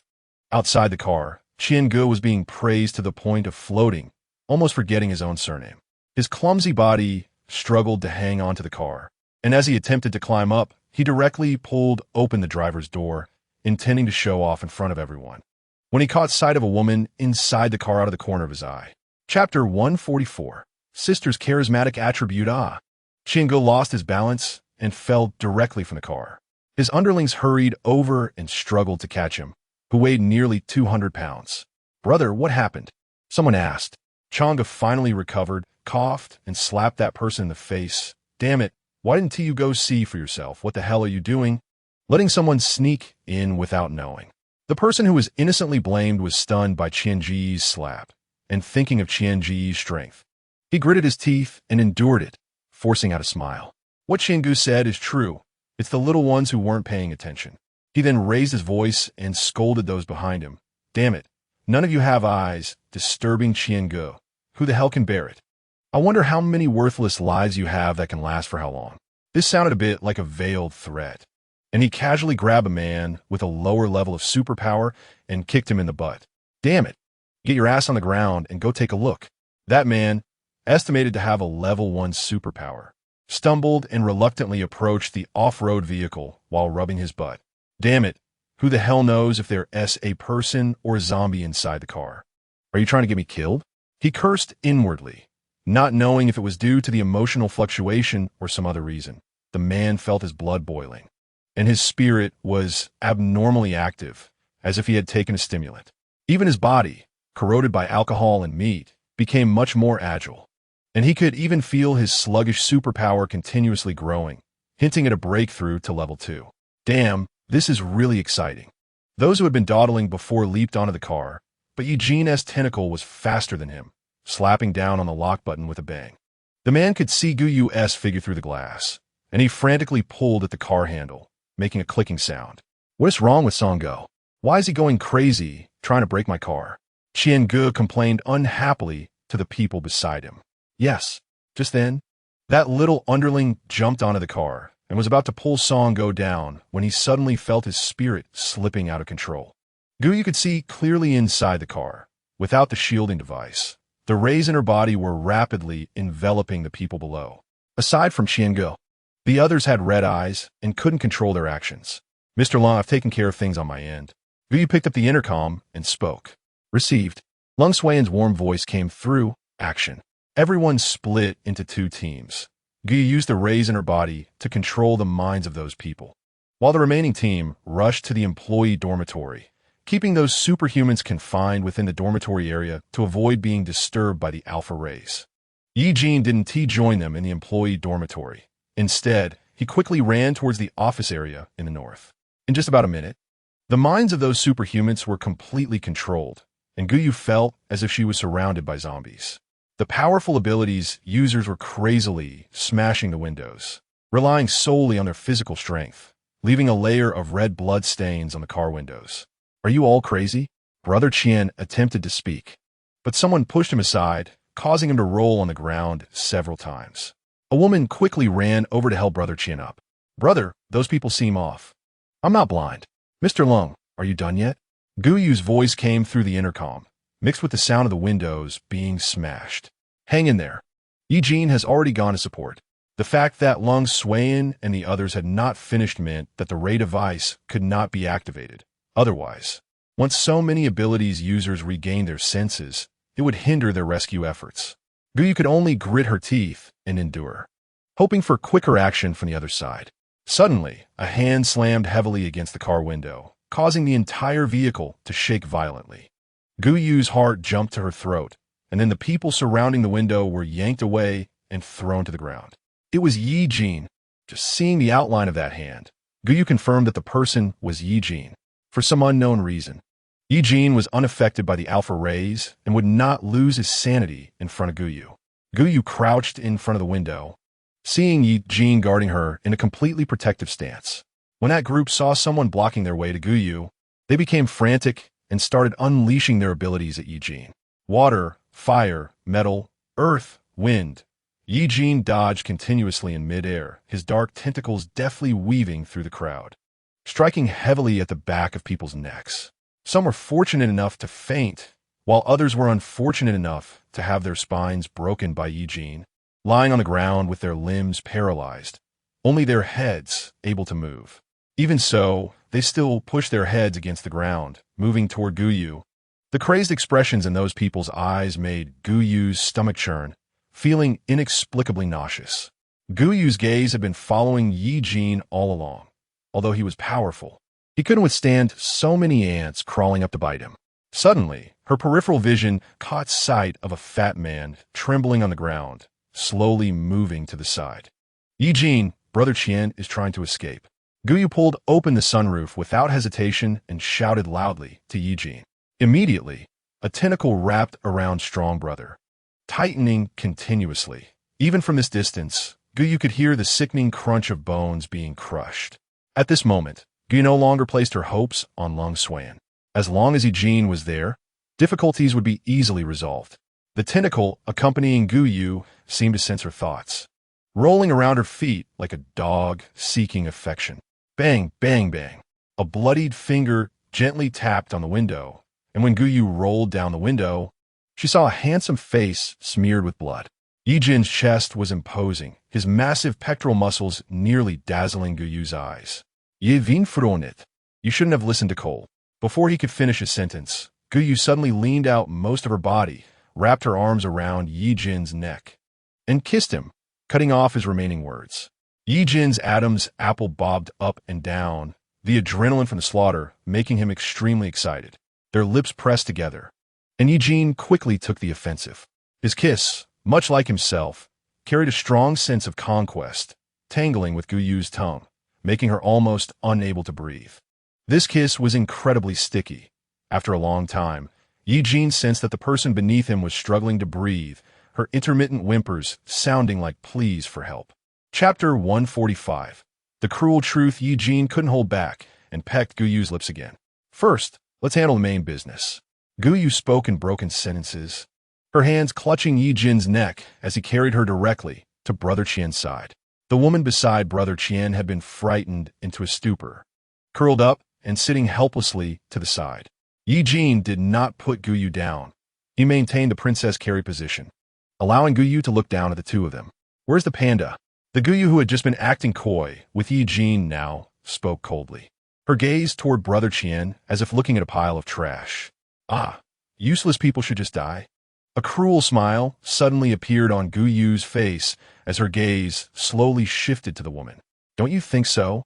I don't know, Sure." Gu Yu interrupted the woman's cries. "Where's the panda being held? You know my brother doesn't have much patience. If he goes insane, I might not be able to control him." The woman's lips trembled. She thought the people lying on the ground had all been killed by Ye Jin, leaving her utterly collapsed. TSK. Gu Yu felt a bit of a headache from her crying. "Brother." Ye Jin shot out a tentacle, piercing through the woman's calf and nailing it to the ground. Instantly, immense pain surged through her, and the woman covered her leg, unable to even scream. "This is the first time. Where is the panda?" Guyu's expression turned cold. The woman believed that as long as she dared to stall for a few seconds, something invisible would pierce through her flesh. I know, in the basement below office 101. Very good. Thank you for your cooperation. Guyu nodded slightly to the woman, her demeanor extremely polite. Thud. Another sound of a tentacle piercing through flesh echoed. Ah, I'm so sorry. I already told you, my brother's patience is not very good. Guyu didn't even glance at the woman as she patted Ye Jin's shoulder, and the two walked toward office building 101. Guyu felt that her earlier demeanor was just like Lung's swaying, hypocritical and cruel. Brother, don't you think that person is too much? No. Yes. Guyu buried her head in Ye Jin's neck, exposing only her doe-like eyes. In the apocalypse, being kind to enemies is cruel to oneself. So I would rather go through the effort to save animals than get involved with humans. MHM. Ye Jin completely agreed with Guyu's words. In fact, he didn't have a complete sense of right and wrong. As long as it was what Guyu said, it was right. As long as he followed his heart, it was right. The office building was dirty and chaotic, littered with trash, with hardly any place to step. Ye Jin frowned, enduring the stench, and kicked open the wooden door of 101. Room 101 looked like an ordinary office, with no visible entrance to a basement. Guyu closed her eyes. Sensing the presence of abilities, one specific area had an unusually dense concentration of abilities. Guyu raised her hand and pointed at the floor tiles under the desk. Over there. Ye Jin directly kicked over a solid wood desk weighing around 200 pounds, which crashed to the ground with a loud noise. His keen ears could hear a faint sound coming from the basement. Beneath that floor tile was an inconspicuous entrance to a basement with a complex combination lock on top. The two hardly thought about it. Ye Jin used brute force to smash open the basement door. One punch, two punches, the steel door was deformed from the blows. And then with a clang, it fell directly. Mr. Lung, I have an unexpected discovery here. Do you want to come over? Let's go take a look. Ye Jin jumped down. The basement space was unexpectedly large. Rather than a basement, it was more like a small underground laboratory. In the center were two rows of crude breeding boxes, surrounded by narrow cages, and upon entering the lab, a strong stench of feces hit them. Guyu covered her nose. Woof woof. A woo. Sensing someone entering, the cages immediately erupted with the fearful cries of the little pandas. Guyu took out a flashlight from her space, and as the beam illuminated the surrounding area, she furrowed her brows tightly. The iron cages, which are only slightly larger than dog crates, are holding pandas. The pandas, being quite large, are unable to move in the cramped space. Ye Jin continues to carry Guyu forward, and at the far end is a surgical table with a panda lying on it. Its abdomen opened up. The panda seems to have some awareness, but its wounds and internal organs have started to rot. In the middle, there are 4 or 5 slightly larger cages, filled with layers of blood mixed with chunks of flesh that have already begun to turn black, emitting a foul smell. The row on the right is also made up of dog cages, and Guyu feels something is off as she glances over. Brother, let's go check that out. Ye Jin wrinkles his nose. The smell over there is even more chaotic, a mix of animal and human scents. As light sweeps over, a creature hides deeper inside its cage. Is that a human? The person is still wearing a uniform from the nature reserve, looking emaciated with a vacant expression. Guyu? Is it you in there? Linhua's voice calls from above the cellar, testing. Yes, Guyu raises her voice. Miss Guyu, what's in there? This time it's Wu Sheng's voice. Guyu feels a bit uneasy in her chest. She takes a deep breath, but is nearly choked by the chaotic stench from the cellar. You'll find out when you come down yourself. Wu Sheng casts a tentative glance at Lung Xian, who nods, and he jumps down first to explore the surroundings. It's safe. Wu Sheng surveys the area and, finding no danger, signals Lung Xian to jump down. Standing behind Lung Xian, Linhua, and the crow are several panda caretakers. They all show anxious expressions and jump down as well. Oldly, the fool. Lung Xian frowns as he looks around. Are these your companions? Wu Sheng asks. Yes, old Zhao, who had met them at the entrance before, speaks up. That boss Qian outside is not human. He took over the reserve after the apocalypse and has controlled the little pandas while manipulating the adult ones. His eyes are filled with pain. Moreover, he has also captured ordinary people and locked them up with the pandas, forcing them to devour each other. Chapter 146. You're in trouble. Guyu's gaze uncontrollably drifts towards the large iron cages in the middle, where black blood and chunks of flesh are present. Some belonging to humans and some to pandas. She swallows hard, trying to suppress the nausea. She buries her face in Ye Jin's chest. Try not to look at the rotting, stinking meat. This is too perverse. Is this even human? Lin Hua speaks angrily. Even Wu Sheng, who usually shows little expression, furrows his brow. Why? Lung Xian asks. Old Zhang takes a while to understand what Lung Xian means, then responds. Because humans eating mutated animals or mutated animals eating humans might become ability users. I don't know the exact principle. That panda you saw that day was Wang Laifu. He was also a caretaker at the nature reserve. Boss Qian controlled his child, which forced him to attack you. Lung Xian nods, seemingly unfazed by old Zhang's words. Lin Hua, Brother Wu, let us open the cages. Guyu suggests. Those locks are not high-tech. They're just ordinary locks from before the apocalypse. Ye Jin follows Guyu and places his fingers on the lock, exerting no visible effort, and the lock is crushed in half with a click, falling to the ground. The pandas, terrified, do not dare to come out even when the door is open, merely peering at the humans outside. Seeing that they seem to have no intention of harming them, they tentatively step out with one leg. Guyu gasps, pulling Ye Jin's hand and signaling him to look inside the cage. Inside is a female panda, and on her belly lies a creature resembling a small mouse. Completely hairless and curled up. A fragile newborn panda. Guyu lowers her voice, afraid of startling it. Ye Jin's cold gaze sweeps over the still unopened-eyed cub, so weak. If you were to have offspring in the future, they would definitely be strong from birth. Suddenly serious, Ye Jin looks at Guyu. He has no intense desire for offspring, but he hopes his partner is Guyu. Unfortunately, human bodies are too fragile, and their offspring are destined to not be very strong. Upon hearing about the panda cub's birth, old Zhang immediately squeezes in and places the cub in a breeding box. He explains to Guyu that even if pandas evolve, their reproductive capabilities remain very low, and the cubs could perish without human care. Guyu nods. She can guess what old Zhang is saying. Evolution, in some respects, is fair. If the adult form is excessively strong, then the juvenile form will be particularly weak or have low fertility. Have you been in the nature reserve since the apocalypse?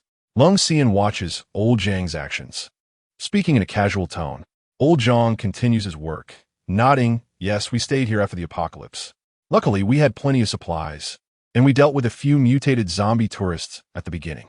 How did you know about the term evolution? Lung Xian continues to ask. If they have been in a closed environment, how would they know news from the outside about evolution and abilities? He frowns and thinks carefully. The person has never shown his face, and he doesn't know what his name is, only having heard Boss Qin call him something. Guyu's heart races. She nervously watches old Zhang's mouth. Sir, yes, that's what he is called. Guyu's mind is in turmoil, and even Lung Xian's expression is not pleasant. Meeting once is a coincidence. Meeting twice is premeditated. What role does that person play? What role does that person play? Lin Hua suddenly leans close to Guyu and whispers, startling her, almost making her think Lin Hua could hear her thoughts. You ask me, who should I ask? They do not spend much time rescuing all the pandas. They are emaciated, wobbling as they walk, their scars visible to the naked eye. Shocking. They do not look as rounded as the pandas Guyu has seen on TV. These weak pandas look like skeletons draped in panda fur. Thank you so much. After transporting the pandas to the open space in front of the office building, Ling Feng, who is perched on the roof of the vehicle monitoring the ability users controlling the safe zone, sees Guyu approaching and immediately flaps his wings to fly over. No matter how many times old Zhang sees it, he is terrified by the giant crow's size, trembling as he leads the pandas and survivors to thank Guyu's team. This is what we should do. You don't need to be polite. Guyu and Lung Xian exchange a subtle glance. Lung Xian's fox-like eyes flash with brilliance as he glances at the huge Wang Laifu beside him, and Guyu immediately understands what it means. She sighs. Although we have suffered heavy losses to help you, the road ahead is treacherous, and we must continue our journey. Thank you, thank you. Old Zhang helps them transport the supplies that Boss Qian had previously looted onto the vehicle, and he enthusiastically says, You are right. There are too many animals in the nature reserve, including wolves. Later, let Wang Lifu escort you out of the city. Pandas are actually very powerful in combat. And with Wang Lifu being a fusion of human and panda, a retrogressive ability user, his strength is even greater. If it weren't for Boss Qian controlling him with his wife and child, Wang Lifu would probably have long been a tyrant of the city. That is too embarrassing. Guyu keeps saying she feels embarrassed and does not refuse old Zhang's offer. What are you being polite for? You saved us. You are our benefactors. If you need our help in the future, just ask. Lao Zhang draped the cover over Wang Lifu, and everything was ready. Just as they were about to set off, Lao Zhang suddenly spoke mysteriously. You saved us, there's something. Brother, just say it. We're not narrow-minded people. Lin Hua, showing his talkative nature, had quickly become close with Lao Zhang. Chapter 147. You're also jealous of the panda. Lao Zhang's eyes scanned the faces of everyone, and he sighed, pointing at the unconscious Qian Gu on the ground. His brother is the boss of the city. You've crippled his brother. He won't let you go. You should cross the city quickly and not linger. Make sure not to be discovered by his brother Qian Senator. Guyu quietly asked Lin Hua. Isn't your dad a big shot in the city? Have you heard of this Qian Sen character? Guyu suddenly felt Ye Jin's tentacles tightening around her, probably because she had been talking to others for so long and had neglected him. Lin Hua didn't notice the tense atmosphere and scratch his head. I haven't heard of him. My dad is the most powerful in the city. Wu Sheng glanced at Qian Gu lying on the ground, his body limp and his limbs twisted at unnatural angles. Just a glance told him that the bones in his body had been brutally broken. Mr. Lung, how should we deal with that Qian Gu? He asked quietly. Seeing the abilities users who witnessed the attack had fainted, there were quite a few, around 30. A murderous intent flashed in his eyes. If they didn't want the matter to be exposed, they could only kill these people. Lung Xuan frowned, lightly tapping his fingers on his pants seam, and suddenly his brow relaxed. Stop with the killing. We should use our brains to solve problems peacefully. He addressed Lao Zhang. How do you plan to deal with these abilities users? Lao Zhang frowned, his expression turning disgusted. Just throw them into the mountains. Let fate decide. All right. Lung Xuan nodded. Wu Sheng, help deal with these people. While it's still early, let us get moving. Guyu, holding onto Ye Jin's arm, was unsure of what Lung Xuan was thinking. At this moment, the best solution was to kill and silence them to prevent information from leaking. If those people kept their mouths shut, no one would know that Qian Gu was killed by them. Lung Xuan beckoned to Ling Feng. Not knowing what he whispered to him, Ling Feng grabbed Qian Gu as if he were a dead dog and tossed him into the trunk. With a loud thud, it made quite a noise. Guyu and Ye Jin checked around to ensure they had taken all supplies, and then said to Lung Xuan, Mr. Lung, we can set off now. The pandas seemed to understand Guyu's words and staggered over. After mutating, the pandas had grown significantly in size, almost overwhelming Guyu. Ye Jin thought they were going to attack and immediately showed his claws, letting out a threatening low growl. Ow, ow, ow. It's fine, Lao Zhang quickly explained, seeing Ye Jin's nervousness. They like you. This isn't an attack. Guyu's hand felt a bit itchy, so she reached out to gently grab one panda's ear. The panda didn't shy away, continuously nudging its head against her palm. One panda's ear could fill Guyu's palm. The sensation was quite wonderful, somewhat like touching a shoe brush, even harder than the hair on Ye Jin's head. Thinking of Ye Jin, Guyu's expression softened unconsciously, a smile appearing on her face. Just as she wanted to share the love and pet the other pandas, Ye Jin suddenly interrupted, separating the pandas from Guyu. It's time to set off, he said coldly. Animals have a strong intuition. They could sense the murderous aura emanating from Ye Jin and hesitated to approach. Ye Jin hooked his arm around Guyu's waist and, with a forceful lift, placed her into the SUV. Don't waste time. Let us go, Ye Jin said impatiently. Lin Hua stood by the car, biting his handkerchief in frustration. Why can't I pet these adorable pandas? It really feels like petting a panda. Ye Jin watched as everyone else got into the car, while only Lin Hua reached out with an evil claw towards the pandas. Annoyed, he pulled Lin Hua's hair and dragged him into the car. Hey brother, it hurts, let go. With Lin Hua's noisy protests, their car, driven by Wang Lifu, exited the gates of a nature reserve. They estimated they still had 300 to 500 miles to get out of the city.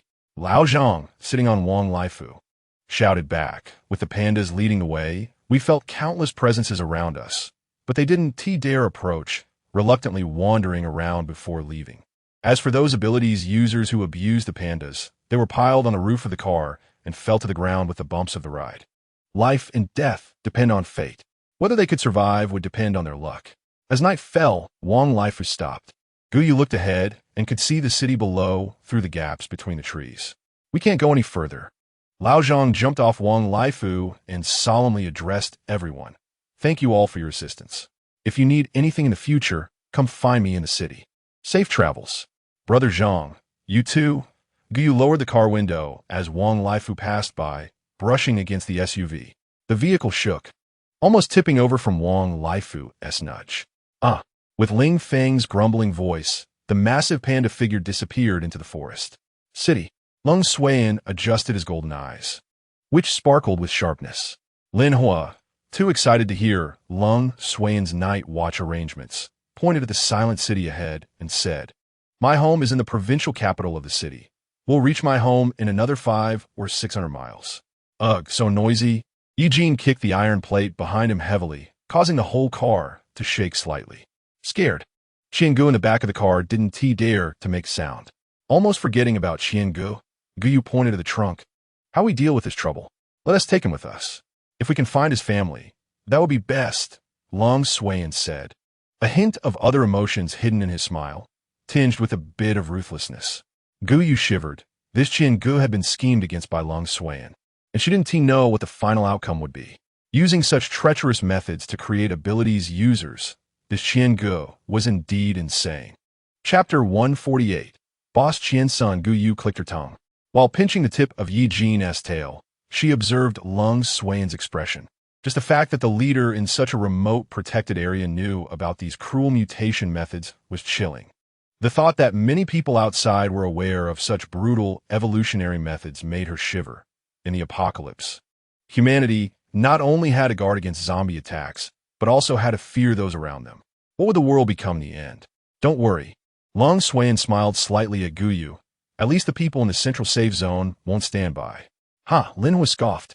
There were still people breaking the law before the apocalypse. After the apocalypse, who would still follow the order set by the central safe zone? It'll be chaos. Lin became more animated, wanting to cling to Guyu's arm and continue sharing his views. Shut up, Wu Sheng interrupted coldly. Everyone, rest now. We need to continue our journey tomorrow. Lin Hua was startled by Wu Sheng's sudden raised voice. He curled up in a corner of the car and muttered, Let us sleep. Why be so fierce? The car quickly fell silent, with Wu Sheng as the first to take the night watch. His sharp eyes scanned the surroundings when he suddenly caught sight of a figure stumbling out of the woods. Mr. Lung, is there someone to deal with? He lowered his voice to consult Lung Suiyan. Lung Suiyan leaned back in his seat with his eyes closed, letting him go. If he didn't live, how would the news get out? His voice was very low, like a whisper unless one leaned to listen. Although Wu Sheng didn't understand why Lung Suiyan would let that person go, the soldier's instinct made him unconditionally obey Lung Suiyan's orders. Yes, the next morning, everyone got off the vehicle to wash up. Guyu stretched lazily and looked at the city below, asking Wu Sheng, Brother Wu, how many days do you think it will take us to reach the provincial capital? I estimate about 4 or 5 days. Wu Sheng silently added a bit of time to allow those who were walking on 2 legs to have a little more time. Otherwise, they might leave the provincial capital before they arrived. So long? Guyu rubbed her legs. After sitting in the car for so long, she felt like her limbs were about to degenerate. Fortunately, the space inside the vehicle was relatively large, allowing her to stretch her muscles a bit. Ye Jin silently massaged Guyu's legs. We need to be alert as we set off. We are about to enter the city limits. As soon as Lung Suiyan spoke, Guyu straightened her expression. They had been away from the city for too long and were almost forgetting what it felt like to fight zombies. Okay, Guyu replied. Ling Feng flew in the sky, moving a bit while helping them observe the movements of zombies in the city. Guyu leaned against the car window, watching the scenery around her change from lush trees to dilapidated urban buildings. In less than a year, the city had decayed to the point where it was hard to see traces of human civilization. Bang! A faint sound, like a balloon popping, rang out. A zombie swaying towards their off-road vehicle collapsed directly to the ground. Attack range 4 meters. Sweat broke out on Gu Yu's forehead. Her third-level ability could reach a maximum attack range of 4 meters. She could easily deal with level 1 and 2 zombies, but when the zombie's level matched hers at level 3, controlling the zombie and compressing its brain became much more difficult. It seemed that some invisible energy was preventing her from attacking the zombie's brain. Gu Yu watched the number for her spatial ability upgrade slowly rise by 1 digit. She was still less than 1/5 of the way to upgrading by killing 100,000 zombies. Gu Yu speculated in her heart that other ability users' evolution patterns should also involve continuously killing zombies, consuming their abilities, then replenishing them, and constantly training to reach advancement. To survive in such a dangerous apocalypse, one cannot simply evade. They must face difficulties head-on to increase their chances of survival. Understanding this principle, Gu Yu stayed by the window, using her spatial ability to continuously attack the zombies approaching the vehicle. When her abilities were depleted, she felt pain in her soul. She leaned against Ye Jin's embrace, using this position to avoid Lung Xuan's gaze. Ye Jin wiped her forehead with one hand, which was covered in cold sweat.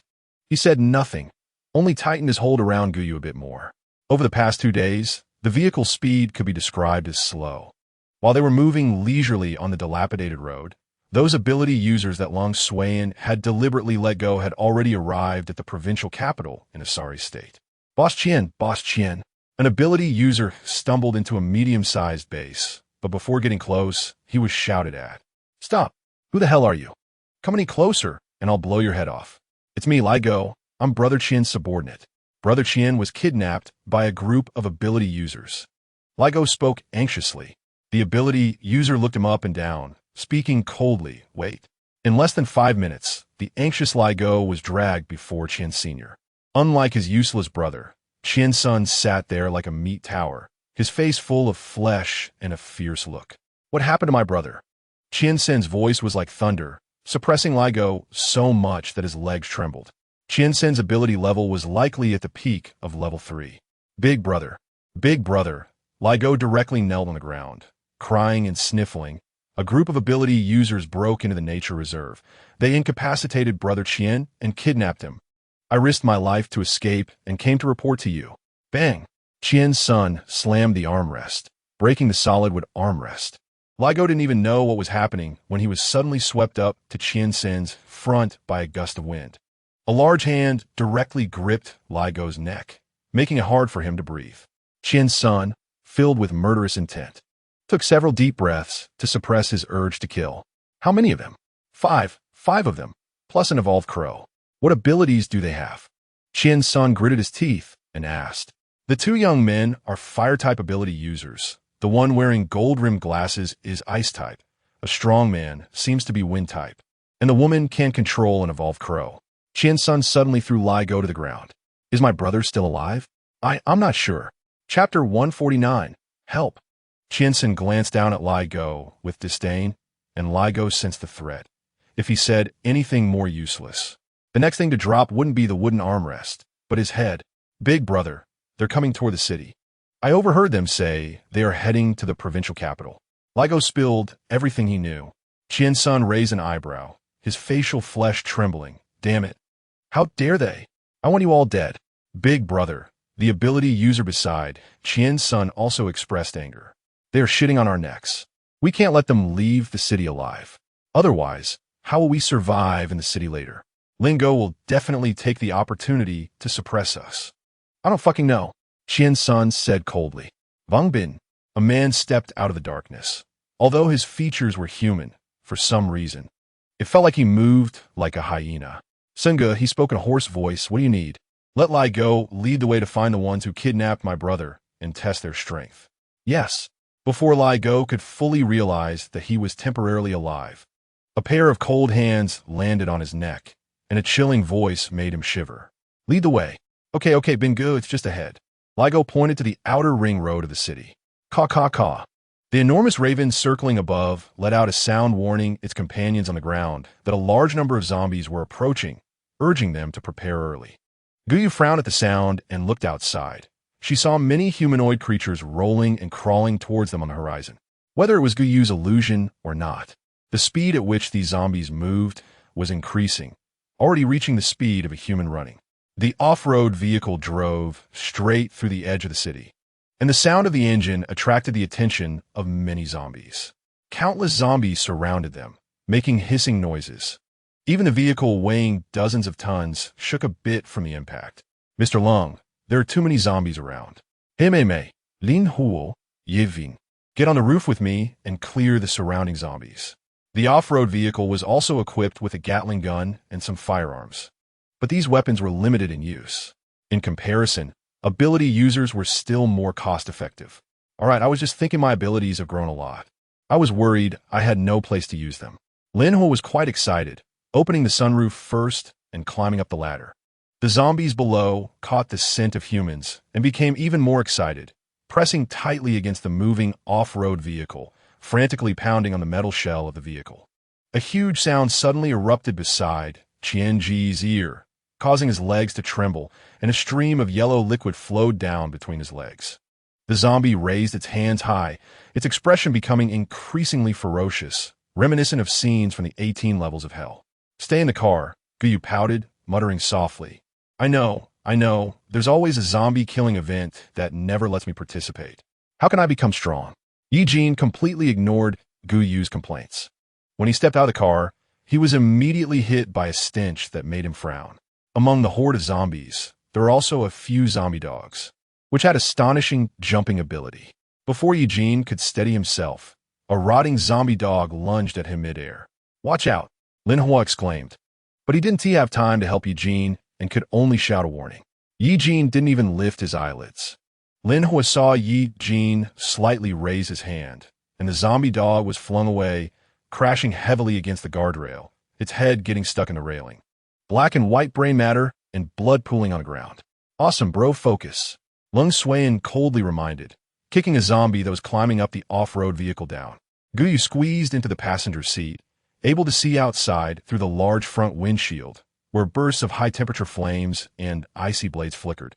Along with Ye Jin's dark tentacles lazily draped over the windshield, twisting wildly as if trying to express affection towards Guyu. Clang! An ice blade struck a zombie, but, unlike before, it didn't deeply penetrate the zombie's flesh to sever its spine. Instead, it merely pierced the slightly decayed skin and fell to the ground, shattering into countless ice shards. Warning, Level 3 zombies. Level 3 zombies were distinct from other zombies and could be easily identified. "Be careful," Lung Suan shouted, drawing Lin Hua's and Ye Jin's attention to the front of the vehicle. Guyu inexplicably felt pressure. She furrowed her brows, anxiously speaking to Wu Sheng, brother Wu. "Hurry up and drive." Before she could finish her sentence, Wu Sheng suddenly saw a flash in front of him, and the off-road vehicle shook violently several times. A massive zombie, nearly 2 meters tall, suddenly leaped onto the hood of the car, denting the steel surface beneath its weight. Bang! Bang! Bang! The zombie didn't give the people inside the car time to react, and raised its fist to smash against the windshield. The Level 3 zombie seemed to have evolved intelligence. It knew this massive, moving metal box was controlled by the person in front. It ignored the 3 humans exposed on the roof and relentlessly pounded the windshield. Crack! Ling Feng dove down from midair, flapping his wings as countless steel-like feathers shot toward the zombie. Almost simultaneously, Ye Jin's tentacles, Lin Hua's flames, and Lung Suan's ice spikes attacked the zombie. "Damn, this zombie can dodge." Lin Hua hurriedly sidestepped as the zombie, fixated on the extremely high-temperature flames, charged toward the 3 humans on the car roof. Its body was still ablaze, and its claws carried the stench of burnt flesh. Ye Jin frowned as his tentacles wrapped around the zombie's limbs. Even though it was restrained, the zombie still struggled violently, and the tentacles that had just been torn apart by the panda showed signs of breaking again. Ye Jin's face paled as he quickly drew a dagger from his lower back. Lung Suan calmly analyzed the situation and rushed toward the zombie's blind spot. But the zombie's reaction exceeded his expectations. A massive hand slammed into Lung Suan's abdomen, making him feel as if he had been hit by a truck. He flew horizontally through the air. Just as he was about to fall into the horde of zombies below, the car window suddenly opened, and a pair of hands firmly grasped Lung Suan's arm. Mr. Lung. Chapter 150. No way. No way. Is someone actually practicing while driving? Lung Suan looked at the slender figure, which was still the weight of an adult man, combined with the speed of descent. Guyu felt as if her arm was about to dislocate. Her face turned pale from the pain. If she let go now, Lung Suan would fall into the tide of zombies. Gritting her teeth, Guyu noticed Wusheng coming over to help. Suddenly, Guyu's vision darkened as a huge figure loomed above them. She instinctively looked up and saw that the level 3 zombie had broken through Lin Hua's fire barrier, raising its claws to grab at them. Damn! Damn! Guyu's hands were occupied, and she couldn't move to dodge. She could only quickly lock onto the zombie's 3-dimensional coordinates with her abilities. The peak strength of a level 3 zombie was far higher than Guyu's, and she gritted her teeth, channeling almost all her energy to lock down the space around the zombie. Lung Suan frowned and looked up. The zombie's movements froze in midair for 3 seconds, during which Ye Jin pounced from behind the zombie. Taking advantage of those 3 seconds, Ye Jin's enhanced claws pierced through the zombie's neck, grabbing its spine and pulling hard. Ugh! Lin Hua felt nauseous while helping Wu Sheng and Guyu drag Lung Suan back up. Ugh! Lin Hua, don't throw up! Wu Sheng shouted. I know, ugh. Lin Hua was completely hunched over the car roof, blocking Ye Jin's movements. Ye Jin, with a cold face, gripped the guardrail on top of the car with one hand and leaped into the car through the open window. Guyu, are you all right? Ye Jin reached out to support Guyu, who then fell into his chest. Guyu felt Ye Jin's muscular body and took a deep breath. I'm fine, no problem. Just like a transformer, the front of the car slowly transformed, extending something resembling an explosion-proof shield with sharp spikes protruding from the front. Previously, the off-road vehicle had been powered by solar energy, and this was the first time in a while that Wu Sheng stepped on the accelerator. The surrounding zombies showed no signs of diminishing. Instead, the sounds of the recent battle attracted even more zombies. Mr. Lung, we can't hold on much longer. Everyone is running low on abilities. Wu Sheng struggled to maneuver the off-road vehicle. Yes, the surveillance around the vehicle has transmitted the situation to Lung Suan's computer. There are a total of 322 zombies around, and another 153 are rushing this way. Lung Suan's cold gaze shifted from the car to Guyu. Guyu's body trembled. Although she didn't know what Lung Suan was plotting, she felt deep down that it was definitely not a good thing. What? Suddenly, the rays within Guyu's body rapidly enveloped the off-road vehicle, causing Wu Sheng to feel a bit dazed, his adrenaline surging, putting him in an excited state. Even the powers he had previously exhausted began to feel revitalized. Wu Sheng, 3 minutes. Lung Suan tried to maintain his calm. Lin Hua, clear the way. Wu Sheng shouted. Clear what? I've already. Lin Hua was about to say he had no abilities left, but the strange sensation in his body made him close his mouth. Ignoring Lin Hua's mental state atop the car, Wu Sheng rolled down the window from the driver's seat and reached out. Instantly, 2 walls of fire appeared out of nowhere, quickly incinerating the zombies, blocking the way as the vehicle moved. Ye Jin protected Guyu's head, wedging her between his body and the front seat. Flames surged through the open window into the car, the intense heat quickly passing over everything inside, before dissipating into the air. The seats emitted a burnt smell, mixed with the foul odor of zombies outside, hitting them in the face. The car rolled over the bodies of zombies, continuously bouncing up and down. The remaining surviving zombies were swiftly dealt with by Ling Feng in the sky. They drove through a place that left behind a ground full of corpses. Lin Hua and Wu Sheng, with relatively low ability levels, were almost unable to resist the alpha rays, their eyes, which had been fixed on the zombies in front of the car, occasionally glancing at Guyu. Lung Suan stared at his watch, and as soon as 3 minutes were up, he quickly activated the alpha ray shielding device. Wu Sheng immediately felt his body go limp, unable to grip the steering wheel. The tires screeched, skidding on the road, and it looked like they were about to crash into the guardrail uncontrollably. Ye Jin grabbed Wu Sheng by the collar with one hand and took the driver's seat. Big brother is so amazing. He can even drive? Guyu never missed a chance to flatter Ye Jin, even now as they had just broken out of the encirclement of zombies, with nearly 100 zombies still chasing after them. Ye Jin expressionlessly pressed the accelerator, swiftly turning the steering wheel, quickly shaking off the zombies behind them. However, The nearly empty fuel gauge made Wu Sheng feel a pang in his heart. It wasn't until they had driven out of the city, and the tall buildings were no longer visible in the rearview mirror, that Ye Jin switched the off-road vehicle to solar mode. Ye Jin pulled over, got out of the driver's seat, and sat next to Guyu, clearly indicating for Wu Sheng to continue driving. Wu Sheng had regained a bit of strength, but he could only drag his aching body to keep driving. When did Brother Yi learn to drive? He seemed so skilled just now. This large off-road vehicle had only recently been developed by the central base, and Wu Sheng had also spent quite some time mastering how to operate such a big vehicle. Just now, Ye Jin's expression was full of disdain. It's not that hard. Driving is something you can do just by watching, right? There can't be people who need to practice for a long time and still can't do it, right? Lin Hua, struggling to climb in, suddenly squeezed his throat and spoke. Brother Sheng, is that what Jingu means? Wu Sheng took a deep breath. You're so chatty. The route had deviated, and Wu Sheng adjusted it. Lung Suan noticed that they had strayed from their original route due to the hurried escape and began to correct it. Chapter 151. Just out of the tiger's den. Straight into the wolf's lair, the off-road vehicle turned and headed back onto the highway leading to the provincial capital. Guyu was pondering how to flatter Ye Jin again to increase her favorability when she suddenly noticed the cold gaze hidden behind Lung Suan's icy glasses. She had no idea how long he had been looking at her. The penetrating gaze made Guyu feel a bit guilty. Could it be that he had discovered her hidden abilities? That shouldn't be possible. She believed she had hidden it well, and no one had ever found out. Mr. Lung, why do you always stare at me? Guyu asked with a smile, directly questioning Lung Suan.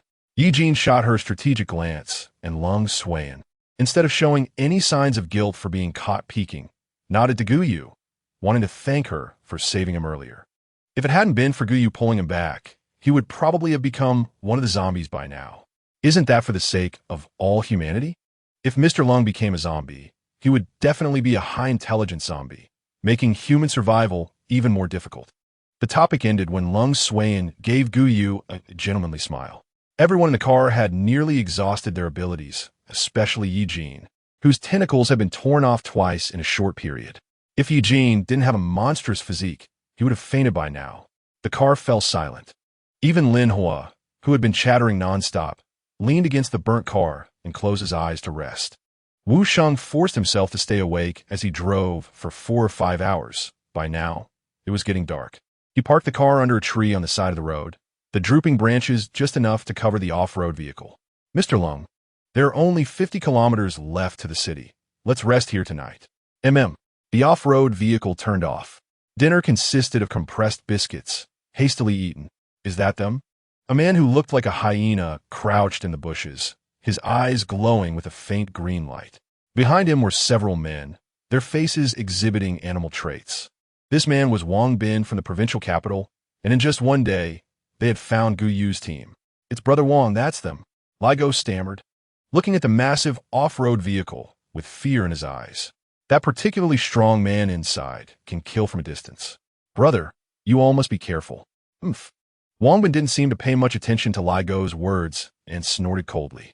He took a vest out of his pocket, sniffed it, and then raised his head, his nose twitching in the air, finally landing his gaze on the off-road vehicle's trunk. There, Brother Sin's brother. Wang Bin was very sure he was in the off-road vehicle. The scent from the trunk was exceptionally strong. He signaled to several sneaky-looking ability users who resembled rats to stealthily approach the off-road vehicle. Just as they were about to reach the area around the off-road vehicle, the window suddenly rolled down and a flaming arrow shot towards the foremost ability user. Screech. The ability user, resembling a rat, was pierced through the chest by the arrow, nailing him to the ground. He immediately let out a painful scream. Screech. Ha! We've been discovered. Wang Bin showed no signs of nervousness, instead cracking his neck. Let's go, brother. Ligo hurriedly grabbed Wang Bin. Didn't Brother Sun tell us to come test their strength? We should leave quickly. Wang Bin shook off Ligo's arm. Get lost. In a few seconds, Ligo delayed. An arrow shot straight towards Wang Bin. His pupils contracted sharply as he quickly rolled to the side, dodging the arrow. Damn it, let's go. Rescue Brother Sin's brother. Women and food are plentiful. How many ability users are there? Wu Sheng, who was shooting arrows, stared blankly at the blackness ahead. That group of ability users seemed to be naturally adapted to the darkness, hiding their figures extremely well. If Ye Jin hadn't pointed it out, Wuxian wouldn't have noticed their presence at all. Suddenly, a wave of cheers erupted outside, like animals that had come to life roaring around them. Damn them! Lin Hua slammed the car seat. Encouraged by Wang Bin, those ability users charged toward the off-road vehicle recklessly. Yes, let's go. What about me? Guyu, seeing everyone else starting to act, asked anxiously as Lin Hua and the reluctant Ye Jin crawled under the car. You? Lung Swain replied.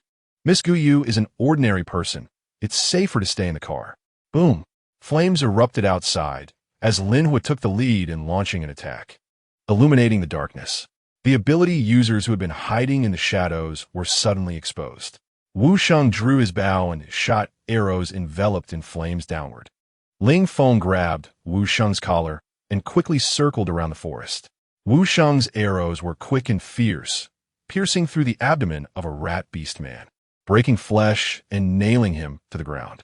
Before the rat beast man could let out a painful scream, the second arrow pierced through his neck. Screech. Those ability users didn't expect Guyu's team's counterattack to be so fierce. The pain from their injuries awakened the beast within them. Guyu watched in the car, seeing clearly the transformation of those ability users from human to animal. Rats, hyenas, wild dogs, wild boars, chickens. Their auras were murky like rats peering out from a sewer. Stepping on rotten waste, their eyes filled with greed. Their abilities even made Guyu feel a bit nauseous. Ling Feng and Wu Sheng were remotely suppressing the ability users from above, catching them off guard. The ability users quickly reacted, moving swiftly to evade Wu Sheng's arrows. Wu Sheng stopped. As Lung Swain's voice fell silent, countless dark tentacles spread out from the vehicle. Ye Jin's tentacles had become much thinner than before, and their color was more transparent, with an attack range reduced to within 3 meters. The ability users, seeing that the rain of arrows from the sky had ceased, frantically charged towards the off-road vehicle. Chapter 152. Damn powerful after beastification. These ability users had little awareness, even lacking the normal judgment of a human, completely controlled by the instincts of beasts within their bodies. The eyes of those ability users were filled with frenzied excitement. A wild dog ability user led the charge, clearly targeting the trunk. Puff! He twitched his ears, seemingly hearing something pierce through flesh. He froze, looking down in shock to find a large hole in his chest. Blood dripping down, and he could even see his internal organs weakly pulsing. Ye Jin slightly curled his fingers, and countless tentacles surged from his body, spreading into the surrounding air. A deep, pressure-inducing ability was suddenly released, with the tentacles excitedly trembling in the air, even faintly producing a sound of breaking through the void, creating small whirlpools of ability around them. The tentacles indiscriminately attacked every prey that entered their attack range. Any ability user that approached the off-road vehicle was either swept away, crashing heavily against a tree, or like the wild dog ability user, had their chest and limbs pierced by invisible tentacles, spitting out blood on the spot, lacking the strength to resist. Damn it! How are they so powerful? Wang Bin had previously underestimated Guyu's team, thinking they were just a few ordinary elemental ability users acting self-importantly. Brother, let's go. Li Go's nose was filled with the bloody scent of the ability users, and the keen senses of the ability users allowed him to see the one that had been flung away, hanging on a tree, blood dripping from its intestines. A trace of malice sparked in his emerald eyes, waiting for them to exhaust their abilities. The Real show was just beginning. The earlier firewall and the mysterious long-range killing ability had made a big show. That group of ability users would surely soon exhaust all their powers. And the ancestral evolutionists didn't know what fatigue was, able to switch freely between animal and human form. Once they drained that group of ability users of their energy, it would be the start of their slaughter. Wang Bin stood at the back, currently in hyena form, sensing that the situation was not right. He raised his head and let out a roar at the sky. Ow! Wang Bin didn't know what message he conveyed to those ability users. But the other ability users stopped attacking, lingering outside Ye Jin's attack range, and then copied him, howling at the sky. Squeak, squeak, squeak. Hoo, hoo, Hoo. Owo, owo, owo. Lung Swain frowned, sensing something was off. In just a few breaths, Ye Jin placed his hand on the ground, feeling it tremble as something approached. What thing? Lin Hua had yet to finish his question when he suddenly caught a glimpse in his peripheral vision. Many animals seemed to be rushing out from the darkness of the forest. Be careful, Wushan called out from midair. Hundreds of mutated animals charged over, a black ocean that destroyed all living creatures in sight. Run, something's not right.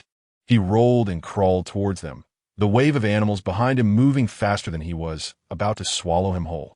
Guyu's heart raced. Disregarding whether her abilities would be exposed, she directly locked onto the rat that was about to bite Lin Hua's calf. Bang! Just in time to see the rat's head explode behind her, its white brain splattering all over Lin Hua, emitting a foul odor. She couldn't stop and could only desperately run towards the off-road vehicle. Find the leader. As Lung Swain climbed onto the vehicle, he stood by the window, quickly searching for the leader among the animals. His abilities were indeed, as Wang Bin had predicted, about to be completely exhausted, and his face had turned somewhat pale.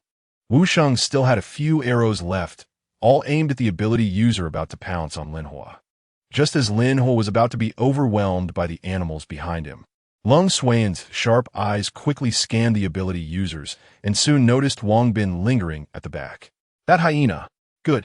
Guyu waved to the flying Ling Feng, who casually tossed Wu Sheng onto the roof of the vehicle before flying over. The hyena was clever, keeping a distance of about 10 meters from the off-road vehicle. Guyu's abilities couldn't reach that far, so she could only rely on the raven to move that way. Guyu. Ye Jin wanted to stop her, but Guyu's movements were faster, already jumping down through the window. Guyu was getting closer to the ground, showing no signs of fear. Estimating she was about a meter from the ground, a pair of sharp claws grabbed her clothes.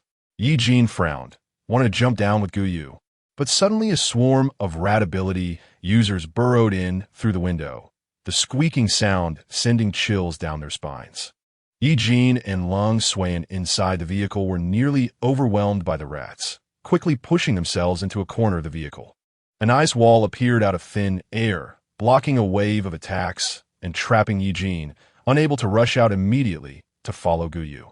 Lin Hua, come with me. Guyu swooped over Lin Hua's head, causing him to pause in his steps towards the off-road vehicle. Without anyone knowing why, without hesitation, he turned his steps and ran towards the direction of the beast horde following Guyu. Wang Bin was taken aback. He couldn't grasp Guyu's intentions. Just in that moment of hesitation, he suddenly felt as if he was being controlled by an invisible hand, unable to move, not even able to turn his pupils.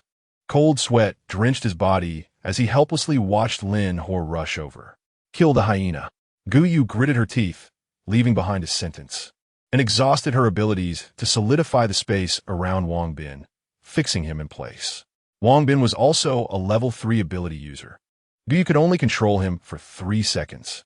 Lin Hua, already exhausted like a dog, still struggled to lift his hand, gathering fire abilities, the flames becoming lighter. Boom! The moment Lin Hua's abilities erupted, Guyu's abilities dissipated. The blaze illuminated the night. Guyu's vision blurred, frowning as she looked towards Wang Bin. In the next second, a hyena engulfed in flames charged out, rolling on the ground and letting out a painful howl. Chapter 153. This place is not suitable for staying long. Seeing that the flames did not kill Wang Bin, Lin Hua immediately raised his hand, trying to gather fire abilities again. However, the previous firewall and attacks had already exhausted all his abilities, causing his face to turn pale. After a long while, he could only produce a small flame. The flame flew about a meter before dissipating in the air without any wind, giving Wang Bin a moment to breathe. He quickly rolled on the ground to extinguish the flames on his body. Wang Bin lay on the ground, baring his teeth at Guyu, making muffled sounds from his throat. Then he raised his head and howled. The surrounding ability users, still circling around the vehicle, heard Wang Bin's roar and stopped their attacks. They glanced reluctantly in this direction before quickly disappearing into the darkness. Are they leaving? Lin Hua could no longer hold on, his legs going weak as he knelt on the ground. Yes, they're leaving. Guyu's weak feet touched the ground, and she was pulled into an embrace. Ye Jin's grip on Guyu was a bit strong, and even Ling Feng behind him couldn't compete with Ye Jin for her. Guyu endured the soreness in her arms and reached out to touch the scales that appeared on Ye Jin's body due to his agitation. I'm fine. It's just that the hyena was out of my attack range, so I ran out of the car. I told you to stay in the car. His opened eyes carried a sense of pressure. This was the first time Ye Jin looked at Guyu with such a gaze. Guyu felt as if she was about to be sucked into those misty white pupils. It can't be helped. Look at all those people and the evolved animals. If we don't control the hyena when your abilities run out, that would be a real problem. Ye Jin remained silent, staring intently at Guyu. It was Long Swain who broke the silence. He jumped down from the car and looked at the half-human, half-beast ability user on the ground. These ability users seemed to have their bodies forcibly sewn together with animals by a mad scientist. They looked bizarre no matter how you viewed them. It seemed that these numerous atavistic ability users were also formed through the mutual tearing between humans and beasts. Ye Jin appeared to have not heard Long Swain's words. Nor did he change his posture, still staring fixedly into Guyu's eyes. That gaze put immense pressure on Guyu, who could only wrap her arms around Ye Jin's neck to divert his gaze. But who are those people? What kind of force are they? Why are they attacking us? They were the ones who truly suffered from misfortune. Their abilities had already been mostly consumed in the nature reserve, and then they encountered three-peak zombies on the way.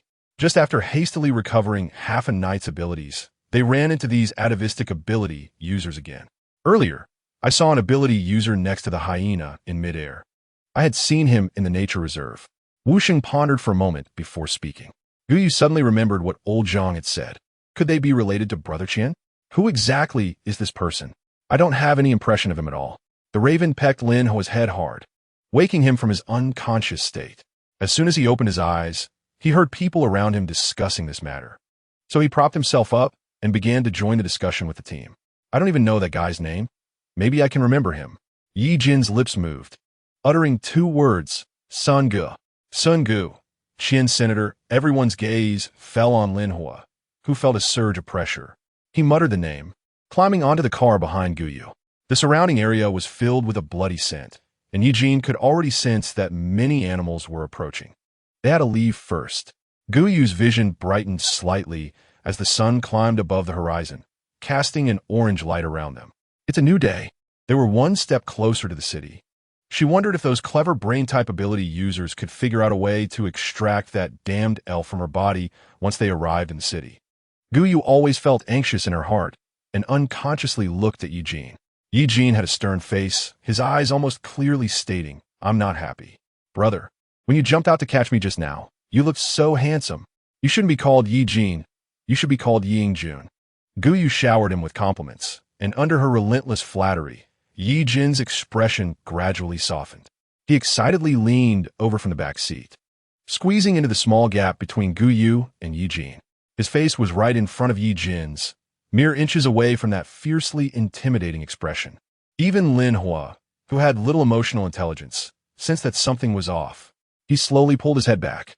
Lin Ho froze, and as Ye Jin's expression grew darker, the force with which he pulled his head back increased, causing Guyu's row of seats to tremble. Brother, my head is stuck. Ye Jin raised his hand in Lin Ho's terrified gaze. Slap. He forced a smile at the three of them. I do know this Qian-san. He is the manager of my dad's oil branch. He is not honest, and my dad said he has some connections in that underworld. But they couldn't find anything wrong with Qian-san, so he continues to be the branch manager. That's all, Lin Ho reported. Long Swain nodded slightly, his eyes filled with shrewdness, though mostly obscured by his eyelids. He smiled gently. It seems that after the apocalypse, this Qian-san really has been up to a lot, taking over your father's resources and power, establishing his own faction. He spoke grandly, but Guyu observed Long Swain's expression and felt he didn't quite believe it. Wu Sheng, how far is it to the provincial capital? Long Swain asked. Chapter 154. Never marry a man without insight. Wu Sheng glanced at the satellite map and said, 200 kilometers. At the speed of our off-road vehicle, it will take a full 24 hours. Long Swain looked at the nearly empty fuel gauge. They had already consumed most of the fuel while escaping.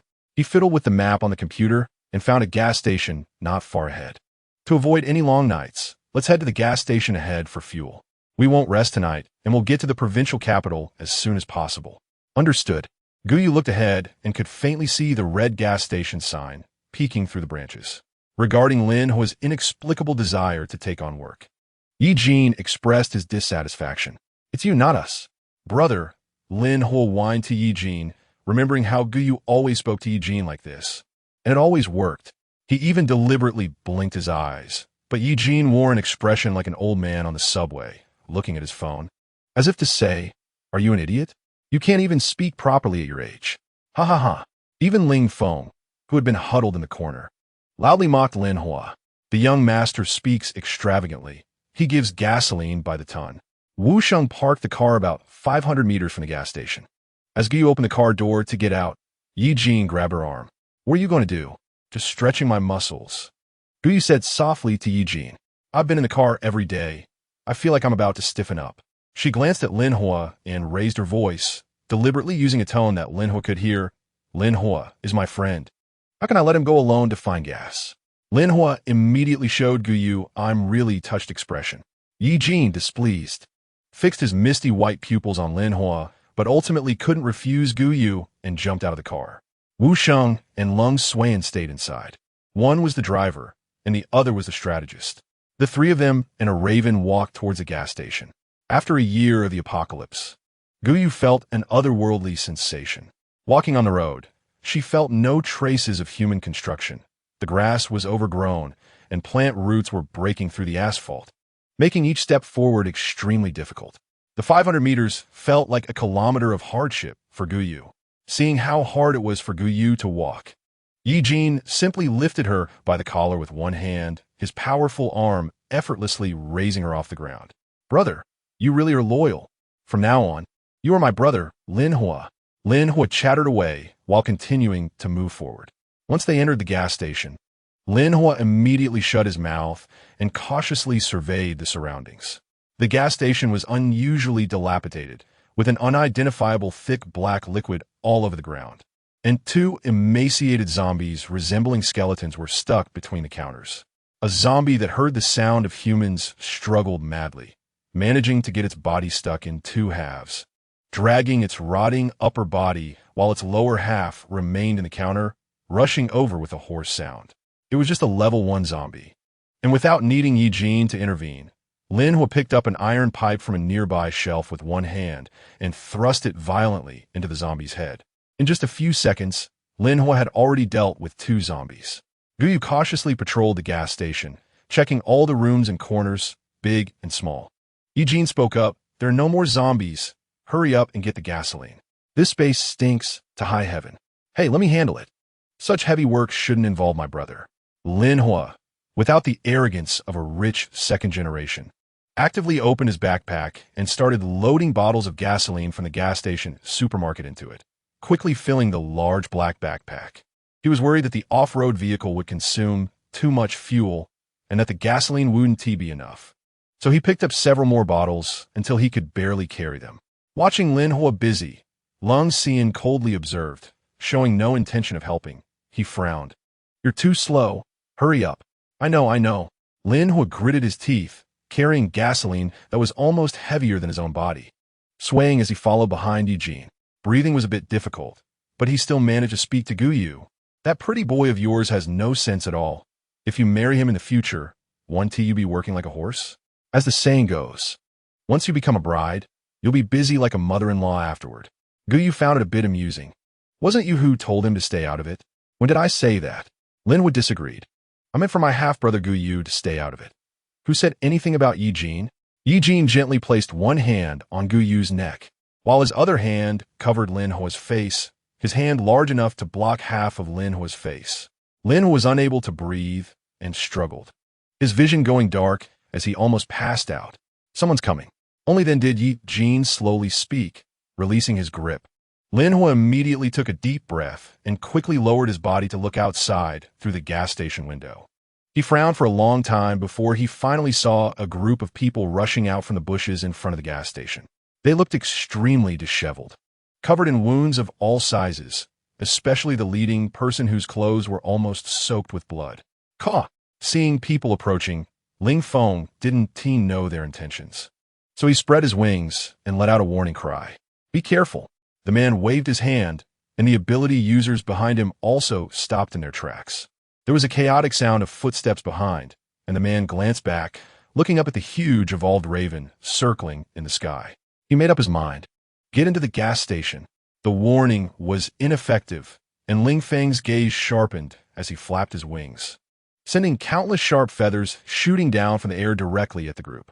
The leading person raised a hand, and even Gu Yu, who was in the gas station supermarket, could feel the ground beneath him shaking. A dirt wall rose up from the ground, enveloping the ability users within. Chapter 155, Entering Standing. Leaving horizontally, Ling Feng's sharp feathers struck the dirt wall, unable to penetrate even a bit. Soon, the group of ability users burst into the gas station supermarket, the outer dirt wall collapsing heavily onto the ground, sinking into the earth as if nothing had happened. Gu Yu and the others hid behind the supermarket shelves, and the group did not immediately notice them. "Brother, what should we do?" someone asked anxiously. "That bastard Qian's son actually plotted against us." Gu Yu and Ye Jin exchanged glances. The earlier mention of Qian's son meant that these ability users were likely from the city and possibly opposed to Qian Sr.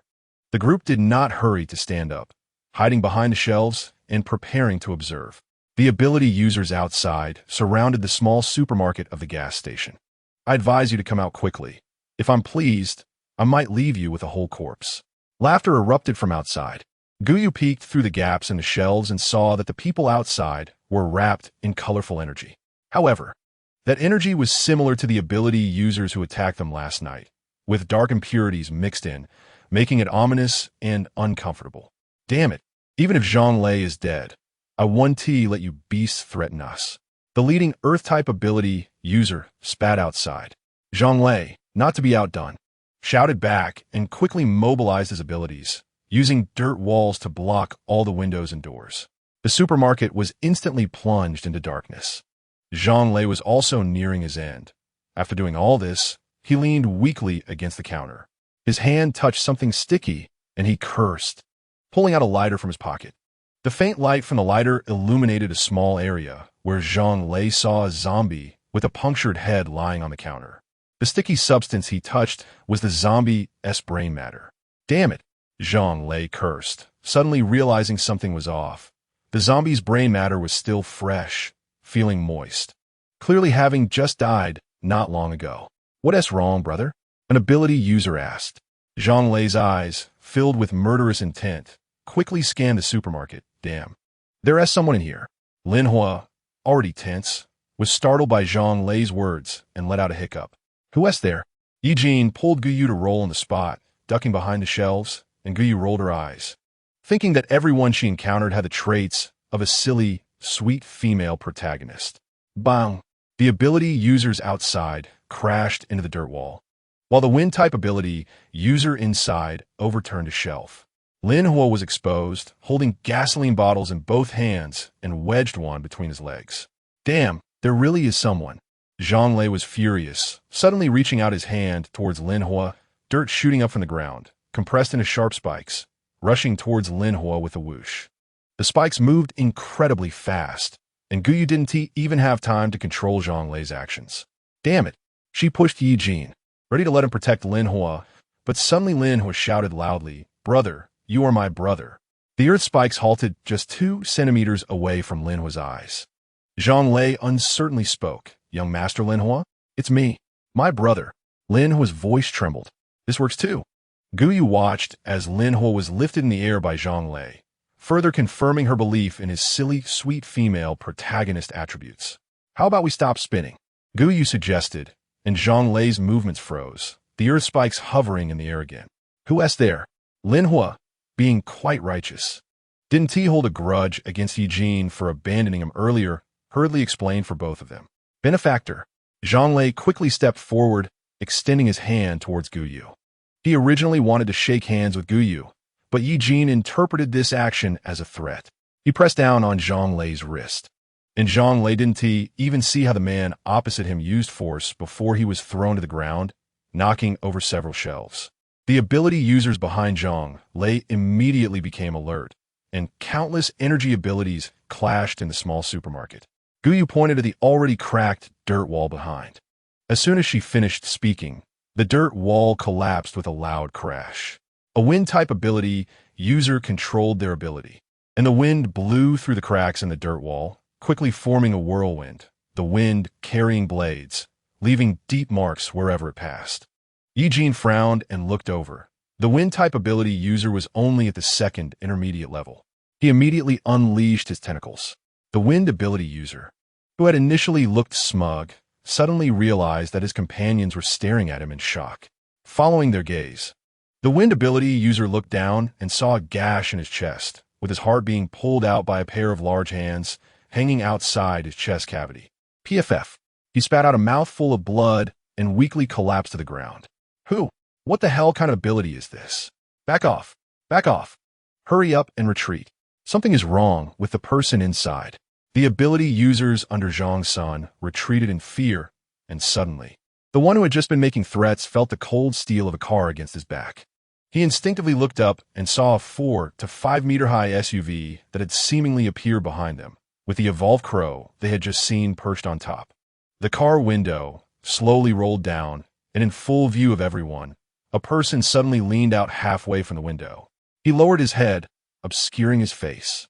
Who are you? That person mustered his courage and shouted. The people below frowned and tried to identify him, when someone suddenly pointed up and exclaimed loudly, Brother Qian. Isn't this Sungu's brother? Qianming? It's Qianming. It's Qianming. The little leader of the ability users immediately became excited, but then realized something was wrong. What do you want to do? I advise you to think carefully before harming Qianming. Qian's son is not someone to mess with. If you offend them in the city, you might only be able to enter standing up and leave horizontally. Is that so? Cold Swain's voice came from inside the car. They could only hear his voice, but could not see his face. Chapter 156. Wow, the resort. When Cold Swain spoke, his words were mixed with some abilities. Just those two words fell into the ears of the ability users, and they felt a strong sense of pressure. The person at the forefront gritted his teeth. Suppressing his inner fear, you should go out and find out who Qian's son is. He is the one who speaks with authority in the city. Suddenly, a pair of hands reached out from the window, slightly curling their fingers. The person paused, still not understanding the meaning. Then they heard Cold Swain's voice from inside the car. Don't move. Huh? You tell me not to move, and I want tea? What do you think you are? As soon as the words fell, that person felt a chill around his neck, as if some liquid was flowing down his neck. He instinctively looked down and saw that, at some point, someone had already stood behind him, with sharp claws resting on his neck, already breaking the skin. The wet sensation he felt earlier was his own blood. His scalp went numb, and he didn't dare to move. 1 ton of gasoline. The ability user's face turned dark, although he was cursing Cold Swain in his heart for being so audacious. He helplessly felt his life was in someone else's hands and could only stiffly nod. He heavily patted the shoulder of that ability user, without any movement. The heart of that ability user trembled heavily a few times. Get lost. Ye Jin looked impatiently at the surrounding ability users. The smell emanating from them was simply unbearable. Those people didn't dare to speak harshly like before, almost rolling and crawling as they quickly ran deeper into the woods. Once everyone outside had left, the ability users inside the small supermarket dared to come out.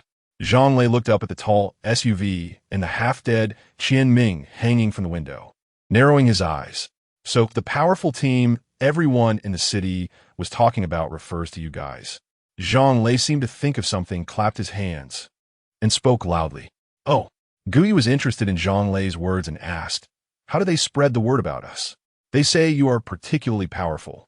Because Zhang Lei was initially excited, but as he spoke, he suddenly paused, looking nervously at the team, and finally decided, forget it, you saved our young master. So I'll be straightforward. There are rumors that you are carrying meteorite fragments, which is why everyone is so powerful, and now all factions are watching you closely. Gui raised her eyebrows at this. Zhang Lei continued. After all, you know there are 4 pieces of meteorite fragments in total. One is in Changbai Mountain, and the other 2 are in the central base. The local small base doesn't have the capability to compete with the central base, so they've set their sights on you. Then he raised both hands in a gesture of surrender. But don't worry. Since you brought the young master out of the city, our boss Lin will definitely not take action against you. He spoke with such conviction.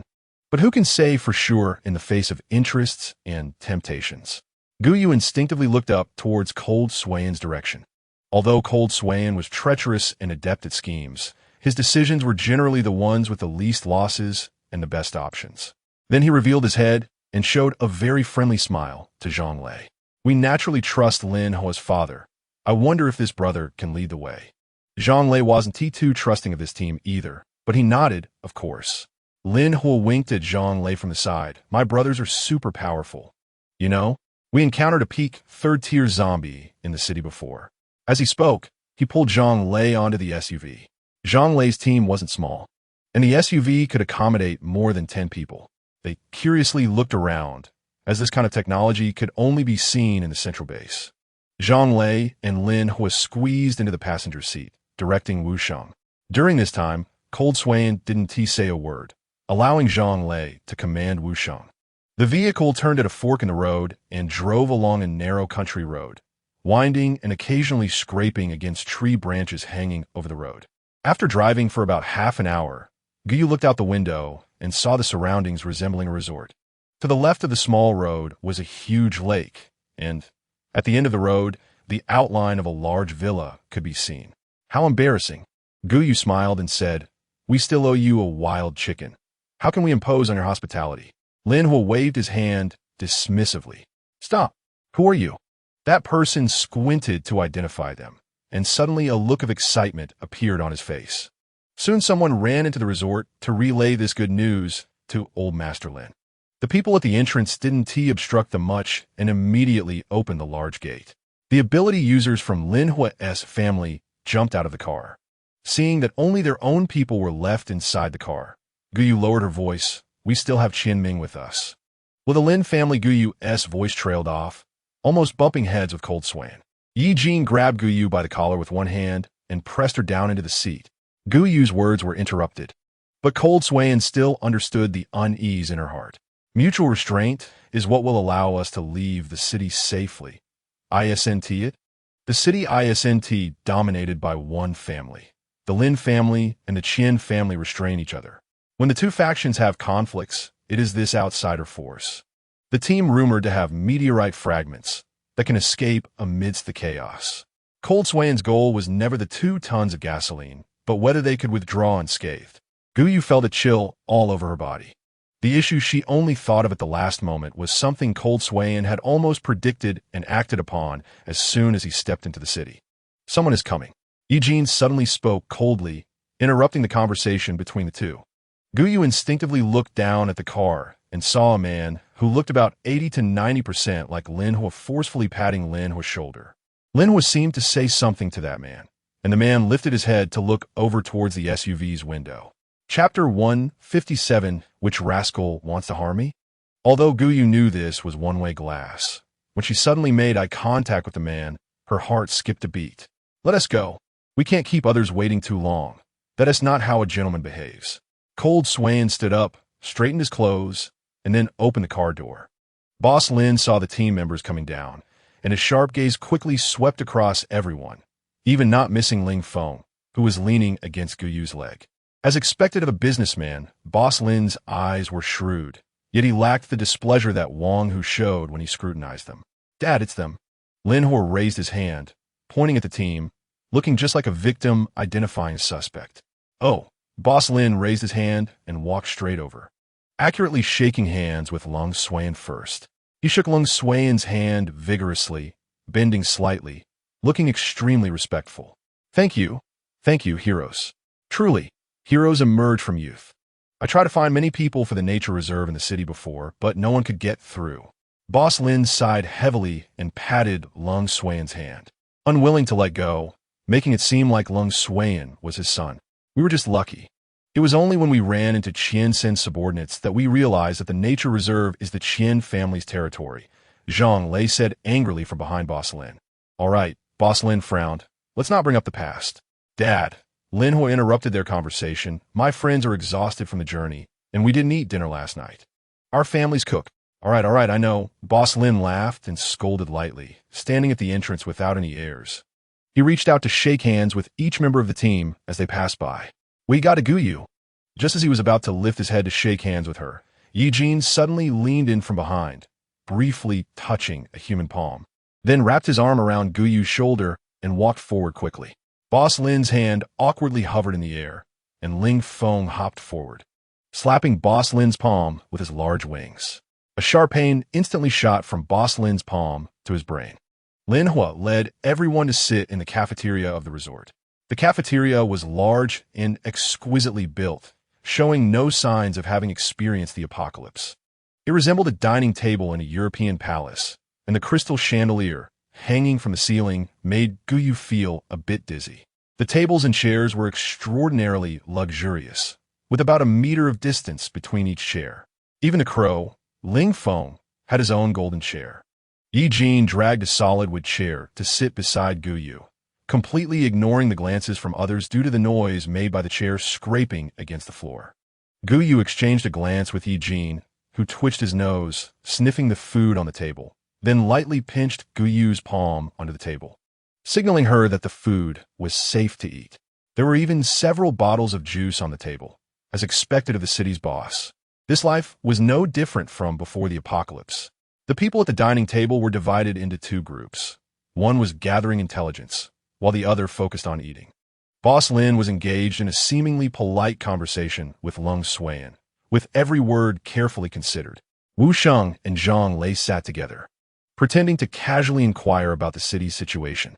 Meanwhile, Ye Jin and Lin Hua were focused on eating, and in a short while, their plates were more than half empty. Guyu was still eavesdropping on the conversation between Lung Suan and Boss Lin when suddenly a large steak was placed in her plate. "Eat," Ye Jin said softly. Although he was eating quickly, he wasn't wolfing down his food. It bothered Ye Jin that the small human wasn't enthusiastic about eating at the rate Guyu was going. If no one cared for her, she would surely starve. Ye Jin suddenly remembered his role as a caretaker, pouring juice for Guyu and ensuring her plate was filled with protein to help her grow strong. Guyu was multitasking, eating while listening to the conversation. But her slow eating speed made Ye Jin frown. He simply set down his food, speared a piece of beef with his fork, and brought it to Guyu's mouth. Guyu didn't look down to see what Ye Jin was offering. She obediently opened her mouth and ate it. Her obedient et atink pilasit ye vinguritli. Ding dong. Favorability 3, current strategy value 84100. Guyu didn't dare to slack off. Whatever Ye Jin offered, she opened her mouth to eat. In the end, she nearly choked on the beef, and Ye Jin took the golden cup in his hand to feed her water. One bite of meat, one sip of water. Guyu wasn't sure if it was because she was full and her brain was a bit sluggish, but everything around her began to distort, and the sounds in her ears stretched and warped. Ye Jin Gugu, Guyu called out randomly, her tongue feeling somewhat out of her control. She could only reach out and grasp at the air, catching Ye Jin's wrist. Ye Jin looked down at Guyu, his misty white pupils filled with confusion. The once lively small human now lay languidly in his arms, her breath warm against his chest. Ye Jin's gaze slowly moved from Guyu's forehead to her nose and lips. Her skin was very pale, almost transparent. Now on that fair face, all Ye Jin could see was a flush of red. His throat inexplicably felt a bit itchy. "Guyu?" He called her name in a hoarse voice, sounding more like a lover's whisper. "You're not in a good state." "Huh?" Guyu's mind was a beat slow as she struggled to turn her head to look at Ye Jin's chest muscles. "I feel unwell, very hot." Ye Jin tilted his head to stare at Guyu's face, as if his own thoughts were slowing down. After a moment, Ye Jin concluded that Guyu was poisoned. The beast's possessiveness immediately took over Ye Jin's mind. Someone was trying to harm his human right under his nose. Chapter 158. Alcohol makes me dizzy. He yanked Lin Hua, who was still eating, closer, his voice fierce. "Is there poison in the food?" Lin Hua shivered in fear, looking at his empty bowl in terror. "No, it can't be." Ye Jin lost his patience, directly grabbing Lin Hua's hair to pull him closer, glancing at Guyu's strange state. "Hey," Lin Hua patted his chest, startled. "You scared me. I thought something happened. Isn't it just being drunk?" He picked up the juice bottles in front of them and shook them. "Wow, so much. I wouldn't dare drink this much." "Drunk?" Ye Jin looked skeptical, leaning closer to sniff Guyu, who still emitted a sweet scent without any strange odors mixed in. The alert beast finally temporarily trusted Lin Hua's words, releasing his grip and princess carrying Guyu. "Where's the room?" Ye Jin had been fighting monsters in the lab, so he couldn't be expected to understand the hypocritical etiquette of humans. Lei Gu. Lin Huo wasn't one to hold grudges. While rubbing his sore scalp, he shouted to the side, "Get my brother a room to rest." At this moment, Zhang Lei was already buddy-buddy with Wu Sheng. Hearing Lin Huo's call, he stood up and led Ye Jin and Gu Yu to find a clean room. Ling Feng wanted to stand up and follow when he heard Gu Yu was leaving, but the smell of beef from the plate in front of him made his animal instincts take over. Ling Feng devoured the meat, feeling something different in his body. Energy accumulating to a certain extent, something stirring within him. The crow shook its head, trying to dispel unrealistic thoughts and focusing on eating meat. In the corridor, Zhang Lei casually pushed open a room door. "Hey, brother, you're on Boss Lin's turf, so rest easy. Feel free to rest. There will be no danger at all." Zhang Lei had also been drinking, reaching out to put his hand on Ye Jin's shoulder. Ye Jin immediately took a step back, his eyes filled with murderous intent as he looked at Zhang Lei. "Don't touch me, get out now." Ye Jin's gaze was fixed on Zhang Lei until he retreated and closed the door, sealing the entire space. Only then did Ye Jin retract the murderous intent that surrounded him. The human he had raised lay on the soft bed, half awake, looking at him. At this moment, Gu Yu's eyes were unfocused as she stared at the man before her, her brain finally processing that this man was Ye Jin. "Ye Jin, brother, Ye Jin." Gu Yu called out to Ye Jin in a disordered manner. She clung to Ye Jin like an octopus, saying, "We are almost at the city soon." Ye Jin had seen the map of Long Xian before. They just needed to pass through the city to take a shortcut to the rumored central safe zone. Once they reached the city, they would extract that damned alpha from her body, and then they could stay in the city as mercenaries. Both of them were super capable and would surely accumulate a lot of points. By then, they wouldn't have to fear the zombie tide anymore. Gu Yu's cheeks were flushed, feeling as if she were in a great furnace, almost burning away.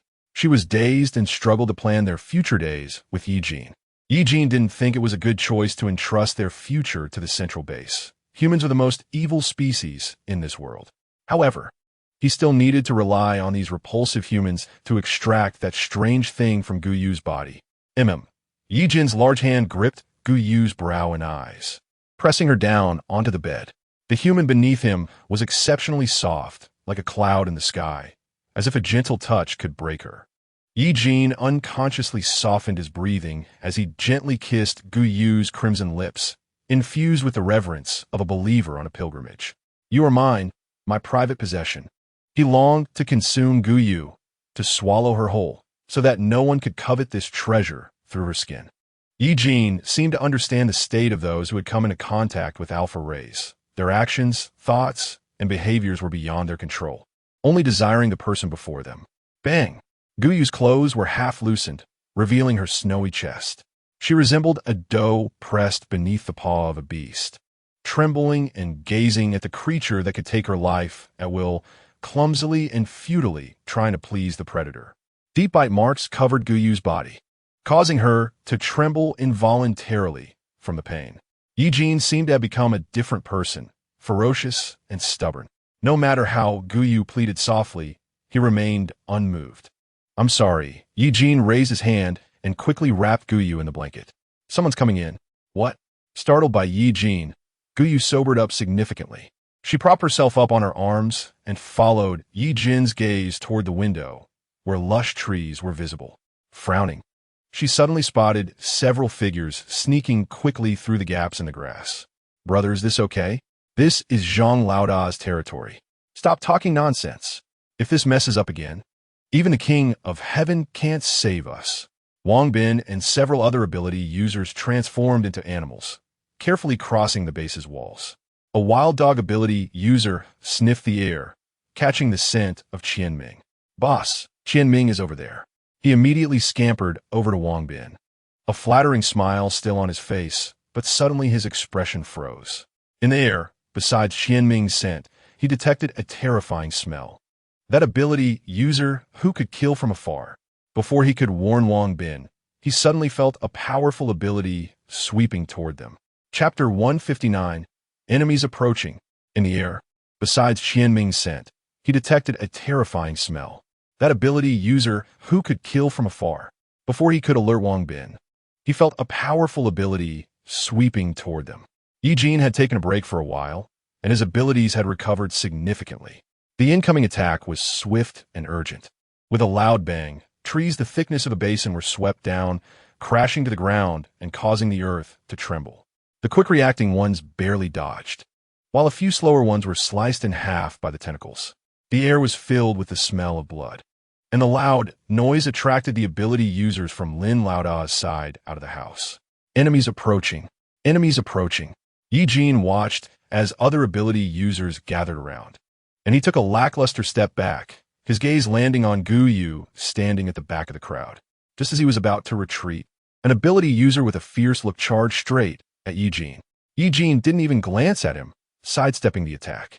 The crowd didn't even have time to see how Ye Jin made his move. They only saw his arm slightly lift, and that ability user was sent flying, crashing heavily into a tree.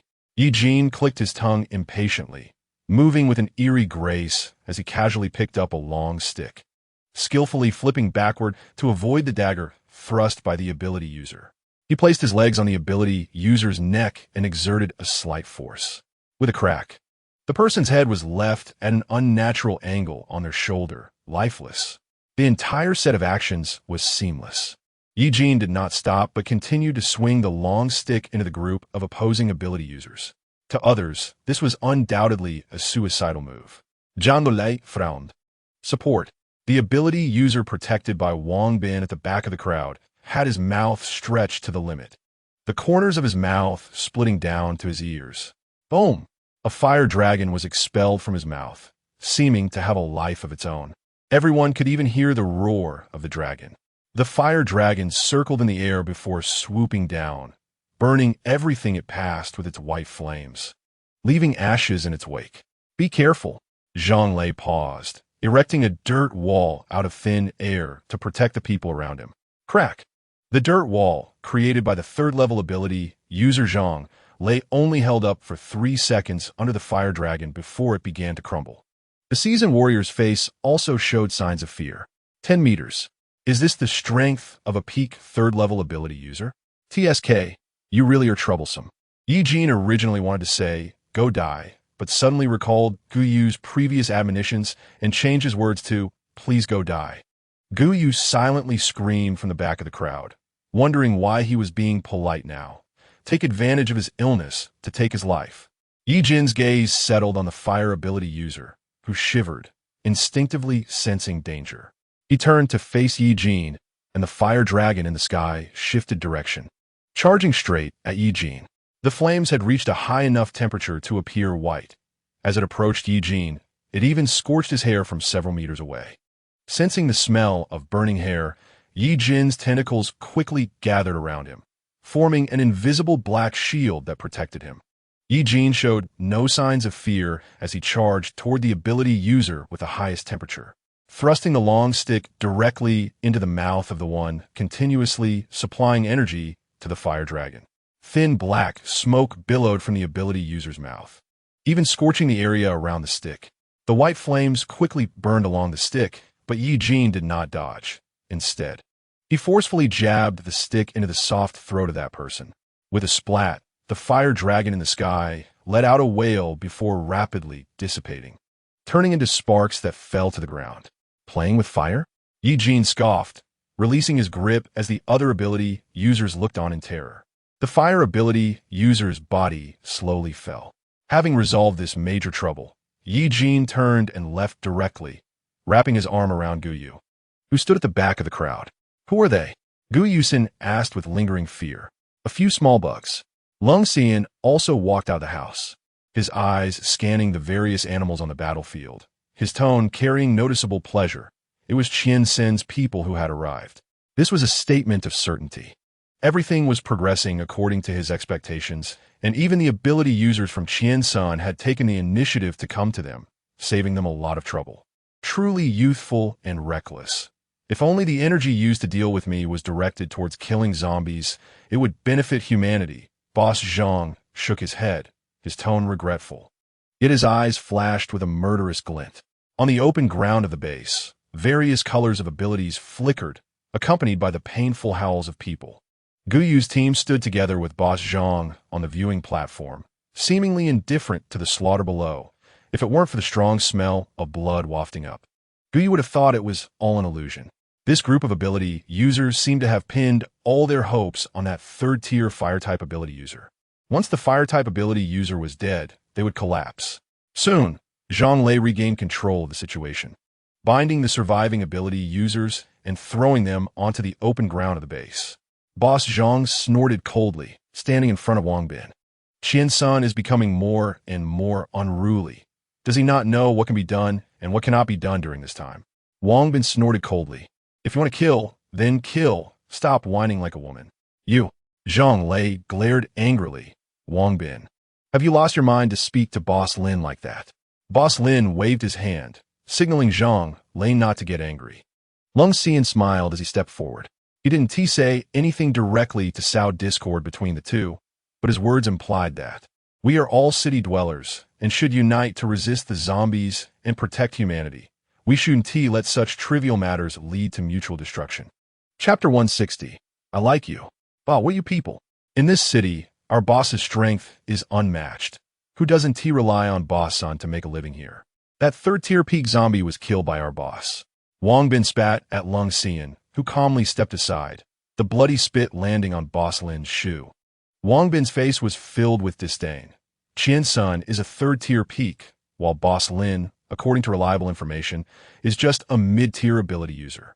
Wang Bin's words made Gu Yu want to laugh. Since when was that third-tier peak zombie killed by Qian Sun? They had paid a huge price just to barely deal with that zombie. Wang Bin's smug and provocative demeanor was simply unbearable for Lin Hua. He rushed forward and kicked Wang Bin over. Wang Bin's sinister gaze swept across the faces of the crowd, glaring fiercely at Ye Jin, as if he wanted to engrave Ye Jin's face in his memory, ready to kill him at any moment. Ye Jin didn't spare a glance at Wang Bin. His fingers tangled in Gu Yu's hair, watching the dark strands flow through his fingertips. He lazily rested his hand on Gu Yu's body. Qian Sun slammed the table heavily. The solid was shaking violently. I want them dead. Qian Sun enunciated each word, his eyes bursting with murderous intent. On the other side of the city, Lung Xian looked at the pile of corpses with a hint of regret, shaking his head. Humanity is currently facing the most severe test, and everyone should unite to face difficulties together.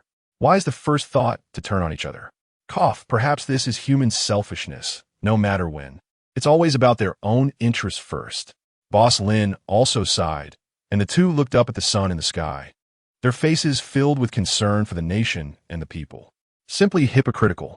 I'm very sorry to interrupt you too, Mr. Lung. Gu Yu's gaze fell on Lung Xian. We don't have much time left. We should set off as soon as possible. Yes, the mountains are high and the roads are long. It's best to set off quickly, but our off-road vehicle consumes too much fuel. If we could get the gasoline promised by Boss Lin. Boss Lin instinctively glanced at Lin Hua, then slapped his forehead. Look at my brain. Mr. Lung, rest assured, I will keep my word, since I promised. I want to go back on it. However, you also know that a ton of gasoline is not a small amount. The earliest it will be ready is tomorrow morning. He laughed heartily. Please bear with us for another night. You've been roughing it before, so you must be tired. Why not rest at the resort for just one day? It won't delay our time. Boss Lin didn't give anyone a chance to interject. He looked at Ye Jin with satisfaction. No wonder it's the rumored team. Their strength is indeed formidable. And just now, Brother Ye's move, swinging a stick to kill a third-tier peak fire-type ability user, is something no one in the city has managed to do. Ye Jin appeared disinterested, not flattering Boss Lin like the others. Rest. Gu Yu's heart skipped a beat, having left the bloody battlefield. She suddenly remembered what the two had done in the room earlier. Gu Yu was about to speak when Ye Jin suddenly pressed her down heavily onto the bed. His strong arm lay across her belly in a protective manner, encircling her in his embrace. Gu Yu pushed against Ye Jin's arm, trying to sit up. Don't move. Ding dong. Affection level 3. Current strategy value 93100. A deep, husky voice came, and a gentle kiss landed on Gu Yu's nape. I like you. It was only then that Gu Yu realized Ye Jin seemed exhausted. Even the tendrils that usually wrapped around him whenever he had a moment of free time were now obediently staying within his body. The tendrils have been torn apart several times in a short period, and even the strongest beast needed time to recover. Guyu sighed inwardly, her delicate hand resting on Ye Jin's muscular arm, allowing him to do as he pleased. She looked out the window. The curtains covered most of the window, and Guyu could only see the outside scene through a small gap. Boss Lin seemed to be saying something to Lung Xian. Lung Xian led Wu Sheng, who was behind him, into the room. Outside, there was a commotion as the base personnel dealt with the corpses. The open ground of the base was soon cleared, leaving only Lin Hua and Boss Lin. Boss Lin first cautiously looked around, then stood beside Lin Hua, who was a head shorter than him. That posture of respect was less like a father toward the son and more like a subordinate toward a superior. Guyu furrowed her brow in confusion at their interaction. The distance was simply too far, and she could only see Lin Hua's mouth moving. Boss Lin kept nodding. Suddenly, Lin Hua seemed to realize something and abruptly turned to look in her direction. In that instant, Guyu's heart skipped a beat. She quickly closed her eyes, pretending to be asleep to avoid Lin Hua's gaze. Her ears were filled with the sound of her heart pounding, her brain flooded with fear, and the surroundings fell into a deathly silence. Guyu suddenly lost the courage to open her eyes to see if Lin Hua and Boss Lin were still standing outside, or if they had noticed her spying. As she kept her eyes closed, Guyu's consciousness uncontrollably fell into a darkness. Her brain became heavy, lacking the strength to think about so many things. Guyu realized her state was very strange, but couldn't control it. At first, there was darkness before her eyes. Then it turned white, large swathes of white. Chapter 161. Dream or environment? It seemed like she had seen such a large expanse of white somewhere before. It was as if she was in a laboratory. Why was she in a laboratory? Guyu dully looked down, realizing she was wearing a lab coat and holding a folder in her hand, a blue folder with a mountain pattern in the center. This was the emblem of the mountain laboratory. Guyu? Guyu? Someone was softly calling her name, the voice sounding as if it was coming through a layer of glass from a distant place. What are you daydreaming about? Hurry, Laboratory 001. Someone pushed Guyu, and everything around became real.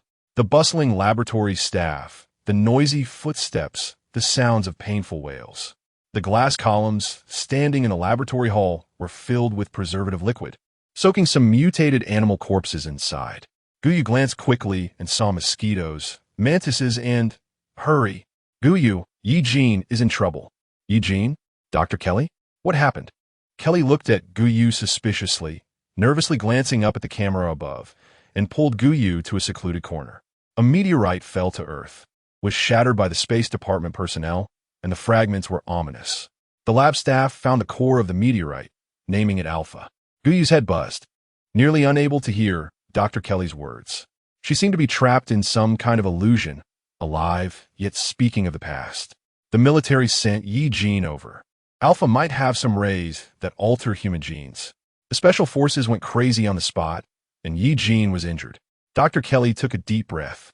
The remaining information is beyond my clearance. I can't know, but the situation may be similar to what you expected. Someone above has already set their sights on Alpha, wanted to study it and apply it to the military. Dr. Guyu, Dr. Kelly, come to Laboratory 001. Someone outside urged loudly. Doctor. Kelly took a deep breath and threw Guyu a heavy protective suit. Put on and follow me. Everything around exuded a familiar strangeness. Guyu dared not move or speak casually, worried that others would notice her presence. She could only cautiously follow Dr. Kelly's footsteps, quickly heading towards Laboratory 001. The two donned their protective suits, which wrapped Guyu from head to toe, making her face barely recognizable. Upon entering the laboratory, Guyu noticed 5 or 6 people already inside, also wearing protective suits. A bloodied person, with multiple strange depressions on their body and bite marks from zombies on their arms, lay on the experimental bed. Guyu recalled hearing Ye Jin's name mentioned earlier, and her heart tightened, wanting to step forward to take a look. She instinctively moved her feet, but suddenly Dr. Kelly grabbed her arm. Patient's name? Ye Jin. Age? 24. Gender? Male. Position? Team leader of the Military Special Forces Group 1. Situation report. Executing the transfer mission for Alpha, team members went insane under unknown circumstances. resulting in team leader Ye Jin's injuries, multiple fractures, excessive blood loss, and invasion by an unknown ray or virus, altering his genes. As Guyu listened to the report, her gaze couldn't help but drift towards the experimental bed. The person on the bed was almost soaked in blood, with wounds all over and shards of glass embedded in their skin, likely having experienced a car accident. Her brain calmly analyzed the possibilities, but tears uncontrollably filled Guyu's eyes. Ye Jin was covered in wounds. Guyu could only see his sharp jawline. The Ye Jin on the experimental bed seemed to sense something. He struggled to open his eyes and looked over at Guyu. His deep black pupils were still present. Ye Jin quickly exhausted his strength and closed his eyes again, with only his chest slightly rising and falling. A high-ranking man snapped the folder shut. "Do you understand the situation?" "Understood. Understood." Voices echoed intermittently, and Guyu followed suit, responding that she understood. This is the only survivor of the Star Transfer Project, with significant contributions to the experiment. I hope all colleagues will strive to save him and obtain precious data. Data? To these people, her Ye Jin was merely valuable experimental data. She clenched her fists, her body trembling. The man's gaze fell back on Guyu. "Guyu, your condition today is off." Dr. Kelly, who had already picked up the hemostatic clamp, quickly spoke for Guyu. "Sorry, doctor." Guyu was previously involved in the rescue work and may be physically exhausted. "Doctor." Guyu suddenly lifted her head, catching sight of a pair of familiar eyes through the protective suit. The lower half of his face was wrapped in the suit. "You bear the responsibility for all humanity, ready to sacrifice your lives for all humanity at any time. I do not wish to hear such excuses next time." Stepping closer, Guyu was wide-eyed. Wanted to see who that person was when suddenly she felt a wave of dizziness. She sat up abruptly and met the foggy white pupils of the person beside her. "Guyu," Ye Jin's throat rolled up and down, his hoarse voice came out, "you are in fear." Guyu then realized her forehead was covered in cold sweat, and she glanced out the window. The sky was darkening. Lin Laoda and Lin Hua had long disappeared, and the vast base only had patrolling personnel occasionally passing by. My voice was unusually hoarse. "It seems I saw something from the past. You are the captain of the Special Forces, and I'm a staff member at the Qingwan laboratory." Everything seemed so bizarre and incredible. Even Guyu herself found it absurd when she spoke it out loud. She wiped the sweat from her forehead, attributing it to her nerves being too tense, saying it was just a nightmare. Ye Jin's hand stroked Guyu's hair, wiping the cold sweat from her forehead. Ye Jin's palm was hot, contrasting with the cold and pale figure on the experimental bed. "How did you wake up? Has your ability recovered enough?" Guyu let Ye Jin's rough touch continue and whispered. Ye Jin's grip was always strong, but today he seemed a bit agitated, not controlling the force of his hand. He made Guyu wobble. "Cold Xian is calling you." Chapter 162. Want to leave but can't. Guyu struggled to sit up, puzzled, and asked, "What does Cold Xian want me to do?" "We're leaving." Ye Jin's tone was devoid of emotion. Guyu glanced at the darkening sky. It was pitch black outside, and she couldn't see her hand in front of her. Logically, zombies would be more agile in the dark, so humans would avoid moving at night. She didn't know what had happened that forced them to leave, even making Cold Xian disregard the gasoline promised by Lin Laoda and leave in darkness. Guyu subconsciously believed that something significant must be happening. There was no time to waste. She rolled off the bed and jumped up. "Let's go." Their off-road vehicle was parked outside Lin Laoda's resort, which was convenient for their movement. At that moment, Guyu's vision was practically blind. Ye Jin single-handedly supported her weight, dodging the patrolling personnel at night, quickly blending into the darkness. His footsteps were silent, and within a few breaths, they reached the wall's edge. The wall was about 6 or 7 meters high. Ye Jin slightly bent his knees, pushed off the ground with his toes, and leaped into the air, quickly climbing over the wall and landing silently on the ground. In the dark, Ye Jin could see 2 figures and a raven standing behind a tree. "Mr. Cold, they are coming." As Ye Jin entered, Wu Sheng finally noticed his presence. He whispered to Cold Xian, "Mr. Cold, they have arrived." Ye Jin was uncharacteristically a bit irritated, glancing at Guyu, who was waving at them from Ye Jin's shoulder, and they set off immediately. "Yes." Just as Wu Sheng's hand was about to touch the off-road vehicle, Ye Jin suddenly spoke. "Something is coming." He paused. "Many." Ye Jin's senses were always sharp. At that moment, he was tense all over. Guyu, resting on Ye Jin's shoulder, could feel his subordinate's body gradually hardening, a layer of fine scales appearing. Ye Jin instantly adjusted to a combat stance. "What is it?" Guyu asked in a low voice. "People? Zombies? Zombie dogs? Evolved animals?" Ye Jin wrinkled his nose. The stench of decomposing zombies had already wafted over, and with such a strong odor, the number of zombies would definitely not be small. Zombies, a lot of zombies. Ye Jin's language was quite limited, and Guyu had an uneasy premonition almost instantly. She blurted out, "Zombie swarm." Lung Xian merely glanced at the electronic screen, where numerous green dots were approaching this way. The dots were densely packed, one pressing against another, making one's scalp tingle. Wu Sheng, with a hoarse voice, asked Mr. Lung, "How do we alert Boss Lin about such a large number of zombies?" Lung Xian frowned at the green dots on the screen. He switched to a laptop, which had a larger screen and a wider field of vision than the one on his wrist. At this moment, countless zombies were surrounding the city from all directions. Even if they had enough gasoline at this time, they wouldn't be able to escape from so many zombies. The nearest wave of zombies was 20 kilometers from the safe zone, and at the average speed of zombies, they would arrive in just 2 hours.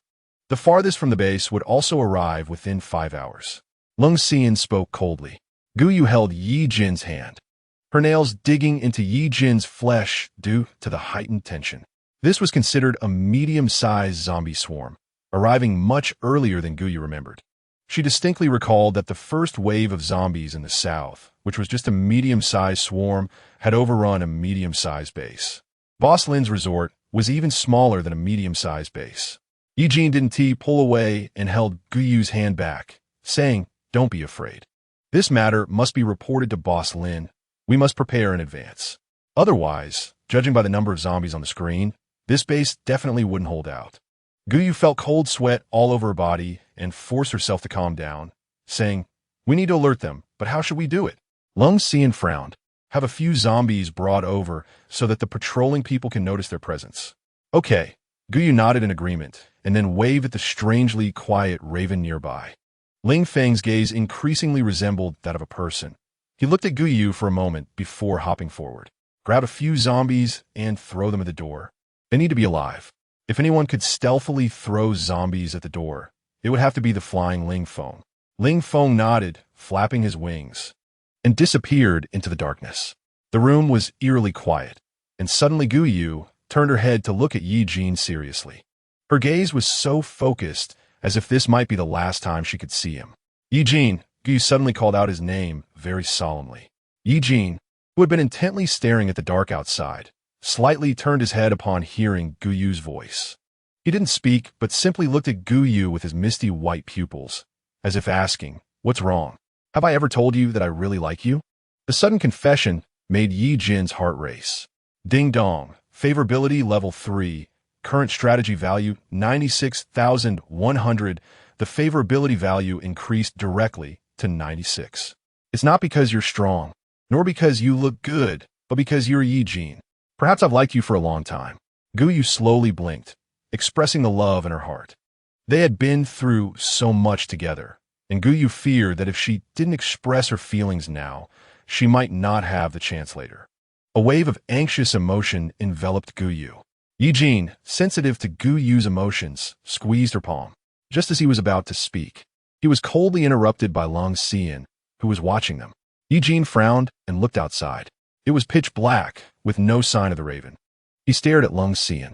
Lung Xian shrugged, wearing a warm smile, but that smile didn't reach his eyes. "Maybe I misjudged." Ye Jin looked at Lung Xian with an unhappy expression.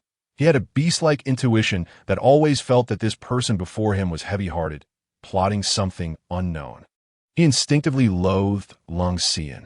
Taking a deep breath, the sweet scent emanating from Guyu calmed him down. "What?" Wu Sheng's hand was still on his gun, wary of Ye Jin, when Ye Jin suddenly spoke, catching him off guard. Guyu pointed at the door and heard a series of thuds as the raven's claws released, and several zombies fell to the ground. Hey. Having caught the scent of humans, the zombies appeared unusually excited. "Zombies! Zombies have come in." Chapter 163. Zombie Swarm. His voice startled the entire base awake, and everyone quickly reacted, rushing towards the door. Zombies, be cautious. There's zombies coming in. Zhonglei was at the front, followed closely by Lin Hua. The surrounding environment was pitch black. Lin Hua raised his hand, and a fireball ignited out of nowhere, illuminating the scene. Zhonglei quickly noticed a few level 1 zombies at the door and didn't even use the base's power. He waved his hand, and countless sharp earth spikes shot up from the ground, directly targeting the zombies' eye sockets. The sounds of poochie echoed as the spikes pierced the zombies' eyeballs, damaging their brain tissue, causing the zombies to fall straight to the ground. Lin Hua frowned. Just these few level 1 zombies? Lung Xian exchanged glances with the team, signaling them to act as if nothing was wrong and to walk outside. What happened? Guyu yawned, forcing herself to stay alert, and asked Lin Hua with concern. Oh, just a few small zombies. We've already dealt with them. Lin Hua waved his hand nonchalantly. Zombies? Guyu exclaimed in surprise, covering her mouth in disbelief as she looked at the zombies on the ground, timidly hiding behind Ye Jin.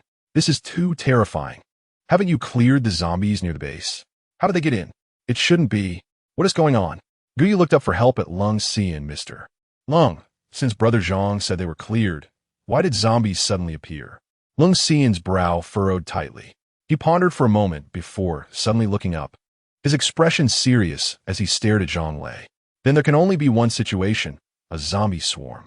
Guyu tugged at Ye Jin's arm, signaling him to say something. Ye Jin stiffly spoke. What should we do? His tone was as wooden as that of a robot. Everyone in the team could act except for Ye Jin. Worried that Ye Jin's behavior would raise suspicion, Wu Sheng hurriedly spoke up. No way. I've never heard of a zombie swarm. Could it be that you're being too cautious, sir? It's better to be cautious about this matter. I'll take people to investigate. Zhonglei disagreed with Wu Sheng's words, casually picking a few people, all of whom were retrogressive ability users. You, and you, go check the surroundings. Go a bit farther, and see if there is anything unusual. No, it's bad. So many zombies. It really is a zombie swarm. Zombie swarm. We're all going to die. The scene inside the base immediately descended into chaos. Zhonglei frowned and shouted, Everyone, shut the hell up. I'm going to report to Boss Lin. He quickly ran towards the villa. Guyu sighed inwardly, marveling at her acting skills, which were becoming increasingly proficient. If there ever was a day when the apocalypse ended, perhaps she could enter the entertainment industry as an actress. Her thoughts wandered, but she didn't forget to act like a frightened little rabbit, leaning against Ye Jin. Out of the corner of her eye, she inadvertently caught sight of Lin Hua's face, which bore an expression different from usual, as if he had become a different person. In the dim light of the night, Guyu could only see his eyes illuminated by the firelight, which felt strangely familiar. Lin Hua seemed to sense Guyu's gaze. He suddenly turned his head, startling Guyu, as his eyes were truly intimidating. She smiled at Lin Hua. Don't be nervous, don't you remember? Our team is super strong. Lin Hua forced a smile. Yes, super strong. Ye Jin coldly glanced at Lin Hua, wrapping his tentacles around Guyu. His large hand rested on Guyu's back, gently patting it twice. Lin Hua watched the two with an increasingly meaningful gaze, but Guyu, being embraced by Ye Jin, did not notice Lin Hua's expression. The small team calmly leaned against the corner of the wall, in stark contrast to the chaotic and panicked base, until Boss Lin stepped forward and shouted, What's the panic? I brought you all to conquer this city back in the day, and today I can lead you to withstand the tide of corpses. Time is life now, so hurry up and prepare. Who are you crying for? Zhonglei told me that the zombies would arrive in about an hour and a half. So get moving. As soon as Boss Lin finished speaking, the chaos in the scene calmed down significantly.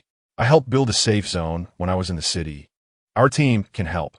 Lung Xuan was the first to respond to Boss Lin's words. Good. Everyone listened to Mr. Lung. Boss Lin nodded at Lung Xuan. Earth-type ability users stepped forward and Lung Xuan spoke. A few Earth-type ability users stood up.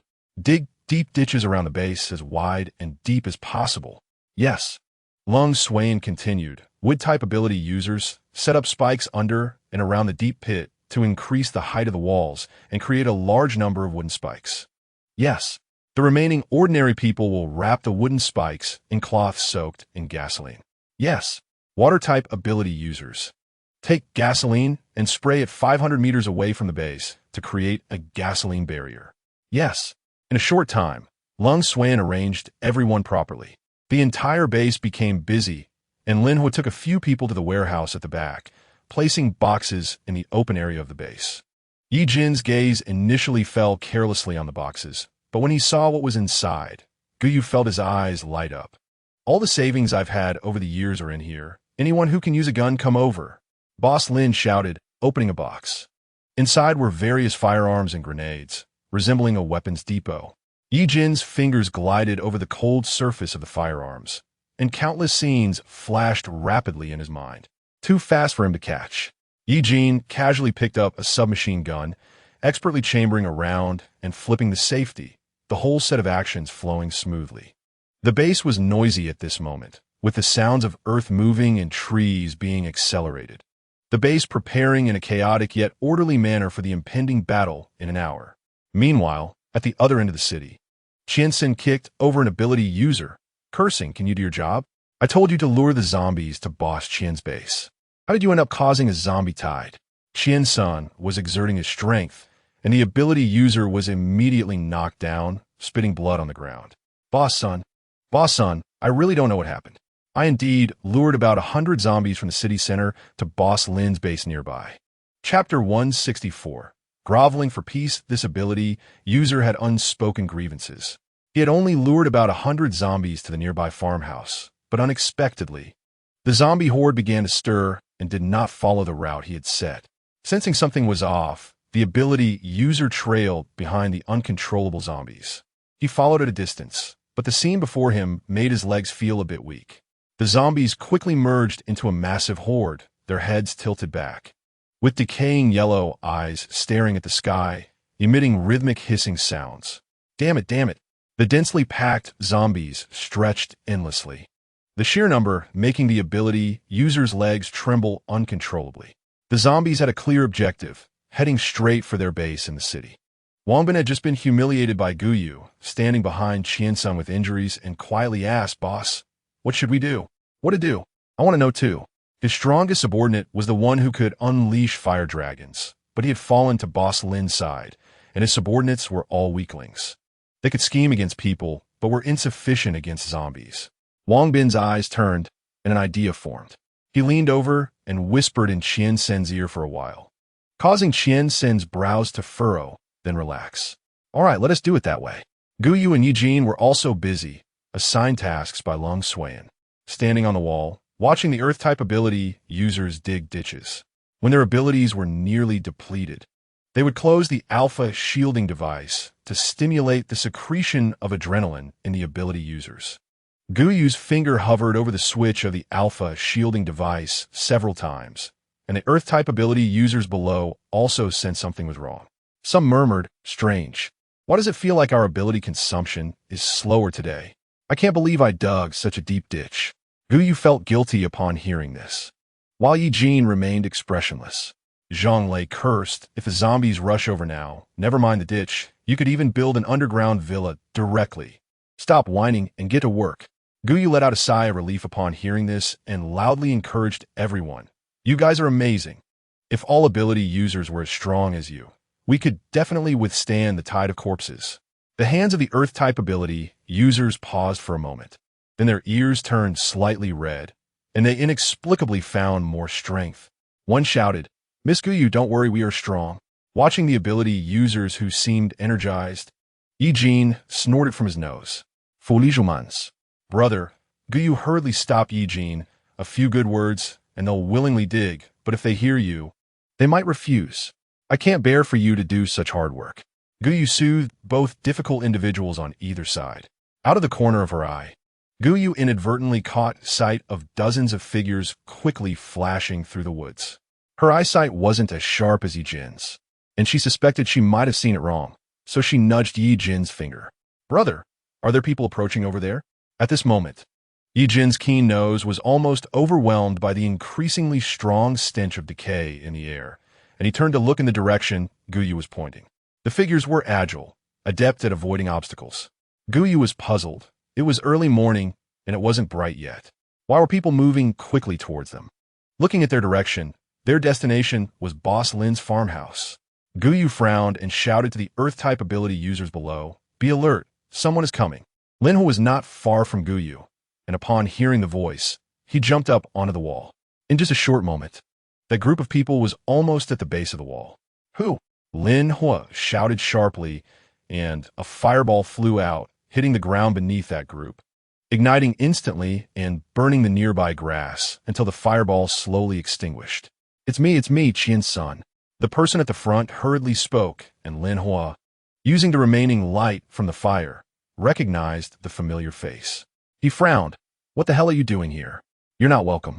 Wang Bin stood behind Qian-san, and upon hearing Lin Hua's crude insults, he raised his head somewhat displeased, only to meet Ye Jin's pale white eyes. Like the eyes of death. Wang Bin suddenly felt breathless and quickly lowered his head, not daring to make eye contact with Ye Jin. "I came to remind Boss Lin that there's a tide of zombies approaching. Please prepare early," Qian-san said, his eyes not blind to the fact that the Earth-type ability user's deep ditch was almost finished. Guyu glanced at the time. It was 4:30 a.m., and there were 33 minutes before the zombies arrived at the farmhouse. She exchanged glances with the Earth-type ability users below, signaling them not to stop and to continue digging. Zhang Lei nodded, gestured, and the Earth-type ability users continued to widen and deepen the ditch. Soon, a deep ravine enveloped the base, 5 meters deep and 6 meters wide. Qian-san chuckled dryly. The number of zombies was not small. If the two bases went about their own ways, they would surely be unable to withstand the zombies outside. It would be better to temporarily merge and resist the zombie tied together. This sounded grand, and Lin Hua let out a cold laugh upon hearing it. He didn't engage with Qian-san, focusing on his own tasks and leaving Qian-san outside. Time passed second by second, and Qian-san could even feel the ground beneath his feet trembling slightly, his gaze suddenly turning sinister. Inside the wall, Long Sueon was calculating the time. The nearest wave of zombies would reach the farmhouse in just 7 minutes. He nodded at Lin Hua above the wall. Although Lin Hua was reluctant, he still placed one leg on the wall and whistled down below. "You are heartless and unreasonable, but we are kind-hearted people. Bring your people in. Don't make me find out you're being deceitful, or I'll throw you straight into a pile of zombies." Chapter 165. Fight? Let us fight. Guyu listened to Lin Hui's words and quietly asked Long Suan, "Mr. Long, that group of people doesn't seem very reliable. If they come in, will it?" After 2 days of Guyu actively seeking conversation with Long Suan, his expression softened a little. "Of course we need to be cautious. But under these circumstances, this is the optimal option." Guyu nodded slightly, but after just a few words with Long Suan, she felt a knife-like gaze from Ye Jin behind her, making her back ache. She cleared her throat, pretending to be natural as she swayed her arms, then quietly distanced herself from Long Suan. "Wait." Long Suan suddenly spoke, reaching out to turn on Guyu's closed alpha shielding device. This action, in Ye Jin's eyes, appeared as if Long Suan was ambiguously holding Guyu at the waist. Guyu not only didn't dodge, but also smiled and thanked Long Suan. Ye Jin strode over, grabbing Guyu's wrist and shooting a warning glare at Long Suan. Long Suan played with his fingers, raising an eyebrow at Ye Jin. "Count down, 6 minutes." As soon as the reinforced gate opened, Qian-san and his subordinates rushed in eagerly. Guyu smiled at them, saying, "Good thing you all came. Our ability users are already exhausted.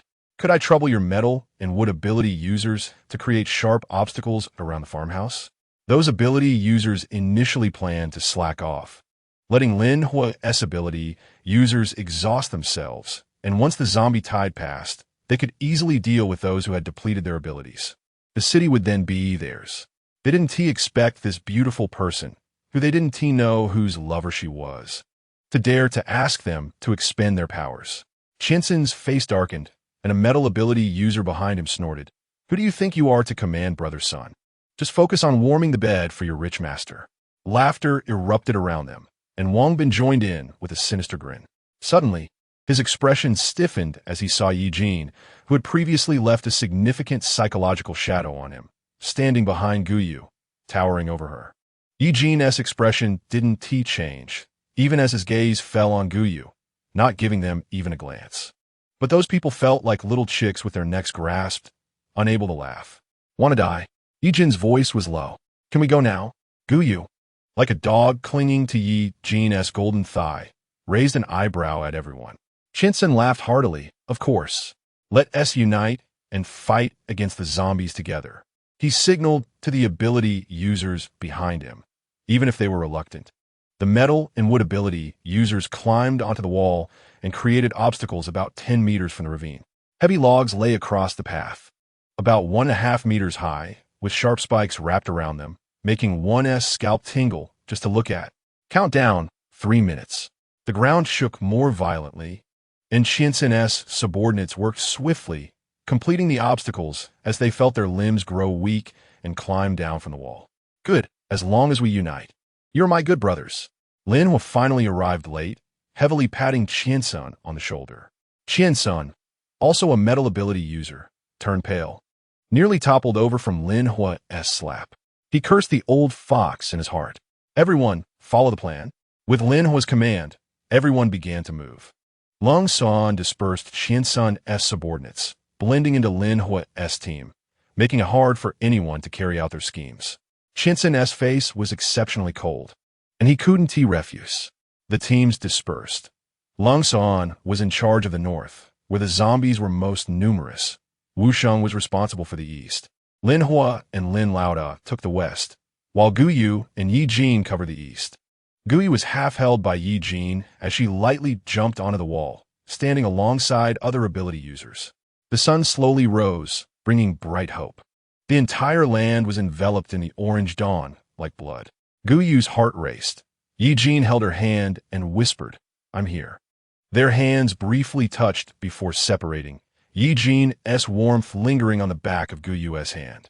Yeah, Guyu took a deep breath, her tone reverting to her usual sweet demeanor. Big brother, you have to protect me well later. Count down 1 minute. Boom. The ground trembled beneath them, and Guyu looked up to see a swarm of zombies rushing towards them from the horizon, her mood oddly calming. The endless horde of zombies roared, crazily charging towards them. Guyu's fingers trembled slightly. Only after seeing the tide of corpses did she realize how inadequate words were to describe it. Zombies were like the soul-reaping messengers of hell, leaving no living being in their wake, flattening everything and harvesting souls. The scattered zombies trampled over gasoline, and Guyu calmly waited. Once the vanguard passed, the zombies reached a certain number. Guyu raised her hand. Ye Jin lifted his bow, the arrowhead ablaze. The arrow sliced through the air, directly embedding itself in the ground. Boom! Flames began to spread, licking at the zombies' bodies. Guyu stood on the wall, watching as a trail of fire spread, many zombies having their limbs burned off, while the zombies behind stepped over the charred bodies of their kind, continuing to charge towards the base. The zombies breached the first line of defense, and their numbers barely decreased by a tenth. The ability users around her saw the situation and trembled, ready to flee. Guyu grabbed one by the neck, showing a murderous eye for the first time in front of outsiders. Retreat means death. She raised her hand again.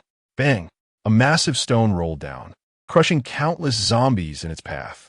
The number of zombies was simply too great. They shook the obstacles created by Qiansun's men violently, intestines and lungs hanging on the iron spikes, yet still unable to stop their advance. Water and ice ability users. At Guyu's shout, countless water droplets appeared out of nowhere. These logistics ability users stood on the battlefield, and the ice ability user instantly froze the water into ice, solidly encasing the zombies' calves. Whoosh! Sharp feathers flew through the air, piercing directly into the brains of those zombies. Attack! The zombies surged past several defensive lines, already within the attack range of the ability users. The battlefield was colorful, with red fireballs, yellow earth spikes, blue ice cones, and transparent winds. Guyu didn't dare to pause, quickly locking onto the zombies at the front and directly smashing their brains. Chapter 166. Slaughter in the face of such a massive horde of zombies. Humanity's resistance was like a mantis trying to stop a chariot. Within just a few minutes, the hastily prepared defenses were breached, and the zombies charged towards the base with roars. They showed no fear of pain and were oblivious to terror, even with severed limbs. They used their chins to push against the ground, frantically moving forward. Deep trenches of 5 or 6 meters were even filled by the zombies. Guyu's expression grew increasingly grave as the fear she had deliberately ignored rushed back to her heart. She faced the dense crowd of zombies, knowing she couldn't panic. Ancestral ability users, go.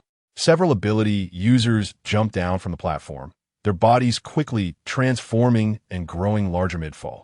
With a thud, a 5 or 6 meter tall brown bear, a wolf, a wild boar, and a vulture appeared on the battlefield.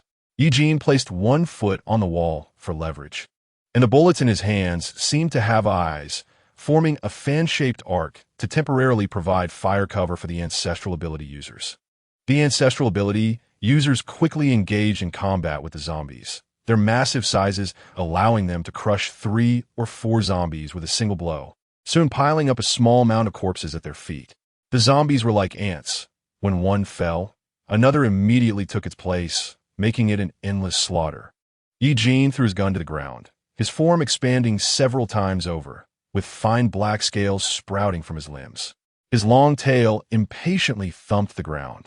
Poised to jump down, Guyu quickly reacted and jumped onto his back before he noticed.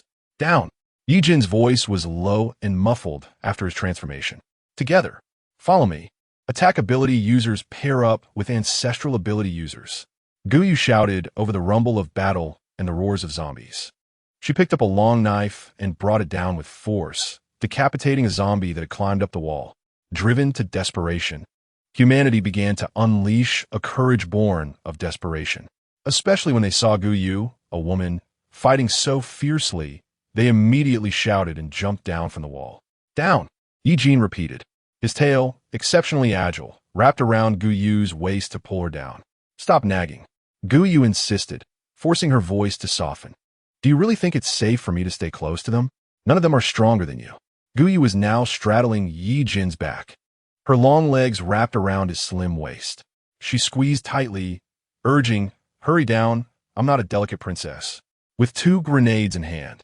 When Ye Jin leaped off the wall, she threw the bombs into the most densely packed area of zombies, creating a clearing.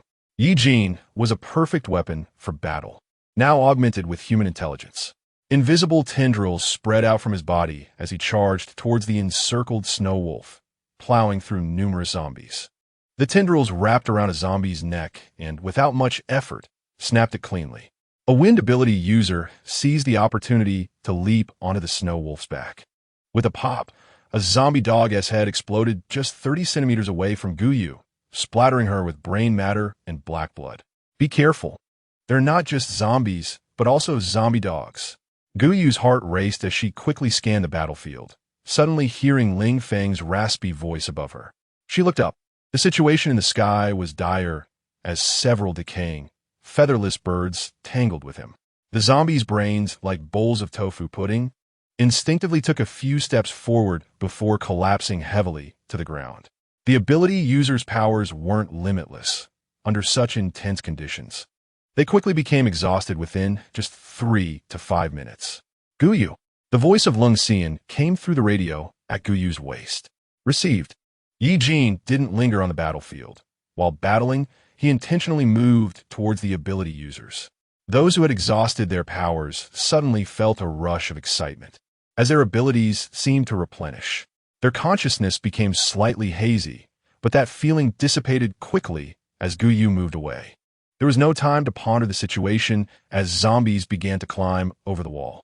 A comrade fell right in front of them, and before they could mourn, the next moment, that comrade, now with a pale face, charged at them with an open mouth, joining the ranks of the zombies. Lin Ho was drenched in sweat, grabbing a nearby wooden stick and jamming it into the mouth of his former friend. He had no strength left in his limbs due to the consumption of his ability and could only watch helplessly as that mouth drew closer. Suddenly, he heard Lung Xian call Guyu's name, and within seconds, his powers surged back to life. He kicked the zombie away, feeling his ability stir, reaching the peak of the 3rd tier. He activated his power at his chest, mimicking the fire ability user from the previous night, and opened his mouth wide. A massive fire dragon burst forth from Lin Ho's mouth, as if alive, swiftly circling the enclosure and incinerating the zombies in its path to ashes. Out of the corner of his eye, Lin Ho caught sight of Ye Jin, fully beastified, moving quickly among the horde of zombies, seemingly surrounded by an invisible barrier. Any zombie within 2 meters of him had its neck snapped. And on Ye Jin's back, Lin Hua squinted, seeing Guyu, who appeared delicate, wielding a long knife, dispatching small zombies with precision. A smile crept onto his lips as he realized why he suddenly felt powerful again. It was because Guyu was near. Lung Xian noticed Lin Hua's unusual expression, raising his guard. Lin Hua quickly sensed Lung Xian's gaze. Their eyes met, and instead of panicking and looking away, Lung Xian shot an ice spear at Lin Hua. Chapter 167. Zombie King Lin Hua didn't dodge, and the ice spear shot past, piercing the eye socket of the zombie behind him. "Be careful," Lung Xian warned after firing the ice spear.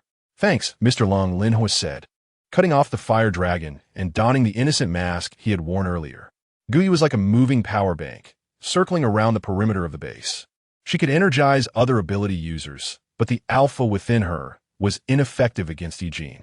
Ye Jin's movements noticeably slowed, and even the range of his tendril attacks shrank from 2 meters to about 1. Guyu swung her long knife, severing a zombie that had leaped from midair. The knife handle was slick with dark purple blood, almost slipping from her grasp. Ye Jin knew this wasn't the time to be stubborn. He pushed off the ground and leaped onto the wall. The second batch of ancestral ability users replaced them to fight the zombies. They had lost a snow wolf. Now, the massive corpse of the snow wolf slowly rose, its previously water blue eyes covered by a layer of white film, emitting a hissing roar as it charged towards the human camp. The attack ability users were engaged in combat with the zombies below the wall, and now above the wall.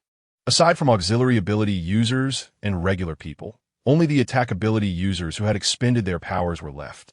The water ability user trembled and kept retreating.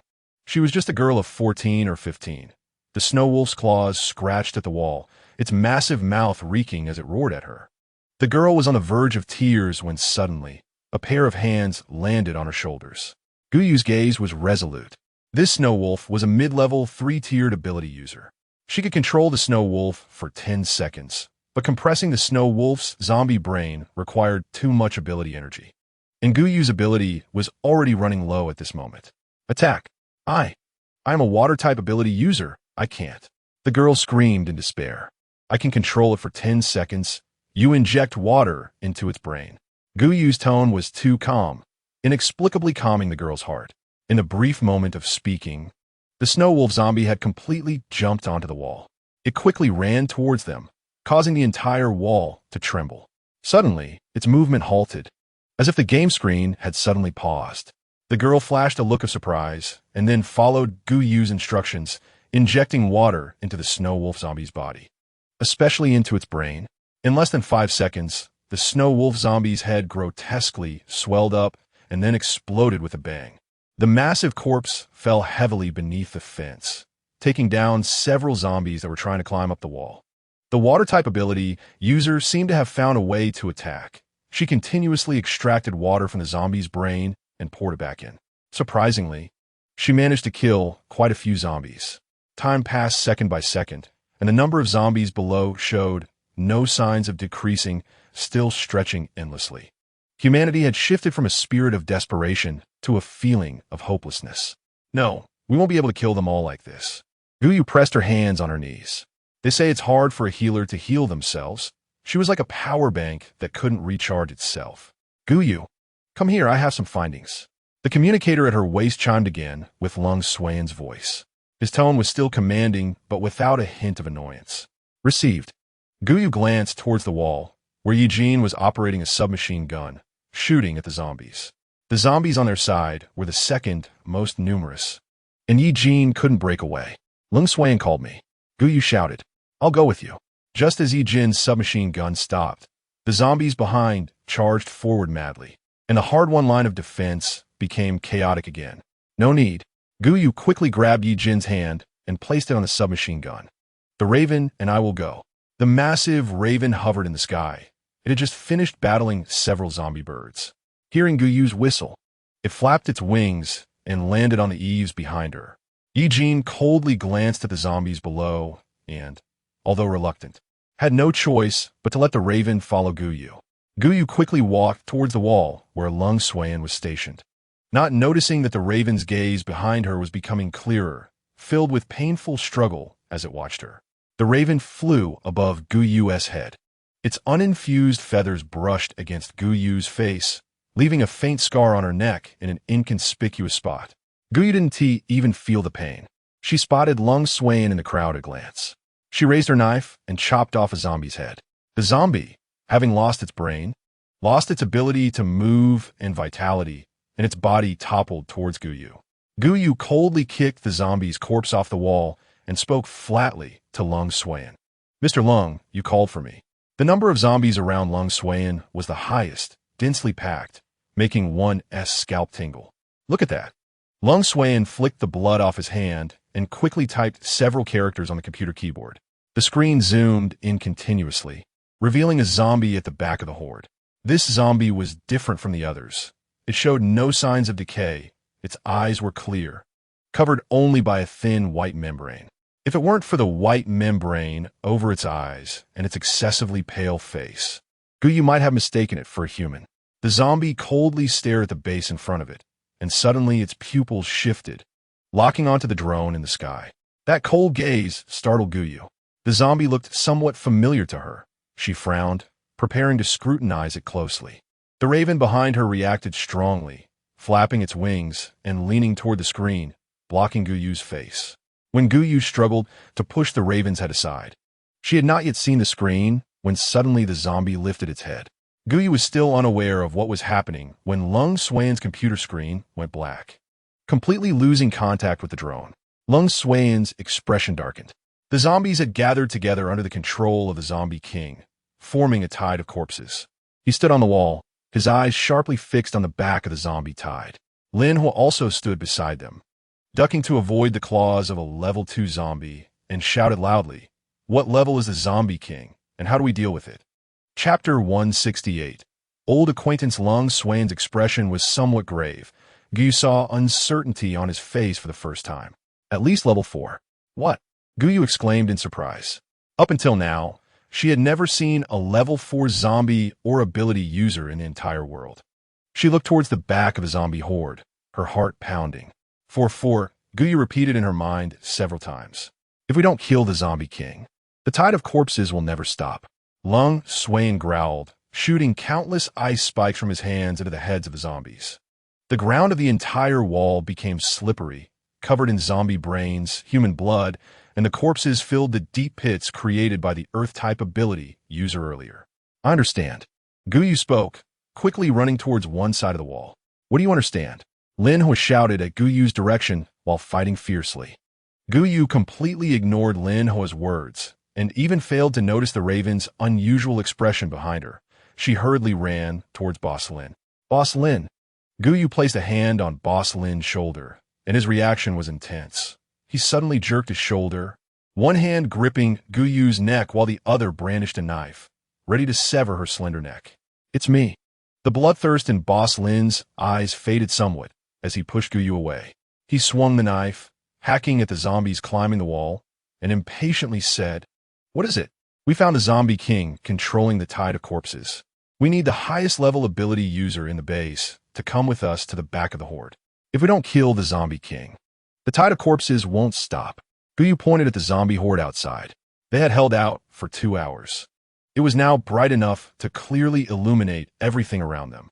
Despite 2 hours of fighting, the number of zombies in front of the farmhouse had hardly decreased. If it weren't for the corpses of zombies on the ground, they might have thought that the passage of time was merely a figment of their imagination. Looking down the winding path, countless zombies were swaying and slowly moving from various corners of the city to join the battlefield. Boss Lin gripped his long knife tightly, the patterns on the hilt digging into his palm. Damn it! In just a short while, Boss Lin assembled a small team, all of whom were mid-level 3-tiered ability users, with Lin Hua having reached the peak of level 3. Ye Jin controlled the submachine gun with one hand, still able to spare a hand to catch Guyu. Guyu lunged into Ye Jin's embrace, with a scent of gunpowder and blood was strong. The small team regrouped, and Lung Xuan pulled up the last footage captured by the drone. "This is the Zombie King, controlling the horde at the back. Our goal is to kill the Zombie King." Lung Suan solemnly looked into everyone's eyes.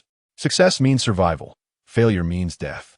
The ancestral ability users with flight capabilities led the ability users over the horde of zombies below.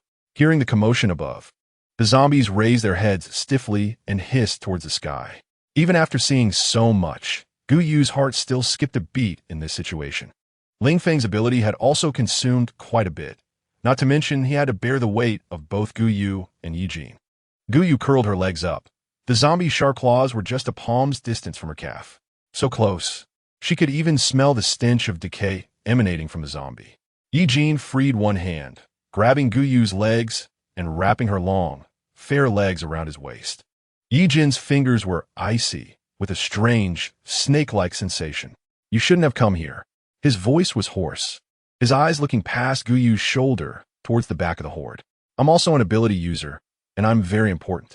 Ye Jin silently watched Gu Yu as black, viscous blood flowed along the gaps of the severed limbs on the ground.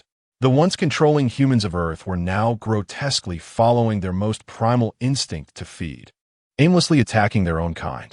Ye Jin couldn't distinguish whether this was what humans called evolution or natural selection. He nodded slowly. Gu Yu was very special, different from ordinary humans. She could provide endless energy for ability users, and instinctively selfish humans would naturally take Gu Yu to various dangerous places. Perhaps Gu Yu would end up like him, lying on a cold operating table as a cold, sharp scalpel cut opened his abdomen. The zombie lifted its rotting head and let out a roar. It seemed the zombie king at the back of the horde sensed something. Its foggy eyes stared unblinkingly at the ability user in midair. Suddenly, a smile twisted across its lifeless face. The zombie king stood on the highest platform, performing a gentleman's bow to the bloody slaughter below, like an actor bowing to the audience. Lung Suan frowned in midair. He sensed something was wrong. Knowing there might be a trap ahead, he could only plunge in, as they had no second path.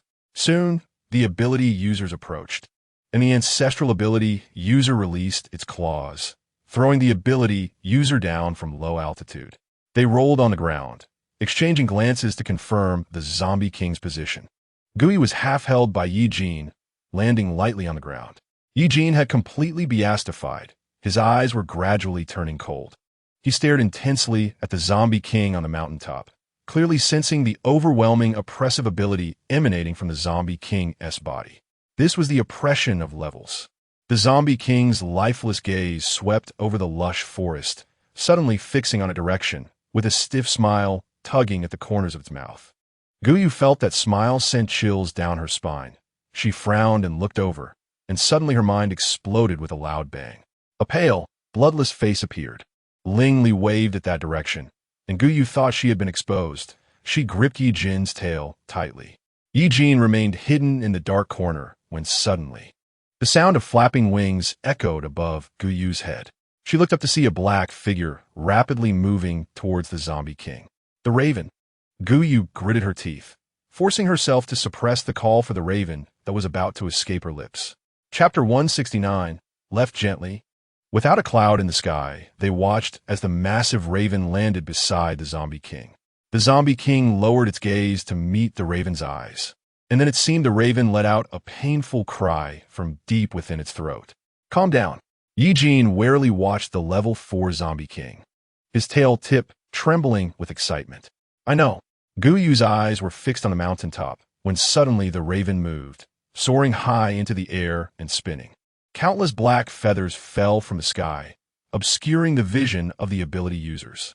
As the feathers floated down to the ground, Ye Jin's eyes widened, his pupils dilating. The zombie king that had been standing there was gone. Instincts as a beast made Ye Jin quickly change direction. In full view, the zombie king that had just stood at the mountaintop suddenly appeared behind Ye Jin. Rather than a zombie king, the figure before him looked more like a human. It reached out a hand towards Ye Jin, moving so fast it was like an afterimage, barely perceptible to Ye Jin's eyes. Ye Jin's heart raced violently, forcing himself to keep up with Ling Li's movements. Sharp claws raked across Ye Jin's chest, breaking through the sturdy armor to expose his white ribs. Ye Jin rolled awkwardly on the ground, the sharp claws barely grazing his heart. The blood and pain coursing through him did not slow Ye Jin's movements. In Guyu's eyes, he was gradually keeping up with the Zombie King's actions. Guyu noticed the color of Ye Jin's ability had intensified significantly, almost condensing into a rich black. The Zombie King furrowed its brow slightly as the little bugs behind it kept swarming.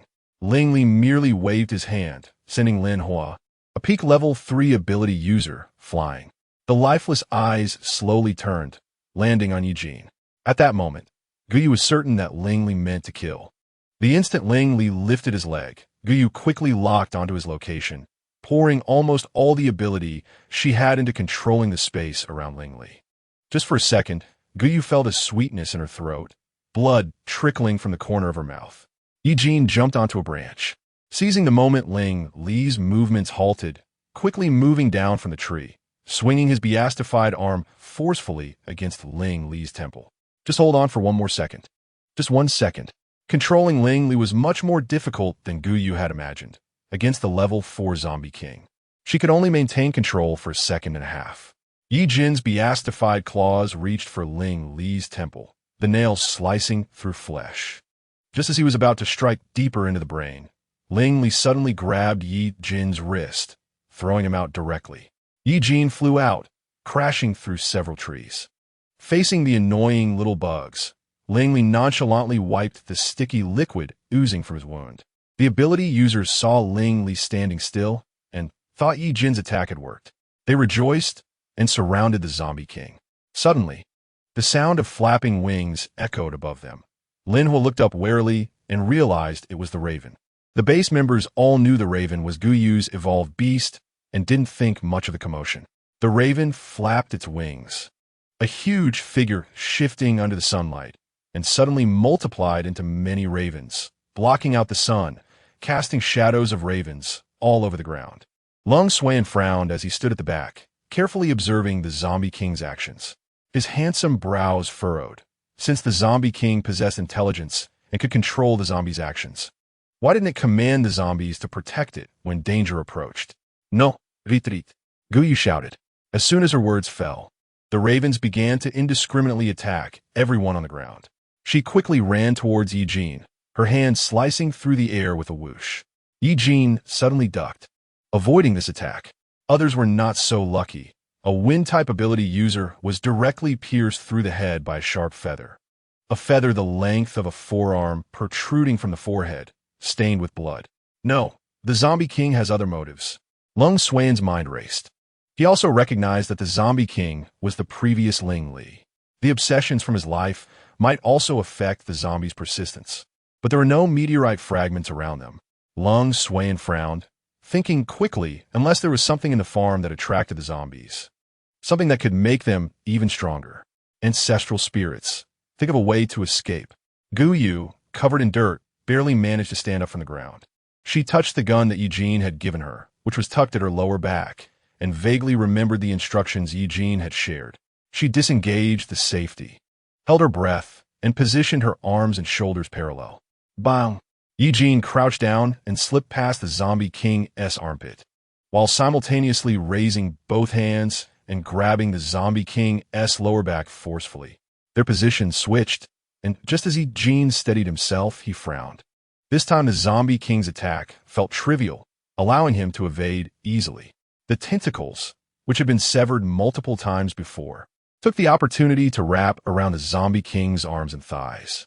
Just as Ye Jin confirmed that the Zombie King was restrained in place, he suddenly saw the Zombie King move.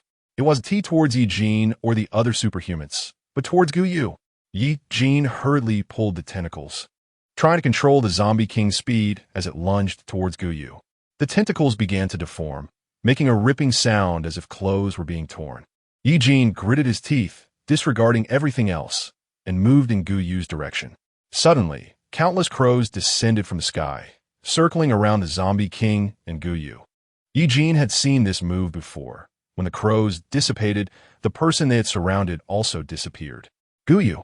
She moved like a bloodied figure, yet felt no pain, trudging determinedly towards the center of the crow swarm. Ye Jin could see Guyu's silhouette through the gaps in the crows. Guyu, a beast, let out a painful howl from its throat. The person he felt was so important to him vanished right before his eyes. The other superhumans dared not step forward, surrounding the area where the crows were. When the crows dispersed, they only saw Ye Jin, half human and half beast, kneeling on the ground, covered in blood. Chapter 170. Dr. Gu count the numbers, Lung Swayan said coldly. The Zombie King's goal was indeed not a farm stay. They had taken Guyu, possibly because they knew the secret within her body. Or perhaps there had been someone in their team keeping an eye on them from the shadows. If they could also scheme against brain-type superhumans, it was likely that the other party was also a brain-type superhuman or had many brain-type superhumans among them. Along the way, Lung Swayan had been planning to reach the city, and now, with himself out of the situation and calmly reflecting, he broke into a cold sweat. Wu Sheng quickly scanned the area. There had been 12 superhumans in total for this operation, excluding Gu Yu and counting the bodies on the ground. There were only 10 left. Mr. Lung, we are one person short. It's Lin Hua. Lin Hua, Lin Hua. Lung Swayan muttered Lin Hua's name, then suddenly looked up. Doctor. Without the Zombie King's control, the horde of corpses gradually lost their fixation on the base. The zombies at the back staggered and began to disperse. Is Ye Jin okay? I don't know. You should go ask. The superhumans murmured for a while before someone stepped forward to tentatively call out Ye Jin's name. Ye Jin. Ye Jin suddenly raised his head, staring at the blinding sun. Ding dong. Favorability 3. Current strategy value 99,100. In a place where everyone's gaze could not reach, Guyu was surrounded by many crows, moving quickly through the sky. A mechanical voice suddenly echoed in Guyu's mind, as if something was breaking through the barrier in her brain, ready to manifest. She opened her eyes, and beneath her feet was a shrinking city. She instinctively tightened her hands, feeling the cold, unyielding skin beneath her touch. The Zombie King, who had crushed all the superhumans earlier, looked down at Guyu with those lifeless eyes. After such a long time, everything had changed. Yet Guyu still felt a twinge of fear towards this imposing figure. She lowered her head, avoiding eye contact with Ling Li. The surrounding buildings grew taller, and to Guyu's surprise, they hadn't retreated to a secluded cave in the mountains, but had instead come directly to the center of an unfamiliar city. The crows folded their wings, placing one person and one zombie in the square at the city center. A dense mass of feathers quickly retracted towards the skin, and the crow's form rose significantly, revealing strong, powerful arms belonging to a human. The original position of the crow was now occupied by a handsome young man. Ling Feng. Guyu was still surveying her surroundings. The buildings around her exuded a strangely familiar feeling. They had likely left the city and arrived at a new one. The zombies crowded together, and the once wide street had almost no space left to walk. The zombies caught the scent of humans, and the quiet street suddenly erupted into chaos. Hiss, hiss, hiss. Thousands of zombies surged toward them, and the sound of their hissing made Guyu's head ache. She instinctively hid behind Ling Li. Ling Li's tall and imposing figure completely shielded her, and when the Zombie King merely raised its eyes, all the zombies present were intimidated. Even the zombies controlled by instinct could only salivate as they gazed at Guyu. Let's go. She was shocked. After reaching level 4, the zombies could actually speak. Why are my brother and I still alive? Are you surprised, sister? Ling Feng's face still resembled the pure college student Guyu was familiar with, but his voice sounded somewhat cold. He gripped Guyu's slender neck with one hand, then slightly lowered his head, speaking in an ambiguous tone near her ear. Sister, you betrayed me. My heart truly hurts. Ling Feng had been severely injured by Ye Jin and had accumulated a lot of energy along the way, allowing him to break free from the crow's body and mind. His eyes were slightly red, and when Guyu tried to retreat, she found herself trapped by Ling Feng. Unable to escape, Guyu felt a chill run down her back. She didn't know when, but Ling Li was standing behind her, her back pressed against Ling Li's cold chest. She felt like a sandwich caught between the two brothers, with no way to retreat. Damn it! Guyu struggled a couple of times, but could only muster a few superpowers to temporarily control the space around the two brothers.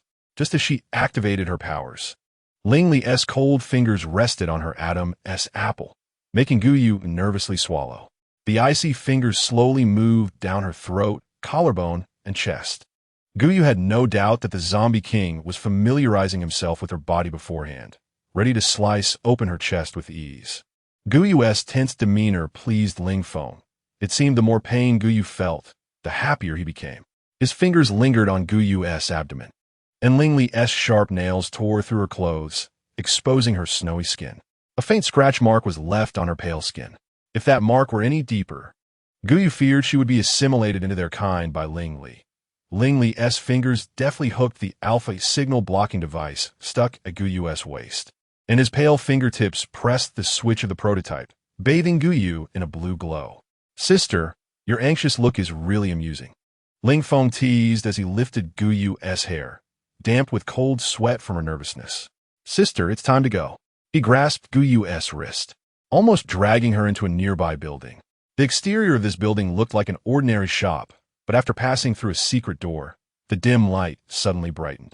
The blinding light caused Guyu to experience a moment of blindness, and Ling Feng pinched her chin, forcing her to look up. "Familiar? Dr. Gu? What?"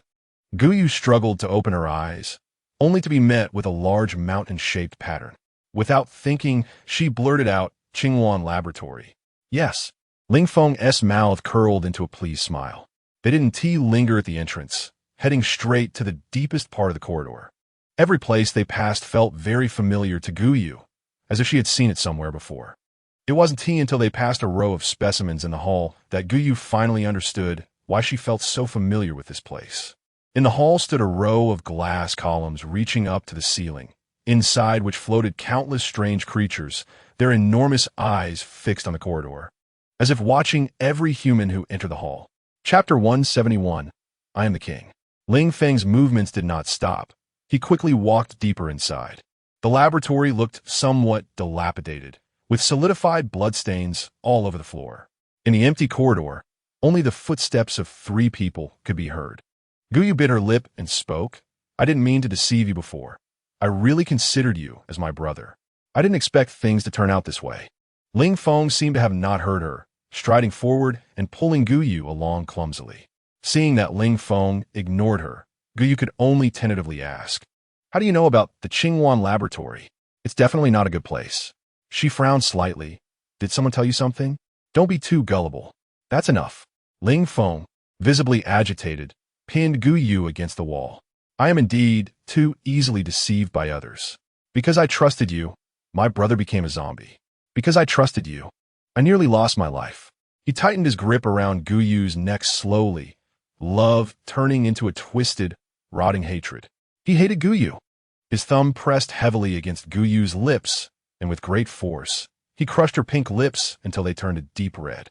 "So, sister, from now on, I don't want to hear a single word from you. Otherwise, I will snap your neck and turn you into a zombie in the last moment of your breath." His expression was serious, as if he were not lying. The once pure high school boy had gone mad, evolving into a crazed maniac. Guyu silently screamed in her heart, "Help," but could only show a timid expression on her face as she slowly nodded. Her obedient demeanor pleased Ling Feng, who buried his fluffy head in Guyu's neck, his low laughter sounding muffled. "Let's go," Ling Li said. Only then did Ling Feng release Guyu. Level 4 zombies followed closely behind Guyu. Even though her mind was as chaotic as a beehive, she had no room to act. Her steps became heavier, and when she saw the door to the laboratory from her dreams, her disgust peaked. Ling Li placed a hand on Guyu's shoulder, applying force to push her into the laboratory. Guyu stumbled inside, where there was already a person about 1.8 meters tall, looking somewhat slender. However, Guyu squinted for a long time and still could not see what kind of ability user he was. It was just that his back was incredibly familiar, as if she had seen him somewhere before. Guyu's mind exploded with a thought. He was the person from her dreams. Ding, favorability level 1. Current strategy value 100,100. Over there, Ye Jin had done something that raised Guyu's favorability to 100. Dusty memories surged into Guyu's mind like a flood. She clutched her head in pain. Meteorite impacts on Earth. The core of the meteorite contains immense unknown energy, enough to change all of humanity. That unknown energy can make people unaware of fear and pain, granting them immense strength. Test subjects show signs of madness, becoming uncontrollable with gene alterations. These test subjects can be used for war. Disagreements arose within the laboratory, and the meteorite core was stolen. The laboratory and military joined forces, sending a special team to search for the meteorite core. The entire team was wiped out, with only the captain surviving, who was affected by the meteorite core's radiation, resulting in gene mutations. Test subject Ye Jin, code 001, was overseen by Guyu. A traitor appeared in the laboratory. The 001 test subject escaped, and experimental fluids leaked, triggering a zombie crisis worldwide. In that moment, countless seemingly unfamiliar scenes exploded in Guyu's mind. She was a staff member of the Qingwan laboratory, the head of test subject 001, and a traitor of the laboratory. The laboratory noticed Guyu's small movements, sending people to pursue her, during which experimental fluids leaked, and the test subjects attacked indiscriminately, triggering the zombie crisis. To escape the laboratory's control, she programmed to seal her own memories and bind herself to Ye Jin. The program was named Strategy Monster. Doctor, long time no see. When Ye Jin's favorability reached 100, Guyu's sealed memories were unlocked. In the darkness, the doctor took a few steps forward, revealing a face. Your disguise as Linhua, forcing yourself close to me, truly makes me feel uneasy. Linhua, no, should be called doctor at this moment. He still wore that harmless face as he smiled at Guyu, a person capable of turning the Qingwan laboratory upside down. I naturally must treat you with caution. Even if Guyu, the doctor, has sealed her previous memories, her abilities are still formidable and admirable. I assume you went through great lengths to find me, not just for mutual flattery, right? Just say what you need to say. Guyu's body resisted the closeness, maintaining a respectful yet distant attitude. He was a madman, a genius madman. Your words truly hurt me, he said, a slight smirk on his lips. Allah has been in your body all along. Now, for the sake of all humanity, you should offer up your life. He stepped closer, his leather shoes thumping against the ground. Each step felt like a weight on Guyu's heart. Guyu glanced at the time, feigning calmness. Suddenly she spoke, Doctor, I've always had a question. His footsteps halted as he prepared the tools he would need later, casually responding, among the entire laboratory, I favor you the most. The first to discover the alpha rays, someone who can change the fate of all humanity. So I naturally must give you some privileges. Do you really understand alpha rays? What? He was taken aback by Guyu's question. Alpha is like a specific mental chain. Have you heard of the insectoid setting? Male insects are obsessed with the pheromones of the king and are controlled by the pheromones emitted by the king. When they meet the king, they lose their rationality and become puppets supporting the king. Under her gaze, Guyu turned off the alpha signal shielding device and spread her arms wide. A ray invisible to the human eye emanated from Guyu's body, spreading and expanding. He furrowed his brow, although he temporarily did not understand what Guyu meant. He quickly rushed over, trying to turn the signal shielding device back on. My vassal has arrived. Buzz. The entire laboratory trembled. A powerful oppressive force from a level 4 intermediate ability user enveloped the whole laboratory. Lingli, he shouted towards the laboratory door. Chapter 172, full of tricks. Even Ling Li, as the zombie king, could barely withstand the previous pressure. Previously, zombies attacked humans. Now, it was mad humans attacking zombies. A scent that made one lose their mind permeated the air, sweet and empowering. Guyu looked up at the white ceiling, as if she could see the outside world through the thick walls. Sensing the alpha signals emanating from her body, human ability users rushed madly towards her. And Ye Jin, noticing Ye Jin's pheromones, Guyu smirked, her heart calming completely. She watched intently, her expression one of detached superiority. Doctor, are you doing this for all humanity, or to satisfy your own selfish desires? Is the outside world now better than before? But it won't get worse. Humanity is just too greedy. Having gained, they want more, multiplying like pigs and squeezing the living space of other creatures on Earth. Rather than for all humanity, it is more for all living beings. Paranoid, intelligent. His eyes swept over Guyu, quickly understanding how she had established contact with Alpha and the outside abilities. Natural God, seal all the cabin doors. His voice carried a rare delight as he spoke. Accept the mission. Seal all the cabin doors. Count down 10 seconds. 10, 9, 8. The cold mechanical voice echoed throughout the laboratory. Ling Li and Ling Feng's expressions changed as they glanced through the small observation window, quickly moving outside the laboratory. The entire lab fell into a dead silence. The lights on the ceiling began to flicker and spark, plunging most of the space into darkness. By the time Guyu realized something was wrong and wanted to run out, it was already too late. The door slammed shut with a bang, causing the ground beneath her feet to tremble. The thick metal door slowly closed, and at the very second it was about to touch the ground, the Ling brothers ducked and slipped out.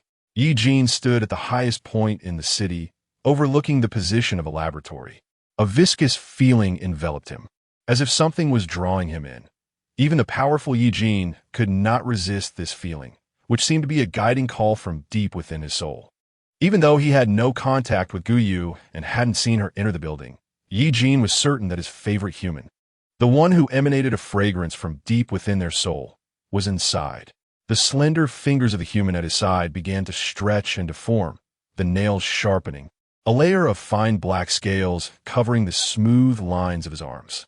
Ye Jin's thick tail flicked impatiently, and after seeing two awkward figures rush out of the building, he suddenly sprang off the ground. The solid concrete floor cracked under the powerful force, spiderweb-like fractures spreading out. The zombie king instinctively sensed the crisis and let out a hissing sound from his throat. Soon a level 3 zombie appeared in front of him. Before the zombie could stabilize, a sharp beast claw pierced through its skull, pulling out a shiny crystal core. Found you. Ye Jin slightly tilted his head, revealing a cruel face with a smile behind the zombie. He spoke slowly, clearly. Ling Li felt his dead heart jump heavily. Just an hour ago, he had seen Ye Jin at the peak of level 3, and in such a short time, Ye Jin's strength had skyrocketed to mid-level 4. Impossible, absolutely impossible.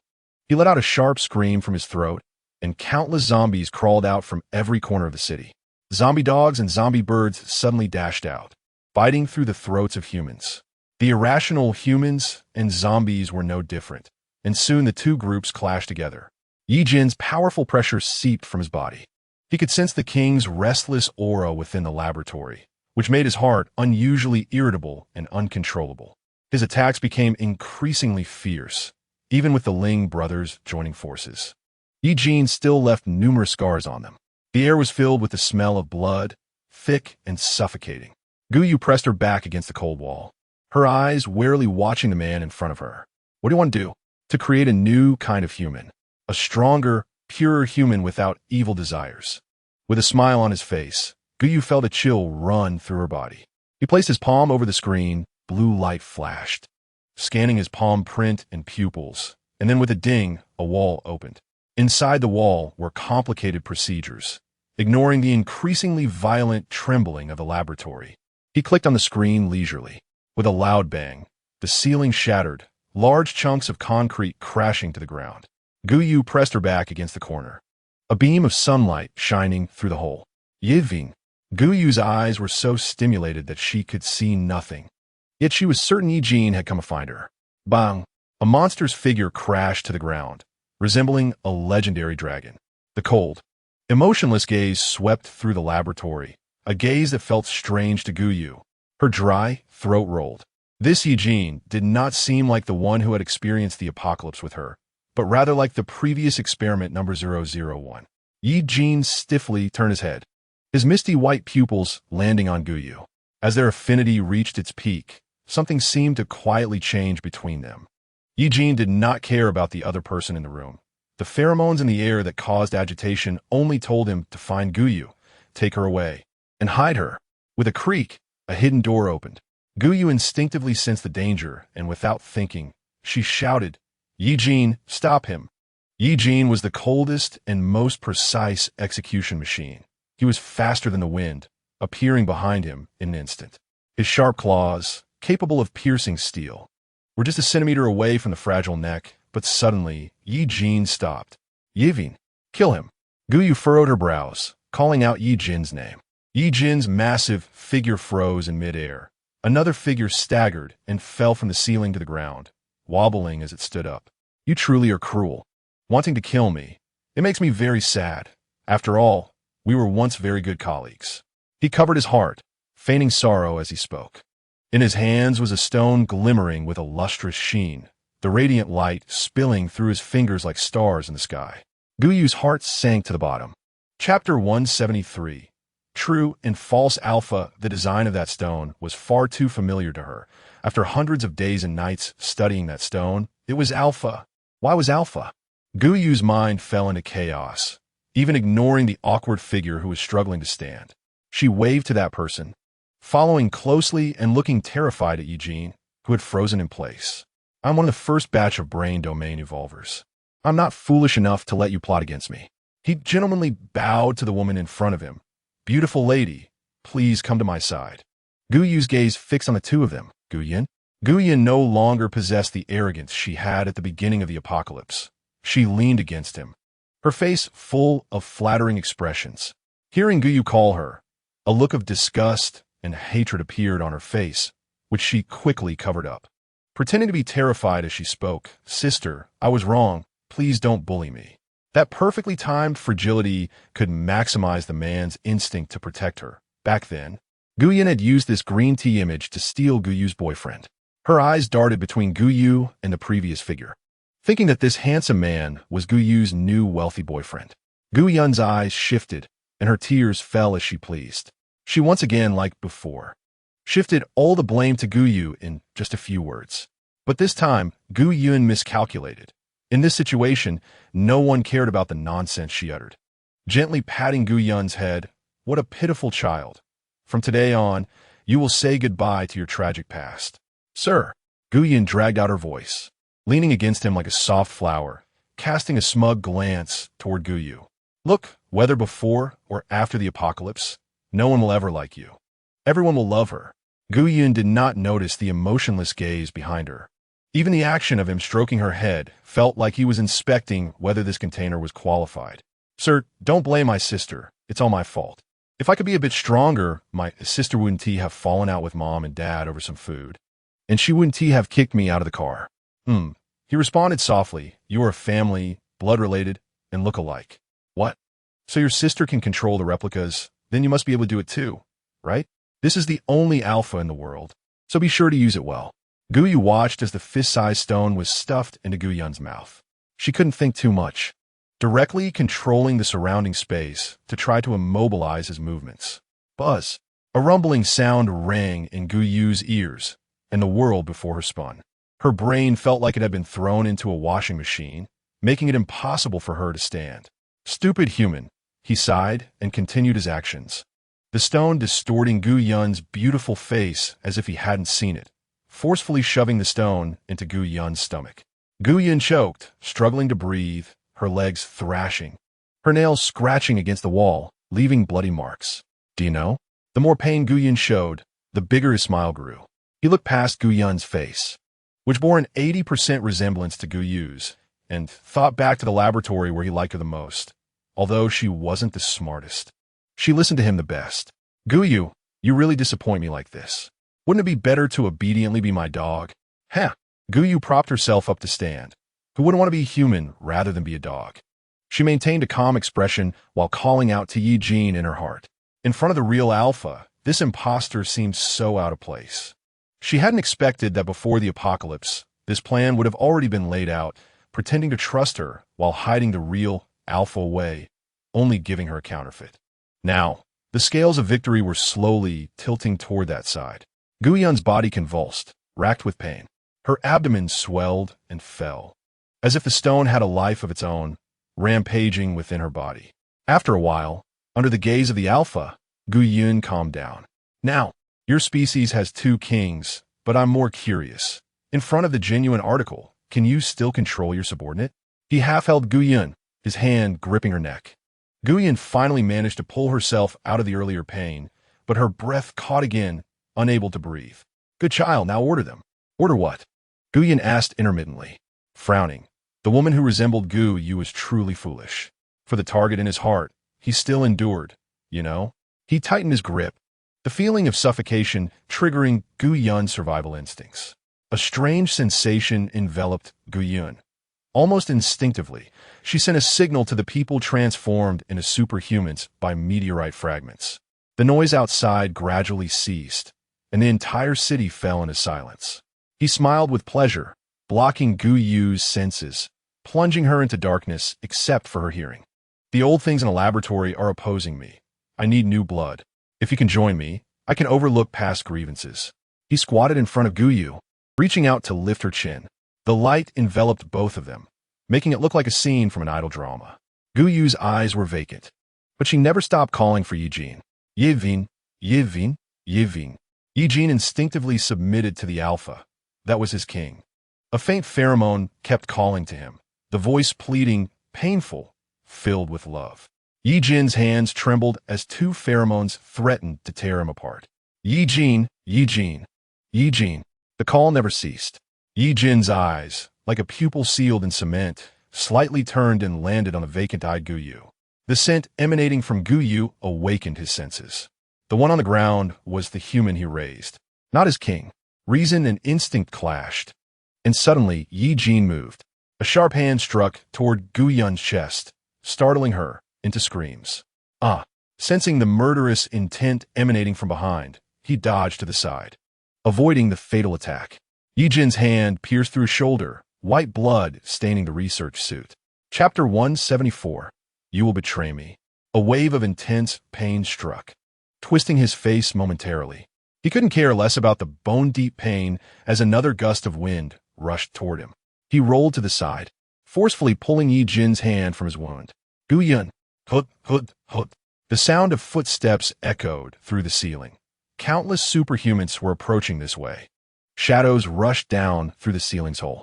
Gu Yu could only hear the sounds of things colliding, her senses blocked, and apart from hearing, she felt as if she were drowning in a lake. The sound of metal clashing grew louder, mixed with gunfire. Gu Yu stood up in confusion when suddenly, a metallic tail wrapped around her waist, lifting her into the air. The force of the tail tightened around her, causing pain in her abdomen and displacing her organs. The genuine alpha released an overwhelming energy. The oppressive atmosphere made it impossible for Gu Yu to breathe. Her mind became a chaotic mess. And even if she was about to drown in the alpha's presence, what about Ye Jin? Had he already submitted to Gu Yun, treating her as he had treated Gu Yu before? Anger surged within her. If that were the case, Gu Yu would rather snap Ye Jin's neck and rip out his beating heart, preferring Ye Jin to leave only a shell in the world rather than witness his betrayal. Even that kind of betrayal Ye Jin would not willingly accept. But now, all Gu Yu could do was feel anger. Her abilities had reached the 4th tier, exerting overwhelming control over Gu Yu, who was at the 3rd tier. She could only sit there like a soulless doll, dazed, unable to see, unable to touch, unable to smell. An overwhelming darkness and silence were driving Gu Yu to madness.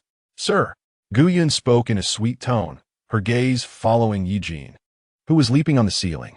She clenched her fists in unwillingness. Even in this situation, that monster could resist the charm she emitted, escaping with that damned Gu Yu. Blood flowed from her wounds, dripping onto the ground along with the fine black scales. The superhumans were maddened, fighting to the death. Ye Jin hung upside down on the ceiling, nimbly dodging. The superhumans surrounded Ye Jin, and his emotionless gaze swept over them. Suddenly, Ye Jin released his grip, and the tail dropped Gu Yu to the ground. The superhumans seized the opportunity, rushing towards them frantically.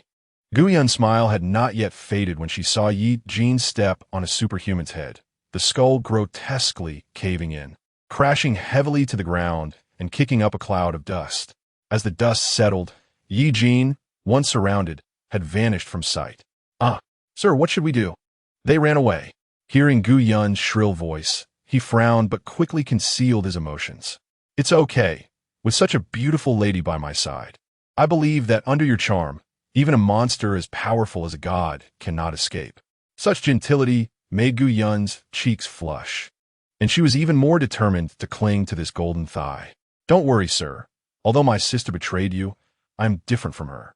The voices of the two clearly reached Ye Jin's ears. His misty white eyes were as cold as a beast, as if he had seen them through the ventilation ducts. He coldly lifted his head, wrapping Gu Yu and silently moving through the ducts. until he reached a large fan. He found a safe nook that perfectly concealed both Guyu and himself. The beast was satisfied with this position, and the noise of the fan could mask his panting and the bloody smell on his body.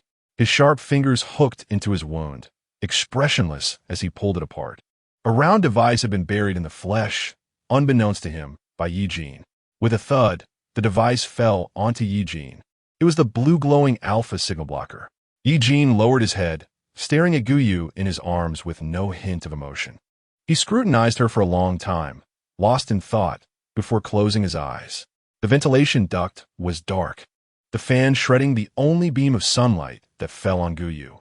Her fingers moved slightly, feeling a sticky liquid.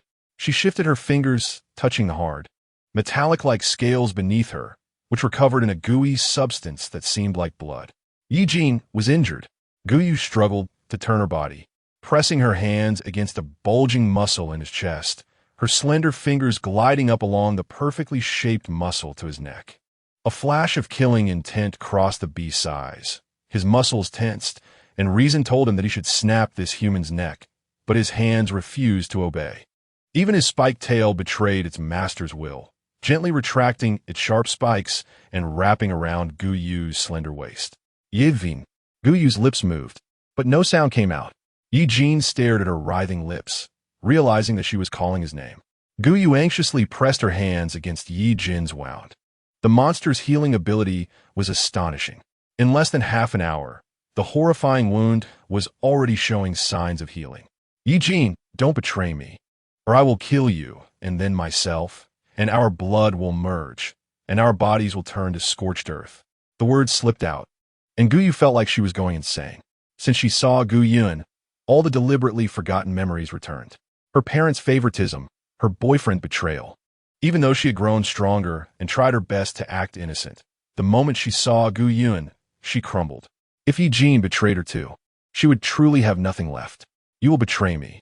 Guyu sat down in despair in Ye Jin's arms, her bloodied hands hanging limply at her sides. At that moment, she didn't even want to think about the zombies outside. Didn't want to care about the so-called future of humanity. Didn't want to think about that damned alpha. She concluded Ye Jin would betray her too. Ye Jin was in a submissive position, which he didn't like. He frowned, recalling many past events since just now, realizing that he could smell the fragrance from Guyu's body, not because she was special, but because he was merely her experiment. The person in front of him was just one among thousands of ordinary people, nothing special. Although Ye Jin thought this, his hand resting on Guyu's wrist still couldn't exert any force. His tail had developed a mind of its own, coiling around Guyu's waist like a snake, slowly tightening. Guyu felt some pain, but at that moment, she enjoyed it. The entire world outside had fallen into chaos. First, someone in the safe zone sensed the presence of the zombie king, followed by some ability users in the base losing their sanity. In the central base laboratory, how we contacted Lung Swayan, a brain domain ability user spoke up, appearing to be around 40, tall, and with deep-set eyes. No, we lost contact after detecting the signal reached the city. The city was only a few hundred kilometers away. Logically, they should have arrived by now. Something's wrong. Immediately send personnel to the city. Continue contacting Lung Swayan. We need to see the living and the dead. Yes, Colonel Yi. Also, the brain domain ability user suddenly spoke. Control some of the out-of-control ability users and research the problems and solutions as quickly as possible. Yes, Colonel Yi. The colonel's fingers tapped rhythmically on the table. His brow furrowed. Something was off. It was likely a disruption. He leaned on the windowsill, looking out at the vast central base. Towering buildings and neat roads. It looked no different from before the apocalypse. His gaze turned worriedly towards the city. Time passed second by second. In the ventilation duct, control gradually faded, and Guyu's eyes could already see a blurry light. She turned her head and locked eyes with the cold beast's gaze. The Guyu who had once shouted madly that she would kill him if he betrayed her now felt a hint of unfamiliarity facing Ye Jin. You remember. Guyu paused, her dry throat struggling to articulate the words, everything. Ye Jin's voice was muffled, his gaze no longer the naive ignorance it once was. Dr. Guyu. Major Ye Jin.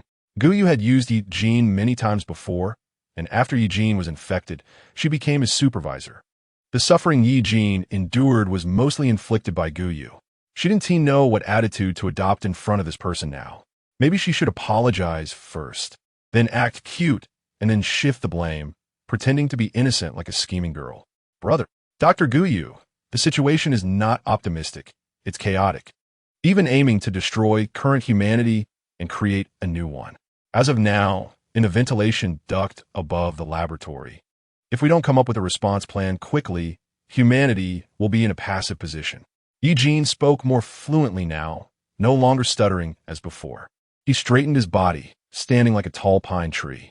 Guyu's heart tightened. This strange and distant attitude made her feel pain, and her eyes uncontrollably became teary. She was somewhat relieved that the light here was dim, so Ye Jin wouldn't see her embarrassing side when she cried.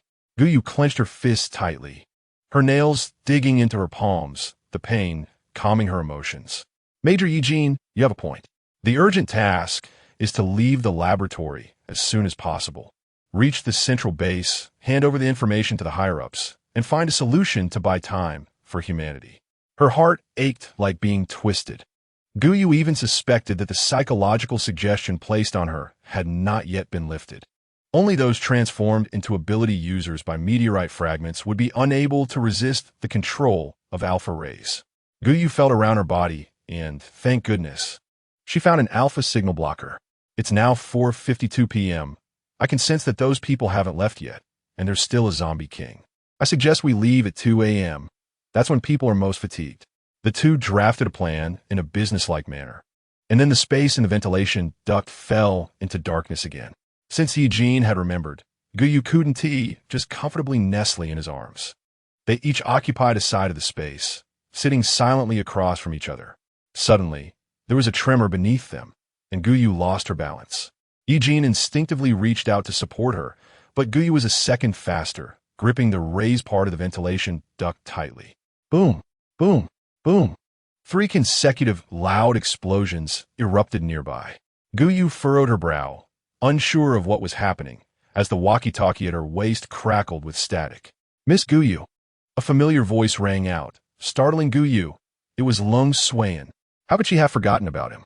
He was also a brain domain ability user and naturally wouldn't sit idle. I'm here. Guyu's voice involuntarily carried a hint of joy, but the smile on her lips was painfully glaring in Ye Jin's eyes. I attracted their attention, so you take the opportunity to escape and be safe, Miss Guyu. Lung Swayan's tone paused. At such a critical moment, he offered a piece of advice that was of no use to the action. Got it. I know, Mr. Lung, you are trustworthy. Thank you, Mr. Lung.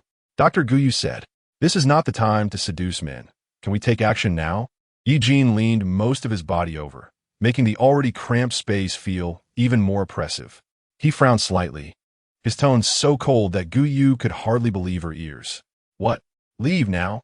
Ye Jin stood up first, ignoring Guyu, who was hurt by his words, and quickly moved outside.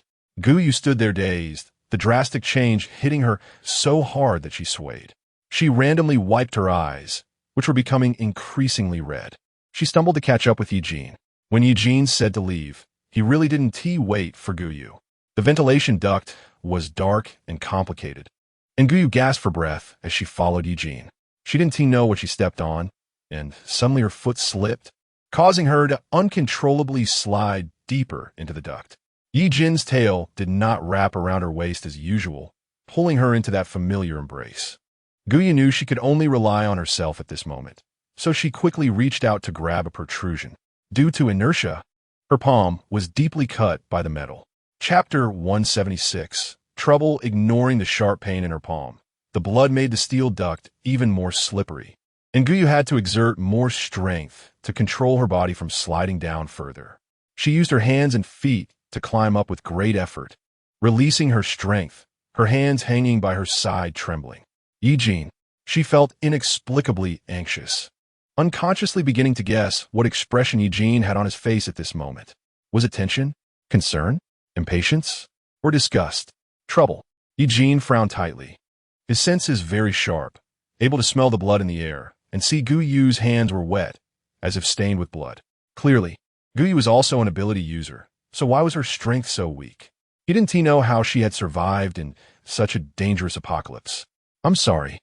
Guyu hid her hands behind her back. I won't slow you down. Major Yi, please continue. Her calm voice interrupted Ye Jin's hands, which had been slightly raised, leaving him feeling a bit awkward as they hovered in midair. Then he frowned. Just knowing is enough. He quickly turned around, moving faster than before. A lump stuck in his throat made Ye Jin increasingly irritable. In combat operations, emotional fluctuations are the most taboo. He took a deep breath. Guyu was an uncertain variable. She was affecting him. Ye Jin coldly glanced back, sensing something quietly changing between them. The laboratory's ventilation duct was long enough that Guyu thought it had no end, long enough that she felt she would follow that figure for a lifetime. A bright light suddenly appeared, and her eyes, overwhelmed by the strong light, momentarily shut down. Guyu instinctively took a step forward, but having exhausted all her abilities to cooperate with Ye Jin, she now felt a sense of falling, unable to react in time. She hugged her head, preparing to brace for the pain that was about to come when she fell into a warm embrace. Tears almost fell. This action was so familiar to Guyu that it felt ingrained in her bones. Every time she was in danger, Ye Jin would come over to hold her like this. A large hand comfortingly patted her back, like soothing an injured cat.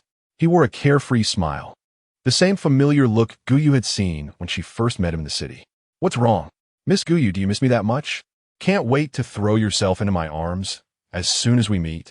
Guyu quickly forced out a signature smile of a green tea girl. Yes, just thinking about how Mr. Lung can come to save me without calculating if it's beneficial to himself. I'm so touched, boo-hoo. Although a lot had happened before, Guyu held grudges. In the later stages, Lung Xuan seemed to have gone invisible. He was an extremely self-centered person and didn't know why he had come over so rashly. Perhaps it was because she possessed something that Lung Xuan wanted. Just as she was about to speak to Lung Xuan, Ye Jin, who was surveying the surroundings ahead, suddenly spoke coldly. This is not a social occasion for a banquet. I think we should evacuate as quickly as possible. What do you think, Dr. Guyu and Mr. Lung? Ye Jin's way of speaking made Lung Xuan glance at him for a moment, then nod. Yes, please rest assured, Mr. Yi. I have temporarily blocked our brain waves. They won't be able to detect us in the short term, and I believe the condition of our companions is also very important. As he spoke, he took Guyu's hand and pulled out some hemostatic powder from somewhere. Lung Xuan lowered his voice. I believe Miss Guyu's life is more important than anything else. You are my savior. Guyu's hand wounds looked shocking under the sunlight. The flesh turned inside out. Lung Xuan sprinkled the white powder on it, causing Ye Jin to frown. Guyu, however, didn't show much expression. While Lung Xuan bandaged her hands, she roughly told him what had happened inside. She didn't hide anything since Lung Xuan was also a member of the Qingwan laboratory. Although he was a new member, after evolving into a brain domain ability user post-apocalypse, his rank had risen sharply. Discovering what had happened inside was just a matter of time. After Lung Xuan learned that Guyu's body did not actually contain a true alpha, his expression did not change, and he even held Guyu's hand more gently. How can such problems make a beautiful lady worry? Miss Guyu, please leave it to me. He felt a gaze from behind that seemed to want to pierce him, making Lung Xuan's smile grow even wider. The fact that the alpha in Guyu's body was fake indeed exceeded Lung Xuan's expectations. But wasn't it a good thing?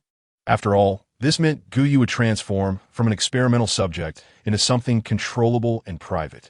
Can we leave now? Ye Jin urged coldly. Wu Shang frowned. We're not in a hurry. Why are you so anxious? In the past, at this time, Ye Jin would have already swung his tail in Wu Shang's face. But today Ye Jin merely glanced at him indifferently, as if looking at an insignificant ant. The lethality of that gaze made Wu Shang feel a sudden tightness in his chest. All right, the off-road vehicle was too large, a clear target, to avoid exposure. They could only rely on their legs to navigate through the city. Lung Xuan did not bring outsiders on this operation, just him and Wu Shang. Crossing most of the city was the capital, densely populated and filled with zombies. The central safety base had already cleared an area, yet the number of remaining zombies was still considerable. Lung Xuan took out several pieces of clothing soaked in zombie brain matter and blood from the vehicle and threw them to a few people. This tactic was very effective against zombies below level 2. The smell of zombie brain matter and blood would mask their human scent. Lung Suan signaled to the group, and they cautiously advanced in the dim corners of the city, making no sound. Guyu moved along the alleys and the gaps between vehicles. The buildings were chaotic here, with roads crisscrossing. The courtyard was surrounded by tall buildings, and even sunlight could not penetrate. The darkness and dampness mixed with the smell of blood and decay lingered at Guyu's nose. Suddenly, she felt something pass overhead, and she looked up sharply to see a fat, eye-covered, octopus-like monster hanging on the building. Chapter 177. Kissing under the monster's eyelids, Guyu focused her gaze and realized that what she saw was not an octopus at all. It was clearly a gigantic eyeball, densely packed with many fist-sized pupils that seemed to be alive, crashing chaotically within the eyeball. The edges of the eyeball were swollen with many pits and bumps, with even more eyeballs growing on top. The octopus tentacles hanging behind it were actually long visual nerves. Unlike ordinary ability users, Guyu could sense the abilities of other creatures. The overwhelming abilities nearly suffocated her. The huge eyeball slowly rotated in the air, the scara a dull yellow, and the eyeball shrank to the size of a round soccer ball. Suddenly, it seemed to sense something, and its originally slow speed became exceptionally quick. It tightly grabbed Guyu's arm, almost dragging her into the car. Lung Xian, feeling unhappy with his empty hands, could only hide under the car with Wusheng. Guyu was covered by a pair of hands over her mouth and nose, leaving her unable to breathe at all. Ye Jin's strength was immense, so much so that Guyu thought her facial bones might be crushed by his grip. She gently patted Ye Jin's hand, signaling him to ease up a bit. He lessened his grip, but did not release his hold. Thin air flowed through the gaps between his fingers, and Guyu finally managed to breathe. Her eyes were fixed on the ground as a huge shadow fell on it, moving toward them. "Do you really want a man this much?" "What?" The dazed expression on her face inexplicably angered Ye Jin, a possessive urge rising within him. "I said, do you really want a man this much? Even at the end of the world, you still can't forget to flirt with men." His voice was cruel, and seeing the sadness in Guyu's doe-like eyes surprisingly brought him a sense of relief. First it was me, then Lung Xian, and even that ancestral ability user. You really don't discriminate at all. Guyu widened her eyes, looking at Ye Jin in disbelief. His face was still as she remembered, but the words coming from him tore at her heart. The favorability system was a key to unlocking the memories of the two. But Guyu's feelings for Ye Jin had slowly changed over the long journey, from pleasing him to liking him, and from liking him to love. Meanwhile, Ye Jin's love had dissipated, turning into hatred for her. She suddenly wanted to see if her Ye Jin had already died in the laboratory, and the current Ye Jin was nothing more than a zombie or a monster wearing a skin suit. She struggled, but could not resist the suppression of levels. Ye Jin could easily control her movements with one hand. He pressed down on both of Guyu's hands, forcing her to raise them. "Shoo, the monster is coming. Are you sure you want to struggle?" The familiar body heat transmitted from the skin where their bodies touched was scorching, and Guyu felt as if her wrist was about to be burned by Ye Jin. Ye Jin looked up at the monster's shadow, which was only 2 meters away from them, and at Lung Xian hiding under the car in front of them, and suddenly a smirk appeared on his face. He leaned down and kissed the corner of Guyu's mouth with a beast-like tearing force. Their tongues intertwined. Guyu had no strength to resist and could only passively endure Ye Jin's deprivation. The air around their noses became thin, and in that moment, Guyu almost thought she was going to die. She let out a small whimper from her throat, and the monster suddenly shook its head. The bulging eyeballs on its body wriggled, and hundreds of eyes turned to look in the direction where the two were hiding. The shadow of the monster suddenly moved violently, rushing toward them like lightning. The shadow stopped next to the car, and Guyu could even imagine a huge eyeball pressing against the car they were hiding behind, peering inside, with countless fist-sized pupils moving chaotically. Ye Jin's misty white pupils looked at the terrified Guyu, and compared to her, he showed no sign of panic. Instead, he leisurely nibbled on Guyu's lips. Clearly, the connection between them had already been severed, but Ye Jin still felt he could smell the faint, sweet scent on Guyu. Under the threat of the monster, time passed unusually slowly. Their lips touched, and Guyu was nearly breathless, her mind blank. with only bursts of fireworks exploding before her eyes. Crazy, crazy. The kissing skills of the restored memory Ye Jin were simply deadly. Guyu didn't even notice when the monster outside left. Until Wu Sheng's voice sounded from nearby. It's gone. Keep moving. This eyeball monster had no killing ability. The city evolved much faster than other provinces, and they might not be so lucky next time. We need to reach the outskirts of the city as soon as possible. The car is parked over there. Wu Sheng glanced at the map and spoke quickly in a low voice. Okay, they were now in the city with the most zombies, and one moment of distraction could cost them their lives. He frowned and asked, "What happened to your lips?" Guyu instinctively raised her hand to touch her lips. Ye Jin's kiss had been too rough, and it had torn the corner of her mouth. "It's nothing. I probably bit it when I was too tense." Guyu casually came up with an excuse to brush it off. "Don't worry. With me here, you won't be in any danger." After knowing that Guyu would not become a test subject, Lung Xian launched a gentle yet irresistible offensive toward her. Okay. Guyu dared not look up as she passed by Ye Jin, quickly following Lung Xian forward. This route was clearly well designed. They encountered very few zombies along the way. Even when they did, Ye Jin swiftly snapped their necks and gently laid them on the ground without making a sound. Chapter 178. The city of few people crouched at the alley entrance, facing a wide main road filled with wandering zombies, a massive crowd. Lung Xian glanced at the zombies and forcefully threw a small, lightweight object far away. 3, 2, 1, run. As soon as he finished speaking, the small object hit the ground and emitted a burst of music, drawing all the zombies' attention. The sister is the queen, shining with confidence. If you love, come. If not, don't. The explosive music rang out, shattering the city's deathly silence. Ha ha ha. The roars of the zombies exploded in their ears, and the music temporarily distracted the zombies.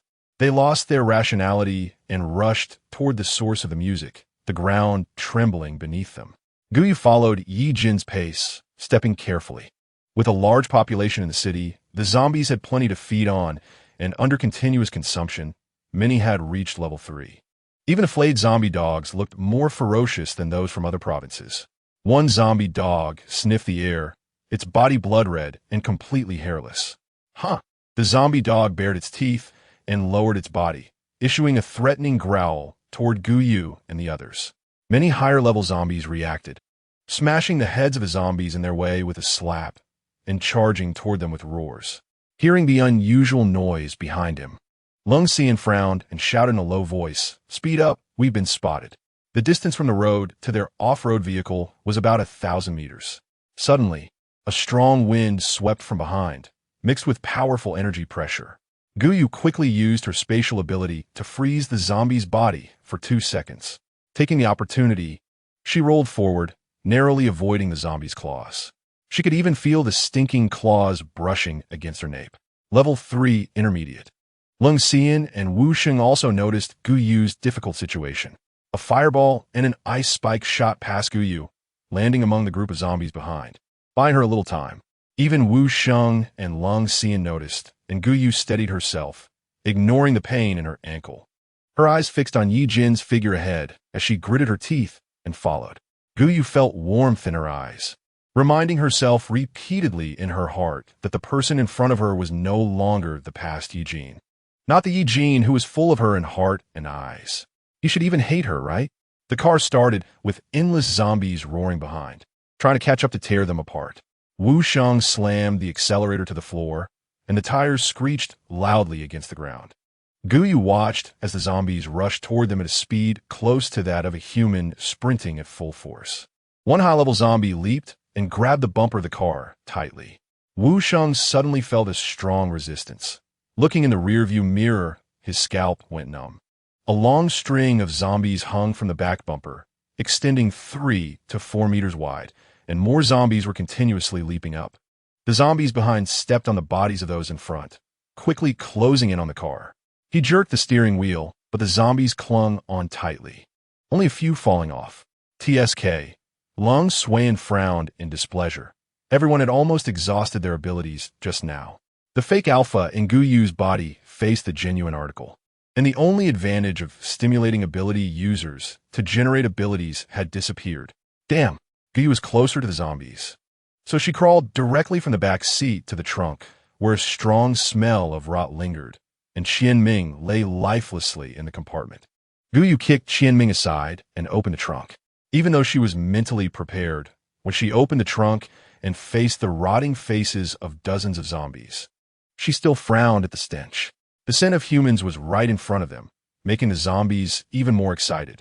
Guyu pulled out a machete and swung it down fiercely, directly severing the two hands gripping the trunk.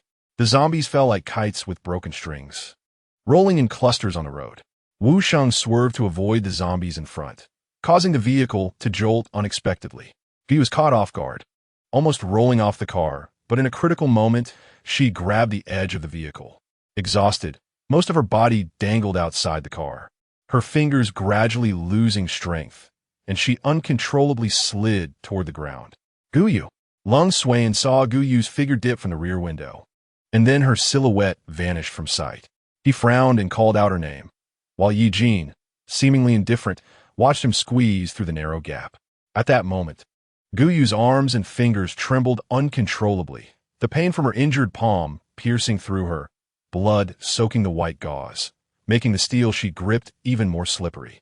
She closed her eyes in pain, suddenly feeling something tugging at her. Guyu opened her eyes to see Lung Suan grasping her wrist, pulling her up with a sudden force.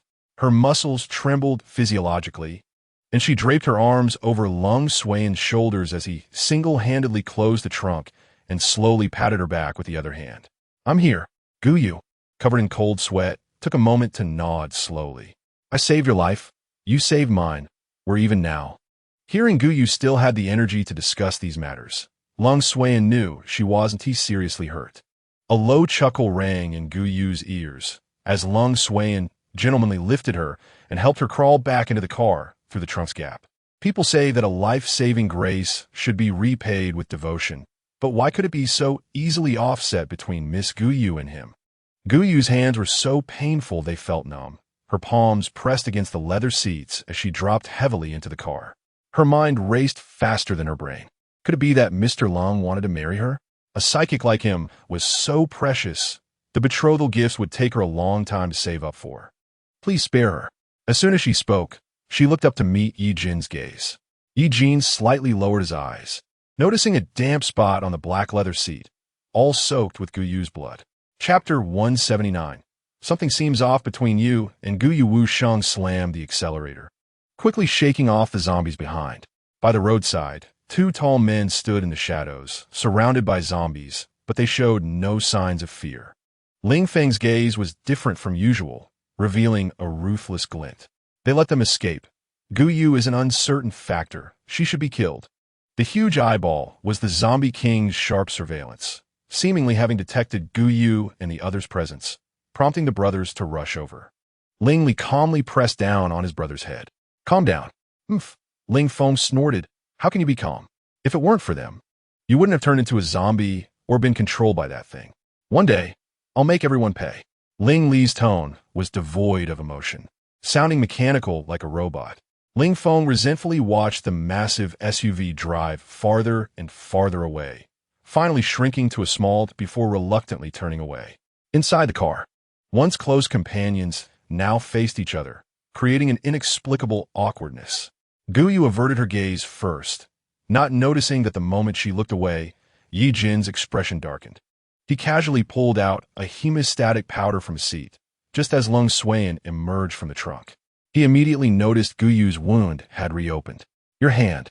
Lung Suan frowned, smoothly taking Guyu's hand, unwrapping the blood-soaked gauze, and applying the powder anew. The powder touched her wound, making Guyu flinch in pain.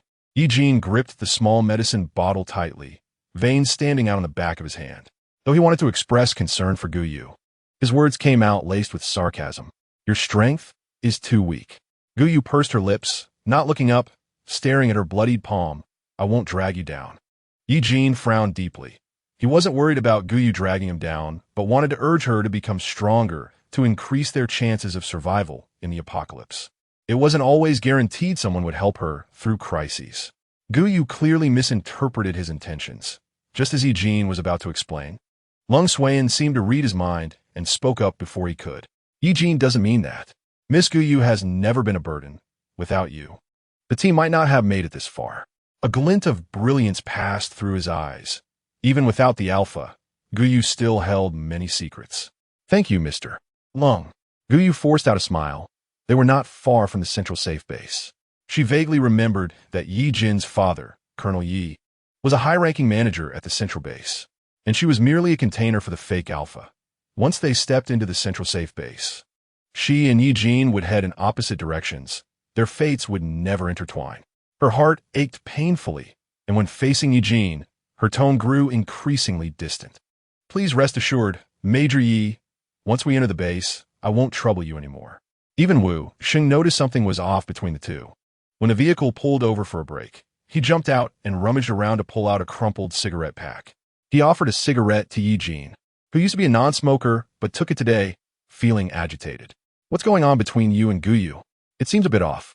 Wu Sheng, being on Lung Sui's side, naturally knew that his clever yet crazy superior was interested in Guyu, and he pretended to casually inquire about their relationship. We didn't have any relationship to begin with.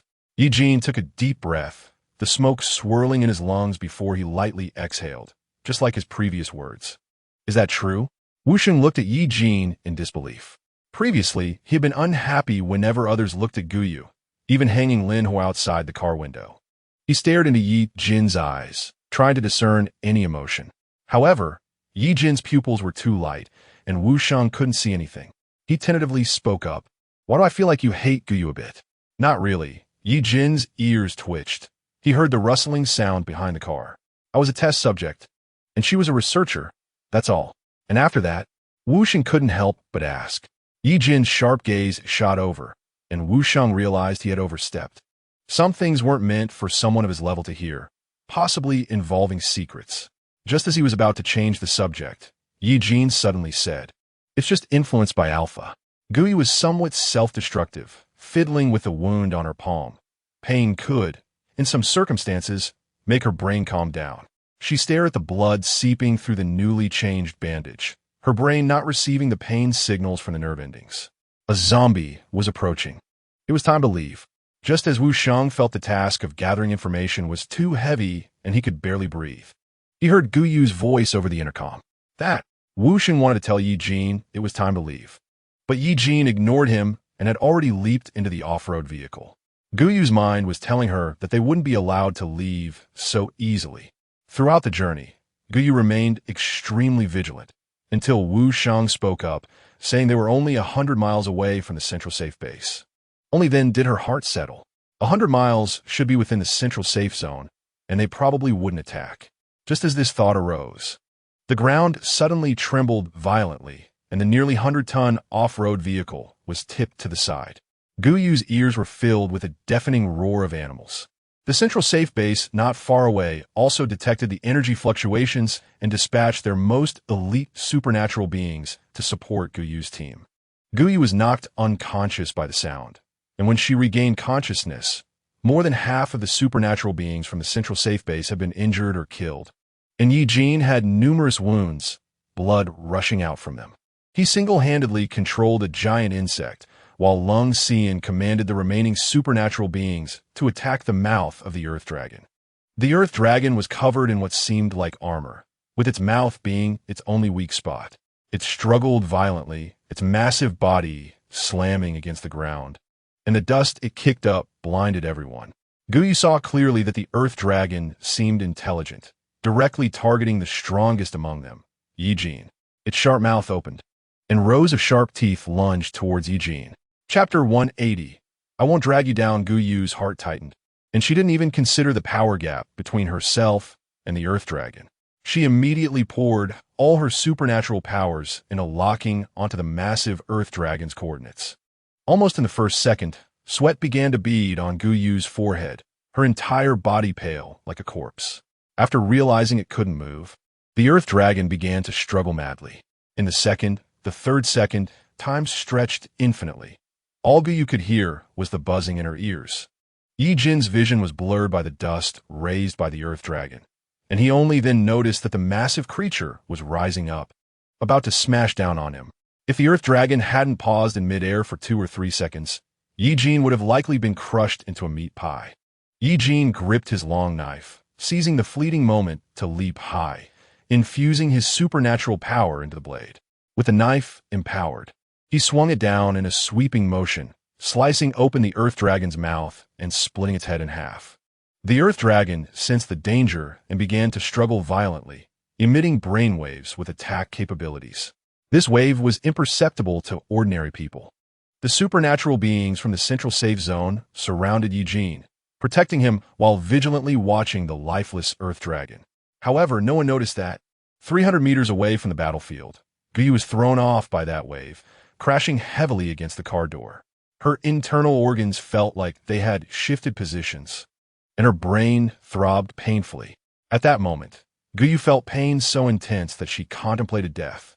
It was as if the Earth Dragon had burrowed into her brain, rampaging inside and crushing her brain matter. She leaned against the car door, pounding her head forcefully. Guyu breathed heavily, the air tasting like blood. Knock, knock, knock. The car window was tapped. Ye Jin, still injured, frowned tightly. Guyu took a deep breath, suppressing the excruciating pain in her body, and once her breathing steadied, her fingers finally found the handle, rolling down the window. Ye Jin's worried expression shifted to impatience when he saw Guyu was unharmed. Everyone is fighting ahead, and you could still stay calmly in the car. Ye Jin's gaze swept over Guyu's pale lips as he thought, with your ability, going up front would only drag us down. Guyu heard this remark, and as time passed, the buzzing in her ears finally lessened a bit. But Ye Jin's voice still sounded like it was coming through glass, low and muffled. I'm sorry. Guyu's lips moved, and after a while, she spoke. It's fine. Guyu shook her head. Ye Jin's eyes fell on Guyu's excessively pale face. She seemed off. Major Yi, the situation ahead isn't optimistic. The Earth Dragon is a social creature. After calculations with Dr. Lung, there's a 99% chance we'll encounter a group of Earth Dragons up ahead. One Earth Dragon has already caused significant casualties. If we encounter a group, our team might be wiped out. Yes, the supernatural being pointed towards a nearby mountain. That area is rocky and can be used as a temporary hiding place. Count the numbers and move out immediately. The team had a total of 22 members. But after counting, including Lung Xian, Wu Sheng, Guyu, and Ye Jin, there were only 11 left.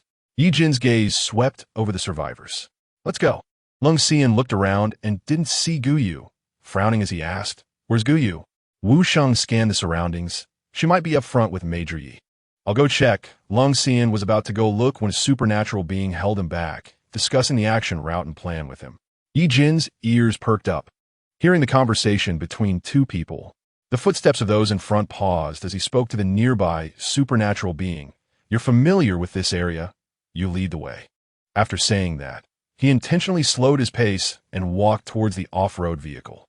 Sure enough, he saw the familiar figure leaning against the window frame. Guyu's posture hadn't changed. It seemed she had been quietly talking to him and maintained that position. Ye Jin felt inexplicably angry and yanked the car door open. Ye Jin's veins stood out on the back of his hand, and the throbbing pain in his head almost overwhelmed the pain in his wrist. Do you think, Doctor, Guyu is a princess waiting to be served? The team has already moved forward, and you deliberately stay in the car, waiting for someone to serve you, me? Ye Jin lowered his voice, the last two words almost rolling around in his mouth before he spat them out. Guyu's voice was hoarse, and as soon as she spoke, the pain in her vocal cords flared up. I'm sorry. Please rest assured, Major Yi, I will definitely not drag you down. Oomph. Ye Jin scoffed. I hope you can keep your word. He forcefully pushed Guyu aside, ignoring her, and quickly walked ahead. Guyu felt her hearing and vision significantly decline. Anything beyond 5 meters was just a blurry light spot.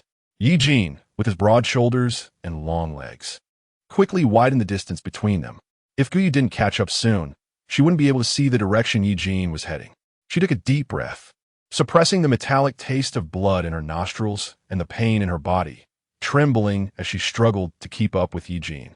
The mountain path was steep, and the Earth Dragons behind them were rapidly approaching. They dared not delay and quickened their pace towards the summit. Thud! Ye Jin's ears twitched as he heard the sound of someone falling behind. He gritted his teeth. It's serve her right. Guyu's knees hit the rocks solidly, and she raised her head in confusion, seemingly unaware of why she was there. She seemed to see a familiar figure, and even though her vision was blurred to just a silhouette, she still opened her mouth, silently calling out, "Ye Jin." Ye Jin did not pause for her, not even glancing her way. Guyu looked down at her dark military pants, noticing blood seeping from her knees, the fabric around her knees darker than elsewhere. Chapter 181. Major Yi likes that woman? But Guyu felt a pang in her heart, still hoping that Ye Jin would reach out a hand to her. They quickened their pace. Lung Xian looked at the moving dots on the computer screen and spoke coldly. The earth dragons moved quickly, seemingly intelligent, encircling them in a semicircle. Damn it, is someone plotting against us? How did they come so conveniently? An ability user nimbly climbed onto a large rock, and Ye Jin turned to glance down the mountain, where the once flat ground was now riddled with ravines, with countless giant earth dragons approaching. TSK, no more complaining. Hurry up. Earth dragons could only move through the soil and could not pass through rocks. Full of life, filled with hope. The others merely smiled indulgently, saying nothing. He jumped down from the rock, but unexpectedly, the stone beneath him was loose, and he slid uncontrollably towards a cliff. Everything happened too suddenly. Even as an elite squad member, he couldn't react in time. His heart raced, and the ability user looked over in a cold sweat. He realized that the one who would save him was that selfish woman who had just hidden behind everyone. He touched his nose, feeling that she might not be as bad as he thought. "Thank you, I'm Lu Zongzi, what's your name?" Just as he was about to say more, Ye Jin's cold voice came through. Dr. Guyu really doesn't miss any opportunity to develop connections, even when being chased by earth dragons. She still wants to flirt with men. "I don't think Dr. Guyu is that kind of person," Lu Zongzi murmured softly, lowering his voice when he met Ye Jin's angry gaze, which was truly terrifying. More terrifying than the demons in horror movies before the apocalypse. Is Major Yi injured too? What? Ye Jin didn't catch on. "You're moving slowly at the back of the line. Aren't you injured?" Guyu spoke in a halting manner, raising her head to look up at Ye Jin, who stood on the rock. Her round, deer-like eyes squinted, making Ye Jin's heart skip a beat. "No, medicine. No need." Seeing Guyu pull out some powder from her pocket, Ye Jin took a step back. Guyu had caused the deaths of his brothers. He was the only one left alive in the squad. How could she still have the face to look so innocent? Guyu would eventually kill everyone. Ye Jin suppressed the stirring in his heart and coldly warned Lu Zongzi, "I advise you to stay away from her, or you'll be harmed by her too." Ignoring Lu Zongzi's puzzled expression, Ye Jin raised his voice, "Everyone, quicken your pace." Guyu instinctively stepped forward, wanting to see Ye Jin's face, but he moved too quickly. And when she got closer, all she could see was his back. Her heart felt empty. She mechanically reached out and grabbed a protruding rock to climb up. She paused slightly, catching her breath. Behind her, Lu Zongzi seemed to notice her predicament and reached out, trying not to touch too much of Guyu's skin, using his arm to lift her directly onto the rock. "Thank you. It's nothing. Wasn't it you who saved my life just now? Haha." Lu Zongzi felt a bit embarrassed. His hands were too slender, so thin that he could wrap around her waist with just one hand. Guyu might have been hurt and lacked strength in her arms. Lu Zongzi didn't dare look up and could only maintain that position with a flushed face. Cold Xian finally pulled himself out of the plan and saw a pair of hands confusedly groping on the high platform.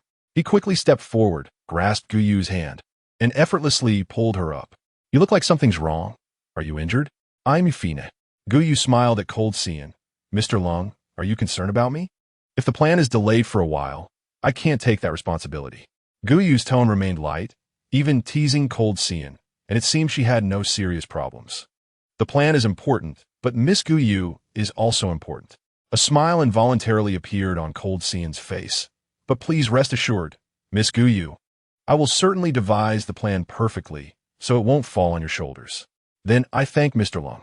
Guyu endured the pain in her body and the faint pain in her lungs. Her breathing was somewhat erratic.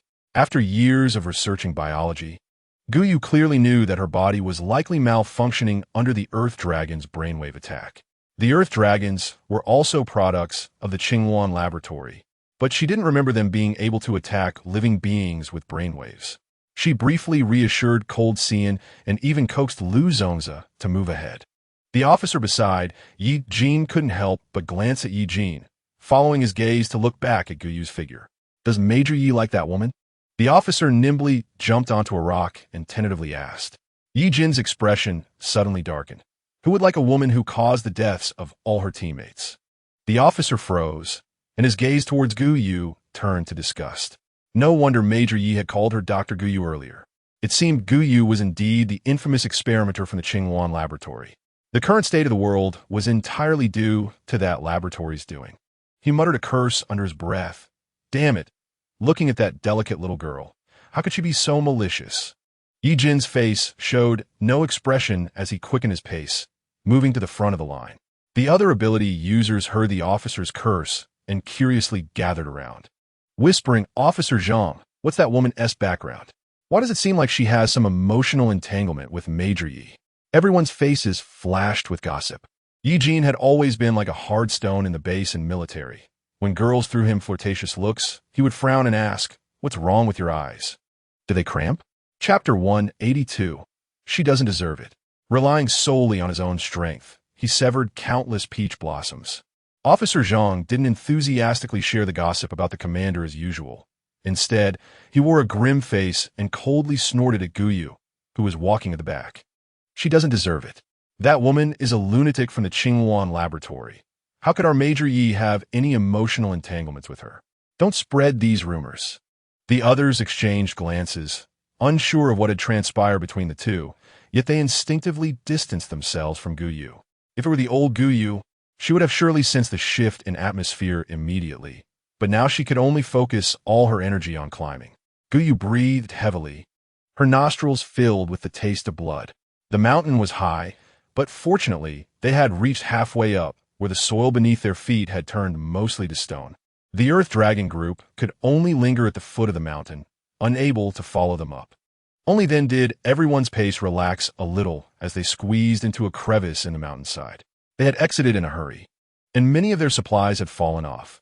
Now, they were hungry and thirsty, stuck in the cave. The Earth Dragons have no idea when they left. Lu Zongzi complained, and from this position he could see the outline of the central security base, yet they were stuck in this godforsaken mountain crevice. Everyone had already found a spot to sit down, and it was only then that Guyu caught up, panting heavily, just in time to hear Lu Zongzi's quiet complaint. She spoke up. Earth Dragons are very persistent creatures. They are extremely patient. I suggest that if we can't find another way out, we should prepare to be trapped for a month. Dr. Guyu knows a lot about Earth Dragons. A malicious voice sounded. Guyu was taken aback, her dull brain unable to analyze the person's motives, so she nodded. Disdainful laughter filled the air, laced with malice. Even though Guyu was slow, she understood why those people suddenly hated her. She pursed her lips, feeling it wasn't entirely without reason. Ye Jin observed Guyu's increasingly emaciated figure, sitting at the entrance where the wind was strong, looking fragile enough to be torn apart by the mountain winds. He frowned, about to speak, when Lu Zongzi unenthusiastically defended Guyu, saying that the Earth Dragons weren't attracted by Dr. Guyu, so why were they being hostile? If they were so capable, why not confront the Earth Dragons themselves? Lu Zongzi, being the youngest, was immediately shot a sideways glance by the adjutant and dared not speak further. I'm fine. Guyu managed a forced smile towards Lu Zongzi. It was indeed an unchangeable fact that the Earth Dragons were experimental subjects created by the Qingwan laboratory. Although the initial purpose of creating the Earth Dragons was to improve the highly polluted land so that the soil could be suitable for growing crops. You know that's true. Ye Jin coldly looked at Guyu. The outside world has become this way thanks to the Qingwan laboratory. I wonder if you experimental personnel knew how many people died outside because of your experiments when you created those monsters. Lung Xian echoed Guyu's sentiments, and the crowd began to agree with him. Ye Jin spoke, and the chatter quieted down. The adjutant then approached Lung Xian, using his personal computer to plan a feasible route. What do you think, Major Yi? Lung Xian suddenly raised his voice, and Guyu's vision blurred, especially in the dim light, making everything seem even less clear. Do as you say. Ye Jin's deep voice exploded in Guyu's ear, and she instinctively looked up, still only able to see Ye Jin's blurred shadow. Guyu subconsciously scratched at the wound on her palm. The fine, dense pain was the only thing that made her feel alive. She had initially resolved to die, but unexpectedly, the plan went awry, entangling her with Ye Jin for so long. Gradually, Gu Yu's feelings began to twist. This was not a good sign, as it would make her reluctant to die. I'll go scout the way. After an hour of rest, Lung Xian and the adjutant analyzed 3 feasible routes.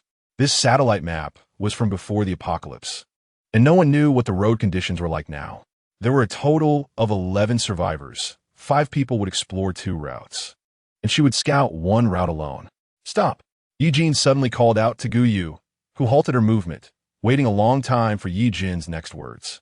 He turned to the others, giving low orders and methodically arranging the routes, saying they would gather here in an hour, reminding them to stay safe and to contact him via radio if anything happened. Lung Xian was instructed by Ye Jin to leave first, passing by Gu Yu, and he said softly, "It's dangerous outside. You stay here to guard the temporary base." Hearing Lung Xian's voice, the adjutant's eyes were fixed on Gu Yu, quietly asking, "Major Yi, how should we arrange Gu Yu?" Apart from Lu Zongzi, no one present was willing to team up with Gu Yu. "You all go ahead." Ye Jin coldly interrupted the adjutant. The adjutant, unwilling but unable to defy Ye Jin's orders, led 3 people away.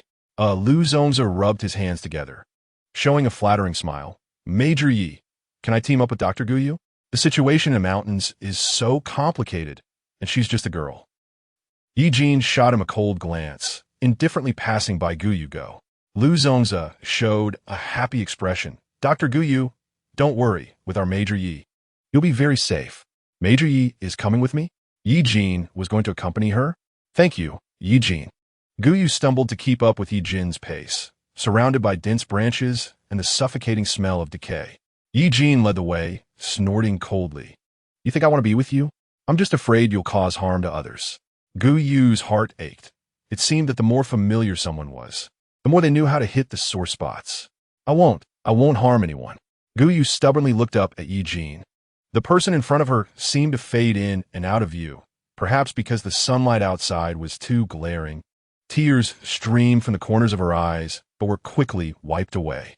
Listening to Gu Yu's breathing like a broken bellows, Ye Jin curled his lips in a mocking smile. "What capital do you have to say that? You're just a flower raised in a laboratory, and the moment you speak, countless men would risk their lives for you." Chapter 183. If you encounter danger, I'll 1T take care of you. Major Lu Zongzi spoke quietly. "I don't think, Doctor. Gu Yu is that kind of person. She saved me before." Ye Jin paused, raising an eyebrow as if to say, "See, I told you as soon as you speak. Men will risk their lives for you." He lazily continued, "Lu Zongzi, don't get too close to Gu Yu. Sooner or later, she will cause your death."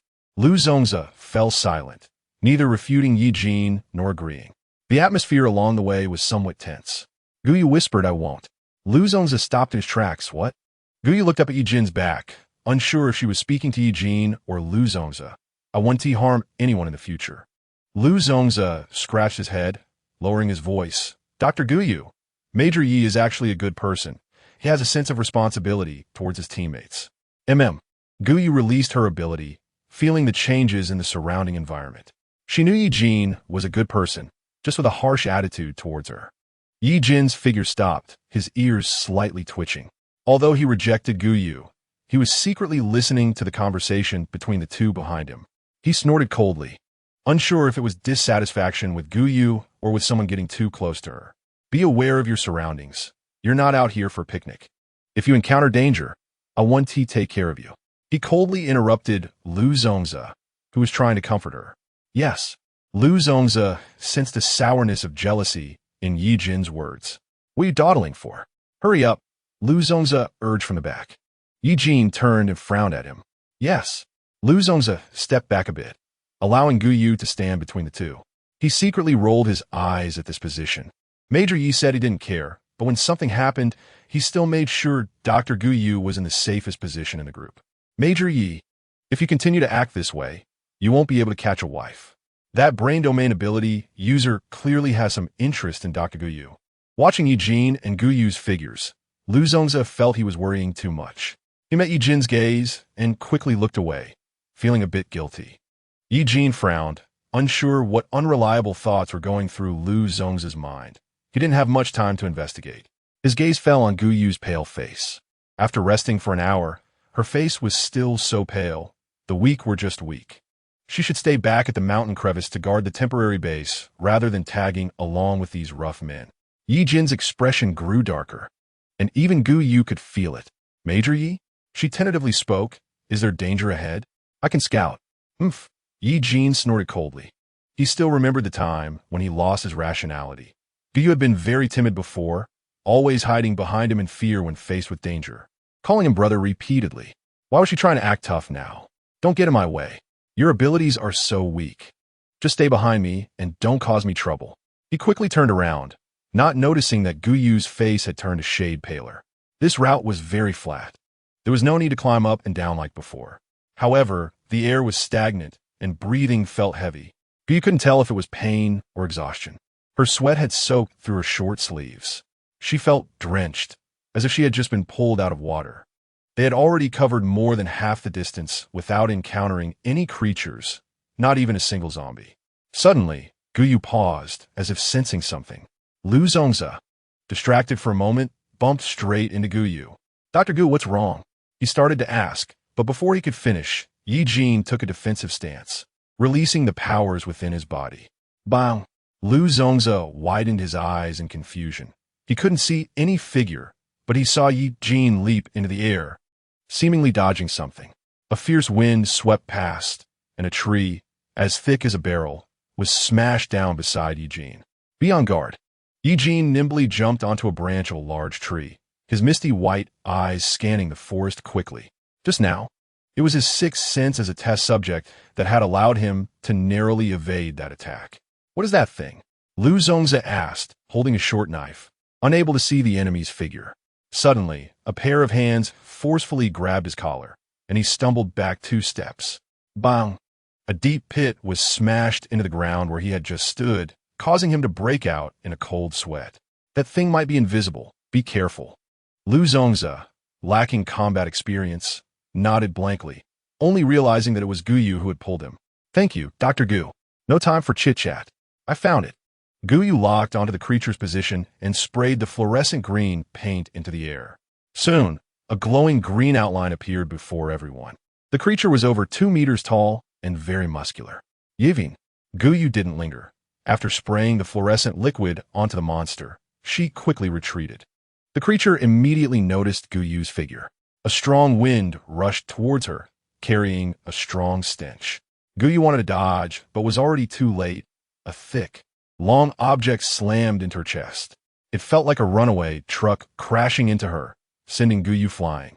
She felt a sharp pain in her chest and spat out a mouthful of blood, her whole body hurtling through the air. Just when she thought she would crash into a tree and suffer further injury, a slippery little thing wrapped around her body. The tentacle moved gently, carefully placing Gu Yu down on the ground. Gu Yu knelt on one knee, coughing up several mouthfuls of blood. Her body had already been affected by the electrical waves from the Earth Dragon, causing some internal damage, and now that monster had hit her hard. Looking at the blood mixed with bits of flesh on the ground, Gu Yu knew that her insides must be ruptured. The tentacle escorted Gu Yu to a safe place and did not leave, hovering protectively around her. Bang! Something crashed to the ground, kicking up a cloud of dust, and the monster let out a roar. Gu Yu looked up to see Ye Jin, who had somehow appeared in front of her, with green blood still on his short knife. He was stepping on a piece of the creature he had chopped off, which was thick and long, and from the cut surface, it looked like a severed tail. Chapter 184. Don't die in front of me. Ye Jin's actions completely enraged the monster, which began to roar and crash into nearby trees. The forest was in chaos, from the fallen trees and the dust rising from the ground. It was evident that this creature was massive, moved quickly, had a low level of powers, but possessed strong defenses. Ye Jin had seen Gu Yu being knocked away and was furious, channeling all his 4th-tier powers into his short knife to chop off the monster's tail. Previously, Ye Jin and Lu Zongzi had been in a passive position because they couldn't determine the creature's location. Now that the monster was covered in green fluorescent paint, it was completely exposed. Ye Jin's long fingers elongated, his nails sharpened, and black scales covered his hands. In less than a second, he had half phantomalized. He leaped down from the tall tree, claws aimed straight at the monster. No, I won't be a burden. This seemed to be Gu Yu's mental burden. Every time Ye Jin mentioned it, her heart would ache. Even now, with half her body in pain and losing control, Gu Yu still knelt on the ground, stubbornly watching the monster entangled with Ye Jin. The monster moved quickly, and the human I could only catch glimpses of the glowing green moving at high speed, leaving behind afterimages. Gu Yu bit her lip, her focus heightened, her powers following the monster's movements. Ye Jin and Lu Zongzi blocked the monster from the front and back. And at the moment the creature hesitated, Gu Yu used her spatial powers to solidify the space around its limbs, making it unable to move.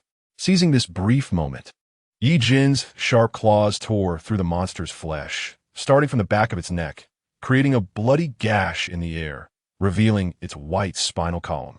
Ah! The monster let out a painful roar and turned to tremble violently at Ye Jin. Ye Jin pressed down on the monster, while Lu Zongzi raised his hand several times but couldn't find an opportunity to strike. The monster couldn't hold out for long. It seemed to sense its impending doom, raising its head to call out into the air. Ye Jin didn't give a second chance to scream.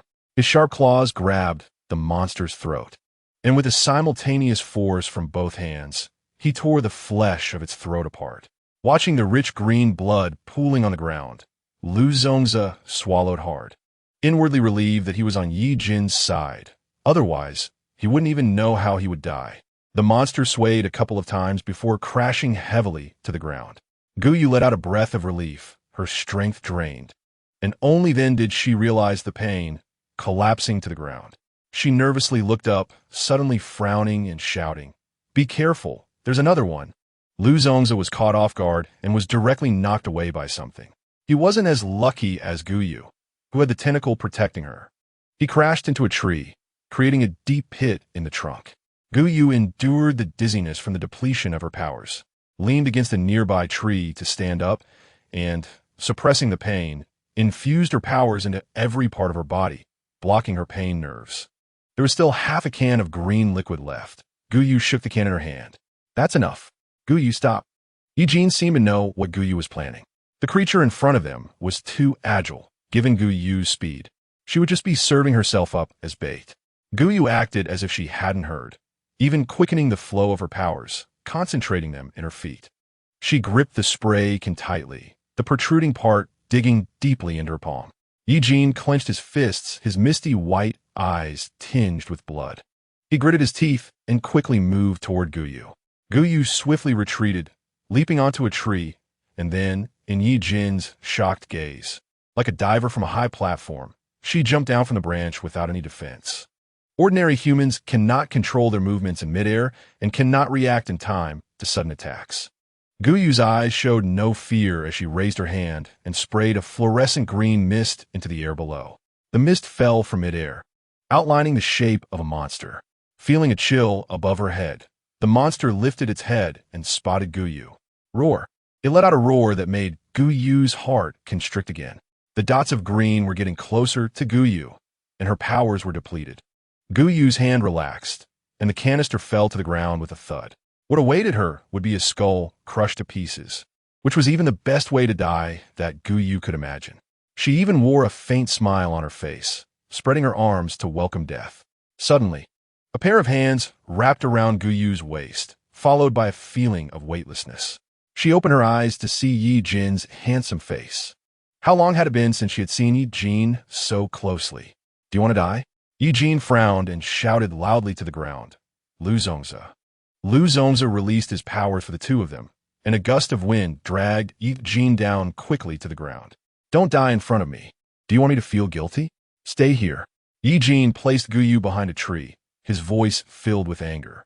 And he didn't spare her a glance before joining the battlefield. Gu Yu leaned against the rough tree, her powers completely exhausted, and the pain in her body surged in an instant. The ringing in her ears and the fading of her vision were worse than before. Gu Yu could only vaguely hear Ye Jin's cold voice, "Don't die in front of me." Ye Jin didn't want her to die in front of him. Gu Yu took note of that. Her chest heaved violently, and she finally couldn't hold back, coughing and gagging. The dark earth was stained a deeper hue with blood, and the surrounding air was filled with a faint metallic smell. Guyu indifferently wiped the blood from the corner of her mouth, as if she weren't the one injured. Lu Zongzi faced the huge monster alone, feeling somewhat powerless. The upper body of the monster was sprayed with green liquid, while the lower body was only splattered with dots of liquid. With this little liquid, Lu Zongzi couldn't gauge the monster's lower body as offensive. Suddenly, the monster's tail swung, and by the time Lu Zongzi sensed the gust of wind coming, it was already too late. It was too late to retreat. This blow would likely break his ribs. Lu Zongzi took a deep breath, preparing to endure it. Ye Jin suddenly rushed over from behind and grabbed Lu Zongzi by the collar. Chapter 185, Departing at Dawn. Ye Jin's actions were not gentle like Guyu's. Lu Zongzi felt a blur before his eyes as he was violently thrown aside, landing headfirst into the nearby bushes. The bushes had sharp thorns, and Lu Zongzi felt a pain in his face, letting out a yelp as he jumped up. Behind him was the monster's roar, and Lu Zongzi turned his head to see Ye Jin's speed was comparable to the monster's, immediately drawing the monster's attention. The sharp claws scratched at the green-stained areas, and with each scratch, green wounds appeared in the air. The wounds in midair turned toward Lu Zongzi's direction. Lu Zongzi. There was a crisp sound. The short knife's blade suddenly elongated, and Lu Zongzi pushed off the ground with force, leaping into the air. The short knife, infused with powers, was incredibly sharp, with countless small whirlwinds attached to the blade. Lu Zongzi swung the short knife down fiercely, and the wind tore through the flesh around the wound, creating a bloody mess like a meat grinder. Following the wound created by Ye Jin, the short knife felt a resistance, and Lu Zongzi gritted his teeth, pouring all his powers into the short knife, and suddenly released it into the monster's body. Boom! A massive figure crashed heavily to the ground, leaving an imprint of the monster on the soil. Its limbs were long and thick, with a 1-meter-long tail, and its head resembled that of a crocodile, long and pointed. What is this thing? It looks like a chameleon. Guyu coughed softly, her gaze falling on the shape of the monster imprinted on the ground, and she guessed aloud. Ye Jin heard Guyu's cough and frowned as he looked over. His eyesight was excellent. He seemed to see that the color of the soil near Guyu's feet was deeper than the surrounding area. He frowned, about to take a closer look, when suddenly Guyu stood up and took a step forward, conveniently blocking the colored soil on the ground from view. Major Yi, are you worried about Dr. Guyu? Lu Zongzi asked softly. No, Ye Jin quickly denied, shifting his gaze to the wound on his head. Lu Zongzi's gaze moved to Ye Jin's head, which was smooth, while blood still flowed from his hand. That Major Yi, your head isn't injured. It's your hand, that is. Lu Zongzi. Ye Jin warned Lu Zongzi sharply, and Lu Zongzi immediately whistled, pretending as if he hadn't said anything earlier while looking at the monster's corpse on the ground. Lu Zongzi turned and winked at Guyu, even making a face at Ye Jin's back. Major Yi, shall we continue? He quickly wiped the comical expression off his face and asked Ye Jin seriously. Continue. With his eyes fixed on the lush forest ahead, he listened to the heavy footsteps behind him. Guyu, as an ability user, had a physical quality far superior to that of ordinary people, so why did her footsteps and breathing sound so heavy now? He glanced at the map. Their progress was relatively fast. Lu Zongzi, clear the way. He slowed his pace to walk alongside Guyu. Guyu. Ye Jin called Guyu's name with pursed lips. But Guyu walked mechanically forward as if she hadn't heard him, completely ignoring him and heading straight ahead. Ye Jin frowned at Guyu, pulling her wrist. Didn't you hear me calling you? He was startled by the cold temperature of Guyu's wrist. Her body was so cold it was somewhat frightening. Ye Jin even suspected he was touching not human skin, but a block of ice. Why are you so cold? With her movement restrained, Guyu finally stopped, her eyes fixed on Ye Jin's lips, realizing that he seemed to have been speaking to her. Ye Jin forcefully turned Guyu's shoulder, only to realize her gaze had begun to grow vacant, staring blankly at a corner, her focus completely off him. Even if Ye Jin didn't want to admit it, they had spent a long time together, and just a glance was enough for him to know that Guyu was in a state of losing her rationality, relying solely on sheer willpower to hold on. You're like this and you still want to walk? Huh? Seeing Gu Yu's dazed expression, Ye Jin felt a surge of anger in his chest and swiftly picked her up, effortlessly throwing her over his shoulder. It was as if he had done this 1,000 times before. Gu Yu struggled slightly. Let me down. It's dangerous on the road. We need to stay alert. Shut up. Ye Jin interrupted Gu Yu's words directly, frustrated that she was still trying to be strong despite her body reaching its limits. Lu Zongzi heard the commotion behind him and turned around to see Ye Jin's dark expression. What are you looking at? Hurry up and go. Huh? Yes. Ye Jin quickened his pace, and by the end, Lu Zongzi could barely keep up. He was panting heavily, trailing behind Ye Jin, only able to watch his figure from a distance. Gu Yu was now behaving very obediently, completely unrecognizable from her earlier decisive self, the one who had caused the deaths of all his teammates. Gu Yu felt the pressure around her noticeably lower. She curled up, not daring to speak.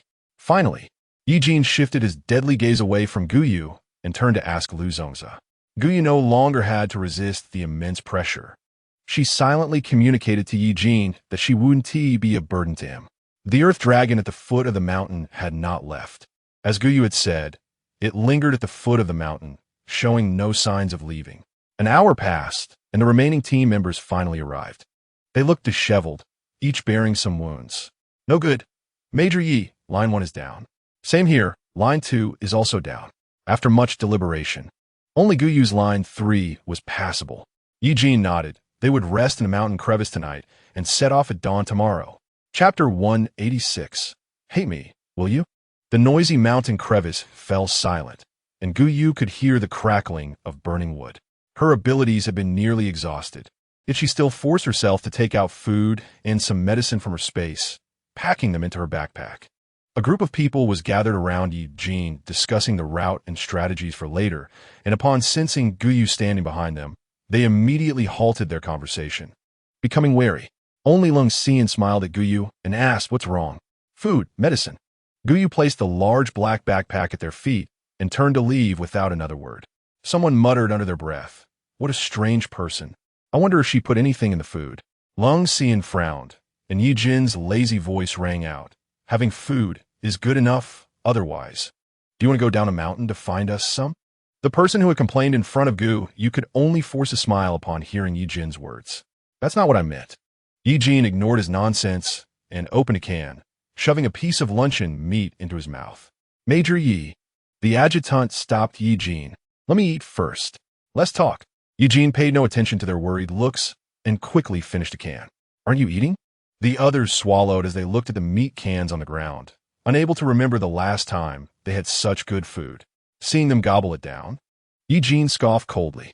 Lung Xian picked up 2 cans and walked over to Gu Yu. "You haven't eaten, have you?" "Not hungry." Lung Xian's sharp gaze swept over Gu Yu. "You're injured." It was a statement, and before Gu Yu could refute, he placed the can in front of her. "You need to eat to regain your strength."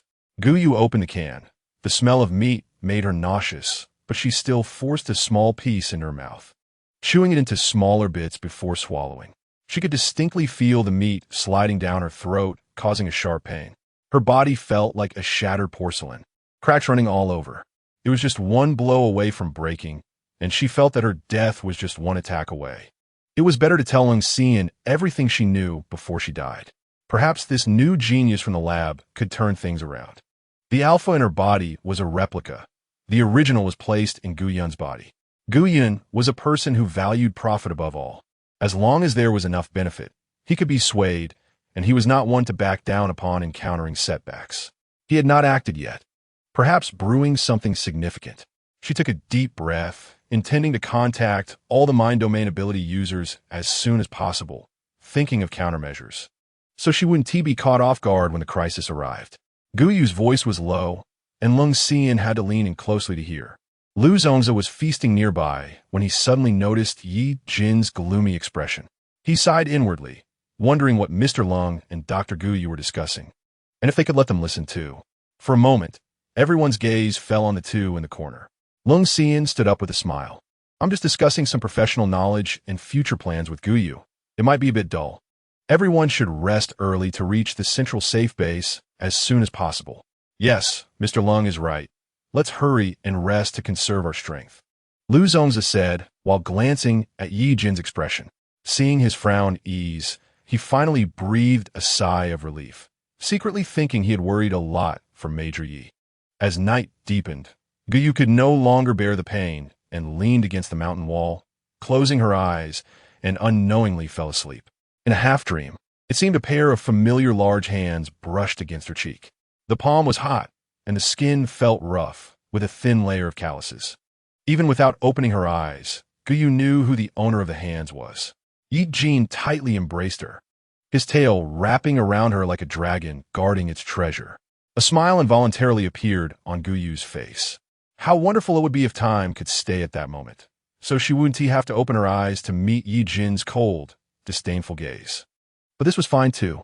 Ye Jin hated her so much that, even on the day she died, she wouldn't have any more attachment to the world. What would the little monster Ye Jin think if he saw her dead? He would probably tear up and grasp her hand, saying, "Guyu, don't die.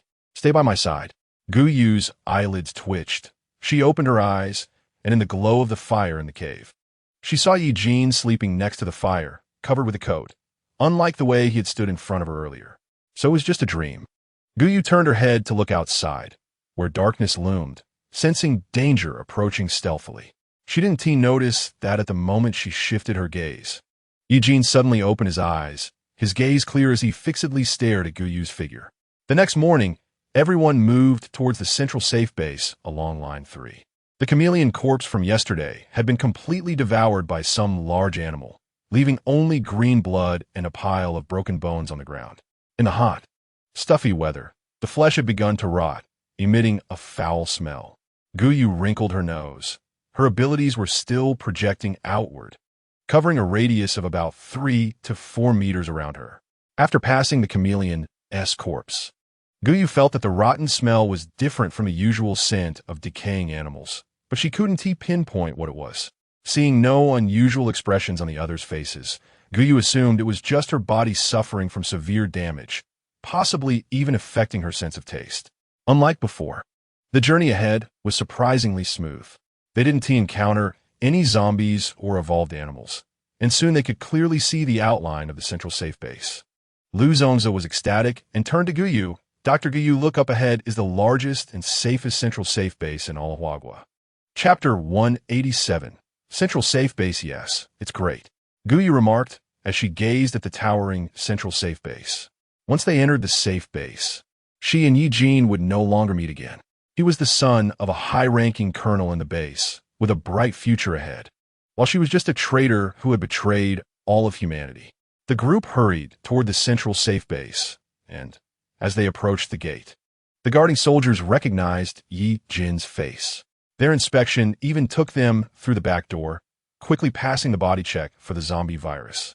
The team needed to report to the base, and Cold Xian and Wu Sheng had personnel from the lab come to receive them, leaving Guyu standing awkwardly in place. The soldiers welcoming Ye Jin looked hesitantly at Guyu, unsure of her relationship with Major Yi. After several moments of hesitation, one cautiously asked, "Major Yi, how should we arrange for this young lady?" Ye Jin's gaze fell on Guyu's pale face, and he replied coldly, "Arrange her the same way as the others." His voice was emotionless. The soldier immediately understood the implication in Ye Jin's tone. This woman was likely just a passerby, saved by Major Yi on the road. He no longer treated Guyu with the same respect as before. "Miss, please follow me." Guyu took a deep look at Ye Jin, wanting to imprint that tall figure in her mind. This posture of Guyu's led others to misunderstand that she was trying to cling to Ye Jin by all means. The soldier looked at Guyu with some disdain, knowing without thinking that she was just another woman wanting to climb the social ladder. She didn't even consider what kind of person she was, just a bit pretty. How could she be worthy of their Major Yi? "Miss, please don't waste public resources. I have many things to do," he said coldly. Under the soldier's impatient urging, he turned and left with him. Lung Xian quietly arranged matters with the laboratory staff nearby. But when he turned around, Guyu's figure was already gone. He frowned slightly, thinking that Guyu must have been taken away by Ye Jin. He should quickly relay the information he had gathered to the other brain domain superpowers and come up with a response plan before finding Guyu again. The soldier didn't even ask if Guyu was a superpower user. He took her straight to the area designated for ordinary people. It was a vast space, filled with rows of movable board houses, and as soon as one entered, a foul smell hit the nose. Countless survivors sat at the door of the board houses, soaking up the sun's warmth. Upon hearing footsteps approaching, they lazily lifted their heads to stare at Guyu. When they saw the backpack behind her and her pale, yet beautiful face, greedy eyes immediately fell upon her. Weak and carrying supplies. A fragile woman like Guyu entering this area with supplies was undoubtedly like a fat sheep among wolves. The soldier stood at the entrance without approaching, coldly informing Guyu, "Room 121, row 3. After saying this, he left impatiently. Guyu then noticed that each board house had a number marked above it. Due to previous damage to her eyesight, she squinted to carefully read the small numbers on the board houses. She didn't notice that as she stepped into this area, several pairs of malicious eyes were already fixed on her. Following the soldier's directions, Guyu quickly found a board house. Inside, it was very cramped, without windows or furniture. Just a few wooden planks hastily put together that served as a bed. The backpack slipped off Guyu's shoulder after holding on for so long. Her body was on the verge of collapse. Unable to maintain her facade of normalcy any longer, she clung tightly to the door frame to avoid fainting on the ground. The leading man shifted his gaze from the backpack on the floor to Guyu's slender, fair neck. "Little beauty, it's so dangerous to be alone. Let your brothers accompany you." He continued, "As long as you come to us, we'll guarantee you'll have a good time in the safe zone." Laughter erupted, and the people around lowered their heads. This scene played out every day in the safe zone. Ordinary people had no so-called human rights, more like livestock waiting to be slaughtered. "Let go." Guyu's face was pale, showing no hint of fear. The men were not intimidated by the fierce gaze she had honed on the battlefield. Instead, they leered, "This little girl has quite the temper. I like it." 4 or 5 men surged into the small room, instantly making the space feel cramped. As the door slammed shut, blocking out the light, the room fell into darkness. On the other side, Ye Jin was surrounded by admirers, each calling him Major Yi. He didn't hear what they were saying, for some reason. Just thinking about Guyu's expression when she left made his heart uneasy, as if something was about to happen. He pressed his lips together, feeling somewhat breathless. "Major Yi, recently, we've noticed something off outside. Previously, the zombie virus could only spread through scratches or bites, but now the environment outside seems like radiation." One person spoke at length, only to realize Ye Jin was staring intently in one direction. He turned to look. It seemed to be the area where ordinary people were housed. "Major Yi?" he tentatively asked. "Major Yi? Major Yi?" Several high-ranking officials shouted at Ye Jin's figure, but he quickly shook them off with his long legs. "Soldier, where is that woman you placed?" The soldier answered without thinking, "Ordinary people's housing area, room 121, row 3. He didn't understand why Major Yi would care about a vain woman. As soon as he finished speaking, Ye Jin nodded and left. Chapter 188. This is an order. Ye Jin, dressed in his crisp military uniform, looked out of place in the shabby and dirty housing area. His steps quickened, eventually breaking into a near run as he approached room 121 in row 3. The door was not tightly closed, leaving a gap. Ye Jin stood at the entrance, took a deep breath to steady his heartbeat, and disguise himself as his usual calm and detached self. He raised his hand to knock, just as he heard the sound of fabric tearing and the sound of slapping inside. The man spat, "Damn, this little girl really knows how to stir things up. Who knew she could fight like this?" Ye Jin's mind exploded with rage. His eyes turned red as he kicked open the door. Inside the cramped room, 4 or 5 people were piled together, pinning a woman down. "Who the hell are you?" He squinted, finally noticing that the person was wearing the uniform of the safe zone's management. He was taken aback and was about to force out a pleasing smile when countless tentacle-like shadows emerged from that person's body. Even ordinary people sensed the overwhelming killing intent. "Sir, you." Ye Jin had already entered a frenzied state, unable to hear anyone's words. The tentacles sensed Ye Jin's anger and pierced through the ordinary person's neck, warm blood spraying onto the others. Only then did they feel fear and realize the difference between superpowers and ordinary people. They screamed, trying to escape the cramped room. Ye Jin stood still, his misty white eyes fixed on their movements. The tentacles wrapped around their bodies, dragging the 3 men before Ye Jin. Sir, we were wrong. We didn't know this woman was yours. Shoo, it's noisy. Ye Jin extended his hand without exerting much force. With a crisp snap, the man's head hung at an odd angle. Tighten.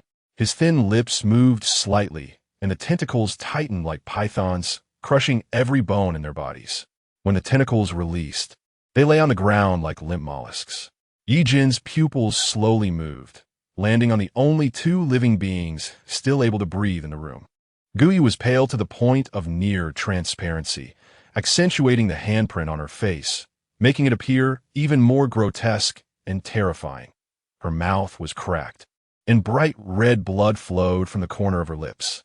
Ye Jin furrowed his brows tightly, not even realizing it himself. Aren't you strong? He took off his military outer robe and draped it over Guyu. Guyu's eyes stared blankly at the ceiling, seemingly not hearing Ye Jin's words. I'm talking to you. Ye Jin emphasized, there's no need to act so pitiful. No one will sympathize with someone like you. The response to Ye Jin was a suffocating silence. The tentacles seemed to have sensed Guyu's abnormal state. They gently rested on her, cautiously brushing against her face. Previously completely under Ye Jin's control, the tentacles now disobeyed their master's will, even anxiously rubbing against Guyu, wrapping around her exposed arms, trying to lift her from the cold ground. It hurts. My whole body hurts. Guyu felt her consciousness fading into a blur, unable to perceive the commotion outside. Just now, that man's slap was like the last straw for Guyu. Her throat rolled up and down, and finally, she couldn't hold back anymore and coughed up blood. The blood wouldn't stop flowing, gushing out from her throat, causing Guyu to cough painfully, the smell of blood filling her nasal passages and mouth. Guyu! Ye Jin finally realized something was wrong. How could the body of a frail woman cough up so much blood? He started to panic, supporting Guyu and letting her lean against him. The warmth of the person in his arms was gradually fading, and Ye Jin even had the illusion that he was holding a corpse. Guyu! Guyu! He called Guyu's name loudly, but there was no response from her. Her previously bright eyes were becoming increasingly dull, nearing gray. Damn it, I haven't allowed you to die yet. You haven't atoned for your sins. You caused so many deaths. How dare you die like this? Ye Jin disregarded the curious gazes of those around him and quickly moved towards the central base city with Guyu in his arms. Doctor, get the doctor out here quickly. In the hospital, someone heard Ye Jin's voice frowned and leaned out to see Ye Jin's military uniform and the mark of an ability user, and the displeasure on their face was instantly replaced by concern. Major, what happened? A healing ability user hurriedly walked towards Ye Jin, asking in a low voice while displaying a perfect smile. She is injured and has coughed up a lot of blood. Her internal organs may be damaged. Please treat her as soon as possible. Ye Jin placed Guyu on the bed, desperately controlling his panic at the thought of losing her, and spoke to the healing ability user in a steady tone. The healing ability user nodded frequently, her gaze falling on Guyu, revealing a troubled expression. I'm sorry, Major. We can only heal ability users and high-level administrators. We cannot waste precious abilities on ordinary people. She quickly glanced at Guyu, not detecting any obvious ability fluctuations. She was either an ordinary person or a low-level ability user, dressed in rags, not a high-level administrator. An ordinary identity. Ye Jin suddenly stepped forward, placing one hand on the healing ability user's neck. The healing ability user blushed, unable to resist the charm exuded by Ye Jin. I said save her. That's an order. Before the healing ability user could shyly glance at Ye Jin, the hand on her neck began to tighten slowly, carrying the pressure from a high-level ability user, turning her face pale. Do you understand? Ye Jin's tone rose at the end, carrying a threat. The healing ability user had no doubt that if she uttered no, the capable young ability user in front of her would snap her neck. I heard you. The healing ability user stammered, and Ye Jin finally released his grip, whispering, hurry. She quickly placed her hands on Guyu, moving around her from head to toe. The healing ability user's face turned pale. Chapter 189. The grave grass, almost a meter high, large beads of sweat slid down her forehead as she shouted loudly. We need support over here, hurry. Ye Jin frowned, looking at the healing ability user and the Guyu lying on the hospital bed. Guyu's complexion was still so pale that, if it weren't for the slight rise and fall of her chest, Ye Jin would have thought the person on the bed was already dead. What happened? They were all third-level ability users, full of abilities. Logically, a healing ability user's powers should be enough for a moderately injured patient. Ye Jin's heart sank. Just how serious was Gu Yu's injury? 4 or 5 healing ability users gathered around to rescue Gu Yu. Continuous streams of abilities were sent into Gu Yu's body, repairing her spiderweb-like broken veins and the wounds in her internal organs. It wasn't until an hour later that Gu Yu's complexion no longer resembled that of paper. The healing ability user who first attended to Ye Jin sat weakly on the ground, panting heavily. How is she? Ye Jin's voice was a bit hoarse as he quietly inquired. The healing ability user gasped for air, taking a long time to regain some strength. She raised her hand to gesture towards Ye Jin. Her body seemed to have been shattered by something. Not a single part of her was intact, with internal bleeding, especially in the lungs. One ear had lost hearing.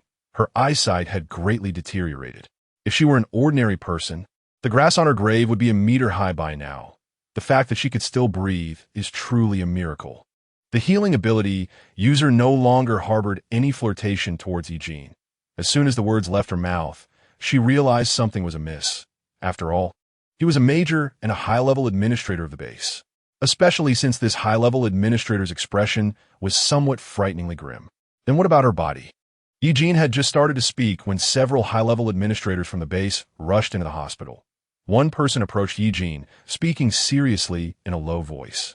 Major Yi, you are ordered to report to the conference hall immediately. The situation outside has exceeded the expectations of all humanity and is developing in an uncontrollable direction. I understand. Ye Jin replied coldly, casting a deep glance at Gu Yu, and spoke to the healing ability user. You must save her. She is very important to the base. Ye Jin found an excuse for himself in his heart. His concern for Gu Yu was because she was from the Qingwan laboratory, and her fate might be related to the survival of humanity. Yes, it wasn't until Ye Jin's figure had disappeared that she turned to confirm with a nearby healing ability user. Can this woman survive? You heard the Major's words. If she dies, we won't be able to explain ourselves. Who knows, an ability user with sweat all over their head, their veins broken, severe internal bleeding, and lung damage. Another ability user echoed. The patient's condition is not optimistic. The time taken to bring her for treatment was too late, even if we save her life. We don't know what her hearing and vision will recover to after the severe lung injury. Everyone's hearts sank, falling silent as they poured all their abilities into Gu Yu's body to help her recover from her injuries. Ye Jin's heart was tied to Gu Yu. The grand conference room doors opened, filled with high-level administrators from the base. As Ye Jin walked in, countless pairs of eyes fell on him, some curiously examining, others with ill intentions. Ye Jin calmly accepted the gazes of the crowd, standing before the person in the middle and saluting. Major Ye Jin, reporting for duty. Take a seat. The person, also dressed in military uniform, bore a striking resemblance to Ye Jin. Ye Jin sat to his left, and the Colonel Yi spoke coldly. Everyone is here. The meeting begins. A man in a white coat stepped forward. It was Lung Xuan, from human form twisted into an unknown animal, resembling a patchwork of many animal parts. In just 3 hours, they had completely transformed from humans into monsters. Ye Jin watched his former teammates turn into mindless monsters, his brow furrowing. The previously world-saving Lu Zongzi was among them. He painfully controlled himself. His body was still twisted and deformed, his once handsome features unrecognizable. Subject 16 had completely lost human form and rationality, while Subject 7 had lost human form but retained some rationality. Lung Xuan placed a hand on Lu Zongzi's face, stating that this mutation was sudden and entirely different from the previous zombie infections. Experiments showed it was likely caused by an unknown radiation. The man sitting to Ye Jin's right wore a look of casual arrogance, his gaze lazily resting on Ye Jin. Oh dear, what should we do? Our Major Yi was with that group at the time. He wouldn't have been infected, right? Ye Jin coldly fixed his gaze on the man, curling his lips into a sneer. Lei Ming, you might as well worry about yourself. If I were infected, you wouldn't fare any better. Lei Ming's expression stiffened as he glanced at Colonel Ye's face. In the end, he let out a cold snort and stopped speaking. After waiting for the two to finish arguing, Lung Xian continued. The specific situation will have to wait for the experimental data to come out before we can judge. He placed a thick stack of records in front of the managers, which contained the recently compiled data on mutated samples over the past 2 days. Ye Jin furrowed her brows as she flipped through the records, but the number of people affected by radiation recorded was as high as 300. And these were only data from large safety bases, without including data from smaller bases. Adding it all up, this was an astonishing number. No wonder there had been no movement in the past few days. It turned out they were holding back a major move. Colonel Ye's face was cold, and all the brain domain evolvers in the base went to support Lung Xian, working tirelessly to analyze the cause of the situation as quickly as possible. The base's gates were closed, and no one was allowed in or out, with the protective shield activated and running 24 hours a day. Chapter 190. I find you dirty, yes. Everyone in the conference room replied in unison, each with their own hidden agendas. Yet they still appeared united in the face of a common enemy. He spoke calmly. Don't forget, you carry the responsibility for the safety zone's populace.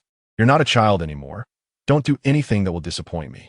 Ye Jin felt as if a heavy stone had been placed on her chest, making it hard for her to breathe. Yes, father. Ye Jin bowed her head to Colonel Yi, and she suddenly noticed red bloodstains on her palm. It was Gu Yu's blood. Her mind uncontrollably recalled Gu Yu, pale and seemingly on the verge of death in a hospital bed. That woman, she was from the Qingwan laboratory, had participated in the Alpha Project and was very knowledgeable. The base needed her presence.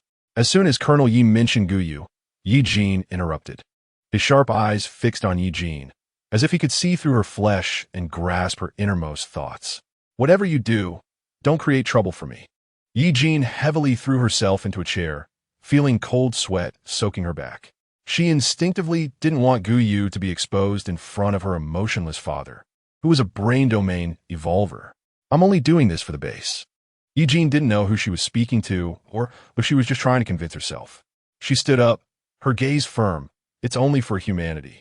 Ye Jin quickly walked to the hospital. In the familiar ward, healers had changed in and out repeatedly. Standing at the door, he could only see a strand of Gu Yu's hair hanging down from the hospital bed through the gaps in the crowd. How is she? Ye Jin grabbed a healer who looked exhausted. That person wiped the sweat from their face. Her life is temporarily safe, but there were too many organs shattered.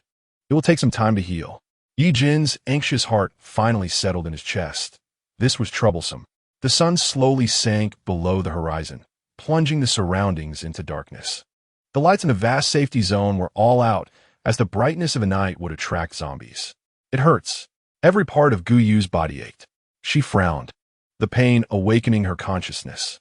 She instinctively pouted, wanting to act cute, but when her gaze met Ye Jin's cold eyes in the darkness, she immediately sobered up. That familiar expression vanished in an instant, replaced by a cold, emotionless mask, causing an indescribable irritation in Ye Jin's heart. The concern he intended to express turned into sharp sarcasm. You really are delicate. Why didn't you say anything when you were injured? Were you planning to die in the central safety base to provide an excuse for an attack on us? Gu Yu lowered her gaze, making it impossible for Ye Jin to read her emotions. Then, Ye Jin suddenly appeared in her room and saved her, bringing her to the hospital. Was this a sign that he still had a shred of affection for her? Gu Yu forced a smile, but Ye Jin didn't give her a chance to speak, coldly asking, do you know what kind of trick this is? Why are ordinary humans and evolvers being infected and turned into monsters without any contact with zombies? He pulled out a stack of photos from his pocket and tossed them onto Gu Yu's hospital bed. Gu Yu rubbed her eyes, only able to see some blurry gray shapes scattered on her blanket. She rubbed at one photo, holding it up to the moonlight, finally seeing its content clearly. It was a twisted creature that was unrecognizable, with sheep's eyes, toad-like skin, insect-like mandibles, gecko-like limbs, and a mouse's long tail. Combined, it was grotesque and absurd. Ye Jin suddenly leaned closer, and Gu Yu could even smell the faint scent of soap on him. She instinctively recoiled, her small body sinking into the soft pillow, staring blankly into Ye Jin's eyes. Ye Jin's tone was malicious as he pointed at the monster in the photo, slowly speaking. Don't you think this person looks a bit familiar? Person? Gu Yu shook her head. This is the deputy officer who came to rescue us. Ye Jin picked up a photo from the pile. You should be familiar with this one since you saved his life just a day ago. Gu Yu's pupils constricted as she looked at the photo of the monster with a pained expression. Her voice was hoarse, her vocal cords seemingly scraped raw. Trembling as she asked, Lu Zongzi? Smart, Ye Jin said, gripping Gu Yu's neck and pushing her against the cold bed railing, the thin bars digging into her spine. Ye Jin gradually tightened his grip, watching as Gu Yu's pale face turned an abnormal shade of red from asphyxiation. You killed him. Each word struck Gu Yu's heart, smashing her weakly beating heart into a bloody pulp. Cough, cough.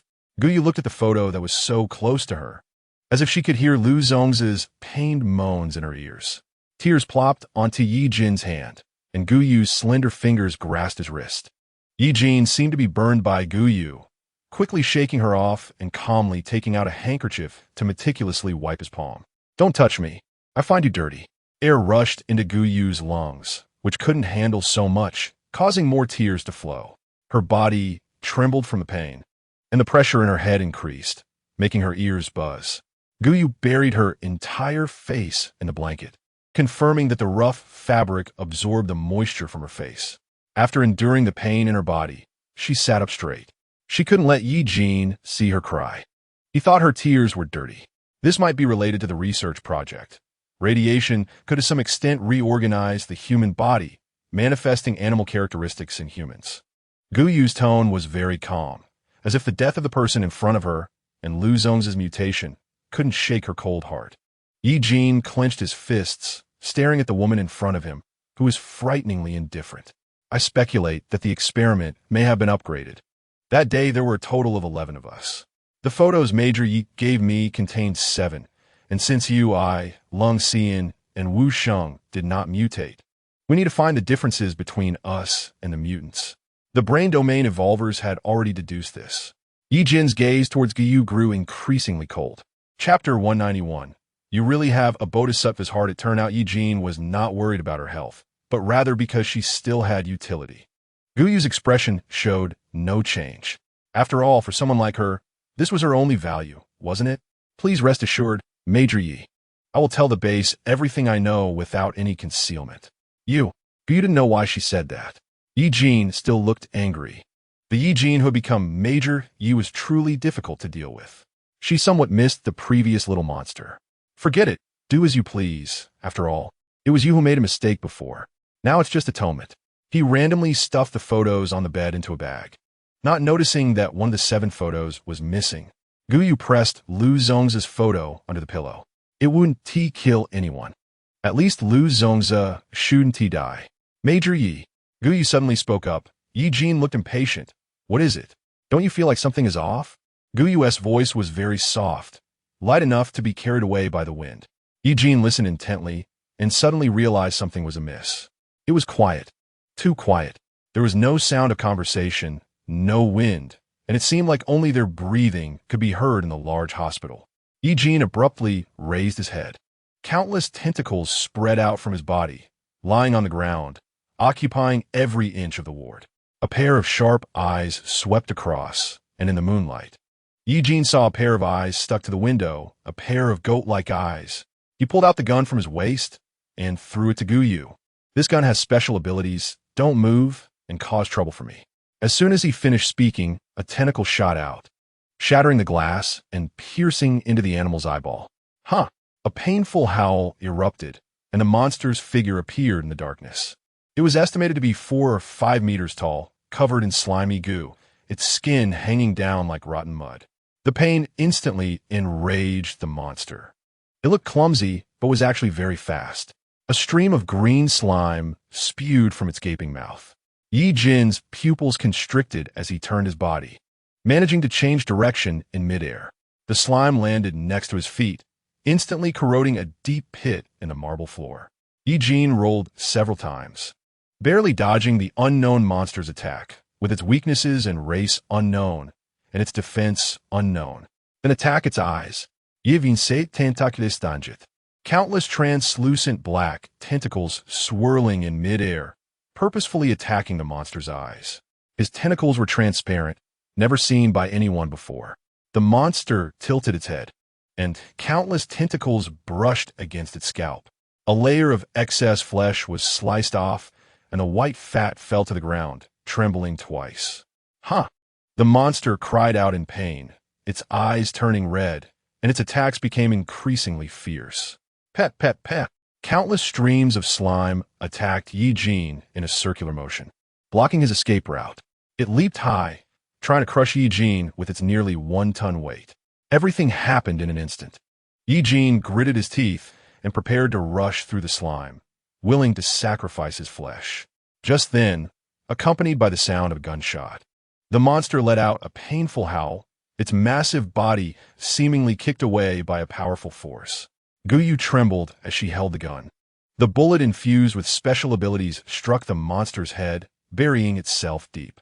If another shot comes, Ye Jin shouted towards her, "Shoot again." Guyu stood by the window, hearing Ye Jin's voice, but instead of shooting, her arm sank, and the gun hung at her side. Guyu, damn it, I knew I couldn't rely on that woman. Ye Jin quickly wrapped his tentacles around the monster's leg. When the tentacles touched the monster's skin, they made a sizzling sound like roasting meat. The thick tentacles were corroded in just a few seconds. Ye Jin's face paled slightly. He couldn't care less and tightened his grip on the tentacles. Bang! The monster's enormous leg was severed. White fat and blood splattered everywhere. The huge commotion caught the attention of people in the base.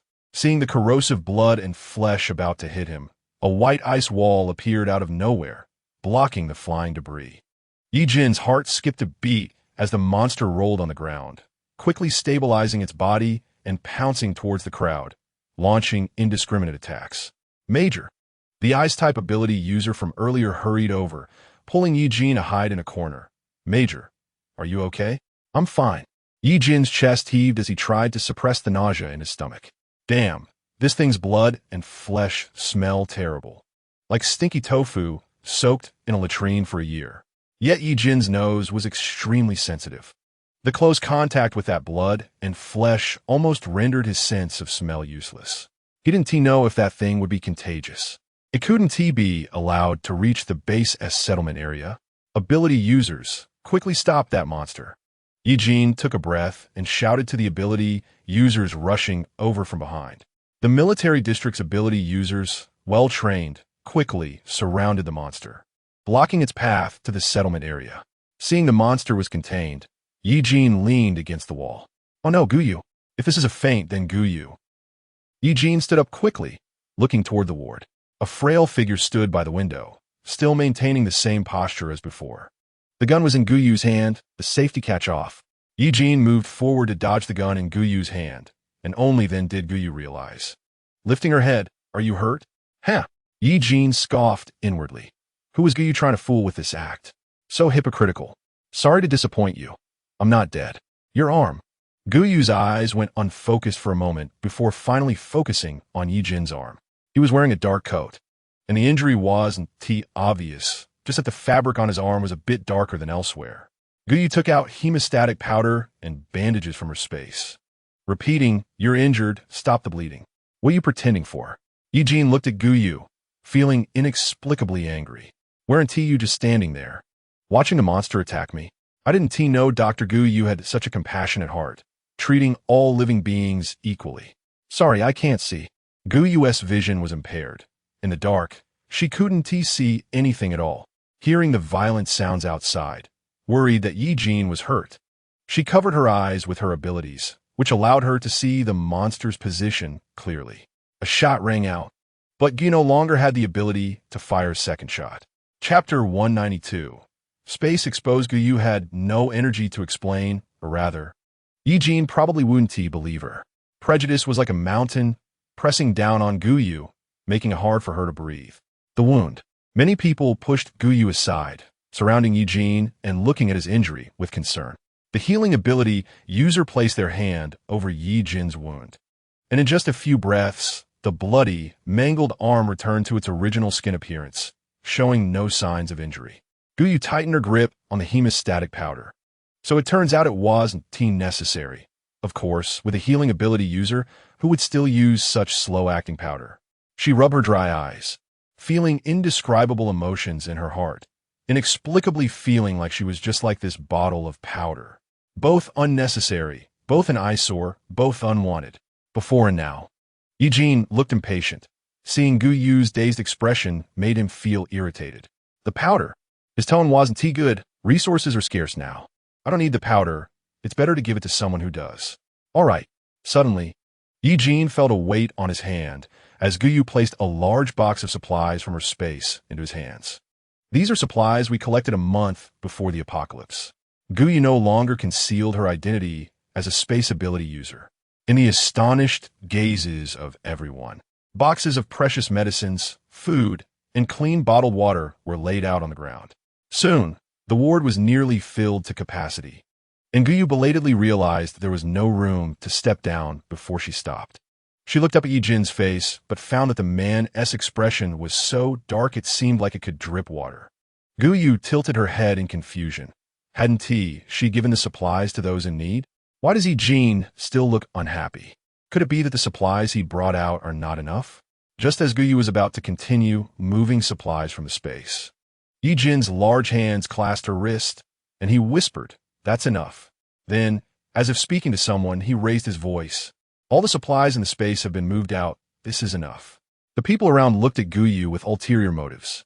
This ability was only heard of through speculations by brain domain ability users. It's very likely that such a miraculous ability could appear, but in all this time, no one had ever seen a space-type ability user. To be able to store things out of thin air and take them out when needed is indeed a good way to hide things. "Major Yi, how come I've never heard anyone mention this one before?" A frivolous voice rang out from the darkness. The people around instinctively stepped back as Lei Ming strode to the front, eyeing Gu Yu from head to toe with a scrutinizing gaze. Ye Jin's face darkened. He stepped forward to shield Gu Yu behind him, not allowing even a strand of hair to show. "Do I need to recite a list of everyone who enters the base in Major Lei's ear?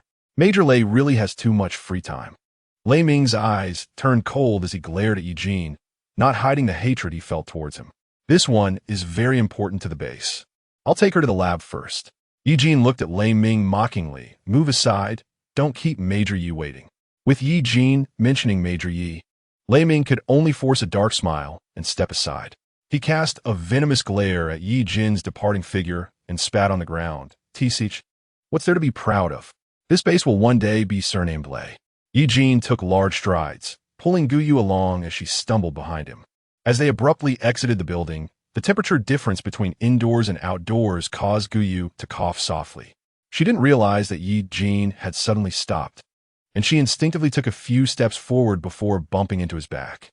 Ye Jin's muscles were solid, and in that moment, Gu Yu felt as if she had crashed into a steel plate. Ignoring her flushed forehead, Gu Yu looked up with difficulty to meet Ye Jin's eyes. "What's wrong?" "What's wrong?" Ye Jin repeated Gu Yu's question, a hint of gritted teeth in his tone. "What do you mean, what's wrong? Don't you know your ability is very rare? Why did you use your space-type ability in front of so many people?" The central base only maintained a facade of harmony. In reality, everyone had their own agendas, vying for power. Especially the way Lei Ming looked at Gu Yu today was clearly with ill intent. Ye Jin's words automatically translated in Gu Yu's ears to mean that she was causing trouble for him again. I'm sorry. Sorry. Ye Jin was infuriated by Gu Yu's attitude and lost his rationality, grabbing her collar and forcefully pressing her against the wall. Gu Yu's voice trembled, and in the pitch-black darkness, Ye Jin saw the sweat on her forehead. She was completely soaked, her breathing uneven, clearly in pain. She was still injured. In a moment of anger, Ye Jin had forgotten that Gu Yu had been struggling between life and death that morning. He immediately relaxed his grip, and Gu Yu slid down the wall to sit on the ground. "Are you okay?"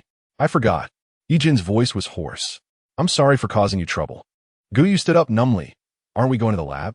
It's getting late. We can't waste time." Gu Yu was shaking as she spoke, cold sweat dripping from her forehead, hanging on her eyelashes, and then sliding into her eyes. The glistening sweat rolled down the corners of her eyes, as if the person in front of her was crying. Ye Jin's mouth opened and closed a few times. "Forget it. Follow me." Using his rank as a major, Ye Jin brought Gu Yu to the most core area of the central safety base. He casually pushed open a door. "You will rest here tonight." The room was about 5 or 6 square meters, and all that met the eye was gray and white. Guyu didn't know this was Ye Jin's lounge. She simply nodded obediently. If you need me for anything, just let me know. I will cooperate. He irritably ran his fingers through his bangs, his gaze becoming deep as he walked straight toward the end of the corridor. Knock, knock, knock. A deep voice came from inside. Who? Father, it's me, Ye Jin. The door opened and closed, and it wasn't until the next morning that Ye Jin wearily walked out of Major Ye's room. Passing by his lounge, Ye Jin placed his hand on the door panel. He sighed and spoke to the soldier beside him. Immediately notify the higher-ups. We have a meeting in the conference room in 10 minutes. Chapter 193. Disappearance last night. The mutated experimental subject escaped from the experimental chamber and attacked ordinary people and ability users in the base. I encountered and dealt with subject number 3, and there were no losses. Ye Jin stood at the front, presenting the experimental data of Lung Suan. The situation was dire. The outside world was filled with a version of alpha rays. Those who had previously come into close contact with alpha would not be infected, but naturally mutated individuals who came into contact with the rays would have their internal arrangements altered, transforming into the kind of monsters displayed on the screen. Ye Jin's face darkened. It had been confirmed outside that the creator of these rays was the enemy of all humanity.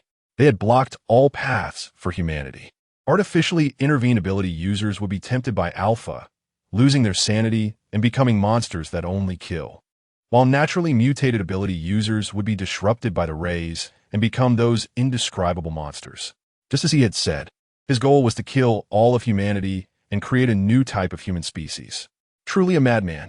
The conference room immediately fell into chaos. About 3/5 of humanity were ability users, among which 1/5 were artificially intervened ability users, while the remaining 2/5 were all naturally evolved ability users. The entire base fell into a serious and solemn atmosphere. Anyone who could speak in the base was currently attending the meeting in the conference room. Guyu suddenly opened her eyes. It seemed she heard a call from her soul. She stood up stiffly, her eyes vacant, looking less like a human and more like a puppet being controlled. Following the call of the voice, she walked through the corridors of the base. The tightly closed doors opened with a creak, even without permission, facilitating Guyu's passage. She smoothly arrived at the area that was previously the most heavily guarded. Come here. Come here. Guyu stood in front of an observation chamber, where a huge glass chamber contained a monster of indeterminate race.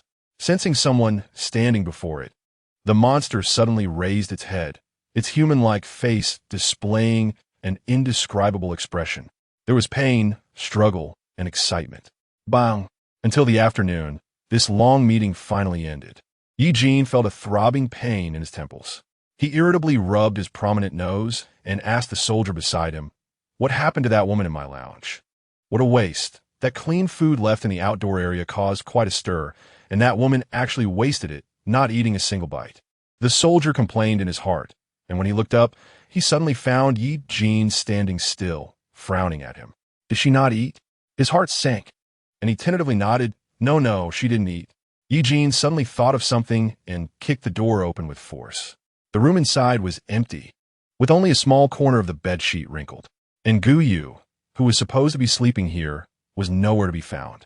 Ye Jin clenched his fists, making a creaking sound, and his voice was extraordinarily dark. Find her. The soldier quickly opened the surveillance footage, and the last image Ye Jin saw was Lu Zongzi smashing open the experimental chamber, carrying Guyu as he quickly leaped across the rooftop, soon escaping the area covered by the cameras. In front of Lu Zongzi's experimental cabin, there was still a small patch of blood on the ground, which had dried and turned dark due to the passage of time. Ye Jin's expression was so grim that it could be described as terrifying, and the people around him observed his demeanor, not daring to speak. What are you still dawdling for? Ye Jin's voice was low, and he turned his head, his misty white pupils deepening in color. Hurry up and search. The entire base fell into chaos, as ability users hastily donned the latest protective suits developed for brain domain ability users, pouring out of the base like a tide, scattering in all directions to look for Guyu. It was likely that Guyu could never have imagined that her disappearance, which was so despised by everyone, would cause such a stir. Ye Jin was actually so worried. She struggled to open her eyes, realizing she was submerged in a thick liquid. The texture was all too familiar to her. It was the nutrient solution from the laboratory. As she sensed her eyes opening, the liquid slowly receded, and without its support, she fell heavily onto the floor of the observation chamber. Guyu endured the dizziness in front of her, blinking hard. Everything was very blurry, and she could only see two figures standing before her. One was tall, and the other was short. Their voice was sticky and flattering. Guyu's chest heaved. Having not breathed fresh air for a long time, her already injured lungs ceased to function. A cold pair of lips pressed against hers, delivering air into her mouth. Guyu instinctively wanted to struggle, but her body's instincts overpowered her rationality, leaving her weakly hanging onto the man. Gathering a bit of strength, Guyu pushed against the chest that was pressing her back. A low chuckle sounded beside her ear, carrying the unique voice of a young man. "Doctor, Guyu really has no conscience. You held me so tightly when I saved you just now, and now that you're done, you push me away. Sir, it seems that my sister has become familiar with physical contact with men. Please don't blame her." Guyun, fearing that Guyu would develop any inappropriate feelings for him and threaten his position, immediately pretended to be worried and spoke up. "You intentionally let us go." Guyu spoke with certainty, not even glancing at Guyun, who was casting her a resentful look from behind. Guyun gritted his teeth as he looked at Guyu, almost unable to maintain the innocent expression on his face. "Right," he said with a smile, his expression still as sunny as when he was that boy in the city temple. "If I don't let you go, how would I know the internal situation of the central base? Thanks to you, I was able to bring radioactive materials into the central base." Behind him, the computer worked diligently, already extracting Guyu's memories and generating a map of the central base. A chill ran through Guyu as she suddenly raised her head. "That chameleon was you." She immediately thought of the chameleon they had encountered when the team passed by the chameleon's corpse. Guyu had sensed something was off, but couldn't pinpoint what it was, dismissing it as her own illusion. Chapter 194. Torment. He chuckled softly, patting Guyu's head like a small dog. "Good child." He regarded the entire world as a toy in his palm. "What do you want to do?" Guyu raised her head warily, covering her heart, feigning an injured look. "How can you look at me like that? I'm really very sad. What can I do?" "Of course, it's to lead the world into a new era." His smile grew wider, a sunny grin that now seemed dark and terrifying. "This world is too evil. Someone has to do something. Do you consider yourself a creator god?" Guyu suddenly curled the corner of her mouth, staring intently at him. She scrutinized him, her eyes filled with disdain. "You don't need to try to provoke me. Everyone knows I'm an orphan, having suffered greatly before entering the laboratory." He wrapped an arm around Guyun's shoulder. His intelligence was too high, even without relying on ability to control people's thoughts and actions. He could read Guyu's face and discern what she was plotting through her micro-expressions. All conspiracies and schemes were laid bare before him. Guyun quickly leaned against him, looking smugly at Guyu, his eyes filled with the pride of asserting dominance. "Do you think Ye Jin will come looking for you?" His voice was flat, but it struck Guyu like thunder, leaving her brain unable to think. "What do you want to do?" She lunged forward, the glass of the observation chamber slowly rising, separating the two. The glass was still coated with a thick nutrient solution, obscuring their facial expressions. "Ling Feng, Ling Li, come look at our lovely Dr. Guyu." "Stop. What do you want to do to Ye Jin?" Cough, cough, cough. Guyu pounded on the thick glass of the observation chamber, nearly screaming. Her throat ruptured, and she felt blood surging up. Covering her mouth, blood dripped through the gaps in her fingers onto the remaining nutrient solution on the floor, spreading like blooming rose petals. "You're really in a sorry state." Ling Feng looked down at the disheveled Guyu, his lips curling into a smile that couldn't be classified as happy or sad. "Ling Feng," Guyu's voice was hoarse, "come down." He felt a twinge of regret for his actions, like a well-trained dog. He wanted to stand up, but then he heard Guyu's hoarse voice. "Do you know what you're doing? If you hate me, you can kill me by helping the villain. You'll destroy the entire world." Her speech was somewhat hurried. "To kill the entire human race, what do you think your final outcome will be? What happens to me has nothing to do with you." Ling Feng raised his voice, the hatred in his eyes nearly bursting forth. "My brother turned into a zombie because of you. I have no difference from the dead. Why can't I take someone down with me? I think what I said makes sense. This world is already terrible to the extreme, and it can't be changed. It will be better to destroy it and rebuild. As he spoke passionately, his long fingers gently pressed a red button on the observation chamber. Instantly, a jolt of electricity coursed through, causing Guyu to curl up in pain on the ground. You should be familiar with this, controlling the out-of-control experimental subjects. Now, it's being used on you. Ling Feng. Suddenly, Ling Li, who had been silent beside Ling Feng, called out his name, silently stopping his brother's frenzied actions. What's wrong, bro? Ling Feng replied casually, noting that the guards outside were only told to keep Guyu from escaping, not that they couldn't torment her or kill her. Ling Feng was like a child who had received a new toy, experimenting with the buttons on the experimental chamber one by one. He stopped his actions, and Guyu lay weakly on the ground inside the chamber, her breathing faint. Her entire body was in pain, a deep, penetrating ache. The meridians that had been repaired by the healing-type ability user were showing signs of splitting, and the floor of the experimental chamber was stained with dark red blood. It wasn't until the sky turned dark that Ling Feng finally stopped. He pouted in boredom. This is really boring. My brother struggled with the zombie virus for 3 days and nights. Do you want to experience that kind of pain? He clapped his hands, reasoning that ability users had antibodies against the zombie virus, and there was only a 50% chance of turning into a zombie. He opened the window of the experimental chamber, stepped in with one long leg, and grabbed Guyu's hair with one hand, forcing her to expose her snowy white neck, revealing the most vulnerable part of her body, right in front of Ling Li. Bro, bite her. Ling Li's teeth itched, craving to taste blood and human flesh. Even though he was the zombie king, he could not resist the instincts within his body. Ling Li's gaze grew darker, coalescing into a rich black. He suddenly lunged forward, opened his mouth wide, and sank his teeth deep into Guyu's neck. Human flesh was too fragile. Ling Li felt that he hardly needed to exert any force to tear through the delicate skin of Guyu's neck. Blood flowed out from the wound, and Ling Li swallowed heavily.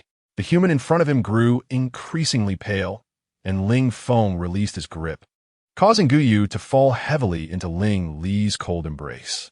Her consciousness was gradually dissipating. In her hazy state, Guyu vaguely heard Ling Feng click his tongue. Then, a wave of coldness swept over the wound on her neck, and the blood stopped gushing out. Her eyelids grew heavier, and Guyu's last thought was of Ye Jin, pleading silently, "Please don't come looking for me. After all, you hate me so much. Losing one Guyu in the base would be a relief for you, wouldn't it?" As Ye Jin swiftly moved through the city, he suddenly felt a sharp pain in his chest. He halted, and an ability user beside him, dressed in heavy protective gear, curiously asked, "Major Yi, what's happening? Why have you stopped?" Ye Jin turned his head, his gaze fixed intensely on the direction of the city center. For some reason, in that moment, he was certain that Guyu was in the Qingwan laboratory at the city center where she had left earlier. Team, gather up. Target, Qingwan laboratory at the city center. Major Yi, shouldn't we report this to Mr. Lung Xuan? Ye Jin turned his head. He wasn't wearing protective gear and pressed his lips together, repeating, "Target, Qingwan laboratory at the city center." The others exchanged glances but ultimately followed Ye Jin's orders, responding in hushed tones, understood. Chapter 195. Knowing there are tigers in the mountains, the dust-covered cameras in the city were still diligently transmitting the figures of Ye Jin and his team to the computers. Ye Jin's radio crackled, and Lung Xuan's voice came through. "You must be careful while operating near the city center. If you find any trace of Guyu, report it to the Central Security Base immediately." "I found her," Ye Jin replied coldly. "Probably at the location where you picked us up earlier." "Wait," Lung Xuan interrupted anxiously. "Don't act recklessly. This could be..." His voice distorted and turned into a harsh, buzzing sound. The annoying noise made Ye Jin frown and pull the radio away from his ear. "Major Yi, should we continue?" Ye Jin had a rough idea in his mind. Taking Guyu away likely meant they were plotting something. But Ye Jin clenched his fists, his mind filled with the image of the pool of blood on the floor when Guyu was taken away. To humans, Guyu was an aggressor, and to the Qingwan laboratory, she was a traitor. The world was vast, yet there was no place for Guyu. If she fell into their hands, Ye Jin couldn't even bear to imagine what would happen to her. At that moment, Ye Jin could no longer maintain his composure. His eyes were nearly drowned in worry. He gritted his teeth and continued forward, stating, "If anyone is afraid to die, they can stay behind." Yes, the new subordinate, through the thick protective suit, saluted Ye Jin. His voice muffled, "We trust the Major. Everyone keep moving." Wait. The group had taken 2 steps forward when they heard Ye Jin's voice again. He spoke softly to them, and the subordinate's expression changed. "Major Ye, this is not acceptable." Ye Jin's voice turned stern. "This is an order." The team's figures entered an alley behind a building. A blind spot for the cameras. Those watching the screen only saw a fleeting shadow. The entire team seemed to evaporate. He frowned, preparing to zoom in on the camera to see who had passed by. Suddenly, the entire laboratory shook violently, producing a loud crash. The laboratory had already suffered heavy damage, and now it appeared even more precarious, ready to collapse at any moment. With their lair under attack, he showed no signs of tension. Amidst the chaos, Gu Yun pretended to be delicate, hiding in his arms. "Sir, I'm really scared. Is it my sister's man coming after us? I truly envy my sister for having so many boyfriends, or rather, male friends." Gu Yun was likely the only one unaware of the gravity of the situation. Others were fighting for humanity, while she was tirelessly slandering Gu Yu. She looked up, seeing excitement on his face, completely ignoring Gu Yun's words. Grabbing the communicator beside her, she spoke, "Action." Gu Yun's expression twisted for a moment, before quickly returning to normal. Outside the laboratory, mosquitoes swarmed densely in a small patch of sky, their transparent wings and black bodies surrounding the base tightly, not a single brick in sight. The air was filled with the buzzing sound of mosquito wings, sending chills down one's spine. Ye Jin coldly observed the mosquitoes in the air, which immediately detected his scent and buzzed toward him. Always these tricks, it's really boring. Facing countless mosquitoes, Ye Jin didn't even move to evade. He placed his hand on his waist and pressed a button. Suddenly, the mosquitoes writhed in pain, starting to fight among themselves, their transparent wings falling to the ground. In just a moment, the ground was littered with mosquito corpses, with only 2 still barely able to stand, roaring at Ye Jin. Ye Jin didn't even glance at those disgusting creatures. His tentacle quickly smashed into the mosquitoes, flinging them against the laboratory wall. Boom! With a tremor, Ye Jin swaggered into the laboratory, clearly not intending to hide his presence. Arrogant and unfathomable. A foul odor permeated the air as Ye Jin encountered everything in his path like a god of war. The monsters inside the laboratory were no match for him. Soon, following the faint connection between him and Gu Yu, he pinpointed her location. At the entrance, 2 peak-level zombies were on guard. Ye Jin's abilities had reached the 4th tier, giving him overwhelming control over the zombies. Hearing the sounds of fighting outside, Gu Yu braced herself up, her gaze growing more vacant. Ye Jin slowly wiped the zombie blood off his hands, watching Gu Yu's lips move. "Ye Jin, leave." Rather than Gu Yu recognizing Ye Jin and urging him to leave, it was more like her subconscious actions. Her face was smeared with blood, and her dark pupils had turned gray. Her arms, propping herself up, trembled continuously. Gu Yu reached out to Ye Jin. This time, she felt not cold glass, but warm skin. Due to pain and blood loss, Gu Yu felt unusually cold. Yet she firmly grasped Ye Jin's hand. Their target was the central security base, and the base's defenses had already been exposed. Click! The steel door locked with a sharp sound, sealing off the space tightly. Clearly fragile, as if her heart might stop beating any second. Gu Yu steadied herself on her knees, swaying as she stood, protecting the towering Ye Jin behind her. The next second, everything went dark. Ye Jin reached out and wrapped his arms around Gu Yu's waist. Ye Jin pressed his lips together, applying slight pressure to keep the leaning Gu Yu in his embrace. His cold eyes lifted, seemingly seeing the person standing behind the camera through the screen. That aggressive, beastly gaze made him raise an eyebrow. Soon, Ye Jin lowered his head, sniffing Gu Yu.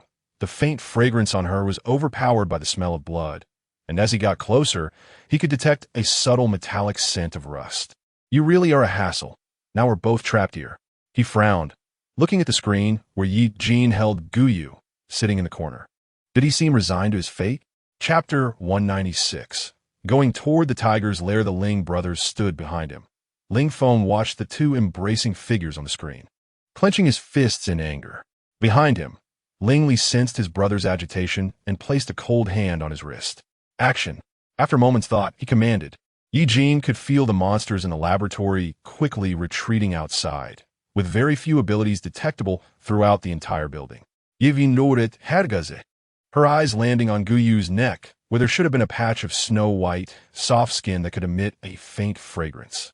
Instead, it was replaced by a hideous bite mark, with blood seeping out subtly as the owner spoke. You were bitten by a zombie? Guyu felt as if she were being roasted over a fire, only to immediately plunge into ice water, her body being torn apart by the contrasting energies. The pain making her limbs feel like they were being gnawed by countless ants. Don't come near me. I asked you if you were bitten. Why are you talking about useless things? Ye Jin's voice was filled with urgency, and Guyu didn't understand why he was angry again. She had been bitten by the zombie king, with a 50% chance of turning into an emotionless zombie who wouldn't feel pain. She should keep her distance from Ye Jin, lest she unintentionally harm him after turning into a zombie. Her body felt exceptionally heavy, and Guyu didn't even have the strength to raise a finger. The major assessed the situation. Guyu spoke in a stuttering manner. Every time she opened her mouth, blood surged up her throat.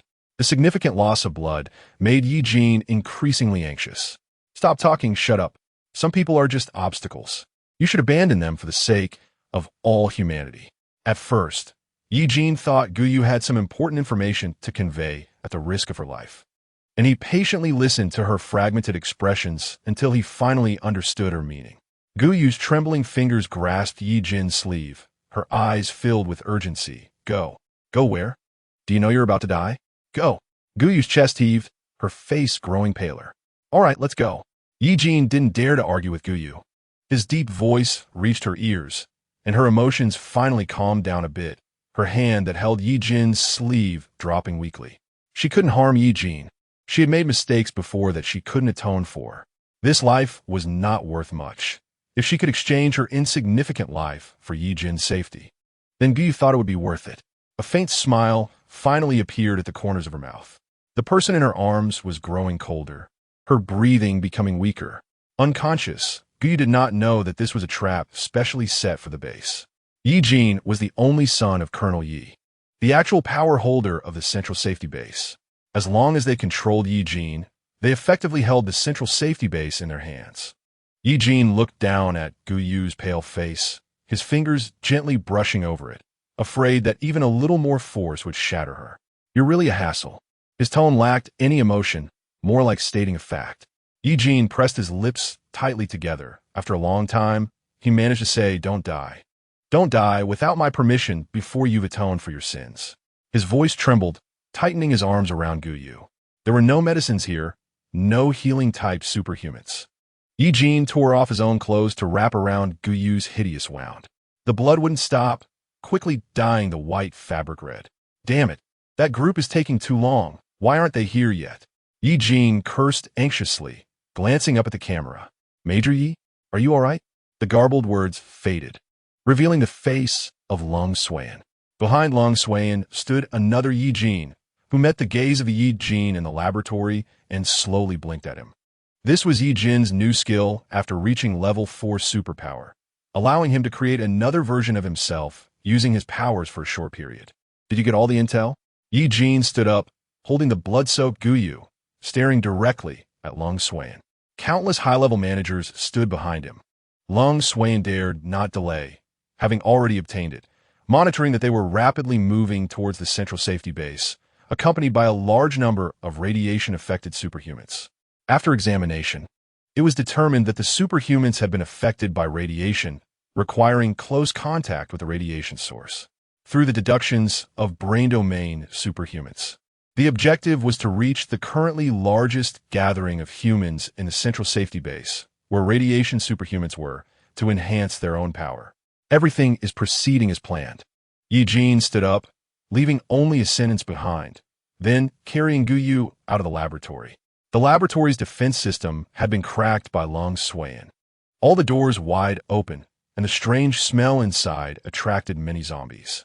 They wandered aimlessly in the lab, hearing footsteps, and with a roar, lunged at Ye Jin.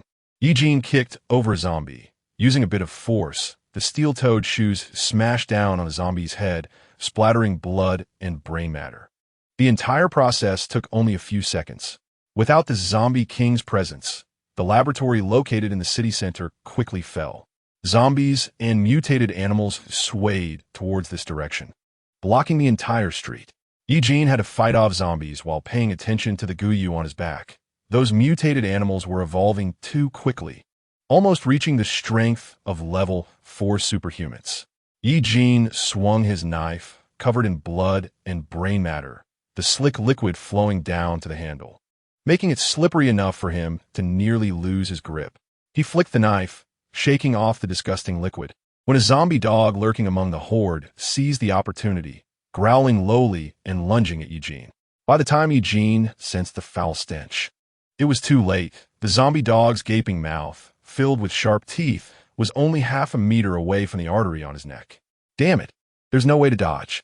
Ye Jin instinctively turned to shield Guyu behind him. A thin, pale arm reached out from behind Ye Jin's ear. Chapter 197. A trap within a trap within a trap. The fingers were slender, appearing harmless. The zombie dog's menacing mouth drew closer, and Guyu's fingertips lightly pointed towards the zombie dog. Bang! The large head exploded. Ye Jin frowned as he heard Guyu cough softly behind him, quickening his pace and slipping into a nearby alley. The route was complex, with countless bungalows nestled among the high-rise buildings. Ye Jin didn't have time to think too much and randomly entered one. He laid Guyu on the bed. She tilted her head back, frowning tightly, pale and in pain. Is there any medicine? You have so many medicines in your space. Take some out quickly. Guyu gritted her teeth and shook her head. The medicines in her space had already been contributed to those in need at the base. Damn it. Ye Jin rummaged through the bungalow, but couldn't he find a single usable item? Of course, in the apocalypse for so long, anything edible or usable had already been scavenged by others. Ye Jin leaned against the bed with his back turned, feeling a bit irritated as he rubbed his head. After everything, Guyu heavily collapsed onto the bed. Didn't you say there was no hemostatic powder? Ye Jin frowned at his not-so-serious wound, which didn't reach the level needing hemostatic powder. That day, why didn't use it? Guyu spoke intermittently, recalling that day when she held the bottle of powder to give to Ye Jin. But he coldly told her she was too selfish, that there were so many people outside in need of such precious powder. Guyu felt a bit embarrassed and guilty, casually putting the bottle in her pocket, not expecting to use it now. Seeing Guyu like this, Ye Jin grew furious. Didn't Guyu know what state his body was in? The wound on his neck wouldn't stop bleeding, and Guyu had already stained his white shirt red, blood dripping down. Do you want to die in front of me, so I'll feel guilty for the rest of my life? Who are you trying to impress with this self-sacrificing act? Do you think self-harm can erase the fact that you've caused so many deaths? Ye Jin questioned Guyu aggressively. Guyu's left ear didn't hear clearly. She tilted her head slightly, listening with her right ear as Ye Jin drove a knife in her heart. Used to the heartache, hearing Ye Jin's disgusted voice again didn't feel so painful anymore. Guyu felt numb. Even when faced with Ye Jin's questioning, she could manage a pale smile. I'm sorry. I'm so sorry. Ye Jin always found it easy to be provoked by Guyu. He raised his voice, and the sound of zombies howling outside immediately followed. He quickly lowered his voice. You keep saying sorry. What's the use of that? If you're not tired of saying it, I've grown tired of hearing it. No one asked you to do these things for me. Do you understand? I don't need it. Guyu's fingers curled tightly for a moment. She had just been brainwashing herself, telling herself that after enduring enough pain, her heart wouldn't hurt anymore. But hearing Ye Jin say he didn't need her made her heart twitch painfully. Ye Jin felt no better. Every time he got close to Guyu, memories of his fallen comrades' painful deaths flooded his mind. He loved Guyu, yet hated her. Love and hate intertwined into a tight web that made it hard for Ye Jin to breathe. Only when Guyu was in pain could he feel that he hadn't betrayed his past friends. What the hell? Ye Jin didn't know how Guyu interpreted his words in her little head. What's your plan? Guyu's topic change was always rapid, and Ye Jin almost couldn't keep up. He quickly realized that Guyu had likely overheard his conversation with Lung Suiyan when she fainted. Just moments ago, their topic had been about love and affection, but in just a few seconds, it had shifted to the fate of all humanity. Ye Jin composed himself, thinking that it was probably Alpha who controlled the mutations in humans. Alpha was in Guyun's body, and they pretended to be part of the plan to let him lower his guard. Then, when he wasn't paying attention, he would take Guyun away. Guyun had become a key part of the plan. Without him, the plan couldn't progress.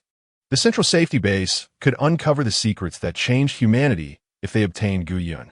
When Ye Jin stepped into the camera area, he had already contemplated the next steps. He detached his tentacles and body, transforming into another version of himself. The original and the substitute swayed around, making it dizzying for other ability users. No one could distinguish between the two. Ye Jin then used the substitute's identity to delve deep into the laboratory and brought Guyu out. Guyu nodded, looking at the brave and resourceful Ye Jin, and a sense of pride unexpectedly welled up in her heart. Her little monster had grown up and knew how to protect himself. A glimmer appeared in her dull eyes, and her voice became much lighter. You should let me go and carry out the plan. Ye Jin propped himself up on the bed, his arms slightly brushing against Guyu's. Neither of them moved their arms away. Guyu's body emitted a coldness akin to that of a corpse, making Ye Jin frown and retort, "Leave you behind? Wasn't all my effort in vain then? You said not to come close to you. I would cause everyone to die." Ye Jin choked, usually forgetting how well Guyu remembered his words, but this one she recalled clearly. "I'm tough."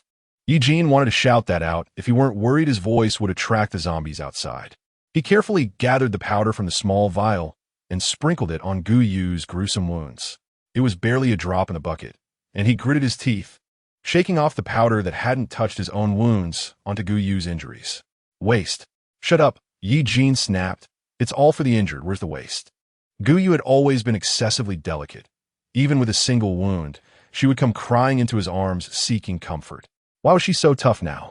Ye Jin glanced at the bruises on Guyu's body and the bite marks on her neck, silently cursing. "Why can you endure so much now? When are we leaving?" Guyu looked up at the sky outside. It was only around 2 or 3 in the afternoon. If they hurried, they could still have 3 or 4 hours to travel. This body of hers would only slow Ye Jin down. She needed to find an excuse to let him go. This was a matter of humanity's survival. She couldn't let Ye Jin bear the blame or suffer the same contempt as her. Chapter 198. Pure-minded virgin. The air was thick with a strong stench, and Ye Jin was disgusted by the dirtiness of the room.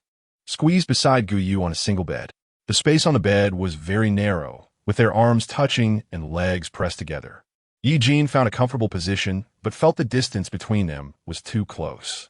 He awkwardly moved his body a bit to the side. "Major Yi." Most of Ye Jin's body dangled off the edge, and just as he was about to move another centimeter and risk falling, Guyu suddenly called out to him. "What?" Ye Jin thought Guyu was in pain and wanted to act cute with her. A smile unconsciously crept onto his lips, though he didn't want to admit it. He liked this side of Guyu, gentle and obedient, like a little kitten he had raised in childhood, eagerly seeking affection. Almost wanted to dig out a heart just for her. "You're going to fall." Guyu shifted inward, pressing most of her body against the cold wall to give Ye Jin some space. Ye Jin's breath caught in his throat, feeling a bit frustrated. He was afraid of touching Guyu's wounds, but still maintained his position. "Major Yi, shut up, rest." Guyu had just uttered 2 words before being interrupted by Ye Jin. Hearing Guyu address him formally as Major Yi made him feel uneasy. He seemed to have forgotten that it was his cold demeanor that pushed Guyu further away. Guyu's voice was muffled and unclear. The whole night, neither of them slept particularly well, staying alert to the sound around them. After all, they were behind enemy lines. At dawn the next day, Ye Jin sat up, glancing over to see Guyu had already opened her eyes. "Ready to leave?" Guyu's lips moved slightly. Ye Jin noticed that Guyu looked much better than yesterday. He didn't know what method she had used. Or perhaps she had just been pretending to be pitiful yesterday, and her body wasn't as bad as it seemed. What a waste of worry. Ye Jin scoffed internally. This woman was truly cunning, and one could easily be deceived by her. They quickly ate some compressed biscuits for breakfast. Ye Jin wolfed down his food, not noticing how Guyu struggled to swallow her biscuit. After a long while, she had eaten less than a fifth of it. Don't use abilities on the road later to avoid being detected. Ye Jin pondered that since they could monitor abilities through computers, they should be able to do the same. "Okay." Guyu nodded, standing up and quickly following behind Ye Jin. Hearing the steady footsteps behind him, Ye Jin was more certain that Guyu's body had recovered and no longer slowed down for her. They had already wasted too much time resting last night. They avoided the gigantic eye in the sky. The eye had no offensive capabilities but served as the zombie king's surveillance tool, monitoring activity in the city. Ye Jin swiftly pulled Guyu aside, both skillfully hiding under the van. The space under the van was cramped, with their chests pressed tightly together. Ye Jin's nose twitched as he caught a whiff of fresh blood. "Are you hurt?" Ye Jin whispered. Guyu awkwardly turned her head, revealing her delicate, pale neck. She swallowed hard, lowering her voice, "No," while keeping an eye on the massive eye with its long visual nerve outside.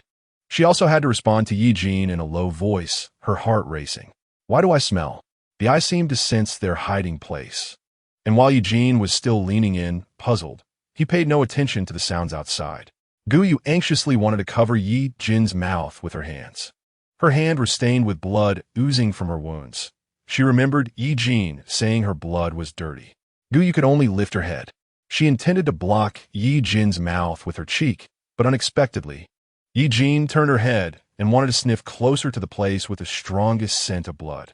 Their lips brushed lightly against each other. This was not a proper kiss, yet it caused Ye Jin to completely close her mouth. Guyu's vision blurred, and she only felt that the area around Ye Jin's ears turned red, but she couldn't see clearly. When Ye Jin met Guyu's dazed gaze, she only felt it was a provocation from this woman in front of her. She had flirted with many men, while he was still an innocent virgin. Anger surged within her, and Ye Jin didn't care about the increasingly close, huge shadow on the ground beside them. Taking advantage of Guyu's hesitation to struggle, she leaned down and forcefully kissed those pale lips. There was no technique involved. It was purely like a beast biting and tearing, as if Ye Jin wanted to devour Guyu. The kiss came with a fierce intensity. Guyu felt a sharp pain. Her cells were still battling the zombie virus, and her body ached and itched.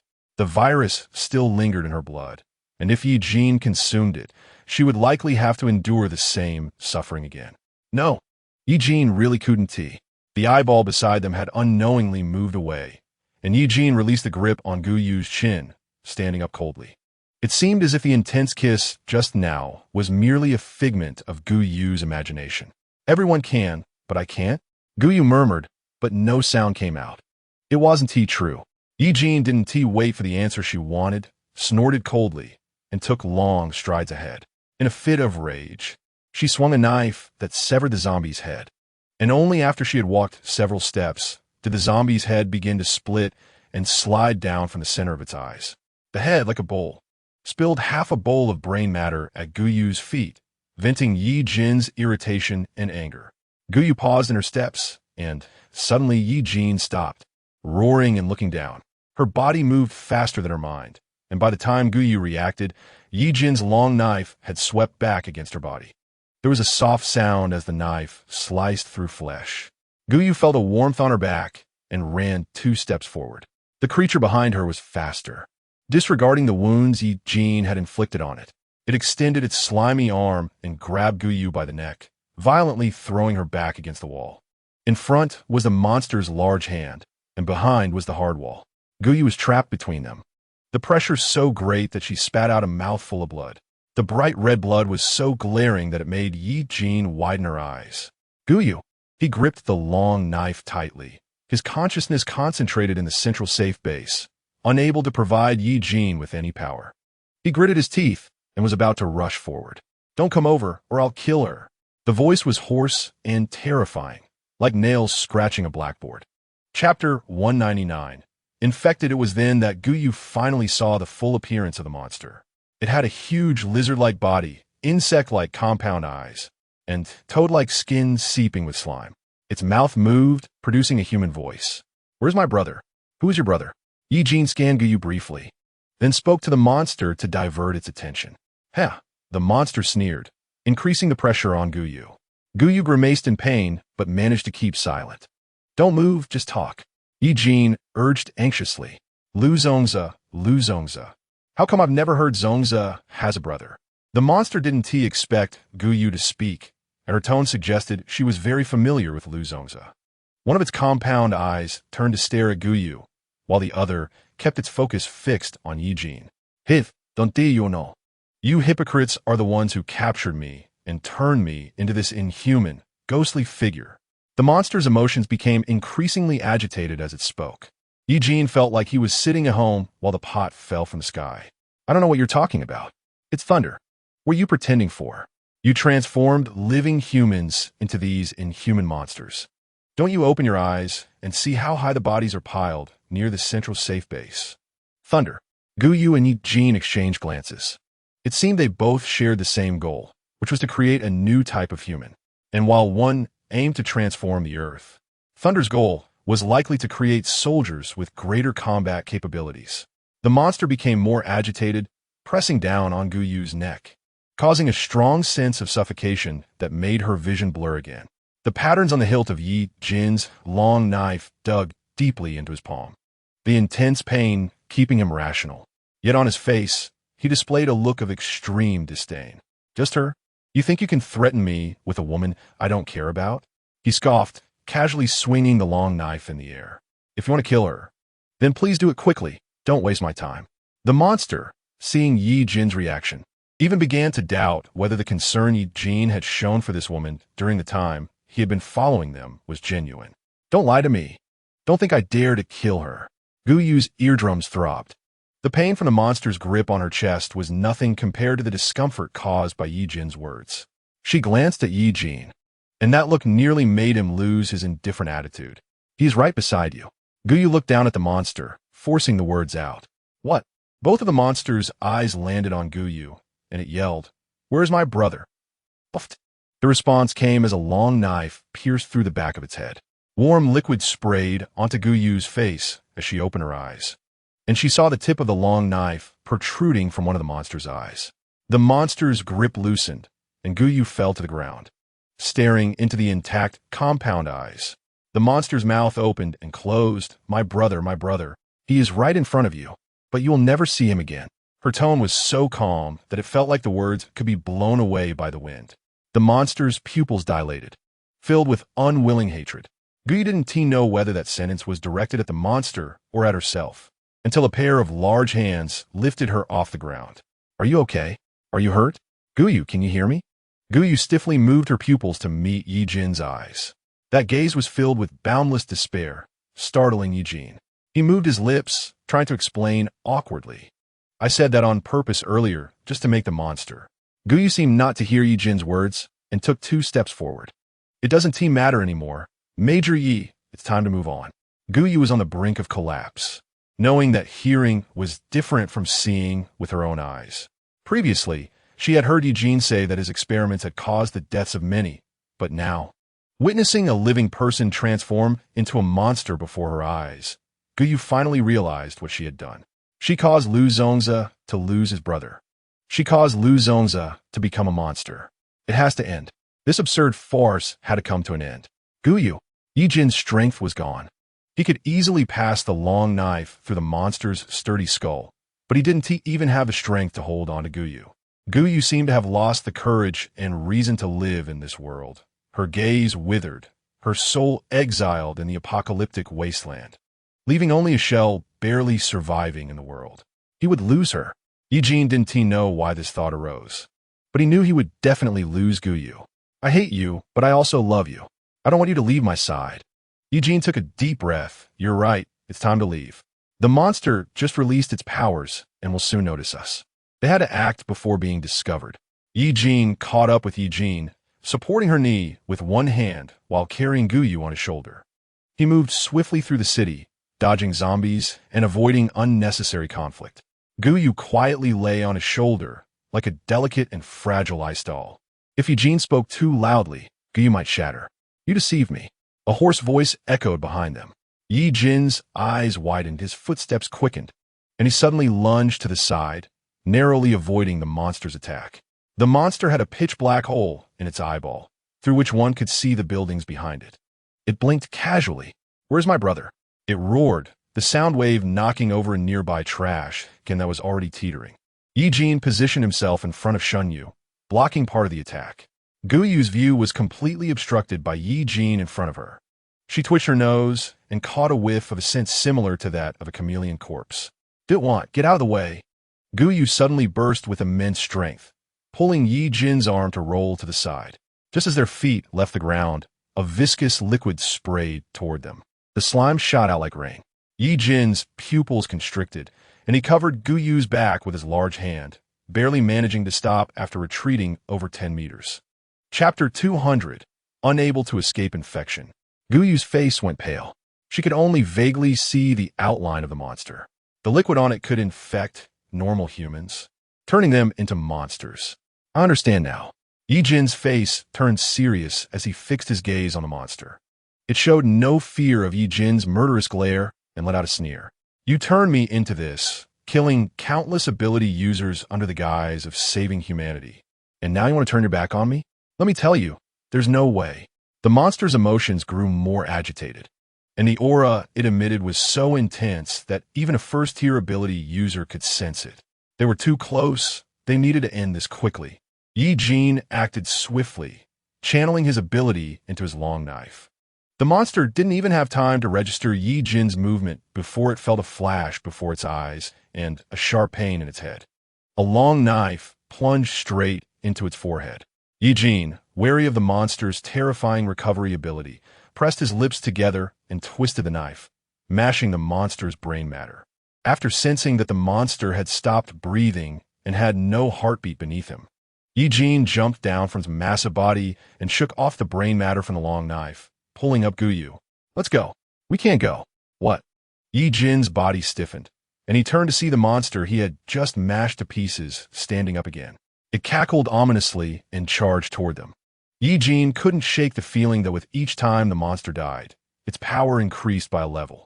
It had just been a low-tier ability, and now it could probably reach a 4th-tier ability. Ye Jin furrowed his brows and decisively chose to move in the opposite direction. Two figures quickly moved through the city.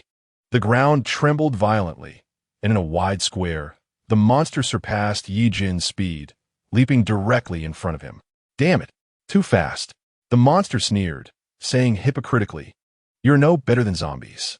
The monster seemed to think it couldn't extract information about its brother from them, so it threw its head back, its body swelling, bones protruding, gradually breaking through its skin to form an exoskeleton, enveloping its entire being. Its flesh quickly shriveled, seemingly gathering all its energy in the bumps on its skin. The bumps became rounder and fuller, stretching the skin to a pale whiteness. 4th-tier intermediate. Boom! The ability erupted forth, and the monster's ability level visibly rose. Eventually, it barely stopped at the 4th-tier intermediate. The pus-filled bumps burst, and a viscous substance rained down like a shower. Ye Jin immediately flipped over, pressing Guyu underneath him. Guyu merely glanced over there, as the viscous liquid was about to fall on Ye Jin. She rolled over and protected him the gap between the wall and her body. The corrosive liquid made a sizzling sound as it hit Guyu. The pain made Guyu's face turn white, her hand propping against the wall, trembling violently, as if she would collapse at any moment. Guyu! Ye Jin's pupils constricted, and he reached out to shield her. Ye Jin! Guyu called his name coldly, instantly clearing Ye Jin's muddled mind. Have you noticed? The issue with abilities. If the monster's body is strong enough, its ability will keep rising. But now the monster's ability is stuck at the 4th-tier intermediate level. Not because its ability has a ceiling at that level, but because its body can only support up to that level. The monster roared as it charged toward them. Guyu determined the monster's coordinates in the 3-dimensional world, using all her energy to keep it in place. The monster's movements remained in an attacking stance, bizarrely pausing in midair for a moment. Now, Guyu whispered, and Ye Jin quickly unleashed his ability on the monster. It was an attack. Like before when he covered his long knife with ability, Ye Jin was now pouring all the ability in his body into the monster.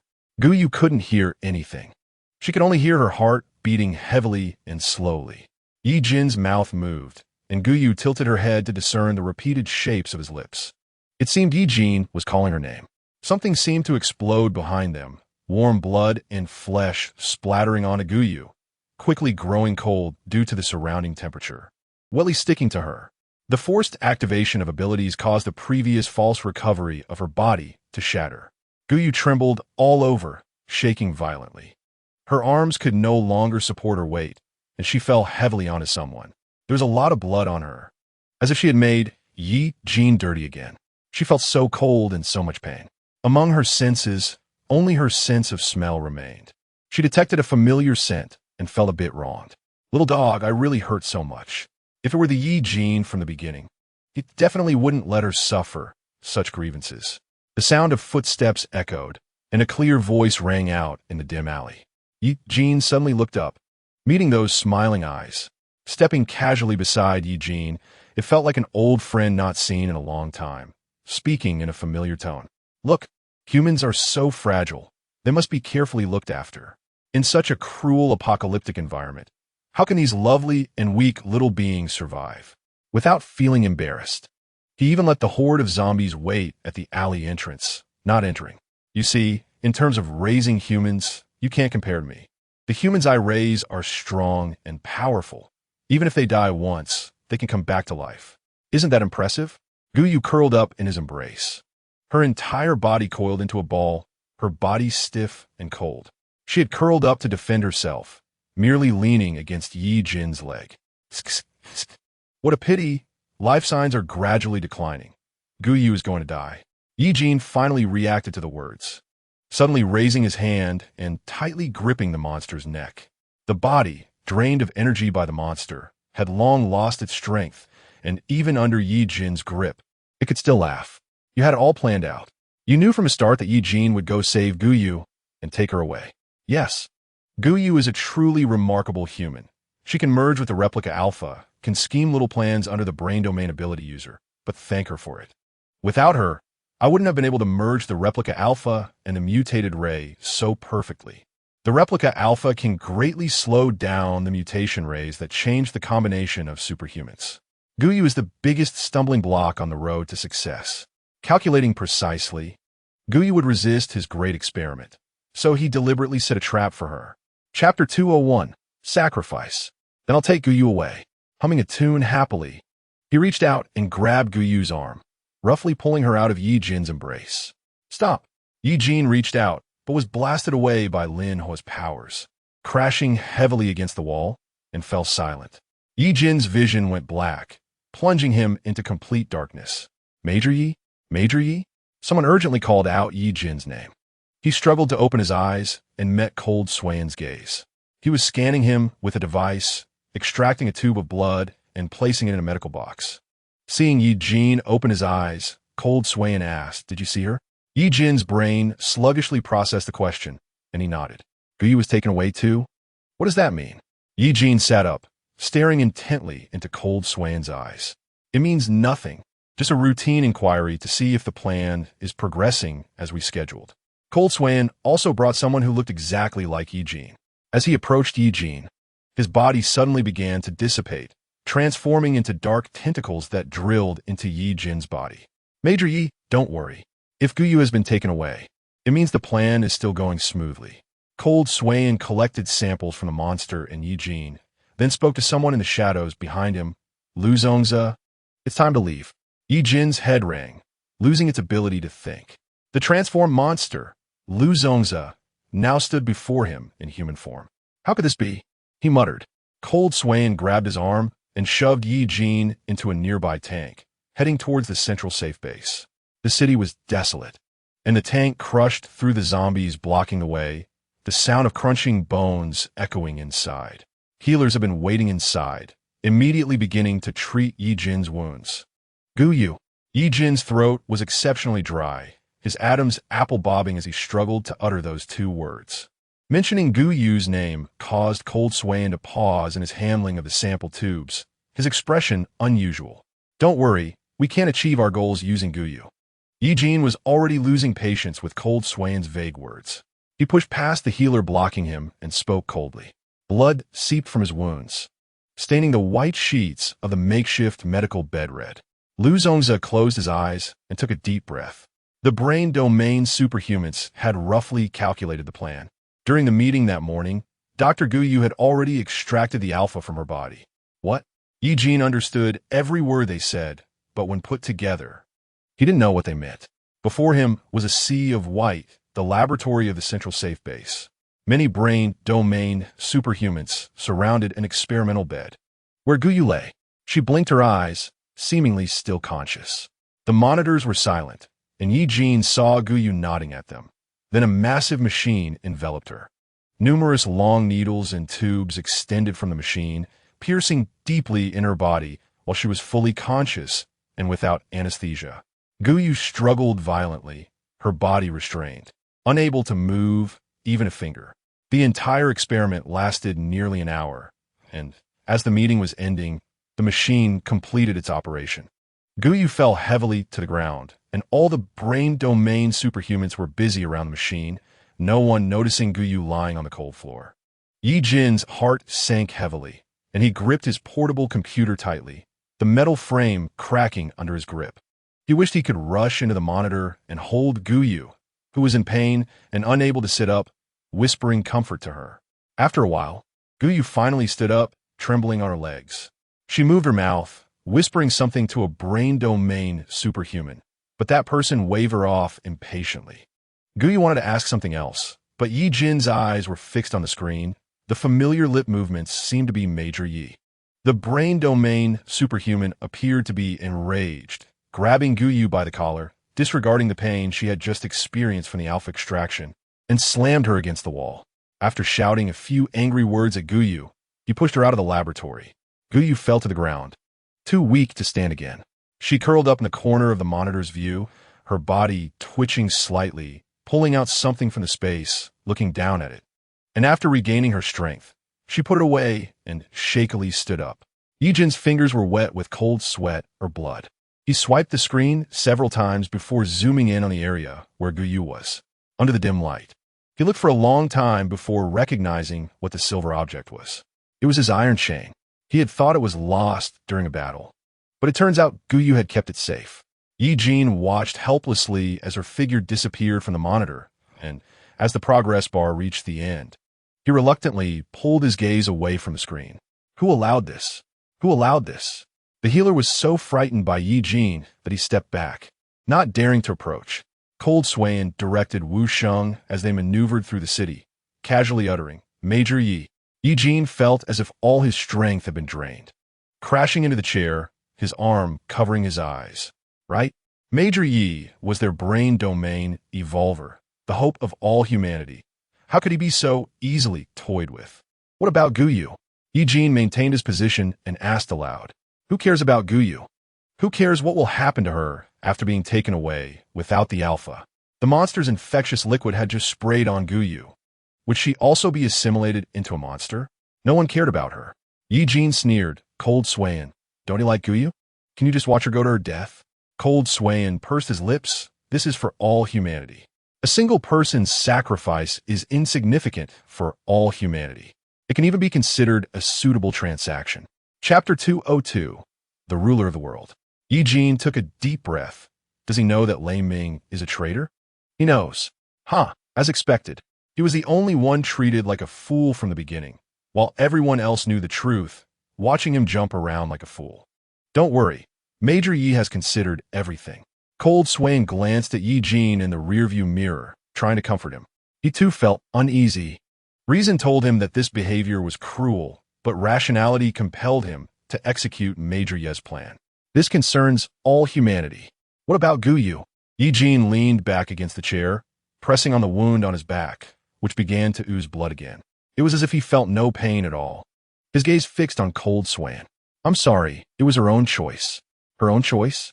Who would choose to give up their life just for some damn humanity? Guyu was a drifting reed in this world, having no place of her own, except for the warmth that Ye Jin once brought her. And what had he done? He pushed Guyu away, told her not to die in front of him, resented her for carrying the lives of countless others, despised her blood for being dirty. His heart felt like it had been stabbed. Ye Jin's entire body turned cold. He fought against the feeling of weightlessness, accelerating. "I have something to say to Major Yi." His calm demeanor caught those around him off guard. Ye Jin raised his voice. "Can't you understand human speech?" "Yes." The tank quickly maneuvered through the densely wooded city, crushing the zombies in its path as it pressed forward toward the central safe base. Ye Jin gazed out the window, lost in thought at the lush branches and leaves. "Guyu, Guyu, wait for me to save you. On the other side of the city, Guyu, who had just escaped death, fell into their hands once again. They sat in the car, humming a tune in a good mood, while holding Guyu. She resembled a delicate doll, sitting on their lap with blank eyes and a pale complexion. They did not recklessly launch an attack on the central safe base. Inside the large off-road vehicle were only Guyu, them, and Ling Feng, leading the monstrous horde behind them. They drove directly into an abandoned human medium-sized base.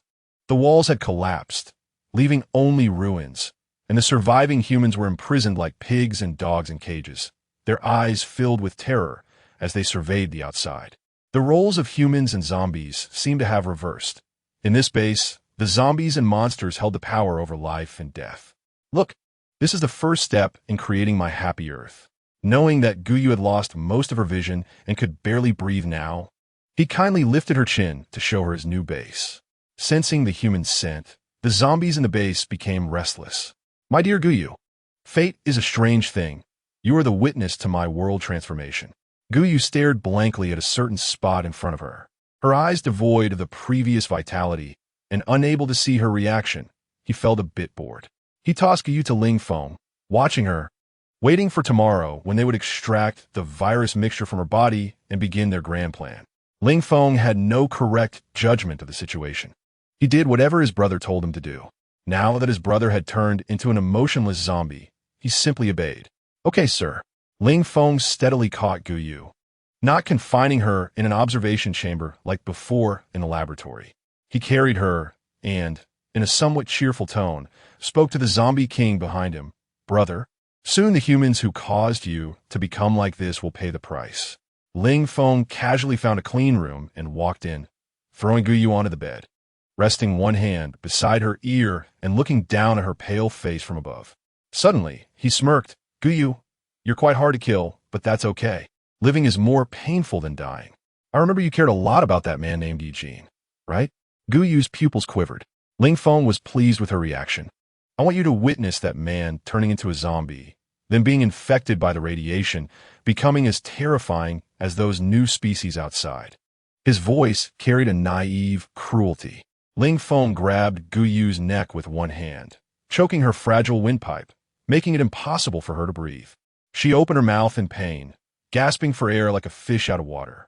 Ling Feng felt the blood seeping from the wound being pressed, and he heavily kissed Guyu's lips, biting down with a venting emotion. The dry lips oozed blood, and her pitiful appearance pleased this psychologically twisted monster in front of her. Ling Feng's pupils darkened, his breathing quickened, his large hand pressing against Guyu's heart, feeling the weak pulse beneath the skin. Guyu had lost her vitality, lacking the strength to struggle, her chest rising and falling with an increasingly faint arc. Ling Feng had no need to humiliate Guyu like this. The words he directed at her were mostly just buzzing noise in her ears. He tore open Guyu's clothes, but his wrist was seized by a pair of pale, yet stronger hands. He met his brother's lifeless gaze, confused. Brother, why are you stopping me? Ling Feng looked down at Guyu, who was stepping into death, his expression filled with incomprehension. Brother, Ling Feng's tone was skeptical. You wouldn't be feeling sorry for Guyu, would you? Do you like her?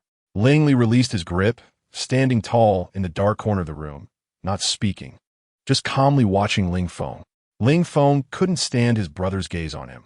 He raised both hands in a gesture of surrender. All right, I won't touch her. After all, tomorrow when we extract the alpha from her body, it will still cost her a life. It wasn't like he hadn't experimented on others before. This medium-sized base had a total of 875 people, among them 233 with abilities, whether ordinary people or those with powers. So far, no one had been able to endure the pain of the experiments. Out of more than 800 people, only 31 had survived until now.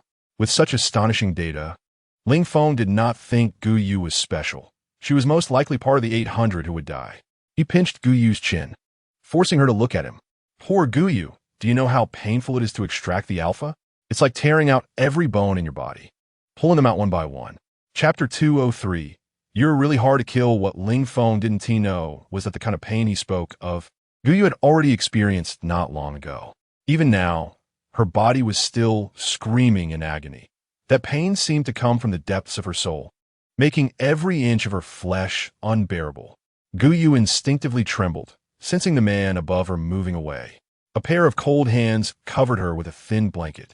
As time passed, Guyu's mind gradually cleared. She blinked in confusion, feeling like a cockroach that just wouldn't die. She found herself amused by this thought, a slight smile forming at the corners of her mouth. The arc of her smile was a bit too large, causing a wave of pain to shoot through her body. Her fingers moved slightly, touching the somewhat stiff fuzz of the blanket, reminiscent of Ye Jin's hair when he was a little monster. Did he notice I'm gone? Guyu's heart felt as if it were gripped by a hand, aching with a bittersweet sensation. If he noticed, Ye Jin would probably be happy. After all, she was so bothersome, and Ye Jin had said before that he didn't want to see her die in front of him. When he discovers tomorrow that the alpha in her body is gone, he would certainly be furious and kill her. Perhaps her body would even be thrown into the zombie pile, and by then, she would be completely unrecognizable, unable to confront Ye Jin and make him uncomfortable. Guyu thought this and felt a bit happy. After doing so many wrong things, she finally acted a bit smart this time, doing something that would make Ye Jin happy. This could be considered the best gift a traitor of humanity could leave for Ye Jin. The long night passed, and Guyu had never looked forward to the sunrise the next day as much as she did now. Even the bone-deep pain, as if she were in an icy cellar, didn't seem so unbearable anymore. Guyu kept her eyes open until dawn. She couldn't see the sun, but she could feel warm rays of light. She didn't know who had lifted her arm, walking quickly. The friction of most of her body against the ground brought a fine, dense pain that seemed trivial compared to the pain within her body.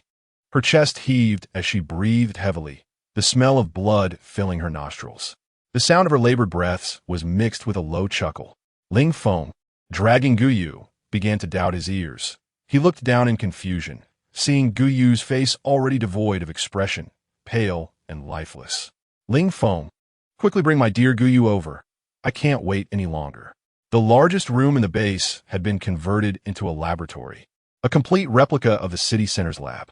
In the spacious room stood many glass columns reaching the ceiling, containing various experimental subjects. Ling Feng's gaze scanned the area and spotted Guyun, who always sweetly clung to him, in the glass column number 2. Her eyes were tightly closed, floating in the nutrient solution. Upon seeing Guyu's face, she excitedly pushed aside the clutter, clearing a space in the middle of the lab. There stood a huge machine, covered in countless saw teeth, long needles, and tubes. If Guyu could see it now, she would surely marvel at how similar the structure of a clever person's brain is. This experimental instrument is theoretically similar to the alpha extraction device created by the mind domain superhumans of the Central Safety Base, though its appearance is slightly different. The smile on his face was hard to suppress as he leaned close to Guyu's ear. Congratulations, you are the pioneer of a new species. I will engrave your name on the monument. Guyu opened her mouth, her voice weak. Rarely in a good mood, he patiently bent down, bringing his lips closer to Guyu's. You won't need to worry about your new species dying early. Guyu hadn't felt such relief in a long time. Just seeing the corner of his mouth drop, she held back the pain in her lungs and let out a few mocking laughs. Waiter, if you don't push me in, you won't get your new species later. Faced with Guyu's provocation, he quickly adjusted his emotions, not taking the words of this dying person to heart. Considering you're about to die, I'll let you off this time. He gently pressed the start button, and the entire machine began to hum and operate. Guyu was very familiar with this process. She closed her eyes and raised her left hand, extending her middle finger to the outside. The sawtoothed instruments plunged deeply into Guyu's flesh, controlling the flow of her superpower. A thick needle pierced her skin, accompanied by the buzzing sound, and a wave of intense pain hit her. When the pain reached its peak, one couldn't faint, or rather, if they had fainted before, they would wake up to the pain. The smile on her face completely vanished when the machine emitted a red glow. Ling Feng stood sharply behind him, still unaware of what was happening, suddenly seeing him stand up and slam against the glass of the machine. His face was a shade of blue and purple that Ling Feng had never seen before. Guyu, he bellowed, squeezing Guyu's name out of his throat. Word by word, hearing his frantic voice, Guyu finally felt her heart relax. The plan had succeeded. The mind domain superhumans of the central safety base had completely separated the alpha replica from her body. Guyu's body convulsed uncontrollably, blood gushing from the wounds, nearly staining the inside of the machine red. Enduring pain that ordinary people couldn't withstand, Guyu lifted her head and moved her lips toward the glass outside, silently uttering 3 words, "You lost. Ling Feng, kill her. Kill her." Always proud of his intelligence, he could not tolerate anyone surpassing his calculations.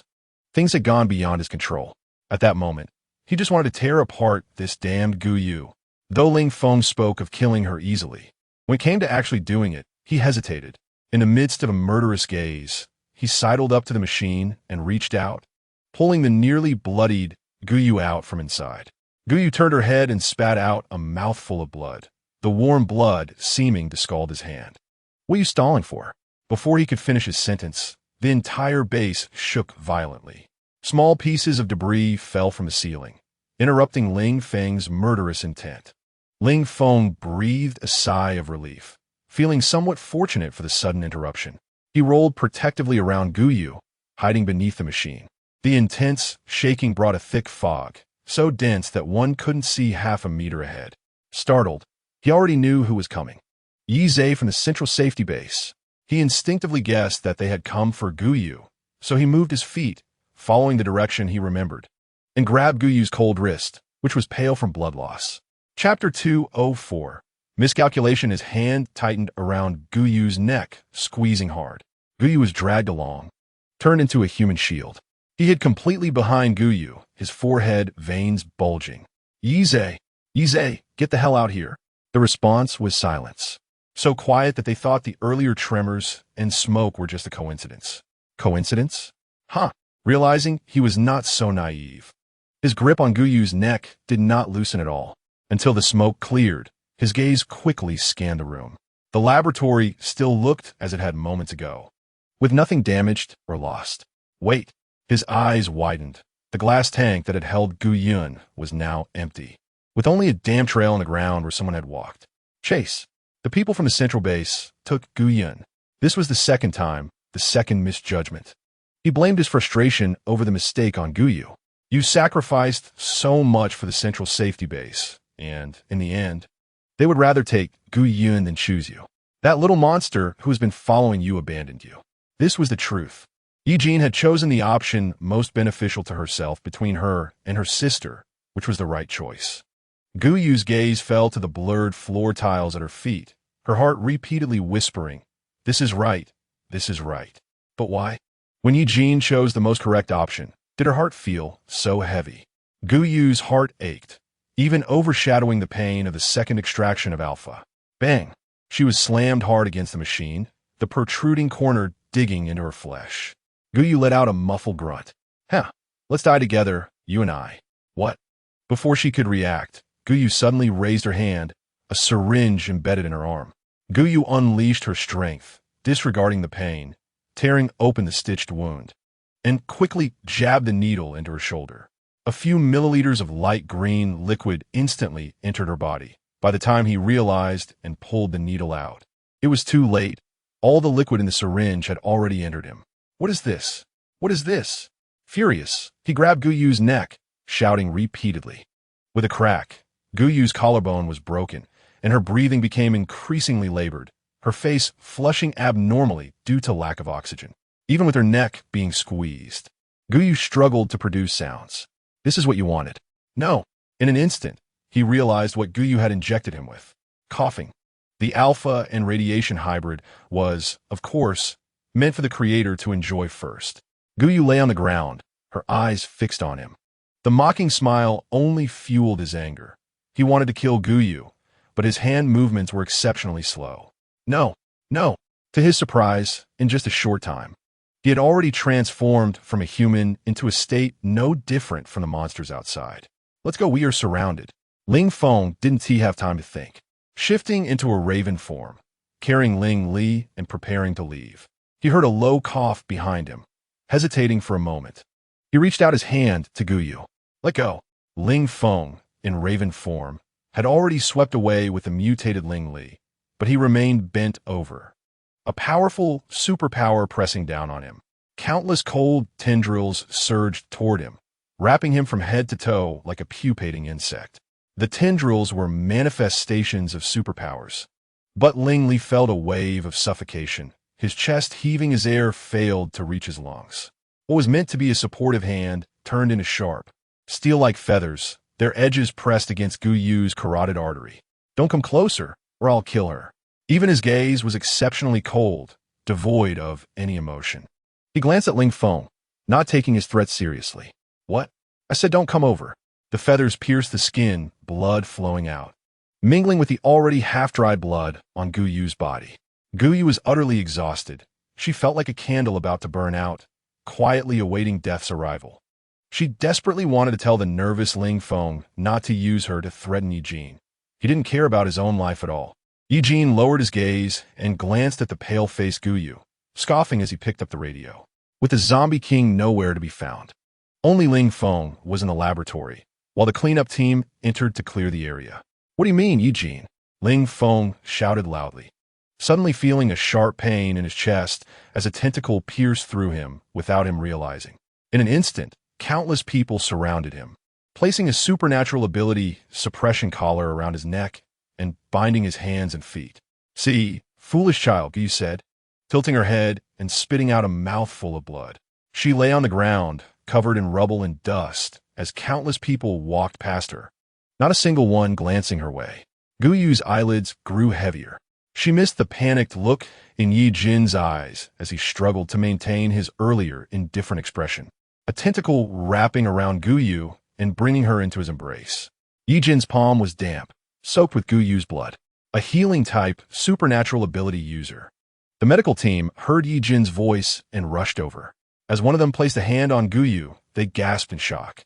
A normal person would be like a rag doll, but Gu was like a doll that had been torn apart, with stuffing flying everywhere, completely beyond repair. "Major Yi, please prepare yourself mentally." "Prepare mentally for what?" Ye Jin's gaze fell on the machine in the center of the laboratory, realizing that Gu Yu had undergone the alpha extraction experiment for the second time.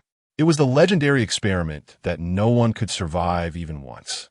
He clenched his fists. He had to save her. She was crucial to all humanity. The healing-type user was drenched in cold sweat. If she couldn't save the woman in front of her, the blame for the death of all humanity would fall on her. She couldn't bear that. The healing-type user poured all her supernatural abilities into Gu Yu's body, repairing the main meridians. "Major Yi, don't waste time." Someone urged Ye Jin from behind. He half-squatted beside Gu Yu and said to the sweating healing-type user, "Just get her to wake up, no matter what method you use." Chapter 205. Are you crying? But forcing Gu Yu to wake up would cause irreversible damage to her body. The healing-type user's words were on the tip of her tongue, but seeing the man's rank, she swallowed them back. "All right, Colonel." She concentrated her abilities at Gu Yu's head, and under the intense stimulation, Gu Yu took a deep breath and coughed violently. With each cough, she spewed out a large amount of blood, and in no time, a large pool of it formed on the ground. The sight made the healing-type user gasp in horror, fearing that Gu Yu would go into cardiac arrest from blood loss any second. Seeing her slightly open her eyes, Ye anxiously asked. Ye Jin watched the tears from Gu Yu's cough and the blood on the ground, clenching his fists.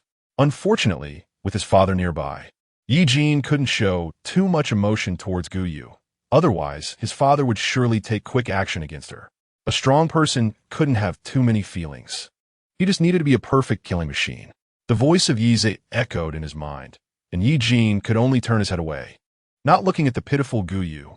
At that moment, Gu Yu looked up, but from this distance, she couldn't see Ye Jin's face clearly. She could only vaguely sense a figure standing there. Even though she could only see a shadow, Gu Yu was sure it was Ye Jin. Her chest and lungs ached intensely, and she hadn't yet recovered from the pain when the stern voice urged her again. "Gu Yu, every move you make now concerns the development of all humanity. Please don't waste time." Gu Yu's consciousness was weak, teetering on the brink of collapse. The alpha extraction machine not only caused irreversible physical damage, but could also destroy a person's psyche. Gu Yu's lips moved weakly. Ye stood up, satisfied only after hearing what he wanted, completely ignoring the struggling Gu Yu behind him. Ye Jin suddenly felt that Gu Yu at this moment was very much like him when he was a child. Rather than saying he had a father-son relationship with Ye Jin, it was more accurate to say he was a perfect tool for Ye Jin. Once used, he would be discarded. Gu Yu's pupils lost their last glimmer of light, becoming vacant and unfocused. Her eyes wandered aimlessly, and Ye Jin felt inexplicably that Gu Yu might be searching for his figure. Inside the tank, the healing-type user was busy packing up. For a moment, this small space contained only Gu Yu and Ye Jin. Gu Yu had anti-inflammatory drugs, hemostatic agents, and special medicines to maintain her vital signs hanging on her arm. A long needle pierced her thin, bluish veins. Ye Jin could no longer hide his feelings. He grasped Gu Yu's blood-stained hand. "Are you stupid? Ye Jin told you to do whatever he says, even at the cost of your own life. Do you know how dangerous that machine is?" His voice unusually choked with emotion. Did Gu Yu know that when he saw her enter the machine on the monitor, his heart twisted painfully, wishing to rush into the screen to take on that pain for her?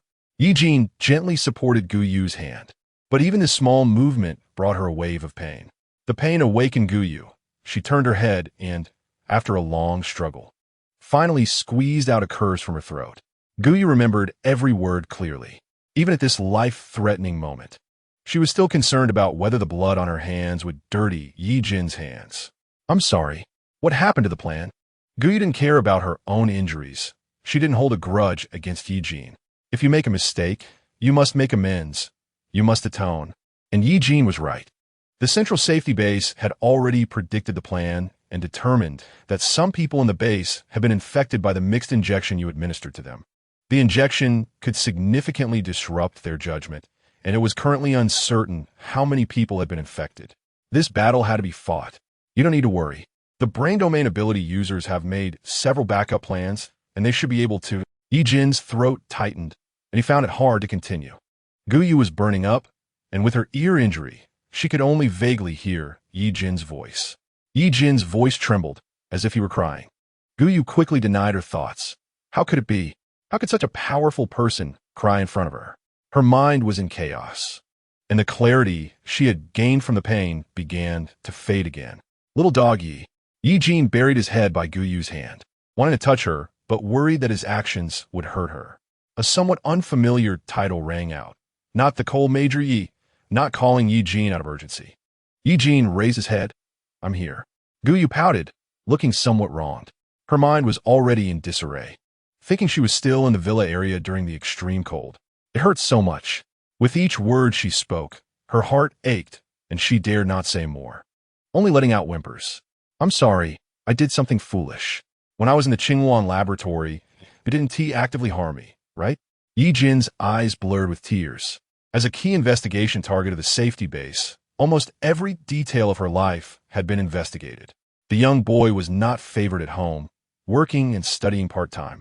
And due to his outstanding grades, he was specially recruited into the Qingwan laboratory. He had shown mercy to experimental subjects multiple times due to dissatisfaction with the laboratory's actions, receiving punishment 12 times over 3 years. Out of sympathy for the experimental subject Ye Jin, he planned to help Ye Jin escape and set up a perfect plan. During the execution, due to an experimental error, the alpha rays affected the internal personnel of the laboratory, triggering a zombie crisis, leading to the downfall of the entire world. When Ye Jin received this report, his fingers were trembling. Gu Yu silently endured the accusations that did not belong to her. And for this, she sacrificed her life. How much pain must have filled her heart when she heard Ye Jin's unfounded accusations. "Little dog, don't cry." Gu Yu didn't know why she couldn't see anything. She could feel the sadness of Ye Jin surrounding her. A hard little object pressed against Ye Jin's forehead. He looked up and saw a lollipop stained with Gu Yu's blood. "It hurts so much. Let me sleep for a bit." "You don't cry." Gu Yu's voice grew weaker. Her hand relaxed, and the candy rolled to the ground. Gu Yu, Gu Yu." The patient's heart stopped, internal bleeding, requesting support from other healers. Healers rushed in, pushing Ye Jin aside. Chapter 206. Humanity's counterattack. Gu Yu's condition was visibly critical. 4 of 5 healers were sweating profusely, desperately trying to save her. The medical pod was sterile, simulating the healing methods of healers, releasing pre-stored abilities. Ye Jin stood quietly outside the medical pod's glass, watching Gu Yu. If Guyu opened her eyes now, she would surely be surprised by Ye Jin's red eyes. Everything before him was blurry. Ye Jin took a deep breath, suppressing the emotions surging within him. He placed his hand on the thick glass, reaching out to stroke Guyu's pale, bloodless face. Lu Zhe was terrifyingly calm. He didn't care about emotions or relationships. If he wanted Guyu to continue occupying precious medical resources, he had to prove she was still of use. Lu Zongzi, where's Major Yi? He opened the communication device, asking in a low voice. Outside, the entire base was in chaos. Traders controlling the base were gathering their forces, preparing to launch a counterattack. Seeing Ye Jin walk out of the hospital, Lu Zongzi waved to him. He no longer looked like a monster, completely restored to human form. He wanted to ask Ye Jin how Guyu was, but he opened his mouth several times, then lowered his head and turned to drive the tank. Ye Jin quickly walked to the front tank, leading the seemingly endless army behind him, officially starting the resistance. The base gates opened, and the previously crowded base instantly became spacious.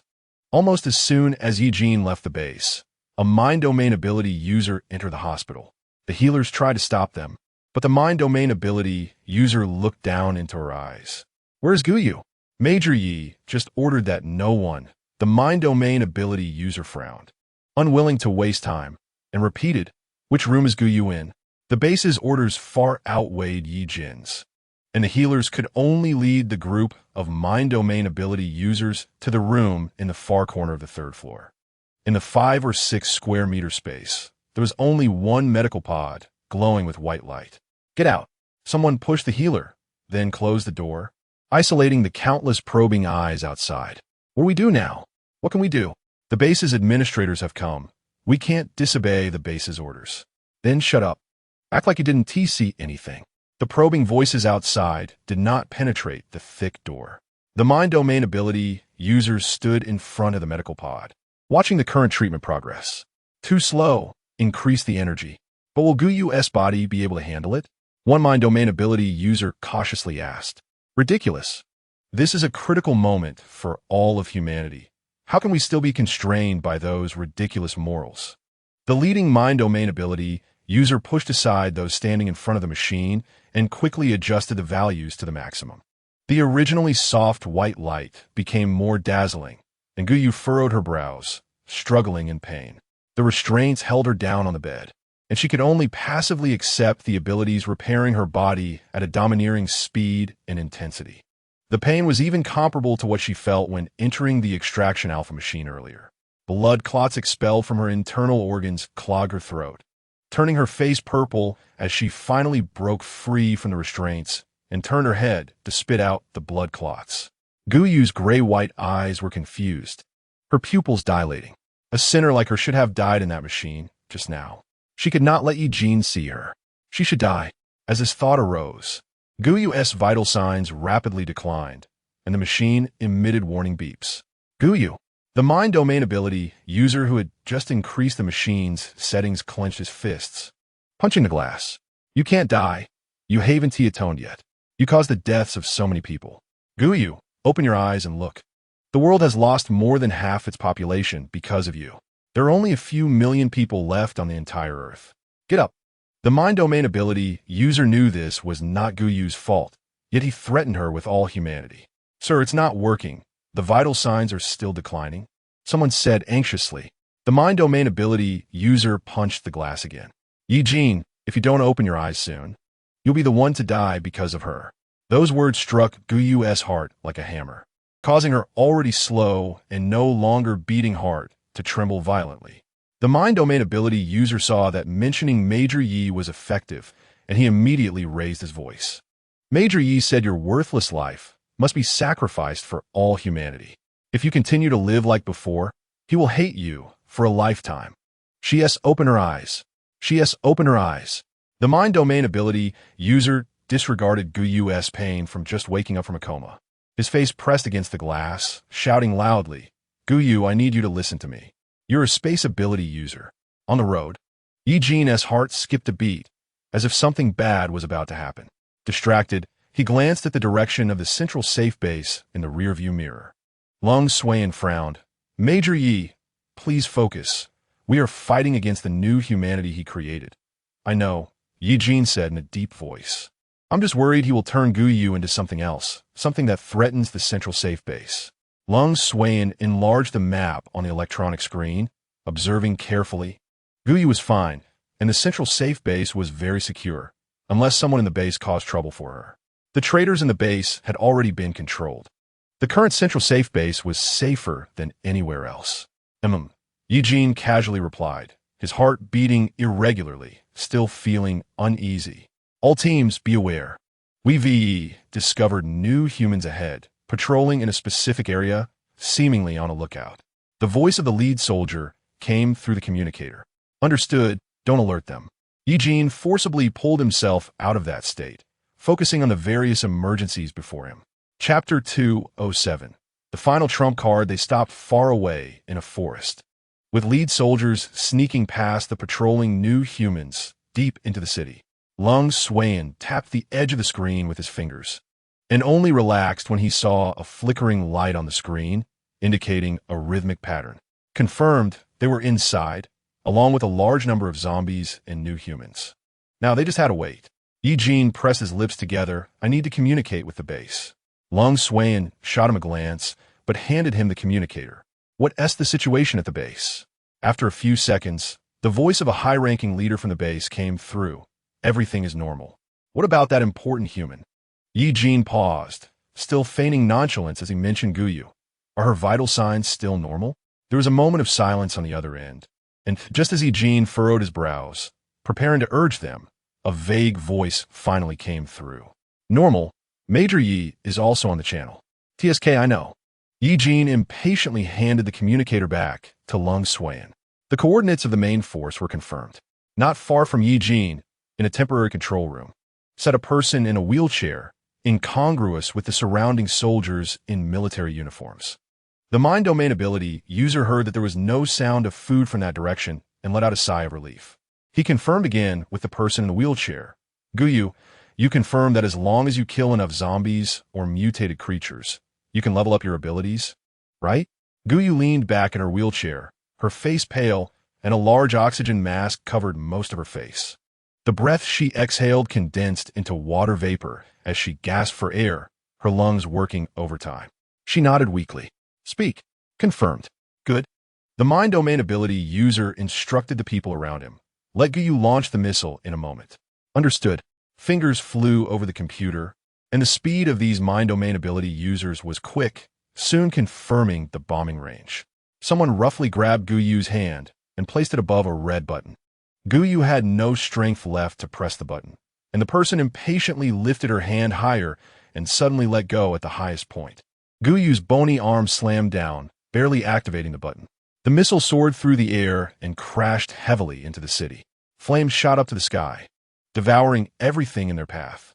In an instant, the most prosperous city center collapsed, and debris from the shattered buildings fell to the ground, kicking up clouds of dust.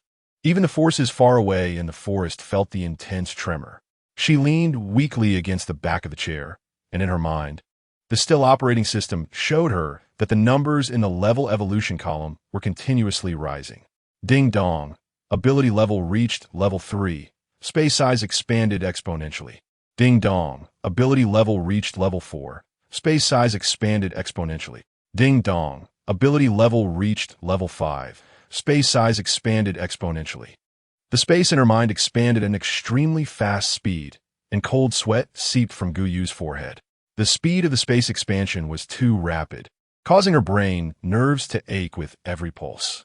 It felt as if invisible hands were pulling and distorting her brain, making her gag slightly. No one noticed Guyu's pain. They were all gathered around the screen, anxiously watching the situation on the front line. Guyu, can you activate your abilities now and store them all in the space? Guyu shook her head with difficulty. Even this small movement caused dizziness in her mind. She dared not move recklessly and could only strain her injured throat to whisper, too far. TSK, the mind domain ability user frowned impatiently and turned to instruct. Find 2 high-level ability users and send Guyu to the front line. Guyu's ability space had already reached level 5, capable of encompassing a large part of the Earth. She was carried on someone's back, compressing her already overworked lungs, making it even harder to breathe. She coughed softly, blood mixed with clots rushing up her throat. Blood pooled in the oxygen mask, creating a small puddle of red liquid. The person carrying her was likely a speed-type ability user, quickly weaving through the plant-filled city, and within no time, they arrived near the front line. Choosing a high vantage point, the speed-type ability user set Guyu down, signaling that she could start. Ye Jin's troops were at the foot of the mountain, and he furrowed his brow, questioning, has Colonel Yi not issued the attack signal yet? Lung Xuan replied, no. Logically, the base should have been caught off guard and immediately sent them to attack, seizing the most favorable opportunity. Yet now, countless new humans and the remaining zombies were roaring out of the city, and they had not received any attack signal. Suddenly, Lung Xuan's hand, which was knocking on the screen, paused, and he frowned, looking toward the city.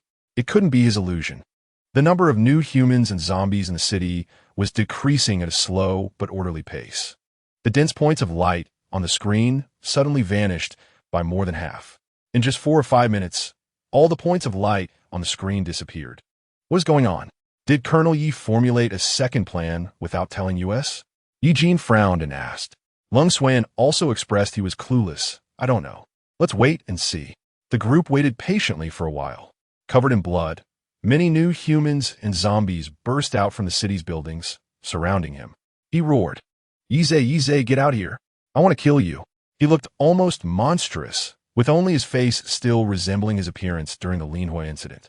The whites of his eyes were slowly turning green, nearing the position of his pupils. Sir, we should leave. Something is wrong here. Ling Feng's face was pale. He looked around but sensed no ability users nearby, and the zombies and new humans around him had vanished without any attacks. This made Ling Feng think of someone, Guyu. He had seen Guyu transform objects out of thin air or store them in some invisible space more than once.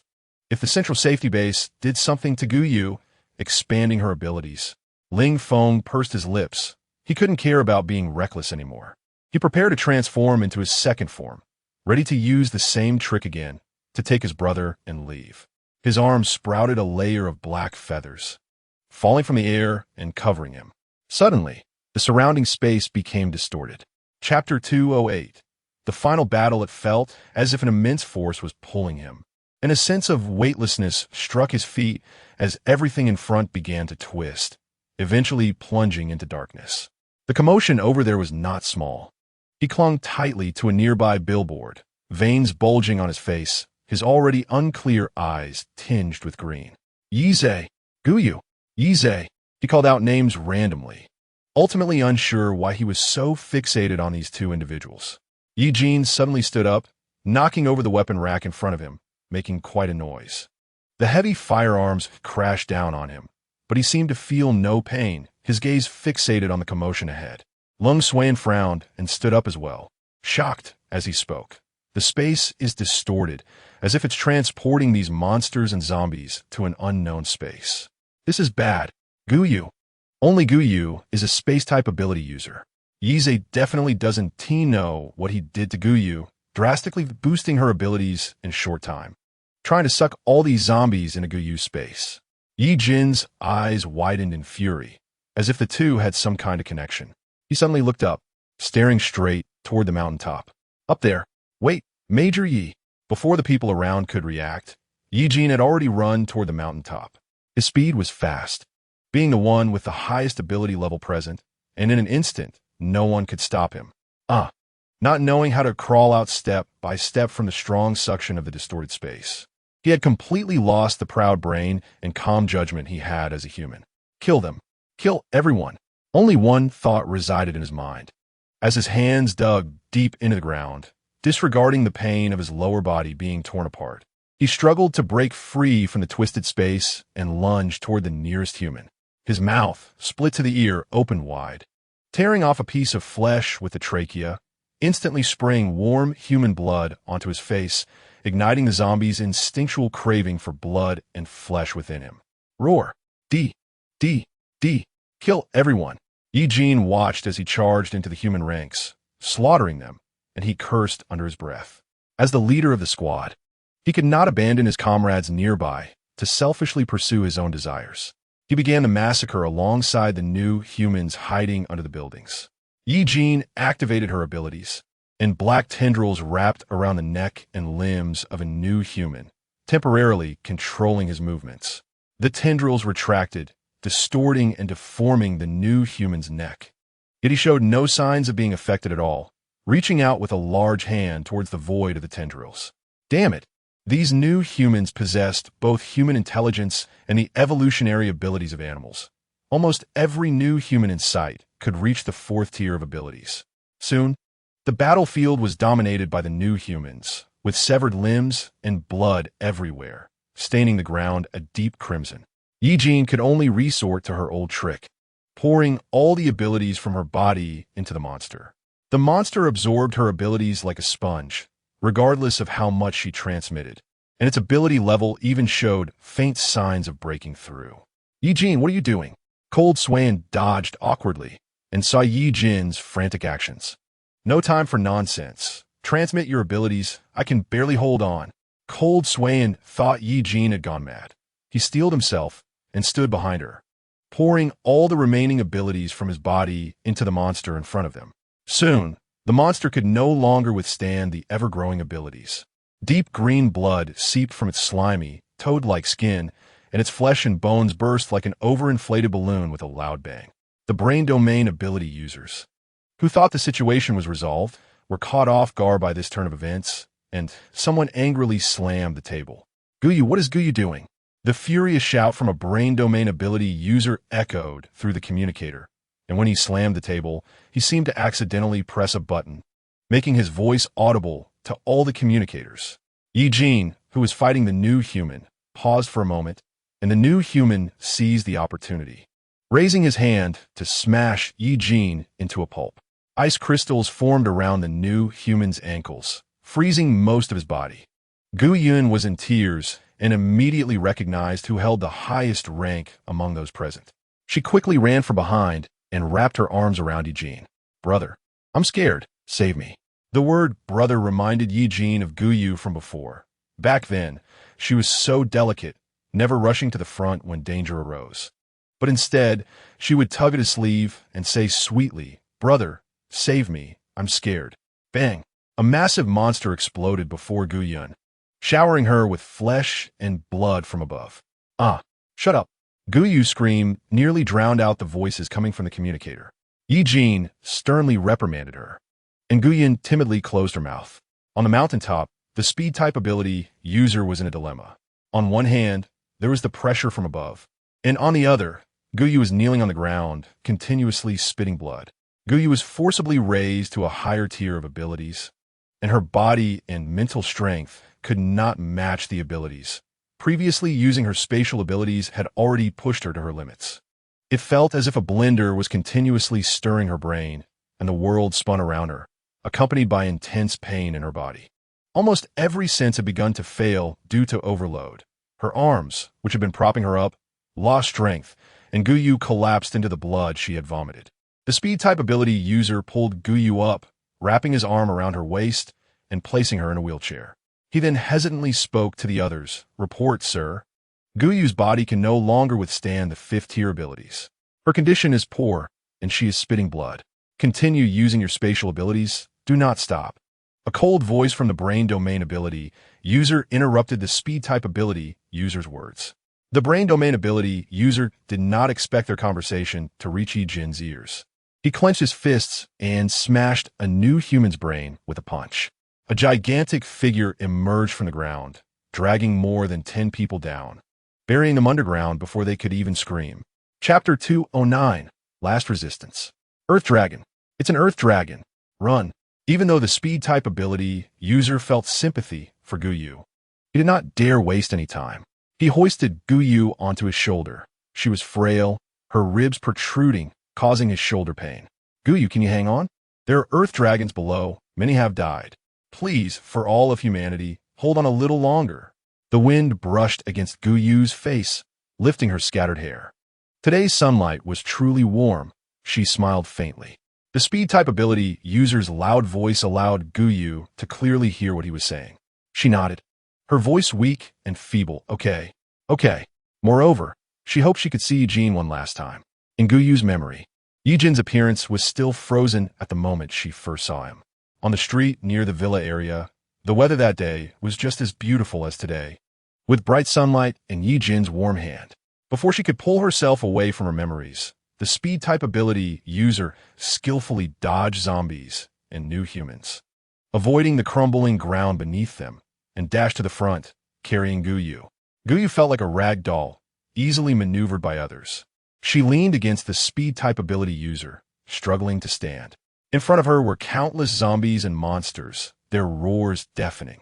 Every inch of Guyu's skin ached, making her stomach churn and her nerves spasm with pain. Two figures appeared small against the towering new humans. After Guyu's true identity was exposed, very few people had shown her kindness. She managed to smile at the speed-type ability user and raise her hand. Suddenly, she found herself in a different embrace. This embrace was much larger than the speed-type ability users. She barely reached the person's chest. Her not-so-sensitive ears could hear the rhythmic thumping of that person's heart. Familiar tendrils wrapped around her, carrying an overwhelming force of life and death. Have you gone mad? Why rush so far forward? Are all the others dead? Sending a defenseless woman to die. Ye Jin's hand tightly gripped Guyu's wrist. Seeing her at the front line made his heart stop. The communicator strapped around his waist buzzed incessantly, transmitting Ye Zhe's frantic voice. Major Ye Jin, please follow orders. Major Ye Jin. Ye Jin, don't do anything foolish. Ye Jin. Ye Zhe gradually lost his usual calmness, and his voice grew increasingly harsh and menacing. For the first time, Ye Jin did not obey his father's orders. He did not even glance at the communicator, his gaze fixed firmly on Guyu. The hand Ye Jin used to support Guyu was damp and sticky. Upon closer inspection, his palm was covered in red liquid. His keen nose detected the smell of blood on Guyu, initially thinking it was just blood from others. But Ye Jin's heart felt as if it were being squeezed by a hand, his throat tightening with emotion. He pulled Guyu to leave, but her weak hands rested on his wrist, making him hesitate to move, maintaining that position. Guyu's hand lay weakly on Ye Jin's wrist, afraid that her blood would stain him, even though Ye Jin looked like he had just crawled out of a pile of dirt, disheveled. She slowly moved her arm. Ye Jin's body was incredibly warm, and if they didn't leave soon, she feared she would regret it, wanting to die with Ye Jin in this wasteland. Following the firm line of Ye Jin's arm, she slowly reached for the incessantly ringing communicator. Guyu, don't be afraid. Guyu smiled at Ye Jin, unable to pinpoint his exact location, merely reaching in a direction. Her gray-white pupils didn't even align with Ye Jin's face. Can you not see me?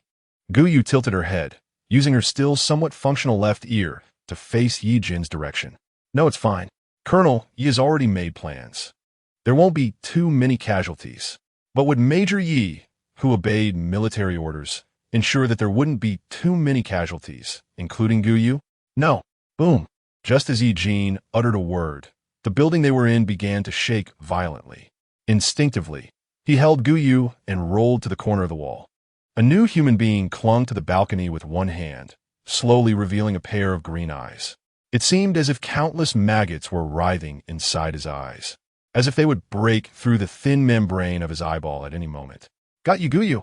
His voice was sharp and distorted, like nails scratching a blackboard. Yet it was still vaguely recognizable. Holding the communicator, Ye Zhe felt a tightness in his heart and shouted, "Everyone, support Major Ye Jin." Ye Zhe didn't show that he didn't care about Ye Jin on his face. The huge new human squeezed into the building, unable to fully straighten up, slightly rising, his head hitting the ceiling and scraping off a layer of plaster. Guyu lay weakly in front of Ye Jin. Don't hurt him. Ye Jin, carrying Guyu, hid under an office desk. Don't move and cause trouble for me. Support is coming. You can't see it causing trouble. Ye Jin's eyes were slightly red, and he dared not delay. He rushed out, engaging in a struggle with an opponent. The new human had merged well with the virus, with skin defense capabilities several times that of an ordinary new human. Even blades infused with abilities couldn't harm him at all. With a sinister smile, he became increasingly ruthless. In just a few seconds, Ye Jin's tentacles entangled around his body were shaken off. Ye Jin's face turned pale as he adjusted himself to a fully combat-ready state. Dense black scales covered his entire body, his stature swelling to nearly 2.5 meters, and a thick tail impatiently slammed against the ground. It seemed to know how he attacked new humans. When Ye Jin transmitted his abilities into his body, he nimbly jumped, grabbing the ceiling with his limbs, moving through the building with the agility of a cockroach. A pair of oily green eyes darted around, searching for gaps in Ye Jin's attacks. Suddenly stopping, his pupils slowly moved, locking onto a pair of gray-white eyes. Chapter 210. The Unspoken Love Hidden in the Heart. Found you, Guyu.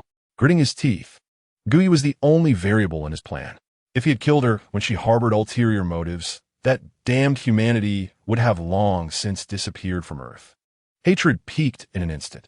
He forcefully broke free from Ye Jin's control and lunged toward Guyu. Guyu's eyes were hollow as she looked at him, seemingly not seeing him. As he leaped toward her, just under a meter away, he suddenly caught sight of the smile on Guyu's lips. His heart raced with alarm, instinctively sensing something was wrong. As he attempted to change direction midair, it was already too late. Due to inertia, he couldn't alter his path. Guyu slowly raised her hand, pointing into the void. The space in front of her rapidly twisted, like a gigantic black hole, sucking everything around it into the void. Even Ye Jin, 5 meters away, could feel that powerful force. His heart ached. As he met Guyu's gaze, he instantly understood her intention. She was willing to sacrifice herself to perish together. Guyu, stop! Ye Jin, risking being sucked into Guyu's space, ran toward her, struggling desperately. The massive claws pierced through the distorted space and lunged violently at Guyu's neck. The artery was sliced open, blood gushing out like a fountain. A mist of blood enveloping both Guyu and him. He knew clearly that if he was pulled into that space by Guyu, he would have no chance of retaliating. It was better to perish together. He fished out a miniature bomb from layers of skin and detonated it without hesitation. Flames soared into the sky, and the powerful shockwave sent Ye Jin flying, crashing heavily onto the street. Boom! A loud bang, and the whole building tilted to the side. Ye Jin propped himself up on his knees, the building collapsing before him, losing the ability to think, his mind blank as he stood there in a daze. Major Yi, hurry, the building is going to collapse. The approaching ability user's pupils constricted, and a massive earthen wall protected Ye Jin beneath it. Rocks fell with a crash, creating deep pits in the asphalt road. Guyu, she can't survive, hurry. The stones crashed against the wall created by the Earth-type ability user, which was already cracking and about to give way. Without further ado, the Earth-type ability user struck Ye Jin on the neck, knocking him unconscious. He carried Ye Jin and quickly ran back. Ye Jin felt the sounds around him fading away, falling into a darkness that felt suffocating, with only a faint light in one direction. Instinctively, he moved his legs toward the light. Yet no matter how hard he tried, he couldn't advance a single step. Exhausted, his knees buckled, and Ye Jin knelt on the ground. Little dog, you're not crying, are you? You really are crying? That voice was cheerful, echoing in Ye Jin's ears countless times before. He incredulously looked up to see Guyu standing in front of him. Guyu wore a smile, resembling her once spoiled self. Okay, brother, I'm apologizing to you now. I did hide a little something from you before, but don't worry, I've handled it all. The world will return to how it was before. Humans won't have to worry about zombies and new humans anymore. Guyu half squatted, her gaze level with Ye Jin's, proudly patting her heart. Ye Jin gazed greedily at the current Guyu, her complexion rosy, her cheeks a bit plump, radiating vitality and energy. Unlike her appearance in the central safe base, where she looked pale and frail, as if a gust of wind could blow her away. All right, little pitiful one, wake up quickly. Why do I call you little dog? You really are like a little dog. Guyu's face was filled with uncontrollable joy as she reached out, her soft palm resting on Ye Jin's head, gently patting it. Ye Jin wanted to reach out and grab Guyu's hand, but his palm passed through her wrist. He stared wide-eyed in confusion as Guyu's figure gradually faded before him, transforming into specks of starlight, flying toward the light ahead. No! Ye Jin suddenly sat up, drenched in cold sweat, his chest heaving violently. Outside, the noise continued, but upon closer listening, it was all cheers. Ye Jin blinked, tears falling heavily onto the gray blanket. Spreading out, Ye Jin. A deep voice sounded beside his ear. Ye Zhe sighed, his expression unusually gentle. It's over. It's all over. What about Guyu? Ye Jin turned his head, his eyes red, staring at Ye Zhe. Since Ye Jin was 5 years old, Ye Zhe had never seen this child cry. A child from a military family. How could he be so weak, so indecisive? He ordered Ye Jin to be like him, cold-hearted and detached. In this family, they were not father and son, but superior and subordinate, always with orders and obedience. Even his own biological son, Ye Zhe had no hesitation in sending him on the most dangerous missions. His meticulously styled hair now appeared disheveled as Ye Zhe pushed the stray hair from his forehead back for the first time, softening his voice toward Ye Jin. If you want to achieve a certain goal, sacrifices are inevitable. You're not the only one who has lost loved ones in this turmoil. As the manager of the base, you bear the responsibility for countless lives. So you sacrificed Guyu. Ye Jin interrupted Ye Zhe's words in a flat tone, snorting in disdain. In your eyes, anyone can be sacrificed in the face of interests, even your own son, let alone just an inconsequential woman. Ye Zhe felt a sinking in his heart and instinctively wanted to scold him, but Ye Jin pulled back the blanket and stood up, swaying slightly. He had sustained significant injuries in the earlier battle, and the tentacles on his body had been torn apart again, greatly damaging Ye Jin's mental strength. He swayed for a moment before steadying himself. Guyu's body was not found. After a while, Ye Jin, standing at the entrance of the tent, finally murmured a response. He lifted the tent flap with one hand. Colonel Yi, the situation on the battlefield is complex. I'll keep an eye on them to prevent any trouble. Ye Jin walked into the already finished battlefield, facing the light, and for a moment, Ye Zhe was dazed. His son had grown so tall, standing upright like another version of himself. The distance between them grew larger, as did their relationship. Ye Zhe wanted to call out to Ye Jin, but he opened his mouth and couldn't make a sound. The prominent Colonel Yi, hunched over, sat on a military cot, appearing 10 years older. Since that day, Ye Jin seemed to completely disregard the sacrifice of Guyu for all humanity. He calmly managed the affairs of the base, organizing teams to clear the zombies. However, no matter what he did, he always exuded a reckless energy. The situation was developing in a positive direction. Humanity had restored its pre-apocalyptic way of life, resuming production and agriculture. The brain domain ability users had developed many new technologies, and human civilization had not only not regressed, but had taken a giant leap forward. The human population on Earth had been reduced by more than half, leaving more living space for plants and animals. Compared to the Earth of the past, the current Earth was like a fairyland for spirits. Suddenly, the ground shook violently, and all the ability users looked warily towards the mountain. Suddenly, a round-headed black and white animal emerged. It seemed to recognize Ye Jin and happily bounded around him. The ability users did not find the panda cute. Instead, they nervously swallowed. With such a heavy weight, a careless move could crush them into pulp. It was Ye Jin who raised his hand to stop them from attacking. He stepped forward and extended his hand. The panda, as if understanding, lowered its big head and nudged Ye Jin's palm. Only someone as powerful as Ye Jin could withstand such an encounter. If it were anyone else, they would have been sent flying by the panda's nudge. Xiong, don't go crazy. A man in a nature reserve uniform chased out from behind. Upon seeing Ye Jin, his eyes lit up. Isn't this Ye Jin? Do you still remember me? You saved us before. He wore a big smile and looked around behind Ye Jin. Hey, where's that girl named Guyu? Aren't you two always glued together? Why isn't she with you? As soon as he said this, the expressions of everyone changed. Guyu's death was a secret. No one even knew that the world had become so beautiful because they had sacrificed a girl. Ye Jin's smile faded. She's doing well. That's good. They say good people get good rewards. That girl has such a good heart. Her life must be good now. The caretaker, oblivious to the strange atmosphere, insisted on letting the panda escort them to the city, reluctantly leaving. Throughout the journey, Ye Jin's expression remained somber. The caretaker's words reopened the wound on his heart. Bleeding profusely, he walked directly to a ruined site, which still maintained the scene of the great battle that day. Collapsed buildings, a wasteland, and dried bloodstains that could not be washed away. Ye Jin sat on a stone, gazing up at the scorching sun above. Only after dispelling the bitterness in his eyes did he look away. A burst of light spots exploded before his eyes. Ye Jin remained expressionless when suddenly he heard a rustling sound behind him. The battle-hardened Ye Jin immediately assumed an attacking stance. Who is it? A person scrambled out from behind the ruins, nearly rolling over, and stood in front of Ye Jin like a gust of wind. It was a speed-type ability user.